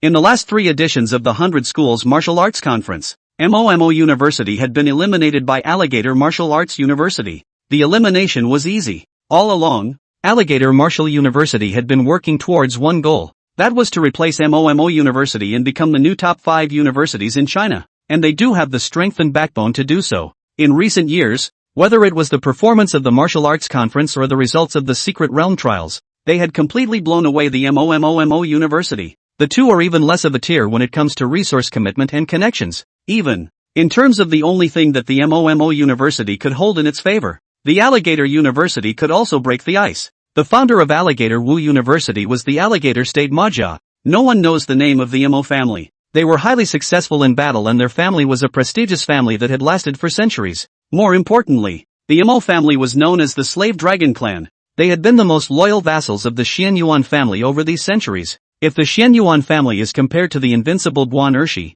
the Mo family is the red rabbit under Guan Ershi's crotch. The prestige of the Mo family in Alligator State is evident. In response to the reform of the academy system of the military in the headquarters of China, the Mo family founded the Alligator Martial Arts University more than 10 years ago. With the landlord style of money investment, Alligator Muscle University jumped to become the top school in China. And that's not enough for the Mojave family. What they wanted was to replace Momumu University and take the title of the top 5 schools. For the tightening of the Alligator Wushu University, the teachers and students of the MOMO University were all upset, but there was nothing they could do about it. Right now, the students of the Martial Arts Academy were in a state of broken defense when a sharp air-breaking sound suddenly came from the sky. The crowd raised their heads, only to see a giant skeleton big bird that was hovering. On the spine of the large bird, several human figures were faintly visible. The big skeleton bird came close in a flash and landed steadily on the playground of MOMO University. A grim-looking middle-aged female teacher, with 6 students, jumped off the big bird. Several people's clothes had the crocodile head logo that symbolized Alligator Wushu University, the very same Alligator Wushu University's trial squad. This time, for the Rust Capital secret trial, MOMO University had sent 92 students and 4 lead teachers, occupying a total of 96 slots. Samching University took up 97 slots, and the remaining 7 slots were allocated to Alligator Muscle University. After the Alligator Martial University's trial squad appeared, the playground, which had been bustling with activity just a moment ago, instantly became dull. The atmosphere on both sides became very depressing. Zhongli, the lead female teacher of Alligator University, didn't even bother with pleasantries. She reached out her hand and the large skeleton bird transformed into a piece of bird specimen and stood on her shoulder. She then twisted her spatial ring and released a portal. "Gentlemen, please." Without waiting for any response from the crowd at the Martial Arts Academy, Zhongli led the 6 people from Alligator University into the portal. From start to finish, they didn't have any interaction with the Martial Arts Academy. Seeing this situation, the students of the Martial Arts Academy were indignant. "Isn't it just rubbing your portal? What's the goddamned point?" "That's right, the Wuling Honda doesn't even fit as well as you guys." Although the crowd had many grievances, they only dared to vent these words behind their backs. After all, the 100 or so people from the Martial Arts Academy still had to rely on Alligator's grand advanced teleportation portal to get to the stationary mysterious realm. Come on, there's no need to be angry." Lu Yuan simply maintained order and also led the students. Stepping into the portal, Zhang Fan, from the Puppet Academy, followed at the end of the group. On the other side of the portal was a huge, magnificent hall of a building. The hall of this building was surprisingly large and could not be seen at a glance. It was as if even the heavens and earth could fit. Such a magnificent building was clearly not built by human hands. In the hall, there were rows of teleportation portals, some of which had glittering spells, while others were dull. Here, it was the station's secret realm,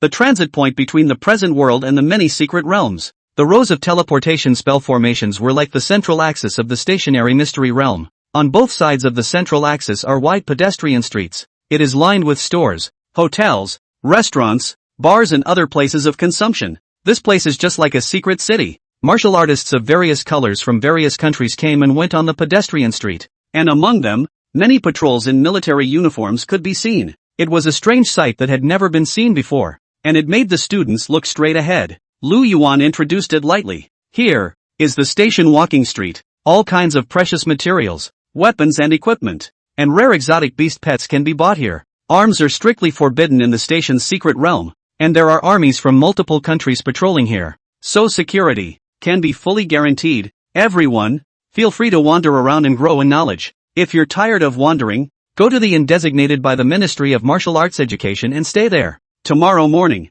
we'll head to the Rust Capital secret realm. Next, on my command." Dismissed. At Lu Yuan's command, the students immediately scattered in all directions. For the vast majority of newbie martial artists, those precious materials in the store were not something they could afford to consume. but it's always nice to have a good time and grow a bit. The students of the Martial Arts Academy could only take a look at the wide array of various goods in the store, but there were others, who were really here to spend money. Zhang Fan of the Puppet Academy was carrying a huge sum of money at the moment. Zhang Fan was helping the students in the puppet department with their pickups. The huge amount of rewards that Dong Chao had distributed to the freshmen of the puppet department were all pooled together to Zhang Fan. At the moment, Zhang Fan transformed into the prettiest cub on the entire street, sweeping through the various stores with great bravado. At the regular chain stores, he would use martial contribution points, and at the individual merchant stalls, he would use secret realm coins. What with the impact steel, liquid steel, secret realm meteorite iron, and all sorts of materials from low-ranked foreign beasts,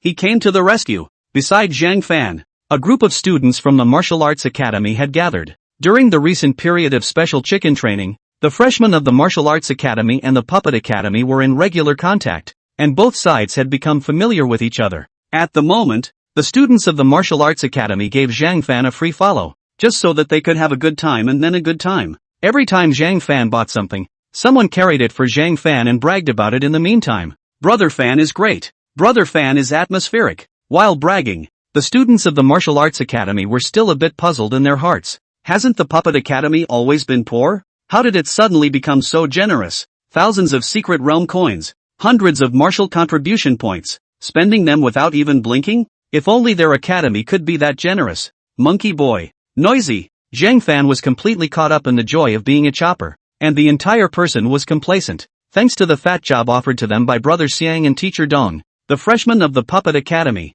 All branched out, one by one much broader than the seniors. Once this batch of materials that had been procured was in place, their puppets were about to receive a major upgrade. For them, freshmen, using impact steel, liquid steel, and foreign beast materials to make puppets was something they wouldn't even dare to think about half a month ago. How many puppet academies had lecturers that were of this configuration? Regarding Zhang Fan's crazy sweeping behavior, the students of the Martial Arts Academy were envious and boastful, but there are others, too, who are eye-rolling and jealous. What's the point of wearing new shoes and raising your feet? A poor man is a poor man. A sour voice drifted out from the crowd. Chapter 126, we come from a noble family. Why can't we be arrogant? What did you say? Hearing this discordant voice, Zhang Fan, who was on a roll, was immediately displeased. Many students from the Martial Arts Academy also followed the sound. Only 3 students from Alligator Martial University were looking at them with contempt. Upon seeing that it was someone from Alligator Wushu University, the students of the Martial Arts Academy's fire instantly soared. What did you say? Who are you calling poor? The students of the Budo Academy surrounded the Alligator Big 3. In the face of the crowd's onslaught, the 3 were unmoved. The one at the head of the group said petulantly, "Am I wrong? Impact steel, strength grade D, junk, liquid steel, strength grade D+, is slightly fresher trash. As for those low-grade alien beast corpses, they're the trash of trash. We don't even want them for nothing. I've long heard that the puppet masters of MOMO University are a bunch of garbage pickers, and when I see them today, it's really true. You. Zhang Fan's face turned white and he was so angry that he couldn't speak. Zhang Fan was so agitated, not only because the other party's words were sharp, but also because the other party was right. Lies don't hurt. The truth is the quick sword. Zhang Fan's throw of money this time was indeed very cool, but the number of items purchased was large and of low grade. After all, the huge amount of money he was carrying was the savings of all the freshmen in the puppet department. 100 secret realm coins plus 2 martial contribution points per person couldn't actually buy any materials of too high a grade. As Zhang Fan's aura weakened slightly, the trio gained an inch, the smiles on their faces growing more and more contemptuous. You won't admit it when I say you're poor, so I'll show you something good. With those words, the Alligator Wushu University trio took off their tops, revealing their close-fitting combat uniforms. Looking at the battle suit covered in dark gold patterns, Zhang Fan sucked in a breath of cool air as his face turned whiter. Not only Zhang Fan, even the merchants behind him had their eyes straightened. A snort escaped the Alligator trio. You should know your stuff, right? What we're wearing is Taiyu Arsenal's B-grade standardized equipment, the Golden Thorn battle armor. All this junk you bought can't even be exchanged for a single piece of armor from our battle armor. And you're still saying you're not poor. Through Zhang Fan's gradually wilting expression, the students of the Martial Arts Academy also realized that what the Alligator Big 3 were saying was the truth. Despite this, the crowd couldn't just let these 3 guys jump in their faces and taunt them so bluntly. Asterisk.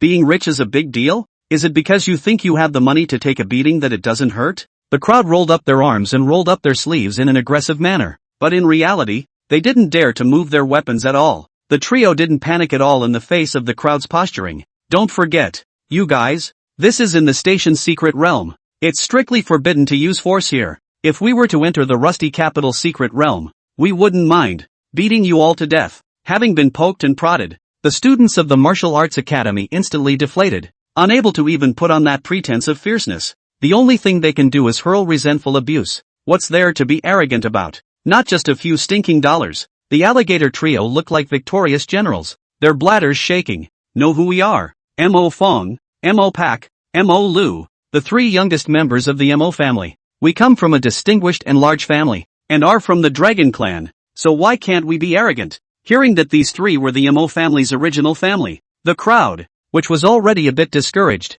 now wilted like frosted eggplants. There was no way around it. The M.O. family's people, they really couldn't afford to mess with them. The M.O. family, that's a vassal of the Xianyuan family. It was said that, as a Chinese blessed family, the Xianyuan family had a lot of things that were inconvenient for them to come forward, and they were left to the M.O. family to deal with. The Majia, who are proper up to the heavenly order, have a status that is so honored. At the sight of the Golden Thorn battle armor, Zhang Fan realized that these guys in front of him had an unusual identity. At this moment, when he heard that they were the sons and daughters of the M.O. family, Zhang Fan hurriedly advised the students of the Martial Arts Academy in turn. Forget about it, let's go, don't get on their bad side. At his exhortation, the other students went down the slope and dispersed with curses. A bunch of poor saps. Don't let me bump into you in the Rusty Capital's secret realm. Mofan and the others were divinely placing harsh words. After ruthlessly taking a handful of students from M.O. Mumu University, all three of them were in an incredibly comfortable mood.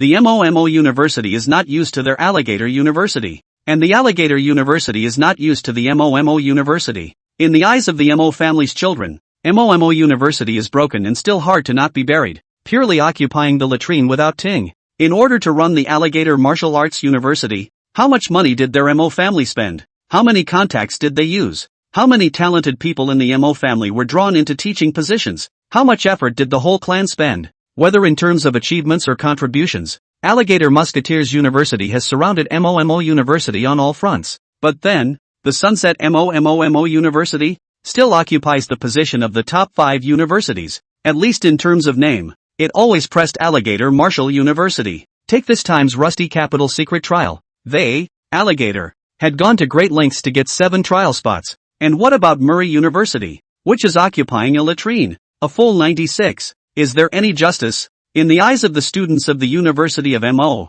it was the Alligator Wushu University that was bullying and coming on too strong. And in the eyes of the M.O. family's children, it was clear that M.O. University was bullying them. Why should M.O. University be able to crush Alligator University in terms of reputation just because of a former glory? Why should M.O. Day be the first to get a good thing? And really, in terms of glory, could they still compare to the M.O. family from the Dragon Clan? Watching the students of M.O. University scatter in all directions like lost dogs, M.O. Fong and the others straightened their backs, feeling that they had taken a breath of fresh air for the school. Just then, 3 figures silently arrived in front of them. One of the 3 looked honest, one was playful, and one was as tall and strong as a tower. 3 students, your Golden Thorn battle armor is so handsome, can you let us admire it? Daoshi said to the 3 Majia youngsters in a cloud of harmony. Chapter 127. All the gifts of this world have their price marked in secret. The 3 Majia youngsters had just pretended to be in a good mood, and in the face of Daoshi's sincere request, they waved their hands.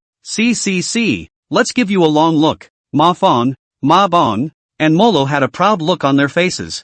Daoshi, Hishongya and Mo Xiang all bent down and carefully observed the battle armor on Sanxiao's body, their eyes revealing greed. As a forging connoisseur, Mo Xiang admired the workmanship of the battle armor while giving Daoshi and Hishongya the science. The Golden Thorn battle armor is a fine battle suit produced by the Taiyu Arsenal. The battle armor is made of high-purity candlemark alloy, cold forged by hand. Candlemark alloy is a valuable alloy taken from the secret realm of the abyss, with a strength grade of B+. This alloy has a certain self-repairing function, whether it's used for forging knives, swords, or coating puppets. It's an excellent top quality. Hearing Mo Xiang's words, Daoshi and Hishongya swallowed their throats together. Majia 3 young people said in their hearts that this is to meet a connoisseur. The 3 people proudly show off. I didn't see it. You guys are poor, but you know what you're doing. To tell you the truth, these sets of battle armor are the internal special edition of the Xianyuan family. The materials used are particularly elaborate. It's only because our Mo family has an extraordinary relationship with the Xian Yuan family that we can get such good goods. Masha slanted his triangular eyes and inquired about Dahi in a commanding manner. Do you know what it means to have a special internal version of the Regulus family? Dahi shook his head flatly. I don't know. I forgive you for not knowing. You wouldn't understand even if I told you about the Xian Yuan family. Anyway, it's just that our battle armor is very powerful. Mojo puffed out his chest in triumph, feeling that he had packed another big one. Dao Shi wasn't angry at all.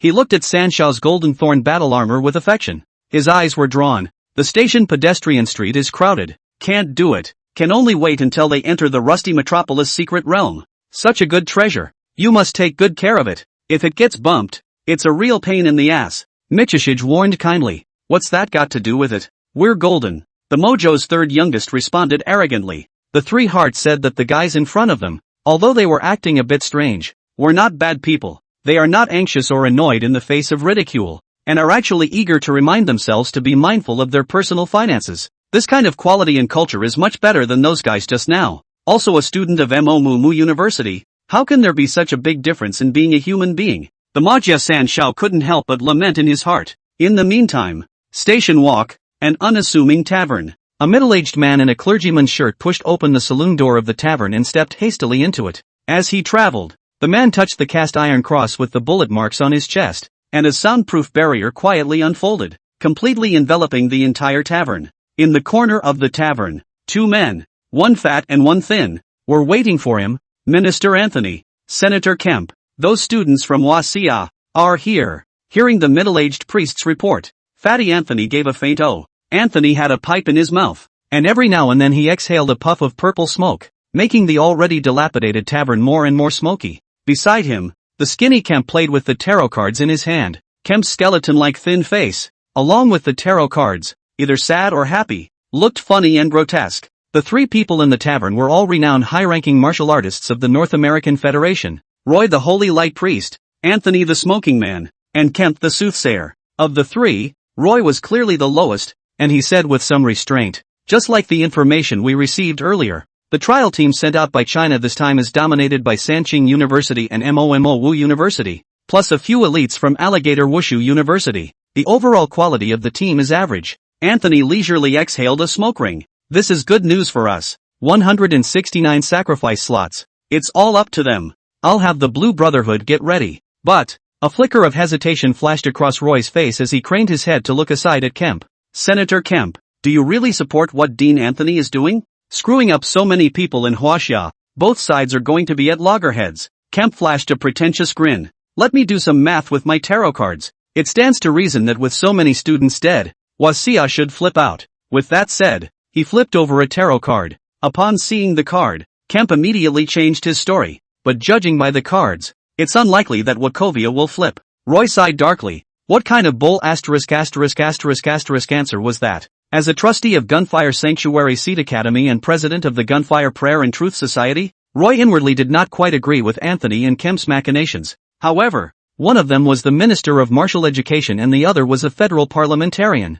so Roy simply didn't dare to disobey them. The pipe in Anthony's hand went out at some point, but he continued to exhale smoke rings from his mouth. Mr. Roy, you should have heard the saying that all the gifts in this world have long been marked with a price in secret. As the most perfect paradise secret realm, Rusty Capital Secret Realm certainly has its price, and it's a high price. Before, it was always us who were advancing the entrance tickets. Now, it's Waxia's turn. As the Minister of Martial Arts Education of the North American Federation, Anthony had learned a secret through a special channel. The Rusty Capital Secret Realm is actually a growable secret realm. It has a resource level that can grow, and the price, a sacrifice of a martial artist. For the previous 2 years, the North American Federation had secretly made sacrifices. The first year, they sacrificed one person. The next year they sacrificed 13 men. This year, the number of people to be sacrificed was multiplied by 13, for a total of 169. Upon completing this year's offering, the resource level of the Rusty City secret will be raised by 2 levels to level 6.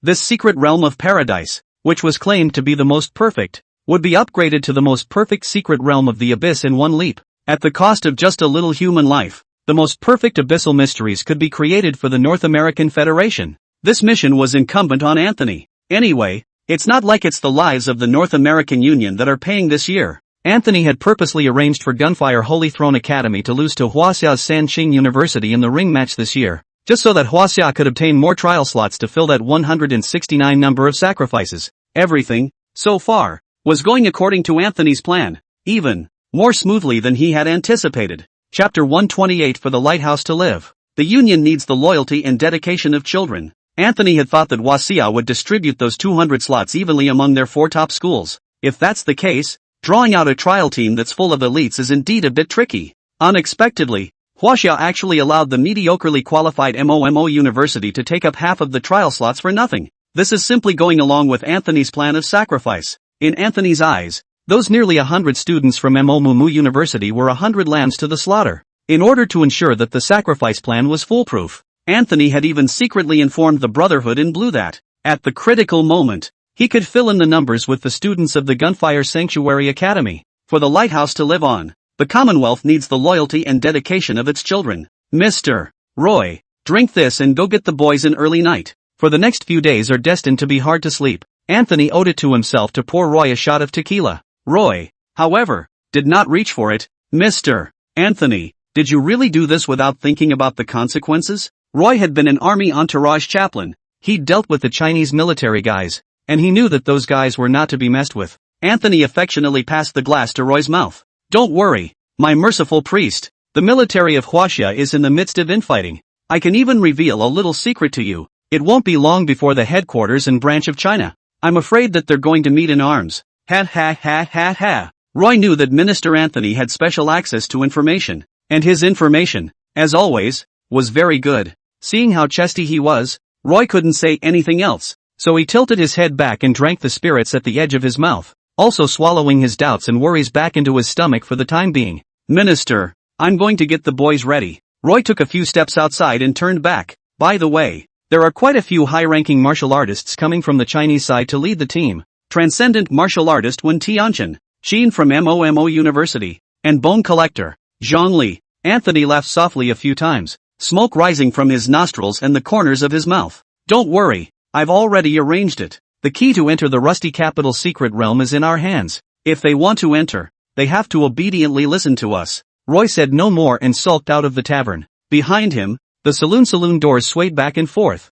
just as he was feeling at the moment. Unhappy, but at the mercy of others. Early the next morning, the students of the Martial Arts Academy regrouped on the pedestrian street, and they also finally met the long-lost Sanqing University. Sun Jingfeng once again became the most beautiful boy in the crowd. The Taoist cultivators of the Three Qing dynasty all warmly greeted this life-saving benefactor and surrounded this super genius to the fullest extent. The two brothers, Wang Zuojuan and Wang Ruijun, ignored Sun Strawbun as they flashed their biceps and hammered their pectoral muscles at the few people in the fourth class of martial arts, a smug gesture of showing off in a friendly manner. After all, it was they who had won the places in this trial. After being educated by Dao Shi and Xiaonia, the two brothers made a good effort to become stronger, and both of their cultivation levels came to the second level of the sixth order. Same as the ink items today. What they didn't know was that during this period of time, Dao Shi and Xiaonia had similarly improved. Dao Shi's cultivation had come to the seventh level of the sixth order, and Xiaonia was also hitting the threshold of the sixth level of the sixth order now.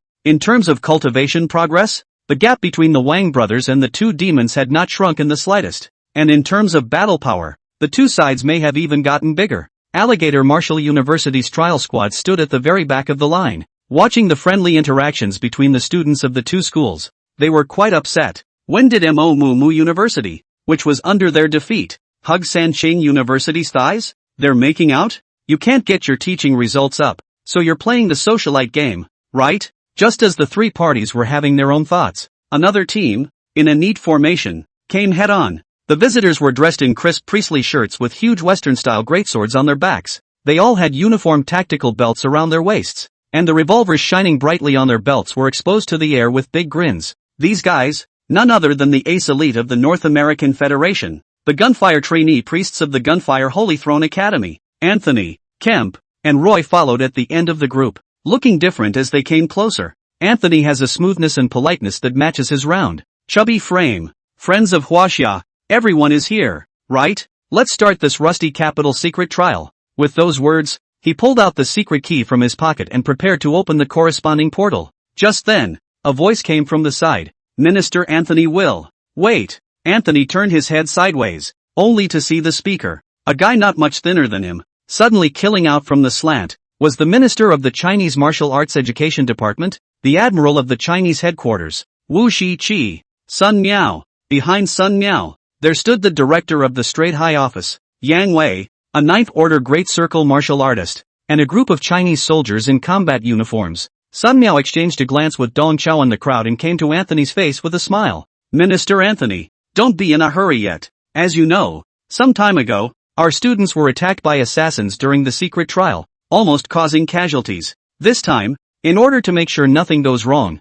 I've decided that I'll personally lead the team and enter the Rust Capital secret realm with the students. Sun Miao reached back, drawing attention to the military squad behind him. On top of that, I've pulled in the third squad of the Great Wall of Flesh and Blood to take care of the safety of the students. The Great Wall of Flesh and Blood? Upon hearing this name, both the students of Sanchang and Mo University, as well as Anthony and the gunfire priests, were all dumbfounded. The students said to themselves, what kind of airplane is this trial in the end? The minister himself leading the team, plus the Great Wall of Flesh and Blood escorting them, just to make sure the students are safe? Many students have a question mark in their mind. Do I deserve it? How many? This is the Great Wall of Flesh and Blood, China's most mysterious special forces. These 200 people who came to participate in the Rust Capital secret trial were already considered the best among their peers, but after they graduated, there might not be a single one of them who would be able to enter this mysterious troop. It was said that the selection requirements for this troop were not only limited to cultivation, but also examined many cold skills.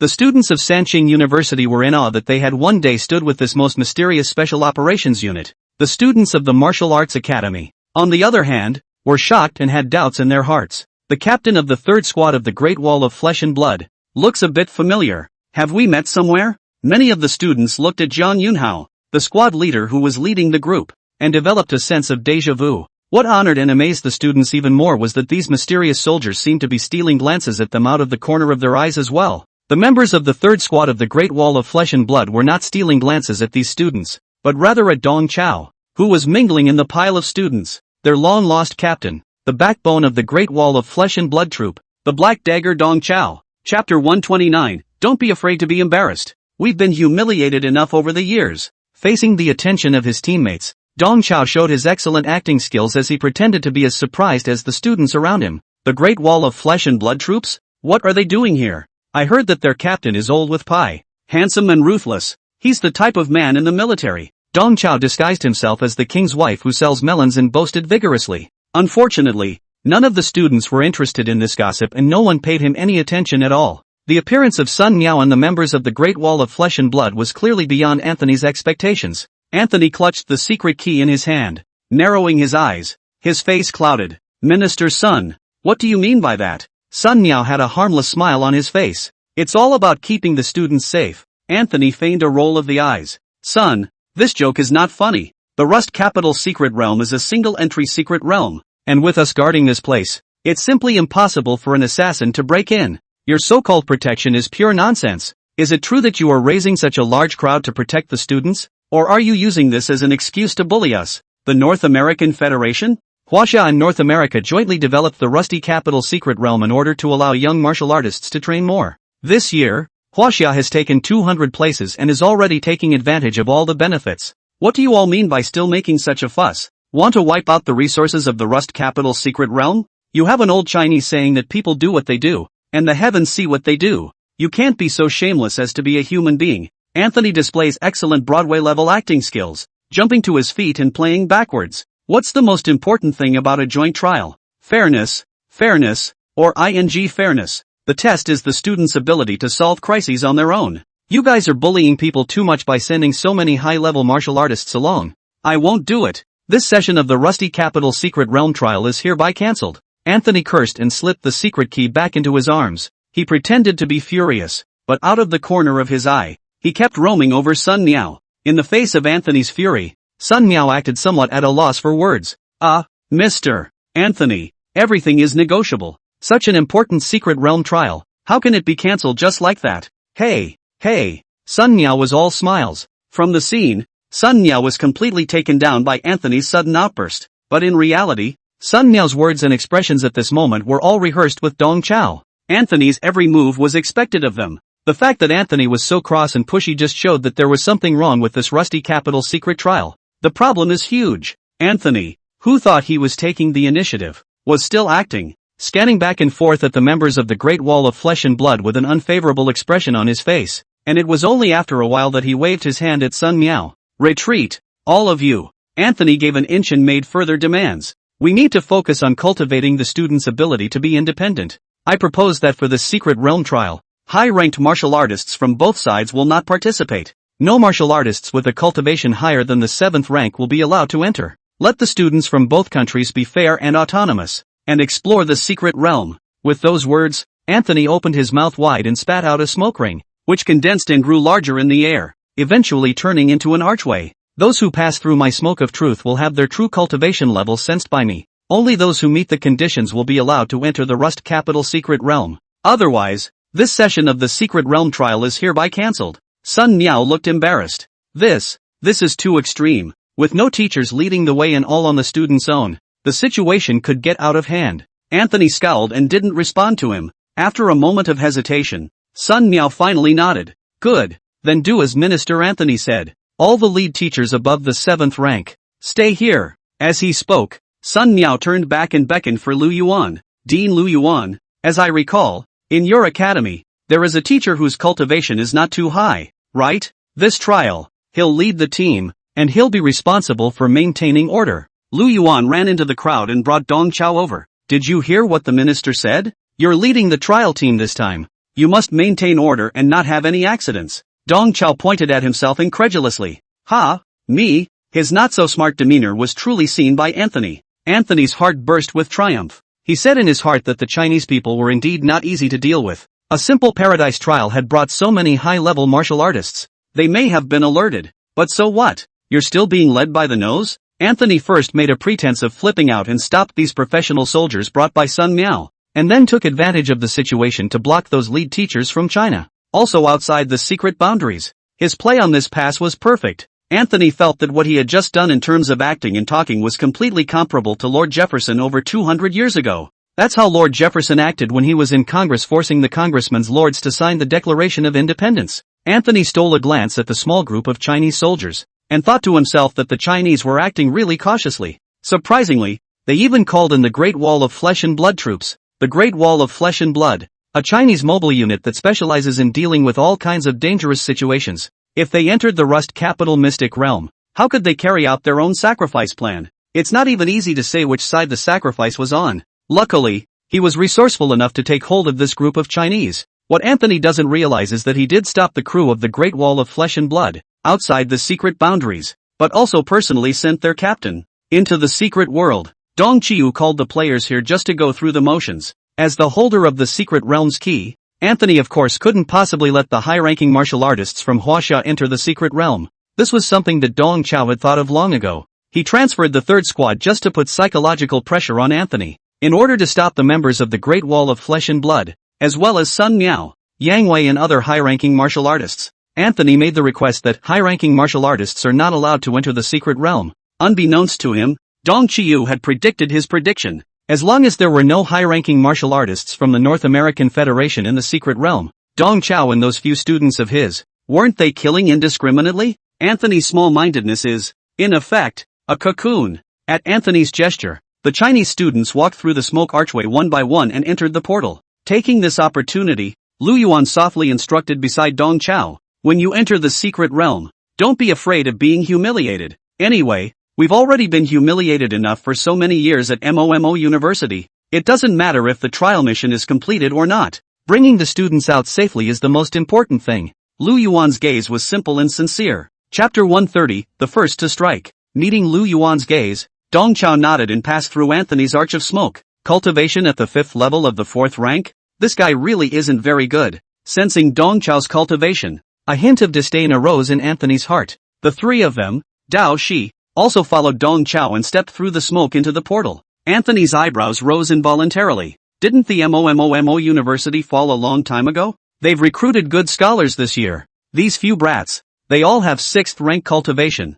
It seems that this class at the end of the line is the elite class of MOMO University. Gotta tell Bob and the guys to take care of these guys before something happens. Anthony thought to himself. Seeing the Chinese students, all disappearing into the portal, Anthony let out a long breath of relief. There was a small mishap, but all that was still within his grasp. The secret realm of the Rust capital was about to become the grave of these Chinese students. Anthony had painstakingly sent these Chinese students into God's embrace, both to fulfill the sacrifice and to deliver a pitch to the mixed breeds of Demon City. Anthony's source for all that classified information was Demon City. The North American Federation, which held an important seat at the World Roundtable, had actually been having secret dealings with the three major demon cities. Even those hybrids in Demon City who were trying to break away from the demon race were betting all their chips on the North American Federation. Right now, it's time for the North American Federation to show its good faith. Eyeing the students of the Gunfire Throne Academy as they stepped through the portal, Anthony turned his head sideways and addressed Diviner Kemp. In my name, go send word for the Knights of the Axe and Loyalty to come stand and sit. Kemp nodded his head and was about to step back when Anthony asked again, uneasily, your divination results, reliable, right? Kemp nodded confidently. My tarot cards, they never deceive me. The meaning of the Two of Swords card is peace. This time, China can only be peaceful and accept this tragedy. Anthony nodded his head back and forth, completely letting go. With the guidance of the tarot cards, plus the axe and the loyal knights sitting in the background, it's unlikely that Wasia will make any waves. Within the secret realm of the Rusty capital, the white light of the teleportation slowly faded, and Dong Chao squinted his eyes, gradually seeing his surroundings. At the moment, he was in the middle of a magnificent steel city. The entire city is filled with cyberpunk distortion, and everything as far as the eye can see is made of steel. The houses of steel, the walkway paved with steel plates, and even the street trees on both sides of the walkway are iron trees made of steel. Only, all of these steel objects were thick with rust and looked decayed and worn out. A gust of wind rustled the decaying rust, and a strong smell of iron ran straight through his nose. Dong Chao opened the hand-drawn map of the Rusty Capital Secret Realm. The entire Rust Capital Secret Realm was a lost steel city. A unique disease called rust pus infects everything and everyone here, turning everything into steel before it slowly rusts and rots. In the entire city, there are no living people, but only steel walkers infected by the rust pus. The student's mission is to kill as many of these mindless steel walkers as possible and obtain the essence of rust from them. The essence of rust was a special substance that fit extremely well with elemental power, with the foreign cores of foreign beasts, and with some secret materials with elemental power. It is essential for both crafting weapons and defenses, as well as making some sophisticated elemental instruments. The students of Huaxia's trial task this time was to collect 5 copies of the essence of rust. Those who collect 5 copies will be rewarded with 5 points of contribution value from the Ministry of Martial Arts Education. The extra essence could also be sold to the Ministry of Martial Education at a price of 1 contribution point per 2 copies. More or less, the Rust Capital Mystic Realm was divided into the lower city and the upper city, and those walkers roaming the streets were basically gathered in the lower city. As for the upper city, the previous 2 Chinese trial teams had not set foot in it, and Dong Chao lacked specific information here. However, right now, whether it was the mysterious upper city district or the steel walkers that could burst out with the essence of rust, Dong Chao had no time to care. The tricky thing right now is those gunfire priests in North America. Anthony's performance has shown that this joint trial, North America harbors a scourge. Dong Chiu's style of behavior has always been that he is not righteous regardless of the benevolence of others. A danger that must be nipped in the bud. Dong Chao brewed his emotions for a moment and turned on the call function of the mechanical bracelet as he released his voice to all the students of Huaxia. I am the leading teacher of this trial, Dong Chao. A stern warning is issued below. Just now, several students and I were attacked by the gunfire priests. There were student casualties and I was seriously injured. It is not yet known why the gunfire priests are attacking. I hope that the students protect themselves, and when they encounter the gunfire priests, they will strike first. If they dare to resist, gree. Dong Chao pretended to be seriously injured and gasped at the mechanical bracelet. I emphasize again, this is not child's play, but a war to the death. After a slight pause, Dong Chao said again, all students of Murmur University, execute plays number 2 and number 4. Over. Nearly 200 Chinese students were all teleported to various corners of the Rusty Capital Secret Realm. They were still studying the strange steel city they were in when a voice released on the full frequency of Dong Chao came to their ears. Dong Chao's kind of weak tone of voice, which was severely injured and holding on to barely speak, already indicated the seriousness of the matter. The students of Sancheng and Mo University, who had encountered the murderer's attack before, were immediately on alert, and when they heard that there were casualties on their side, the students were outraged. After many days of special chicken training, the students of Mo University, even more so, understood Dong Chao's tactical arrangements. Tactic number 2. is to stay on the move and gather with your teammates. Tactic number 4 is to grab a vantage point and prepare for an ambush. Since those gunfire priests stormed off to commit murder, there's nothing to say. The only ones who were dumbfounded when they heard the warning coming from the mechanical bracelet were the Alligator State University's trial squad and the gunfire priests. Dong Chao's voice was given out on full frequency, and the mechanical bracelets of the gunfire priests, too, could pick it up. At this moment, they were all wide-eyed and confused. They had only just entered the secret realm, and they hadn't even gotten a clear picture of the situation. So how did they inexplicably become murderers and shoot to kill? In dismay, some of the gunfire priests turned to the guys in their group, the ones in blue. The gunfire fathers instinctively thought that it would be the Brotherhood of the Blue that was responsible for this. Chapter 131, Change of Attack and Defense. Listening to the broadcast in the mechanical bracelet, the members of the Brotherhood in blue, too, were a bit confused. Bob, the leader of the Brotherhood, let out an angry curse. Sour carrots. Which dumbass disobeyed orders and went private? Bob had no doubt that there was a fraud, and he subconsciously assumed that some ruffian who had fallen off the wagon had rashly attacked. Not me. Neither am I. Responses came in droves from the mechanical bracelets. Bob glared angrily. Don't let me know who it is. Otherwise, I will reward him well in the confessional. Hearing this, the members of the Brotherhood were all silenced. Before the trip, Minister Anthony made it a point to emphasize that this sacrifice mission must be done beautifully. Better yet, leave no one alive. Bob and the others' previous plan was to take advantage of the Chinese students gathering the essence of rust, unknowingly and secretly. But now, because of the rash actions of a certain rash man, their plans were all disrupted. After throwing a tantrum at his companions, Bob furiously issued a new call to arms. Implement Plan B. Sneak attack changed to annihilation. Attention! All Chinese must die. No survivors must be left behind. Yes, the fraternity members responded in unison. Bob continued to issue calls to the hand ring. Now that there's been a change of plans, all the trainee gunfire priests, they'll have to come with us, too. Many gunfire priests immediately objected. We can't do it. Wasn't that the deal? Just bring you guys in and our job is done. We weren't told to kill anyone before. Bob let out a sneer. Now, you only have two choices. Either, help us kill the Huaxia people together, or, be buried here with the Huaxia people. Become one of that pitiful 169th percentile. You have only one chance to choose, so be careful. Upon hearing Bob's threat, the objections instantly subsided and no one dared to speak out again. The gunfire fathers knew that the deranged Brotherhood of the Blue would do anything. The Brotherhood in Blue, a secret organization formed by the North American Ministry of Education. This organization is embedded in various martial arts colleges in North America, recruiting senior students year-round for many unspeakable covert operations. In this secret trial, there were 50 members of the Blueclothes Brotherhood, disguised as trainee gunfire priests,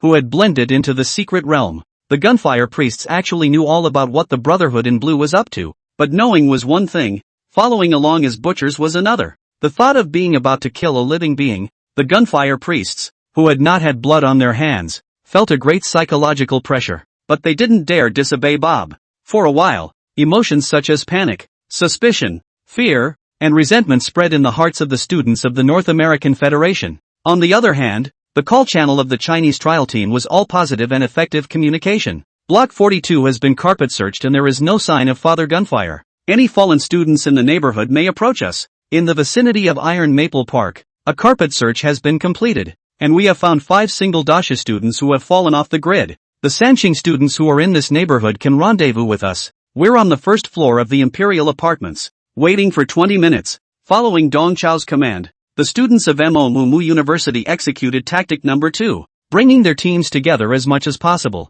At the moment, they acted both calm and on the same page. In their state of mind, they are quite different from the gunsmoke priests who have been reduced to butchery. In the minds of their classmates, the gunfire fathers had sneakily attacked and backstabbed their classmates, killed their classmates, and seriously injured their teachers, and it was only right for them to take out those cubs. There was not the slightest moral pressure in the minds of the Murray students about the upcoming firefight. There is, just the fury of revenge, and that was exactly what Dong Chao wanted to pretend to be injured. That all-channel call of his was designed to influence the emotions of both the enemy and the enemy. Both sides were boyish young men who hadn't really been in battle. They are, quite literally, susceptible to emotions. Dong Chao's maneuver was adding a layer of buffs to each side of the enemy. Only one side was positive and the other negative. Under the influence of the double layer of buffs, the state of both sides, quietly attacking and defending changed shape. The professional and efficient performance of the Musu students greatly shocked the Sanqing Taoists. The three Cheng Taoist cultivators could finally know what it meant to be impressed when a scholar was separated for 3 days. Putting aside how strong the MO de martial artists were, in front of the crisis, the calmness and efficiency shown was truly admirable. Murray students are now giving the impression of being reliable and professional. This was a very different scene from more than a month ago, when the two sides were sparring in the ring. Many of the three clear Taoist cultivators wanted to get closer to their fellow students at Mo University, but were a bit reserved. They were the number 1 ranked Sanqing University in China. They should have been the main protagonists of this secret trial. Right now, it would seem disgraceful to just slink away and follow the arrangements of the students of Mo University and go to join them. The three clear Taoist cultivators were in the middle of their reserve when a familiar voice came over the call channel. I am Sun Jingfeng. All the three clear Taoist cultivators, close in on us. Don't delay. I'll emphasize again. I'm Sun Dingfeng. All follow my orders. Hearing the voice of their savior, many of the three clear Taoist cultivators immediately dropped their reserve. Big brother Sun Jingfeng. I am Gan Xiang. I'll immediately bring people to meet up with you. We've also gathered a group of students on the Dipper's side. We're rushing to the Imperial Apartments. Big brother Sun Jingfeng, wait for us. In the eyes of the Tao cultivators, the dignified, cultivated, and modest big brother Sun Jingfeng had spoken. So what was there to be reserved about? Behave yourself and don't cause trouble for big brother Sun Jingfeng. That's the right way. Dao Shou Ganxiang also remembered the trial squad of Alligator Wushu University, and he kindly advised on the public channel. Students from Alligator Wushu University, hurry and come join us as well. Be good and listen to big brother Sun Jingfeng. My big brother has spoken. So don't think about any inter-school feuds and don't cause trouble for my big brother. Listening to Ganxiang's words, the Mo family's three youngsters had a head full of question marks. Who is Sun Jingfeng? Is he strong? Why do they all lick him as a big brother? The three youngsters were puzzled. But right now, they were truly in a crisis. Borrowing Ganxiang's words, the three timidly asked for help in the call channel. Our side, encountered a small group of gunfire priests. We are in the streets, playing hide and seek with them.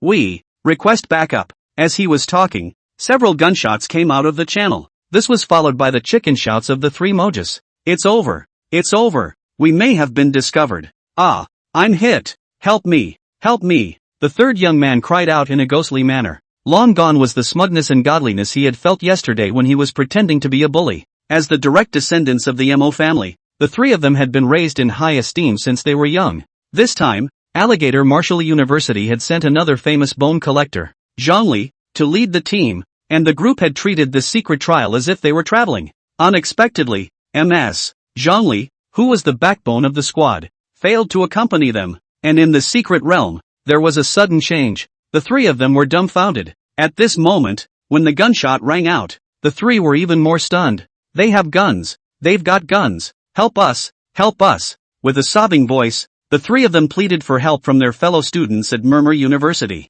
Chapter 132, Don't Move. Whoever moves will be stabbed. Hearing that the Majia Sanjiu's side had suffered a hostile situation, the students of Mo University did not push back in the slightest. I'll go. I'm in the neighborhood. I'll go. Although the students were all very upset with the bossy Majia San Shao, but one size does not fit all. At a time like this, it is impossible to see death. Dong Chao was a bit relieved as he silently made his way through the steel jungle while listening to the self-referential responses on the channel call. This group of children, their strength may be inferior, but they all have that bone of the Majia martial artists in their bodies. It's this backbone that's so rare. All of you, stop arguing. This is the kind of thing that has to come from me. You guys continue with tactic number 2. I'm going to get the people out. The one who spoke was the confident Sun Jingfeng. During this more than half a month of practical special training, Sun Jingfeng hadn't been able to show anything outstanding. For this reason, he was depressed. There were even, for a few moments when he doubted himself.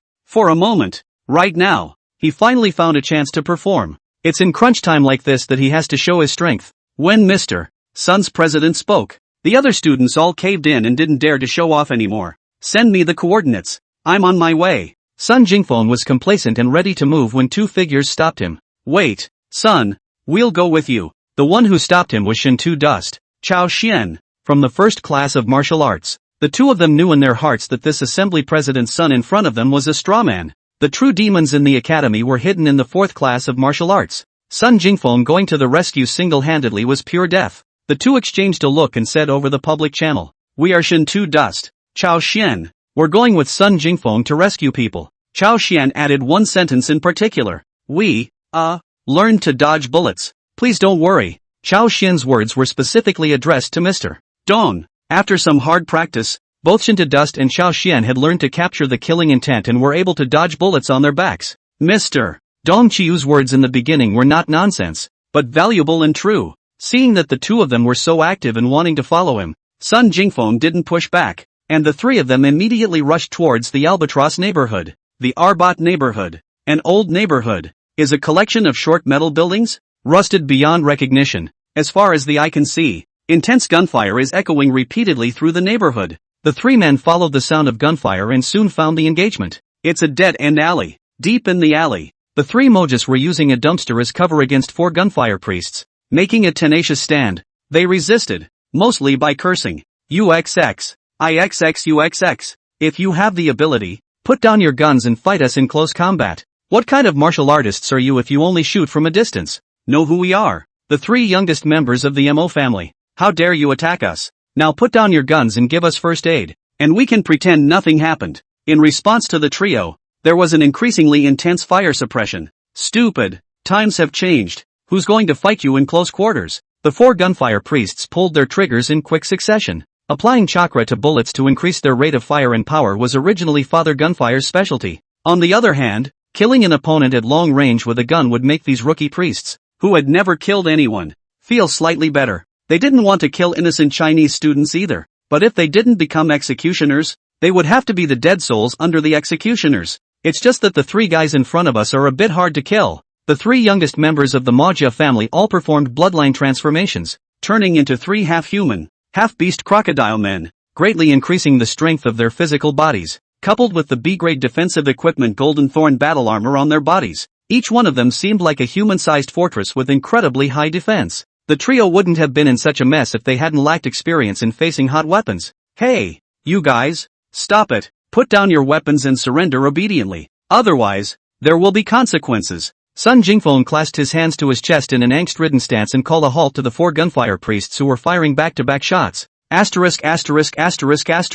Another one to die for. The gunfire priests let out a low curse and immediately assumed a back-to-back stance, facing the enemy on both sides. In this instant, the four of them showed very superior combat skills. The two continued to suppress the firepower of the Manhwa San Shao, while the other two raised their hands to aim at Sun Jingfeng. Dust and Chao Xian rushed forward and blocked Sun Jingfeng's face. Leave it to us. The two men came running wildly toward the gunfire priests. Go to hell, dumbass. In the face of Dust and Chao Xian's death-dealing behavior, the gunfire priests pulled the trigger. In Father Gunfire's eyes, these two fools who tried to achieve close combat by charging were already two dead men. However, to everyone's surprise, the moment the trigger was pulled, both Dust and Chao Xian made evasive maneuvers in unison. One of them flipped in the air, the other bent down violently. Their figures, though both a bit lopsided, were just right, dodging the oncoming bullets. This hand was exactly what Chao Xian had witnessed Dao Shi make in the beginning, killing intent to capture and evade.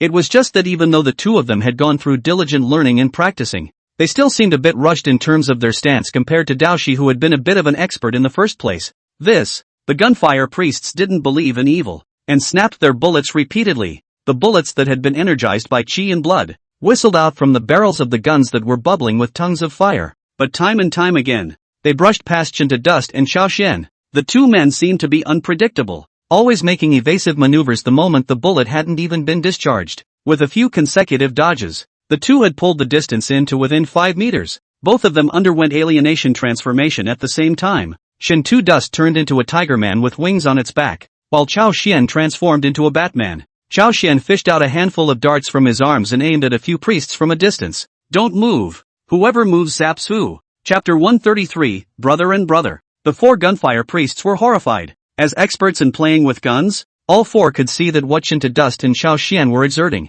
was a kill-capture dodge. But why would such a high-level evasion technique appear on two freshmen? Several fire priests' minds were filled with doubt. While shocked, the gunfire priests still responded in time.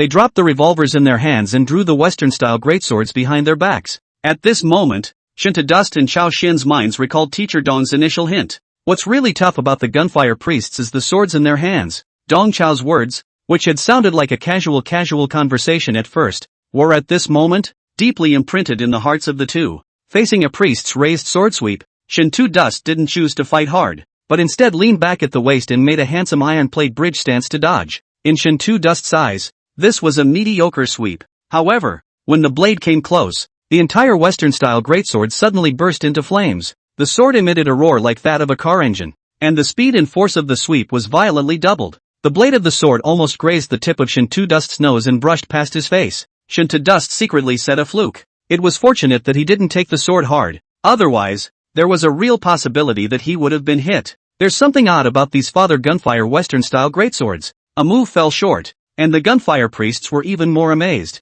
Western-style greatswords that make a booming sound are the absolute bottom of the gunfire priest's arsenal. This undercard hadn't even been exposed during the ring cut with Sanqing University. And right now, these two guys from MOMOMO University seem to know everything about their bottom card. The Great Sword of Judgment, used by the gunfire priests, is both a cold weapon and an elaborate mechanical device. The greatsword utilizes the crystal internal combustion engine technology, with a complex engine device hidden in the body of the sword, which can increase the power of the greatsword slashes by burning energy crystals. With the technology of the crystalline internal combustion engine, the gunfire priests were able to execute horrific slashes that far exceeded their level of skill. However, this unbeatable move was actually dodged by Shinto Dust. At the same time Shinto Dust leaned back to dodge, Chao Xian spilled out the darts in his hand to cover for Shinto Dust. At this moment the offense and defense were exchanged. The gunfire priests simply did not have the ability to dodge. Hands and face were all hit, letting out a burst of miserable screams. Shinto Dust drew out the Feng Tianhua halberd behind his back,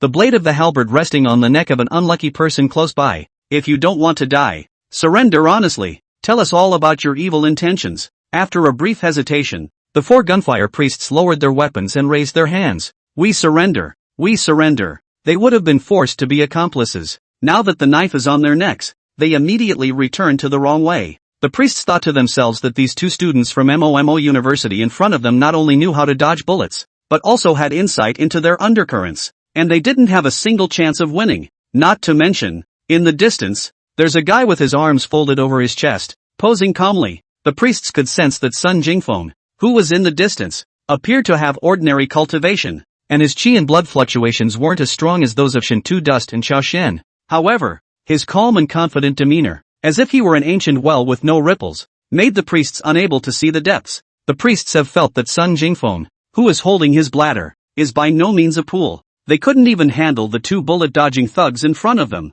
so how could they go up against the ancient well of genius in the distance? Previously, Bison Bob had sworn to tell them that the Murmur University of China was all a bunch of rookies, nothing worth noting against, but the reality is nothing like what Bob said. Goddamn, Bob is tricking them into sending them to their deaths. At the thought, the priests raised their hands even higher. We're all new freshmen. It was forced upon us by the Blue Clothes Brotherhood. The real culprits are them. 5 minutes later, in the call channel, Shinto Dust's voice rang out once again.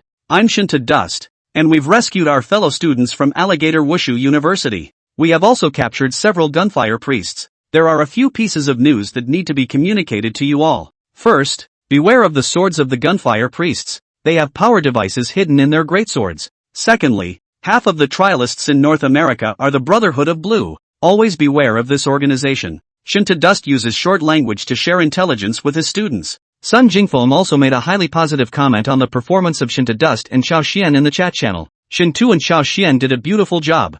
I didn't have to make a move the entire time. It's proven that those notorious gunfire priests are all a bunch of straw men. So don't be afraid. Sun Jingfeng's words were echoed by many students. That's right. Brother Sun is awesome. With Brother Sun around, it's those stupid-ass priests who should be scared. Listening to the sincere pandering of their classmates, Shinto Dust and Chao Xian glanced at each other, both a bit helpless in their hearts. It's true that Sun Jingfeng is a fanatically confident strawman, but he really provides emotional value to his classmates. It was at the same time that the students of Wasia were sharing information. All that came out of the North American Federation's call channels were ghostly cries. We were attacked. The person who attacked us used a very strange meteor hammer. God forbid. I encountered him too, requesting for backup. Asterisk. It wasn't a student who attacked me. It was an old guy. There were screams and cries for help. Bob cursed under his breath as he listened to the screams of his companions. He crouched in a corner and fiddled with a voodoo doll. Under his fiddling, the voodoo doll, made of cotton cloth tied with straw, seemed to be given life. and actually stood up violently from the palm of Bob's hand. How did it go? Inside the voodoo doll's body came the voice of the North American Minister of Martial Arts Education. Anthony, Minister, we've run into a little trouble. Bob informed Anthony of the situation at hand in a nutshell. What the duo was using was a transcendental prop called Brother and Brother. This transcendental prop is a treasured possession of Anthony's, and it allows for communication in different realms. In the previous 2 years, Anthony had used this transcendental prop to remotely control and direct the sacrificial work within the Rusty Capital's secret realm. Minister, there's been some mishaps over here. There's a rash action that's thrown all our plans out of whack. Right now, situation-wise, we're a little bit passive. People are constantly under attack. Bob told Anthony exactly what was going on at the moment. Oh, someone rushed into action? There was a pensive pause from Anthony outside the secret boundaries. You may have been trapped. Chapter 134, Bison Bob. Contrived? Bob was uncertain. Anthony sighed darkly, thinking that the Brotherhood of Blue was after all a bunch of kids, still too inexperienced. That Chinese teacher used a little trick to get them to disorganize themselves. Anthony knew the members of the fraternity well, and the boys were too well conditioned to act rashly. The so-called attack that came out of that Chinese teacher's mouth was completely self-directed. Bob, you listen to me. None of you acted rashly. The so-called attack was all the Chinese teachers. Self-directed trickery. However, your subsequent order to conduct a war of annihilation is tantamount to not fighting and completely exposing our intentions. Bob reacted then. It's like this Then at this moment, the one who was carrying out a sneak attack on the members of the Brotherhood should also be him. Anthony concurred with Bob's inference. I really underestimated that Chinese teacher. That guy's cultivation level is only at the 5th level of the 4th rank, but his brain is quite good. Right now, I'm afraid he's the one commanding the Huaxia students to fight. Quickly find him out and get rid of him. Anthony gave orders to Bob. Anthony knew with certainty that the Chinese teacher's cultivation level was only at the 5th level of the 4th order, 2 whole orders lower than Bob. With such a large gap, normally there is no room for resistance. What's more, from Bob's report, what that Chinese teacher used was a meteor hammer type of concealed weapon. This kind of striking concealed weapon might work well against others, but against Bob, who had thick skin and a golden bison bloodline, it was a ridiculous toy. Kill that Chinese teacher first, then kill all the Chinese students. Those new student priests can also kill a few to deter them if they follow and make trouble. Remember, on the Chinese side, don't leave any survivors. This way, when we come out, we can insist that there was a change in the Rusty Capital's secret realm without any evidence. The Chinese trial team had an accident, and all of them were wiped out. Understood. Bob nodded in response. Go ahead and make your move. Remember to keep in touch with me at all times. Anthony ended the call. At the same time, in the Blue Clothes Brotherhood's communication channel, miserable screams were once again heard. Help! Help!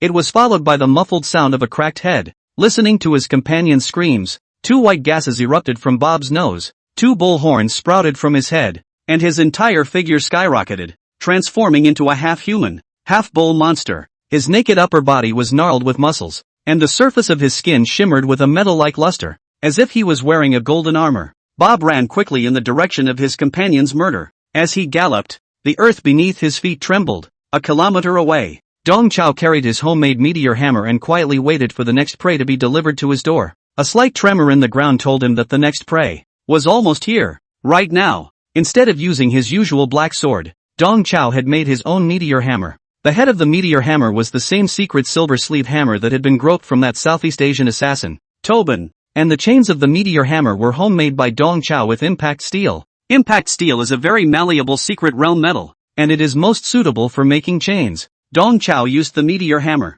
on the one hand, to hide his personal information, and on the other hand, this long-range weapon was more convenient against the gunfire priest's guns of exorcism. Knock, knock, knock. A humanoid monster as strong as a mountain ran towards Dong Chao at great speed, and every time this fellow got closer, the earth under Dong Chao's feet shook more and more violently. The chi and blood fluctuations on this monster were extremely strong. Not only did he have a cultivation at the high stage of the 6th rank, his aura was also very substantial, which showed that his natural talent was outstanding. What Dong Chao instantly realized was that the one who came should be a heavenly pride of the North American Federation. Facing the darting Bob, the meteor hammer in Dong Chao's hand transformed into a long practice and soared towards Bob. Moo! Bob let out an ear-splitting roar, sounding like a cow's bellow, and like the roar of some ferocious beast, his arms protecting his body in front of him, and continued to gallop towards Dong Chao without losing momentum. Dong Chao turned his finger and unleashed his spatial ability, and the meteor hammer that soared towards Bob instantly disappeared into a spatial rift and vanished into thin air.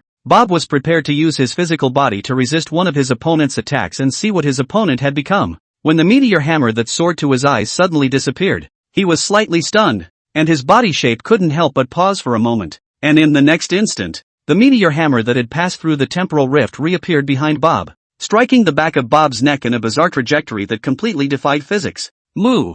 Bob let out another howl, and his entire ferocious demeanor continued to charge towards Dong Chao. As a North American golden bison bloodline shifter, Bob was born with stone skin to protect even vulnerable locations like the back of his neck and back of his head. Instead of causing him any substantial damage, Dong Chao's sounding blow had aroused the raging ferocity of his bison. At the moment, Bob just wanted to stomp this guy in front of him into the ground and crush him. Looking at the wildly charging Bob, Dong Chao was secretly staggered, and said that this kid was not generally resistant to being beaten up. This kid all based on the strength of the flesh. It can be with the cultivation of the 5 mountains of the golden bell of the Mo Xiang. Touch. His divine beast bloodline abnormal ability was really powerful. However, the more stunning the North American young man in front of him performed, the more excited Dong Chao became inwardly. Dong Chiu's favorite thing to do is 2 things. One that is tuned to the excellence of his own country. The other thing is to send the brilliant people in other countries who have taken the wrong path to an early reincarnation. Bob erupted with a swiftness that was completely at odds with his size. His entire body transformed into a golden lightning bolt, and in the blink of an eye, he arrived in front of Dong Chao. With a knee lift, he ruthlessly knocked Dong Chao down, then raised his foot and stomped on Dong Chao's body, stomping Dong Chao into a bloody mess. Blood and broken flesh dripped and stained a large area of cracked steel ground. Bob was also greatly surprised when he settled his opponent with only the plainest of savage charges. He looked at the crumbled mass in front of him, a little smug and a little empty. Just then, Dong Chao's figure slowly converged in front of him. Instead of using his spatial ability to teleport himself away just now, Dong Chao used his new skill, 3-soul substitute. By doing so, he was intentionally misleading Bob so that the other side would receive the wrong information. You are, indeed, not that easy to deal with, but it's better this way. I can crush you. One more time. Bob showed a mouthful of grimy white teeth. As the North American Federation's key focus of pride, Bob had long been tempered by Anthony and others to be bloodthirsty and ferocious. What's more, this Chinese teacher in front of him was still clutching several of their brotherhood's lives in his hands. Chapter 135. In your next life, worship a good teacher. Go to hell. Bob was like a giant running bull, charging at Dong Chao once again. As he charged forward, he raised his right knee high and aimed it at Dong Chao's head. This is Bob's best finishing move, the ship's knee press. At the moment, Bob was like a fast-moving ship, and his right knee, raised high, was the ship's battering ram. This iron knee, which had been enhanced by the golden bison bloodline, would slam into the Chinese man's face so hard that it would drive his entire head into his chest cavity. Then, Bob would stomp the Chinese on the ground as hard as he had just done, crushing them into a mass of flesh and blood. This savage and violent style of painting is Bob's way of fighting. Although he looks like a muscle monster, in fact, Bob has guts and brains. Through the short encounter, Bob was confident that he had gathered the core intelligence of the Chinese teacher across the street. This Chinese man, who was able to sneak off so many members of the Brotherhood, relied on 2 things. 1. It's his god-awful meteor hammer. 2. It's his ability to come back to life. The corners of Bob's mouth turned up slightly at the thought. This Chinese guy is a bit of a ghost, but unfortunately, he met himself. This stony skin of Bob's completely restrained the meteor hammer with its strange movement trajectory, and the opponent's ability to revive was even less of a fear in Bob's eyes. Bob knew that both reanimation-type powers and reanimation-type transcendental props had time and frequency usage limits. So what if he's hard to kill? Just kill him a few more times. Bob's iron knee slammed into Dong Chao's face with a whistling sound. Bob's fast-as-thunder figure was constantly zooming in Dong Chao's eyes. Dong Chao grasped the timing well, and in the moment when Bob's attack was about to arrive, he unleashed yet another new skill, Dragon Might. The silhouette of a black dragon emerged behind Dong Chao. Dong Chao's pirated version of the dragon power was, on the contrary, much more dominant in form than Dao Shi's genuine dragon power. At least, what floated behind him was a proper black dragon. The scaled body of the black dragon snaked and coiled, its mouth wide open. Ow! The black dragon let out a pale hiss. Bob's golden bison bloodline, although it was a symbol of the wildness and nature of the Inca land, was inevitably suppressed in the face of the true dragon. In this instant, Bob only felt his mind go into a trance. Just as his figure stalled for a moment, Dong Chao fluttered and disappeared, and when he reappeared, he had already arrived 5 meters away. Dong Chao deliberately didn't instantly move too far, but stayed in an area where Bob was out of reach in a cat-and-mouse stance. Watching his opponent make another new ability, Bob's mind got a little stuck for a moment. His mind, unable to make sense of so much battlefield information in a short period of time. This time, Dong Chao didn't do anything to hide. He showed all of his cards in a big way. Beside him, a double emerged, and both bodies flipped their wrists at the same time, exercising their spatial powers. Pop, pop, pop, pop, pop, pop. Multiple spatial rifts opened up in the 10-meter area centered on the duo. Dong Chao once again swung out the meteor hammer, like a stringless arrow soaring out of the hammerhead, weaving back and forth in multiple spatial cracks. Each time weaving, the speed is faster by 1 point. The accelerating hammerhead quickly transformed into a shadow, constantly refracting within a 10-meter radius, as if it were a bouncing three-dimensional pinball. And at the same time, Dong Chao and his two doubles kept exchanging positions, and under his manipulation, the already complicated trajectory of the meteor hammer's movement became more and more difficult to capture. Boom! The meteor hammer finally found another opportunity as it continued to refract. The head of the hammer appeared from behind Bob and struck the back of his neck once more. Dong Chao's moves were dazzling, but unfortunately, this strike still failed to break the defense. With the protection of his stony skin, Bob only felt a twinge of pain and did no real damage. On the contrary, successive wounds to vulnerable areas caused Bob's blood to rise and his murderous intent to go to his head. A fool with a cultivation level of only the 4th rank. A move like this can't even break through my defenses. These abilities of yours can only be useful in a circus. Bob let out a roar, his entire body manifesting the silhouette of a golden bison as he bent down slightly in a rugby charging stance and lunged at Dong Chao once again. This time, Bob made his other finisher, a touchdown. He'll pounce on the Wahine like a football quarterback and, well, smash it to pieces. Although he wasn't able to analyze what exactly his opponent's powers were, Bob could tell that his opponent's cultivation was limited. His opponent couldn't break through the defense of his stone skin even after using so many juggling routines. This Chinese man had many tricks up his sleeve, but unfortunately, the gap in cultivation could not be bridged. The Golden Bison bloodline was originally known for its defense and vitality. It was extremely difficult for an opponent of the same rank to break through Bob's defense. Not to mention, this opponent in front of him, his cultivation level was only at the 4th rank. His opponent's cards were coming out all over the place, and he couldn't hurt Bob even a little bit. And Bob, with just one blow, could send the frail Chinese to heaven. Bob's legs stomped on the ground, and his entire body had the appearance of a muscle sports car as he once again came barreling towards Dong Chao. He didn't even bother to count which of the 3 figures in front of him was the main body. Smashing them all anyway would be the end of the matter. Even, Bob was mentally scheming not to screw this Chinese guy at once, to make him watch, before he died, how his body, before he died, turned into a ball of mush. Just as Bob's mind was envisioning the victory settlement picture, he suddenly realized something. In the forward rush, he lost his left arm. He watched as his left arm detached from his body before a sharp pain of cutting came. Before Bob could utter a wail of horror, blood began to spike everywhere from his strong body, and immediately afterward, his left leg left him. Losing his center of gravity, Bob fell heavily to the ground. At the moment, his body was crippled and bleeding everywhere, as if he had gone through a meat grinder. Dong Chao, on the other hand, was standing in front of him, carrying the meteor hammer that was dripping blood in his hand. Thick blood dripped down the chains of impact steel, revealing the trap Dong Chao had set up long ago. What was truly sinister about this meteor hammer of Dong Chao was not the secret silver head,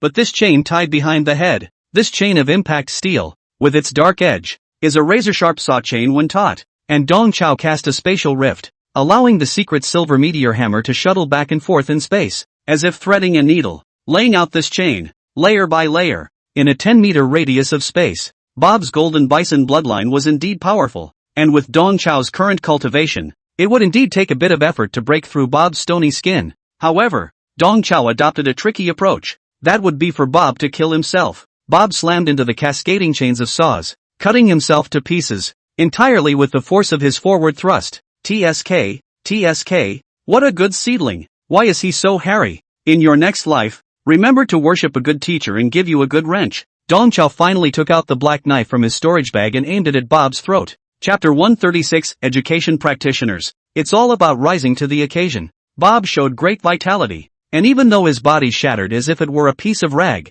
he still didn't gulp his breath. Why?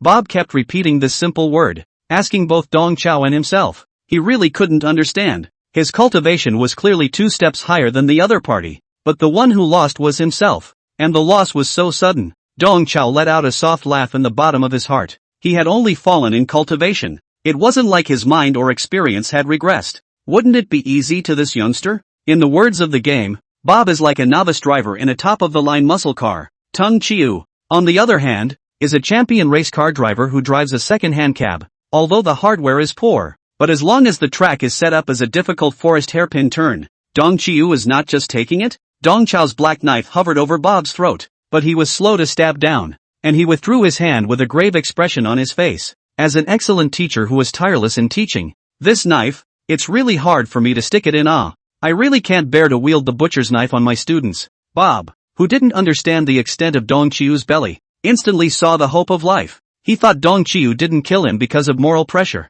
Old teacher, spare me, I know I'm wrong. Bob kept emphasizing the word teacher just to put more moral pressure on Dong Chao. Dong Chao sulked for a moment. Let's put it this way. I'll ask you a question, and if you answer it well, I'll let you go. But I'll say the ugly words up front. In the future, you can't be an enemy of our Huaxia anymore. Bob nodded repeatedly. Teacher, as long as you spare me, I'll do whatever you want. If you ask me to join Huaxia from now on, I will never even hesitate. Yes.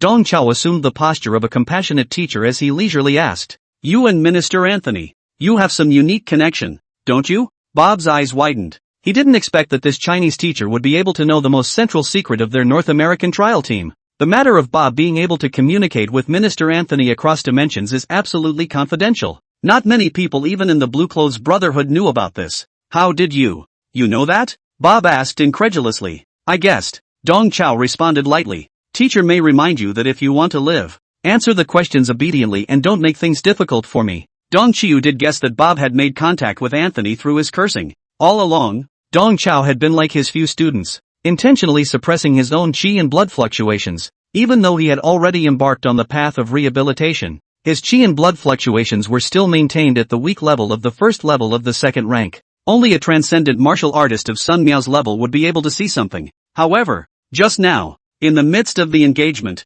Bob had accurately stated that Dong Chao's cultivation level was at the 4th rank. This made Dong Chao instantly alert. He purposely didn't kill Bob, just to ask for clarification on the matter. According to Dong Chao's thoughts, of all the North American martial artists that he had come into contact with, there was only one person that knew his true cultivation level. That would be Anthony, who released the smoke of truth at the portal entrance. Bob was able to tell his cultivation, so he must have communicated with Anthony. Bob didn't realize that at the moment, he wasn't dealing with a morally stressed out martial arts teacher. Instead, he was dealing with a yakuza with a bad stomach and a knack for scheming. To stay alive, Bob pulled out the voodoo doll. This is our Minister Anthony's transcendental prop called Brother and Brother. 2 voodoo dolls can achieve communication even across dimensions. As long as you pinch the voodoo doll's head and wake it up, you can make contact. Dong Chao pretended to be surprised. A very marvelous prop. What an eye-opener. With those words, Dong Chiu snatched the voodoo doll from Bob's hands. Bob felt bad. Yet in the next second,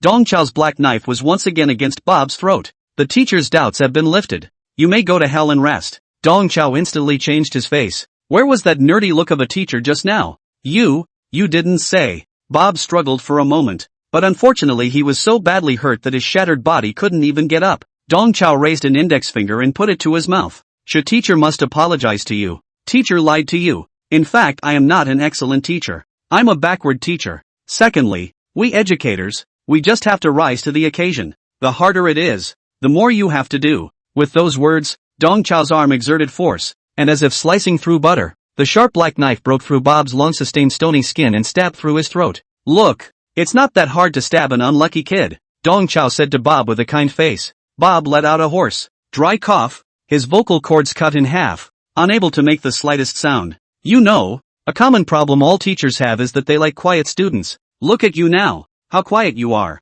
Listening to Dong Chao's words, Bob, who had entered the countdown of his life, stared at a pair of bull's eyes, shocked beyond words, because, to his surprise, he realized that Dong Chao was speaking in his voice. Dong Chiu used a falsetto technique and deliberately mimicked Bob's voice in front of the dying Bob. Looking at the voodoo doll in Dong Chao's hand, Bob instantly realized what was going on. But unfortunately, the life force was rapidly draining away, and the only thing Bob could do was to cough up blood silently while waiting for death to come. In front of Bob, Dong Chiu twisted the voodoo doll. Although he had long realized that the people in North America were up to no good, Dong Chao didn't quite understand what exactly they were playing behind the scenes. But it didn't matter. He could let Anthony speak for himself. Anthony's voice soon came from inside the voodoo doll's body. Bob, how did it go? That Chinese teacher. Dong Chiu followed Anthony's words. Minister, that Chinese teacher. I took him out. At the moment, the voice that emerged from Dong Chao's mouth sounded 90% similar to Bob. Dong Chiu is a groove thing that can easily imitate even a lowly voice.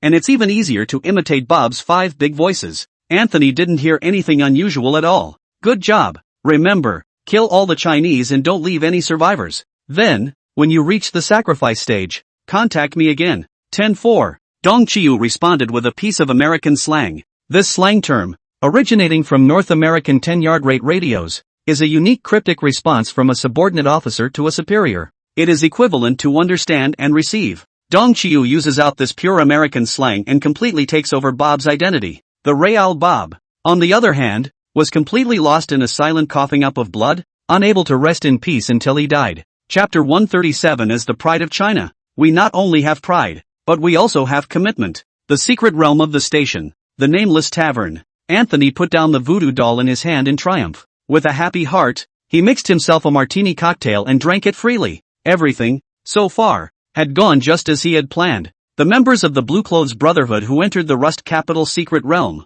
although there were only 50 of them, each of them were elites, with the intention of having a good time. Against those freshmen from Wasia, it would be a no-holds-barred massacre. Soothsayer Camp also has good news for Anthony, who has contacted the Knights of the Axe in loyalty. The Knights would arrive at Station Walk 3 days later, at the end of the Rusty City trials, to help press the case for the students of North America. By then, the dust will have settled. As long as the members of the Brotherhood bit the bullet and said that something had gone wrong in the secret realm and the Chinese students had suffered an accident en masse, coupled with the Axe and loyal Knights who were armed to the teeth and sitting on the sidelines, the Chinese could only eat this dumb loss. The flesh and blood Great Wall Special Forces of China were certainly brave, but the North American Knights of the Axe and loyalty were no slouches either. The Axe and the loyal Knights even had the advantage under head-to-head conflict. After all, what the members of the Order were equipped with were all S-rank astronomical copper holy light armor. As an important part of the World Round Table, the North American Federation's path to fortune stemmed from their discovery of an entire mountain of ordnance copper mines in the secret abyss of the 51st.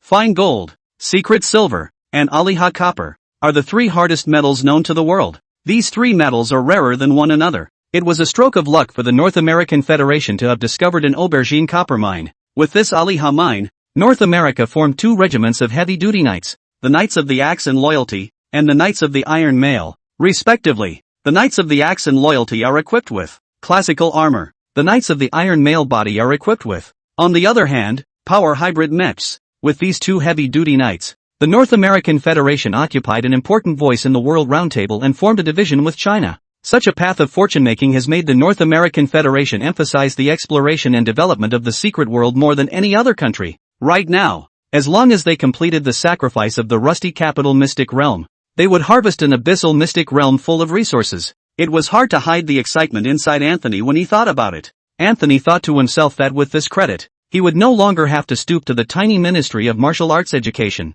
He would surely make it to the top of the council. There was even a good chance that he would, in fact, enter the Shadow Cabinet. All his ambitions, in 3 days, would be realized. At the same time that Dong Chao packed up Bob, battles were taking place in multiple corners of the Rusty Capital secret realm. The twins of Sanqing University, the Left Army and the Right Army of the King, once again faced the pride of the Gunfire Sanctuary Academy, the dean known as Fire and Sand. Sam. Dean Sam was also an SS-ranked Heavenly Pride. One of them was a Flame Salamander Bloodline Exalt and the other was a Sandstone Iguana Bloodline Exalt. At this moment, both of them underwent bloodline alienation transformations, one turning into a salamander man with a fiery body, and the other into a lizard man wearing sandstone armor. The 2 sides had fought in the ring before, and at that time, Wang Zhuju and Wang Rightjun easily defeated Dean and Sam, and put on a hard act in front of countless cameras. But right now, the twins are in a bitter fight. Dean and Sam showed more than one level of combat power than they did in the ring.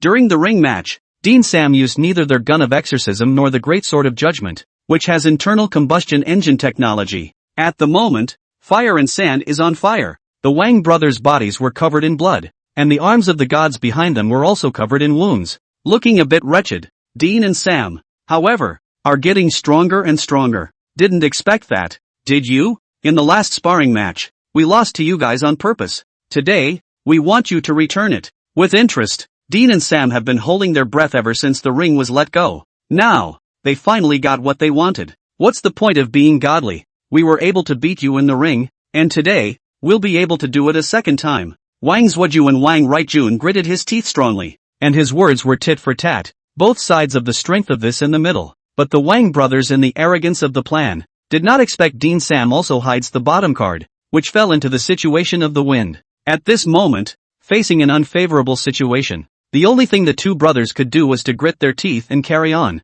Since the start of the war, the Wang brothers had always paid attention to the call messages coming out of the mechanical bracelet. They knew that in all corners of the Steel City, enemy and enemy exchanges were starting to become more frequent. Right now, the students of Wasia are gaining momentum. In the opinion of the two brothers, the fact that their classmates were able to make frequent successes was, on the one hand, due to the fact that they were all on the same page, and on the other hand, it was the elites of the North American team, who had yet to strike. Nowadays, Dean and Sam, who were fighting against the Wang brothers, were the North American team, the absolute elite. The Wang brothers cheered each other up in their hearts. These two bones in front of them were difficult to gnaw, but they must be gnawed down. Dean and Sam are just too strong, and it would be an absolute disaster to let them go up against the rest of the class. The Wang brothers erupted with full battle intent. For the sake of the other students within the secret territory, they had to stop these two monsters in North America. From being stopped, the duo turned on injury transformation,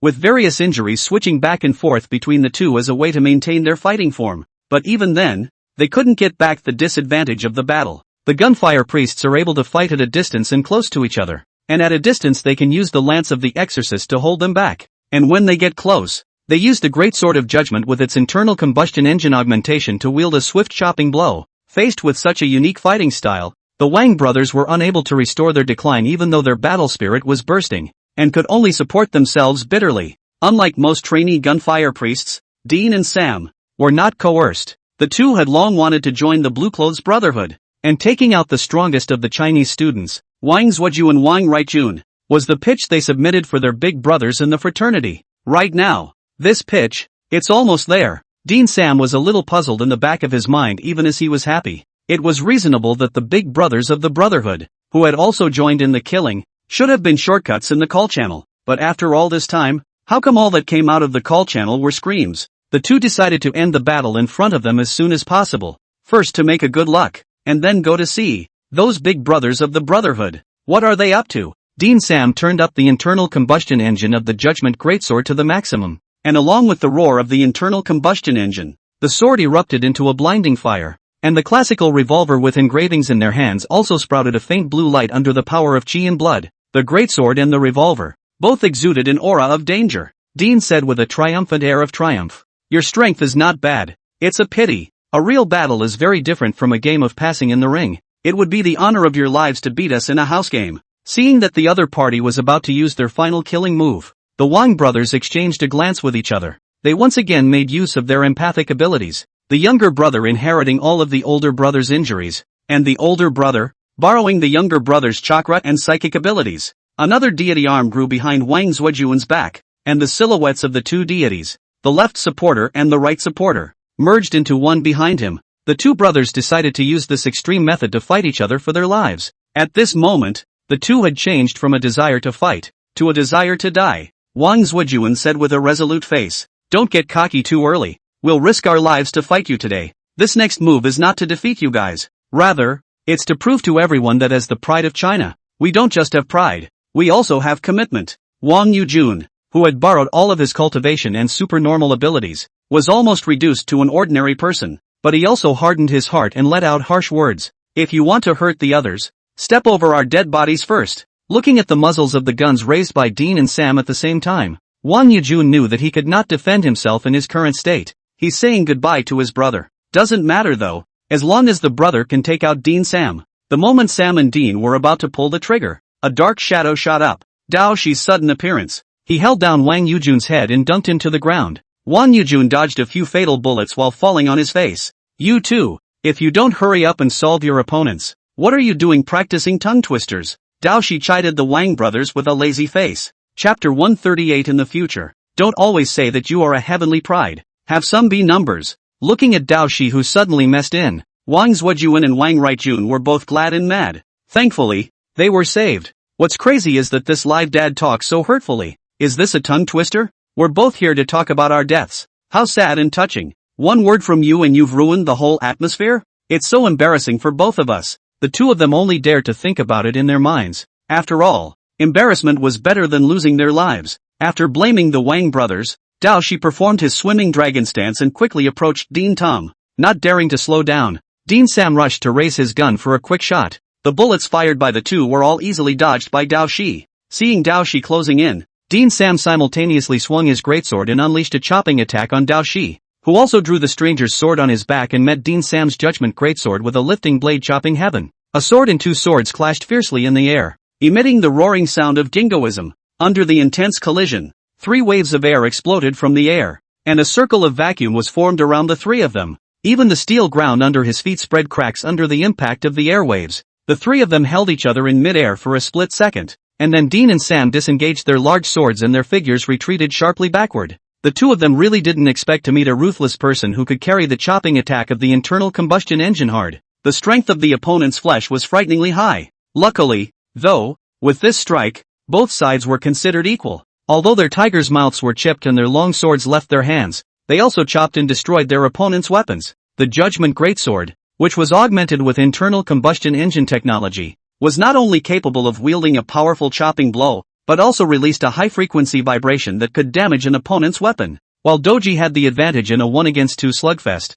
the strength of his weapon dragged him down. At this moment, the stranger's sword in his hand, which was forged from C-grade metal, cracked inch by inch. Dean Sam exchanged a look and a secret snicker. This opponent in front of him was ridiculously strong, but he was too stupid to dare to fight Father Gunfire's great sword. Now without a weapon, how can this guy fight? The 2 of them, on the other hand, seemed to have suffered some dark losses, but in fact, they held the absolute initiative. Without any communication, both of them lifted their guns at the same time, dashingly changing bullets in the air, rubbing their sleeves and spinning their wheels, and completing the loading of bullets in the blink of an eye. The 2 men backed up while firing continuously, as long as they retrieved their greatswords. This battle, the victory is assured. Dao Shi also saw the intentions of the 2. How could he give them such an opportunity? He leaned forward, once again dodging the oncoming bullets with his handsome stance, anticipating the enemy. But with a few dodges, he had already arrived in front of the duo. Seeing Dao Shi take the initiative to approach,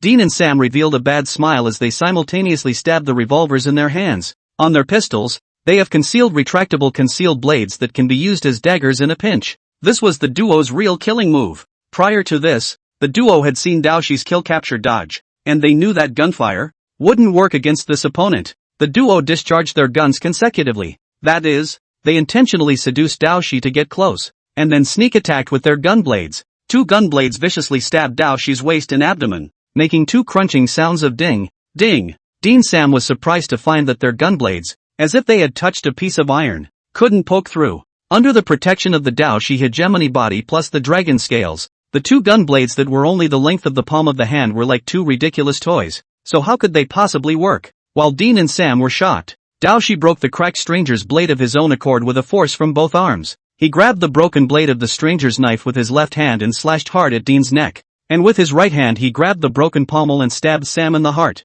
All 3 played the same game, trying to get close enough to draw a surprise attack. It's just a shame that Dean and Sam don't have Dottie's perverted defenses. The broken blade of the stranger's knife cut into Dean's neck without question, and the broken pole stabbed Sam through the heart. Dao Shi allowed the broken blade and pole to remain in the 2 men's bodies as he freed his hands and slapped their heads together with a double peak slam. The duo, who had just suffered fatal injuries, had no time to react and fell to the ground like 2 ragged pockets. Not even waiting for the 2 to moan, Dao Shi stepped forward and stomped on one of them, breaking their necks. From the 3 of them going at it hard, to Dao Shi stepping on the necks of the 2, it was only the work of a few snapping fingers, easily finishing off Dean and Sam. Dao Shi turned back to the Wang brothers. Is it hard? What's the point of grinding and grinding? In the face of Dao Shi's rebuke, Wang Zhuojuan and Wang Rigjun were silenced. The loss of a newly built stranger's sword just to settle 2 stragglers made the thrifty Dao Shi a bit upset, but when he thought about it, there were still 3 B-rank golden thorn armors that were waiting for him. Dao Shi's heart was instantly hip. He pulled out the woven bag he carried and shook it open against the wind. filling it with both Dean Sam's revolver and his greatsword. As for the broken stranger's sword, it was also thriftily recycled by him, highlighting a man who could live with himself. Scrap recycling completed. Dao Shi pulled out the Qi recovery pill from his bosom and threw it to Wang Zuojuan and Wang Ruijuan. You too, eat it. Looking at the Qi recovery pill in his hand, Wang Zuojuan and Wang Ruijuan squirmed a bit. Thinking about it, the duo was seduced by the Qi recovery pill before they received a fat beating from Dao Shi and Hishionya. At this moment, Dao Shi was giving them such a valuable elixir with a big grin. This, the two mumbled, not knowing what to say. Dao He showed rare generosity. I can't use this thing. You guys eat it and go help the others. Dao He heard the declaration of the two brothers who went to their deaths with great bravado. They're not the only ones who are committed. Although Dao Shi could get by, he wasn't stingy. It's just an elixir though. The Wang brothers also knew that their side needed both of them as high-end combatants. The two of them no longer pushed back, and Wang Yujun raised his hand and ate the Qi recovery pill, and both brothers' Qi and blood quickly rebounded. Brother Shi Zi, we're going to aid the others. Take care of yourself. The two brothers bowed their hands to Dao He and turned to leave quickly. Looking at the duo's backs, Dao Shi added, in the future, when you make declarations of going to your death, don't say that you're a Huaxia heavenly pride, and have some B numbers in your heart. The two brothers had black lines on their heads as they pretended not to hear Dao Shi's words and ran even faster. Just say it. The duo secretly bellyached. Dao Shi commanded again. The pistols and greatswords of the priests of the guns and fire, put them all away, and don't leave a single one behind. This time, the two brothers made an OK gesture with their backs, signaling Dao Shi to rest assured that the package was on them. Chapter 139, My name is Sun Jinfeng. In the meantime, another battlefield in the rusty capital's secret realm. He Xianya and Mo Xiang also exchanged blows with the members of the Brotherhood in blue respectively. They all faced a siege of 4 or 5 people at the same time. Although the Blue Clothes Brotherhood, in terms of numbers, had an absolute advantage. In terms of the situation, they had instead fallen into a passive position. Mo Xiang finally showed his ice and fire. He himself cast Hengshan Fire Pass Golden Bell. The puppet Fina cast Hengshan Water Pass. The one person and one puppet with the golden bell cover transformed into 2 war machines. The unrivaled fighting style of the gunfire priests suffered a big loss when it came to Ink Blazer. Their guns of exorcism were unable to penetrate Mo Xiang's golden bell, and instead caused a chain of ricochets. And once they got close, Mo Xiang and his puppets, with a random punch or kick, could inflict fatal blows with ice and fire elements on the priests. Although Mo Xiang's golden bell shield had not yet been practiced to perfection, it was easy to expose the door of the shield when facing top experts. But these blue-clad Brotherhood members in front of them were clearly not among the top experts. With their strong defense and hard bridge attacks, Mo Xiang and his puppet Fina killed the crowd in a flurry, and He Xiangya, even more so, swam the dragon in the crowd. The Blue Brotherhood claimed to be the best of the best, but apart from Bob, Jamila and a few others, who were considered to be heavenly talents, the others, however, were only S or A ranked talents, relying on their age advantage. Their cultivation was a cut above the first-year freshmen, but in He Xiangya's eyes, these guys whose cultivation and talent were inferior to his own were not much different from plugging in a label to sell their heads. Unlike Dao Shi, who was good at hard fighting, He Xiangya himself took the route of floating, and easily would not fight hard against people. Plus, he had gotten information from the communication channel from Shintu Dust and the others, and knew that the gunfire priest's greatswords were a bit spooky. It was even more unlikely that he would go sword to sword with the gunfire priests. He Xiangya displayed a dexterous stance, as if he were a ghost, weaving in and out of the crowd. And with every flash of the twin swords in his hands, there was an unlucky person whose blood soared wildly. The members of the Brotherhood screamed in their hearts. Before the operation, Minister Anthony had given them instructions.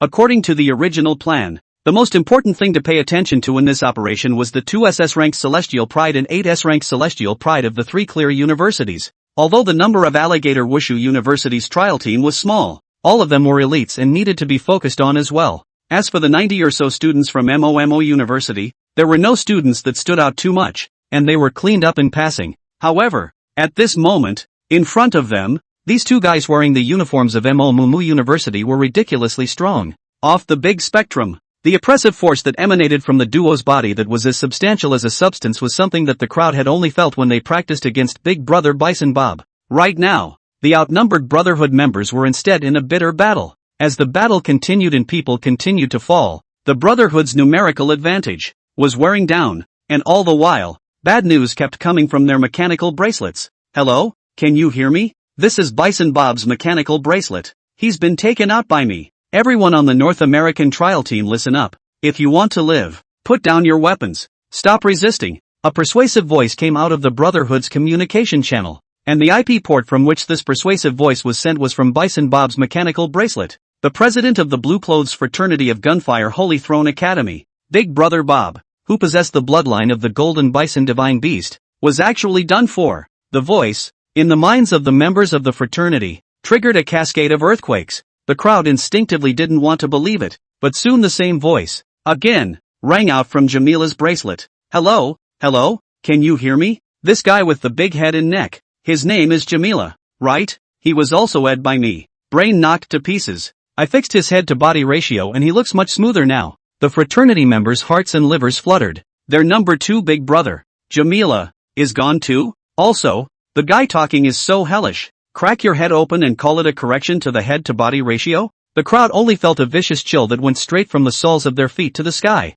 The Blue Clothes Brotherhood was originally barely able to withstand Mo Xiang and He Xiongya's attacks by virtue of their numerical superiority. And right now, with the commotion sparked within them, they quickly collapsed. Mo Xiang and He Xiongya were like 2 lions charging into a herd of horned horses, easily reaping the lives of the Brotherhood members. In a matter of moments, on the Brotherhood side, there was only one unlucky man left, standing trembling amidst the corpses of his companions. He Yuenya had intentionally not finished this guy off. This guy's ability was special and He Yuenya wanted to play with it for a little while longer. Looking at the gruesome corpses of his companions, Bartley's entire body went numb. He was maintaining the fight entirely with the inertia of his mind. Da. Bartlett mimicked the sound of a machine gun strafing, spewing a steady stream of sonic bullets from his mouth. His power is called simulated shooting. He can simulate the sound of a gun firing and spew lethal sonic bullets from his mouth. He Xiongya was seeing this in him, and that's why he kept him on purpose. Swish, swish, swish. He Yuenya mimicked Bartlett's likeness, mouthing onomatopoeia and releasing a sword aura that chopped down Bartlett's sonic bullets. Unlike Bartlett, He Xiongya's sword aura was generated purely by the release of chi and blood, and the swish, swish, swish, swish, swish, swish, swish, swish, swish, swish, swish, swish, swish, swish, swish, swish from his mouth was just purely a soundtrack. Bartlett could also see that the ridiculously strong guy in front of him was intentionally teasing him. He stopped his futile ventriloquism. I surrender. Don't kill me. Ho Xiongya obviously didn't have enough fun. That's stopping? My beatbox can still change the tempo. Whoa. Dun. Ho Xiongya sputtered and displayed poor oral skills. Inkbrand rolled his eyes on the sidelines. He thought to himself that Brother Jaizi's 2 strokes were only B. Where is the box? Pure disgrace. As a true connoisseur of ventriloquism, Bartlett didn't dare to criticize He Xiongya's poor technique. He timidly asked, "Who the hell are you?" Bartlett realizes that something has gone terribly wrong with their intelligence. Neither the 2 guys in front of them, nor the old deng who had persuaded them to surrender in the mechanical bracelet, were in their intelligence. Mo Xiang had long been waiting for Bartlett to ask this. He hurriedly snatched up the answer. My name is Sun Jingfeng. Mo Xiang can be considered to enjoy the treatment of the 2 big brothers. Applying Sun Jingfeng's vest, He Xiongya looked at Mo Xiang with a resentful face. His vest, surprisingly, was snatched away by Mo Xiang. After a long moment of contemplation, He Xiongya crossed his orchid fingers. His name is Sun Jingfeng, and I'm Sun Jinfeng. He Xiongya's outburst silenced both Mo Xiang and Bartlett. Chapter 140, Kids, I'm home. He Xiongya himself was a bit tense. He asked Mo Xiang with a smile, isn't the name Sun Jinfeng a bit too fake? Inkbrand nodded. Ho Yuya craned his head to look at Bartlett again. Bartlett nodded unknowingly as well. He Xiongya instantly stabbed out the long sword in his hand. I can't believe you can tell it's a fake, so you'll just have to die. Looking at the bloody hole that suddenly appeared in his chest, Bartlett was dumbfounded. He thought to himself that this guy in front of him, how come he flipped his face faster than he took off his pants? Besides, I didn't say anything? Aren't you the one who thinks it's fake? Bartlett had a million words to spit out in his mind, but unfortunately the life force was draining out of him so fast that he couldn't say anything else. Bartlett's corpse boomed to the bottom, and He Yuenya calmly sheathed his sword. Bartlett had seen the true strength of the 2, so how could he possibly keep him alive? Ho Xiongya was just teasing him. After settling these stray fish, Mo Xiang took out the same type of woven bag as Dao Shi, and put away the big sword and revolver on the ground. All of them. As the key cultivation target of the North American Federation, the quality of the weapons of the members of the Brotherhood in Blue was quite good. Basically all of them were of C grade level. This is all good material for forging. With these materials, Mo Xiang could proceed and make his second puppet. As for the crystal internal combustion engine device inside the Judgment Greatsword, Mo Xiang was even more interested. If this thing could be installed on the puppet's combat power could be increased by a large margin, while collecting the weapons that the gunfire priests didn't want anymore. Mo Xiang lamented in his heart. This is not a secret trial. This is clearly coming to get goods. It's so nice of the gunfire priests to provide the materials and the technology again. With the continued deaths of top-level fighters, the Brotherhood organization was left without a leader. Dong Chao's offensive technique in the communication channel had even messed up the mentality of the survivors. The original blue-clad fraternity that had been sharpening their swords had completely turned into a mass of scattered sand. As for the gunfire novice priests, who were already rushing to their deaths, they were plunged into a quagmire of confusion and stupor without the Brotherhood's coercion. The offense and defense completely changed places, and the original hunter, instead, became the prey. The Chinese students, on the other hand, were as powerful as a rainbow, and coupled with their original numerical advantage, the battle became completely one-sided. The students formed themselves into several combat squads and began to make their way through the Steel City, capturing the fleeing North American martial artists. After the initial panic, the three clear Taoist cultivators also gradually entered the battle state, displaying a notable fighting quality. After the return of Wang Zuojuan and Wang Raijun, the Taoist monks even had a backbone. Like a tiger with wings, Wang's brothers can be counted on to have a stage to pretend. They intentionally heavy-handed, where they met the gunfire priest, all die a very dry death. The two brothers made a great show of their powers while preaching to the Big Dipper. Is it hard to finish off these scumbags? What are you guys grinding? Just this bar level. You guys can't say you're the heavenly pride of China again in the future. Have some bees in your hearts. In the face of the two big brothers' reprimand, the Big Dipper could only put on a well-behaved demeanor and nodded repeatedly. Big brother's lesson is right. Big brother's lesson is right.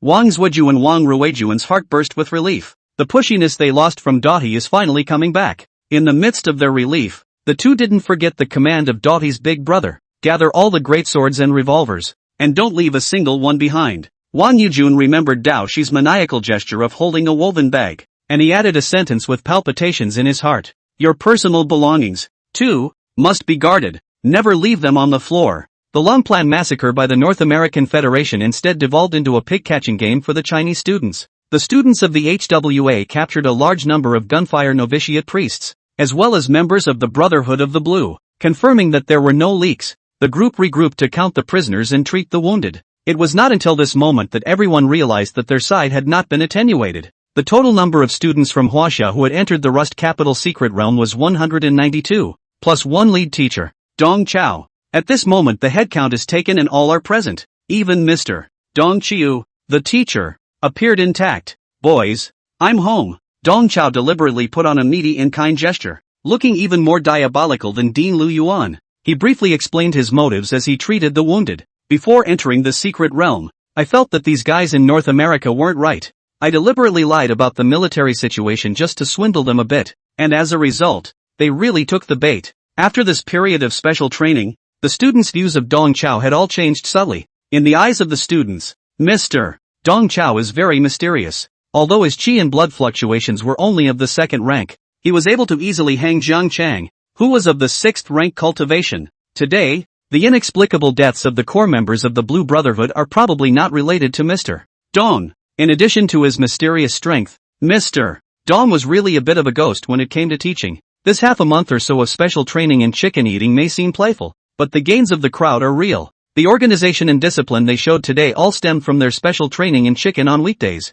Plus at this moment, Dong Chao was explaining his ploy to the students while skillfully doing battlefield first aid. With this light-hearted demeanor, it was clear that he had a wealth of combat experience. Where did he look like a punk? It's so true that seeing is believing. Thinking back on what Mr. Dong did, many students felt ashamed in their hearts. Mr. Dong is such a good teacher. He himself had listened to the rumors before and really thought of him as a loser. There was no respect at all when he saw him on weekdays. Even just started the special training and treated him with contempt. It really shouldn't be. Looking at the guilty gazes their classmates threw at Dong Chao, the three Daoshi secretly shook their heads. The simple classmates were clearly taken by Olden. Dong Lao Deng deliberately pretended to be a man in front of people, and behind his back, he abstracted all the way to heaven. He's more mixed up and inappropriate than legend would have it. Those biases that the students said before were not really biased. As the center of attention, Dong Chao didn't have the slightest bit of playfulness in his mind at the moment. Instead, he had a grave expression on his face.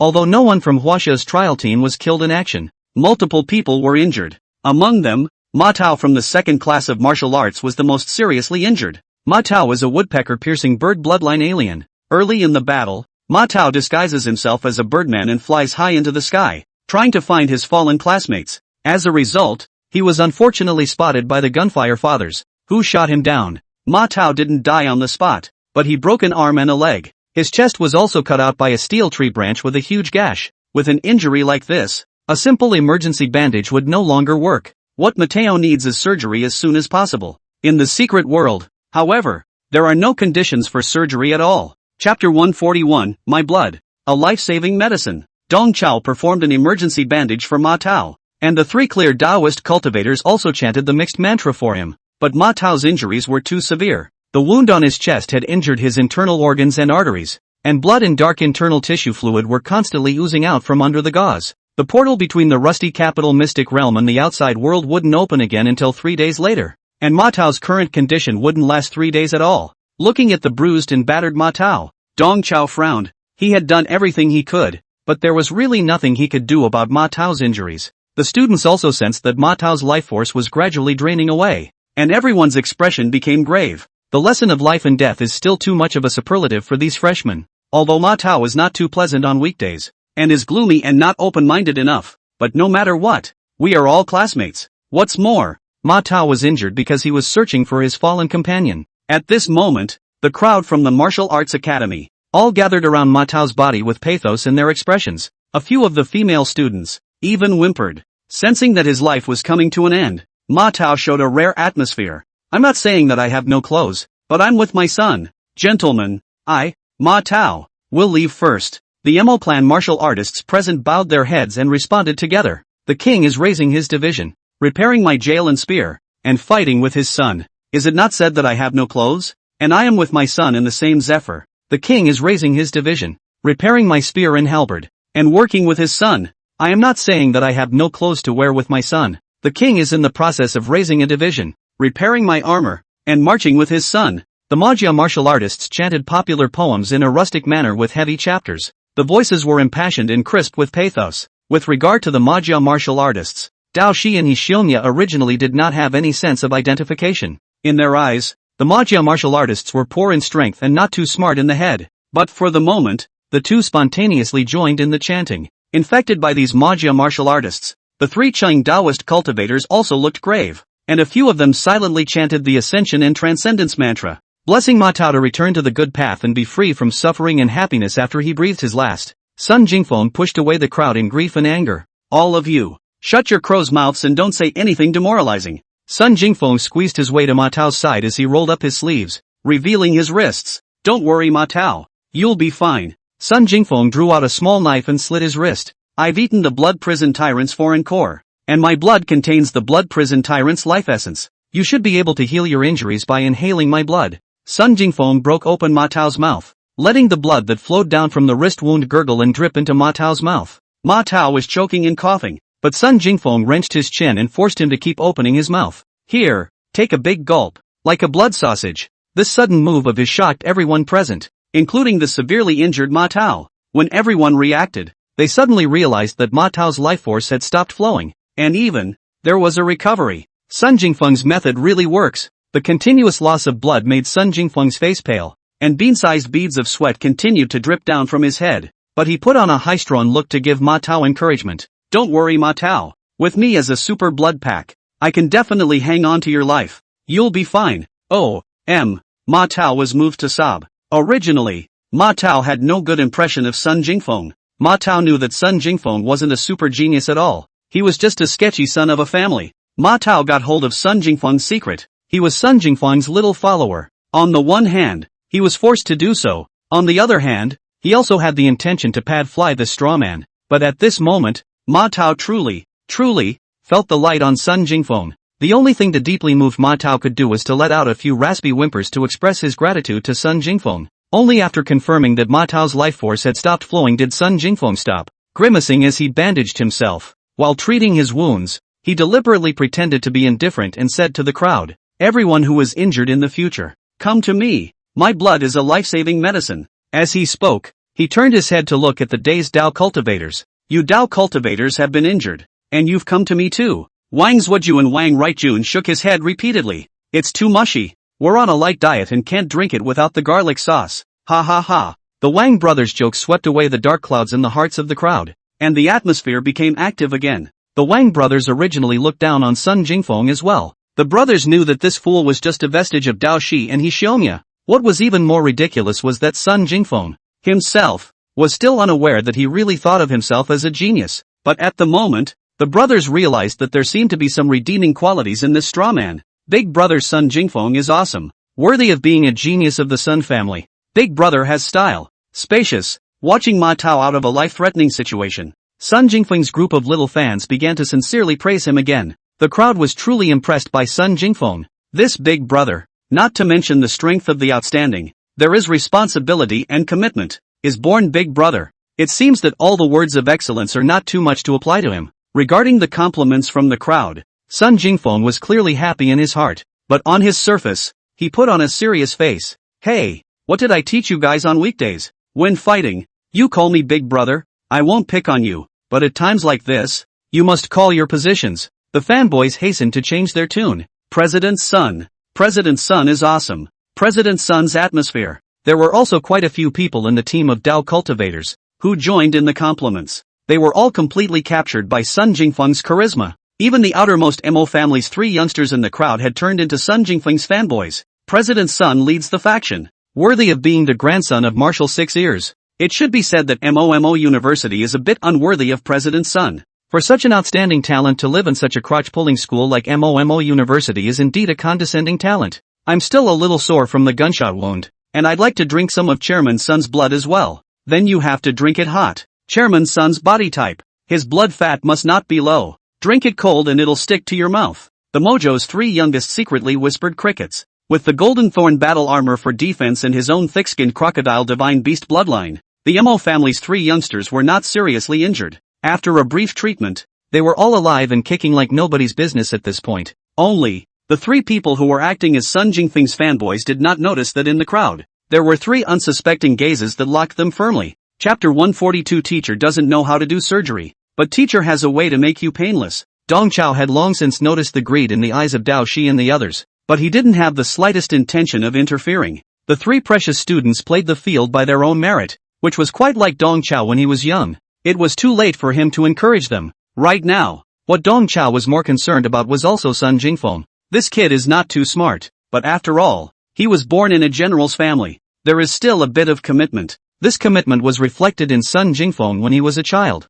Dong Qiu couldn't help but think of all the pranks he played with Sun Jingfeng when he was still Uncle Knife many years ago. Those pranks were all Dong Chao's ideas, but every time, it was Sun Jingfeng who volunteered to take the responsibility. For example, that time they added jumping jacks to the medicinal wine made by the 6-eared marshal. The old man drank so much that his upper teeth tingled and for a moment he thought he had alcohol poisoning. That night, 6 Ears Marshal tossed and turned all night. He first went to the hospital to wash his stomach for half the night, and then came back and beat up Sun Jingfeng for half the night. Then, for example, they add mints to the square dance partner of Marshal 6 Ears, Mrs. Lou's Coke. The old lady was foaming at the mouth, and that night the 6-eared Marshal stayed up all night again. He spent the first half of the night accompanying Mrs. Lou to the hospital to wash her stomach, and the second half of the night beating up his precious grandson. Although Dong Chao had been playing the good guy during this period and counseling from it, Sun Jingfeng was still beaten to death. From that time, Dong Chao realized that Sun Jingfeng, this child,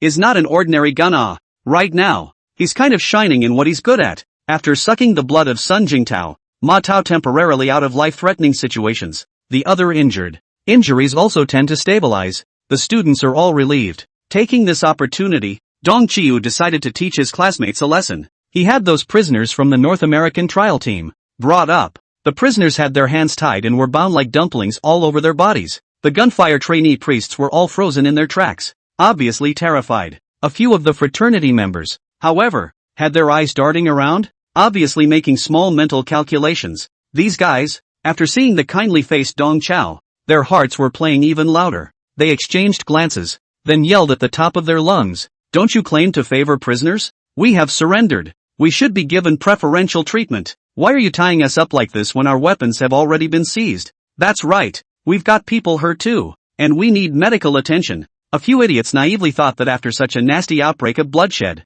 this lead teacher in China must be throwing in the towel and under tremendous pressure. In the eyes of these fools, although they were behind bars, the ones who were really burnt out were actually the lead teachers of Huaxia. The students in Huaxia could care less, but as a lead teacher, there was a lot of aftermath work to consider. This time, so many people died in the North American Federation, it was impossible to get North America to let go. Minister Anthony is not going to let this bloodshed just end. This, I'm sure this lead teacher can imagine how to ease the relationship between Huaxia and North America and avoid further escalation of the situation. I am afraid that this leading teacher, at the moment, has a headache. At this juncture, if they, the captives, make more noise, the Chinese will surely give them some preferential treatment, so that they can have a more comfortable life in the next few days. Looking at these noisy guys, Dong Chao secretly laughed. These fools, obviously used to being superior on weekdays, still can't figure out the situation at this point. Obviously, they were the ones who moved to kill first, but at this point they thought that it would be difficult for Team Huaxia to finish the job. This blind self-righteousness was very much in line with Dong Chao's stereotype of North American martial artists. From the very beginning, Dong Chao never wanted to let them live. Dong Qiu's method of aftermath is to kill them all. Dong Chao had already moved to kill in his heart, but on the surface he put on a concerned tone. Oh, someone's hurt? Let me see. Where is it? A few members of the Brotherhood thought they had it coming, and they completely failed to realize that the concerned expression Dong Chao was putting on at the moment was actually a gift of deathbed care for them. A freckled kid giggled and straightened up. My ribs are broken. Seeing that Dong Chao looked down and rummaged through the first aid kit, the freckled kid thought that he had Dong Chao in his grasp, and he proudly reported his family name. I come from the Ross Sofalai family. If anything happens to me, what you Huaxia will have to bear is not just the pressure from the North American Ministry of Martial Arts Education. As he spoke, the other fraternity members straightened their backs and chirped. No matter what the cause of this bloodshed is, Huaxia is going to put it to rest after all. This, too, was something that Minister Anthony had always instilled in them. Because of the tangible pressure from Demon City, Huaxia was destined to adopt the strategy of putting things to rest in its friction with North America. Just like right now, in order to calm things down, this Chinese lead teacher will definitely ensure the safety of their captives as much as possible, and return them to Minister Anthony with all their whiskers intact. This is something that the members of the fraternity firmly believe. Just as the freckled kid was proudly introducing his family history, Dong Chao finally pulled out a sharp knife from the first aid kit. In full view of the crowd, he stabbed the sharp knife into the freckled kid's waist and stomach. Sensei isn't a medical martial artist and won't do rib resetting surgery, but Sensei has a way to make it painless. With those words, Dong Chao completely missed the sharp knife into the freckled boy's body, and with a tuck and a flick of his wrist, the sharp oxhorn-pointed knife made a triangular incision on the freckled boy's side waist. Bright red blood and dark visceral tissue fluid gurgled out, and the freckled kid froze in place for several seconds before screaming as an afterthought. You, how dare you? The freckled kid wanted to question Dong Chao, but unfortunately, the footsteps of death were swifter than his words. The freckled kid didn't have time to say a single gulp of words before he fell to the ground and died. Well, it doesn't hurt, does it? Dong Chao's sudden move caused the remaining Brotherhood members, and even the Chinese students present, to be dumbfounded. It was as if the flow of time in the crowd had stood still, and it took a while before someone stammered. You're killing prisoners. A fraternity member with dirty braids spoke timidly. Dong Chao looked at the dirty braided man bashfully. I don't call this killing prisoners. I call it crisis relief. Dong Chao slapped the dirty braided man's face with the blade of his knife, and the latter foolishly didn't dare to move. Teacher won't kill you all for nothing, and before you hit the road, teacher will teach you the rules of how a nasty game is run. If you all die, Anthony will hold his tongue instead. If you all live, that's what will put Anthony on the fire. After the failure of your sneak attack plan, he would have wanted,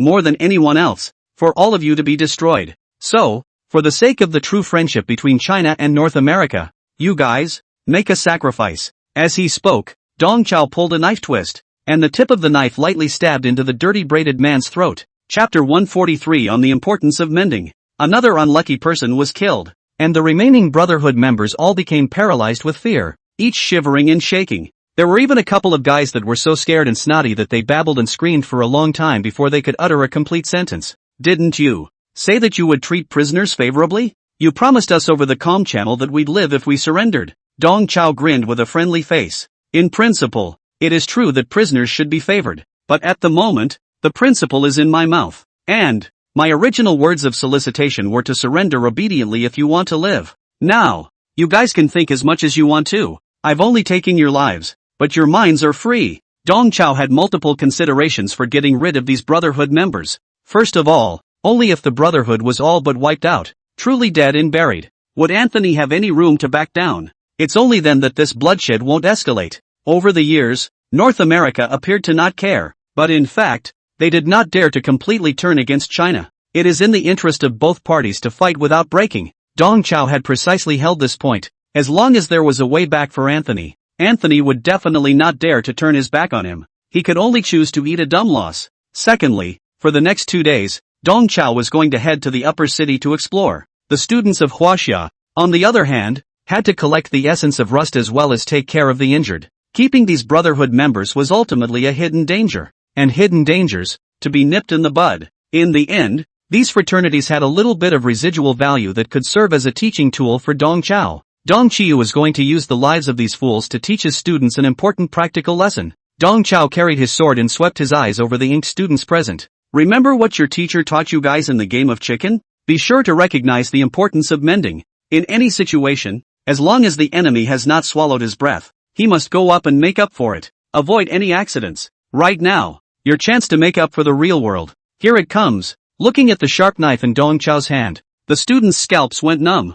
Mr. Dong was trying to make them handily kill these defenseless North American students. Earlier in the battle, the students were bloodthirsty and were able to lay down deadly blows without any psychological pressure. But right now, all these guys in North America are tied up, each one as if they were pigs to be slaughtered. Asking them to kill off these defenseless guys created a heavy moral pressure in the hearts of the students. What Dong Chao was trying to do is precisely to remove this moral pressure from the students' minds. The battlefield. The projection of hell on earth. On the battlefield, an ounce of compassion and morality will only hurt you. In school, the upper limit for grades is 100%. But when it comes to the battlefield, the lower limit of the battlefield is 100%. Those knowledge from textbooks alone will not keep students alive on the battlefield. The students have a lot more to learn. Looking at the students' difficult faces, Dong Chao held his knife expressionlessly and swept his sharp gaze across the room. Under his long gaze, Shintu Dust walked out stiffly. I'll go first. Shintu Dust tremblingly received the sharp knife,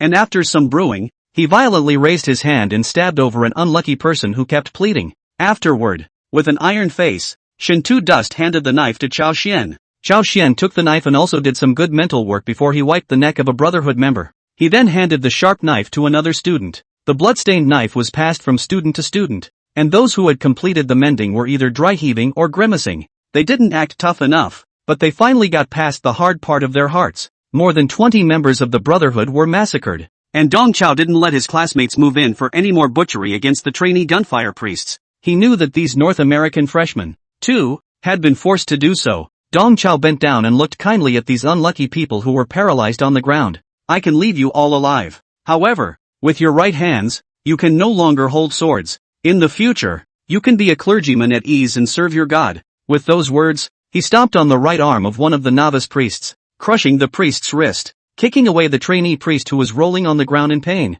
Dong Chao stepped on the arm of another trainee priest. The sound of bones breaking and the wailing of the priests rose and fell, but Dong Chao's expression remained the same. This is already our greatest mercy. If you want to blame yourselves for getting into the boat of thieves. Dong Chao seemed to be treating the hand bones of the trainee priests as if they were falling cannons. The crackling and crunching sounds silenced the Sanqing Taoist monks on the side. The three clear Taoist cultivators looked at each other in dismay. Who said that Instructor Dong Chao of MOMO University was a well-known jerk in the education world? This Nima is clearly a ruthless man among ruthless men. At this moment, Sanqing Daoxiu somewhat understood why the temperament of the students of MO University had become different after not seeing them for a month. Obviously, it was all due to the ruthless teacher in front of him. There was envy and sympathy in the eyes of the three clear Taoist cultivators as they looked at their MO classmates. The discipline and teamwork that the students at Murray University have developed in just 1 month is certainly enviable. But I'm sure, they paid a small price for it, didn't they? They must have suffered a lot under the tutelage of this ruthless teacher,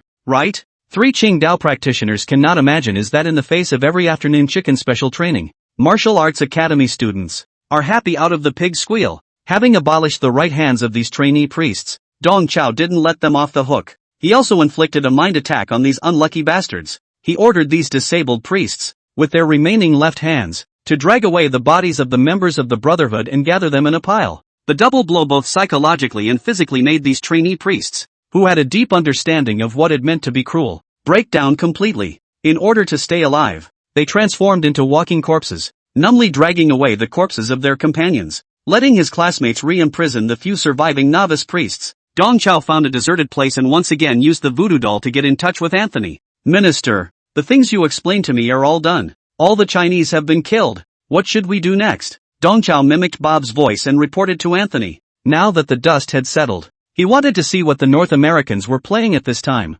Chapter 144, The Three Daolongs. You should drink your medicine. Anthony was slightly surprised to hear Bob's report. Oh, that fast? That pair of difficult Sanqing twins finished off as well? I did as you commanded and left no one alive. Dong Chao deliberately put on a smug tone. Good job, Anthony raved. Anthony was comfortable with Bob's ability to do his job. Then make the sacrifice as I commanded before. Once again, Anthony mentions the word sacrifice. Dong Chiu basically understood. North Americans have made a whole set of plans with great care, just to take the Chinese students, to complete some kind of sacrifice. Behind this sacrifice, North America must have a huge agenda. Dong Chao did not move to continue the condescension. Minister, I helped you complete the sacrifice. Isn't that a great honor? You should treat me generously, right? When confronted with Bob's invitation to take credit for his work, Anthony was not fooled, and he began to paint a picture for Bob. Bob, you're not working for me personally. You're working for the North American Federation. This is your chance to show your loyalty. Of course, you've allowed the Federation to harvest an abyssal mystery realm. This is a great merit. The Federation won't treat you poorly. Not only will we favor you with resources, we will also open up avenues for you to rise. I'll personally recommend you to be the youngest counselor in the history of the Federation. Mr. Congressman Bob, let's work together for the future of the Commonwealth. Anthony's pie drawing skills were lousy, but Dong Chao still listened to his heart pounding. What really struck him were only 4 words: the abyssal mysteries, the rusty metropolis secret realm, and a certain abyssal secret realm. Are related? Dong Chao put on a frenzied tone and continued to ghost Anthony. Mr. Anthony, I am willing to offer my loyalty for the future of the Federation. It's just that this is about an abyssal mystery realm after all. The matter is of great importance, and I'm afraid of making a mistake. That's why I contacted you, wanting to double-check with you on what to do next. Listening to Bob, Anthony nodded secretly. He said to himself that young people really do grow up. Who would have imagined that Bob, always reckless, would have a day of steadiness? Thinking about it, Anthony spoke up. All the hints are in the uptown area. All you need to do is follow the hints of the bronze tablet inscription, place the 169 Chinese corpses in the appropriate positions, and complete the last sacrifice, and you'll be able to obtain the secret key to the secret realm of the abyss. Despite Bob's stoic behavior today, Anthony couldn't help but caution. Remember, always follow the cues. Don't think of using brute force. Once the sacrificial device is destroyed, you'll never get the secret key again. Aye, Captain. Tung Chiu once again used a North American slang term in response to Anthony. The Knights of the Axe and Loyalty are already on their way to the secret realm of the station. They have come specifically to receive you. So, my young Mr. Counselor, feel free to obtain the glory that belongs to you. During Anthony's pie-in-the-sky remarks, Dong Chiu disconnected the call. It seems that this uptown area, one has to go there. When he thought of the words abyssal mystery realm, naked greed appeared in Dong Chao's eyes. He could sort of understand why the North Americans dared to take the risk. In his place, he wouldn't have been able to resist, and use someone from North America as a sacrifice. It's a pity that the number of North American students who entered the secret realm is too small. Even if we killed them all, it wouldn't be enough. Dong Chao felt a little pity in his heart. However, no matter what, Dong Chao decided to make a trip to the upper city. It didn't matter that he couldn't get the secret key, but he had to destroy it so that North America couldn't get it either. The next day, downtown, Huaxia's students were automatically divided into groups and divided their labor. Some tended to the wounded, some guarded the priests in training, and others hunted the city's steel walkers for the essence of rust. After that big battle yesterday, today, Team Huaxia is reaping all the good news. The injuries of several of the wounded had not worsened, and even Ma Tao, who had been injured the most, had managed to hang on to his life, and it was not a problem to support him until he left the secret realm. The gunfire priests who were under centralized custody hadn't been worn out, plus they had all lost an arm. So now, they were completely unable to make waves. MOMO University had only split up a dozen or so people to watch over them. As for the several action groups that went hunting for steel walkers, they were even more rewarding. These steel walkers are all mutants from the death of humans from a certain realm. They can't even be considered xenomorphs. There was nothing more to these guys than having a rusty iron body with a relatively impressive defense. Killing these steel walkers was as easy as chopping melons and cutting vegetables to the Chinese students who had just experienced a vicious battle. The MO University students and the Sanqing Dao cultivators were all busy in a frenzy, and in the crowd, only the Alligator Wushu University's trial team behaved the most awkwardly, because they had been enemies with MOMO University for many years. A few students from Alligator Wushu University were not quite ready to integrate into the MOMO University team. They had wanted to team up with Sanqing University, but the gang of Taoist monks all fought with the students of MO University. There were even quite a few Dao cultivators who looked up to the MO University students. This made these few students from Alligator Wushu University seem out of place. After the hunting operation started, these unlucky few were left alone. It was just that the three clear Taoist cultivators and the martial artists of Emoda were numerous and clearly divided. They first gathered all the steel walkers together, then concentrated on eliminating them and gathering them. Every single one of them made a fortune. On the other hand, the side of the Alligator University could not even get a mouthful of soup. Plus, the Emo family's third young master's body was still injured, making it more or less difficult for him to move. The task of hunting basically fell on the other three team members. The three youngest members of the Manhwa family, on the other hand, squatted in the corner like the three grandfathers, idly talking in an old-fashioned manner. I didn't expect it. This class of freshmen from MOMO University is really something. For this year's 100 Schools Martial Arts Conference, we have to pay attention. Don't get caught in the gutter. This is an important piece of intelligence. It must be fed back to the school. We must be on our guard this year. There is a real possibility that we might fall in the gutter. But, with our MO family's three young men around, it's unlikely that we'll fall in the gutter. Mofan babbled as he fiddled with his spiky mohawk. Yesterday, the golden thorn battle armor on his body helped him fend off several deadly bullets, and although his life was not threatened, he had a slight concussion from the force of the bullet's impacts, and his thinking was a little less clear. While catering to Mo Fong and Mo Lu's words, Mo Pak looked at the students of the two schools in the distance who were reaping a full harvest with envy. Just then, three students wearing masks and white coats approached them. There you are. We've been looking for you guys for ages. It's time for you to drink your medicine. 3 dalongs. Daoshi said kindly to the Majia Sanji as he held a mixture of Banlangen and Golden Throat. Chapter 145, The Lone Ranger. Daoshi came to heel with a big smile on his face. You three, you need to get well soon. You're the big heroes of this battle. Us? Big heroes? The three Mojas were dumbfounded. With a sincere face, Daoshi gave the three fools high hats. Of course you guys are heroes. You guys were some of the first to engage the Gunfire Fathers. Not only did you hold back the enemy's advance team,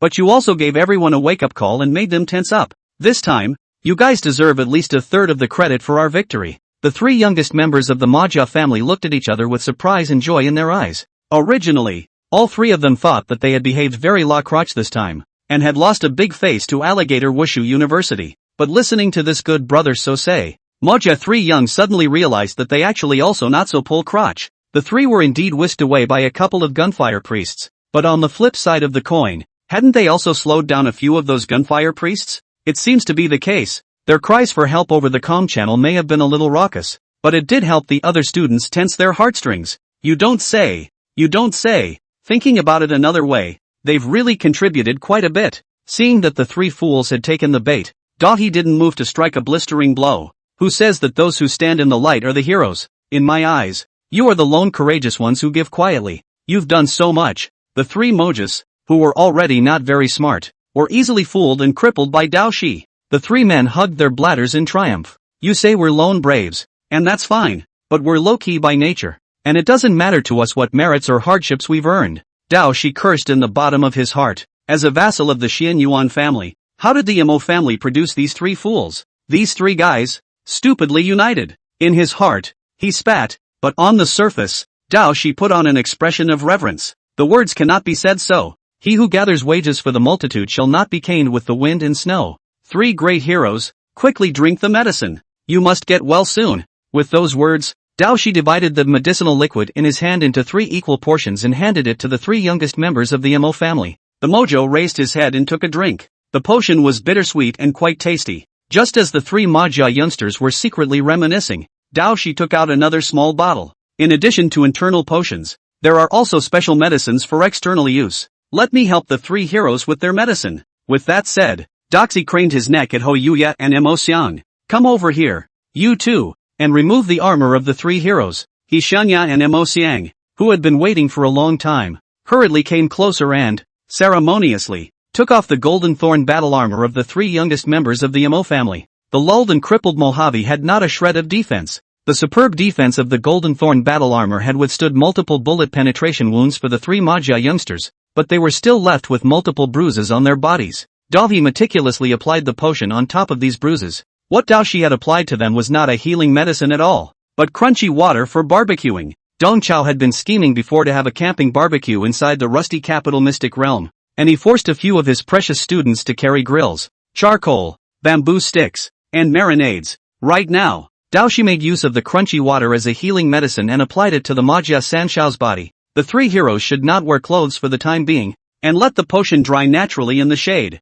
The brittle skin healing effect is only good. Take your time to rest. We'll go take care of the other wounded. With 3 pieces of battle armor in hand, Dao Shi looked natural and retired. The 3 Mojas didn't notice anything strange, and they obediently lay down on the ground to dry the crunchy water on their bodies. In front of Dao Shi, the 3 of them could still pretend to hold their heads, and now that Dao Shi and the others were far away, the 3 Maggia youngsters could no longer hold their heads, and they automatically divided themselves into 3 voices and sang the popular Lone Courageous Man. Love the way you walk down dark alleys alone. Love the way you don't kneel. Love the way you've confronted despair and refused to cry a single tear. Who says it's the ones who stand in the light that are heroes? With the passage of time, the body of the healing medicine becomes sticky. The 3 people cannot help but mayfly chrysalis up. In the distance, Dao Shi took out his beloved woven bag, and he stomped the 3 battle armors one by one like he was stepping on a can and threw them into the woven bag. Beside him, He Xiangya and Mo Xiang also had frenzied faces. The precious battle armor that the 3 had been coveting for many days had finally been picked up. Meanwhile, at the core of the Rust Capital's secret realm, the upper city, Dong Chao stood in front of a steel tree, scrutinizing a dried corpse on the tree. The dry body was topped with a typical Caucasian face, and judging from how air-dried the body was, the guy had been dead for 2 or 3 years. It seems that before that, North America secretly made sacrifices, Dong Chao thought in his heart. The hanged dryad's arms were held flat, facing a steel courtyard whose doors were slightly open a crack. Guided by the dried corpse, Dong Chao stepped into the courtyard. The grass and trees in the courtyard were still made of steel, but there was no trace of rust. The layout of the entire Western-style courtyard shows off a complete sense of taste and style. It's just that, after all the objects have been transformed into steel, the sophistication and style of the place, instead, gives an unspeakably eerie feeling. Dong Chao walked along the path of the courtyard and soon found some more corpses of North American martial artists. The corpses of these North American martial artists lay prostrate on the steel grass of the courtyard, their arms stretched forward, pointing towards the ancient fortress in front of the courtyard, and behind them was an eye-popping trail of blood, and countless broken limbs and flesh. Judging from their figures, the dead were young, obviously North American students who had come to participate in the trials. These unlucky people should have been forced by someone to crawl all the way through the grass of the courtyard before they were born. The grass and vegetation that transformed into steel seemed like a steel brush, constantly brushing down their flesh and blood, causing them to die in an extremely painful manner. Looking at these dead miserable young martial artists, Dong Chao, who has always been ruthless, can't help but lament in his heart. North America's Minister of Martial Arts Education, Anthony, is really that old thing is really ruthless. It's just a pity that his heart is ruthless, and he's using it in completely the wrong place. Like the gate of the courtyard, the gate of the ancient castle in front of him was slightly opened by a slit. Looking at the slightly open doorway, Dong Chao's mind began to come alive. From what we can see in front of us, the gate to the courtyard requires the sacrifice of 1 person in order to open it, and the gates of the ancient fortress require the sacrifice of 13 people to open them. Within the ancient castle, there should be another gate that requires the sacrifice of 169 people to open. Behind that door, the secret key to open a secret abyssal realm should be placed. If it was really that simple, the rules of sacrifice here would be null and void to Dong Chao. Although Dong Chao couldn't put together 169 corpses, however, he had spatial powers. For him, instantly moving behind the back door of the wall was the easiest routine. Plus, Chapter 146, The Death of Alchemy, above. With a flash, Dong Chao arrived in the middle of the ancient castle. Inside the old fort, taxidermy and jars of various animals are everywhere. Here, as if it were a Gothic-style laboratory, the air of medieval Frankenstein comes over the place. It was just that after all the objects had changed into metal, it was no longer possible to tell what the owner of the old castle had originally been working on. Dong Chao found some footprints with blood on the ground, obviously left by the previous North American trial team. Dong Chao followed these footprints to the second floor of the ancient castle. In the corridors of the second floor, large metal tanks with all kinds of sophisticated instruments were everywhere. It's just that most of these large tanks and instruments are damaged. The corridor walls and the ground were covered with dense bullet marks. Obviously, this mess was also the handiwork of the North American trial team. Dong Chao walked slowly all the way along the corridor and eventually came to a wide hall. On the main seat of the hall stood an imposing lord's throne, and on the throne sat a broken body. Behind the throne was a shimmering, carved metal door, and in front of it, a dense array of metal coffins. On both sides of the hall, 2 rows of copper monuments stood neatly, and on the copper monuments, some complicated symbols were engraved, which should be some kind of writing. Dong Chao did not recognize these words, but when he gazed at these mysterious words, it was as if they possessed magic power, projecting the information they contained directly into Dong Chao's mind. What is recorded on these bronze tablets is a diary. Aegean calendar 1155,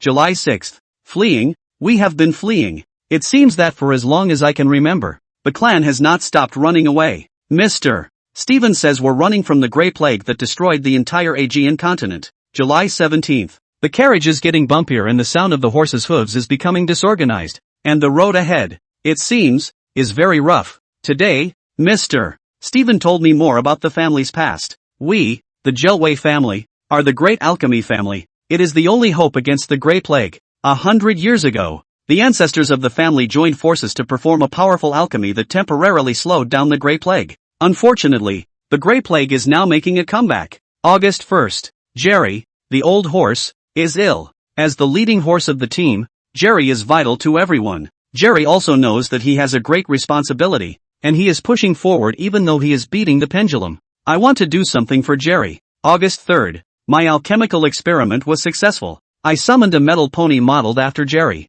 I wanted to help ease Jerry's burden, but after the metal pony appeared, Jerry died. The teacher said that Jerry became an offering to Hermes, the god of alchemy. Every time an alchemist casts a spell, he has to offer a beloved object to Hermes. Alchemy, an esoteric spell that demands infinitely from nothingness, has some price after all. Now, instead of Jerry, the metal pony was running tirelessly. Its shape and movements were exactly the same as Jerry's, but it is not the real Jerry after all. August 4th. The metal pony completely replaces Jerry and marches on without sleep. It's even doing better than Jerry. No one will miss Jerry but me. My teacher says that my ability to create things is unique amongst alchemists. My talent is greater than that of my ancestors. Perhaps I can be like my ancestors and hold back the Grey Plague for everyone. I, Melgard Jelway, will do my best to protect everyone. August 11th. There has been a disagreement in the caravan, and the adults have been quarreling. Eventually, the group split into 2 factions. The teacher led us onward.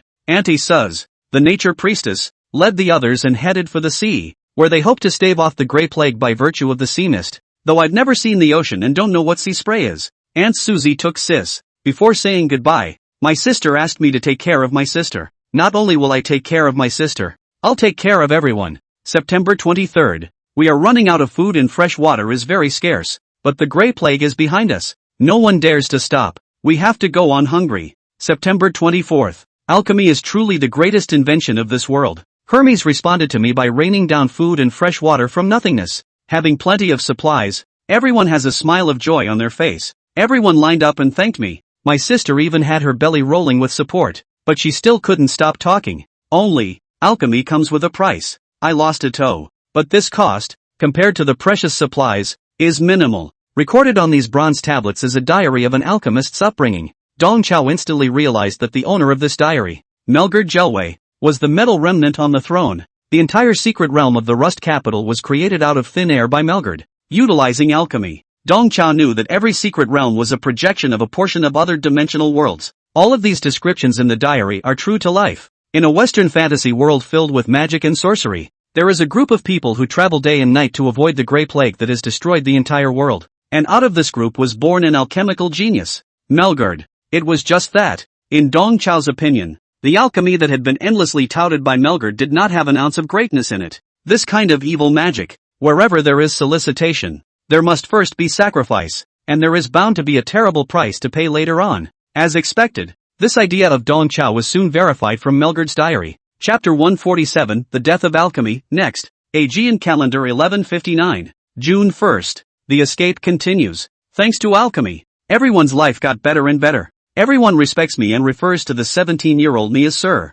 It's a great feeling to be respected. Everything is going in a good direction. It's just that recently, Vivian got sick. I promised my sister to take care of my sister Vivian. I'll use alchemy to make her better as soon as possible. June 3rd. My alchemy. It failed? Hermes dismissed my request to exchange my left hand for my sister's health. He guided me in a dream that alchemical exchange must be reciprocal. You must exchange the beloved for the beloved. After the ceremony failed, Vivian became even sicker. I don't have time to hesitate. June 4th. Hermes gave a special medicine and Vivian's condition stabilized. But I lost my teacher forever. Before he breathed his last, Mr. Sensei didn't blame me. He only hoped that I could lead the group and live for a long time. Better yet, to get out of this state of uncertainty. We, the last survivors of the Aegean civilization, we will keep the Aegean flame alive forever. I will fulfill my teacher's last wish, even if it costs me a lot. January 3rd, 1165 Aegean Calendar. I've thought of a way to get rid of the Grey Plague once and for all. That is to utilize alchemy to create a half-dimension separate from the Aegean world. There, we can build our own Garden of Eden. There, we can live a peaceful life. I told everyone what I thought, and everyone was so excited about it. Now, everyone addresses me as Lord and bows to me. Only my sister is an exception. She doesn't seem to have enough respect for me. January 11th. Hermes has guided me that my plan is feasible. But the price of trying to create a demiplane is a terrible one. June 28th. A semi-dimensional world detached from reality was created by me. From now on, we don't have to rush around day and night. Tonight, half of us, for the first time in our lives, sleep in a peaceful bed. People can't help but bow down to me and call me Savior and God. I can well afford their gratitude and worship. After all, for them, I lost my right leg, part of my organs, and Vivian. But from now on, there will be no more sacrifices. All will gain precious peace and happiness. November 7th, 1168 Aegean Calendar. Recently, the Garden of Eden has become a bit strange. The grass, trees, and houses here are always inexplicably turning into metal. It might be related to the elemental disorder in the half-dimension. I sacrificed my left hand to Hermes, plus the first newborn in the Garden of Eden, and this situation is temporarily better. March 3rd, 1169 Aegean Calendar. Today, I reaped the benefits of Diana's confession. She has been in love with me since the time of the wagon escape. So have I. It's just that, I've lost too much to have an heir with her. I can only offer her to Hermes. I am the savior of the world. The savior of Aegean civilization. The demigod who created the Garden of Eden. I shall not fall into personal love. April 30th. Today, I turned over the handwritten notes left behind by my father. It turns out that he was also an alchemy genius who saw through the nature of alchemy a long time ago. The essence of alchemy is not to take, but to keep losing. Unfortunately, it's too late for me to realize this. I can't go back. From my father's handwritten notes, I also learned a secret. Back then, the ancestors of the family made 3 rounds of blood and flesh sacrifices at the cost of 183 lives before the Grey Plague was temporarily slowed down. The essence of alchemy is loss. We, the Jelway family, have been sacrificing since our birth. January 1st, 1171 Aegean Calendar. Rust spreads through the Garden of Eden. People's bodies inexplicably turn to steel and then rust and decay. In addition to human bodies, the houses and trees on the streets are rusting. What's worse, I'm sick too. I'm rusting too. I don't know what went wrong. And Hermes no longer gives me guidance and response. A voice in the back of my mind tells me that I have been deceived. Perhaps the Hermes I've been worshipping is not the god of alchemy. The spread of the rust disease has caused a slight change in the way people look at me. They seem to be questioning the merits and abilities of my savior. May 15th. Things are getting worse. Half the people are sick with rust. But there's nothing I can do about it. Hermes, no longer accept my sacrifice. Recently, another strange thing happened in the Garden of Eden. Those who parted company with us when we went to the sea sent us a letter. I received a letter from my sister. In her letter, my sister said that they had also escaped the Grey Plague and had built a whale city in the depths of the sea. They invite us to go to the whale city and live with them. There, food and clothing are free, and there is no rust disease. There's something wrong with my sister's letter. Something very wrong. How did my sister know that there was an outbreak of rust in the Garden of Eden? How did the snow sculptures they delivered the message to come to this half-dimension that is cut off from reality? And why do these snow eagles have festering fish scales growing under their feathers? I had just lost contact with Hermes when I received the strange letter.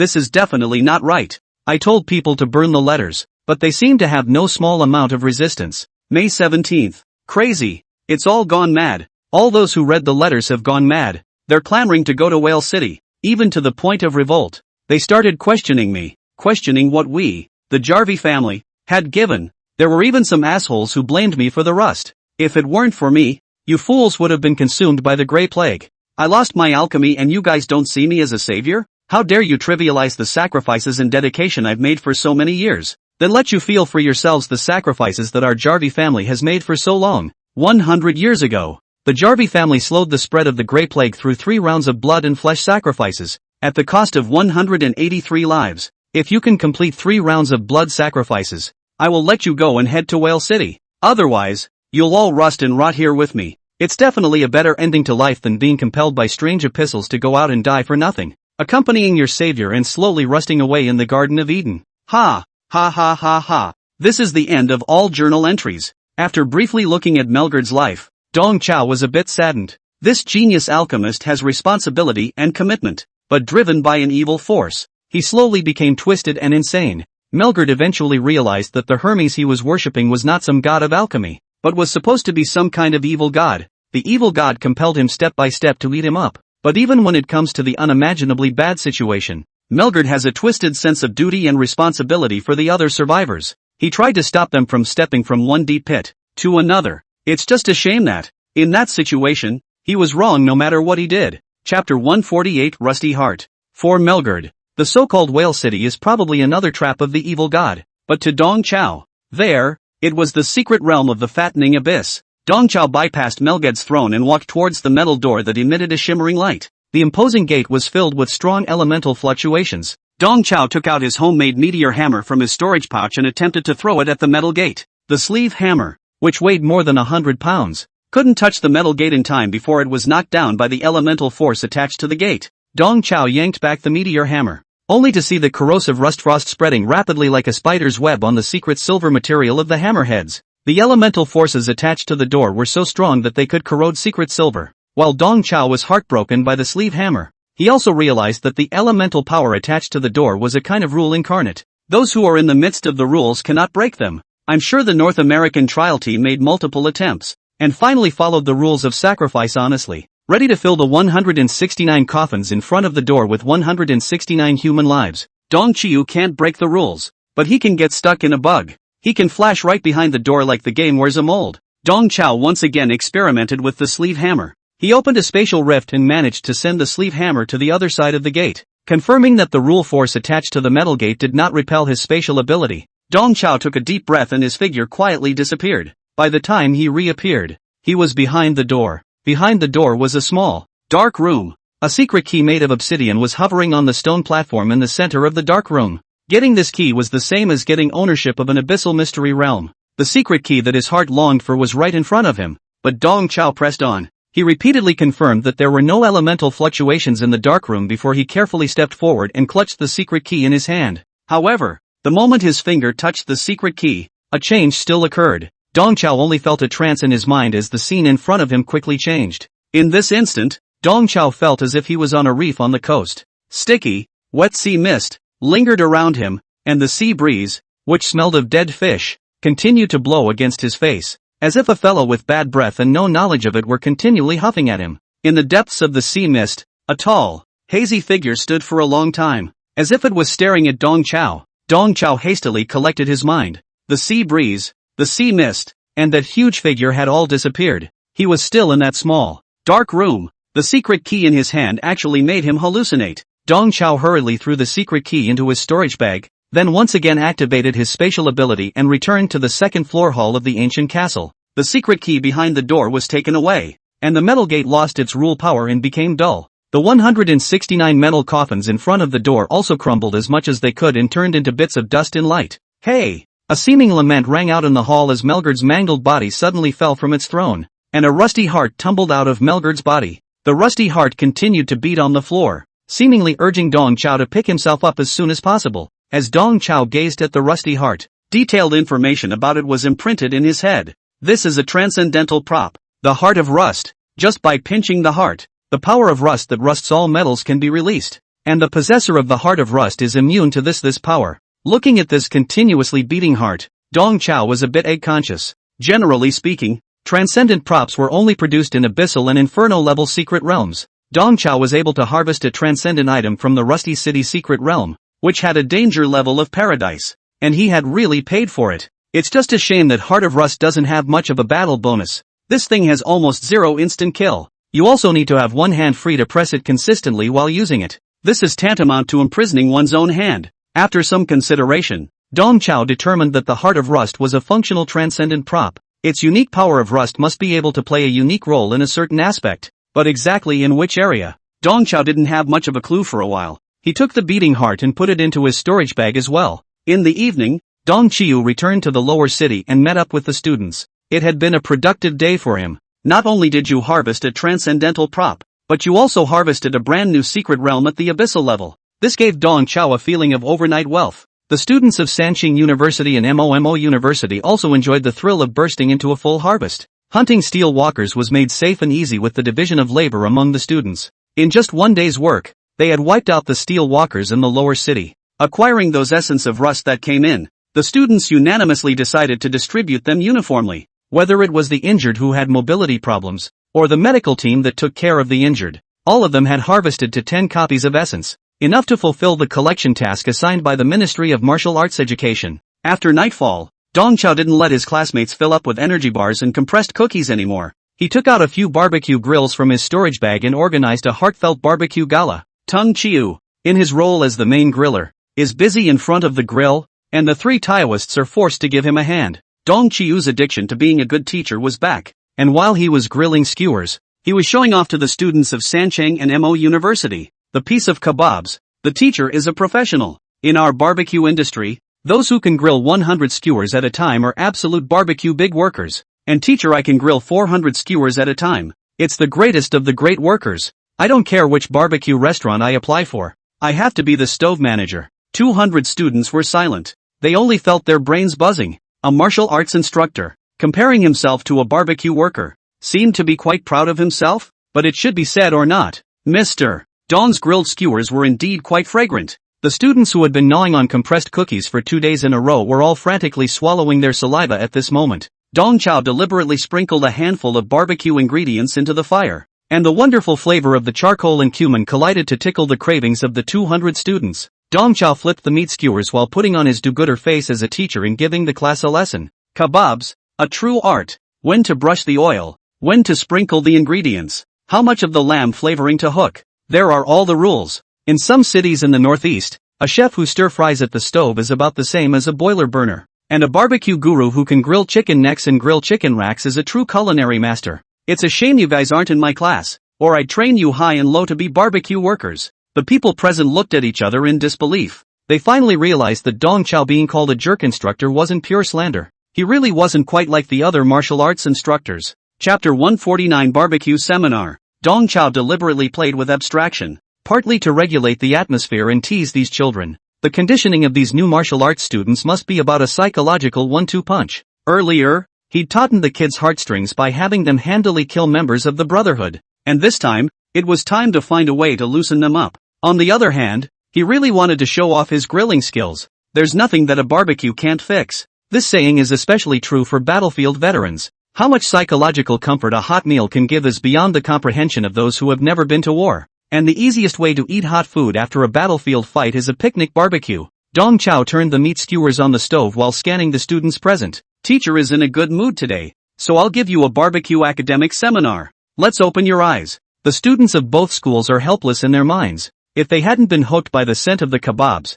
they would have dispersed long ago. Barbecue and TM academic seminar? Can these two words be put together? Watching their own mentor speak out in front of 200 people, Dao Shi and Mo Xian were both bashful. That's a real pro-mentor for them, always embarrassing them. He Xianya, however, proudly puffed out his chest. Worthy of being my martial arts instructor? What a face for me. Looking at the cerebellum shriveled group of classmates, He Xianya was immensely pleased with himself. Ho Yuya's recognition +1. Dong Chao was thoroughly into his lecture, and he held up a skewer of mutton as if he were holding a whip. Speaking of barbecue, the teacher will first teach you a term specific to the barbecue session called harvesting. The closing fall refers to the final ending dish of an entire barbecue, usually featuring a majority of entrees. Once you've eaten the closing fall dishes, it's time to buy the check. To generalize, there are 3 harvesting schools of northern barbecue: the cold noodle harvesting school, the pimple soup harvesting school, and the egg cake harvesting school. The students looked at each other and said, "Bad.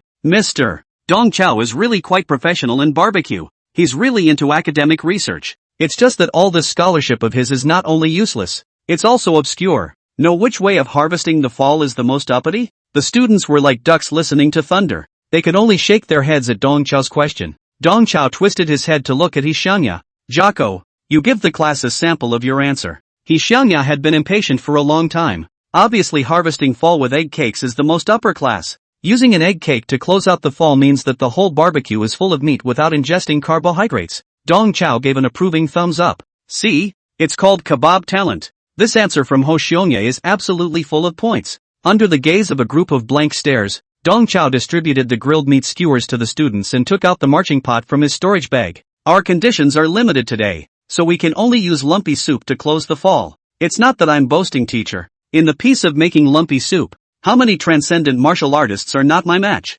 Compare making pimple soup with transcendental martial artist." The students at both schools felt their brains congeal. Hard as it was, they were still nibbling on the skewers while watching with bated breath as Dong Chow lowered the noodle lumps into the pot. Although Mr. Dong's behavior was a little bit unorthodox, the students had to admit that Mr. Dong's skills were really good. He fully deserves the name of Grill Master. The crowd had already begun to envision in their minds how nice and cozy it would be to have a mouthful of flavorful kebabs and a mouthful of steaming hot pimple soup in a while, especially at the moment, after not having had a proper meal for days on end. The atmosphere began to gradually come alive under the smell of fireworks. The students started off with a muffled and frenzied show, to talking and laughing, and then to singing and dancing. Both the physical and mental exhaustion and the gloom of having killed someone were swept away in this moment. This barbecue feast turned into a great fellowship among the students, and under the impetus of the food, the students of the 2 schools, regardless of whether they knew each other or not, all hooked up and called each other brothers and sisters. The Mojo's 3rd youngest was bare-chested and sat in the corner. They didn't have the heart to join in the great fellowship, but they all got their share of kebabs. The trio's favorite was the crispy, honey-glazed chicken thighs that were grilled and charred. This chicken leg tastes like an indescribably familiar flavor. "I always feel like I've smelled this flavor somewhere before." The 3 scratched at their sticky upper bodies, puzzled. In this association, Sun Jingfeng once again became the center of attention. Numerous students brought water and wine to honor Sun Jingfeng with water. Sun Jingfeng drank his belly round, and both of his eyes nuzzled out. But in front of the frenzied crowd, he kept raising his glass and giving his classmates a lift. Seeing him in this foolish state, Shintu Dust was a bit helpless. Shintu Dust quietly pulled Sun Jingfeng to the side. "Chairman Sun, you can't charge foolishly regardless in the future. How dangerous." Shintu Dust kindly reminded Sun Jingfeng. In the previous battle, Sun Jingfeng had charged across the room regardless, and if it wasn't for Shintu Dust and Xiao Xian being by his side to protect his well-being, he would have been injured long ago. Shintu Dust knew that Sun Jingfeng really thought of himself as a super genius. Still, Shintu Dust wanted to remind this not-so-smart fellow. After all, Sun Jingfeng's previous behavior was pure death. The bullets of the gunfire priests would not voluntarily turn around because of Sun Jingfeng's self-righteousness. This time, Shintu Dust and Xiao Xian put their lives on the line to protect Sun Jingfeng. But what about the next time? "Shintu you don't need to care about me. I'm Sun Jingfeng. What danger can I be in?" Seeing the disbelief on Sun Jingfeng's face, Shintu Dust gritted his teeth and made his words a little more clear. "I know that you have a special ability to become very powerful after losing your consciousness. But what if one day, this ability of yours disappears? Or rather, this ability no longer belongs to you?" Without waiting for Shintu Dust to finish his sentence, Sun Jingfeng interrupted him. "Shintu, I'm Sun Jingfeng. My grandfather was Marshal 6 Ears, and my father was General Wu Shiqi. Our family has enjoyed too much honor, so when danger comes, I must rush ahead of everyone. This is the mission of our Sun family." When he heard Sun Jingfeng mention his father and grandfather, Shintu Dust thought that this guy was trying to show off his family lineage. Unexpectedly, what Sun Jingfeng wanted to express was honor and responsibility. Shintu Dust lamented in his heart. Sun Jingfeng is silly, but there is still a bit of charisma in his body. For example, yesterday he slit his wrists to save Ma Tao. Such as this heartfelt speech today, Shintu Dust was secretly lamenting, only to hear Sun Jingfeng say again, "What's more, I'm a super genius.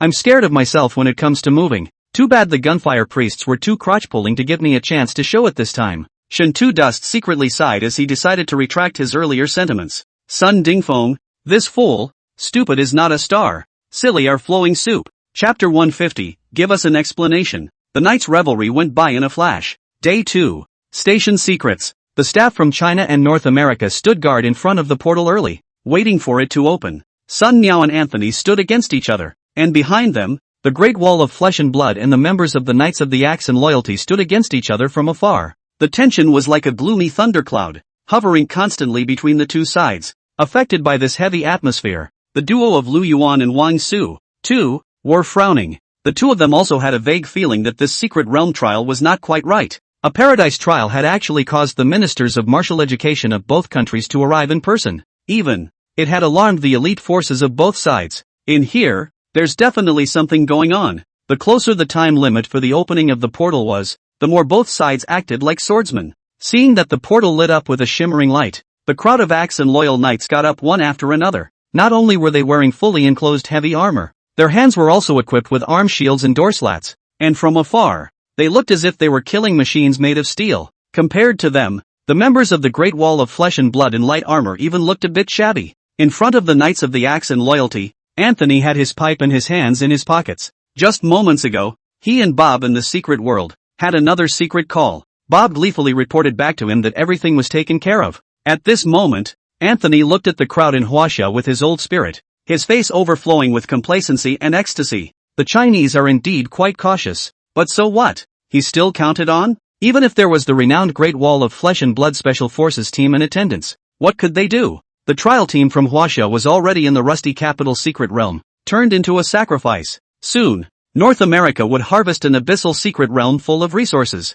and China, which had lost 200 young elites, could only silently eat this dumb loss. Looking at Sun Miao, who had a grave face, Anthony couldn't help but think in his mind how colorful the expression on Sun Miao's face would be when he found out that the Chinese trial team was completely wiped out in a while. Anthony was a little impatient for this upcoming scene. Knock, knock, knock, knock. The sound of the teleportation spell running rang out, and a silhouette appeared in the spell. The Great Wall of Flesh and Blood and the Knights of the Axe and Loyalty moved forward in unison, and the tension between the two sides of the confrontation grew. Right at this moment, Dong Chao led the students of Huaxia and came out of the portal in a line. Seeing the leaping students, Zhang Yunhao and the others completely let go of their hearts. Their captain succeeded in thwarting the North American plot and brought the students out in one piece. Salute! At Zhang Yunhao's command, the members of the Great Wall of Flesh and Blood neatly saluted. The HWA students were flattered by the salute in the face of their team members. They naively thought that Zhang Yunhao and the others were saluting them. This is the Great Wall of Flesh and Blood Special Forces Unit, the most elite unit in China. The soldier boys saluted them, obviously giving them kudos and encouragement. The students puffed out their chests with pride, and some were silly enough to salute the team back, as the rightful owner of the team members' homage. Dong Chao, like the students, put on a look of being flattered. He clasped his hands together and paid his thanks to the team members with a polite face. Hard work, guys. As he spoke, he pulled a wazoo out of his pocket and handed it to one of the team members in front of him. A wazoo, old boy? The member of the team turned his head slightly sideways, almost about to tense up. He rolled his eyes at Dong Chao, and in his mind he slandered, "Captain, just act it out. You'll be honest when I miss the trap later." Dong Chao didn't tease the player anymore and let him go with a playful smile on his face. After ending the 3-day secret trial, the faces of the students were filled with accomplishment and pride. The vast majority of the students were, by all accounts, satisfied with their performance in the secret realm this time around. Although it was only 3 short days, the students felt that they had experienced and grown a lot. Handling a close call perfectly allowed these young martial artists to, invariably, build up their confidence. Before entering the Rust Capital's secret realm, they didn't even dare to look directly at the members of the Great Wall of Flesh and Blood Special Operations team. But 3 short days passed, and their mindset quietly changed. The soldier brothers in front of them were certainly their seniors and role models, but these role models, it seemed, were not so far-fetched. At this moment, many students had secretly resolved in their hearts that after graduation, they too would participate in the layers of selection and enter the most elite troops of China, the Great Wall of Flesh and Blood. Watching the Chinese students emerge from the portal one by one, Anthony, who had been complacent just a moment ago, instantly turned blue. It was as if he was high on 2 pounds of North America's signature herb, and his whole body was dull and disoriented. Just a short while ago, Bob had reported to him that everything was taken care of. But now, how did the Chinese students, who should have been used as sacrifices, appear alive and well in front of his eyes? What a living hell! Seeing the end of the procession, where several trainee gunfire priests were escorted out bound and gagged, Anthony's face became harder and harder to look at. He didn't know what exactly happened in the secret realm, but it was obvious that their sacrifice plan had failed. At the moment, all Anthony wanted to do was grab Bob by the collar and question him out loud about what the hell was going on. Unfortunately, there was no Bob in the crowd. Dong Chao arrived in front of Sun Miao and respectfully reported to him, "Mr. Minister, the total number of Chinese students in this secret trial is 191, with the exception of one who was seriously injured and 9 who were lightly injured. The rest are all safe and sound." "Yes, yes," Sun Miao nodded repeatedly. As it turns out, the smile never goes away. It only transfers to the faces of others. At this moment, Sun Miao turned into the complacent one, and Anthony, who was still in his old mind a moment ago, at this moment is like rubbing corkscrew on his heart. Confused in misplaced pockets, the shimmering light of the portal faded, and Bob and the others never showed up, which made Anthony vaguely aware of something. The kind-hearted Dong Chiu answers Anthony's heartfelt questions. "Soon after we entered the secret realm, we encountered a sneak attack from the North American team. With no other choice, we had to resort to some violent means." As he spoke, Dong Chao waved his hand, and some of his classmates immediately escorted the surviving ones, the gunfire priests, up. "Tell us what you did in the secret world." Dong Chiu let the gunfire priests speak for themselves. Having suffered both physical and psychological blows, the gunfire priests had long since suffered a mental breakdown. They replied upside down, "It's not us, it's the Brotherhood of Blue. The Brotherhood of Blue wants human life as a sacrifice." Dong Chao had deliberately left the gunfire priests alive for this moment. With them, Anthony couldn't deny it. "The brothers in blue will force us to make a move against the Chinese. Otherwise, they are going to kill us." "Shut up." Anthony gritted his teeth and drank in the gunfire priests. "These guys are obviously stimulated and delirious. Let's take them down for treatment first." Anthony winked at the crowd of Knights of the Axe and Loyalty, who immediately took the insane gunfire priests down with them. Dong Chao coldly looked at Anthony. "Mr. Anthony, you heard it. Your North American students, in the secret realm, made a move against us. This matter, you have to give me an explanation." Chapter 151, "Will you tell me if my math is accurate?" Anthony stared eerily at Dong Chao. His teeth clenched. There was still a bit of disorientation, but Anthony realized that Bob and the others had failed in their actions. These days, someone else is talking to him under the guise of Bob. There was a guy that imitated Bob's voice and played himself into a corner. Anthony instinctively felt that the guy who had teased him was the Chinese lead teacher in front of him. Earlier, Anthony had given Bob an order to get rid of the lead teacher of the Wasia team as soon as possible. And now, Dong Chao was standing in front of him alive and well. This means that Bob's fight, that battle, was a failure. Since then, the one who talked to himself had been the Chinese man in front of him. This guy, leading the students to slaughter the Blue Brotherhood. And at this moment, he turns around and asks North America to give him an explanation. The more Anthony thought about it, the more irritated he became. But he forced himself to suppress his anger. This time, the sacrifice plan was already a basket case. Being annoyed doesn't solve anything. In a chicken and egg situation, if you still vent your emotions and fall out with Wasia, you will only maximize your losses. Right now, the fact that all the members of the Brotherhood are dead is not really a bad thing for Anthony. He can blame everything on the dead and pick himself clean. It's just that in this way, the one who suffers a dumb loss becomes himself instead. Although the more he thought about it, the more he held back, Anthony made a sensible choice. He grimaced ironically and opened his mouth. "In here, there might be some kind of misunderstanding. The specifics, wait for me to go back and investigate." Sacrificing with human lives. This sounds a bit like the tactics of a cult. I suspect that there might be cult members mixed in with our trial team, which led to a bloody conflict. I will immediately investigate this matter and give you an answer. Anthony made the excuse of a cult and pushed himself out of the way. "Mr. Anthony, you can give us a reply as soon as possible. If this misunderstanding isn't resolved as soon as possible, it will affect the unity." As he spoke, Dong Chao twisted his head to look at Sun Miao. "By the way, Minister, there's something that I have to turn in." Dong Chao took out the voodoo doll from his arms and handed it to Sun Miao. "This thing, I picked it up from the Rusty Capital's secret realm. I suspect that it is a transcendent prop. I apply to turn this thing over to the state." Looking at the voodoo doll in Dong Chao's hand, Anthony's eyes almost bled. A few puffs of smoke unconsciously rose from his nose and ears. What Dong Chao was holding in his hand was none other than his transcendent prop. "Brother and brother, At this moment, Anthony hated to gnash his silver teeth. Sure enough, just as he had deduced, the one who mimicked Bob's voice and spoke to him was the Chinese lead teacher in front of him. Himself, before, had really underestimated him. Anthony stared at Dong Chao with a deadly stare, his eyes wide with anger. Not only did this guy thwart all his schemes, he also destroyed his transcendental props. This Chinese guy, he's going to hand over voodoo dolls to their country? How dare he? Anthony's heart was bleeding, but in his demeanor, he couldn't show anything. He could only watch as Sun Miao slipped the voodoo doll into his pocket. Anthony reassured himself with a mental note. Although 50 members of the Blue Clothes Brotherhood were lost, and brother were scrapped,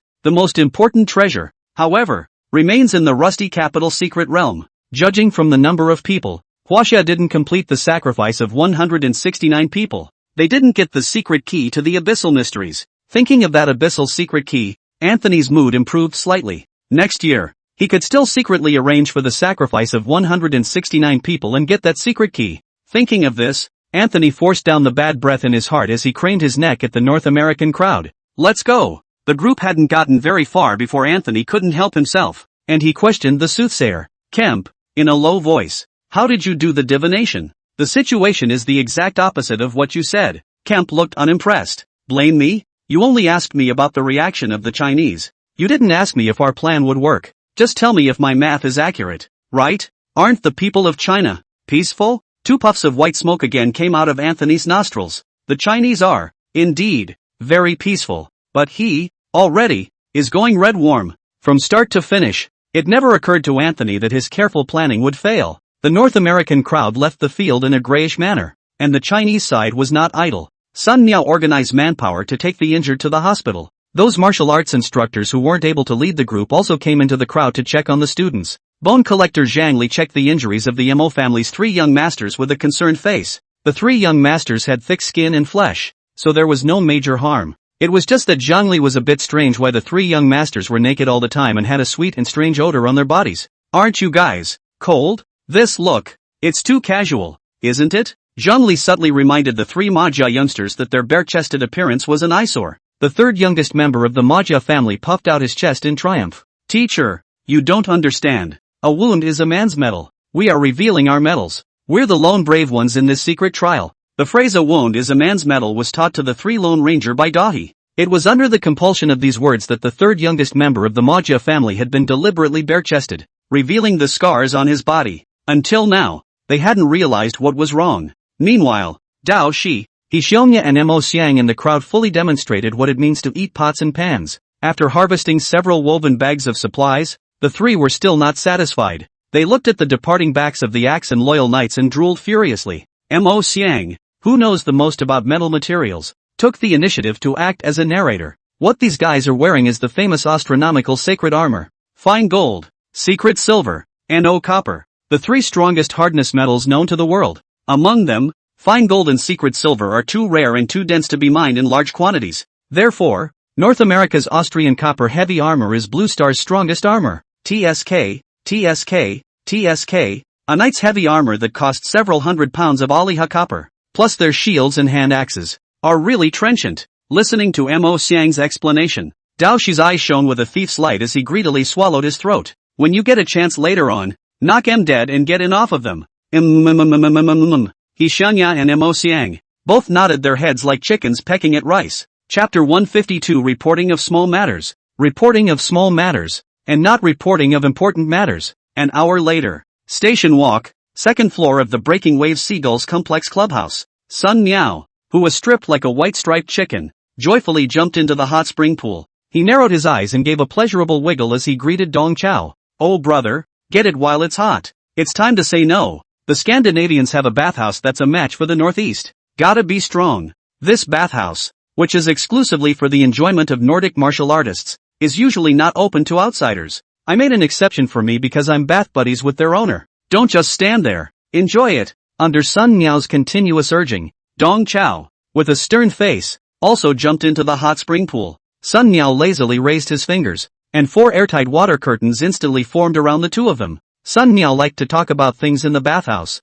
On the one hand, it was a matter of interest. On the other hand, only in the water. He was absolutely at ease and did not have to worry about the walls having ears. Oh dear, You said before that North America made so many schemes in order to obtain the secret key of an abyssal secret realm? Where is the secret key? Ruined by me. Dong Chiu doesn't blink when he lies. There's no way I can use human lives as a sacrifice, much less leave the secret key to those grandchildren in North America. I can only destroy the sacrificial device. In the dense mist, Sun Miao's expression became colorful. He knew that Dong Chao wasn't telling the truth. Sun Miao could know Dong Chao too well. I'd rather believe in a toad with 3 legs than in Dong Chao with 1 mouth. What's this old boy's character? Push a bucket of slop past him and he has to stop it to taste the salt. Can he spare the secret key to destroy it? Sun Miao infinitely suspected that the secret key that could lead to a brand new abyssal mystery realm was hidden in Dong Chao's storage bag at the moment. Dong Chao also knew that he couldn't fool Sun Miao, but he had to say it. As the saying goes, small things are reported,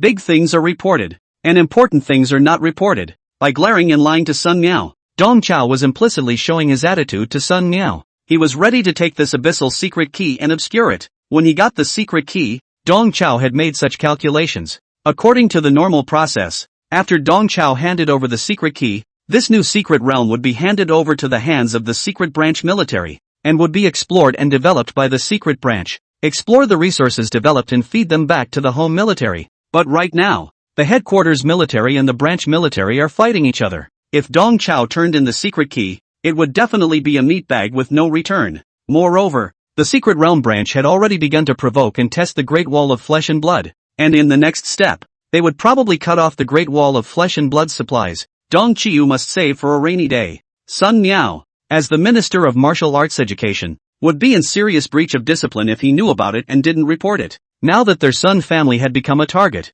if they were to be caught with their pigtails again, they could really not afford it. Dong Chao stared blankly at Sun Miao, both making Sun Miao guess the truth and not implicating him too much. Sun Miao understood these little thoughts of Dong Chao. What Dong Chao did, Sun Miao even agreed with 100 times. With this situation at hand, it was always right to keep the secret realm in one's own hands, and Dong Chao in this matter. Both got the benefits, but also do not let Sun Miao as a leader of the difficult. In this piece of human life, Dong Chao is to do the head. Figuring out Dong Chao's good intentions, Sun Miao accompanied Dong Chao in the play. Oh disciple, although you didn't manage to get that secret key, you thwarted the conspiracy of the North American Federation, and that's a great feat. Turn around. You write a written submission, and the ministry will arrange a commendation for you. The 2 old foxes tacitly exchanged glances, and Dong Chao lightly sidetracked the topic. Brother, the plum substitute plan. It's going very well. It even went a little too well. The students of Sanqing University and Momo University all treat Xiao Feng as a super genius come leading brother. Now, even people in North America have heard of Little Feng's name. In the future, the dangers that Little Feng will have to face are feared to be increasing. You have to be mentally prepared. Sun Miao gave a cold snort of disbelief. What's there to be mentally prepared for? Our old man and I are both in high positions. We give the order. The young generals will have to be born to die. Horse leather wrapped corpse. The ones we instruct are all other people's children. Other people's heart and soul. How is it that when it's our Sun family's turn, we can't spare it? The day Little Feng really gets hurt, it will be considered that he has redeemed himself. Listening to Sun Miao's words, Dong Chao was a bit solemn. Dong Chao said in his heart that it was really true that dragons give birth to dragons and phoenixes give birth to phoenixes. Little Feng, that child may not be very smart, and his martial arts talent is even more incomparable to his grandfather and father. But that boy also had a kind of nobility in him that had been passed down through their lineage of Sun family members. Just as Dong Chao was secretly lamenting, Sun Miao's entire aura softened and he begged Dong Chao, of course old brother, if it really needs danger, you can help him After all, our Sun family, there is only one single seedling. Sun Miao instantly switched from noble to mercenary, highlighting a mellow and natural. Meanwhile, the first floor of the Breaking Wave Seagull Life Club, nearly 200 students from Samchung and Manhwa University sat around the table and enjoyed a buffet full of Scandinavian flavors. In order to receive these children, Sun Miao paid out of his own pocket and invited them to dinner. The students just weren't very excited about this Scandinavian-style buffet meal. In the opinion of the students, the buffet was very rich in dishes and of high quality, but in terms of taste, it was really not complimentary. Compared to that, the barbecue reunion they had yesterday in the Rust Capital's secret realm was like a state banquet. If the minister really wanted to treat us to dinner, why did he have to spend so much money? Just let Mr. Dong lead us to another barbecue. Dasha Gansu grumbled as he nibbled on the fishy and salty bay smoked fish. He started one, and instantly countless students answered him. Exactly. I was wondering what happened to the egg cake harvesting fall genre. Even a bowl of pimple soup is better than a Nordic buffet. This meal is a living hell. As the students talked, they first missed Dong Chao's kebabs and pimple soup, and slowly, the conversation unconsciously shifted to other aspects. Your school's Mr. Dong isn't as useless as the legend says. At least he's quite competent in leading the team this time. That was originally a rumor. To tell you the truth, it's Mr. Dong who hosts our special training every afternoon. Mr. Dong, this person, is something. You still remember the last mining pit Mystic Realm, don't you? Teacher Dong also contributed a lot at that time and was even injured. I just can't understand how anyone can spread rumors that he's a jerk tutor. Dao Shi, Xiongya and Mo Xiang, sitting in the corner of the cafeteria, listened to the conversation between the students of the two schools without moving. The three also didn't expect that their abstract tutor would be recognized by so many students. Chapter 153, Sister's Plea for Help. Michihiro's approval rating +5. Ho Yuya's recognition +5. Ink Item's approval rating +5. Listening to the fancy bragging of their classmates, all three of them recognized their mentor Dong Chao a little more in their hearts. After this period of time, the three of them have also seen it for a long time. Their martial arts instructor is not a wasteful jerk at all. That old den is deep in the dark. If it was said that in the last attack on the secret realm of the mine pit, Lao Deng had deliberately acted in front of the people, highlighting his commitment and responsibility, this time, Lao Deng, on the other hand, did not show his strength in a subtle manner. From the beginning of anticipating the enemy, to turning the tables on them, to utilizing psychological warfare to mess with the mentality of the North American trial team. From start to finish, Olden played those North American guys at a tactical level. Moreover, the three Dahi were infinitely certain that the core elite of the Brotherhood of Blue, such as Bob and Jamila, had been taken out by Olden. Old Den's true strength is not as crotch-pulling as it appears. The longer they came into contact with Dong Chao, the more convinced the trio became that Old Deng, who seemed to be out of his element, was harboring many secrets. Same time, second floor of the clubhouse. Having harvested 15 points of recognition, Dong Chao, who was soaking in the hot spring, had his cultivation soared by a small segment to the 6th level of the 4th order. At the same time, a system beep sounded in his ears. Xiongya's recognition has exceeded 50 points. Now extracting the second trait of Xiongya for the host. Congratulations to the host. The trait extracted is Sword Heart Understanding. In this instant, a bright realization surged in Dong Chao's heart. This bright realization was clear and biting. It seemed as if all the hesitations and mists in the martial arts path could be cut through by this realization. Under the enchantment of the sword mind, Dong Chao's cultivation had not increased significantly, but he had gained a lot more profound understanding of his own blade techniques, and even of the sword techniques that he originally had limited knowledge of. On the other side of the hot spring pool, Sun Miao frowned covertly. As a transcendent martial artist, Sun Miao vaguely sensed that at a certain moment, Dong Chao's aura seemed to have changed a bit. 2 days later, Murmur University. The new martial arts students who had completed the Rusty Capital trials returned with high spirits. At the first moment of his return, Mo Xiang led Dao Shi and Xiongya and drilled into the Puppet Academy's forging room. This trip to the Secret Realm trial was quite rewarding for them. 87 Greatswords of Judgment, 91 Lances of Exorcism, plus 3 sets of Golden Thorn battle armor. All the metal materials added up to nearly 2,000 pounds. The crystal internal combustion engine devices inside the Judgment Greatsword were all disassembled by Mo Xiang and kept for slow study. The Great Sword of Judgment and the Lance of Exorcism, all of which were returned to the furnace to be retempered and beaten into billets. As for the 3 pieces of Golden Thorn battle armor, Mo Xiang was even more finely manipulated, cold forging them into neat ingots. It was almost time for the 11th vacation, and Mo Xiang was going to slowly forge these 3 pieces of candlemark alloy again during the vacation period, making them into the Stranger's Sword, the Senator's twin swords, and the Puppet's coatings. As for the steel billets melted into the Great Sword of Judgment and the Lance of Exorcism, the quality was also good, but after having the B+ strength candlemark alloy, the 3 of them were already somewhat indifferent to those steel billets. How to deal with the billets? Dahi came up with a great idea. Xiang Zi, we can do this. You open a weapon forging training course. Let those puppet masters come and learn weapon forging, and they'll practice with this steel, the weapons they build. We can sell them to the students of the Martial Dao Academy. This time, everyone has received their Martial Dao contribution values, and there's plenty of oil to squeeze from their bodies. Mo Xiang understood Dao Shi's meaning, and he cursed in his heart. Brother Shizi really learned Dong Chao Laodang's stitching skills to the fullest. Brother Shizi, aren't you just letting the puppet masters work for you for nothing? Forging weapons for you for free? Michishij bristled. What do you mean? Working for nothing? Good thinking. They still have to pay tuition. With these ingots, we'll have to earn twice as much. Those puppet masters are receiving contribution points and Mystic Realm coins from Lao Dang. They have oil to squeeze too. Looking at Dao Shi's evil capitalist face, Mo Xiang really wanted to send him a street lamp. With the 11th holiday approaching, they only need to stay in school for one more day before the 7-day-long National Day holiday. On the last day of school, Class 1, Class 2, and Class 3 all stopped classes to allow the students to do a self-review of their performance in the secret world. The laziest and most confused Budo Class 4, but the opposite, insisted on the last Budo class before the festival. Ji Tianfu, the exchange student who had been recuperating from his illness for many days, had also finally joined the small group of the 4th class of martial arts. He moved to the 4th desk and sat in the last row of the class. These days, Ji Tianfu had been working as a bull in the cafeteria and convenience store. Coldly sitting in the classroom, he was a little less comfortable instead. Dao Shi and the others looked at Ji Tianfu and were also a bit uncomfortable. First of all, Ji Tianfu's qi and blood fluctuations were not weak.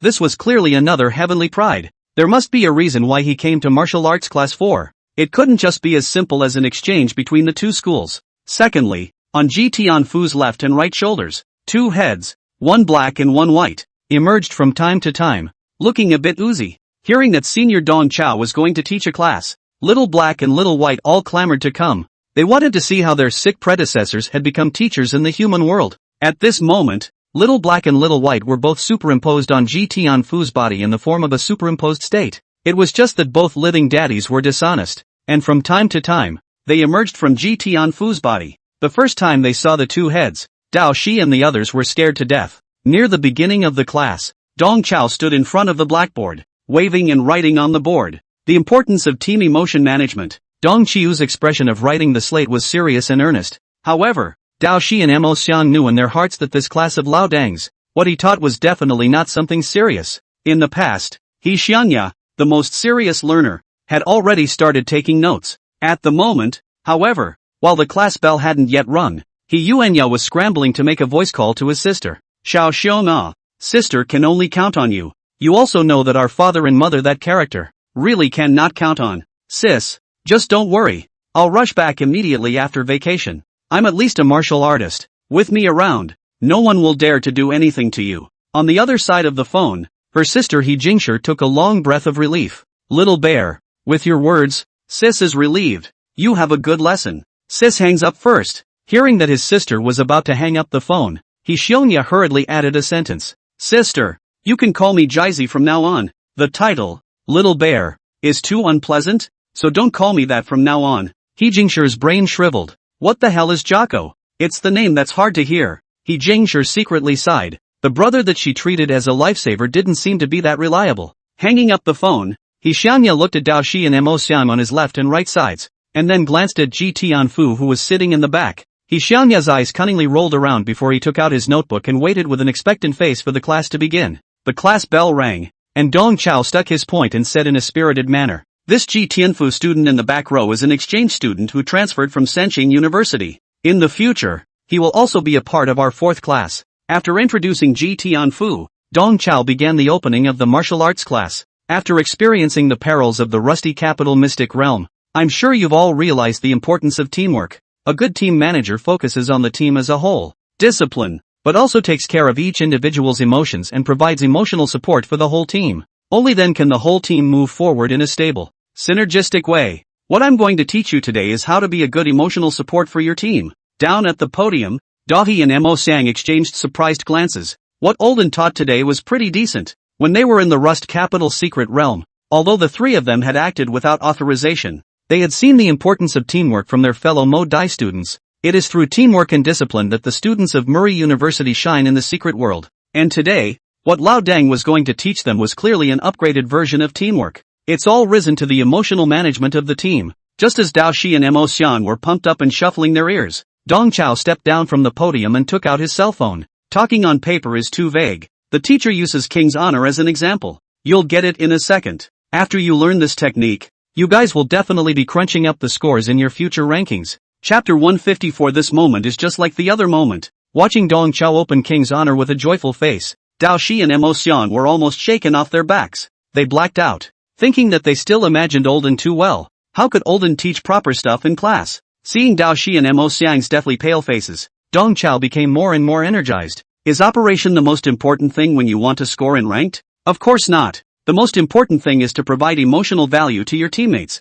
Sensei will show you how I provide emotional value to my teammates in the game. Dong Chao showed the students his king segment and then ceremoniously opened the rankings. As they watched Dong Chao open the king's platoon in the classroom, a few of the students had different looks. Dao Shi and Mo Xian were a bit lifeless, and Ji Tianfu was greatly shocked while being confused. In Ji Tianfu's eyes, Mr. Dong was a bit of a performance artist at the moment. Although Ji Tianfu couldn't understand it, he firmly believed in his heart that teacher Dong was bound to have a profound intention. As for He Xiangya, he came over to Dong Chao with a delighted look on his face, ready to watch and point. Observing the instructor play King's Glory in class, this martial arts class can be too energetic. Entering the selection screen, Dong Chao turned on the microphone. Brothers, this is my advancement match. Let's go. And oh, I only know Kai Wen-ji. Brother on the first floor help grab it. Dong Chao used a falsetto technique to imitate a sweet lowly voice. This Lori even swallows and eats words a little bit when she speaks. Seduced by the lowly sound,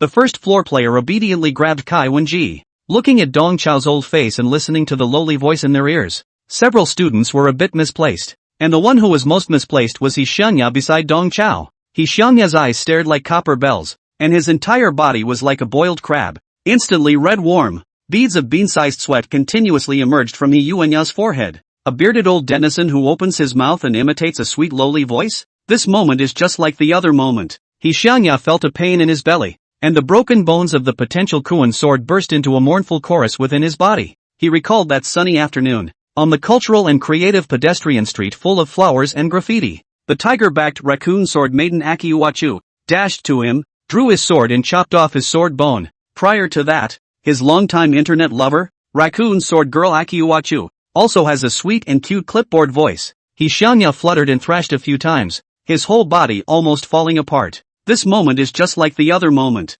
After all these years, he was surprised to see a big old stinky man disguised as a lowly again. Although the old Deng mentor in front of him was not the same person as the Yakuza who had chopped off his sword bone, that raccoon sword girl should be a sword cultivator. However, He Xiangya had an idea that sword cultivator might not have any connection with Dong Chao Laodang. After all, looking at the whole of China, there wouldn't be too many of these strange martial artists who didn't want to push their face. Dong Chao detected He Xiangya's strangeness. He was also a bit strange in his heart. Although he was burning a little bit with this lowly voice he was imitating, he didn't have to react so much, did he? Ho Xiongya, why is this kid shaking like he's on vibration mode? Although Dong Chao was wondering in his heart, it was not a good idea to ask at this moment. Plus, the game had started. Guys, let's make this quick. We've got a dance class coming up. Dong Chao clenched his voice, maintaining a burnt, clipped tone. Don't worry sis, brother will take you flying. Sister double row no? I'm a professional wild king. Sister you this also cannot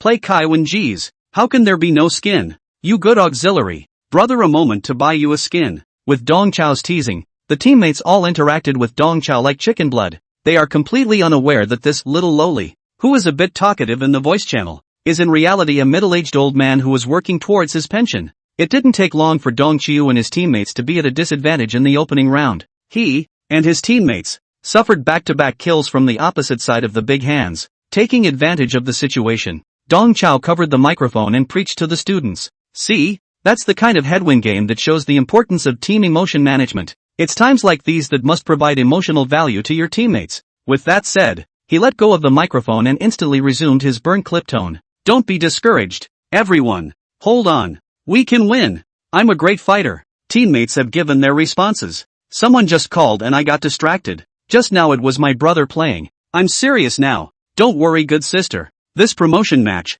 my brother will definitely take you to win. Listening to the voice call coming out of the cell phone, Dao Shi and Mo Xiang straightened their mouths. The two voices on the phone were slightly childish, and the owners of the voices were clearly both underage. Together, these two silly boys are not as old as their good sister. The good sister they talk about is actually the bad uncle. Listening to the voices of the two silly boys, He Xiongya also quite wanted to laugh, but he couldn't. Back then, he was even dumber than these two stupid boys. Chapter 155, Saving a Teammate from Being Caught in the Fire. How did the teammates get into the fire and water? Don't you ask? Although Dao Shi and Mo Xiang weren't exactly high-level players, they could see that Lao Deng himself was mainly responsible for the fact that he was able to get into such a big headwind in this game of qualifying. Olden is really too much of a dish. It stands to reason that the support position is less important and is the easiest position to mix up in the road game. But Olden isn't a mixer. He's the pit. It's no exaggeration to say that Dong Chiu plays exactly like an outsider. His output is basically by throat.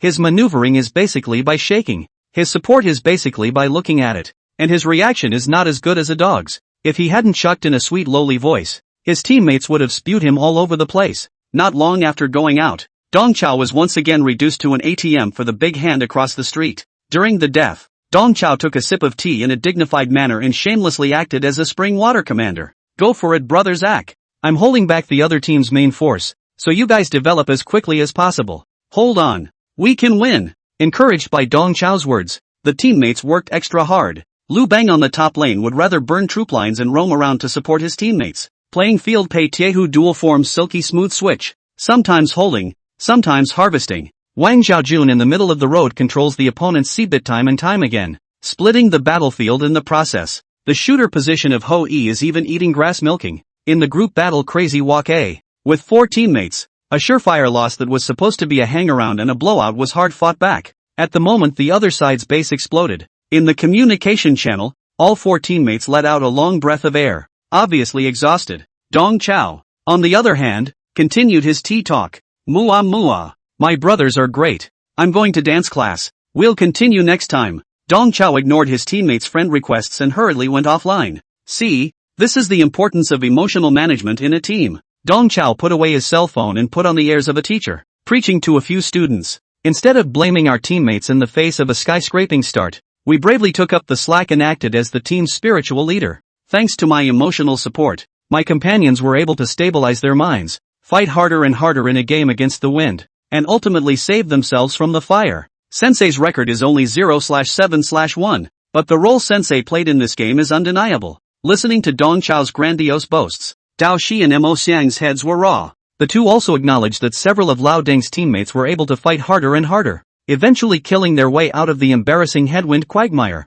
and that Lao Deng's teaming words and spiritual PUA did play a role. But doesn't Olden know in his heart how his teammates got into the mire of a headwind? Why is he so proud of himself? Dong Chao cleared his throat and reverted back to his sweet lowly voice. As for teacher's false voice technique, if you guys can master it, it's even more beneficial. This skill will come in handy in the future. Sometime later, your teacher will give you a detailed explanation on how to control your vocal cords. This is the last lesson before the long vacation. Class dismissed. It wasn't until Dong Chao uttered the word dismissal that Xiangya, who had been in a state of red temperature plus petrification, slowly came back to his senses. Xiangya spoke hastily. Wait, teacher, during the vacation, I'd like to invite you and a few of your classmates to my house. Our family is also considered a small family in the northern Mang Sword Prefecture, so we will definitely treat everyone well. After you go, there will be enough food and drink. Dao Shi's eyes lit up a bit when he heard the words eat and drink manage. However, before Dao Shi could say anything, Mo Xiang shook his head on the side. I'm not going. I've got a lot of unfinished business. Under the desk, he stomped on Inkbrand so hard that Inkbrand hurriedly stopped talking. Mo Xiang is straight, but he can still distinguish between big and small kings. As a newcomer who had just joined the small group, Ji Tianfu quietly looked at the several big brothers and didn't dare to make any comments. Dong Chao looked at Xiangya with a smile on his face and said lightly, Jizi, be honest with your teacher. Did you run into something difficult? Inviting us to the northern Mang Sword Prefecture isn't just as simple as being a guest, is it? Until this moment, Xiangya hadn't recovered from Dong Chao's clip sound, and he couldn't even look straight at the old Deng in front of him. Xiangya wiped a handful of sweat from his forehead and spoke truthfully. Our family did encounter a little problem. I'd like to ask everyone to come back with me and help me calm down.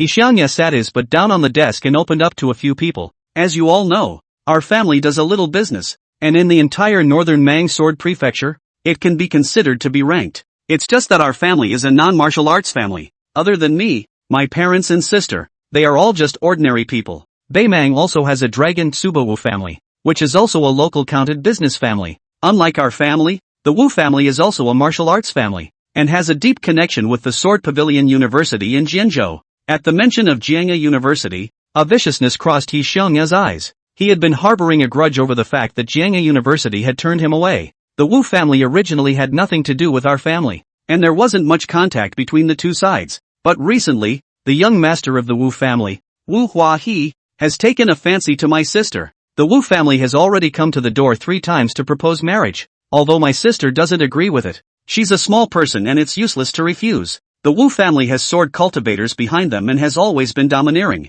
They call it proposing marriage, but it's actually a forced marriage. The Wu family obviously has their eyes on our family's family fortune. My dad and my mom are just ordinary people. Plus it's a bit hard to tell on their personalities. Right now, the one who can take charge of our family is me. I want to ask my classmates to go back with me. We are at least considered martial artists. And with everyone's help, the Wu family should be able to restrain themselves a bit. Xiangya said this on his lips, but in his heart he was playing another idea. Which of these few classmates of his is not a heavenly pride? Their mentors, moreover, are deep. If you go back with these helpers, will you not numb the Wu family? Xiangya went back this time, not just to solve the problem of his sister being forced to marry. He was more than ready to take out an evil breath and pout those sword cultivators behind the Wu family. Better yet, make a scene. Dong Chao didn't move and sized up Xiangya. Dong Chao knew that Xiangya had always harbored a grudge against Jianghe University. This time, the Wu family, who coveted on their family's property, had a deep connection with the sword cultivators again.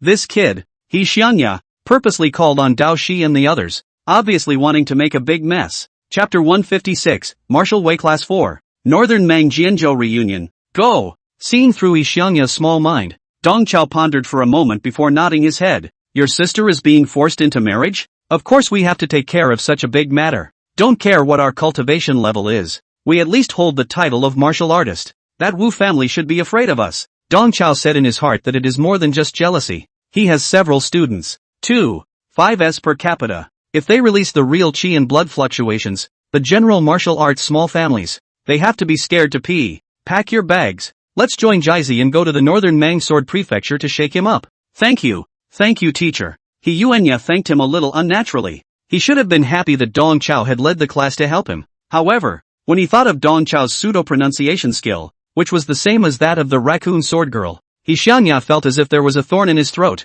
which he couldn't swallow, couldn't spit out, and couldn't speak of the difficulty. Hearing Dong Chao's relief, Dao Shi gave a cheer. Martial Arts Class 4, North Mang Jianzhou Reunion. Let's go. Jocko, don't just stand there. Book your tickets. Let's make a deal. Jizi, you have to entertain us with good food and drink. What kind of souvenirs do you have in North Mang Jianzhou?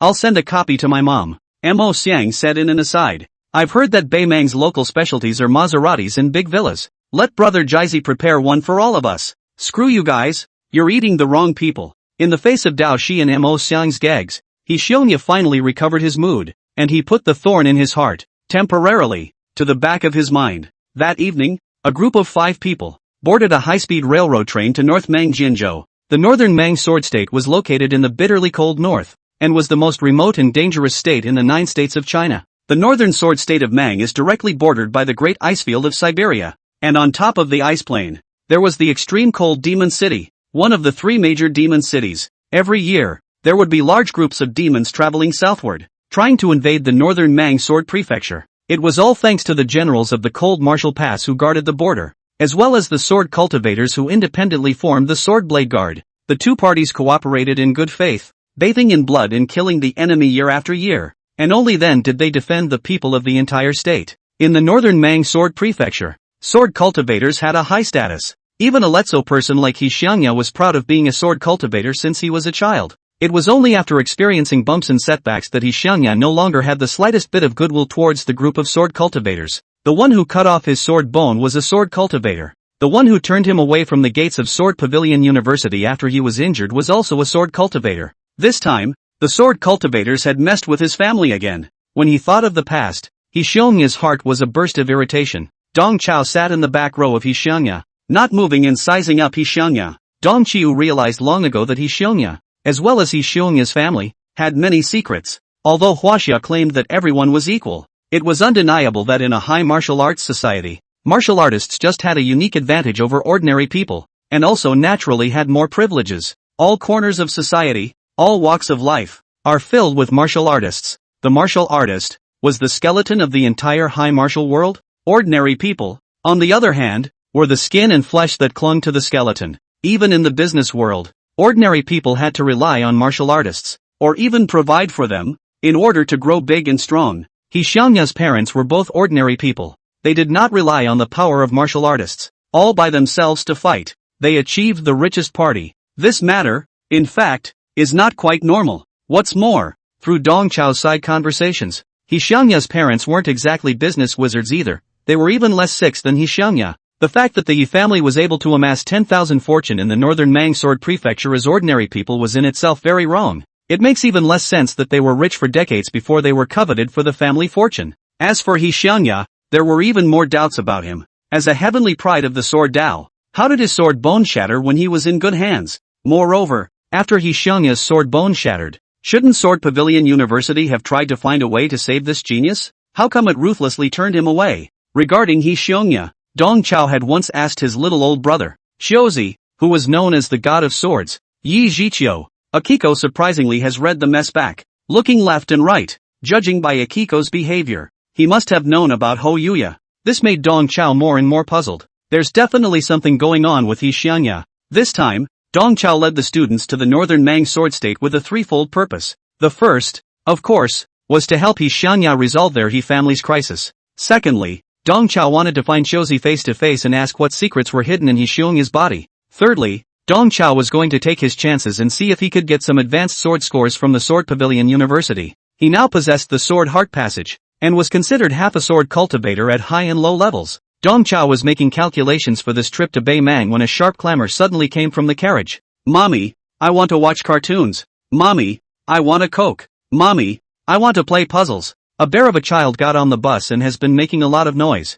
The child's mother showed a blasé attitude towards the bear's noisy behavior and had no intention of watching over it. Many people threw disgruntled glances at the mommy bear, but seeing as she was alone with her child, the passengers couldn't say much. The noise of the bears became more and more intense. Dong Chao knew that he had to make a move. Dong Chao cleared his throat in a guttural manner, and with a booming voice, he said to the few students around him, "Students, the way to study is to be persistent, to be refined and to specialize. Even after a vacation, teachers don't want you to slack off in the slightest. As students of the top class of Mo Mumu University, although you have already won at the starting line compared to the others, teacher still hopes that you can win more. Although you are martial artists, compared to ordinary people, you are already very good, but teacher hopes that you guys can do even better. To make excellence a habit, let's make the most of this time on the bus ride. 2. As your teacher gives you another lesson. Come on, everyone, turn the textbook over." The newcomer, Ji Tianfu, thought the teacher was really going to teach a lesson, and he stretched his neck in embarrassment, ready to rub the textbooks of Dao Shi and the others. Instead, the three Dahi men looked at each other in disbelief. They said, "Lao Dang, you don't smoke when you have Huazi, but you are smoking here, right? Budo Class 4, never even used the textbook in school. Now you're on a moving train, and you're loaded up?" Dong Chiu picked up a men's advertisement magazine that acted as a textbook as he pretended to turn the pages. "Let's talk in this class about the classical formulas for qi and blood application. According to the Pythagorean theorem, a superscript 2 plus b superscript 2 equals c superscript 2. Then we can know that following a square route to the field must have the highest efficiency." Dong Chao began a serious nonsense. Previously, when the bears were making a lot of noise and causing other passengers to point, the bear's mom was indifferent. But at the moment, listening to Dong Chao's esoteric lessons, the mother of the bear child frequently cast a glance this way. A group of martial artists from Mo University were already the best in society, but they still worked so hard that they didn't even spare time for the bus ride. That martial arts instructor, who was full of pedantry, was even more remarkable. His lectures are not very understandable, but they sound so professional. In particular, winning at the starting line and making excellence a habit speak to the heart of moms of bears. The bear's mom decided that her own kids would make the most of their car rides just like those Budokan college students. Her kids, too, have to win. Just then, the bear boy happened to run by. "Mommy, I want some jello." Mama bear grabbed her child as soon as she could. "What jelly to eat? You look like a jelly to me. You, sit here honestly and do my homework." Mom gave the bear a hard ring on the butt and shoved a stack of exercise books into the bear's arms. Looking at the crying and smothering homework bears, Dong Chiu closed his men's magazine and hid his work deep in his heart. Chapter 157. Did the Yi family save the world in a previous life? The high-speed train traveled all the way north for the night. The next morning, the moving train finally arrived at the capital of North Mang Jianzhou, Jianyi City. As the crowd packed their bags and prepared to get out of the car, the bears were already being gripped by their mom, crying and doing their homework. This night, he cried at the top of his lungs. As he walked past the bear child, Dong Chao affectionately touched the bear child's head. he realized that the tiger-headed little mute was kind of cute. During the 11th lunar month, the northern Mang Sword State, located in the northern cold land, had begun to turn cooler, with the temperature even dropping to below zero. As soon as several people stepped out of the station, they immediately felt the chill of depression. He Xiangya showed off the money power of the He family's youngest, and with a single phone call, he called for a customized business car from Lorenz. The commercial vehicle carried several people and sped along the frosty streets. Looking at the street scene outside the car window, the crowd truly felt that the status of sword cultivators here was extraordinary. Sculptures of swordsmen can be seen everywhere along the road, signs and billboards with the longsword logo, and the list goes on. Even the number of ordinary people dancing and practicing with their swords in the squares, in the parks, and even in the playgrounds of the schools, are countless. Here, the sword seems to be not just a weapon, but a belief that is integrated into everyone's blood. It was just that He Yuanya scoffed at this faith shown by the citizens. On this journey, his nose wasn't his nose and his eyes weren't his eyes. After puffing and making a few phone calls, He Xiangya said to Dong Chao and the others, "Teacher, what a coincidence. My dad and my mom went to the Entrepreneurs Summit and won't be back until the evening. Let's go eat, shower, shop, and then we'll talk business when my parents get home tonight." "It's done. Eat first, eat first." Dao Shi and Mo Xiang looked expectant. The two of them had long been holding back their bad intentions, wanting to ruthlessly slaughter He Xiangya. The business car carried the crowd, heading straight for the CBD business district of Jianyi City, and the car finally stopped at the pedestrian street of Jian Ridge where people came and went. He Xiangya reached out and made an inviting gesture, showing off to the crowd. "What you see in front of you is our family's small business. The shopping plaza, the Star Hotel, and those office buildings are all owned by our family." The crowd had long known that He Xiangya was a tycoon, but they didn't expect that this kid could be trenchant to this extent. "Gentlemen, please." He Xiangya invited the dumbfounded few people out of the car, led them, and went to his hotel to fight for their teeth. Looking at the magnificent shopping plaza, the opulent Star Hotel, and the several towering office buildings, the cloud of doubt in Dong Chao's heart intensified. In a high martial society, how could an ordinary people's family that didn't have a high-ranked martial artist to back them up have such a vast amount of wealth? A child carries gold in the city, and everyone is a devil. Vedanta stood by his side with a pestle and mortar, and all the devas were sages. The He family is only being targeted now, and this is really counterintuitive. Dong Chao hid this cloud of suspicion in his heart as he walked forward not more than a few steps and discovered a spectacle. On the pedestrian street where people come and go, a few iron fences were erected out of nowhere. These iron fences are headless and stand alone on the pedestrian street, as if they were a grotesque work of art, unable to stop the pedestrians passing by at all.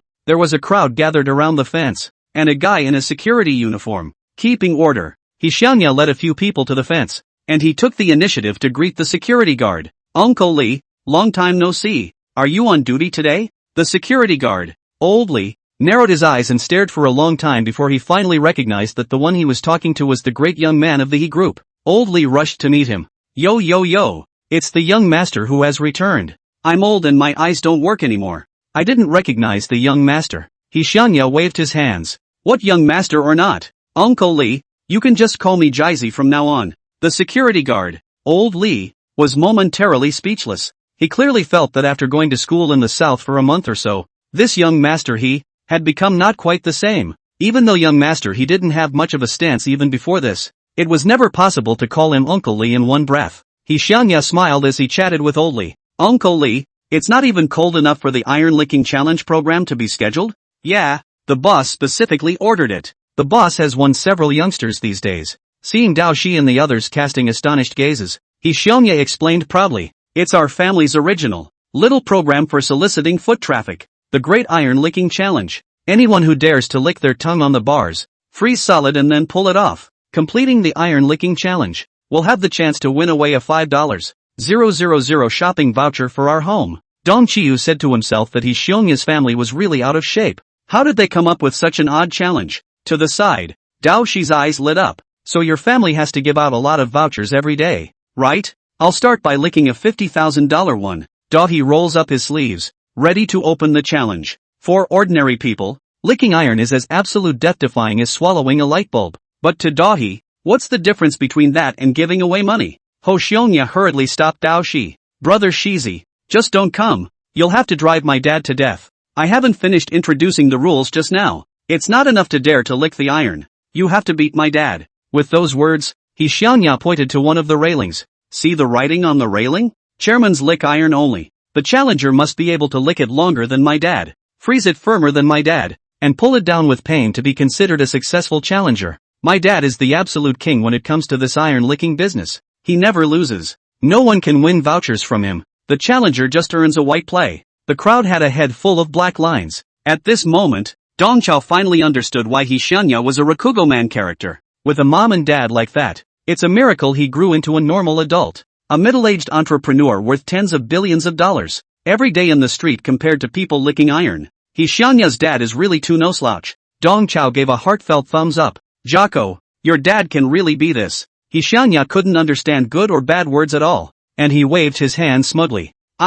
This little ability of my dad's is not worth mentioning. He's just doing his bit to promote the ice and snow program. A few people just felt their brain cells stop jumping. What kind of ice program is it to lick iron on the main road? Dao Shi, Mo Xiang and Ji Tianfu looked sadly at the building in the distance, and then looked at the railing engraved with Chairman lick iron only. Their hearts full of envy and jealousy. He Xianya's father is really a living father. How can he be the richest man in the world? Did Daddy Ho save the world in his last life? A few people thought indignantly. Chapter 158 Boat will return to its rightful place. Let's go. Let's go. Let's go eat first. He Xianya stepped into his star hotel with a few people in tow. The group headed straight for the rotating view private room on the top floor. Soon after being seated, an exquisite dish was served. What stewed yellow croaker in sauce, simmered white flour gum, raw roasted fish liver, blessed Buddha jumping over the wall. In order to entertain the teachers and students, He Xianya specially asked the kitchen to prepare these upper-class dishes. These colorful and expensive dishes are not often eaten by He Xianya himself.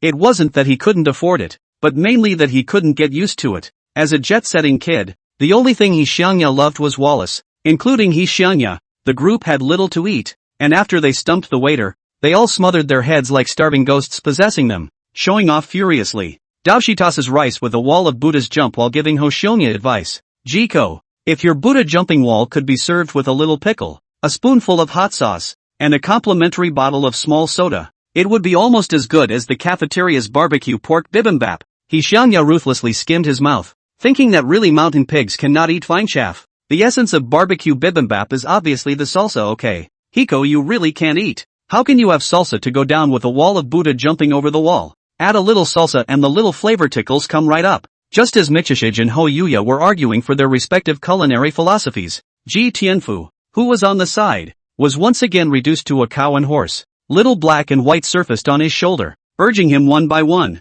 Eat, eat, eat. Have a piece of cod liver and I'll see what's going on. Another mouthful of flour gums with more soup. You have a Buddha jumping wall mix too. Being playfully instructed by the two living daddies, Ji Tianfu had a helpless look on his face. If you two want to eat, open your own mouths. Don't both point at me alone. Xiao He manifested an arm and shone a pestle at the side of Ji Tianfu's head. Do you think we're stupid? We still have to brush our teeth after eating. We can just leave you alone to hokey pokey. You're the real thing. Of the few, the one who ate the quietest, and most viciously, was Mo Xiang. The kid was moving his chopsticks left and right, moving them himself while letting the puppet Fina feed him. His 2-meter body was like a bottomless pit. Sensei dazzled into his stomach with a rush of whatever mountainous delicacies he had. On the one hand, Mo Xiang was holding back his thoughts to ruthlessly slaughter He Xianya. On the other hand, he was practicing his divine transposition kung fu. Mo Xiang was already preparing for his second golem. Unlike Fina, who followed human bionics, his second golem, a beastly golem in the form of a Tyrannosaurus rex. Latent, prehistoric creatures like Tyrannosaurus rex are characterized by their greed and bloodlust. What Mo Xiang is imitating at the moment is greed and hostility. Compared to the several students who were not able to do anything, Dong Chao's elegance at the moment was comparable to that of a master of etiquette. He took a slow sip of his liqueur and pretended to ask He Yuanya carelessly. Jizi, tell us a little bit about the history of your He family's rise to power. Let us learn from the experience as well. He Xianya's favorite thing was to show off. As soon as he heard this, he immediately became energized. It's not much really. Our family has gotten rich by 2 words. Luck. My mom and dad started out as street food vendors. Strangely enough, as long as they were out on the street, all the grilled sausage machines of the surrounding vendors automatically burned out. By grilling sausages, mom and dad made a fortune. With the first pot of money, mom and dad opened a convenience store. When the convenience store opened, all the stores on the surrounding streets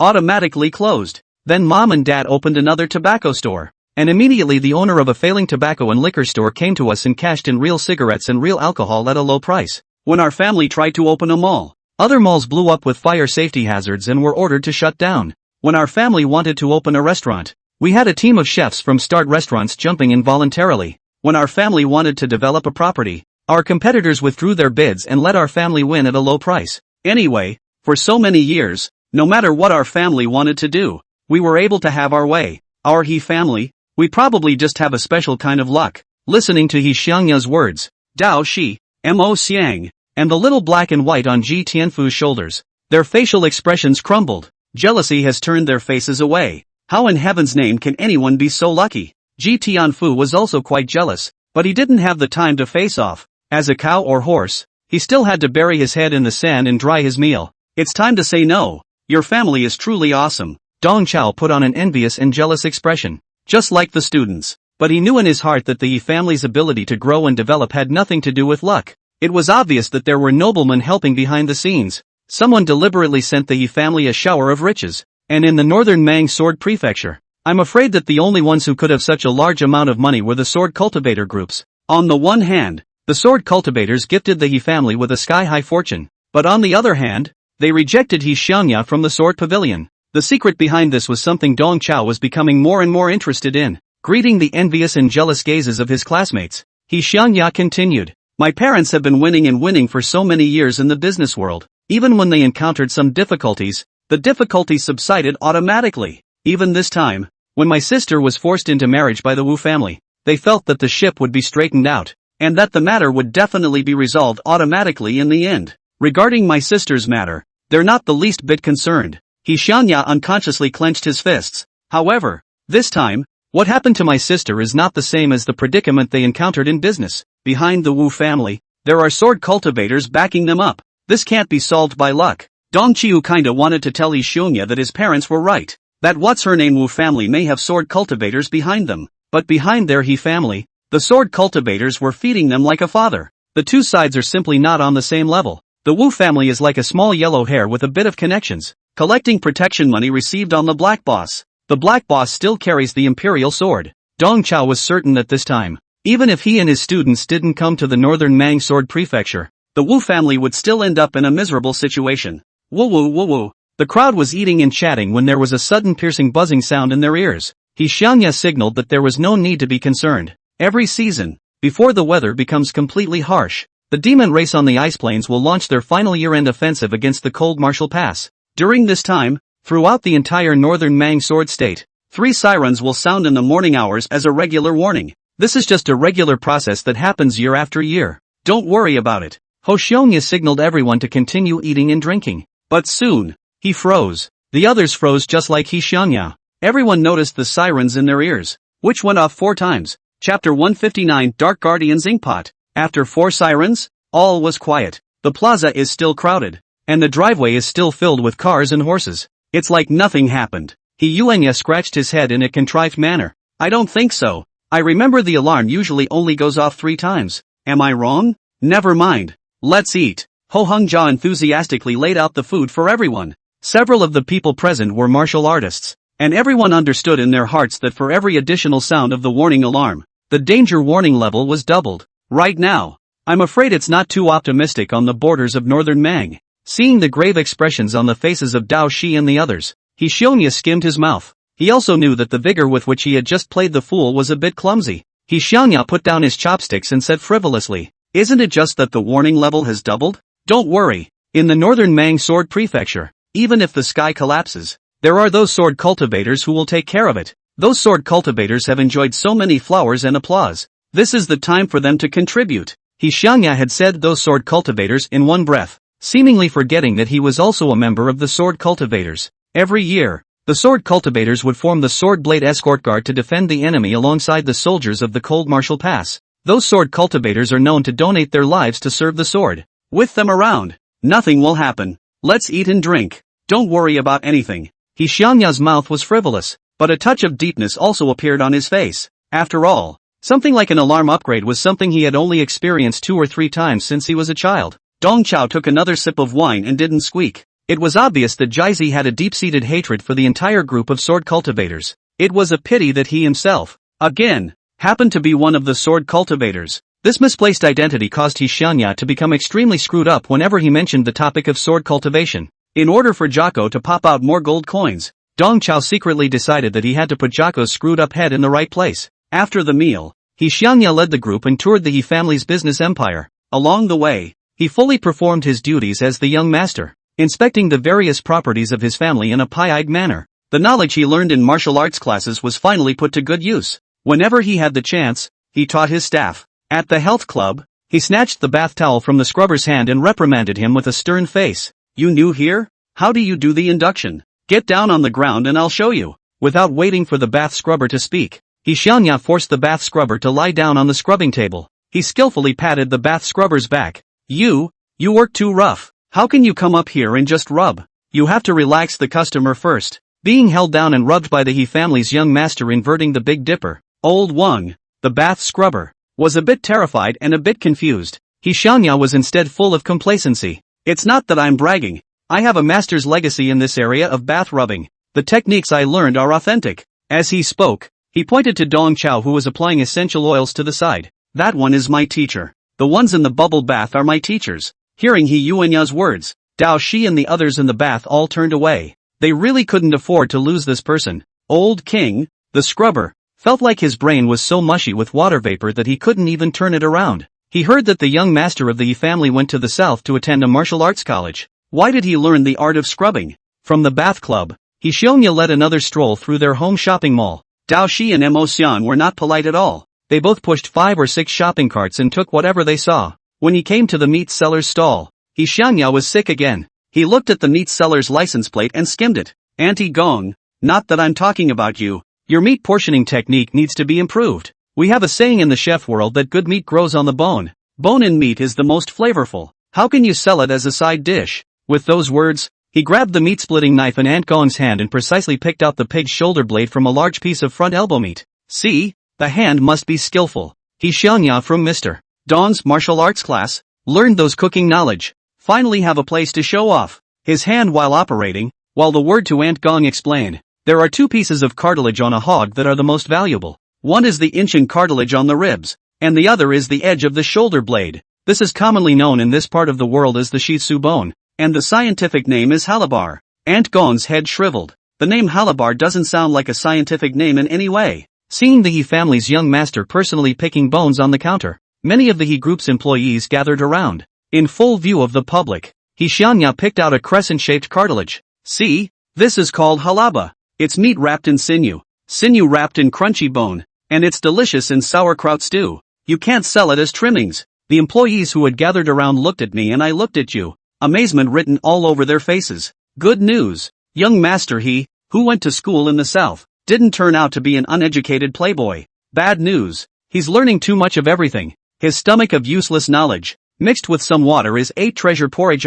Xianya walks around, itching to stop at every booth to show his employees what he's learned in the past month or so. It wasn't until there was nothing left to show off that he led the group back to the He family's Chinese courtyard to relax. It wasn't until the evening that the crowd finally met the helmsman of He's group, He's father, He Xiaohu, and He's mother, Niu Li. Also seen was He Xiongya's sister, He Jingshi. Once again, Dong Qiu shows his worldliness and roundness, and as soon as they meet, he gives a meet and greet gift to Mr. Ho's father and Mr. Ho's mother. "Boss He, Mrs. He, I've brought my students to your residence as guests, so I'm much disturbed. A small gift. No honor." Dong Chao solemnly presented a piece of ink treasure to the 2 of them. "This is the inscription I asked our Mu University's Dark Knight Guardian, realistic realism painter, Master Ding A Tian, to inscribe for your He group." With those words, Dong Chao opened the roll of cloth in his hand. On the cloth scroll, 4 big words were written in a dragon's hand: "He is not good." Looking at the inked treasure, Ho's dad was a bit rattled. This is too precious. This. How can this be good?" Although Dad he didn't know much about calligraphy and painting, the title of realistic realist painter sounded unusual. Not to mention, this master of calligraphy and painting is some kind of dark guardian. He guessed that Dark Knight Guardian should be a title within the martial artists, and as soon as he heard it, he knew that the rank was not low. Father he cupped his hands over the roll of cloth and carefully handed it over to his daughter. "He Jingshi, frame this ink painting and hang it in my office. Let all those business partners of mine look up to Master Ding's immortal aura." Looking at Dad he who was so joyful that he was spinning in place. Dao Shi, he Xiangya, and the others tried hard to stifle their laughter. No matter how much he imagined, the so-called guardian of the night actually meant the night shift security guards. The writing, still in the hand of the security guard. Old Ding. Chapter 160, thanks to Mr. Dong, filling the gap of his group not knowing how to make glutinous rice cake. After collecting the ink treasures,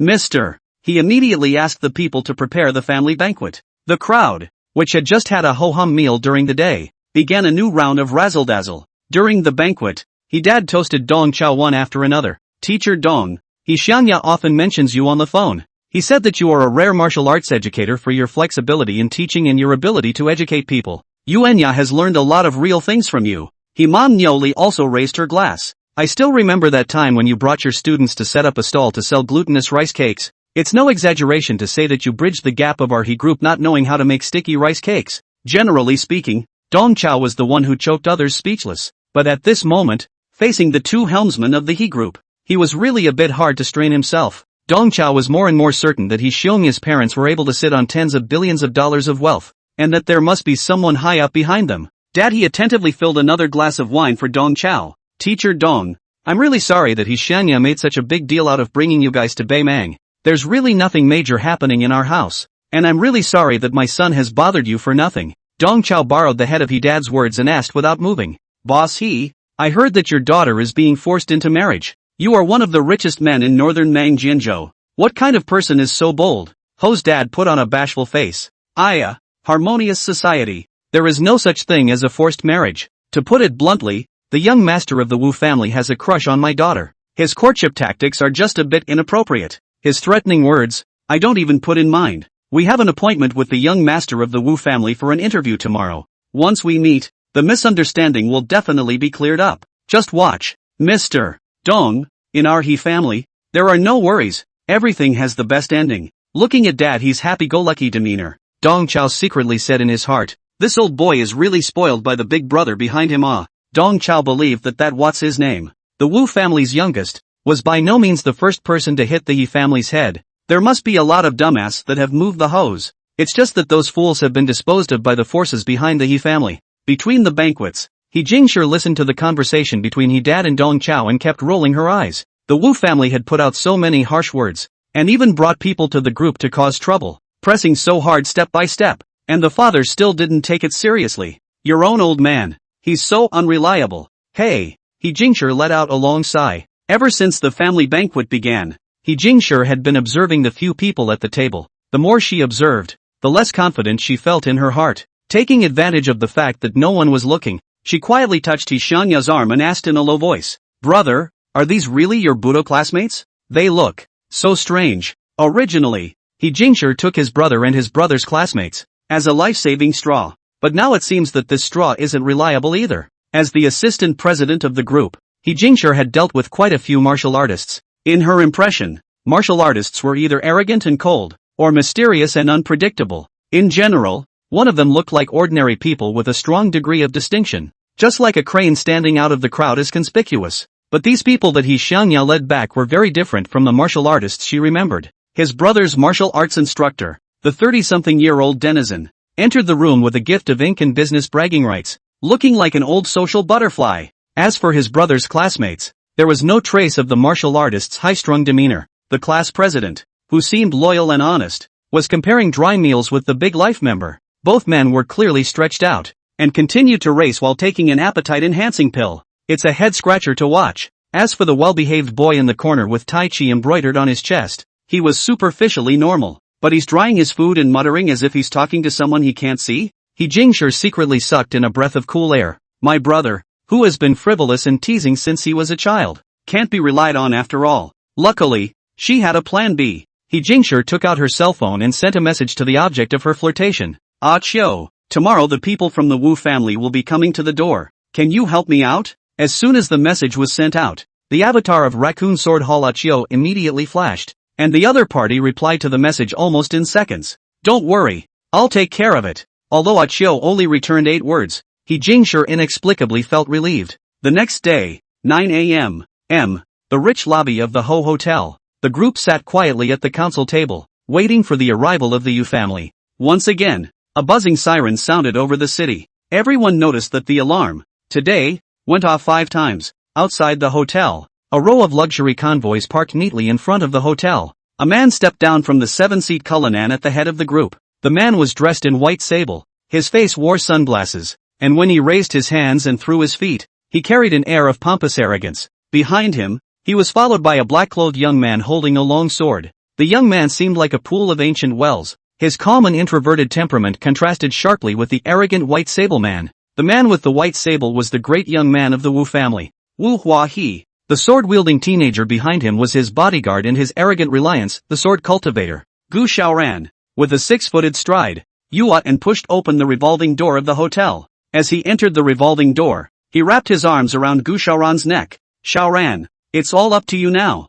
If the He family is obedient, that's fine. If they don't, you'll have to show them what you're made of. A hint of difficulty appeared on Gu Xiaoran's face. Young master, the matter of marriage should still follow the principle of voluntariness, regardless of whether your marriage to MS, he succeeds or fails. I hope you can restrain your heart in the future and run the family business properly. Wu Huan instantly flipped as he stretched out his fingers and disliked Gu Xiaoran's head several times. Gave you face? Did I give you face? How dare you lecture me? Don't you know who you are? You'll do whatever you're told. Being humiliatingly disliked by Dashue Wu even in the head, Gu Xiaoran took a slight breath and remained unperturbed. As a 5th-order sword cultivator, he could just move his fingers and sharpen Yuat and into a bowl of noodles. But he couldn't do that. Sword cultivators always return a favor and avenge a grudge. Although Wu Deshao was stubborn, he had sponsored the Gu Xiaoran brothers and was a benefactor to their family. As a sword cultivator, Gu Xiaoran had to repay his kindness, even if this repayment was to aid and abet the enemy. After some internal struggle, Gu Xiaoran added, "Young master, let's not make a scene this time. Also, you have to promise me to spare my brother. I can be at your disposal, but my brother, he's elected to the Raccoon Sword Hall. He deserves a better future." Chapter 161. Hearing this, Yu Hua and his eyes rolled as a smile reappeared on his face. "Xiaoran, what are you talking about? It's like I'm a bully." Ugwan once again took Gu Xiaoran's shoulders. "Xiaoran, as you know, our Wu family has a glamorous surface, but in the end, it's really just a white glove for the sword cultivators. The things I did were all for the purpose of managing money for you sword cultivators, and it's not as if I'm driving you, but the two of us together, for the sword cultivator lords. As for your brother, that's a seated player of the Raccoon Sword Hall. I can't even wait to flatter him. How could I dare to drive him away? You're killing me." Although Wu Huan was a playboy and arrogant, he was not a fool. On the contrary, he had skillful mastery of his subordinates. His instantaneous change of face with this outburst made Gu Xiaoran, who was a teenager's spirited young man, suddenly speechless. Ugwan continued to blow diagonal winds in Gu Xiaoran's ears as he picked up where he left off. "This time, I sold out my color and married the He family's eldest miss, not just to get money for the sword cultivators lords. Now that the alarms at the cold martial pass are escalating day after day, the sword cultivators are bound to go to the front lines to support them. Don't they need money? Our Wu family, as the money bags of the sword cultivator masters, at times like this, we have to raise our consciousness and work hard to get money." Although he knew that Wu Huawan was trying to make a fuss, mixing up truths and lies, Gu Xiaoran couldn't really refute him for a moment. The reason why the Wu family could rise rapidly in a short period of time was because they were close to certain sword cultivators. Close relationships. However, over the years, the Wu family's own appetite had become bigger and bigger while amassing wealth for certain sword cultivator lords. Eventually, they set their sights on the wealthy Ho family. Wu Huan had done his homework long ago. He Xiaohu and Niuli, the helmsman of the He group, were both just ordinary people, and there was no sword cultivator behind them to back them up. Mr. and Mrs. He did have a son, who was said to be somewhat talented in martial arts, and when he tried to join Jiangye University, he was rejected. The He family clearly wanted to climb the high branch of the sword cultivator, but failed to do so. In the eyes of Ugwa and others, the He family, which had no one to back it up, was a piece of fat meat delivered to their mouths. He was ready to eat the He family dry in the name of intermarriage. This kind of tactic is a little better looking than taking it by force, and it doesn't make the sword cultivator lords' faces look bad. At that time, the He family's tens of billions of family wealth, half filial piety to the sword cultivator master, half into their own pockets, is not fast and furious? What's more, the He family's young lady, she's quite pretty. Wu Huan took Gu Xiaoran by the shoulders and stepped into the exclusive elevator for VIPs. "Xiaoran, it's all up to you in a moment. For the sake of those sword cultivator lords, you and I will work together. The elevator went straight up to the front of the VIP private room, where Ugwan took off his sunglasses and even put on a polite smile. Everything was ready before he had the waiter at the door push open the door to the private room. The door opened, and Yua and his hands clasped together as he stepped joyfully into the private room. Happy National Day, Uncle and Auntie. Happy National Day, Jing Sure. Yua and grinned as he greeted the crowd in attendance. Although Mr. and Mrs. He were at peace, they were also a little stunned by Ugwa and his smiley face. As for He Jingshur, he spat viciously when he saw Yu Hua He. The smile on Yua and his face grew wider. In his eyes, the He family was already a piece of fish and meat on the chopping board, and he, Wu Hua He, was the knife and chopping board for cooking the fish and meat. Being targeted by him, the He family had no room to escape. At the moment, the more annoyed He Jingshur's handsome face showed, the more excited he was. Maintaining his smiling face, Wu Huan looked towards He Xiongya, who was beside He Jingshur. This, I believe, is the He family's eldest young master, He Xiongya? He Xiongya stood up. The smile on his face was even wider than that of Yua He. He shook Yua and his hand warmly. Here you go, old man. Sit down. Sit down. He Xiongya greeted Ugwa and took his seat while introducing himself attentively. Let me introduce you to these people. These are my teachers and classmates. They're all here to join in the fun. Oh, looking at the smiling crowd behind He Xiongya, the smile on Wu Hua's and his face stiffened in turn. Things aren't quite what he thought they'd be. He's here to force a marriage. Shouldn't the other side act saber-rattling? All along, Yua and have been known in the business world for their temperamental face-changing skills. In talks like this one, where the atmosphere should be tense, he had a tendency to smile and laugh in an inscrutable way. But right now, He Xiongya and those guys behind him were laughing even more happily and genuinely than he was. There were two guys that were even stoned with nothing to do, Yua and some muttering in his heart. Those people behind He Xiongya were obviously the helpers he had hired. Isn't this the time for those helpers to play hard to get and fight for a downward spiral? What's with all the hijinks? Wu Huan slightly sidestepped, giving way to Gu Xiaoran behind him. Gu Xiaoran understood what Ugwan meant, and he could only be forced to be the bad guy. Gu Xiaoran clasped his sword with both hands and looked coldly at the crowd. Unlike Ugwa and the others, Gu Xiaoran knew why the crowd in front of him was laughing. Because, these guys, they are all martial artists. All of these guys had faint chi and blood fluctuations on their bodies, and they were all low-ranked martial artists. Although their cultivation level was very crotch-pulling, they did have the capital to belittle and tease ordinary people when they faced them. This is the downward spiral of a martial artist against an ordinary person, Gu Xiaoran pondered in his heart. In the face of the crisis, the He family hadn't just sat back and waited for death. They had brought in this group of martial artists as helpers. If they were to face other families, these few low-ranked martial artists would indeed work. Unfortunately, this time, the one who was looking for trouble and annoyance from the He family was the Wu family. The He family and these martial artists simply didn't understand how terrifying the power behind the Wu family was. Being treated as prey by the Wu family, one could only recognize one's own bad luck. Gu Xiaoran didn't want to make an enemy of these low-ranked martial artists, mainly because he didn't want to kill in vain. He just wanted to make the other side know what to do. Gu Xiaoran demonstrated his cultivation by exuding chi and blood. As Gu Xiaoran's chi and blood were released, a whirlwind rose out of nowhere in the private room, and he, Dad, and Mom only felt a sharp, cold wind blowing head-on, blowing their eyes open. Yuat and then the left side of his face is slightly turned away, posing with a Nike mouthpiece. As a sword cultivator who was accompanied by a sword every day, the deep aura of Gu Xiaoran's body that was like an ancient well could send shivers down one's spine. This, too, was Gu Xiaoran's most commonly used dismount. Gu Xiaoran had thought that the few low-ranked martial artists present would immediately become restrained after his chi and blood were released. However, what he didn't expect was that, feeling his outwardly released chi and blood, the several martial artists on the opposite side of the room laughed even more happily. The smile was accompanied by a kind of look at the second little cutie, of contempt and pity. The kind-hearted Dao Shi and the others really didn't mean anything else. They simply felt that the sword cultivator brother in front of them, who treated himself like an onion, was just too much of a pull. With a cultivation level of the 5th rank, he was not even qualified to die at the hands of Dao Shi and He Xiongya. Chapter 162, in front of me, you're not even qualified to draw your swords. Dao Shi finished a handful of melons and patted the floating ash from his hand. That's it? Jocko, that's it? This is what you call a forced marriage? Being teased by him like this. He Xiongya also snapped and became embarrassed. Before, when his sister was on the phone, describing the situation as incredibly urgent, He Xiongya thought that there was really something big going on. Unexpectedly, the so-called Dragon Tsuba Wu family brought a little Karami sword cultivator. He Xiongya ignored Gu Xiaoran's outwardly released chi as he came closer and patted Gu Xiaoran's shoulder. Brother, I know it's not easy for you either. Tell you what, I'll transfer $20 to you, and you can take a taxi now. Don't get involved in this anymore.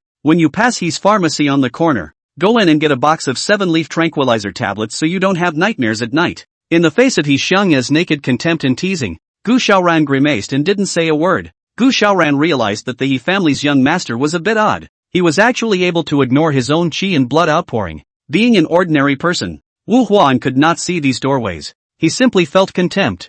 Wu Huan could no longer maintain that smiley face look. He boarded up his face, revealing a fierce look. Let's cut the crap. I'm sure you all know the reason for my coming. On behalf of the Wu family, I've come to propose marriage to you. This marriage is good for both your family and mine. After all, the one standing behind our Wu family is a sword cultivator. He Xiongya and Dao Shi and the others didn't even put Gu Xiaoran in their eyes, so how could they care about this noisy dude? He dad and mom also remained in the same cloudy demeanor. They looked at Yuwa and lightly. A polite but not perfunctory smile surfaced on their faces. Just then, a voice sounded outside the door. I object to your proposal of marriage by name. As he spoke, the door to the private room was once again pushed open, and a dozen or so young sword cultivators dressed in black surrounded a man in his 27 or 28 years of age. Stepping into the private room, after this group of uninvited guests appeared, the atmosphere in the private room became very weird. Dao Shi and Mo Xiang instantly tightened their smiles. The two who had always been sky-high and fearless had become a bit restrained at this moment. He Xiangya, however, had his eyes wide open and his body was shaking like sifting chaff, not knowing if it was excitement or fear. He Jingshir was overjoyed and called out Achio affectionately. As for Dong Chao, although he was slightly surprised, he calmly waved his hand and greeted the visitor. Wu Huan at this moment is a stomach of evil fire nowhere to vent. Suddenly heard behind him came the voice of opposition. He did not return his head to scold. Who the are you to oppose my old man? Before Wu Huan finished his words, Gu Xiaoran covered his mouth. Gu Xiaoran was also numb at the moment, and he couldn't care less about the strength of his hand, pinching Ugwai's chin like a chicken cub and yanking him to the side. Young master, it's the Raccoon Sword Hall. Also, there is Hall Master Yi. Gu Xiaoran prompted Yuwa and in horror. Wu Huahua turned his head back, and when he saw the word raccoon sword emblazoned on the chests of the young sword cultivators, and then saw the sword box behind the man who was surrounded by a group of people, his whole body let out a wild sound, and he couldn't even stand up anymore. Who in the entire North Mang knows that Yi Zhiqiu,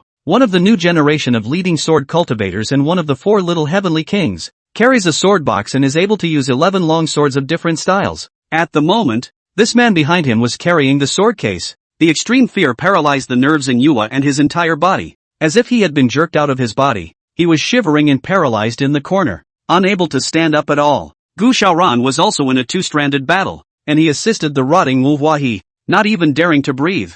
Gu Xiaoran couldn't figure out why the Raccoon Sword Hall, the elite society that had been passed down for 100 years in the Sword Pavilion University, had appeared here. Moreover, the master of Raccoon Sword Hall, transcendent sword cultivator Yi Zhiqiu, is solidly opposed to the marriage proposal of Wu Huaxia and, the more Gu Xiaoran thought about it, the more horrified he became, and he was covered in cold sweat, looking at his own brother, who had no presence among the Raccoon Sword Hall crowd. Gu Xiaoran realized that he was afraid that he was in trouble, in a big trouble. Yi Zhiqiu entered the door with a dragon stride, and after seeing Dong Chao, he froze slightly, his aura unconsciously weakening by 1 point, and after seeing He Xiangya, his entire body stiffened even more. In this instant, Yi Zhiqiu's face crossed a complex expression of surprise, relief, and difficulty. The expression on He Xiangya's face was equally colorful as he stared at Yi Zhiqiu for a long time. Only after a long time did He Xiangya spit out 2 words through his teeth. It's you! This guy in front of him,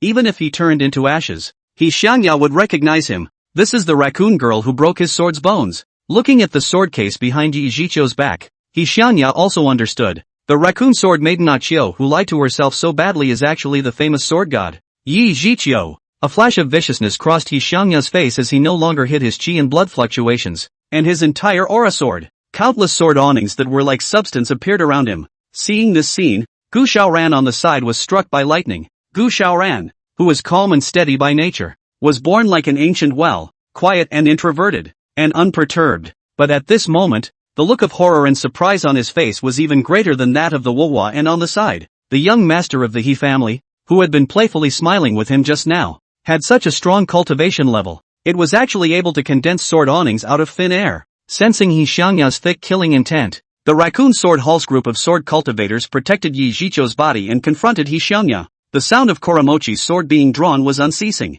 He Xiangya frowned slightly and burst out. Go back. The long swords in the hands of the crowd unexpectedly obeyed He Xiangya's words. The half-drawn swords were returned to their scabbards. A long sword trembled and wailed in its scabbard. And no matter how hard their owners tried, they could not pull them out of their scabbards again. He Xiangya had suppressed all the sword cultivators of the Raccoon Sword Hall with his own strength. In front of me, you are not even qualified to draw your swords. He Xiangya looked askance at the crowd of sword cultivators present. At this moment, the suppression that He Xiangya displayed did not originate from his cultivation, but from the two sword bones within him. Gu Xiaoran in the corner was similarly suppressed by He Xiangya.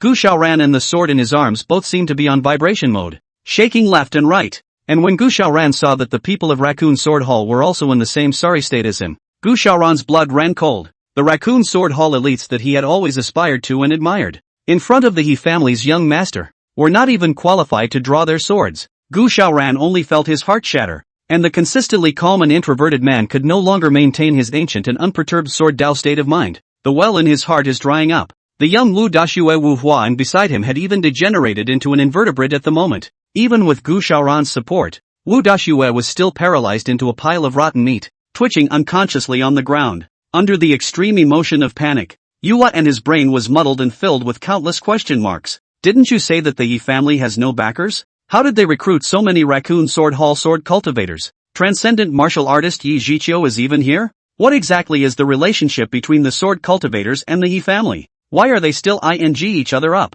How dare He Xiangya make a move in front of transcendent martial artists? And even hard control a bunch of sword cultivators? The more Yua and thought about it, the more giddy he became. Just a few minutes ago, Ugwine was annoyed that the He family had treated him with some contempt. But now, instead, he was glad that the He family had treated him with this contempt. Yua and realized that within this private room, he was a little Karami who didn't make the cut. He really hoped that the He family would treat him like a fart and just let him go. Chapter 163, after you're done with me, you're here to take advantage of my sister, aren't you? Ugwine, the one who caused this forced marriage fiasco, had become the most irrelevant person in the private room at the moment. In the face of He Xiangya's suppression, the sword cultivators present pushed their chi and blood, but they were still unable to pull their swords out. They could only pinch up their sword fingers with their empty hands, awkwardly confronting He Xiangya. He Xiangya also pinched up his sword fingers, but his aura was very different from the embarrassed sword cultivators. A stern sword blade came out of his body and shot straight towards Yi Zhiqiu's face. Yi Zhiqiu grinned in the face of the sizzling sword mane. He didn't make any movements, and with just his eyes, he made He Xiangya's sword unsilently stop in midair, making it difficult to advance an inch. A bit long in the tooth, not bad. Yi Zhiqiu looked at He Xiangya, who was struggling to catalyze his sword aura, and muttered in a low voice. He then raised his volume and educated the Raccoon Sword Hall sword cultivators beside him. An innate sword cultivator versus an Hotian sword cultivator just has the attribute of being suppressed at the same level. Without the determination to fight to the death, it's hard to pull out the sword. After seeing the gap between the innate and the acquired, you should work even harder to serve the sword with your bodies. As he said that, Yi Zhiqiu stretched out a finger and gently clicked it on He Xiangya's sword awnings, and He Xiangya's powerful sword awnings collapsed inch by inch. Yi Zhiqiu's blow was light, but He Xiangya seemed to have been struck by a heavy hammer. He Xiangya's face was pale. The chi and blood in his body was in a state of disarray, and the sword aura around him was no longer under his control. Earlier, He Xiangya had used the congealing character technique from the 4 techniques of chi and blood, allowing his sword chi to condense but not disperse. But at this moment, the sword chi was out of control, and it surged wildly inside the private room. Yi Zhiqiu reached out and flicked his hand, and He Xiangya's uncontrolled sword chi dissipated into nothingness. Just like He Xiangya suppressing the Raccoon Sword Hall's sword cultivators, Yi Zhiqiu's hand was also clearly showing off his skills. He Xiangya, whose blood was churning, was furious. Damn, I'll fight you. When He Xiangya tried to force his chi and blood, Dao Shi, Mo Xiang and Ji Tianfu behind him hurriedly stepped in and grabbed his left and right arms, holding him down on the table. Jiko, don't be impulsive. Have a talk. Dao Shi and the others all revealed deep shock in their eyes. As the foremost talked about transcendent martial artists of the new generation, the strength of the 4 little heavenly kings had always been a given. Yiya, its accompanying. Yi Zhiqiu was the undisputed number 1 among the 4 little kings. At this moment, Dao Shi and the others finally saw what was called Yi its followers. Just as the sword cultivators of the Raccoon Sword Hall did not deserve to draw their swords against He Xiangya did not deserve to face Yi Zhiqiu. Little cutie. All could see that Yi Zhiqiu had deliberately left his hand on He Xiangya. Otherwise, He Xiangya wouldn't have been as simple as having his qi and blood flabbergasted. He Xiangya's face was auburn and he was about to say something when his sister, He Jingshi, stood up. Brother, don't be unreasonable. Ah Chiu is here to help our family out. How can you fight with him? As he spoke, He Jingshi joyfully came to Yi Jiqiu's side. Shui, you're really here. It's been hard on you. Aha, aha. Looking at the eyes of his sister lass, and hearing her say Chui in every breath, He Xiangya had a bad feeling. But right now, he was being held down on the table by the three animals. The state of the heart and blood disordered by the fire made it impossible for him to utter a complete sentence, and he could only let out a strange sound of ah. Yi Jiqiu didn't pay any more attention to Yi Xiangya. He first gave a slight nod to Dong Chao, covertly greeting him, before looking at his father and mother. Mr. He, Mrs. He, I've given you two a fright. Let me introduce myself. I am a friend of Jingshi. My name is Yi Jiqiu. I just got the news that there are small-minded people borrowing our sword cultivator's name to do wrong. As he spoke, he coldly looked at Yu Hua and Gu Xiaoran in the corner. Without Yi Jiqiu giving the word, a sword cultivator had already escorted the two of them over. Ugwan had long since lost his previous arrogance. Realizing that the situation was not good, he begged for forgiveness. Yi, Hall Master Yi. My name is Wu Hua and I'm from the Wu family. We have a relationship with the Elder Council of Wu Huahua and tried to climb the relationship. But Yi Jiqiu's gaze flinched, and Wu Huahua hastily swallowed back a certain name that was almost on his lips. Yi Jiqiu leaned down, looked at Wu Huahe, and said faintly, You, the Wu family, are nothing more than a dog raised by certain people, but the He family is a friend we respect. When a dog shows its teeth to a friend, there's no need for the dog to exist. Yi Jiqiu described the He family as friends, but Dong Chao heard the strings. This kind of small matter requires Yi Jiqiu's personal intervention, from which we can get a glimpse. The relationship between the sword cultivators and the He family was never as simple as friends. It's just that the He family, themselves, probably don't know anything about it. Yi Jiqiu looked at He Dad and He Mom. Mr. He, Mrs. He, I'll make them kneel to make amends. With a glance from him, a sword cultivator escorted Wu Huahe and Gu Xiaoran to He Dad and He Mom. And the sword cultivator stomped on Wu Huahe's calf, breaking it hard, taking the pain. Yuat and wailed and fell to his knees. Don't even need the sword cultivators to instruct them. Yukaman crying toward He Dad and Mom kneeling and begging for forgiveness. The sword cultivator who was holding Gu Xiaoran looked back at Yi Jiqiu, and after seeing Yi Jiqiu nod his head, this sword cultivator also kicked off one of Gu Xiaoran's legs. Under the coercion of this sword cultivator, Gu Xiaoran was also forced to kneel down, but he neither kowtowed nor cried out, but only held his sword to the ground without uttering a word. Seeing this scene, He Dad and Mom couldn't bear to see it, and even He Jingshi, who looked at Gu Xiaoran's appearance, had a heartfelt sympathy. Eventually all three persuaded. Forget it, they didn't do any substantial damage. Let's forget about this. Yi Jiqiu raised his hand. Mr. and Mrs. He are kind-hearted and can't see people suffer. I'll clean you up later. Immediately, a sword cultivator dragged the two out of the private room like a dead dog. Yi Jiqiu courteously nodded to He Dad and He Mom. There is one more thing to bother you two. Tomorrow, we are going to rush to Cold Martial Pass to assist the military in guarding the border. Today, we would like to repair for one night at the He family hotel. For the cost. Without waiting for Yi Jiqiu to finish his sentence, He Jingshi made the decision to agree. Well. I'll go and ask the others to arrange for the best suite. You've done our He family a great favor, and you're going to the border to support them, so how can we possibly charge you? Ah Chiu, you come with me to choose a suite. With those words, He Jingshi was about to lead Yi Jiqiu outside. It was at this time that He Xiongya finally broke free from the shackles of several livestock. He straightened up and shouted, I, He Xiongya, oppose you two male thieves by name. Okay, Yi Jiqiu, after you're done with me, you've come back to my sister, haven't you? He Xiongya's shocking words seemed to have detonated an atomic bomb in the crowd. Listening to such powerful information, everyone stared at each other in stupefaction. Chapter 164 No one can bully my students. The awkward and charming atmosphere rose in the private room. Countless stunned gazes shot at Yi Jiqiu's body like swords, and Yi Jiqiu was a little short of breath for a while. Yi Jiqiu then realized that He Xiongya's mouth was even harder to resist than his sword qi.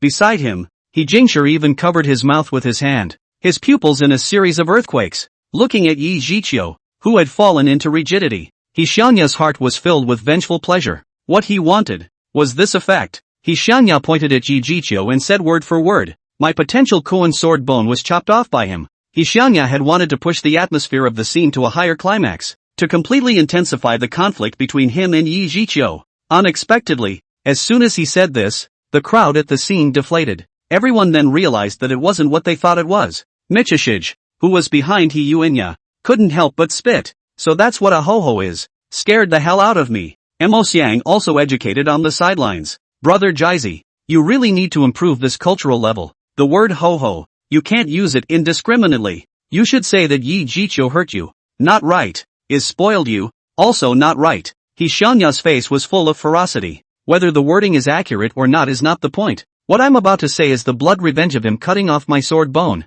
No matter how much Xianya acted like a jeer, the awkward atmosphere in the private room still dissipated quickly. Yi Jiqiu, who was originally a bit rushed, hurriedly took over the conversation. That's right. I chopped off your sword bone. If I can chop you off the first time, I can do it a second time. Don't you force my hand. Listening to Yi Jiqiu's words, the Raccoon Sword Hall sword cultivators present all cast horrified gazes at Xianya as they all figured out a certain pass. In other people's ears, Yi Jiqiu's words were a complete explanation of the misunderstanding, and He Jingshi on the side let out a breath of air. After half a day, it was just the matter of her brother's sword bone being chopped off. She thought that the two of them had some kind of ruined emotional relationship. Achio, my brother is purely crazy. Do not pay attention to him. Let's go. He Jingshi said softly to Yi Jiqiu. Looking at his sister, who had turned her elbow outward, Xianya jumped 3 feet high. Obviously you're the one who's having a seizure. You.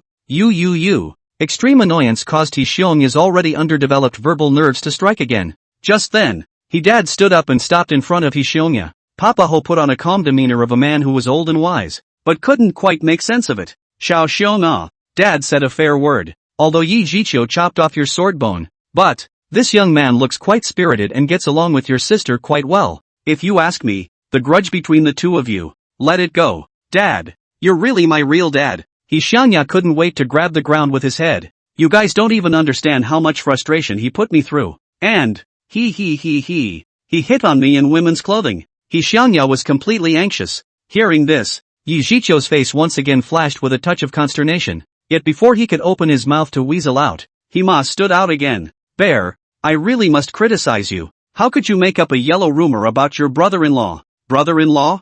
Xianya's eyes almost bled. Mom, he seriously reprimanded Xianya. It's a festive day. Don't talk nonsense. If you want me to say, you apologize to your brother-in-law and let this matter go. Hearing the word brother-in-law, He Jingshi's face revealed a blush. Mom, what are you babbling about? I haven't even gotten to the bottom of things with Chui yet. Under the family's gags, the awkward atmosphere completely disappeared. The tension between Xianya and Yi Jiqiu's swords had similarly dissipated into nothingness. Yi Jiqiu glanced at He Jingshi and said, Jingshi, I still have a few things to do, so I'm counting on you for all the choosing of rooms and accommodations. As he spoke, Yi Jiqiu craned his neck at the Raccoon Sword Hall sword cultivators, signaling them to wait for him outside. Well, don't worry, I'll take care of the lodging. He Jingshi walked out of the private room and took the exclusive elevator. The moment the elevator doors closed, she put away her face full of flamboyance. The He family members weren't fools. They had long heard that between Xianya and Yi Jiqiu, there was a not so small amount of bad blood.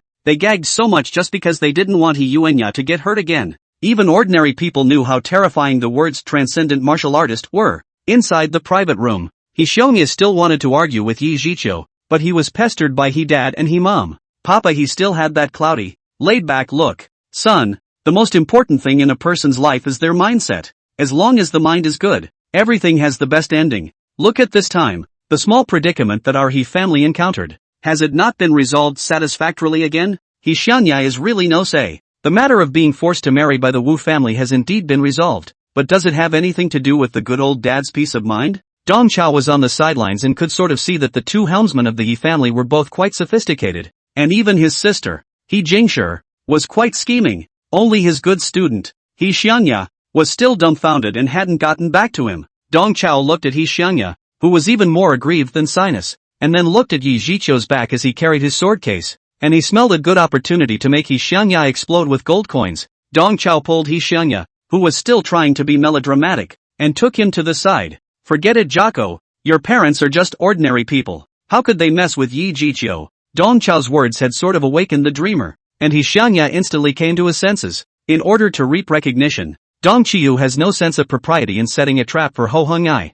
To be honest, I have a little friendship with Yi Jiqiu. Hearing this, Xianya was not surprised. At first, when he saw Lao Deng displaying his false voice technique, He Xiangya had guessed that Lao Deng and Yi Jiqiu were most likely related. Dong Qiu is shamelessly moving on. This guy Yi Jiqiu is despicable, shameless, nasty, underhanded, perverted, and devoid of any modesty. You'll never end up well if you piss him off. He Xiangya didn't say anything. In He Xiangya's mind, Yi Jiqiu was despicable and shamelessly nasty and perverted, especially the perverts. In this, he shared his teacher's opinion. Ho Xiongya also realized his impudence. Dong Chao patted Yi Xiongya's shoulder. So, leave this matter to the teacher. Teacher will definitely help you give this breath out. Teacher has a relationship with him, he wouldn't dare do anything to me. Teachers. He Xiangya, who had just been wronged from his family, was suddenly flooded with intense emotion. He was almost ready to burst into tears. In the face of a despicable, nasty,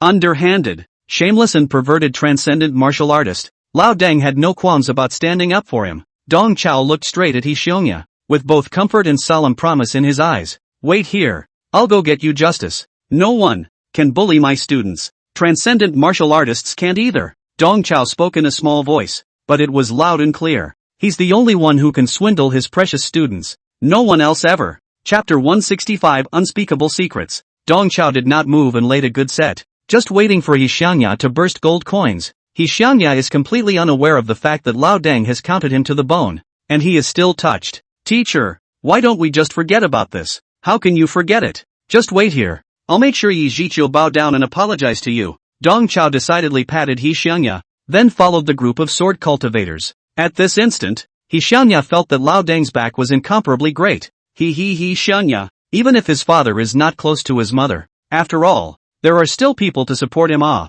Yuya's recognition +5. Dong Chao laughed at He Xiangya's level of recognition. Only, this little sweetness was far from enough for him. Yi Jiqiu led a group of sword cultivators out of the rich private room and onto the hotel's skeletonized court corridor. Dong Chao then followed them not far behind. Yi Jiqiu acted as if Dong Chao didn't exist as he made a stern face and said to the group of Raccoon Sword Hall sword cultivators, regarding He Xiangya's matter, no matter what you guessed, rot in your stomachs, not a single word is allowed to leak out. As he spoke, Yi Jiqiu beckoned, and the long sword in Gu Xiaoran's arms quietly came out of its sheath and flew to Yi Jiqiu's hand. Anyone who violates this order is as good as this sword. There was no sign of how hard Yi Jiqiu had exerted himself, and the long sword in his hand crumbled into a field of debris. If you can't keep a secret, I can shut you up. 2. Yi Jiqiu scanned the crowd present. The members of the Raccoon Sword Hall all lowered their heads, not daring to meet Yi Jiqiu's sword-like sharp gaze. At this moment, their hearts were all filled with shocking waves, but in front of Hall Master Yi, they didn't dare to show anything. If it was really as they had guessed, that great young man of the Yi family could not even be described as a demon. The latter-day sword cultivators present all realized that for the sword cultivator group that had flourished for decades, the innate sword cultivator He Xiangya was not a genius, but rather an accident that had to be erased. His existence could upend the cultivation and promotion system that sword cultivators had perfected for decades. Under the shackles of the broken sword oath, the twists and turns involved behind the innate sword cultivator and the latter-day sword cultivator, they didn't even dare to think deeply about it. Looking at the crowd of Raccoon Sword Hall sword cultivators present, Yi Jiqiu secretly sighed in relief. Luckily, the ones he led this time were his direct students, and he was still able to control them. Yi Jiqiu no longer mentioned this matter as he beckoned for someone to bring Wu Hua and Gu Xiaoran up. Yi Jiqiu grabbed Wu Hua's neck and lifted him outside the parapet of the court corridor. The youngest member of the Wu family lost his footing and fell to his death after getting drunk and disorderly. So this is a decent ending for you, right? That old thing behind your family should also feel decent. Yuat and had burst into tears. Spare your life. Hall Master, spare your life. The crippled Gu Xiaoran also crawled over and knelt down to Yi Jiqiu. Hall Master, I beg you to spare young Master Wu's life. Young Master Wu has benefited me. I am willing to be punished on young Master Wu's behalf. Yi Jiqiu let out a light laugh. Well, sword cultivators will always repay their grudges and pay back their favors. Sending such scum to an early reincarnation is the best way to repay them. With those words, Yi Jiqiu threw himself violently, slamming Ugwan down from dozens of floors, instantly falling into a mess of flesh. Gu Xiaoran, from now on, you and your brother are free. The last thing you'll do for young Master Wu is to collect his corpse. Do it cleanly, the He family can't see blood. The crippled Gu Xiaoran froze for a long time, then snapped to alertness, kneeling down repeatedly at Yi Jiqiu. Thank you, Hall Master. Thank you, Hall Master. Yi Jiqiu looked at Gu Haoran in the crowd. Hold your brother and go down and collect the body. Gu Haoran also bowed 3 times to Yi Zhiqiu, assisted his brother, and went downstairs. Both brothers understood that Yi Zhiqiu was going out of his way to offend the forces behind the Wu family and return both of them to freedom. I have a few things to take care of. So you, all of you, disperse. Yi Zhiqiu raised his hand and the sword cultivators immediately scattered in all directions. It was not until this moment that Dong Chao clapped his hands and came forward. Akiko, what a tactic. It's all about playing favorites. Dong Chao said in his heart that this guy Yi Zhiqiu had really grown up a lot. This set of techniques of mastery is a bit of Dong Chao's former style. Brother, don't make fun of me, I'm just showing off my skills. Yi Zhiqiu purposely dropped Wohua and died in public. On the one hand, it was to return the freedom of the Gu brothers. On the other hand, this was his way of pressurizing the students to be fearful and abide by their oaths. Dong Chao came to stand in front of Yi Zhiqiu and lightly cut into the conversation. Xiao Zi, if I'm not mistaken, for the Yi family to be able to accumulate this 10,000 fortune, it's all because you sword cultivators are helping each other in secret, right? Yi Zhiqiu listened to the words and listened to the voice. He already knew what Dong Chao was going to ask. Brother, if you ask about anything else, I'll definitely know everything. But Xiangya's matter concerns the fundamentals of our sword cultivation, so I really can't reveal it. Yi Zhiqiu gave Dong Chao a sideways glance. Brother Chaozi had saved his life after all. As a sword cultivator, Yi Zhiqiu similarly valued kindness. In a difficult situation, he had no choice but to add another sentence. As you should have guessed, the Yi family is our sword cultivator's benefactor, the one we've been repaying for generations. If the Yi family wants to get rich, we will definitely ensure that they become a wealthy party. If they want to become officials, we can also make them the feudal officials of Beimang. But Xiangya should never have awakened the sword bone.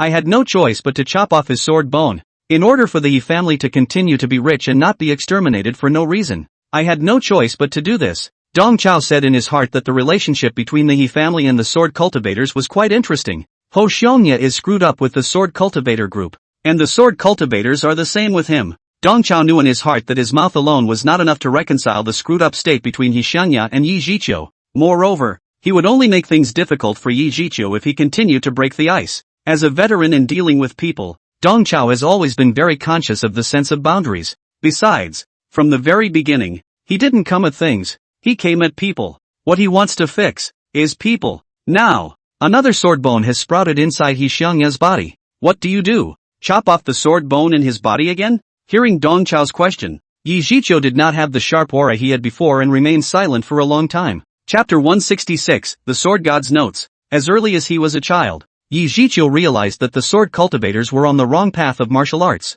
Unfortunately, at that time, he had no choice. He could only join the others, traveling farther and farther down the astray path. Yi Zhiqiu was also a Hotian sword cultivator. Like other Hotian sword cultivators, the Linglong sword bone in his body was dug out from the body of an innate sword cultivator, breeding the innate sword cultivators like livestock, digging sword bones out of them and distributing them to the innate sword cultivators. This was the deepest hidden secret of the sword cultivator groups. This method, the sword cultivators had learned from the demon race. Originally, it was meant to quickly replenish battle power in extreme situations, but now, they had gone even further than the demon race. Within sword cultivation, sword cultivators who had empty martial talent but were unable to breed sword bones were known as scabbards, and innate sword cultivators who were born with sword bones were known as sword spines. Sword spines are excellent, but not every sword spine grows up to be great. Not every sword bone, either, is obedient, but not the scabbard. The scabbards were secretly chosen by the elders as children. As they grew up, they went through another round of raccoon sword selection, and had long since been stamped with the steel seal of obedience. Moreover, if the scabbards were disobedient, or if they were disabled, the elders could always dig up their sword bones and reward them to others, as long as they ensured a training system for reserve scabbards, while secretly raising innate sword cultivators and accumulating more sword bones. The Elder Council would be able to create a steady stream of obedient innate sword cultivators. There was no need to wait for the innate sword cultivator to grow slowly, and there was no fear of the genius dying halfway. Even if the Hotian sword cultivator that was created unfortunately fell, it could be quickly replenished. More importantly, through this set of methods, the Presbyterian Church has power firmly in its hands. A single word from the Council of Elders could open the door to the path to transcendence for sword cultivators, or it could reduce them to a wasteland. Even Yi Zhiqiu was subject to the Elder Council at every turn. In the open, he wouldn't dare to show any disobedience to those old things. 3 years ago, Yi Zhiqiu,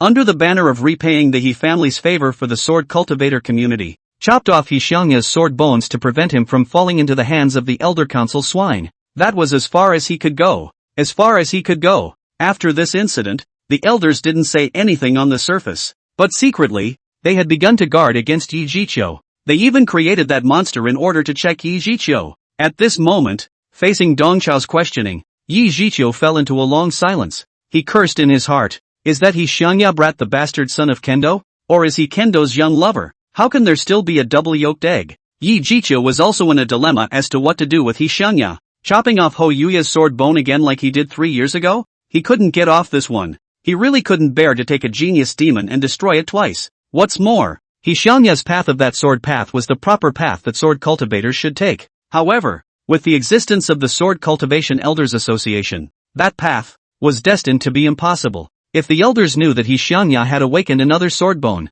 they would never let him go again, even if he is the descendant of a benefactor. Just as Yi Jiqiu was caught in a dilemma, Dong Chao patted Yi Jiqiu's shoulder. Qiu Zi, I know that you have something difficult to say. Don't worry, I will never make things difficult for you. I'm not going to ask what the hidden agenda is behind this. I know that in the past, you didn't have a choice, but now, you want to be good. Although Dong Chao didn't know what kind of twists and turns there were within the sword cultivator group, he detected the words and knew that this line, at this juncture, was definitely applicable. Hey! Dong Chao's words hit Yi Jiqiu straight in the cracks of his heart, and Yi Jiqiu let out a long sigh. After all these years, Qiu Zi is still the same, alert and intelligent in dealing with people without giving any discomfort. Brother, say nothing. You protect Xiangya, Yi Jiqiu whispered. Dong Qiu continued to maintain the hook and secretly threw down the hook. I will definitely protect my students, but as a teacher, just protecting the lives of students is just the most basic. The fish hooks had been placed, and Dong Chao did not move to change the subject. The most important thing about a heavenly pride like Xiangya is how to teach him and make him a success. Hearing this, Yi Jiqiu's eyes lit up for a moment, and there was clearly some anticipation in his heart as well. However, he was then met with the deadly fishhook of Dong Chao. How to educate a swordsmanship genius like Xiangya? I am truly blind in both eyes. As you know, Qiu Zi, I'm not good at swordplay myself, and now that I've been injured, I'm half useless. This time when I came to North Mang, I've been trying to find you. I know, you kids have always had a habit of taking notes. Don't hide them. Lend those notes of yours to Xiangya. I'll make the call, and this will be your apology to him. Dong Qiu finally revealed his fox tail. As the sword god, Yi Jiqiu's sword Dao notes were definitely a rare treasure. Yi Jiqiu didn't have a fixed weapon. Since he became famous, every time he killed a top sword cultivator of the demon race, he would take the other party's longsword and return it to his own use. Nowadays, in his sword box, there were already 11 longswords of different systems, and he was able to use these 11 longswords with ease. This kid's practice notes. What's the point? Hearing that Dong Chao wanted to borrow the notes, instead of having any hesitation, Yi Jiqiu's eyes lit up. This offer from Brother Chaozi was just what he wanted. Lending the notes to Xiangya filled that apology in Yi Jiqiu's heart and also gave Xiangya a chance to refine his skills. Yi Jiqiu immediately took out his personal notebook and handed it to Dong Chao. Brother, these are all my epiphanies in the way of the sword. Word for word, be sure to have Xiangya study them carefully. Dong Chao, however, waved his hand. Just give it to him, he doesn't know how to value it. Gotta be careful how you do it. You, hit me. Ha! Yi Jiqiu was slightly stunned, and at the same time, Dong Chao punched himself in the nose, and blood immediately smeared half of his face. Dong Chao went into a theatrical state as he grabbed Yi Jiqiu's collar by the neck and yelled, Alright Qiuzi, you've grown so strong that you can hit me with your hands. Don't think that I'm afraid of you just because of this. I have to get justice for my student. Brother, you. Yi Jiqiu's entire body was confused. He didn't know what kind of game Dong Chao was playing. In the private room, hearing Dong Chao's loud shout, Dao Shi Xiong's 4 hearts were startled as they hurriedly rushed out the door. And in the meantime, Dong Chao grabbed Yi Jiqiu's collar and led him over the guardrail of the high-altitude corridor court. The two of them were in free fall when Dong Chao exerted his spatial ability, instantly transferring the two of them to the corridor court a few floors down. In this way, Dong Qiu allowed the students to hear his screams while not allowing them to see the actual situation. Qiu Zi, even if you beat me to death, I still have to ask for an explanation for my student. What gives you the right to chop off his sword bone? You can't just let this go. You must apologize to Xiangya. Dong Qiu made a show of yelling while furiously disliking himself with his fists. Yi Jiqiu on the side was completely dumbfounded. Just now the two of them were having a long heart-to-heart talk. How come Brother Chaozi changed his face and started to touch the porcelain? Chapter 167, Brother Tide, you're really that. You're so noble. All four of Doshi Hoyuya's men rushed out onto the court porch. They leaned over the railing and peered down. A few people could only hear Dong Chao's miserable screams and could not see Dong Chao's figure. He Xianya mentally cursed angrily. Yi Zhiqiu is a real mixer, saying that he will make a move. He became more and more convinced that Yi Zhiqiu was indeed a despicable, shameless, nasty and perverted Yakuza. He's still friends with Lao Dang. No mercy at all. Seeing a few silhouettes swaying above him, Dong Qiu began to focus on an emotional shift in his acting, changing from hard-heartedness to bitterness.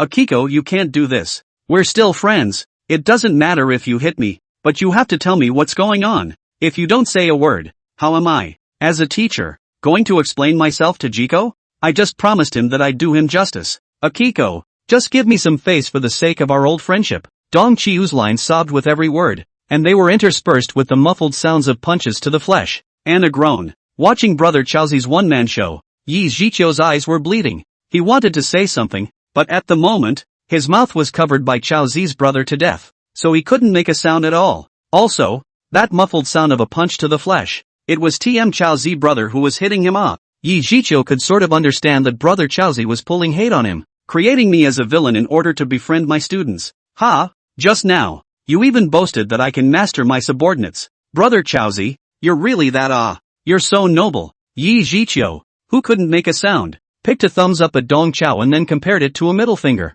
admiring and despising at the same time. Upstairs, even those raccoon sword hall sword cultivators who had dispersed in all directions had heard Dong Chao's miserable screams, and complex looks of surprise and admiration crossed the eyes of all of them. The raccoon sword hall sword cultivators were all secretly raised by the Elder Council from a young age. Their upbringing consisted of nothing but the way of the sword, obedience, and retribution. At this moment, they were all blinded by Dong Chao's acting skills, and they all sighed in their hearts. So this was the legendary teacher-student relationship, so sincere and touching. As for that teacher being beaten by Hall Master Yi and screaming miserably, was that disgraceful? It's not shameful. It's even more admirable. To dare to argue with a transcendent martial artist for the sake of a student, how noble was that? This martial arts teacher of the Yi family's young master is so competent and brave. Only such a martial arts teacher would be worthy of a demon like the young master of the Yi family. The deeply moved Hotian sword cultivators even prayed for He Xiangya in their hearts, hoping that he wouldn't be targeted by the Elder Council.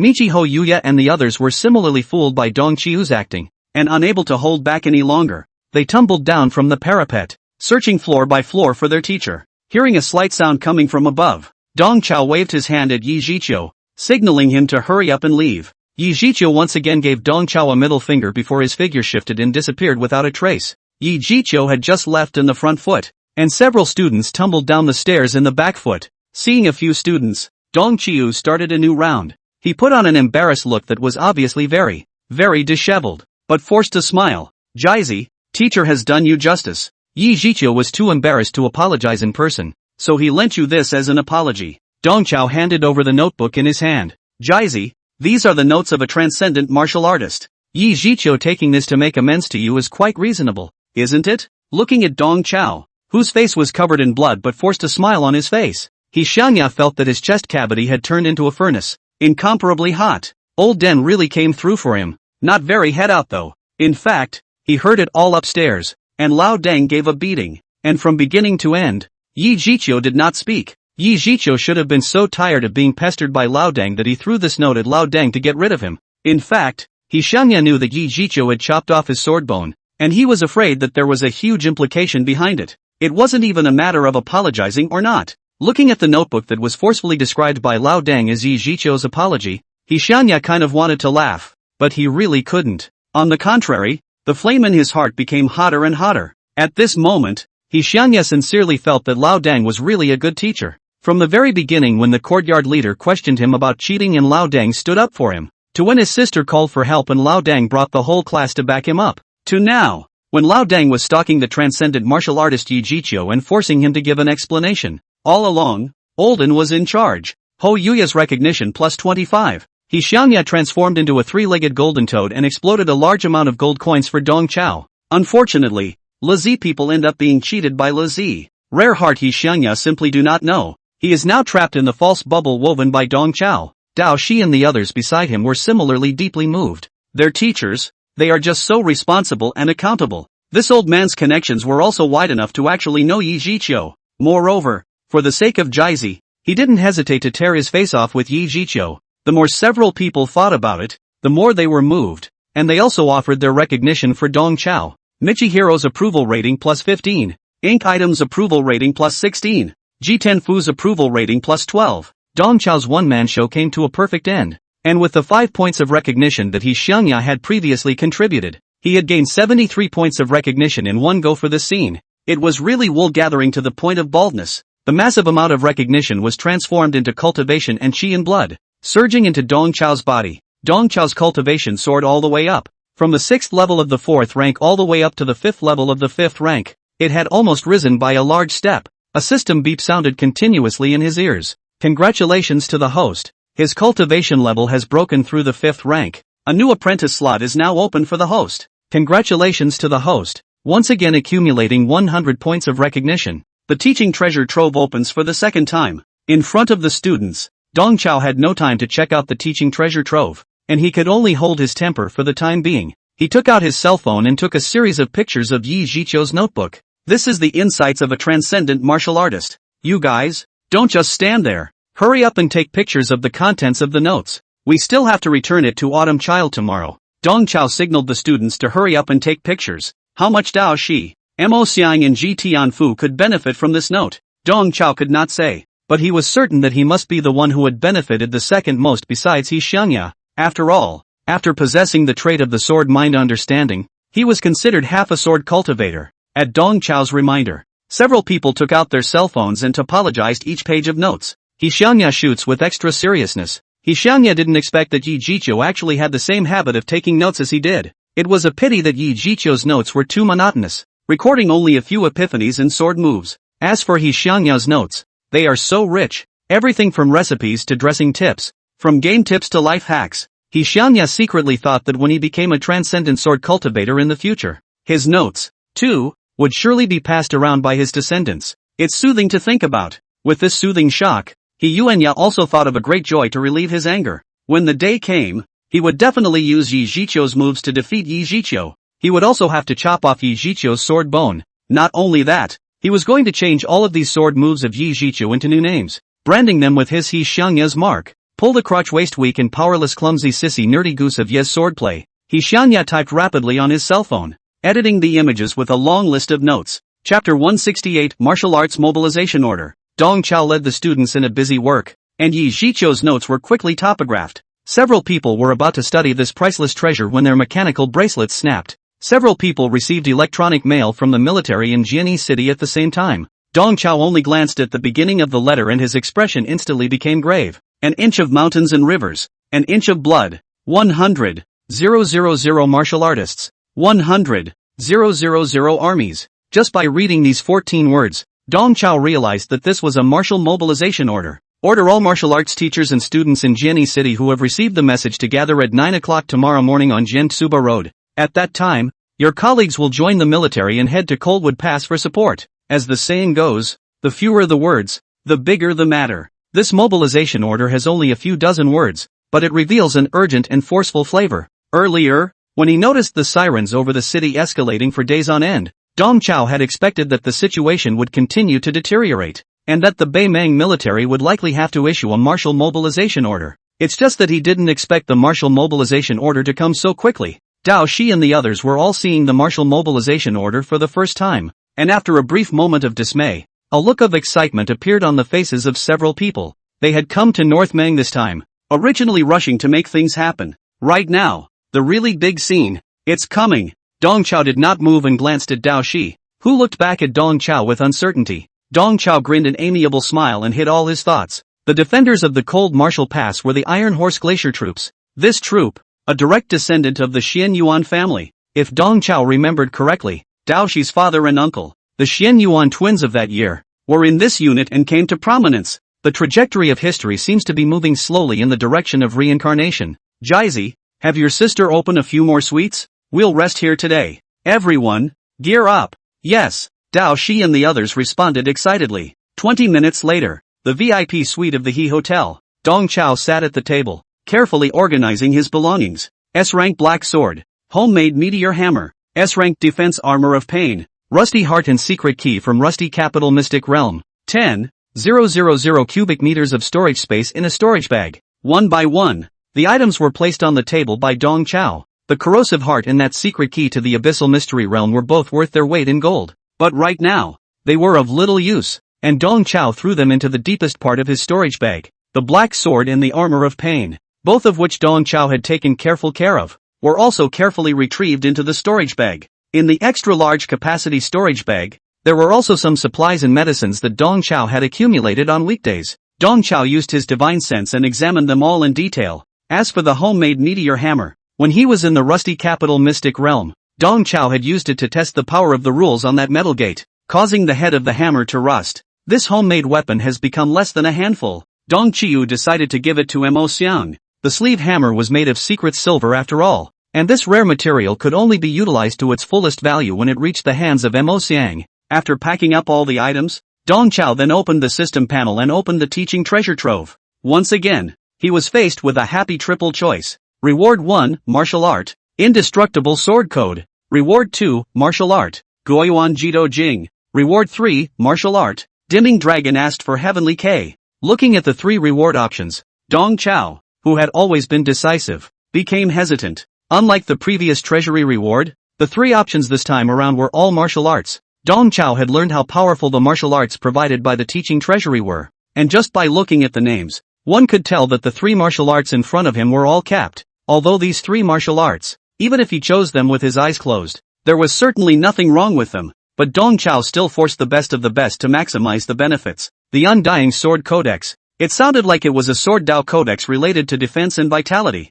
which didn't quite match with Xiangya, who had a dashing and ethereal sword path. Besides, that boy Xiangya had just harvested the Sword God's notes, and at this moment, if he was given another copy of the Sword Codex, he wouldn't be able to explode many gold coins. In the piece of gleaning the student's recognition, Dong Chao must insist on the sustainability of fishing with every fiber of his being. He must not desensitize them. Although the Undying Sword Codex sounded strong, it was still the first to be passed over by Dong Chao. As for Reward 2's return to the ultimate Taoist scripture, it sounded like a Taoist martial art, which should be very suitable for Ji Tianfu. However, that kid had just joined not long ago and was still unstable in his own right. It wouldn't be easy for him to fiddle with his yin and yang doppelganger. Dong Chao locked his eyes on Reward 3, Dimming Dragon asking for Heavenly K. This martial art sounds fierce and domineering, and the name also carries the word dragon, so it should be somewhat compatible with Dao Shi. Moreover, after cheating a large amount of recognition from Xiangya, Dong Chao began to count on Dao Shi. Hey Z, it's your turn to honor your teacher too. Dong Chao chose Reward 3 with a cheap grin on his face, and an ancient colored tome appeared out of thin air in Dong Chao's hands. After flipping through the tome, Dong Chao had a rough understanding of the Dimming Dragon asking for Heavenly K. Before the formation of the heavens and the earth, the natural chi was in a chaotic state of adhesion, called dim watery expanse, and the dark dragon is in this dark watery state of survival of the ancient dragon. The preciousness and strength of a martial skill named after such an ancient dragon was naturally self-evident. Dong Chao was certain that this arcane and overbearing martial art definitely fit the Dao Shi. However, Dong Chao wouldn't casually give the tome to Dao Shi. If he just gave it to him, he wouldn't be able to pop many gold coins. Thinking of the Iron Horse and Ice River troops at the Cold Martial Pass, as well as Dao Shi's father and uncle, Dong Chao's mind had a bold plot. Early the next morning, Yi Zhiqiu led a group of Raccoon Sword Hall sword cultivators and gathered in the hotel's lobby. As members of the Sword Blade Escort Guard, they didn't have to join up with those martial artists who had received the mobilization order, but instead rushed directly to the Cold Martial Pass. The Yi family didn't charge them any accommodation fees, and also prepared a large amount of supplies for them. It was just that after yesterday's experience, there was an extra layer of awkwardness between He Jingshi and Yi Zhiqiu. Before parting, Dong Chao returned that notebook back to Yi Zhiqiu. Akiko, nothing more to say, thanks Ao. Yi Zhiqiu retrieved his notes and unconsciously sized up Dong Chao with both eyes. Although Dong Chao suppressed his own chi and blood fluctuations, Yi Zhiqiu could still sense that after only a day's work had passed, Brother Chaozi seemed to have become not quite the same.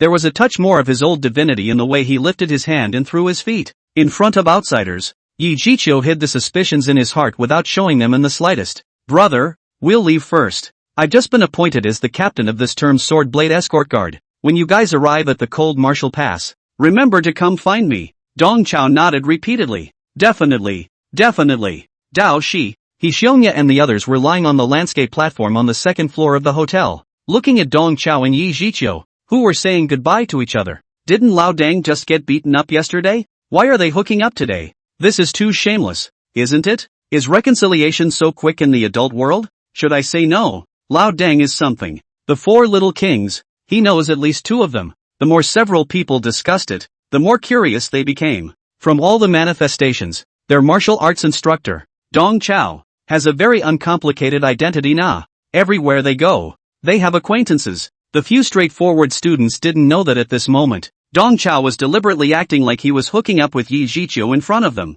He's all about piquing the curiosity of his students. There's a not-so-confessional waiting for them now. Chapter 169. Even our MOMO Grand Technique Academy hasn't heard of it. It's too insular. After the sword cultivators left, Dong Chao waved his hand to signal the students to go downstairs, and his group was ready to go. Dao Shi, He Xiongya, and Ji Tianfu were all lightly armed, with only Mo Xian carrying his trademark huge weapon case. In the box, in addition to his car clamp riveting welding tools, there are the three candles stamped together into the steel embryo. These three big treasures, Mo Xian hid anywhere are not assured. You have to always bring on the body. Dong Chao called Mo Xian closer and handed him the rusty sleeve hammer. Teacher knows that you puppet masters need a large amount of rare materials to make advanced puppets. This sleeve hammer is a treasure passed down from teacher's ancestor. You melt it to make a puppet. Looking at the sleeve hammer in his hand, Mo Xian's eyes went straight. He couldn't even care less about the word ancestral in Dong Chao's mouth. This is made of secret silver. Teacher, this gift is too expensive. Mo Xian's mouth said that it was expensive, but he didn't have the slightest intention of excusing himself. His large bushy hands rubbed the tiny sleeve hammer back and forth, as if he were trying to coil it out of its wrappings. Filled with ecstasy, one of Mo Xian's handsome face became somewhat distorted. Ink items approval rating +5. Mo Xian coiled the sleeve hammer while offering recognition to Dong Chao. After a bit of rubbing, the ink item pointed to the rusted part of the hammerhead. Pity. Dong Chao secretly spat in his heart, saying, why is this kid still picking and choosing? If this sleeve hammer wasn't rusty, Dong Qiu wouldn't be willing to let Mo Xian melt it. Dong Chao was secretly spitting, only to hear Mo Xian continue. Too bad the rust wasn't big enough. Dong Chao almost got flashed in the back. Seeing Dong Chao's doubts, Mo Xiang explained attentively. Teacher, you don't know, as the world's three known rare metals, fine gold and secret silver, while possessing super high strength, also have a flaw. That is, they are difficult to mine and difficult to forge. And Aliha copper is a step behind fine gold and secret silver in terms of strength. But because of this, mining and forging becomes relatively simple, instead becoming the most practical of the three major metals. To melt and cast fine gold and secret silver, all I can think of is to let them rust first, then collect and shape their rusty chips, and use the carbon reduction method to convert the rusty chips into refined metal again. It's just that fine gold and secret silver are so stable that they rarely rust, and because of this, fine gold and secret silver are all but roughly worked to make crude striking weapons, and few can forge them into armor or blades. With those words, Mo Xiang shook the sleeve hammer in his hand. This sleeve hammer isn't rusted far enough to melt it down. We really need to think of a way to do that. Listening to Mo Xiang's words, Dong Chao was enlightened. He finally realized the correct way to open the rusty heart. The heart of rust, it turns out, is a key prop for processing super strong metals like fine gold and secret silver. Even if he could sit on a vein of fine gold secret silver, Dong Chao could utilize the heart of rust to conduct large-scale mining of fine gold secret silver. The transcendental prop rusty heart is like the dish of vinegar for eating dumplings. Important is important, but having it alone doesn't solve anything. Now, Dong Chao had a dish of vinegar, but where to find dumplings stuffed with fine gold and secret silver? He was also blind. In order to verify Mo Xian's words, Dong Chao retrieved the sleeve hammer from Mo Xian's hand. Sensei turned around and soaked it in water and gave it to you when it was completely rusted. Seeing the treasure that had come to his hand, and being tucked back into Dong Chao's arms, Mo Xian's entire body was stuck. What was wrong with Olden? He thought to himself. Why was he always willing to play him? He had fooled him once in the matter of the chi recovery pill, and this time again? Don't worry. Can teacher still lie to you? When the sleeve hammer is completely rusted, teacher will give it to you again. Listening to Dong Chao's words, Mo Xiang vigorously skimmed his mouth. His handsome face was able to hang a thermos. Mo Xiang said that I am not worried about you. How can you take back what you've given away? Is this something a grown-up can do? Besides, secret silver has super high stability, and will only rust somewhat under extremely special circumstances. Where is it just a matter of soaking it in water? Dong Chao greatly threw the sleeve hammer back into the storage bag, and the greedy Mo Xian looked at it. Right at this moment, He Jingshi led a group of hotel staff and pushed a cart piled with supplies in front of several people. Time was rushed, and only these supplies could be identified in the hotel. Subsequently, the He group will also purchase a large amount of supplies and transport them to the cold martial pass one after another. He Jingshi's words were true, but the supplies pushed in by the employees were several tons. It was almost filling up the hotel lobby. Everything from warm blankets, to a variety of canned goods, and drinking water sealed in iron barrels. It was no problem to supply hundreds of people. Dong Chao was not polite at all, and with a wave of his hand, he put all these supplies into his storage bag, not even sparing the cart that was carrying the supplies. This hand of his made the hotel staff look astonished, and also made Dao Shi and Mo Xiang incomparably hot-eyed. If they could have a piece of storage equipment, they wouldn't have to carry a woven bag every day. He Xianya and his classmates are about to head off to Coldwood Pass for support, but his dad and mom don't come to the lobby to see them off. According to Ho King Shi, the old couple went to a cocktail party networking event within the Entrepreneurs Association. The daughter was forced to marry yesterday. The son is on the front line today. This old couple can still think about the reception activities. This heartless sense of relaxation made Dong Chao incredibly convinced. After bidding farewell to He Jingshi and a group of hotel employees, the crowd followed the call order's instructions and took a car to Jiansuba Road. The road on the Sword Suba Road was filled with military transport vehicles. On the streets, the students and teachers of the Budo High School were stepping into the transportation vehicles in an orderly fashion. Military personnel in combat uniforms, along with sword cultivators dressed in black, were maintaining order. All students and teachers of the martial arts colleges, get on the buses near you. We're about to depart for Cold Martial Pass. Hurry up! The military personnel anxiously urged the crowd to get on the bus. As soon as Dong Chao and a few students appeared, a sword cultivator rushed over. As soon as this sword cultivator came up, he gave several people a reprimand. You guys, you have big hearts. I told you to gather at 9 o'clock, and you're stuck on time? 1 minute later and we're going to be on the move. If you violate the mobilization order, you'll be court-martialed. Obviously, this sword cultivator who was maintaining order was deliberately playing the black face to give the crowd a downward spiral, with the purpose of facilitating the subsequent management. Unfortunately, the way he did it, it was just too rough. Dong Chao didn't get into it with this guy as he said with a smile. It's not late. Nothing is delayed. The sword cultivator let out a cold snort. Okay, enough of the nonsense. What school are you from? I'll register you. We are Inc. The straightforward Mo Xian was just about to give his name when Dong Chao took over. We are the faculty and students of the Mojo Budo Food Research and Development and Budo Multimedia Interactive Entertainment Technology Institute. The sword cultivator who was holding a pen and paper ready to register was instantly dumbfounded. This martial arts academy in Mozu. What's with the long name? Seeing that the bus was about to depart, this sword cultivator couldn't count on too much. He could only write down an ink character on the registration form and then urge the few people to hurry up and get on the bus.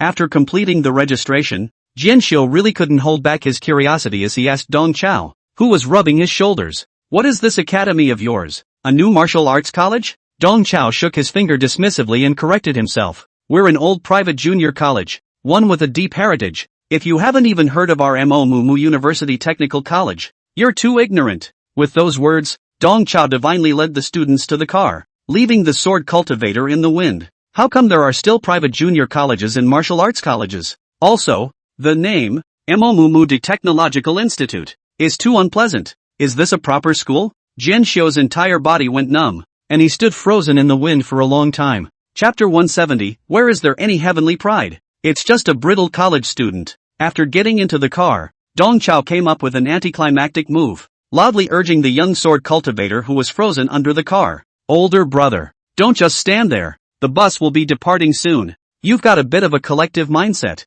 Don't let the big guys wait for you alone. Dong Chao's words were purposely shouted out. At his shout, the military personnel and the martial artists in the other cars subconsciously looked this way, instantly becoming the center of attention. The young sword cultivator's face darkened, faced with a reproachful gaze from the military leaders. He couldn't explain, but could only smother his head and grayly climbed onto the transportation vehicle. The transportation caravan quickly departed, speeding all the way towards the north. Dong Chao motionlessly surveyed the people inside the vehicle. In addition to Dong Chao's 5, there was also a military driver in the car, 3 martial arts students with different looks, and the young sword cultivator who was maintaining order. Predictably, a line of a dozen or so haulers was probably filled with such configurations. From the city of Sword Suba alone, The Beimang military had recruited nearly 200 martial arts teachers and students. Dong Chao had also had experience with conscription, and he knew that in an emergency situation, conscripting the teachers and students of martial arts colleges was definitely the wisest choice.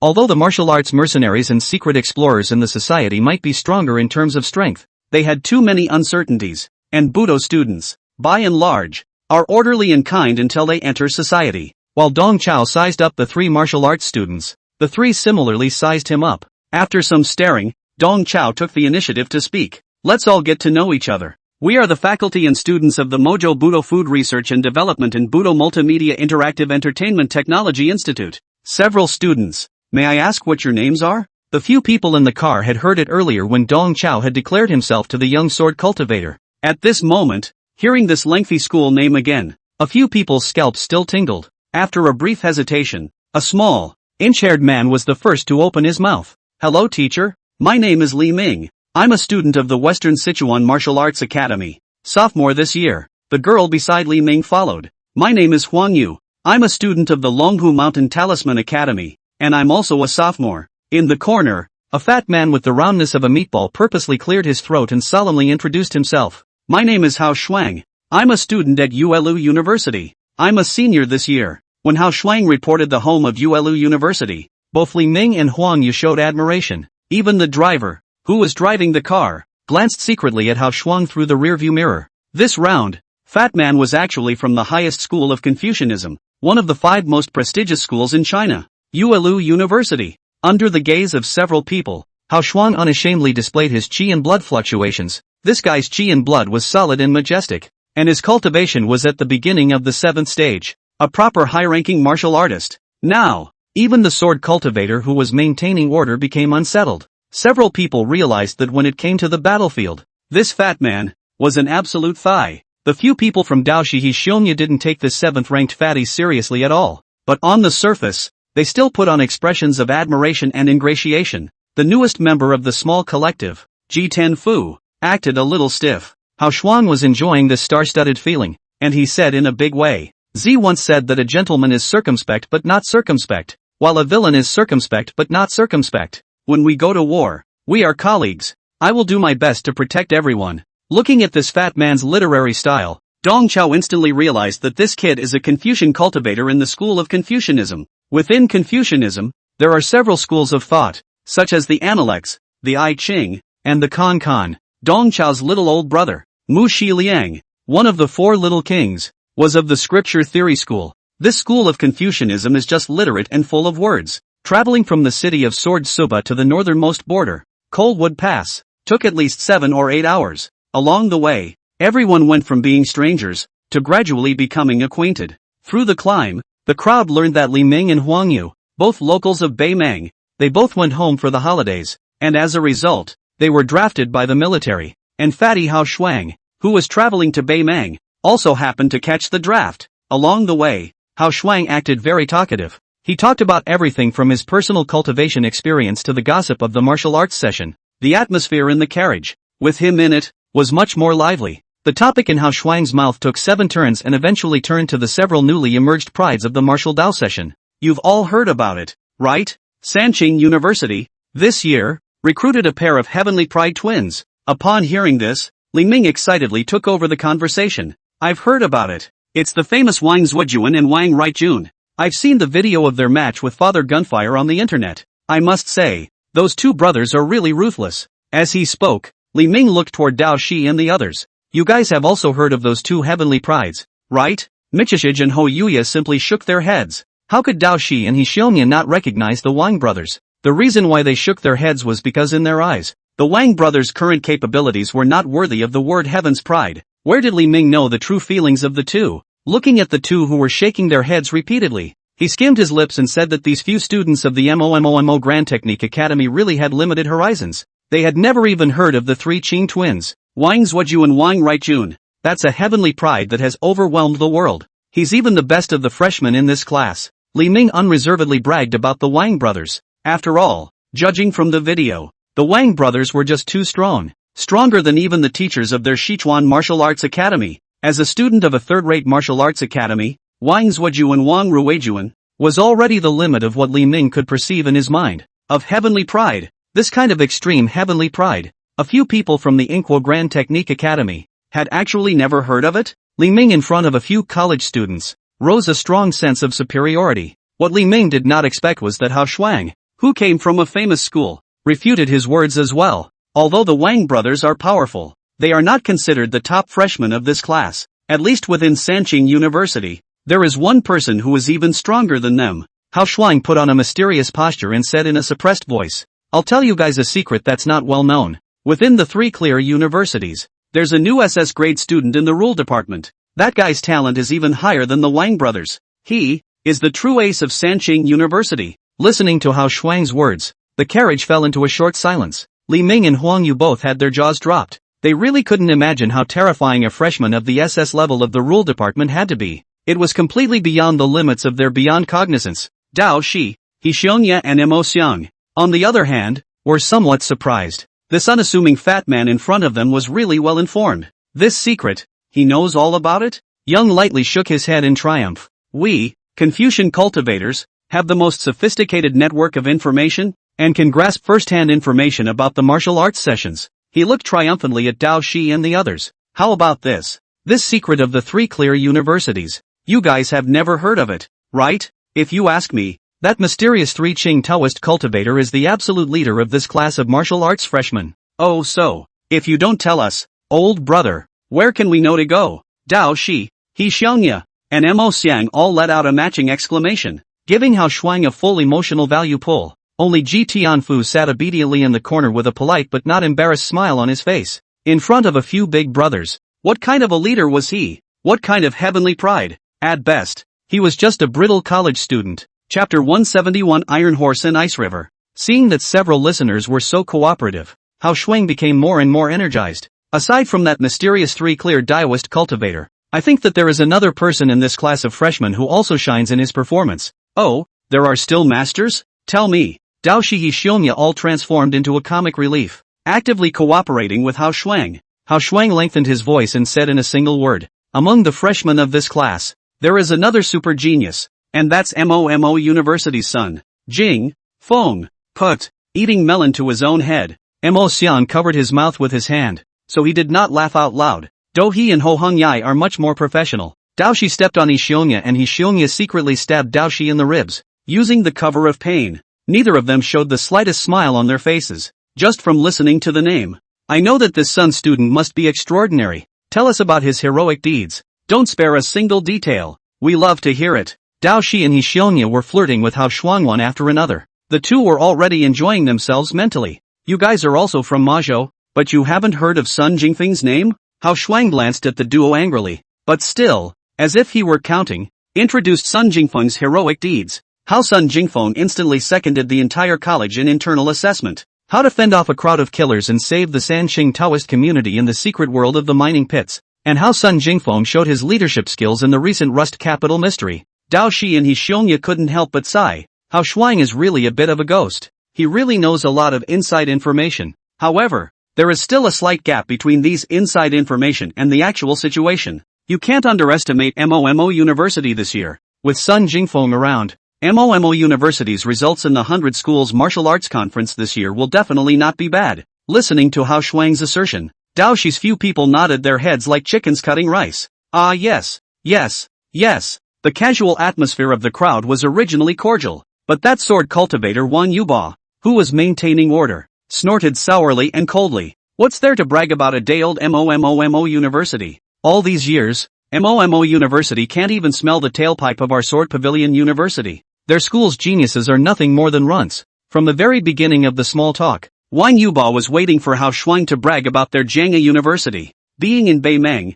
how can you not sing the praises of sword cultivators? I didn't realize that Hao Shuang was so unintelligent. He would rather brag about Mo University than their sword cultivator group. This made Wan Yuba 10,000 times more upset. Hao Shuang knew Wan Yuba's small mind, and he hurried to see the wind and make the rudder. Of course, when I say that you can't underestimate Mo University, I'm only limiting it to the 100 Schools Martial Arts Conference. In terms of real battlefield combat, as well as the merits of defending one's country, 100 Mo Universities would not be able to compare to a single Sword Pavilion University. In these two aspects, Jianghe University is a monument to the entire martial arts education world. Aha! Listening to Hao Shuang's bragging, Wang Yuba let out a haughty light hum. Dao Shi and He Xiongya were listening to the heroic deeds of Sun Jingfeng, and their hearts were happy. So they were interrupted by Wang Yubo. The two were more or less unhappy. Dao Shi said to He Xiongya in a conspiratorial manner, Jizi, do you hear me? In terms of battlefield combat, no one can compare to a sword cultivator. He Xiongya also sings mountain sounds in a conspiratorial manner. I didn't even know that sword cultivators turned out to be that powerful. Then aren't the members of the Raccoon Sword Hall among the sword cultivators even more powerful? Why didn't they draw their swords when we sparred with them before? Was it because they didn't want to? Wang Yuba disdainfully gouged out He Xiongya and said that this guy couldn't even brag. Raccoon Sword Hall has such a high status among the sword cultivator community. Do you know? You deserve to spar with a member of the Raccoon Sword Hall? Being stirred up by Wang Yuba like this, all of them were not in the mood for idle chit-chat, so they all closed their eyes and meditated, secretly condensing their chi and blood. Only Dong Chao leaned back against the backrest, and in no time at all, he let out a loud and well-proportioned snore. Dong Chao woke up with a start, and it was already getting late. The scene outside the car had quietly changed as well. As far as the eye could see, there was a vast expanse of ice and snow between heaven and earth. The transportation vehicle moved forward at an even speed on the open snowfield. In the distance, a majestic pass that was more than 1,000 meters high and whose head could not be seen horizontally stretched out between the white sky and the earth. Against the backdrop of the majestic pass, the caravan forward is as small as a grain of dust. This majestic pass, which did not look like it could be built by human hands, was the most important barrier in the northern border of China, the Cambrian Pass. Ladies and gentlemen, welcome to Coldwood Pass. The military driver, who had remained silent all the way, spoke up coldly. Even He Xiongya, who had grown up in Beimang, was seeing this magnificent Cambrian Pass for the first time. The crowd was momentarily stunned speechless by this defensive structure that separated heaven and earth. Just then, the ice field under his feet trembled, and the drumbeat-like sound of horses' hooves sounded behind himself. The crowd turned back, only to see more than 20 heavily armored cavalrymen, riding handsome giant horses, galloping in the direction of the cold martial pass. These cavalrymen were surprisingly fast, and it was only a matter of moments before they caught up with the transportation caravan. The speeding caravan didn't manage to stalemate with these cavalry for long, and was soon left far behind them. It was only at this moment that the crowd realized that the huge horses on the hips of the cavalrymen had vicious bone spurs and 6 legs. The shoulder height of these 6-legged giant horses was generally around 3 meters, a whole lot taller than normal horses. In a state of full body draping, the giant horses ran like a horse-type tank. These cavalrymen were just passing by the caravan from afar, but feeling the tremor of the earth. A feeling was born in the hearts of all the people. A random 6-legged giant horse could easily overturn a whole team of military transportation vehicles. It wasn't until the cavalry had completely disappeared from sight that the military driver proudly introduced himself to the group. What you have just seen is the most elite protective force of the Cold Martial Pass, the Iron Horse Glacier Heavy Armored Force. What they're riding is a tamed 8th-ranked foreign beast, a 6-legged ghost-faced giant horse. And the next task for all of you in the Cold Martial Pass is to remove the hidden dangers and obstacles for the Iron Horse Glacier Force.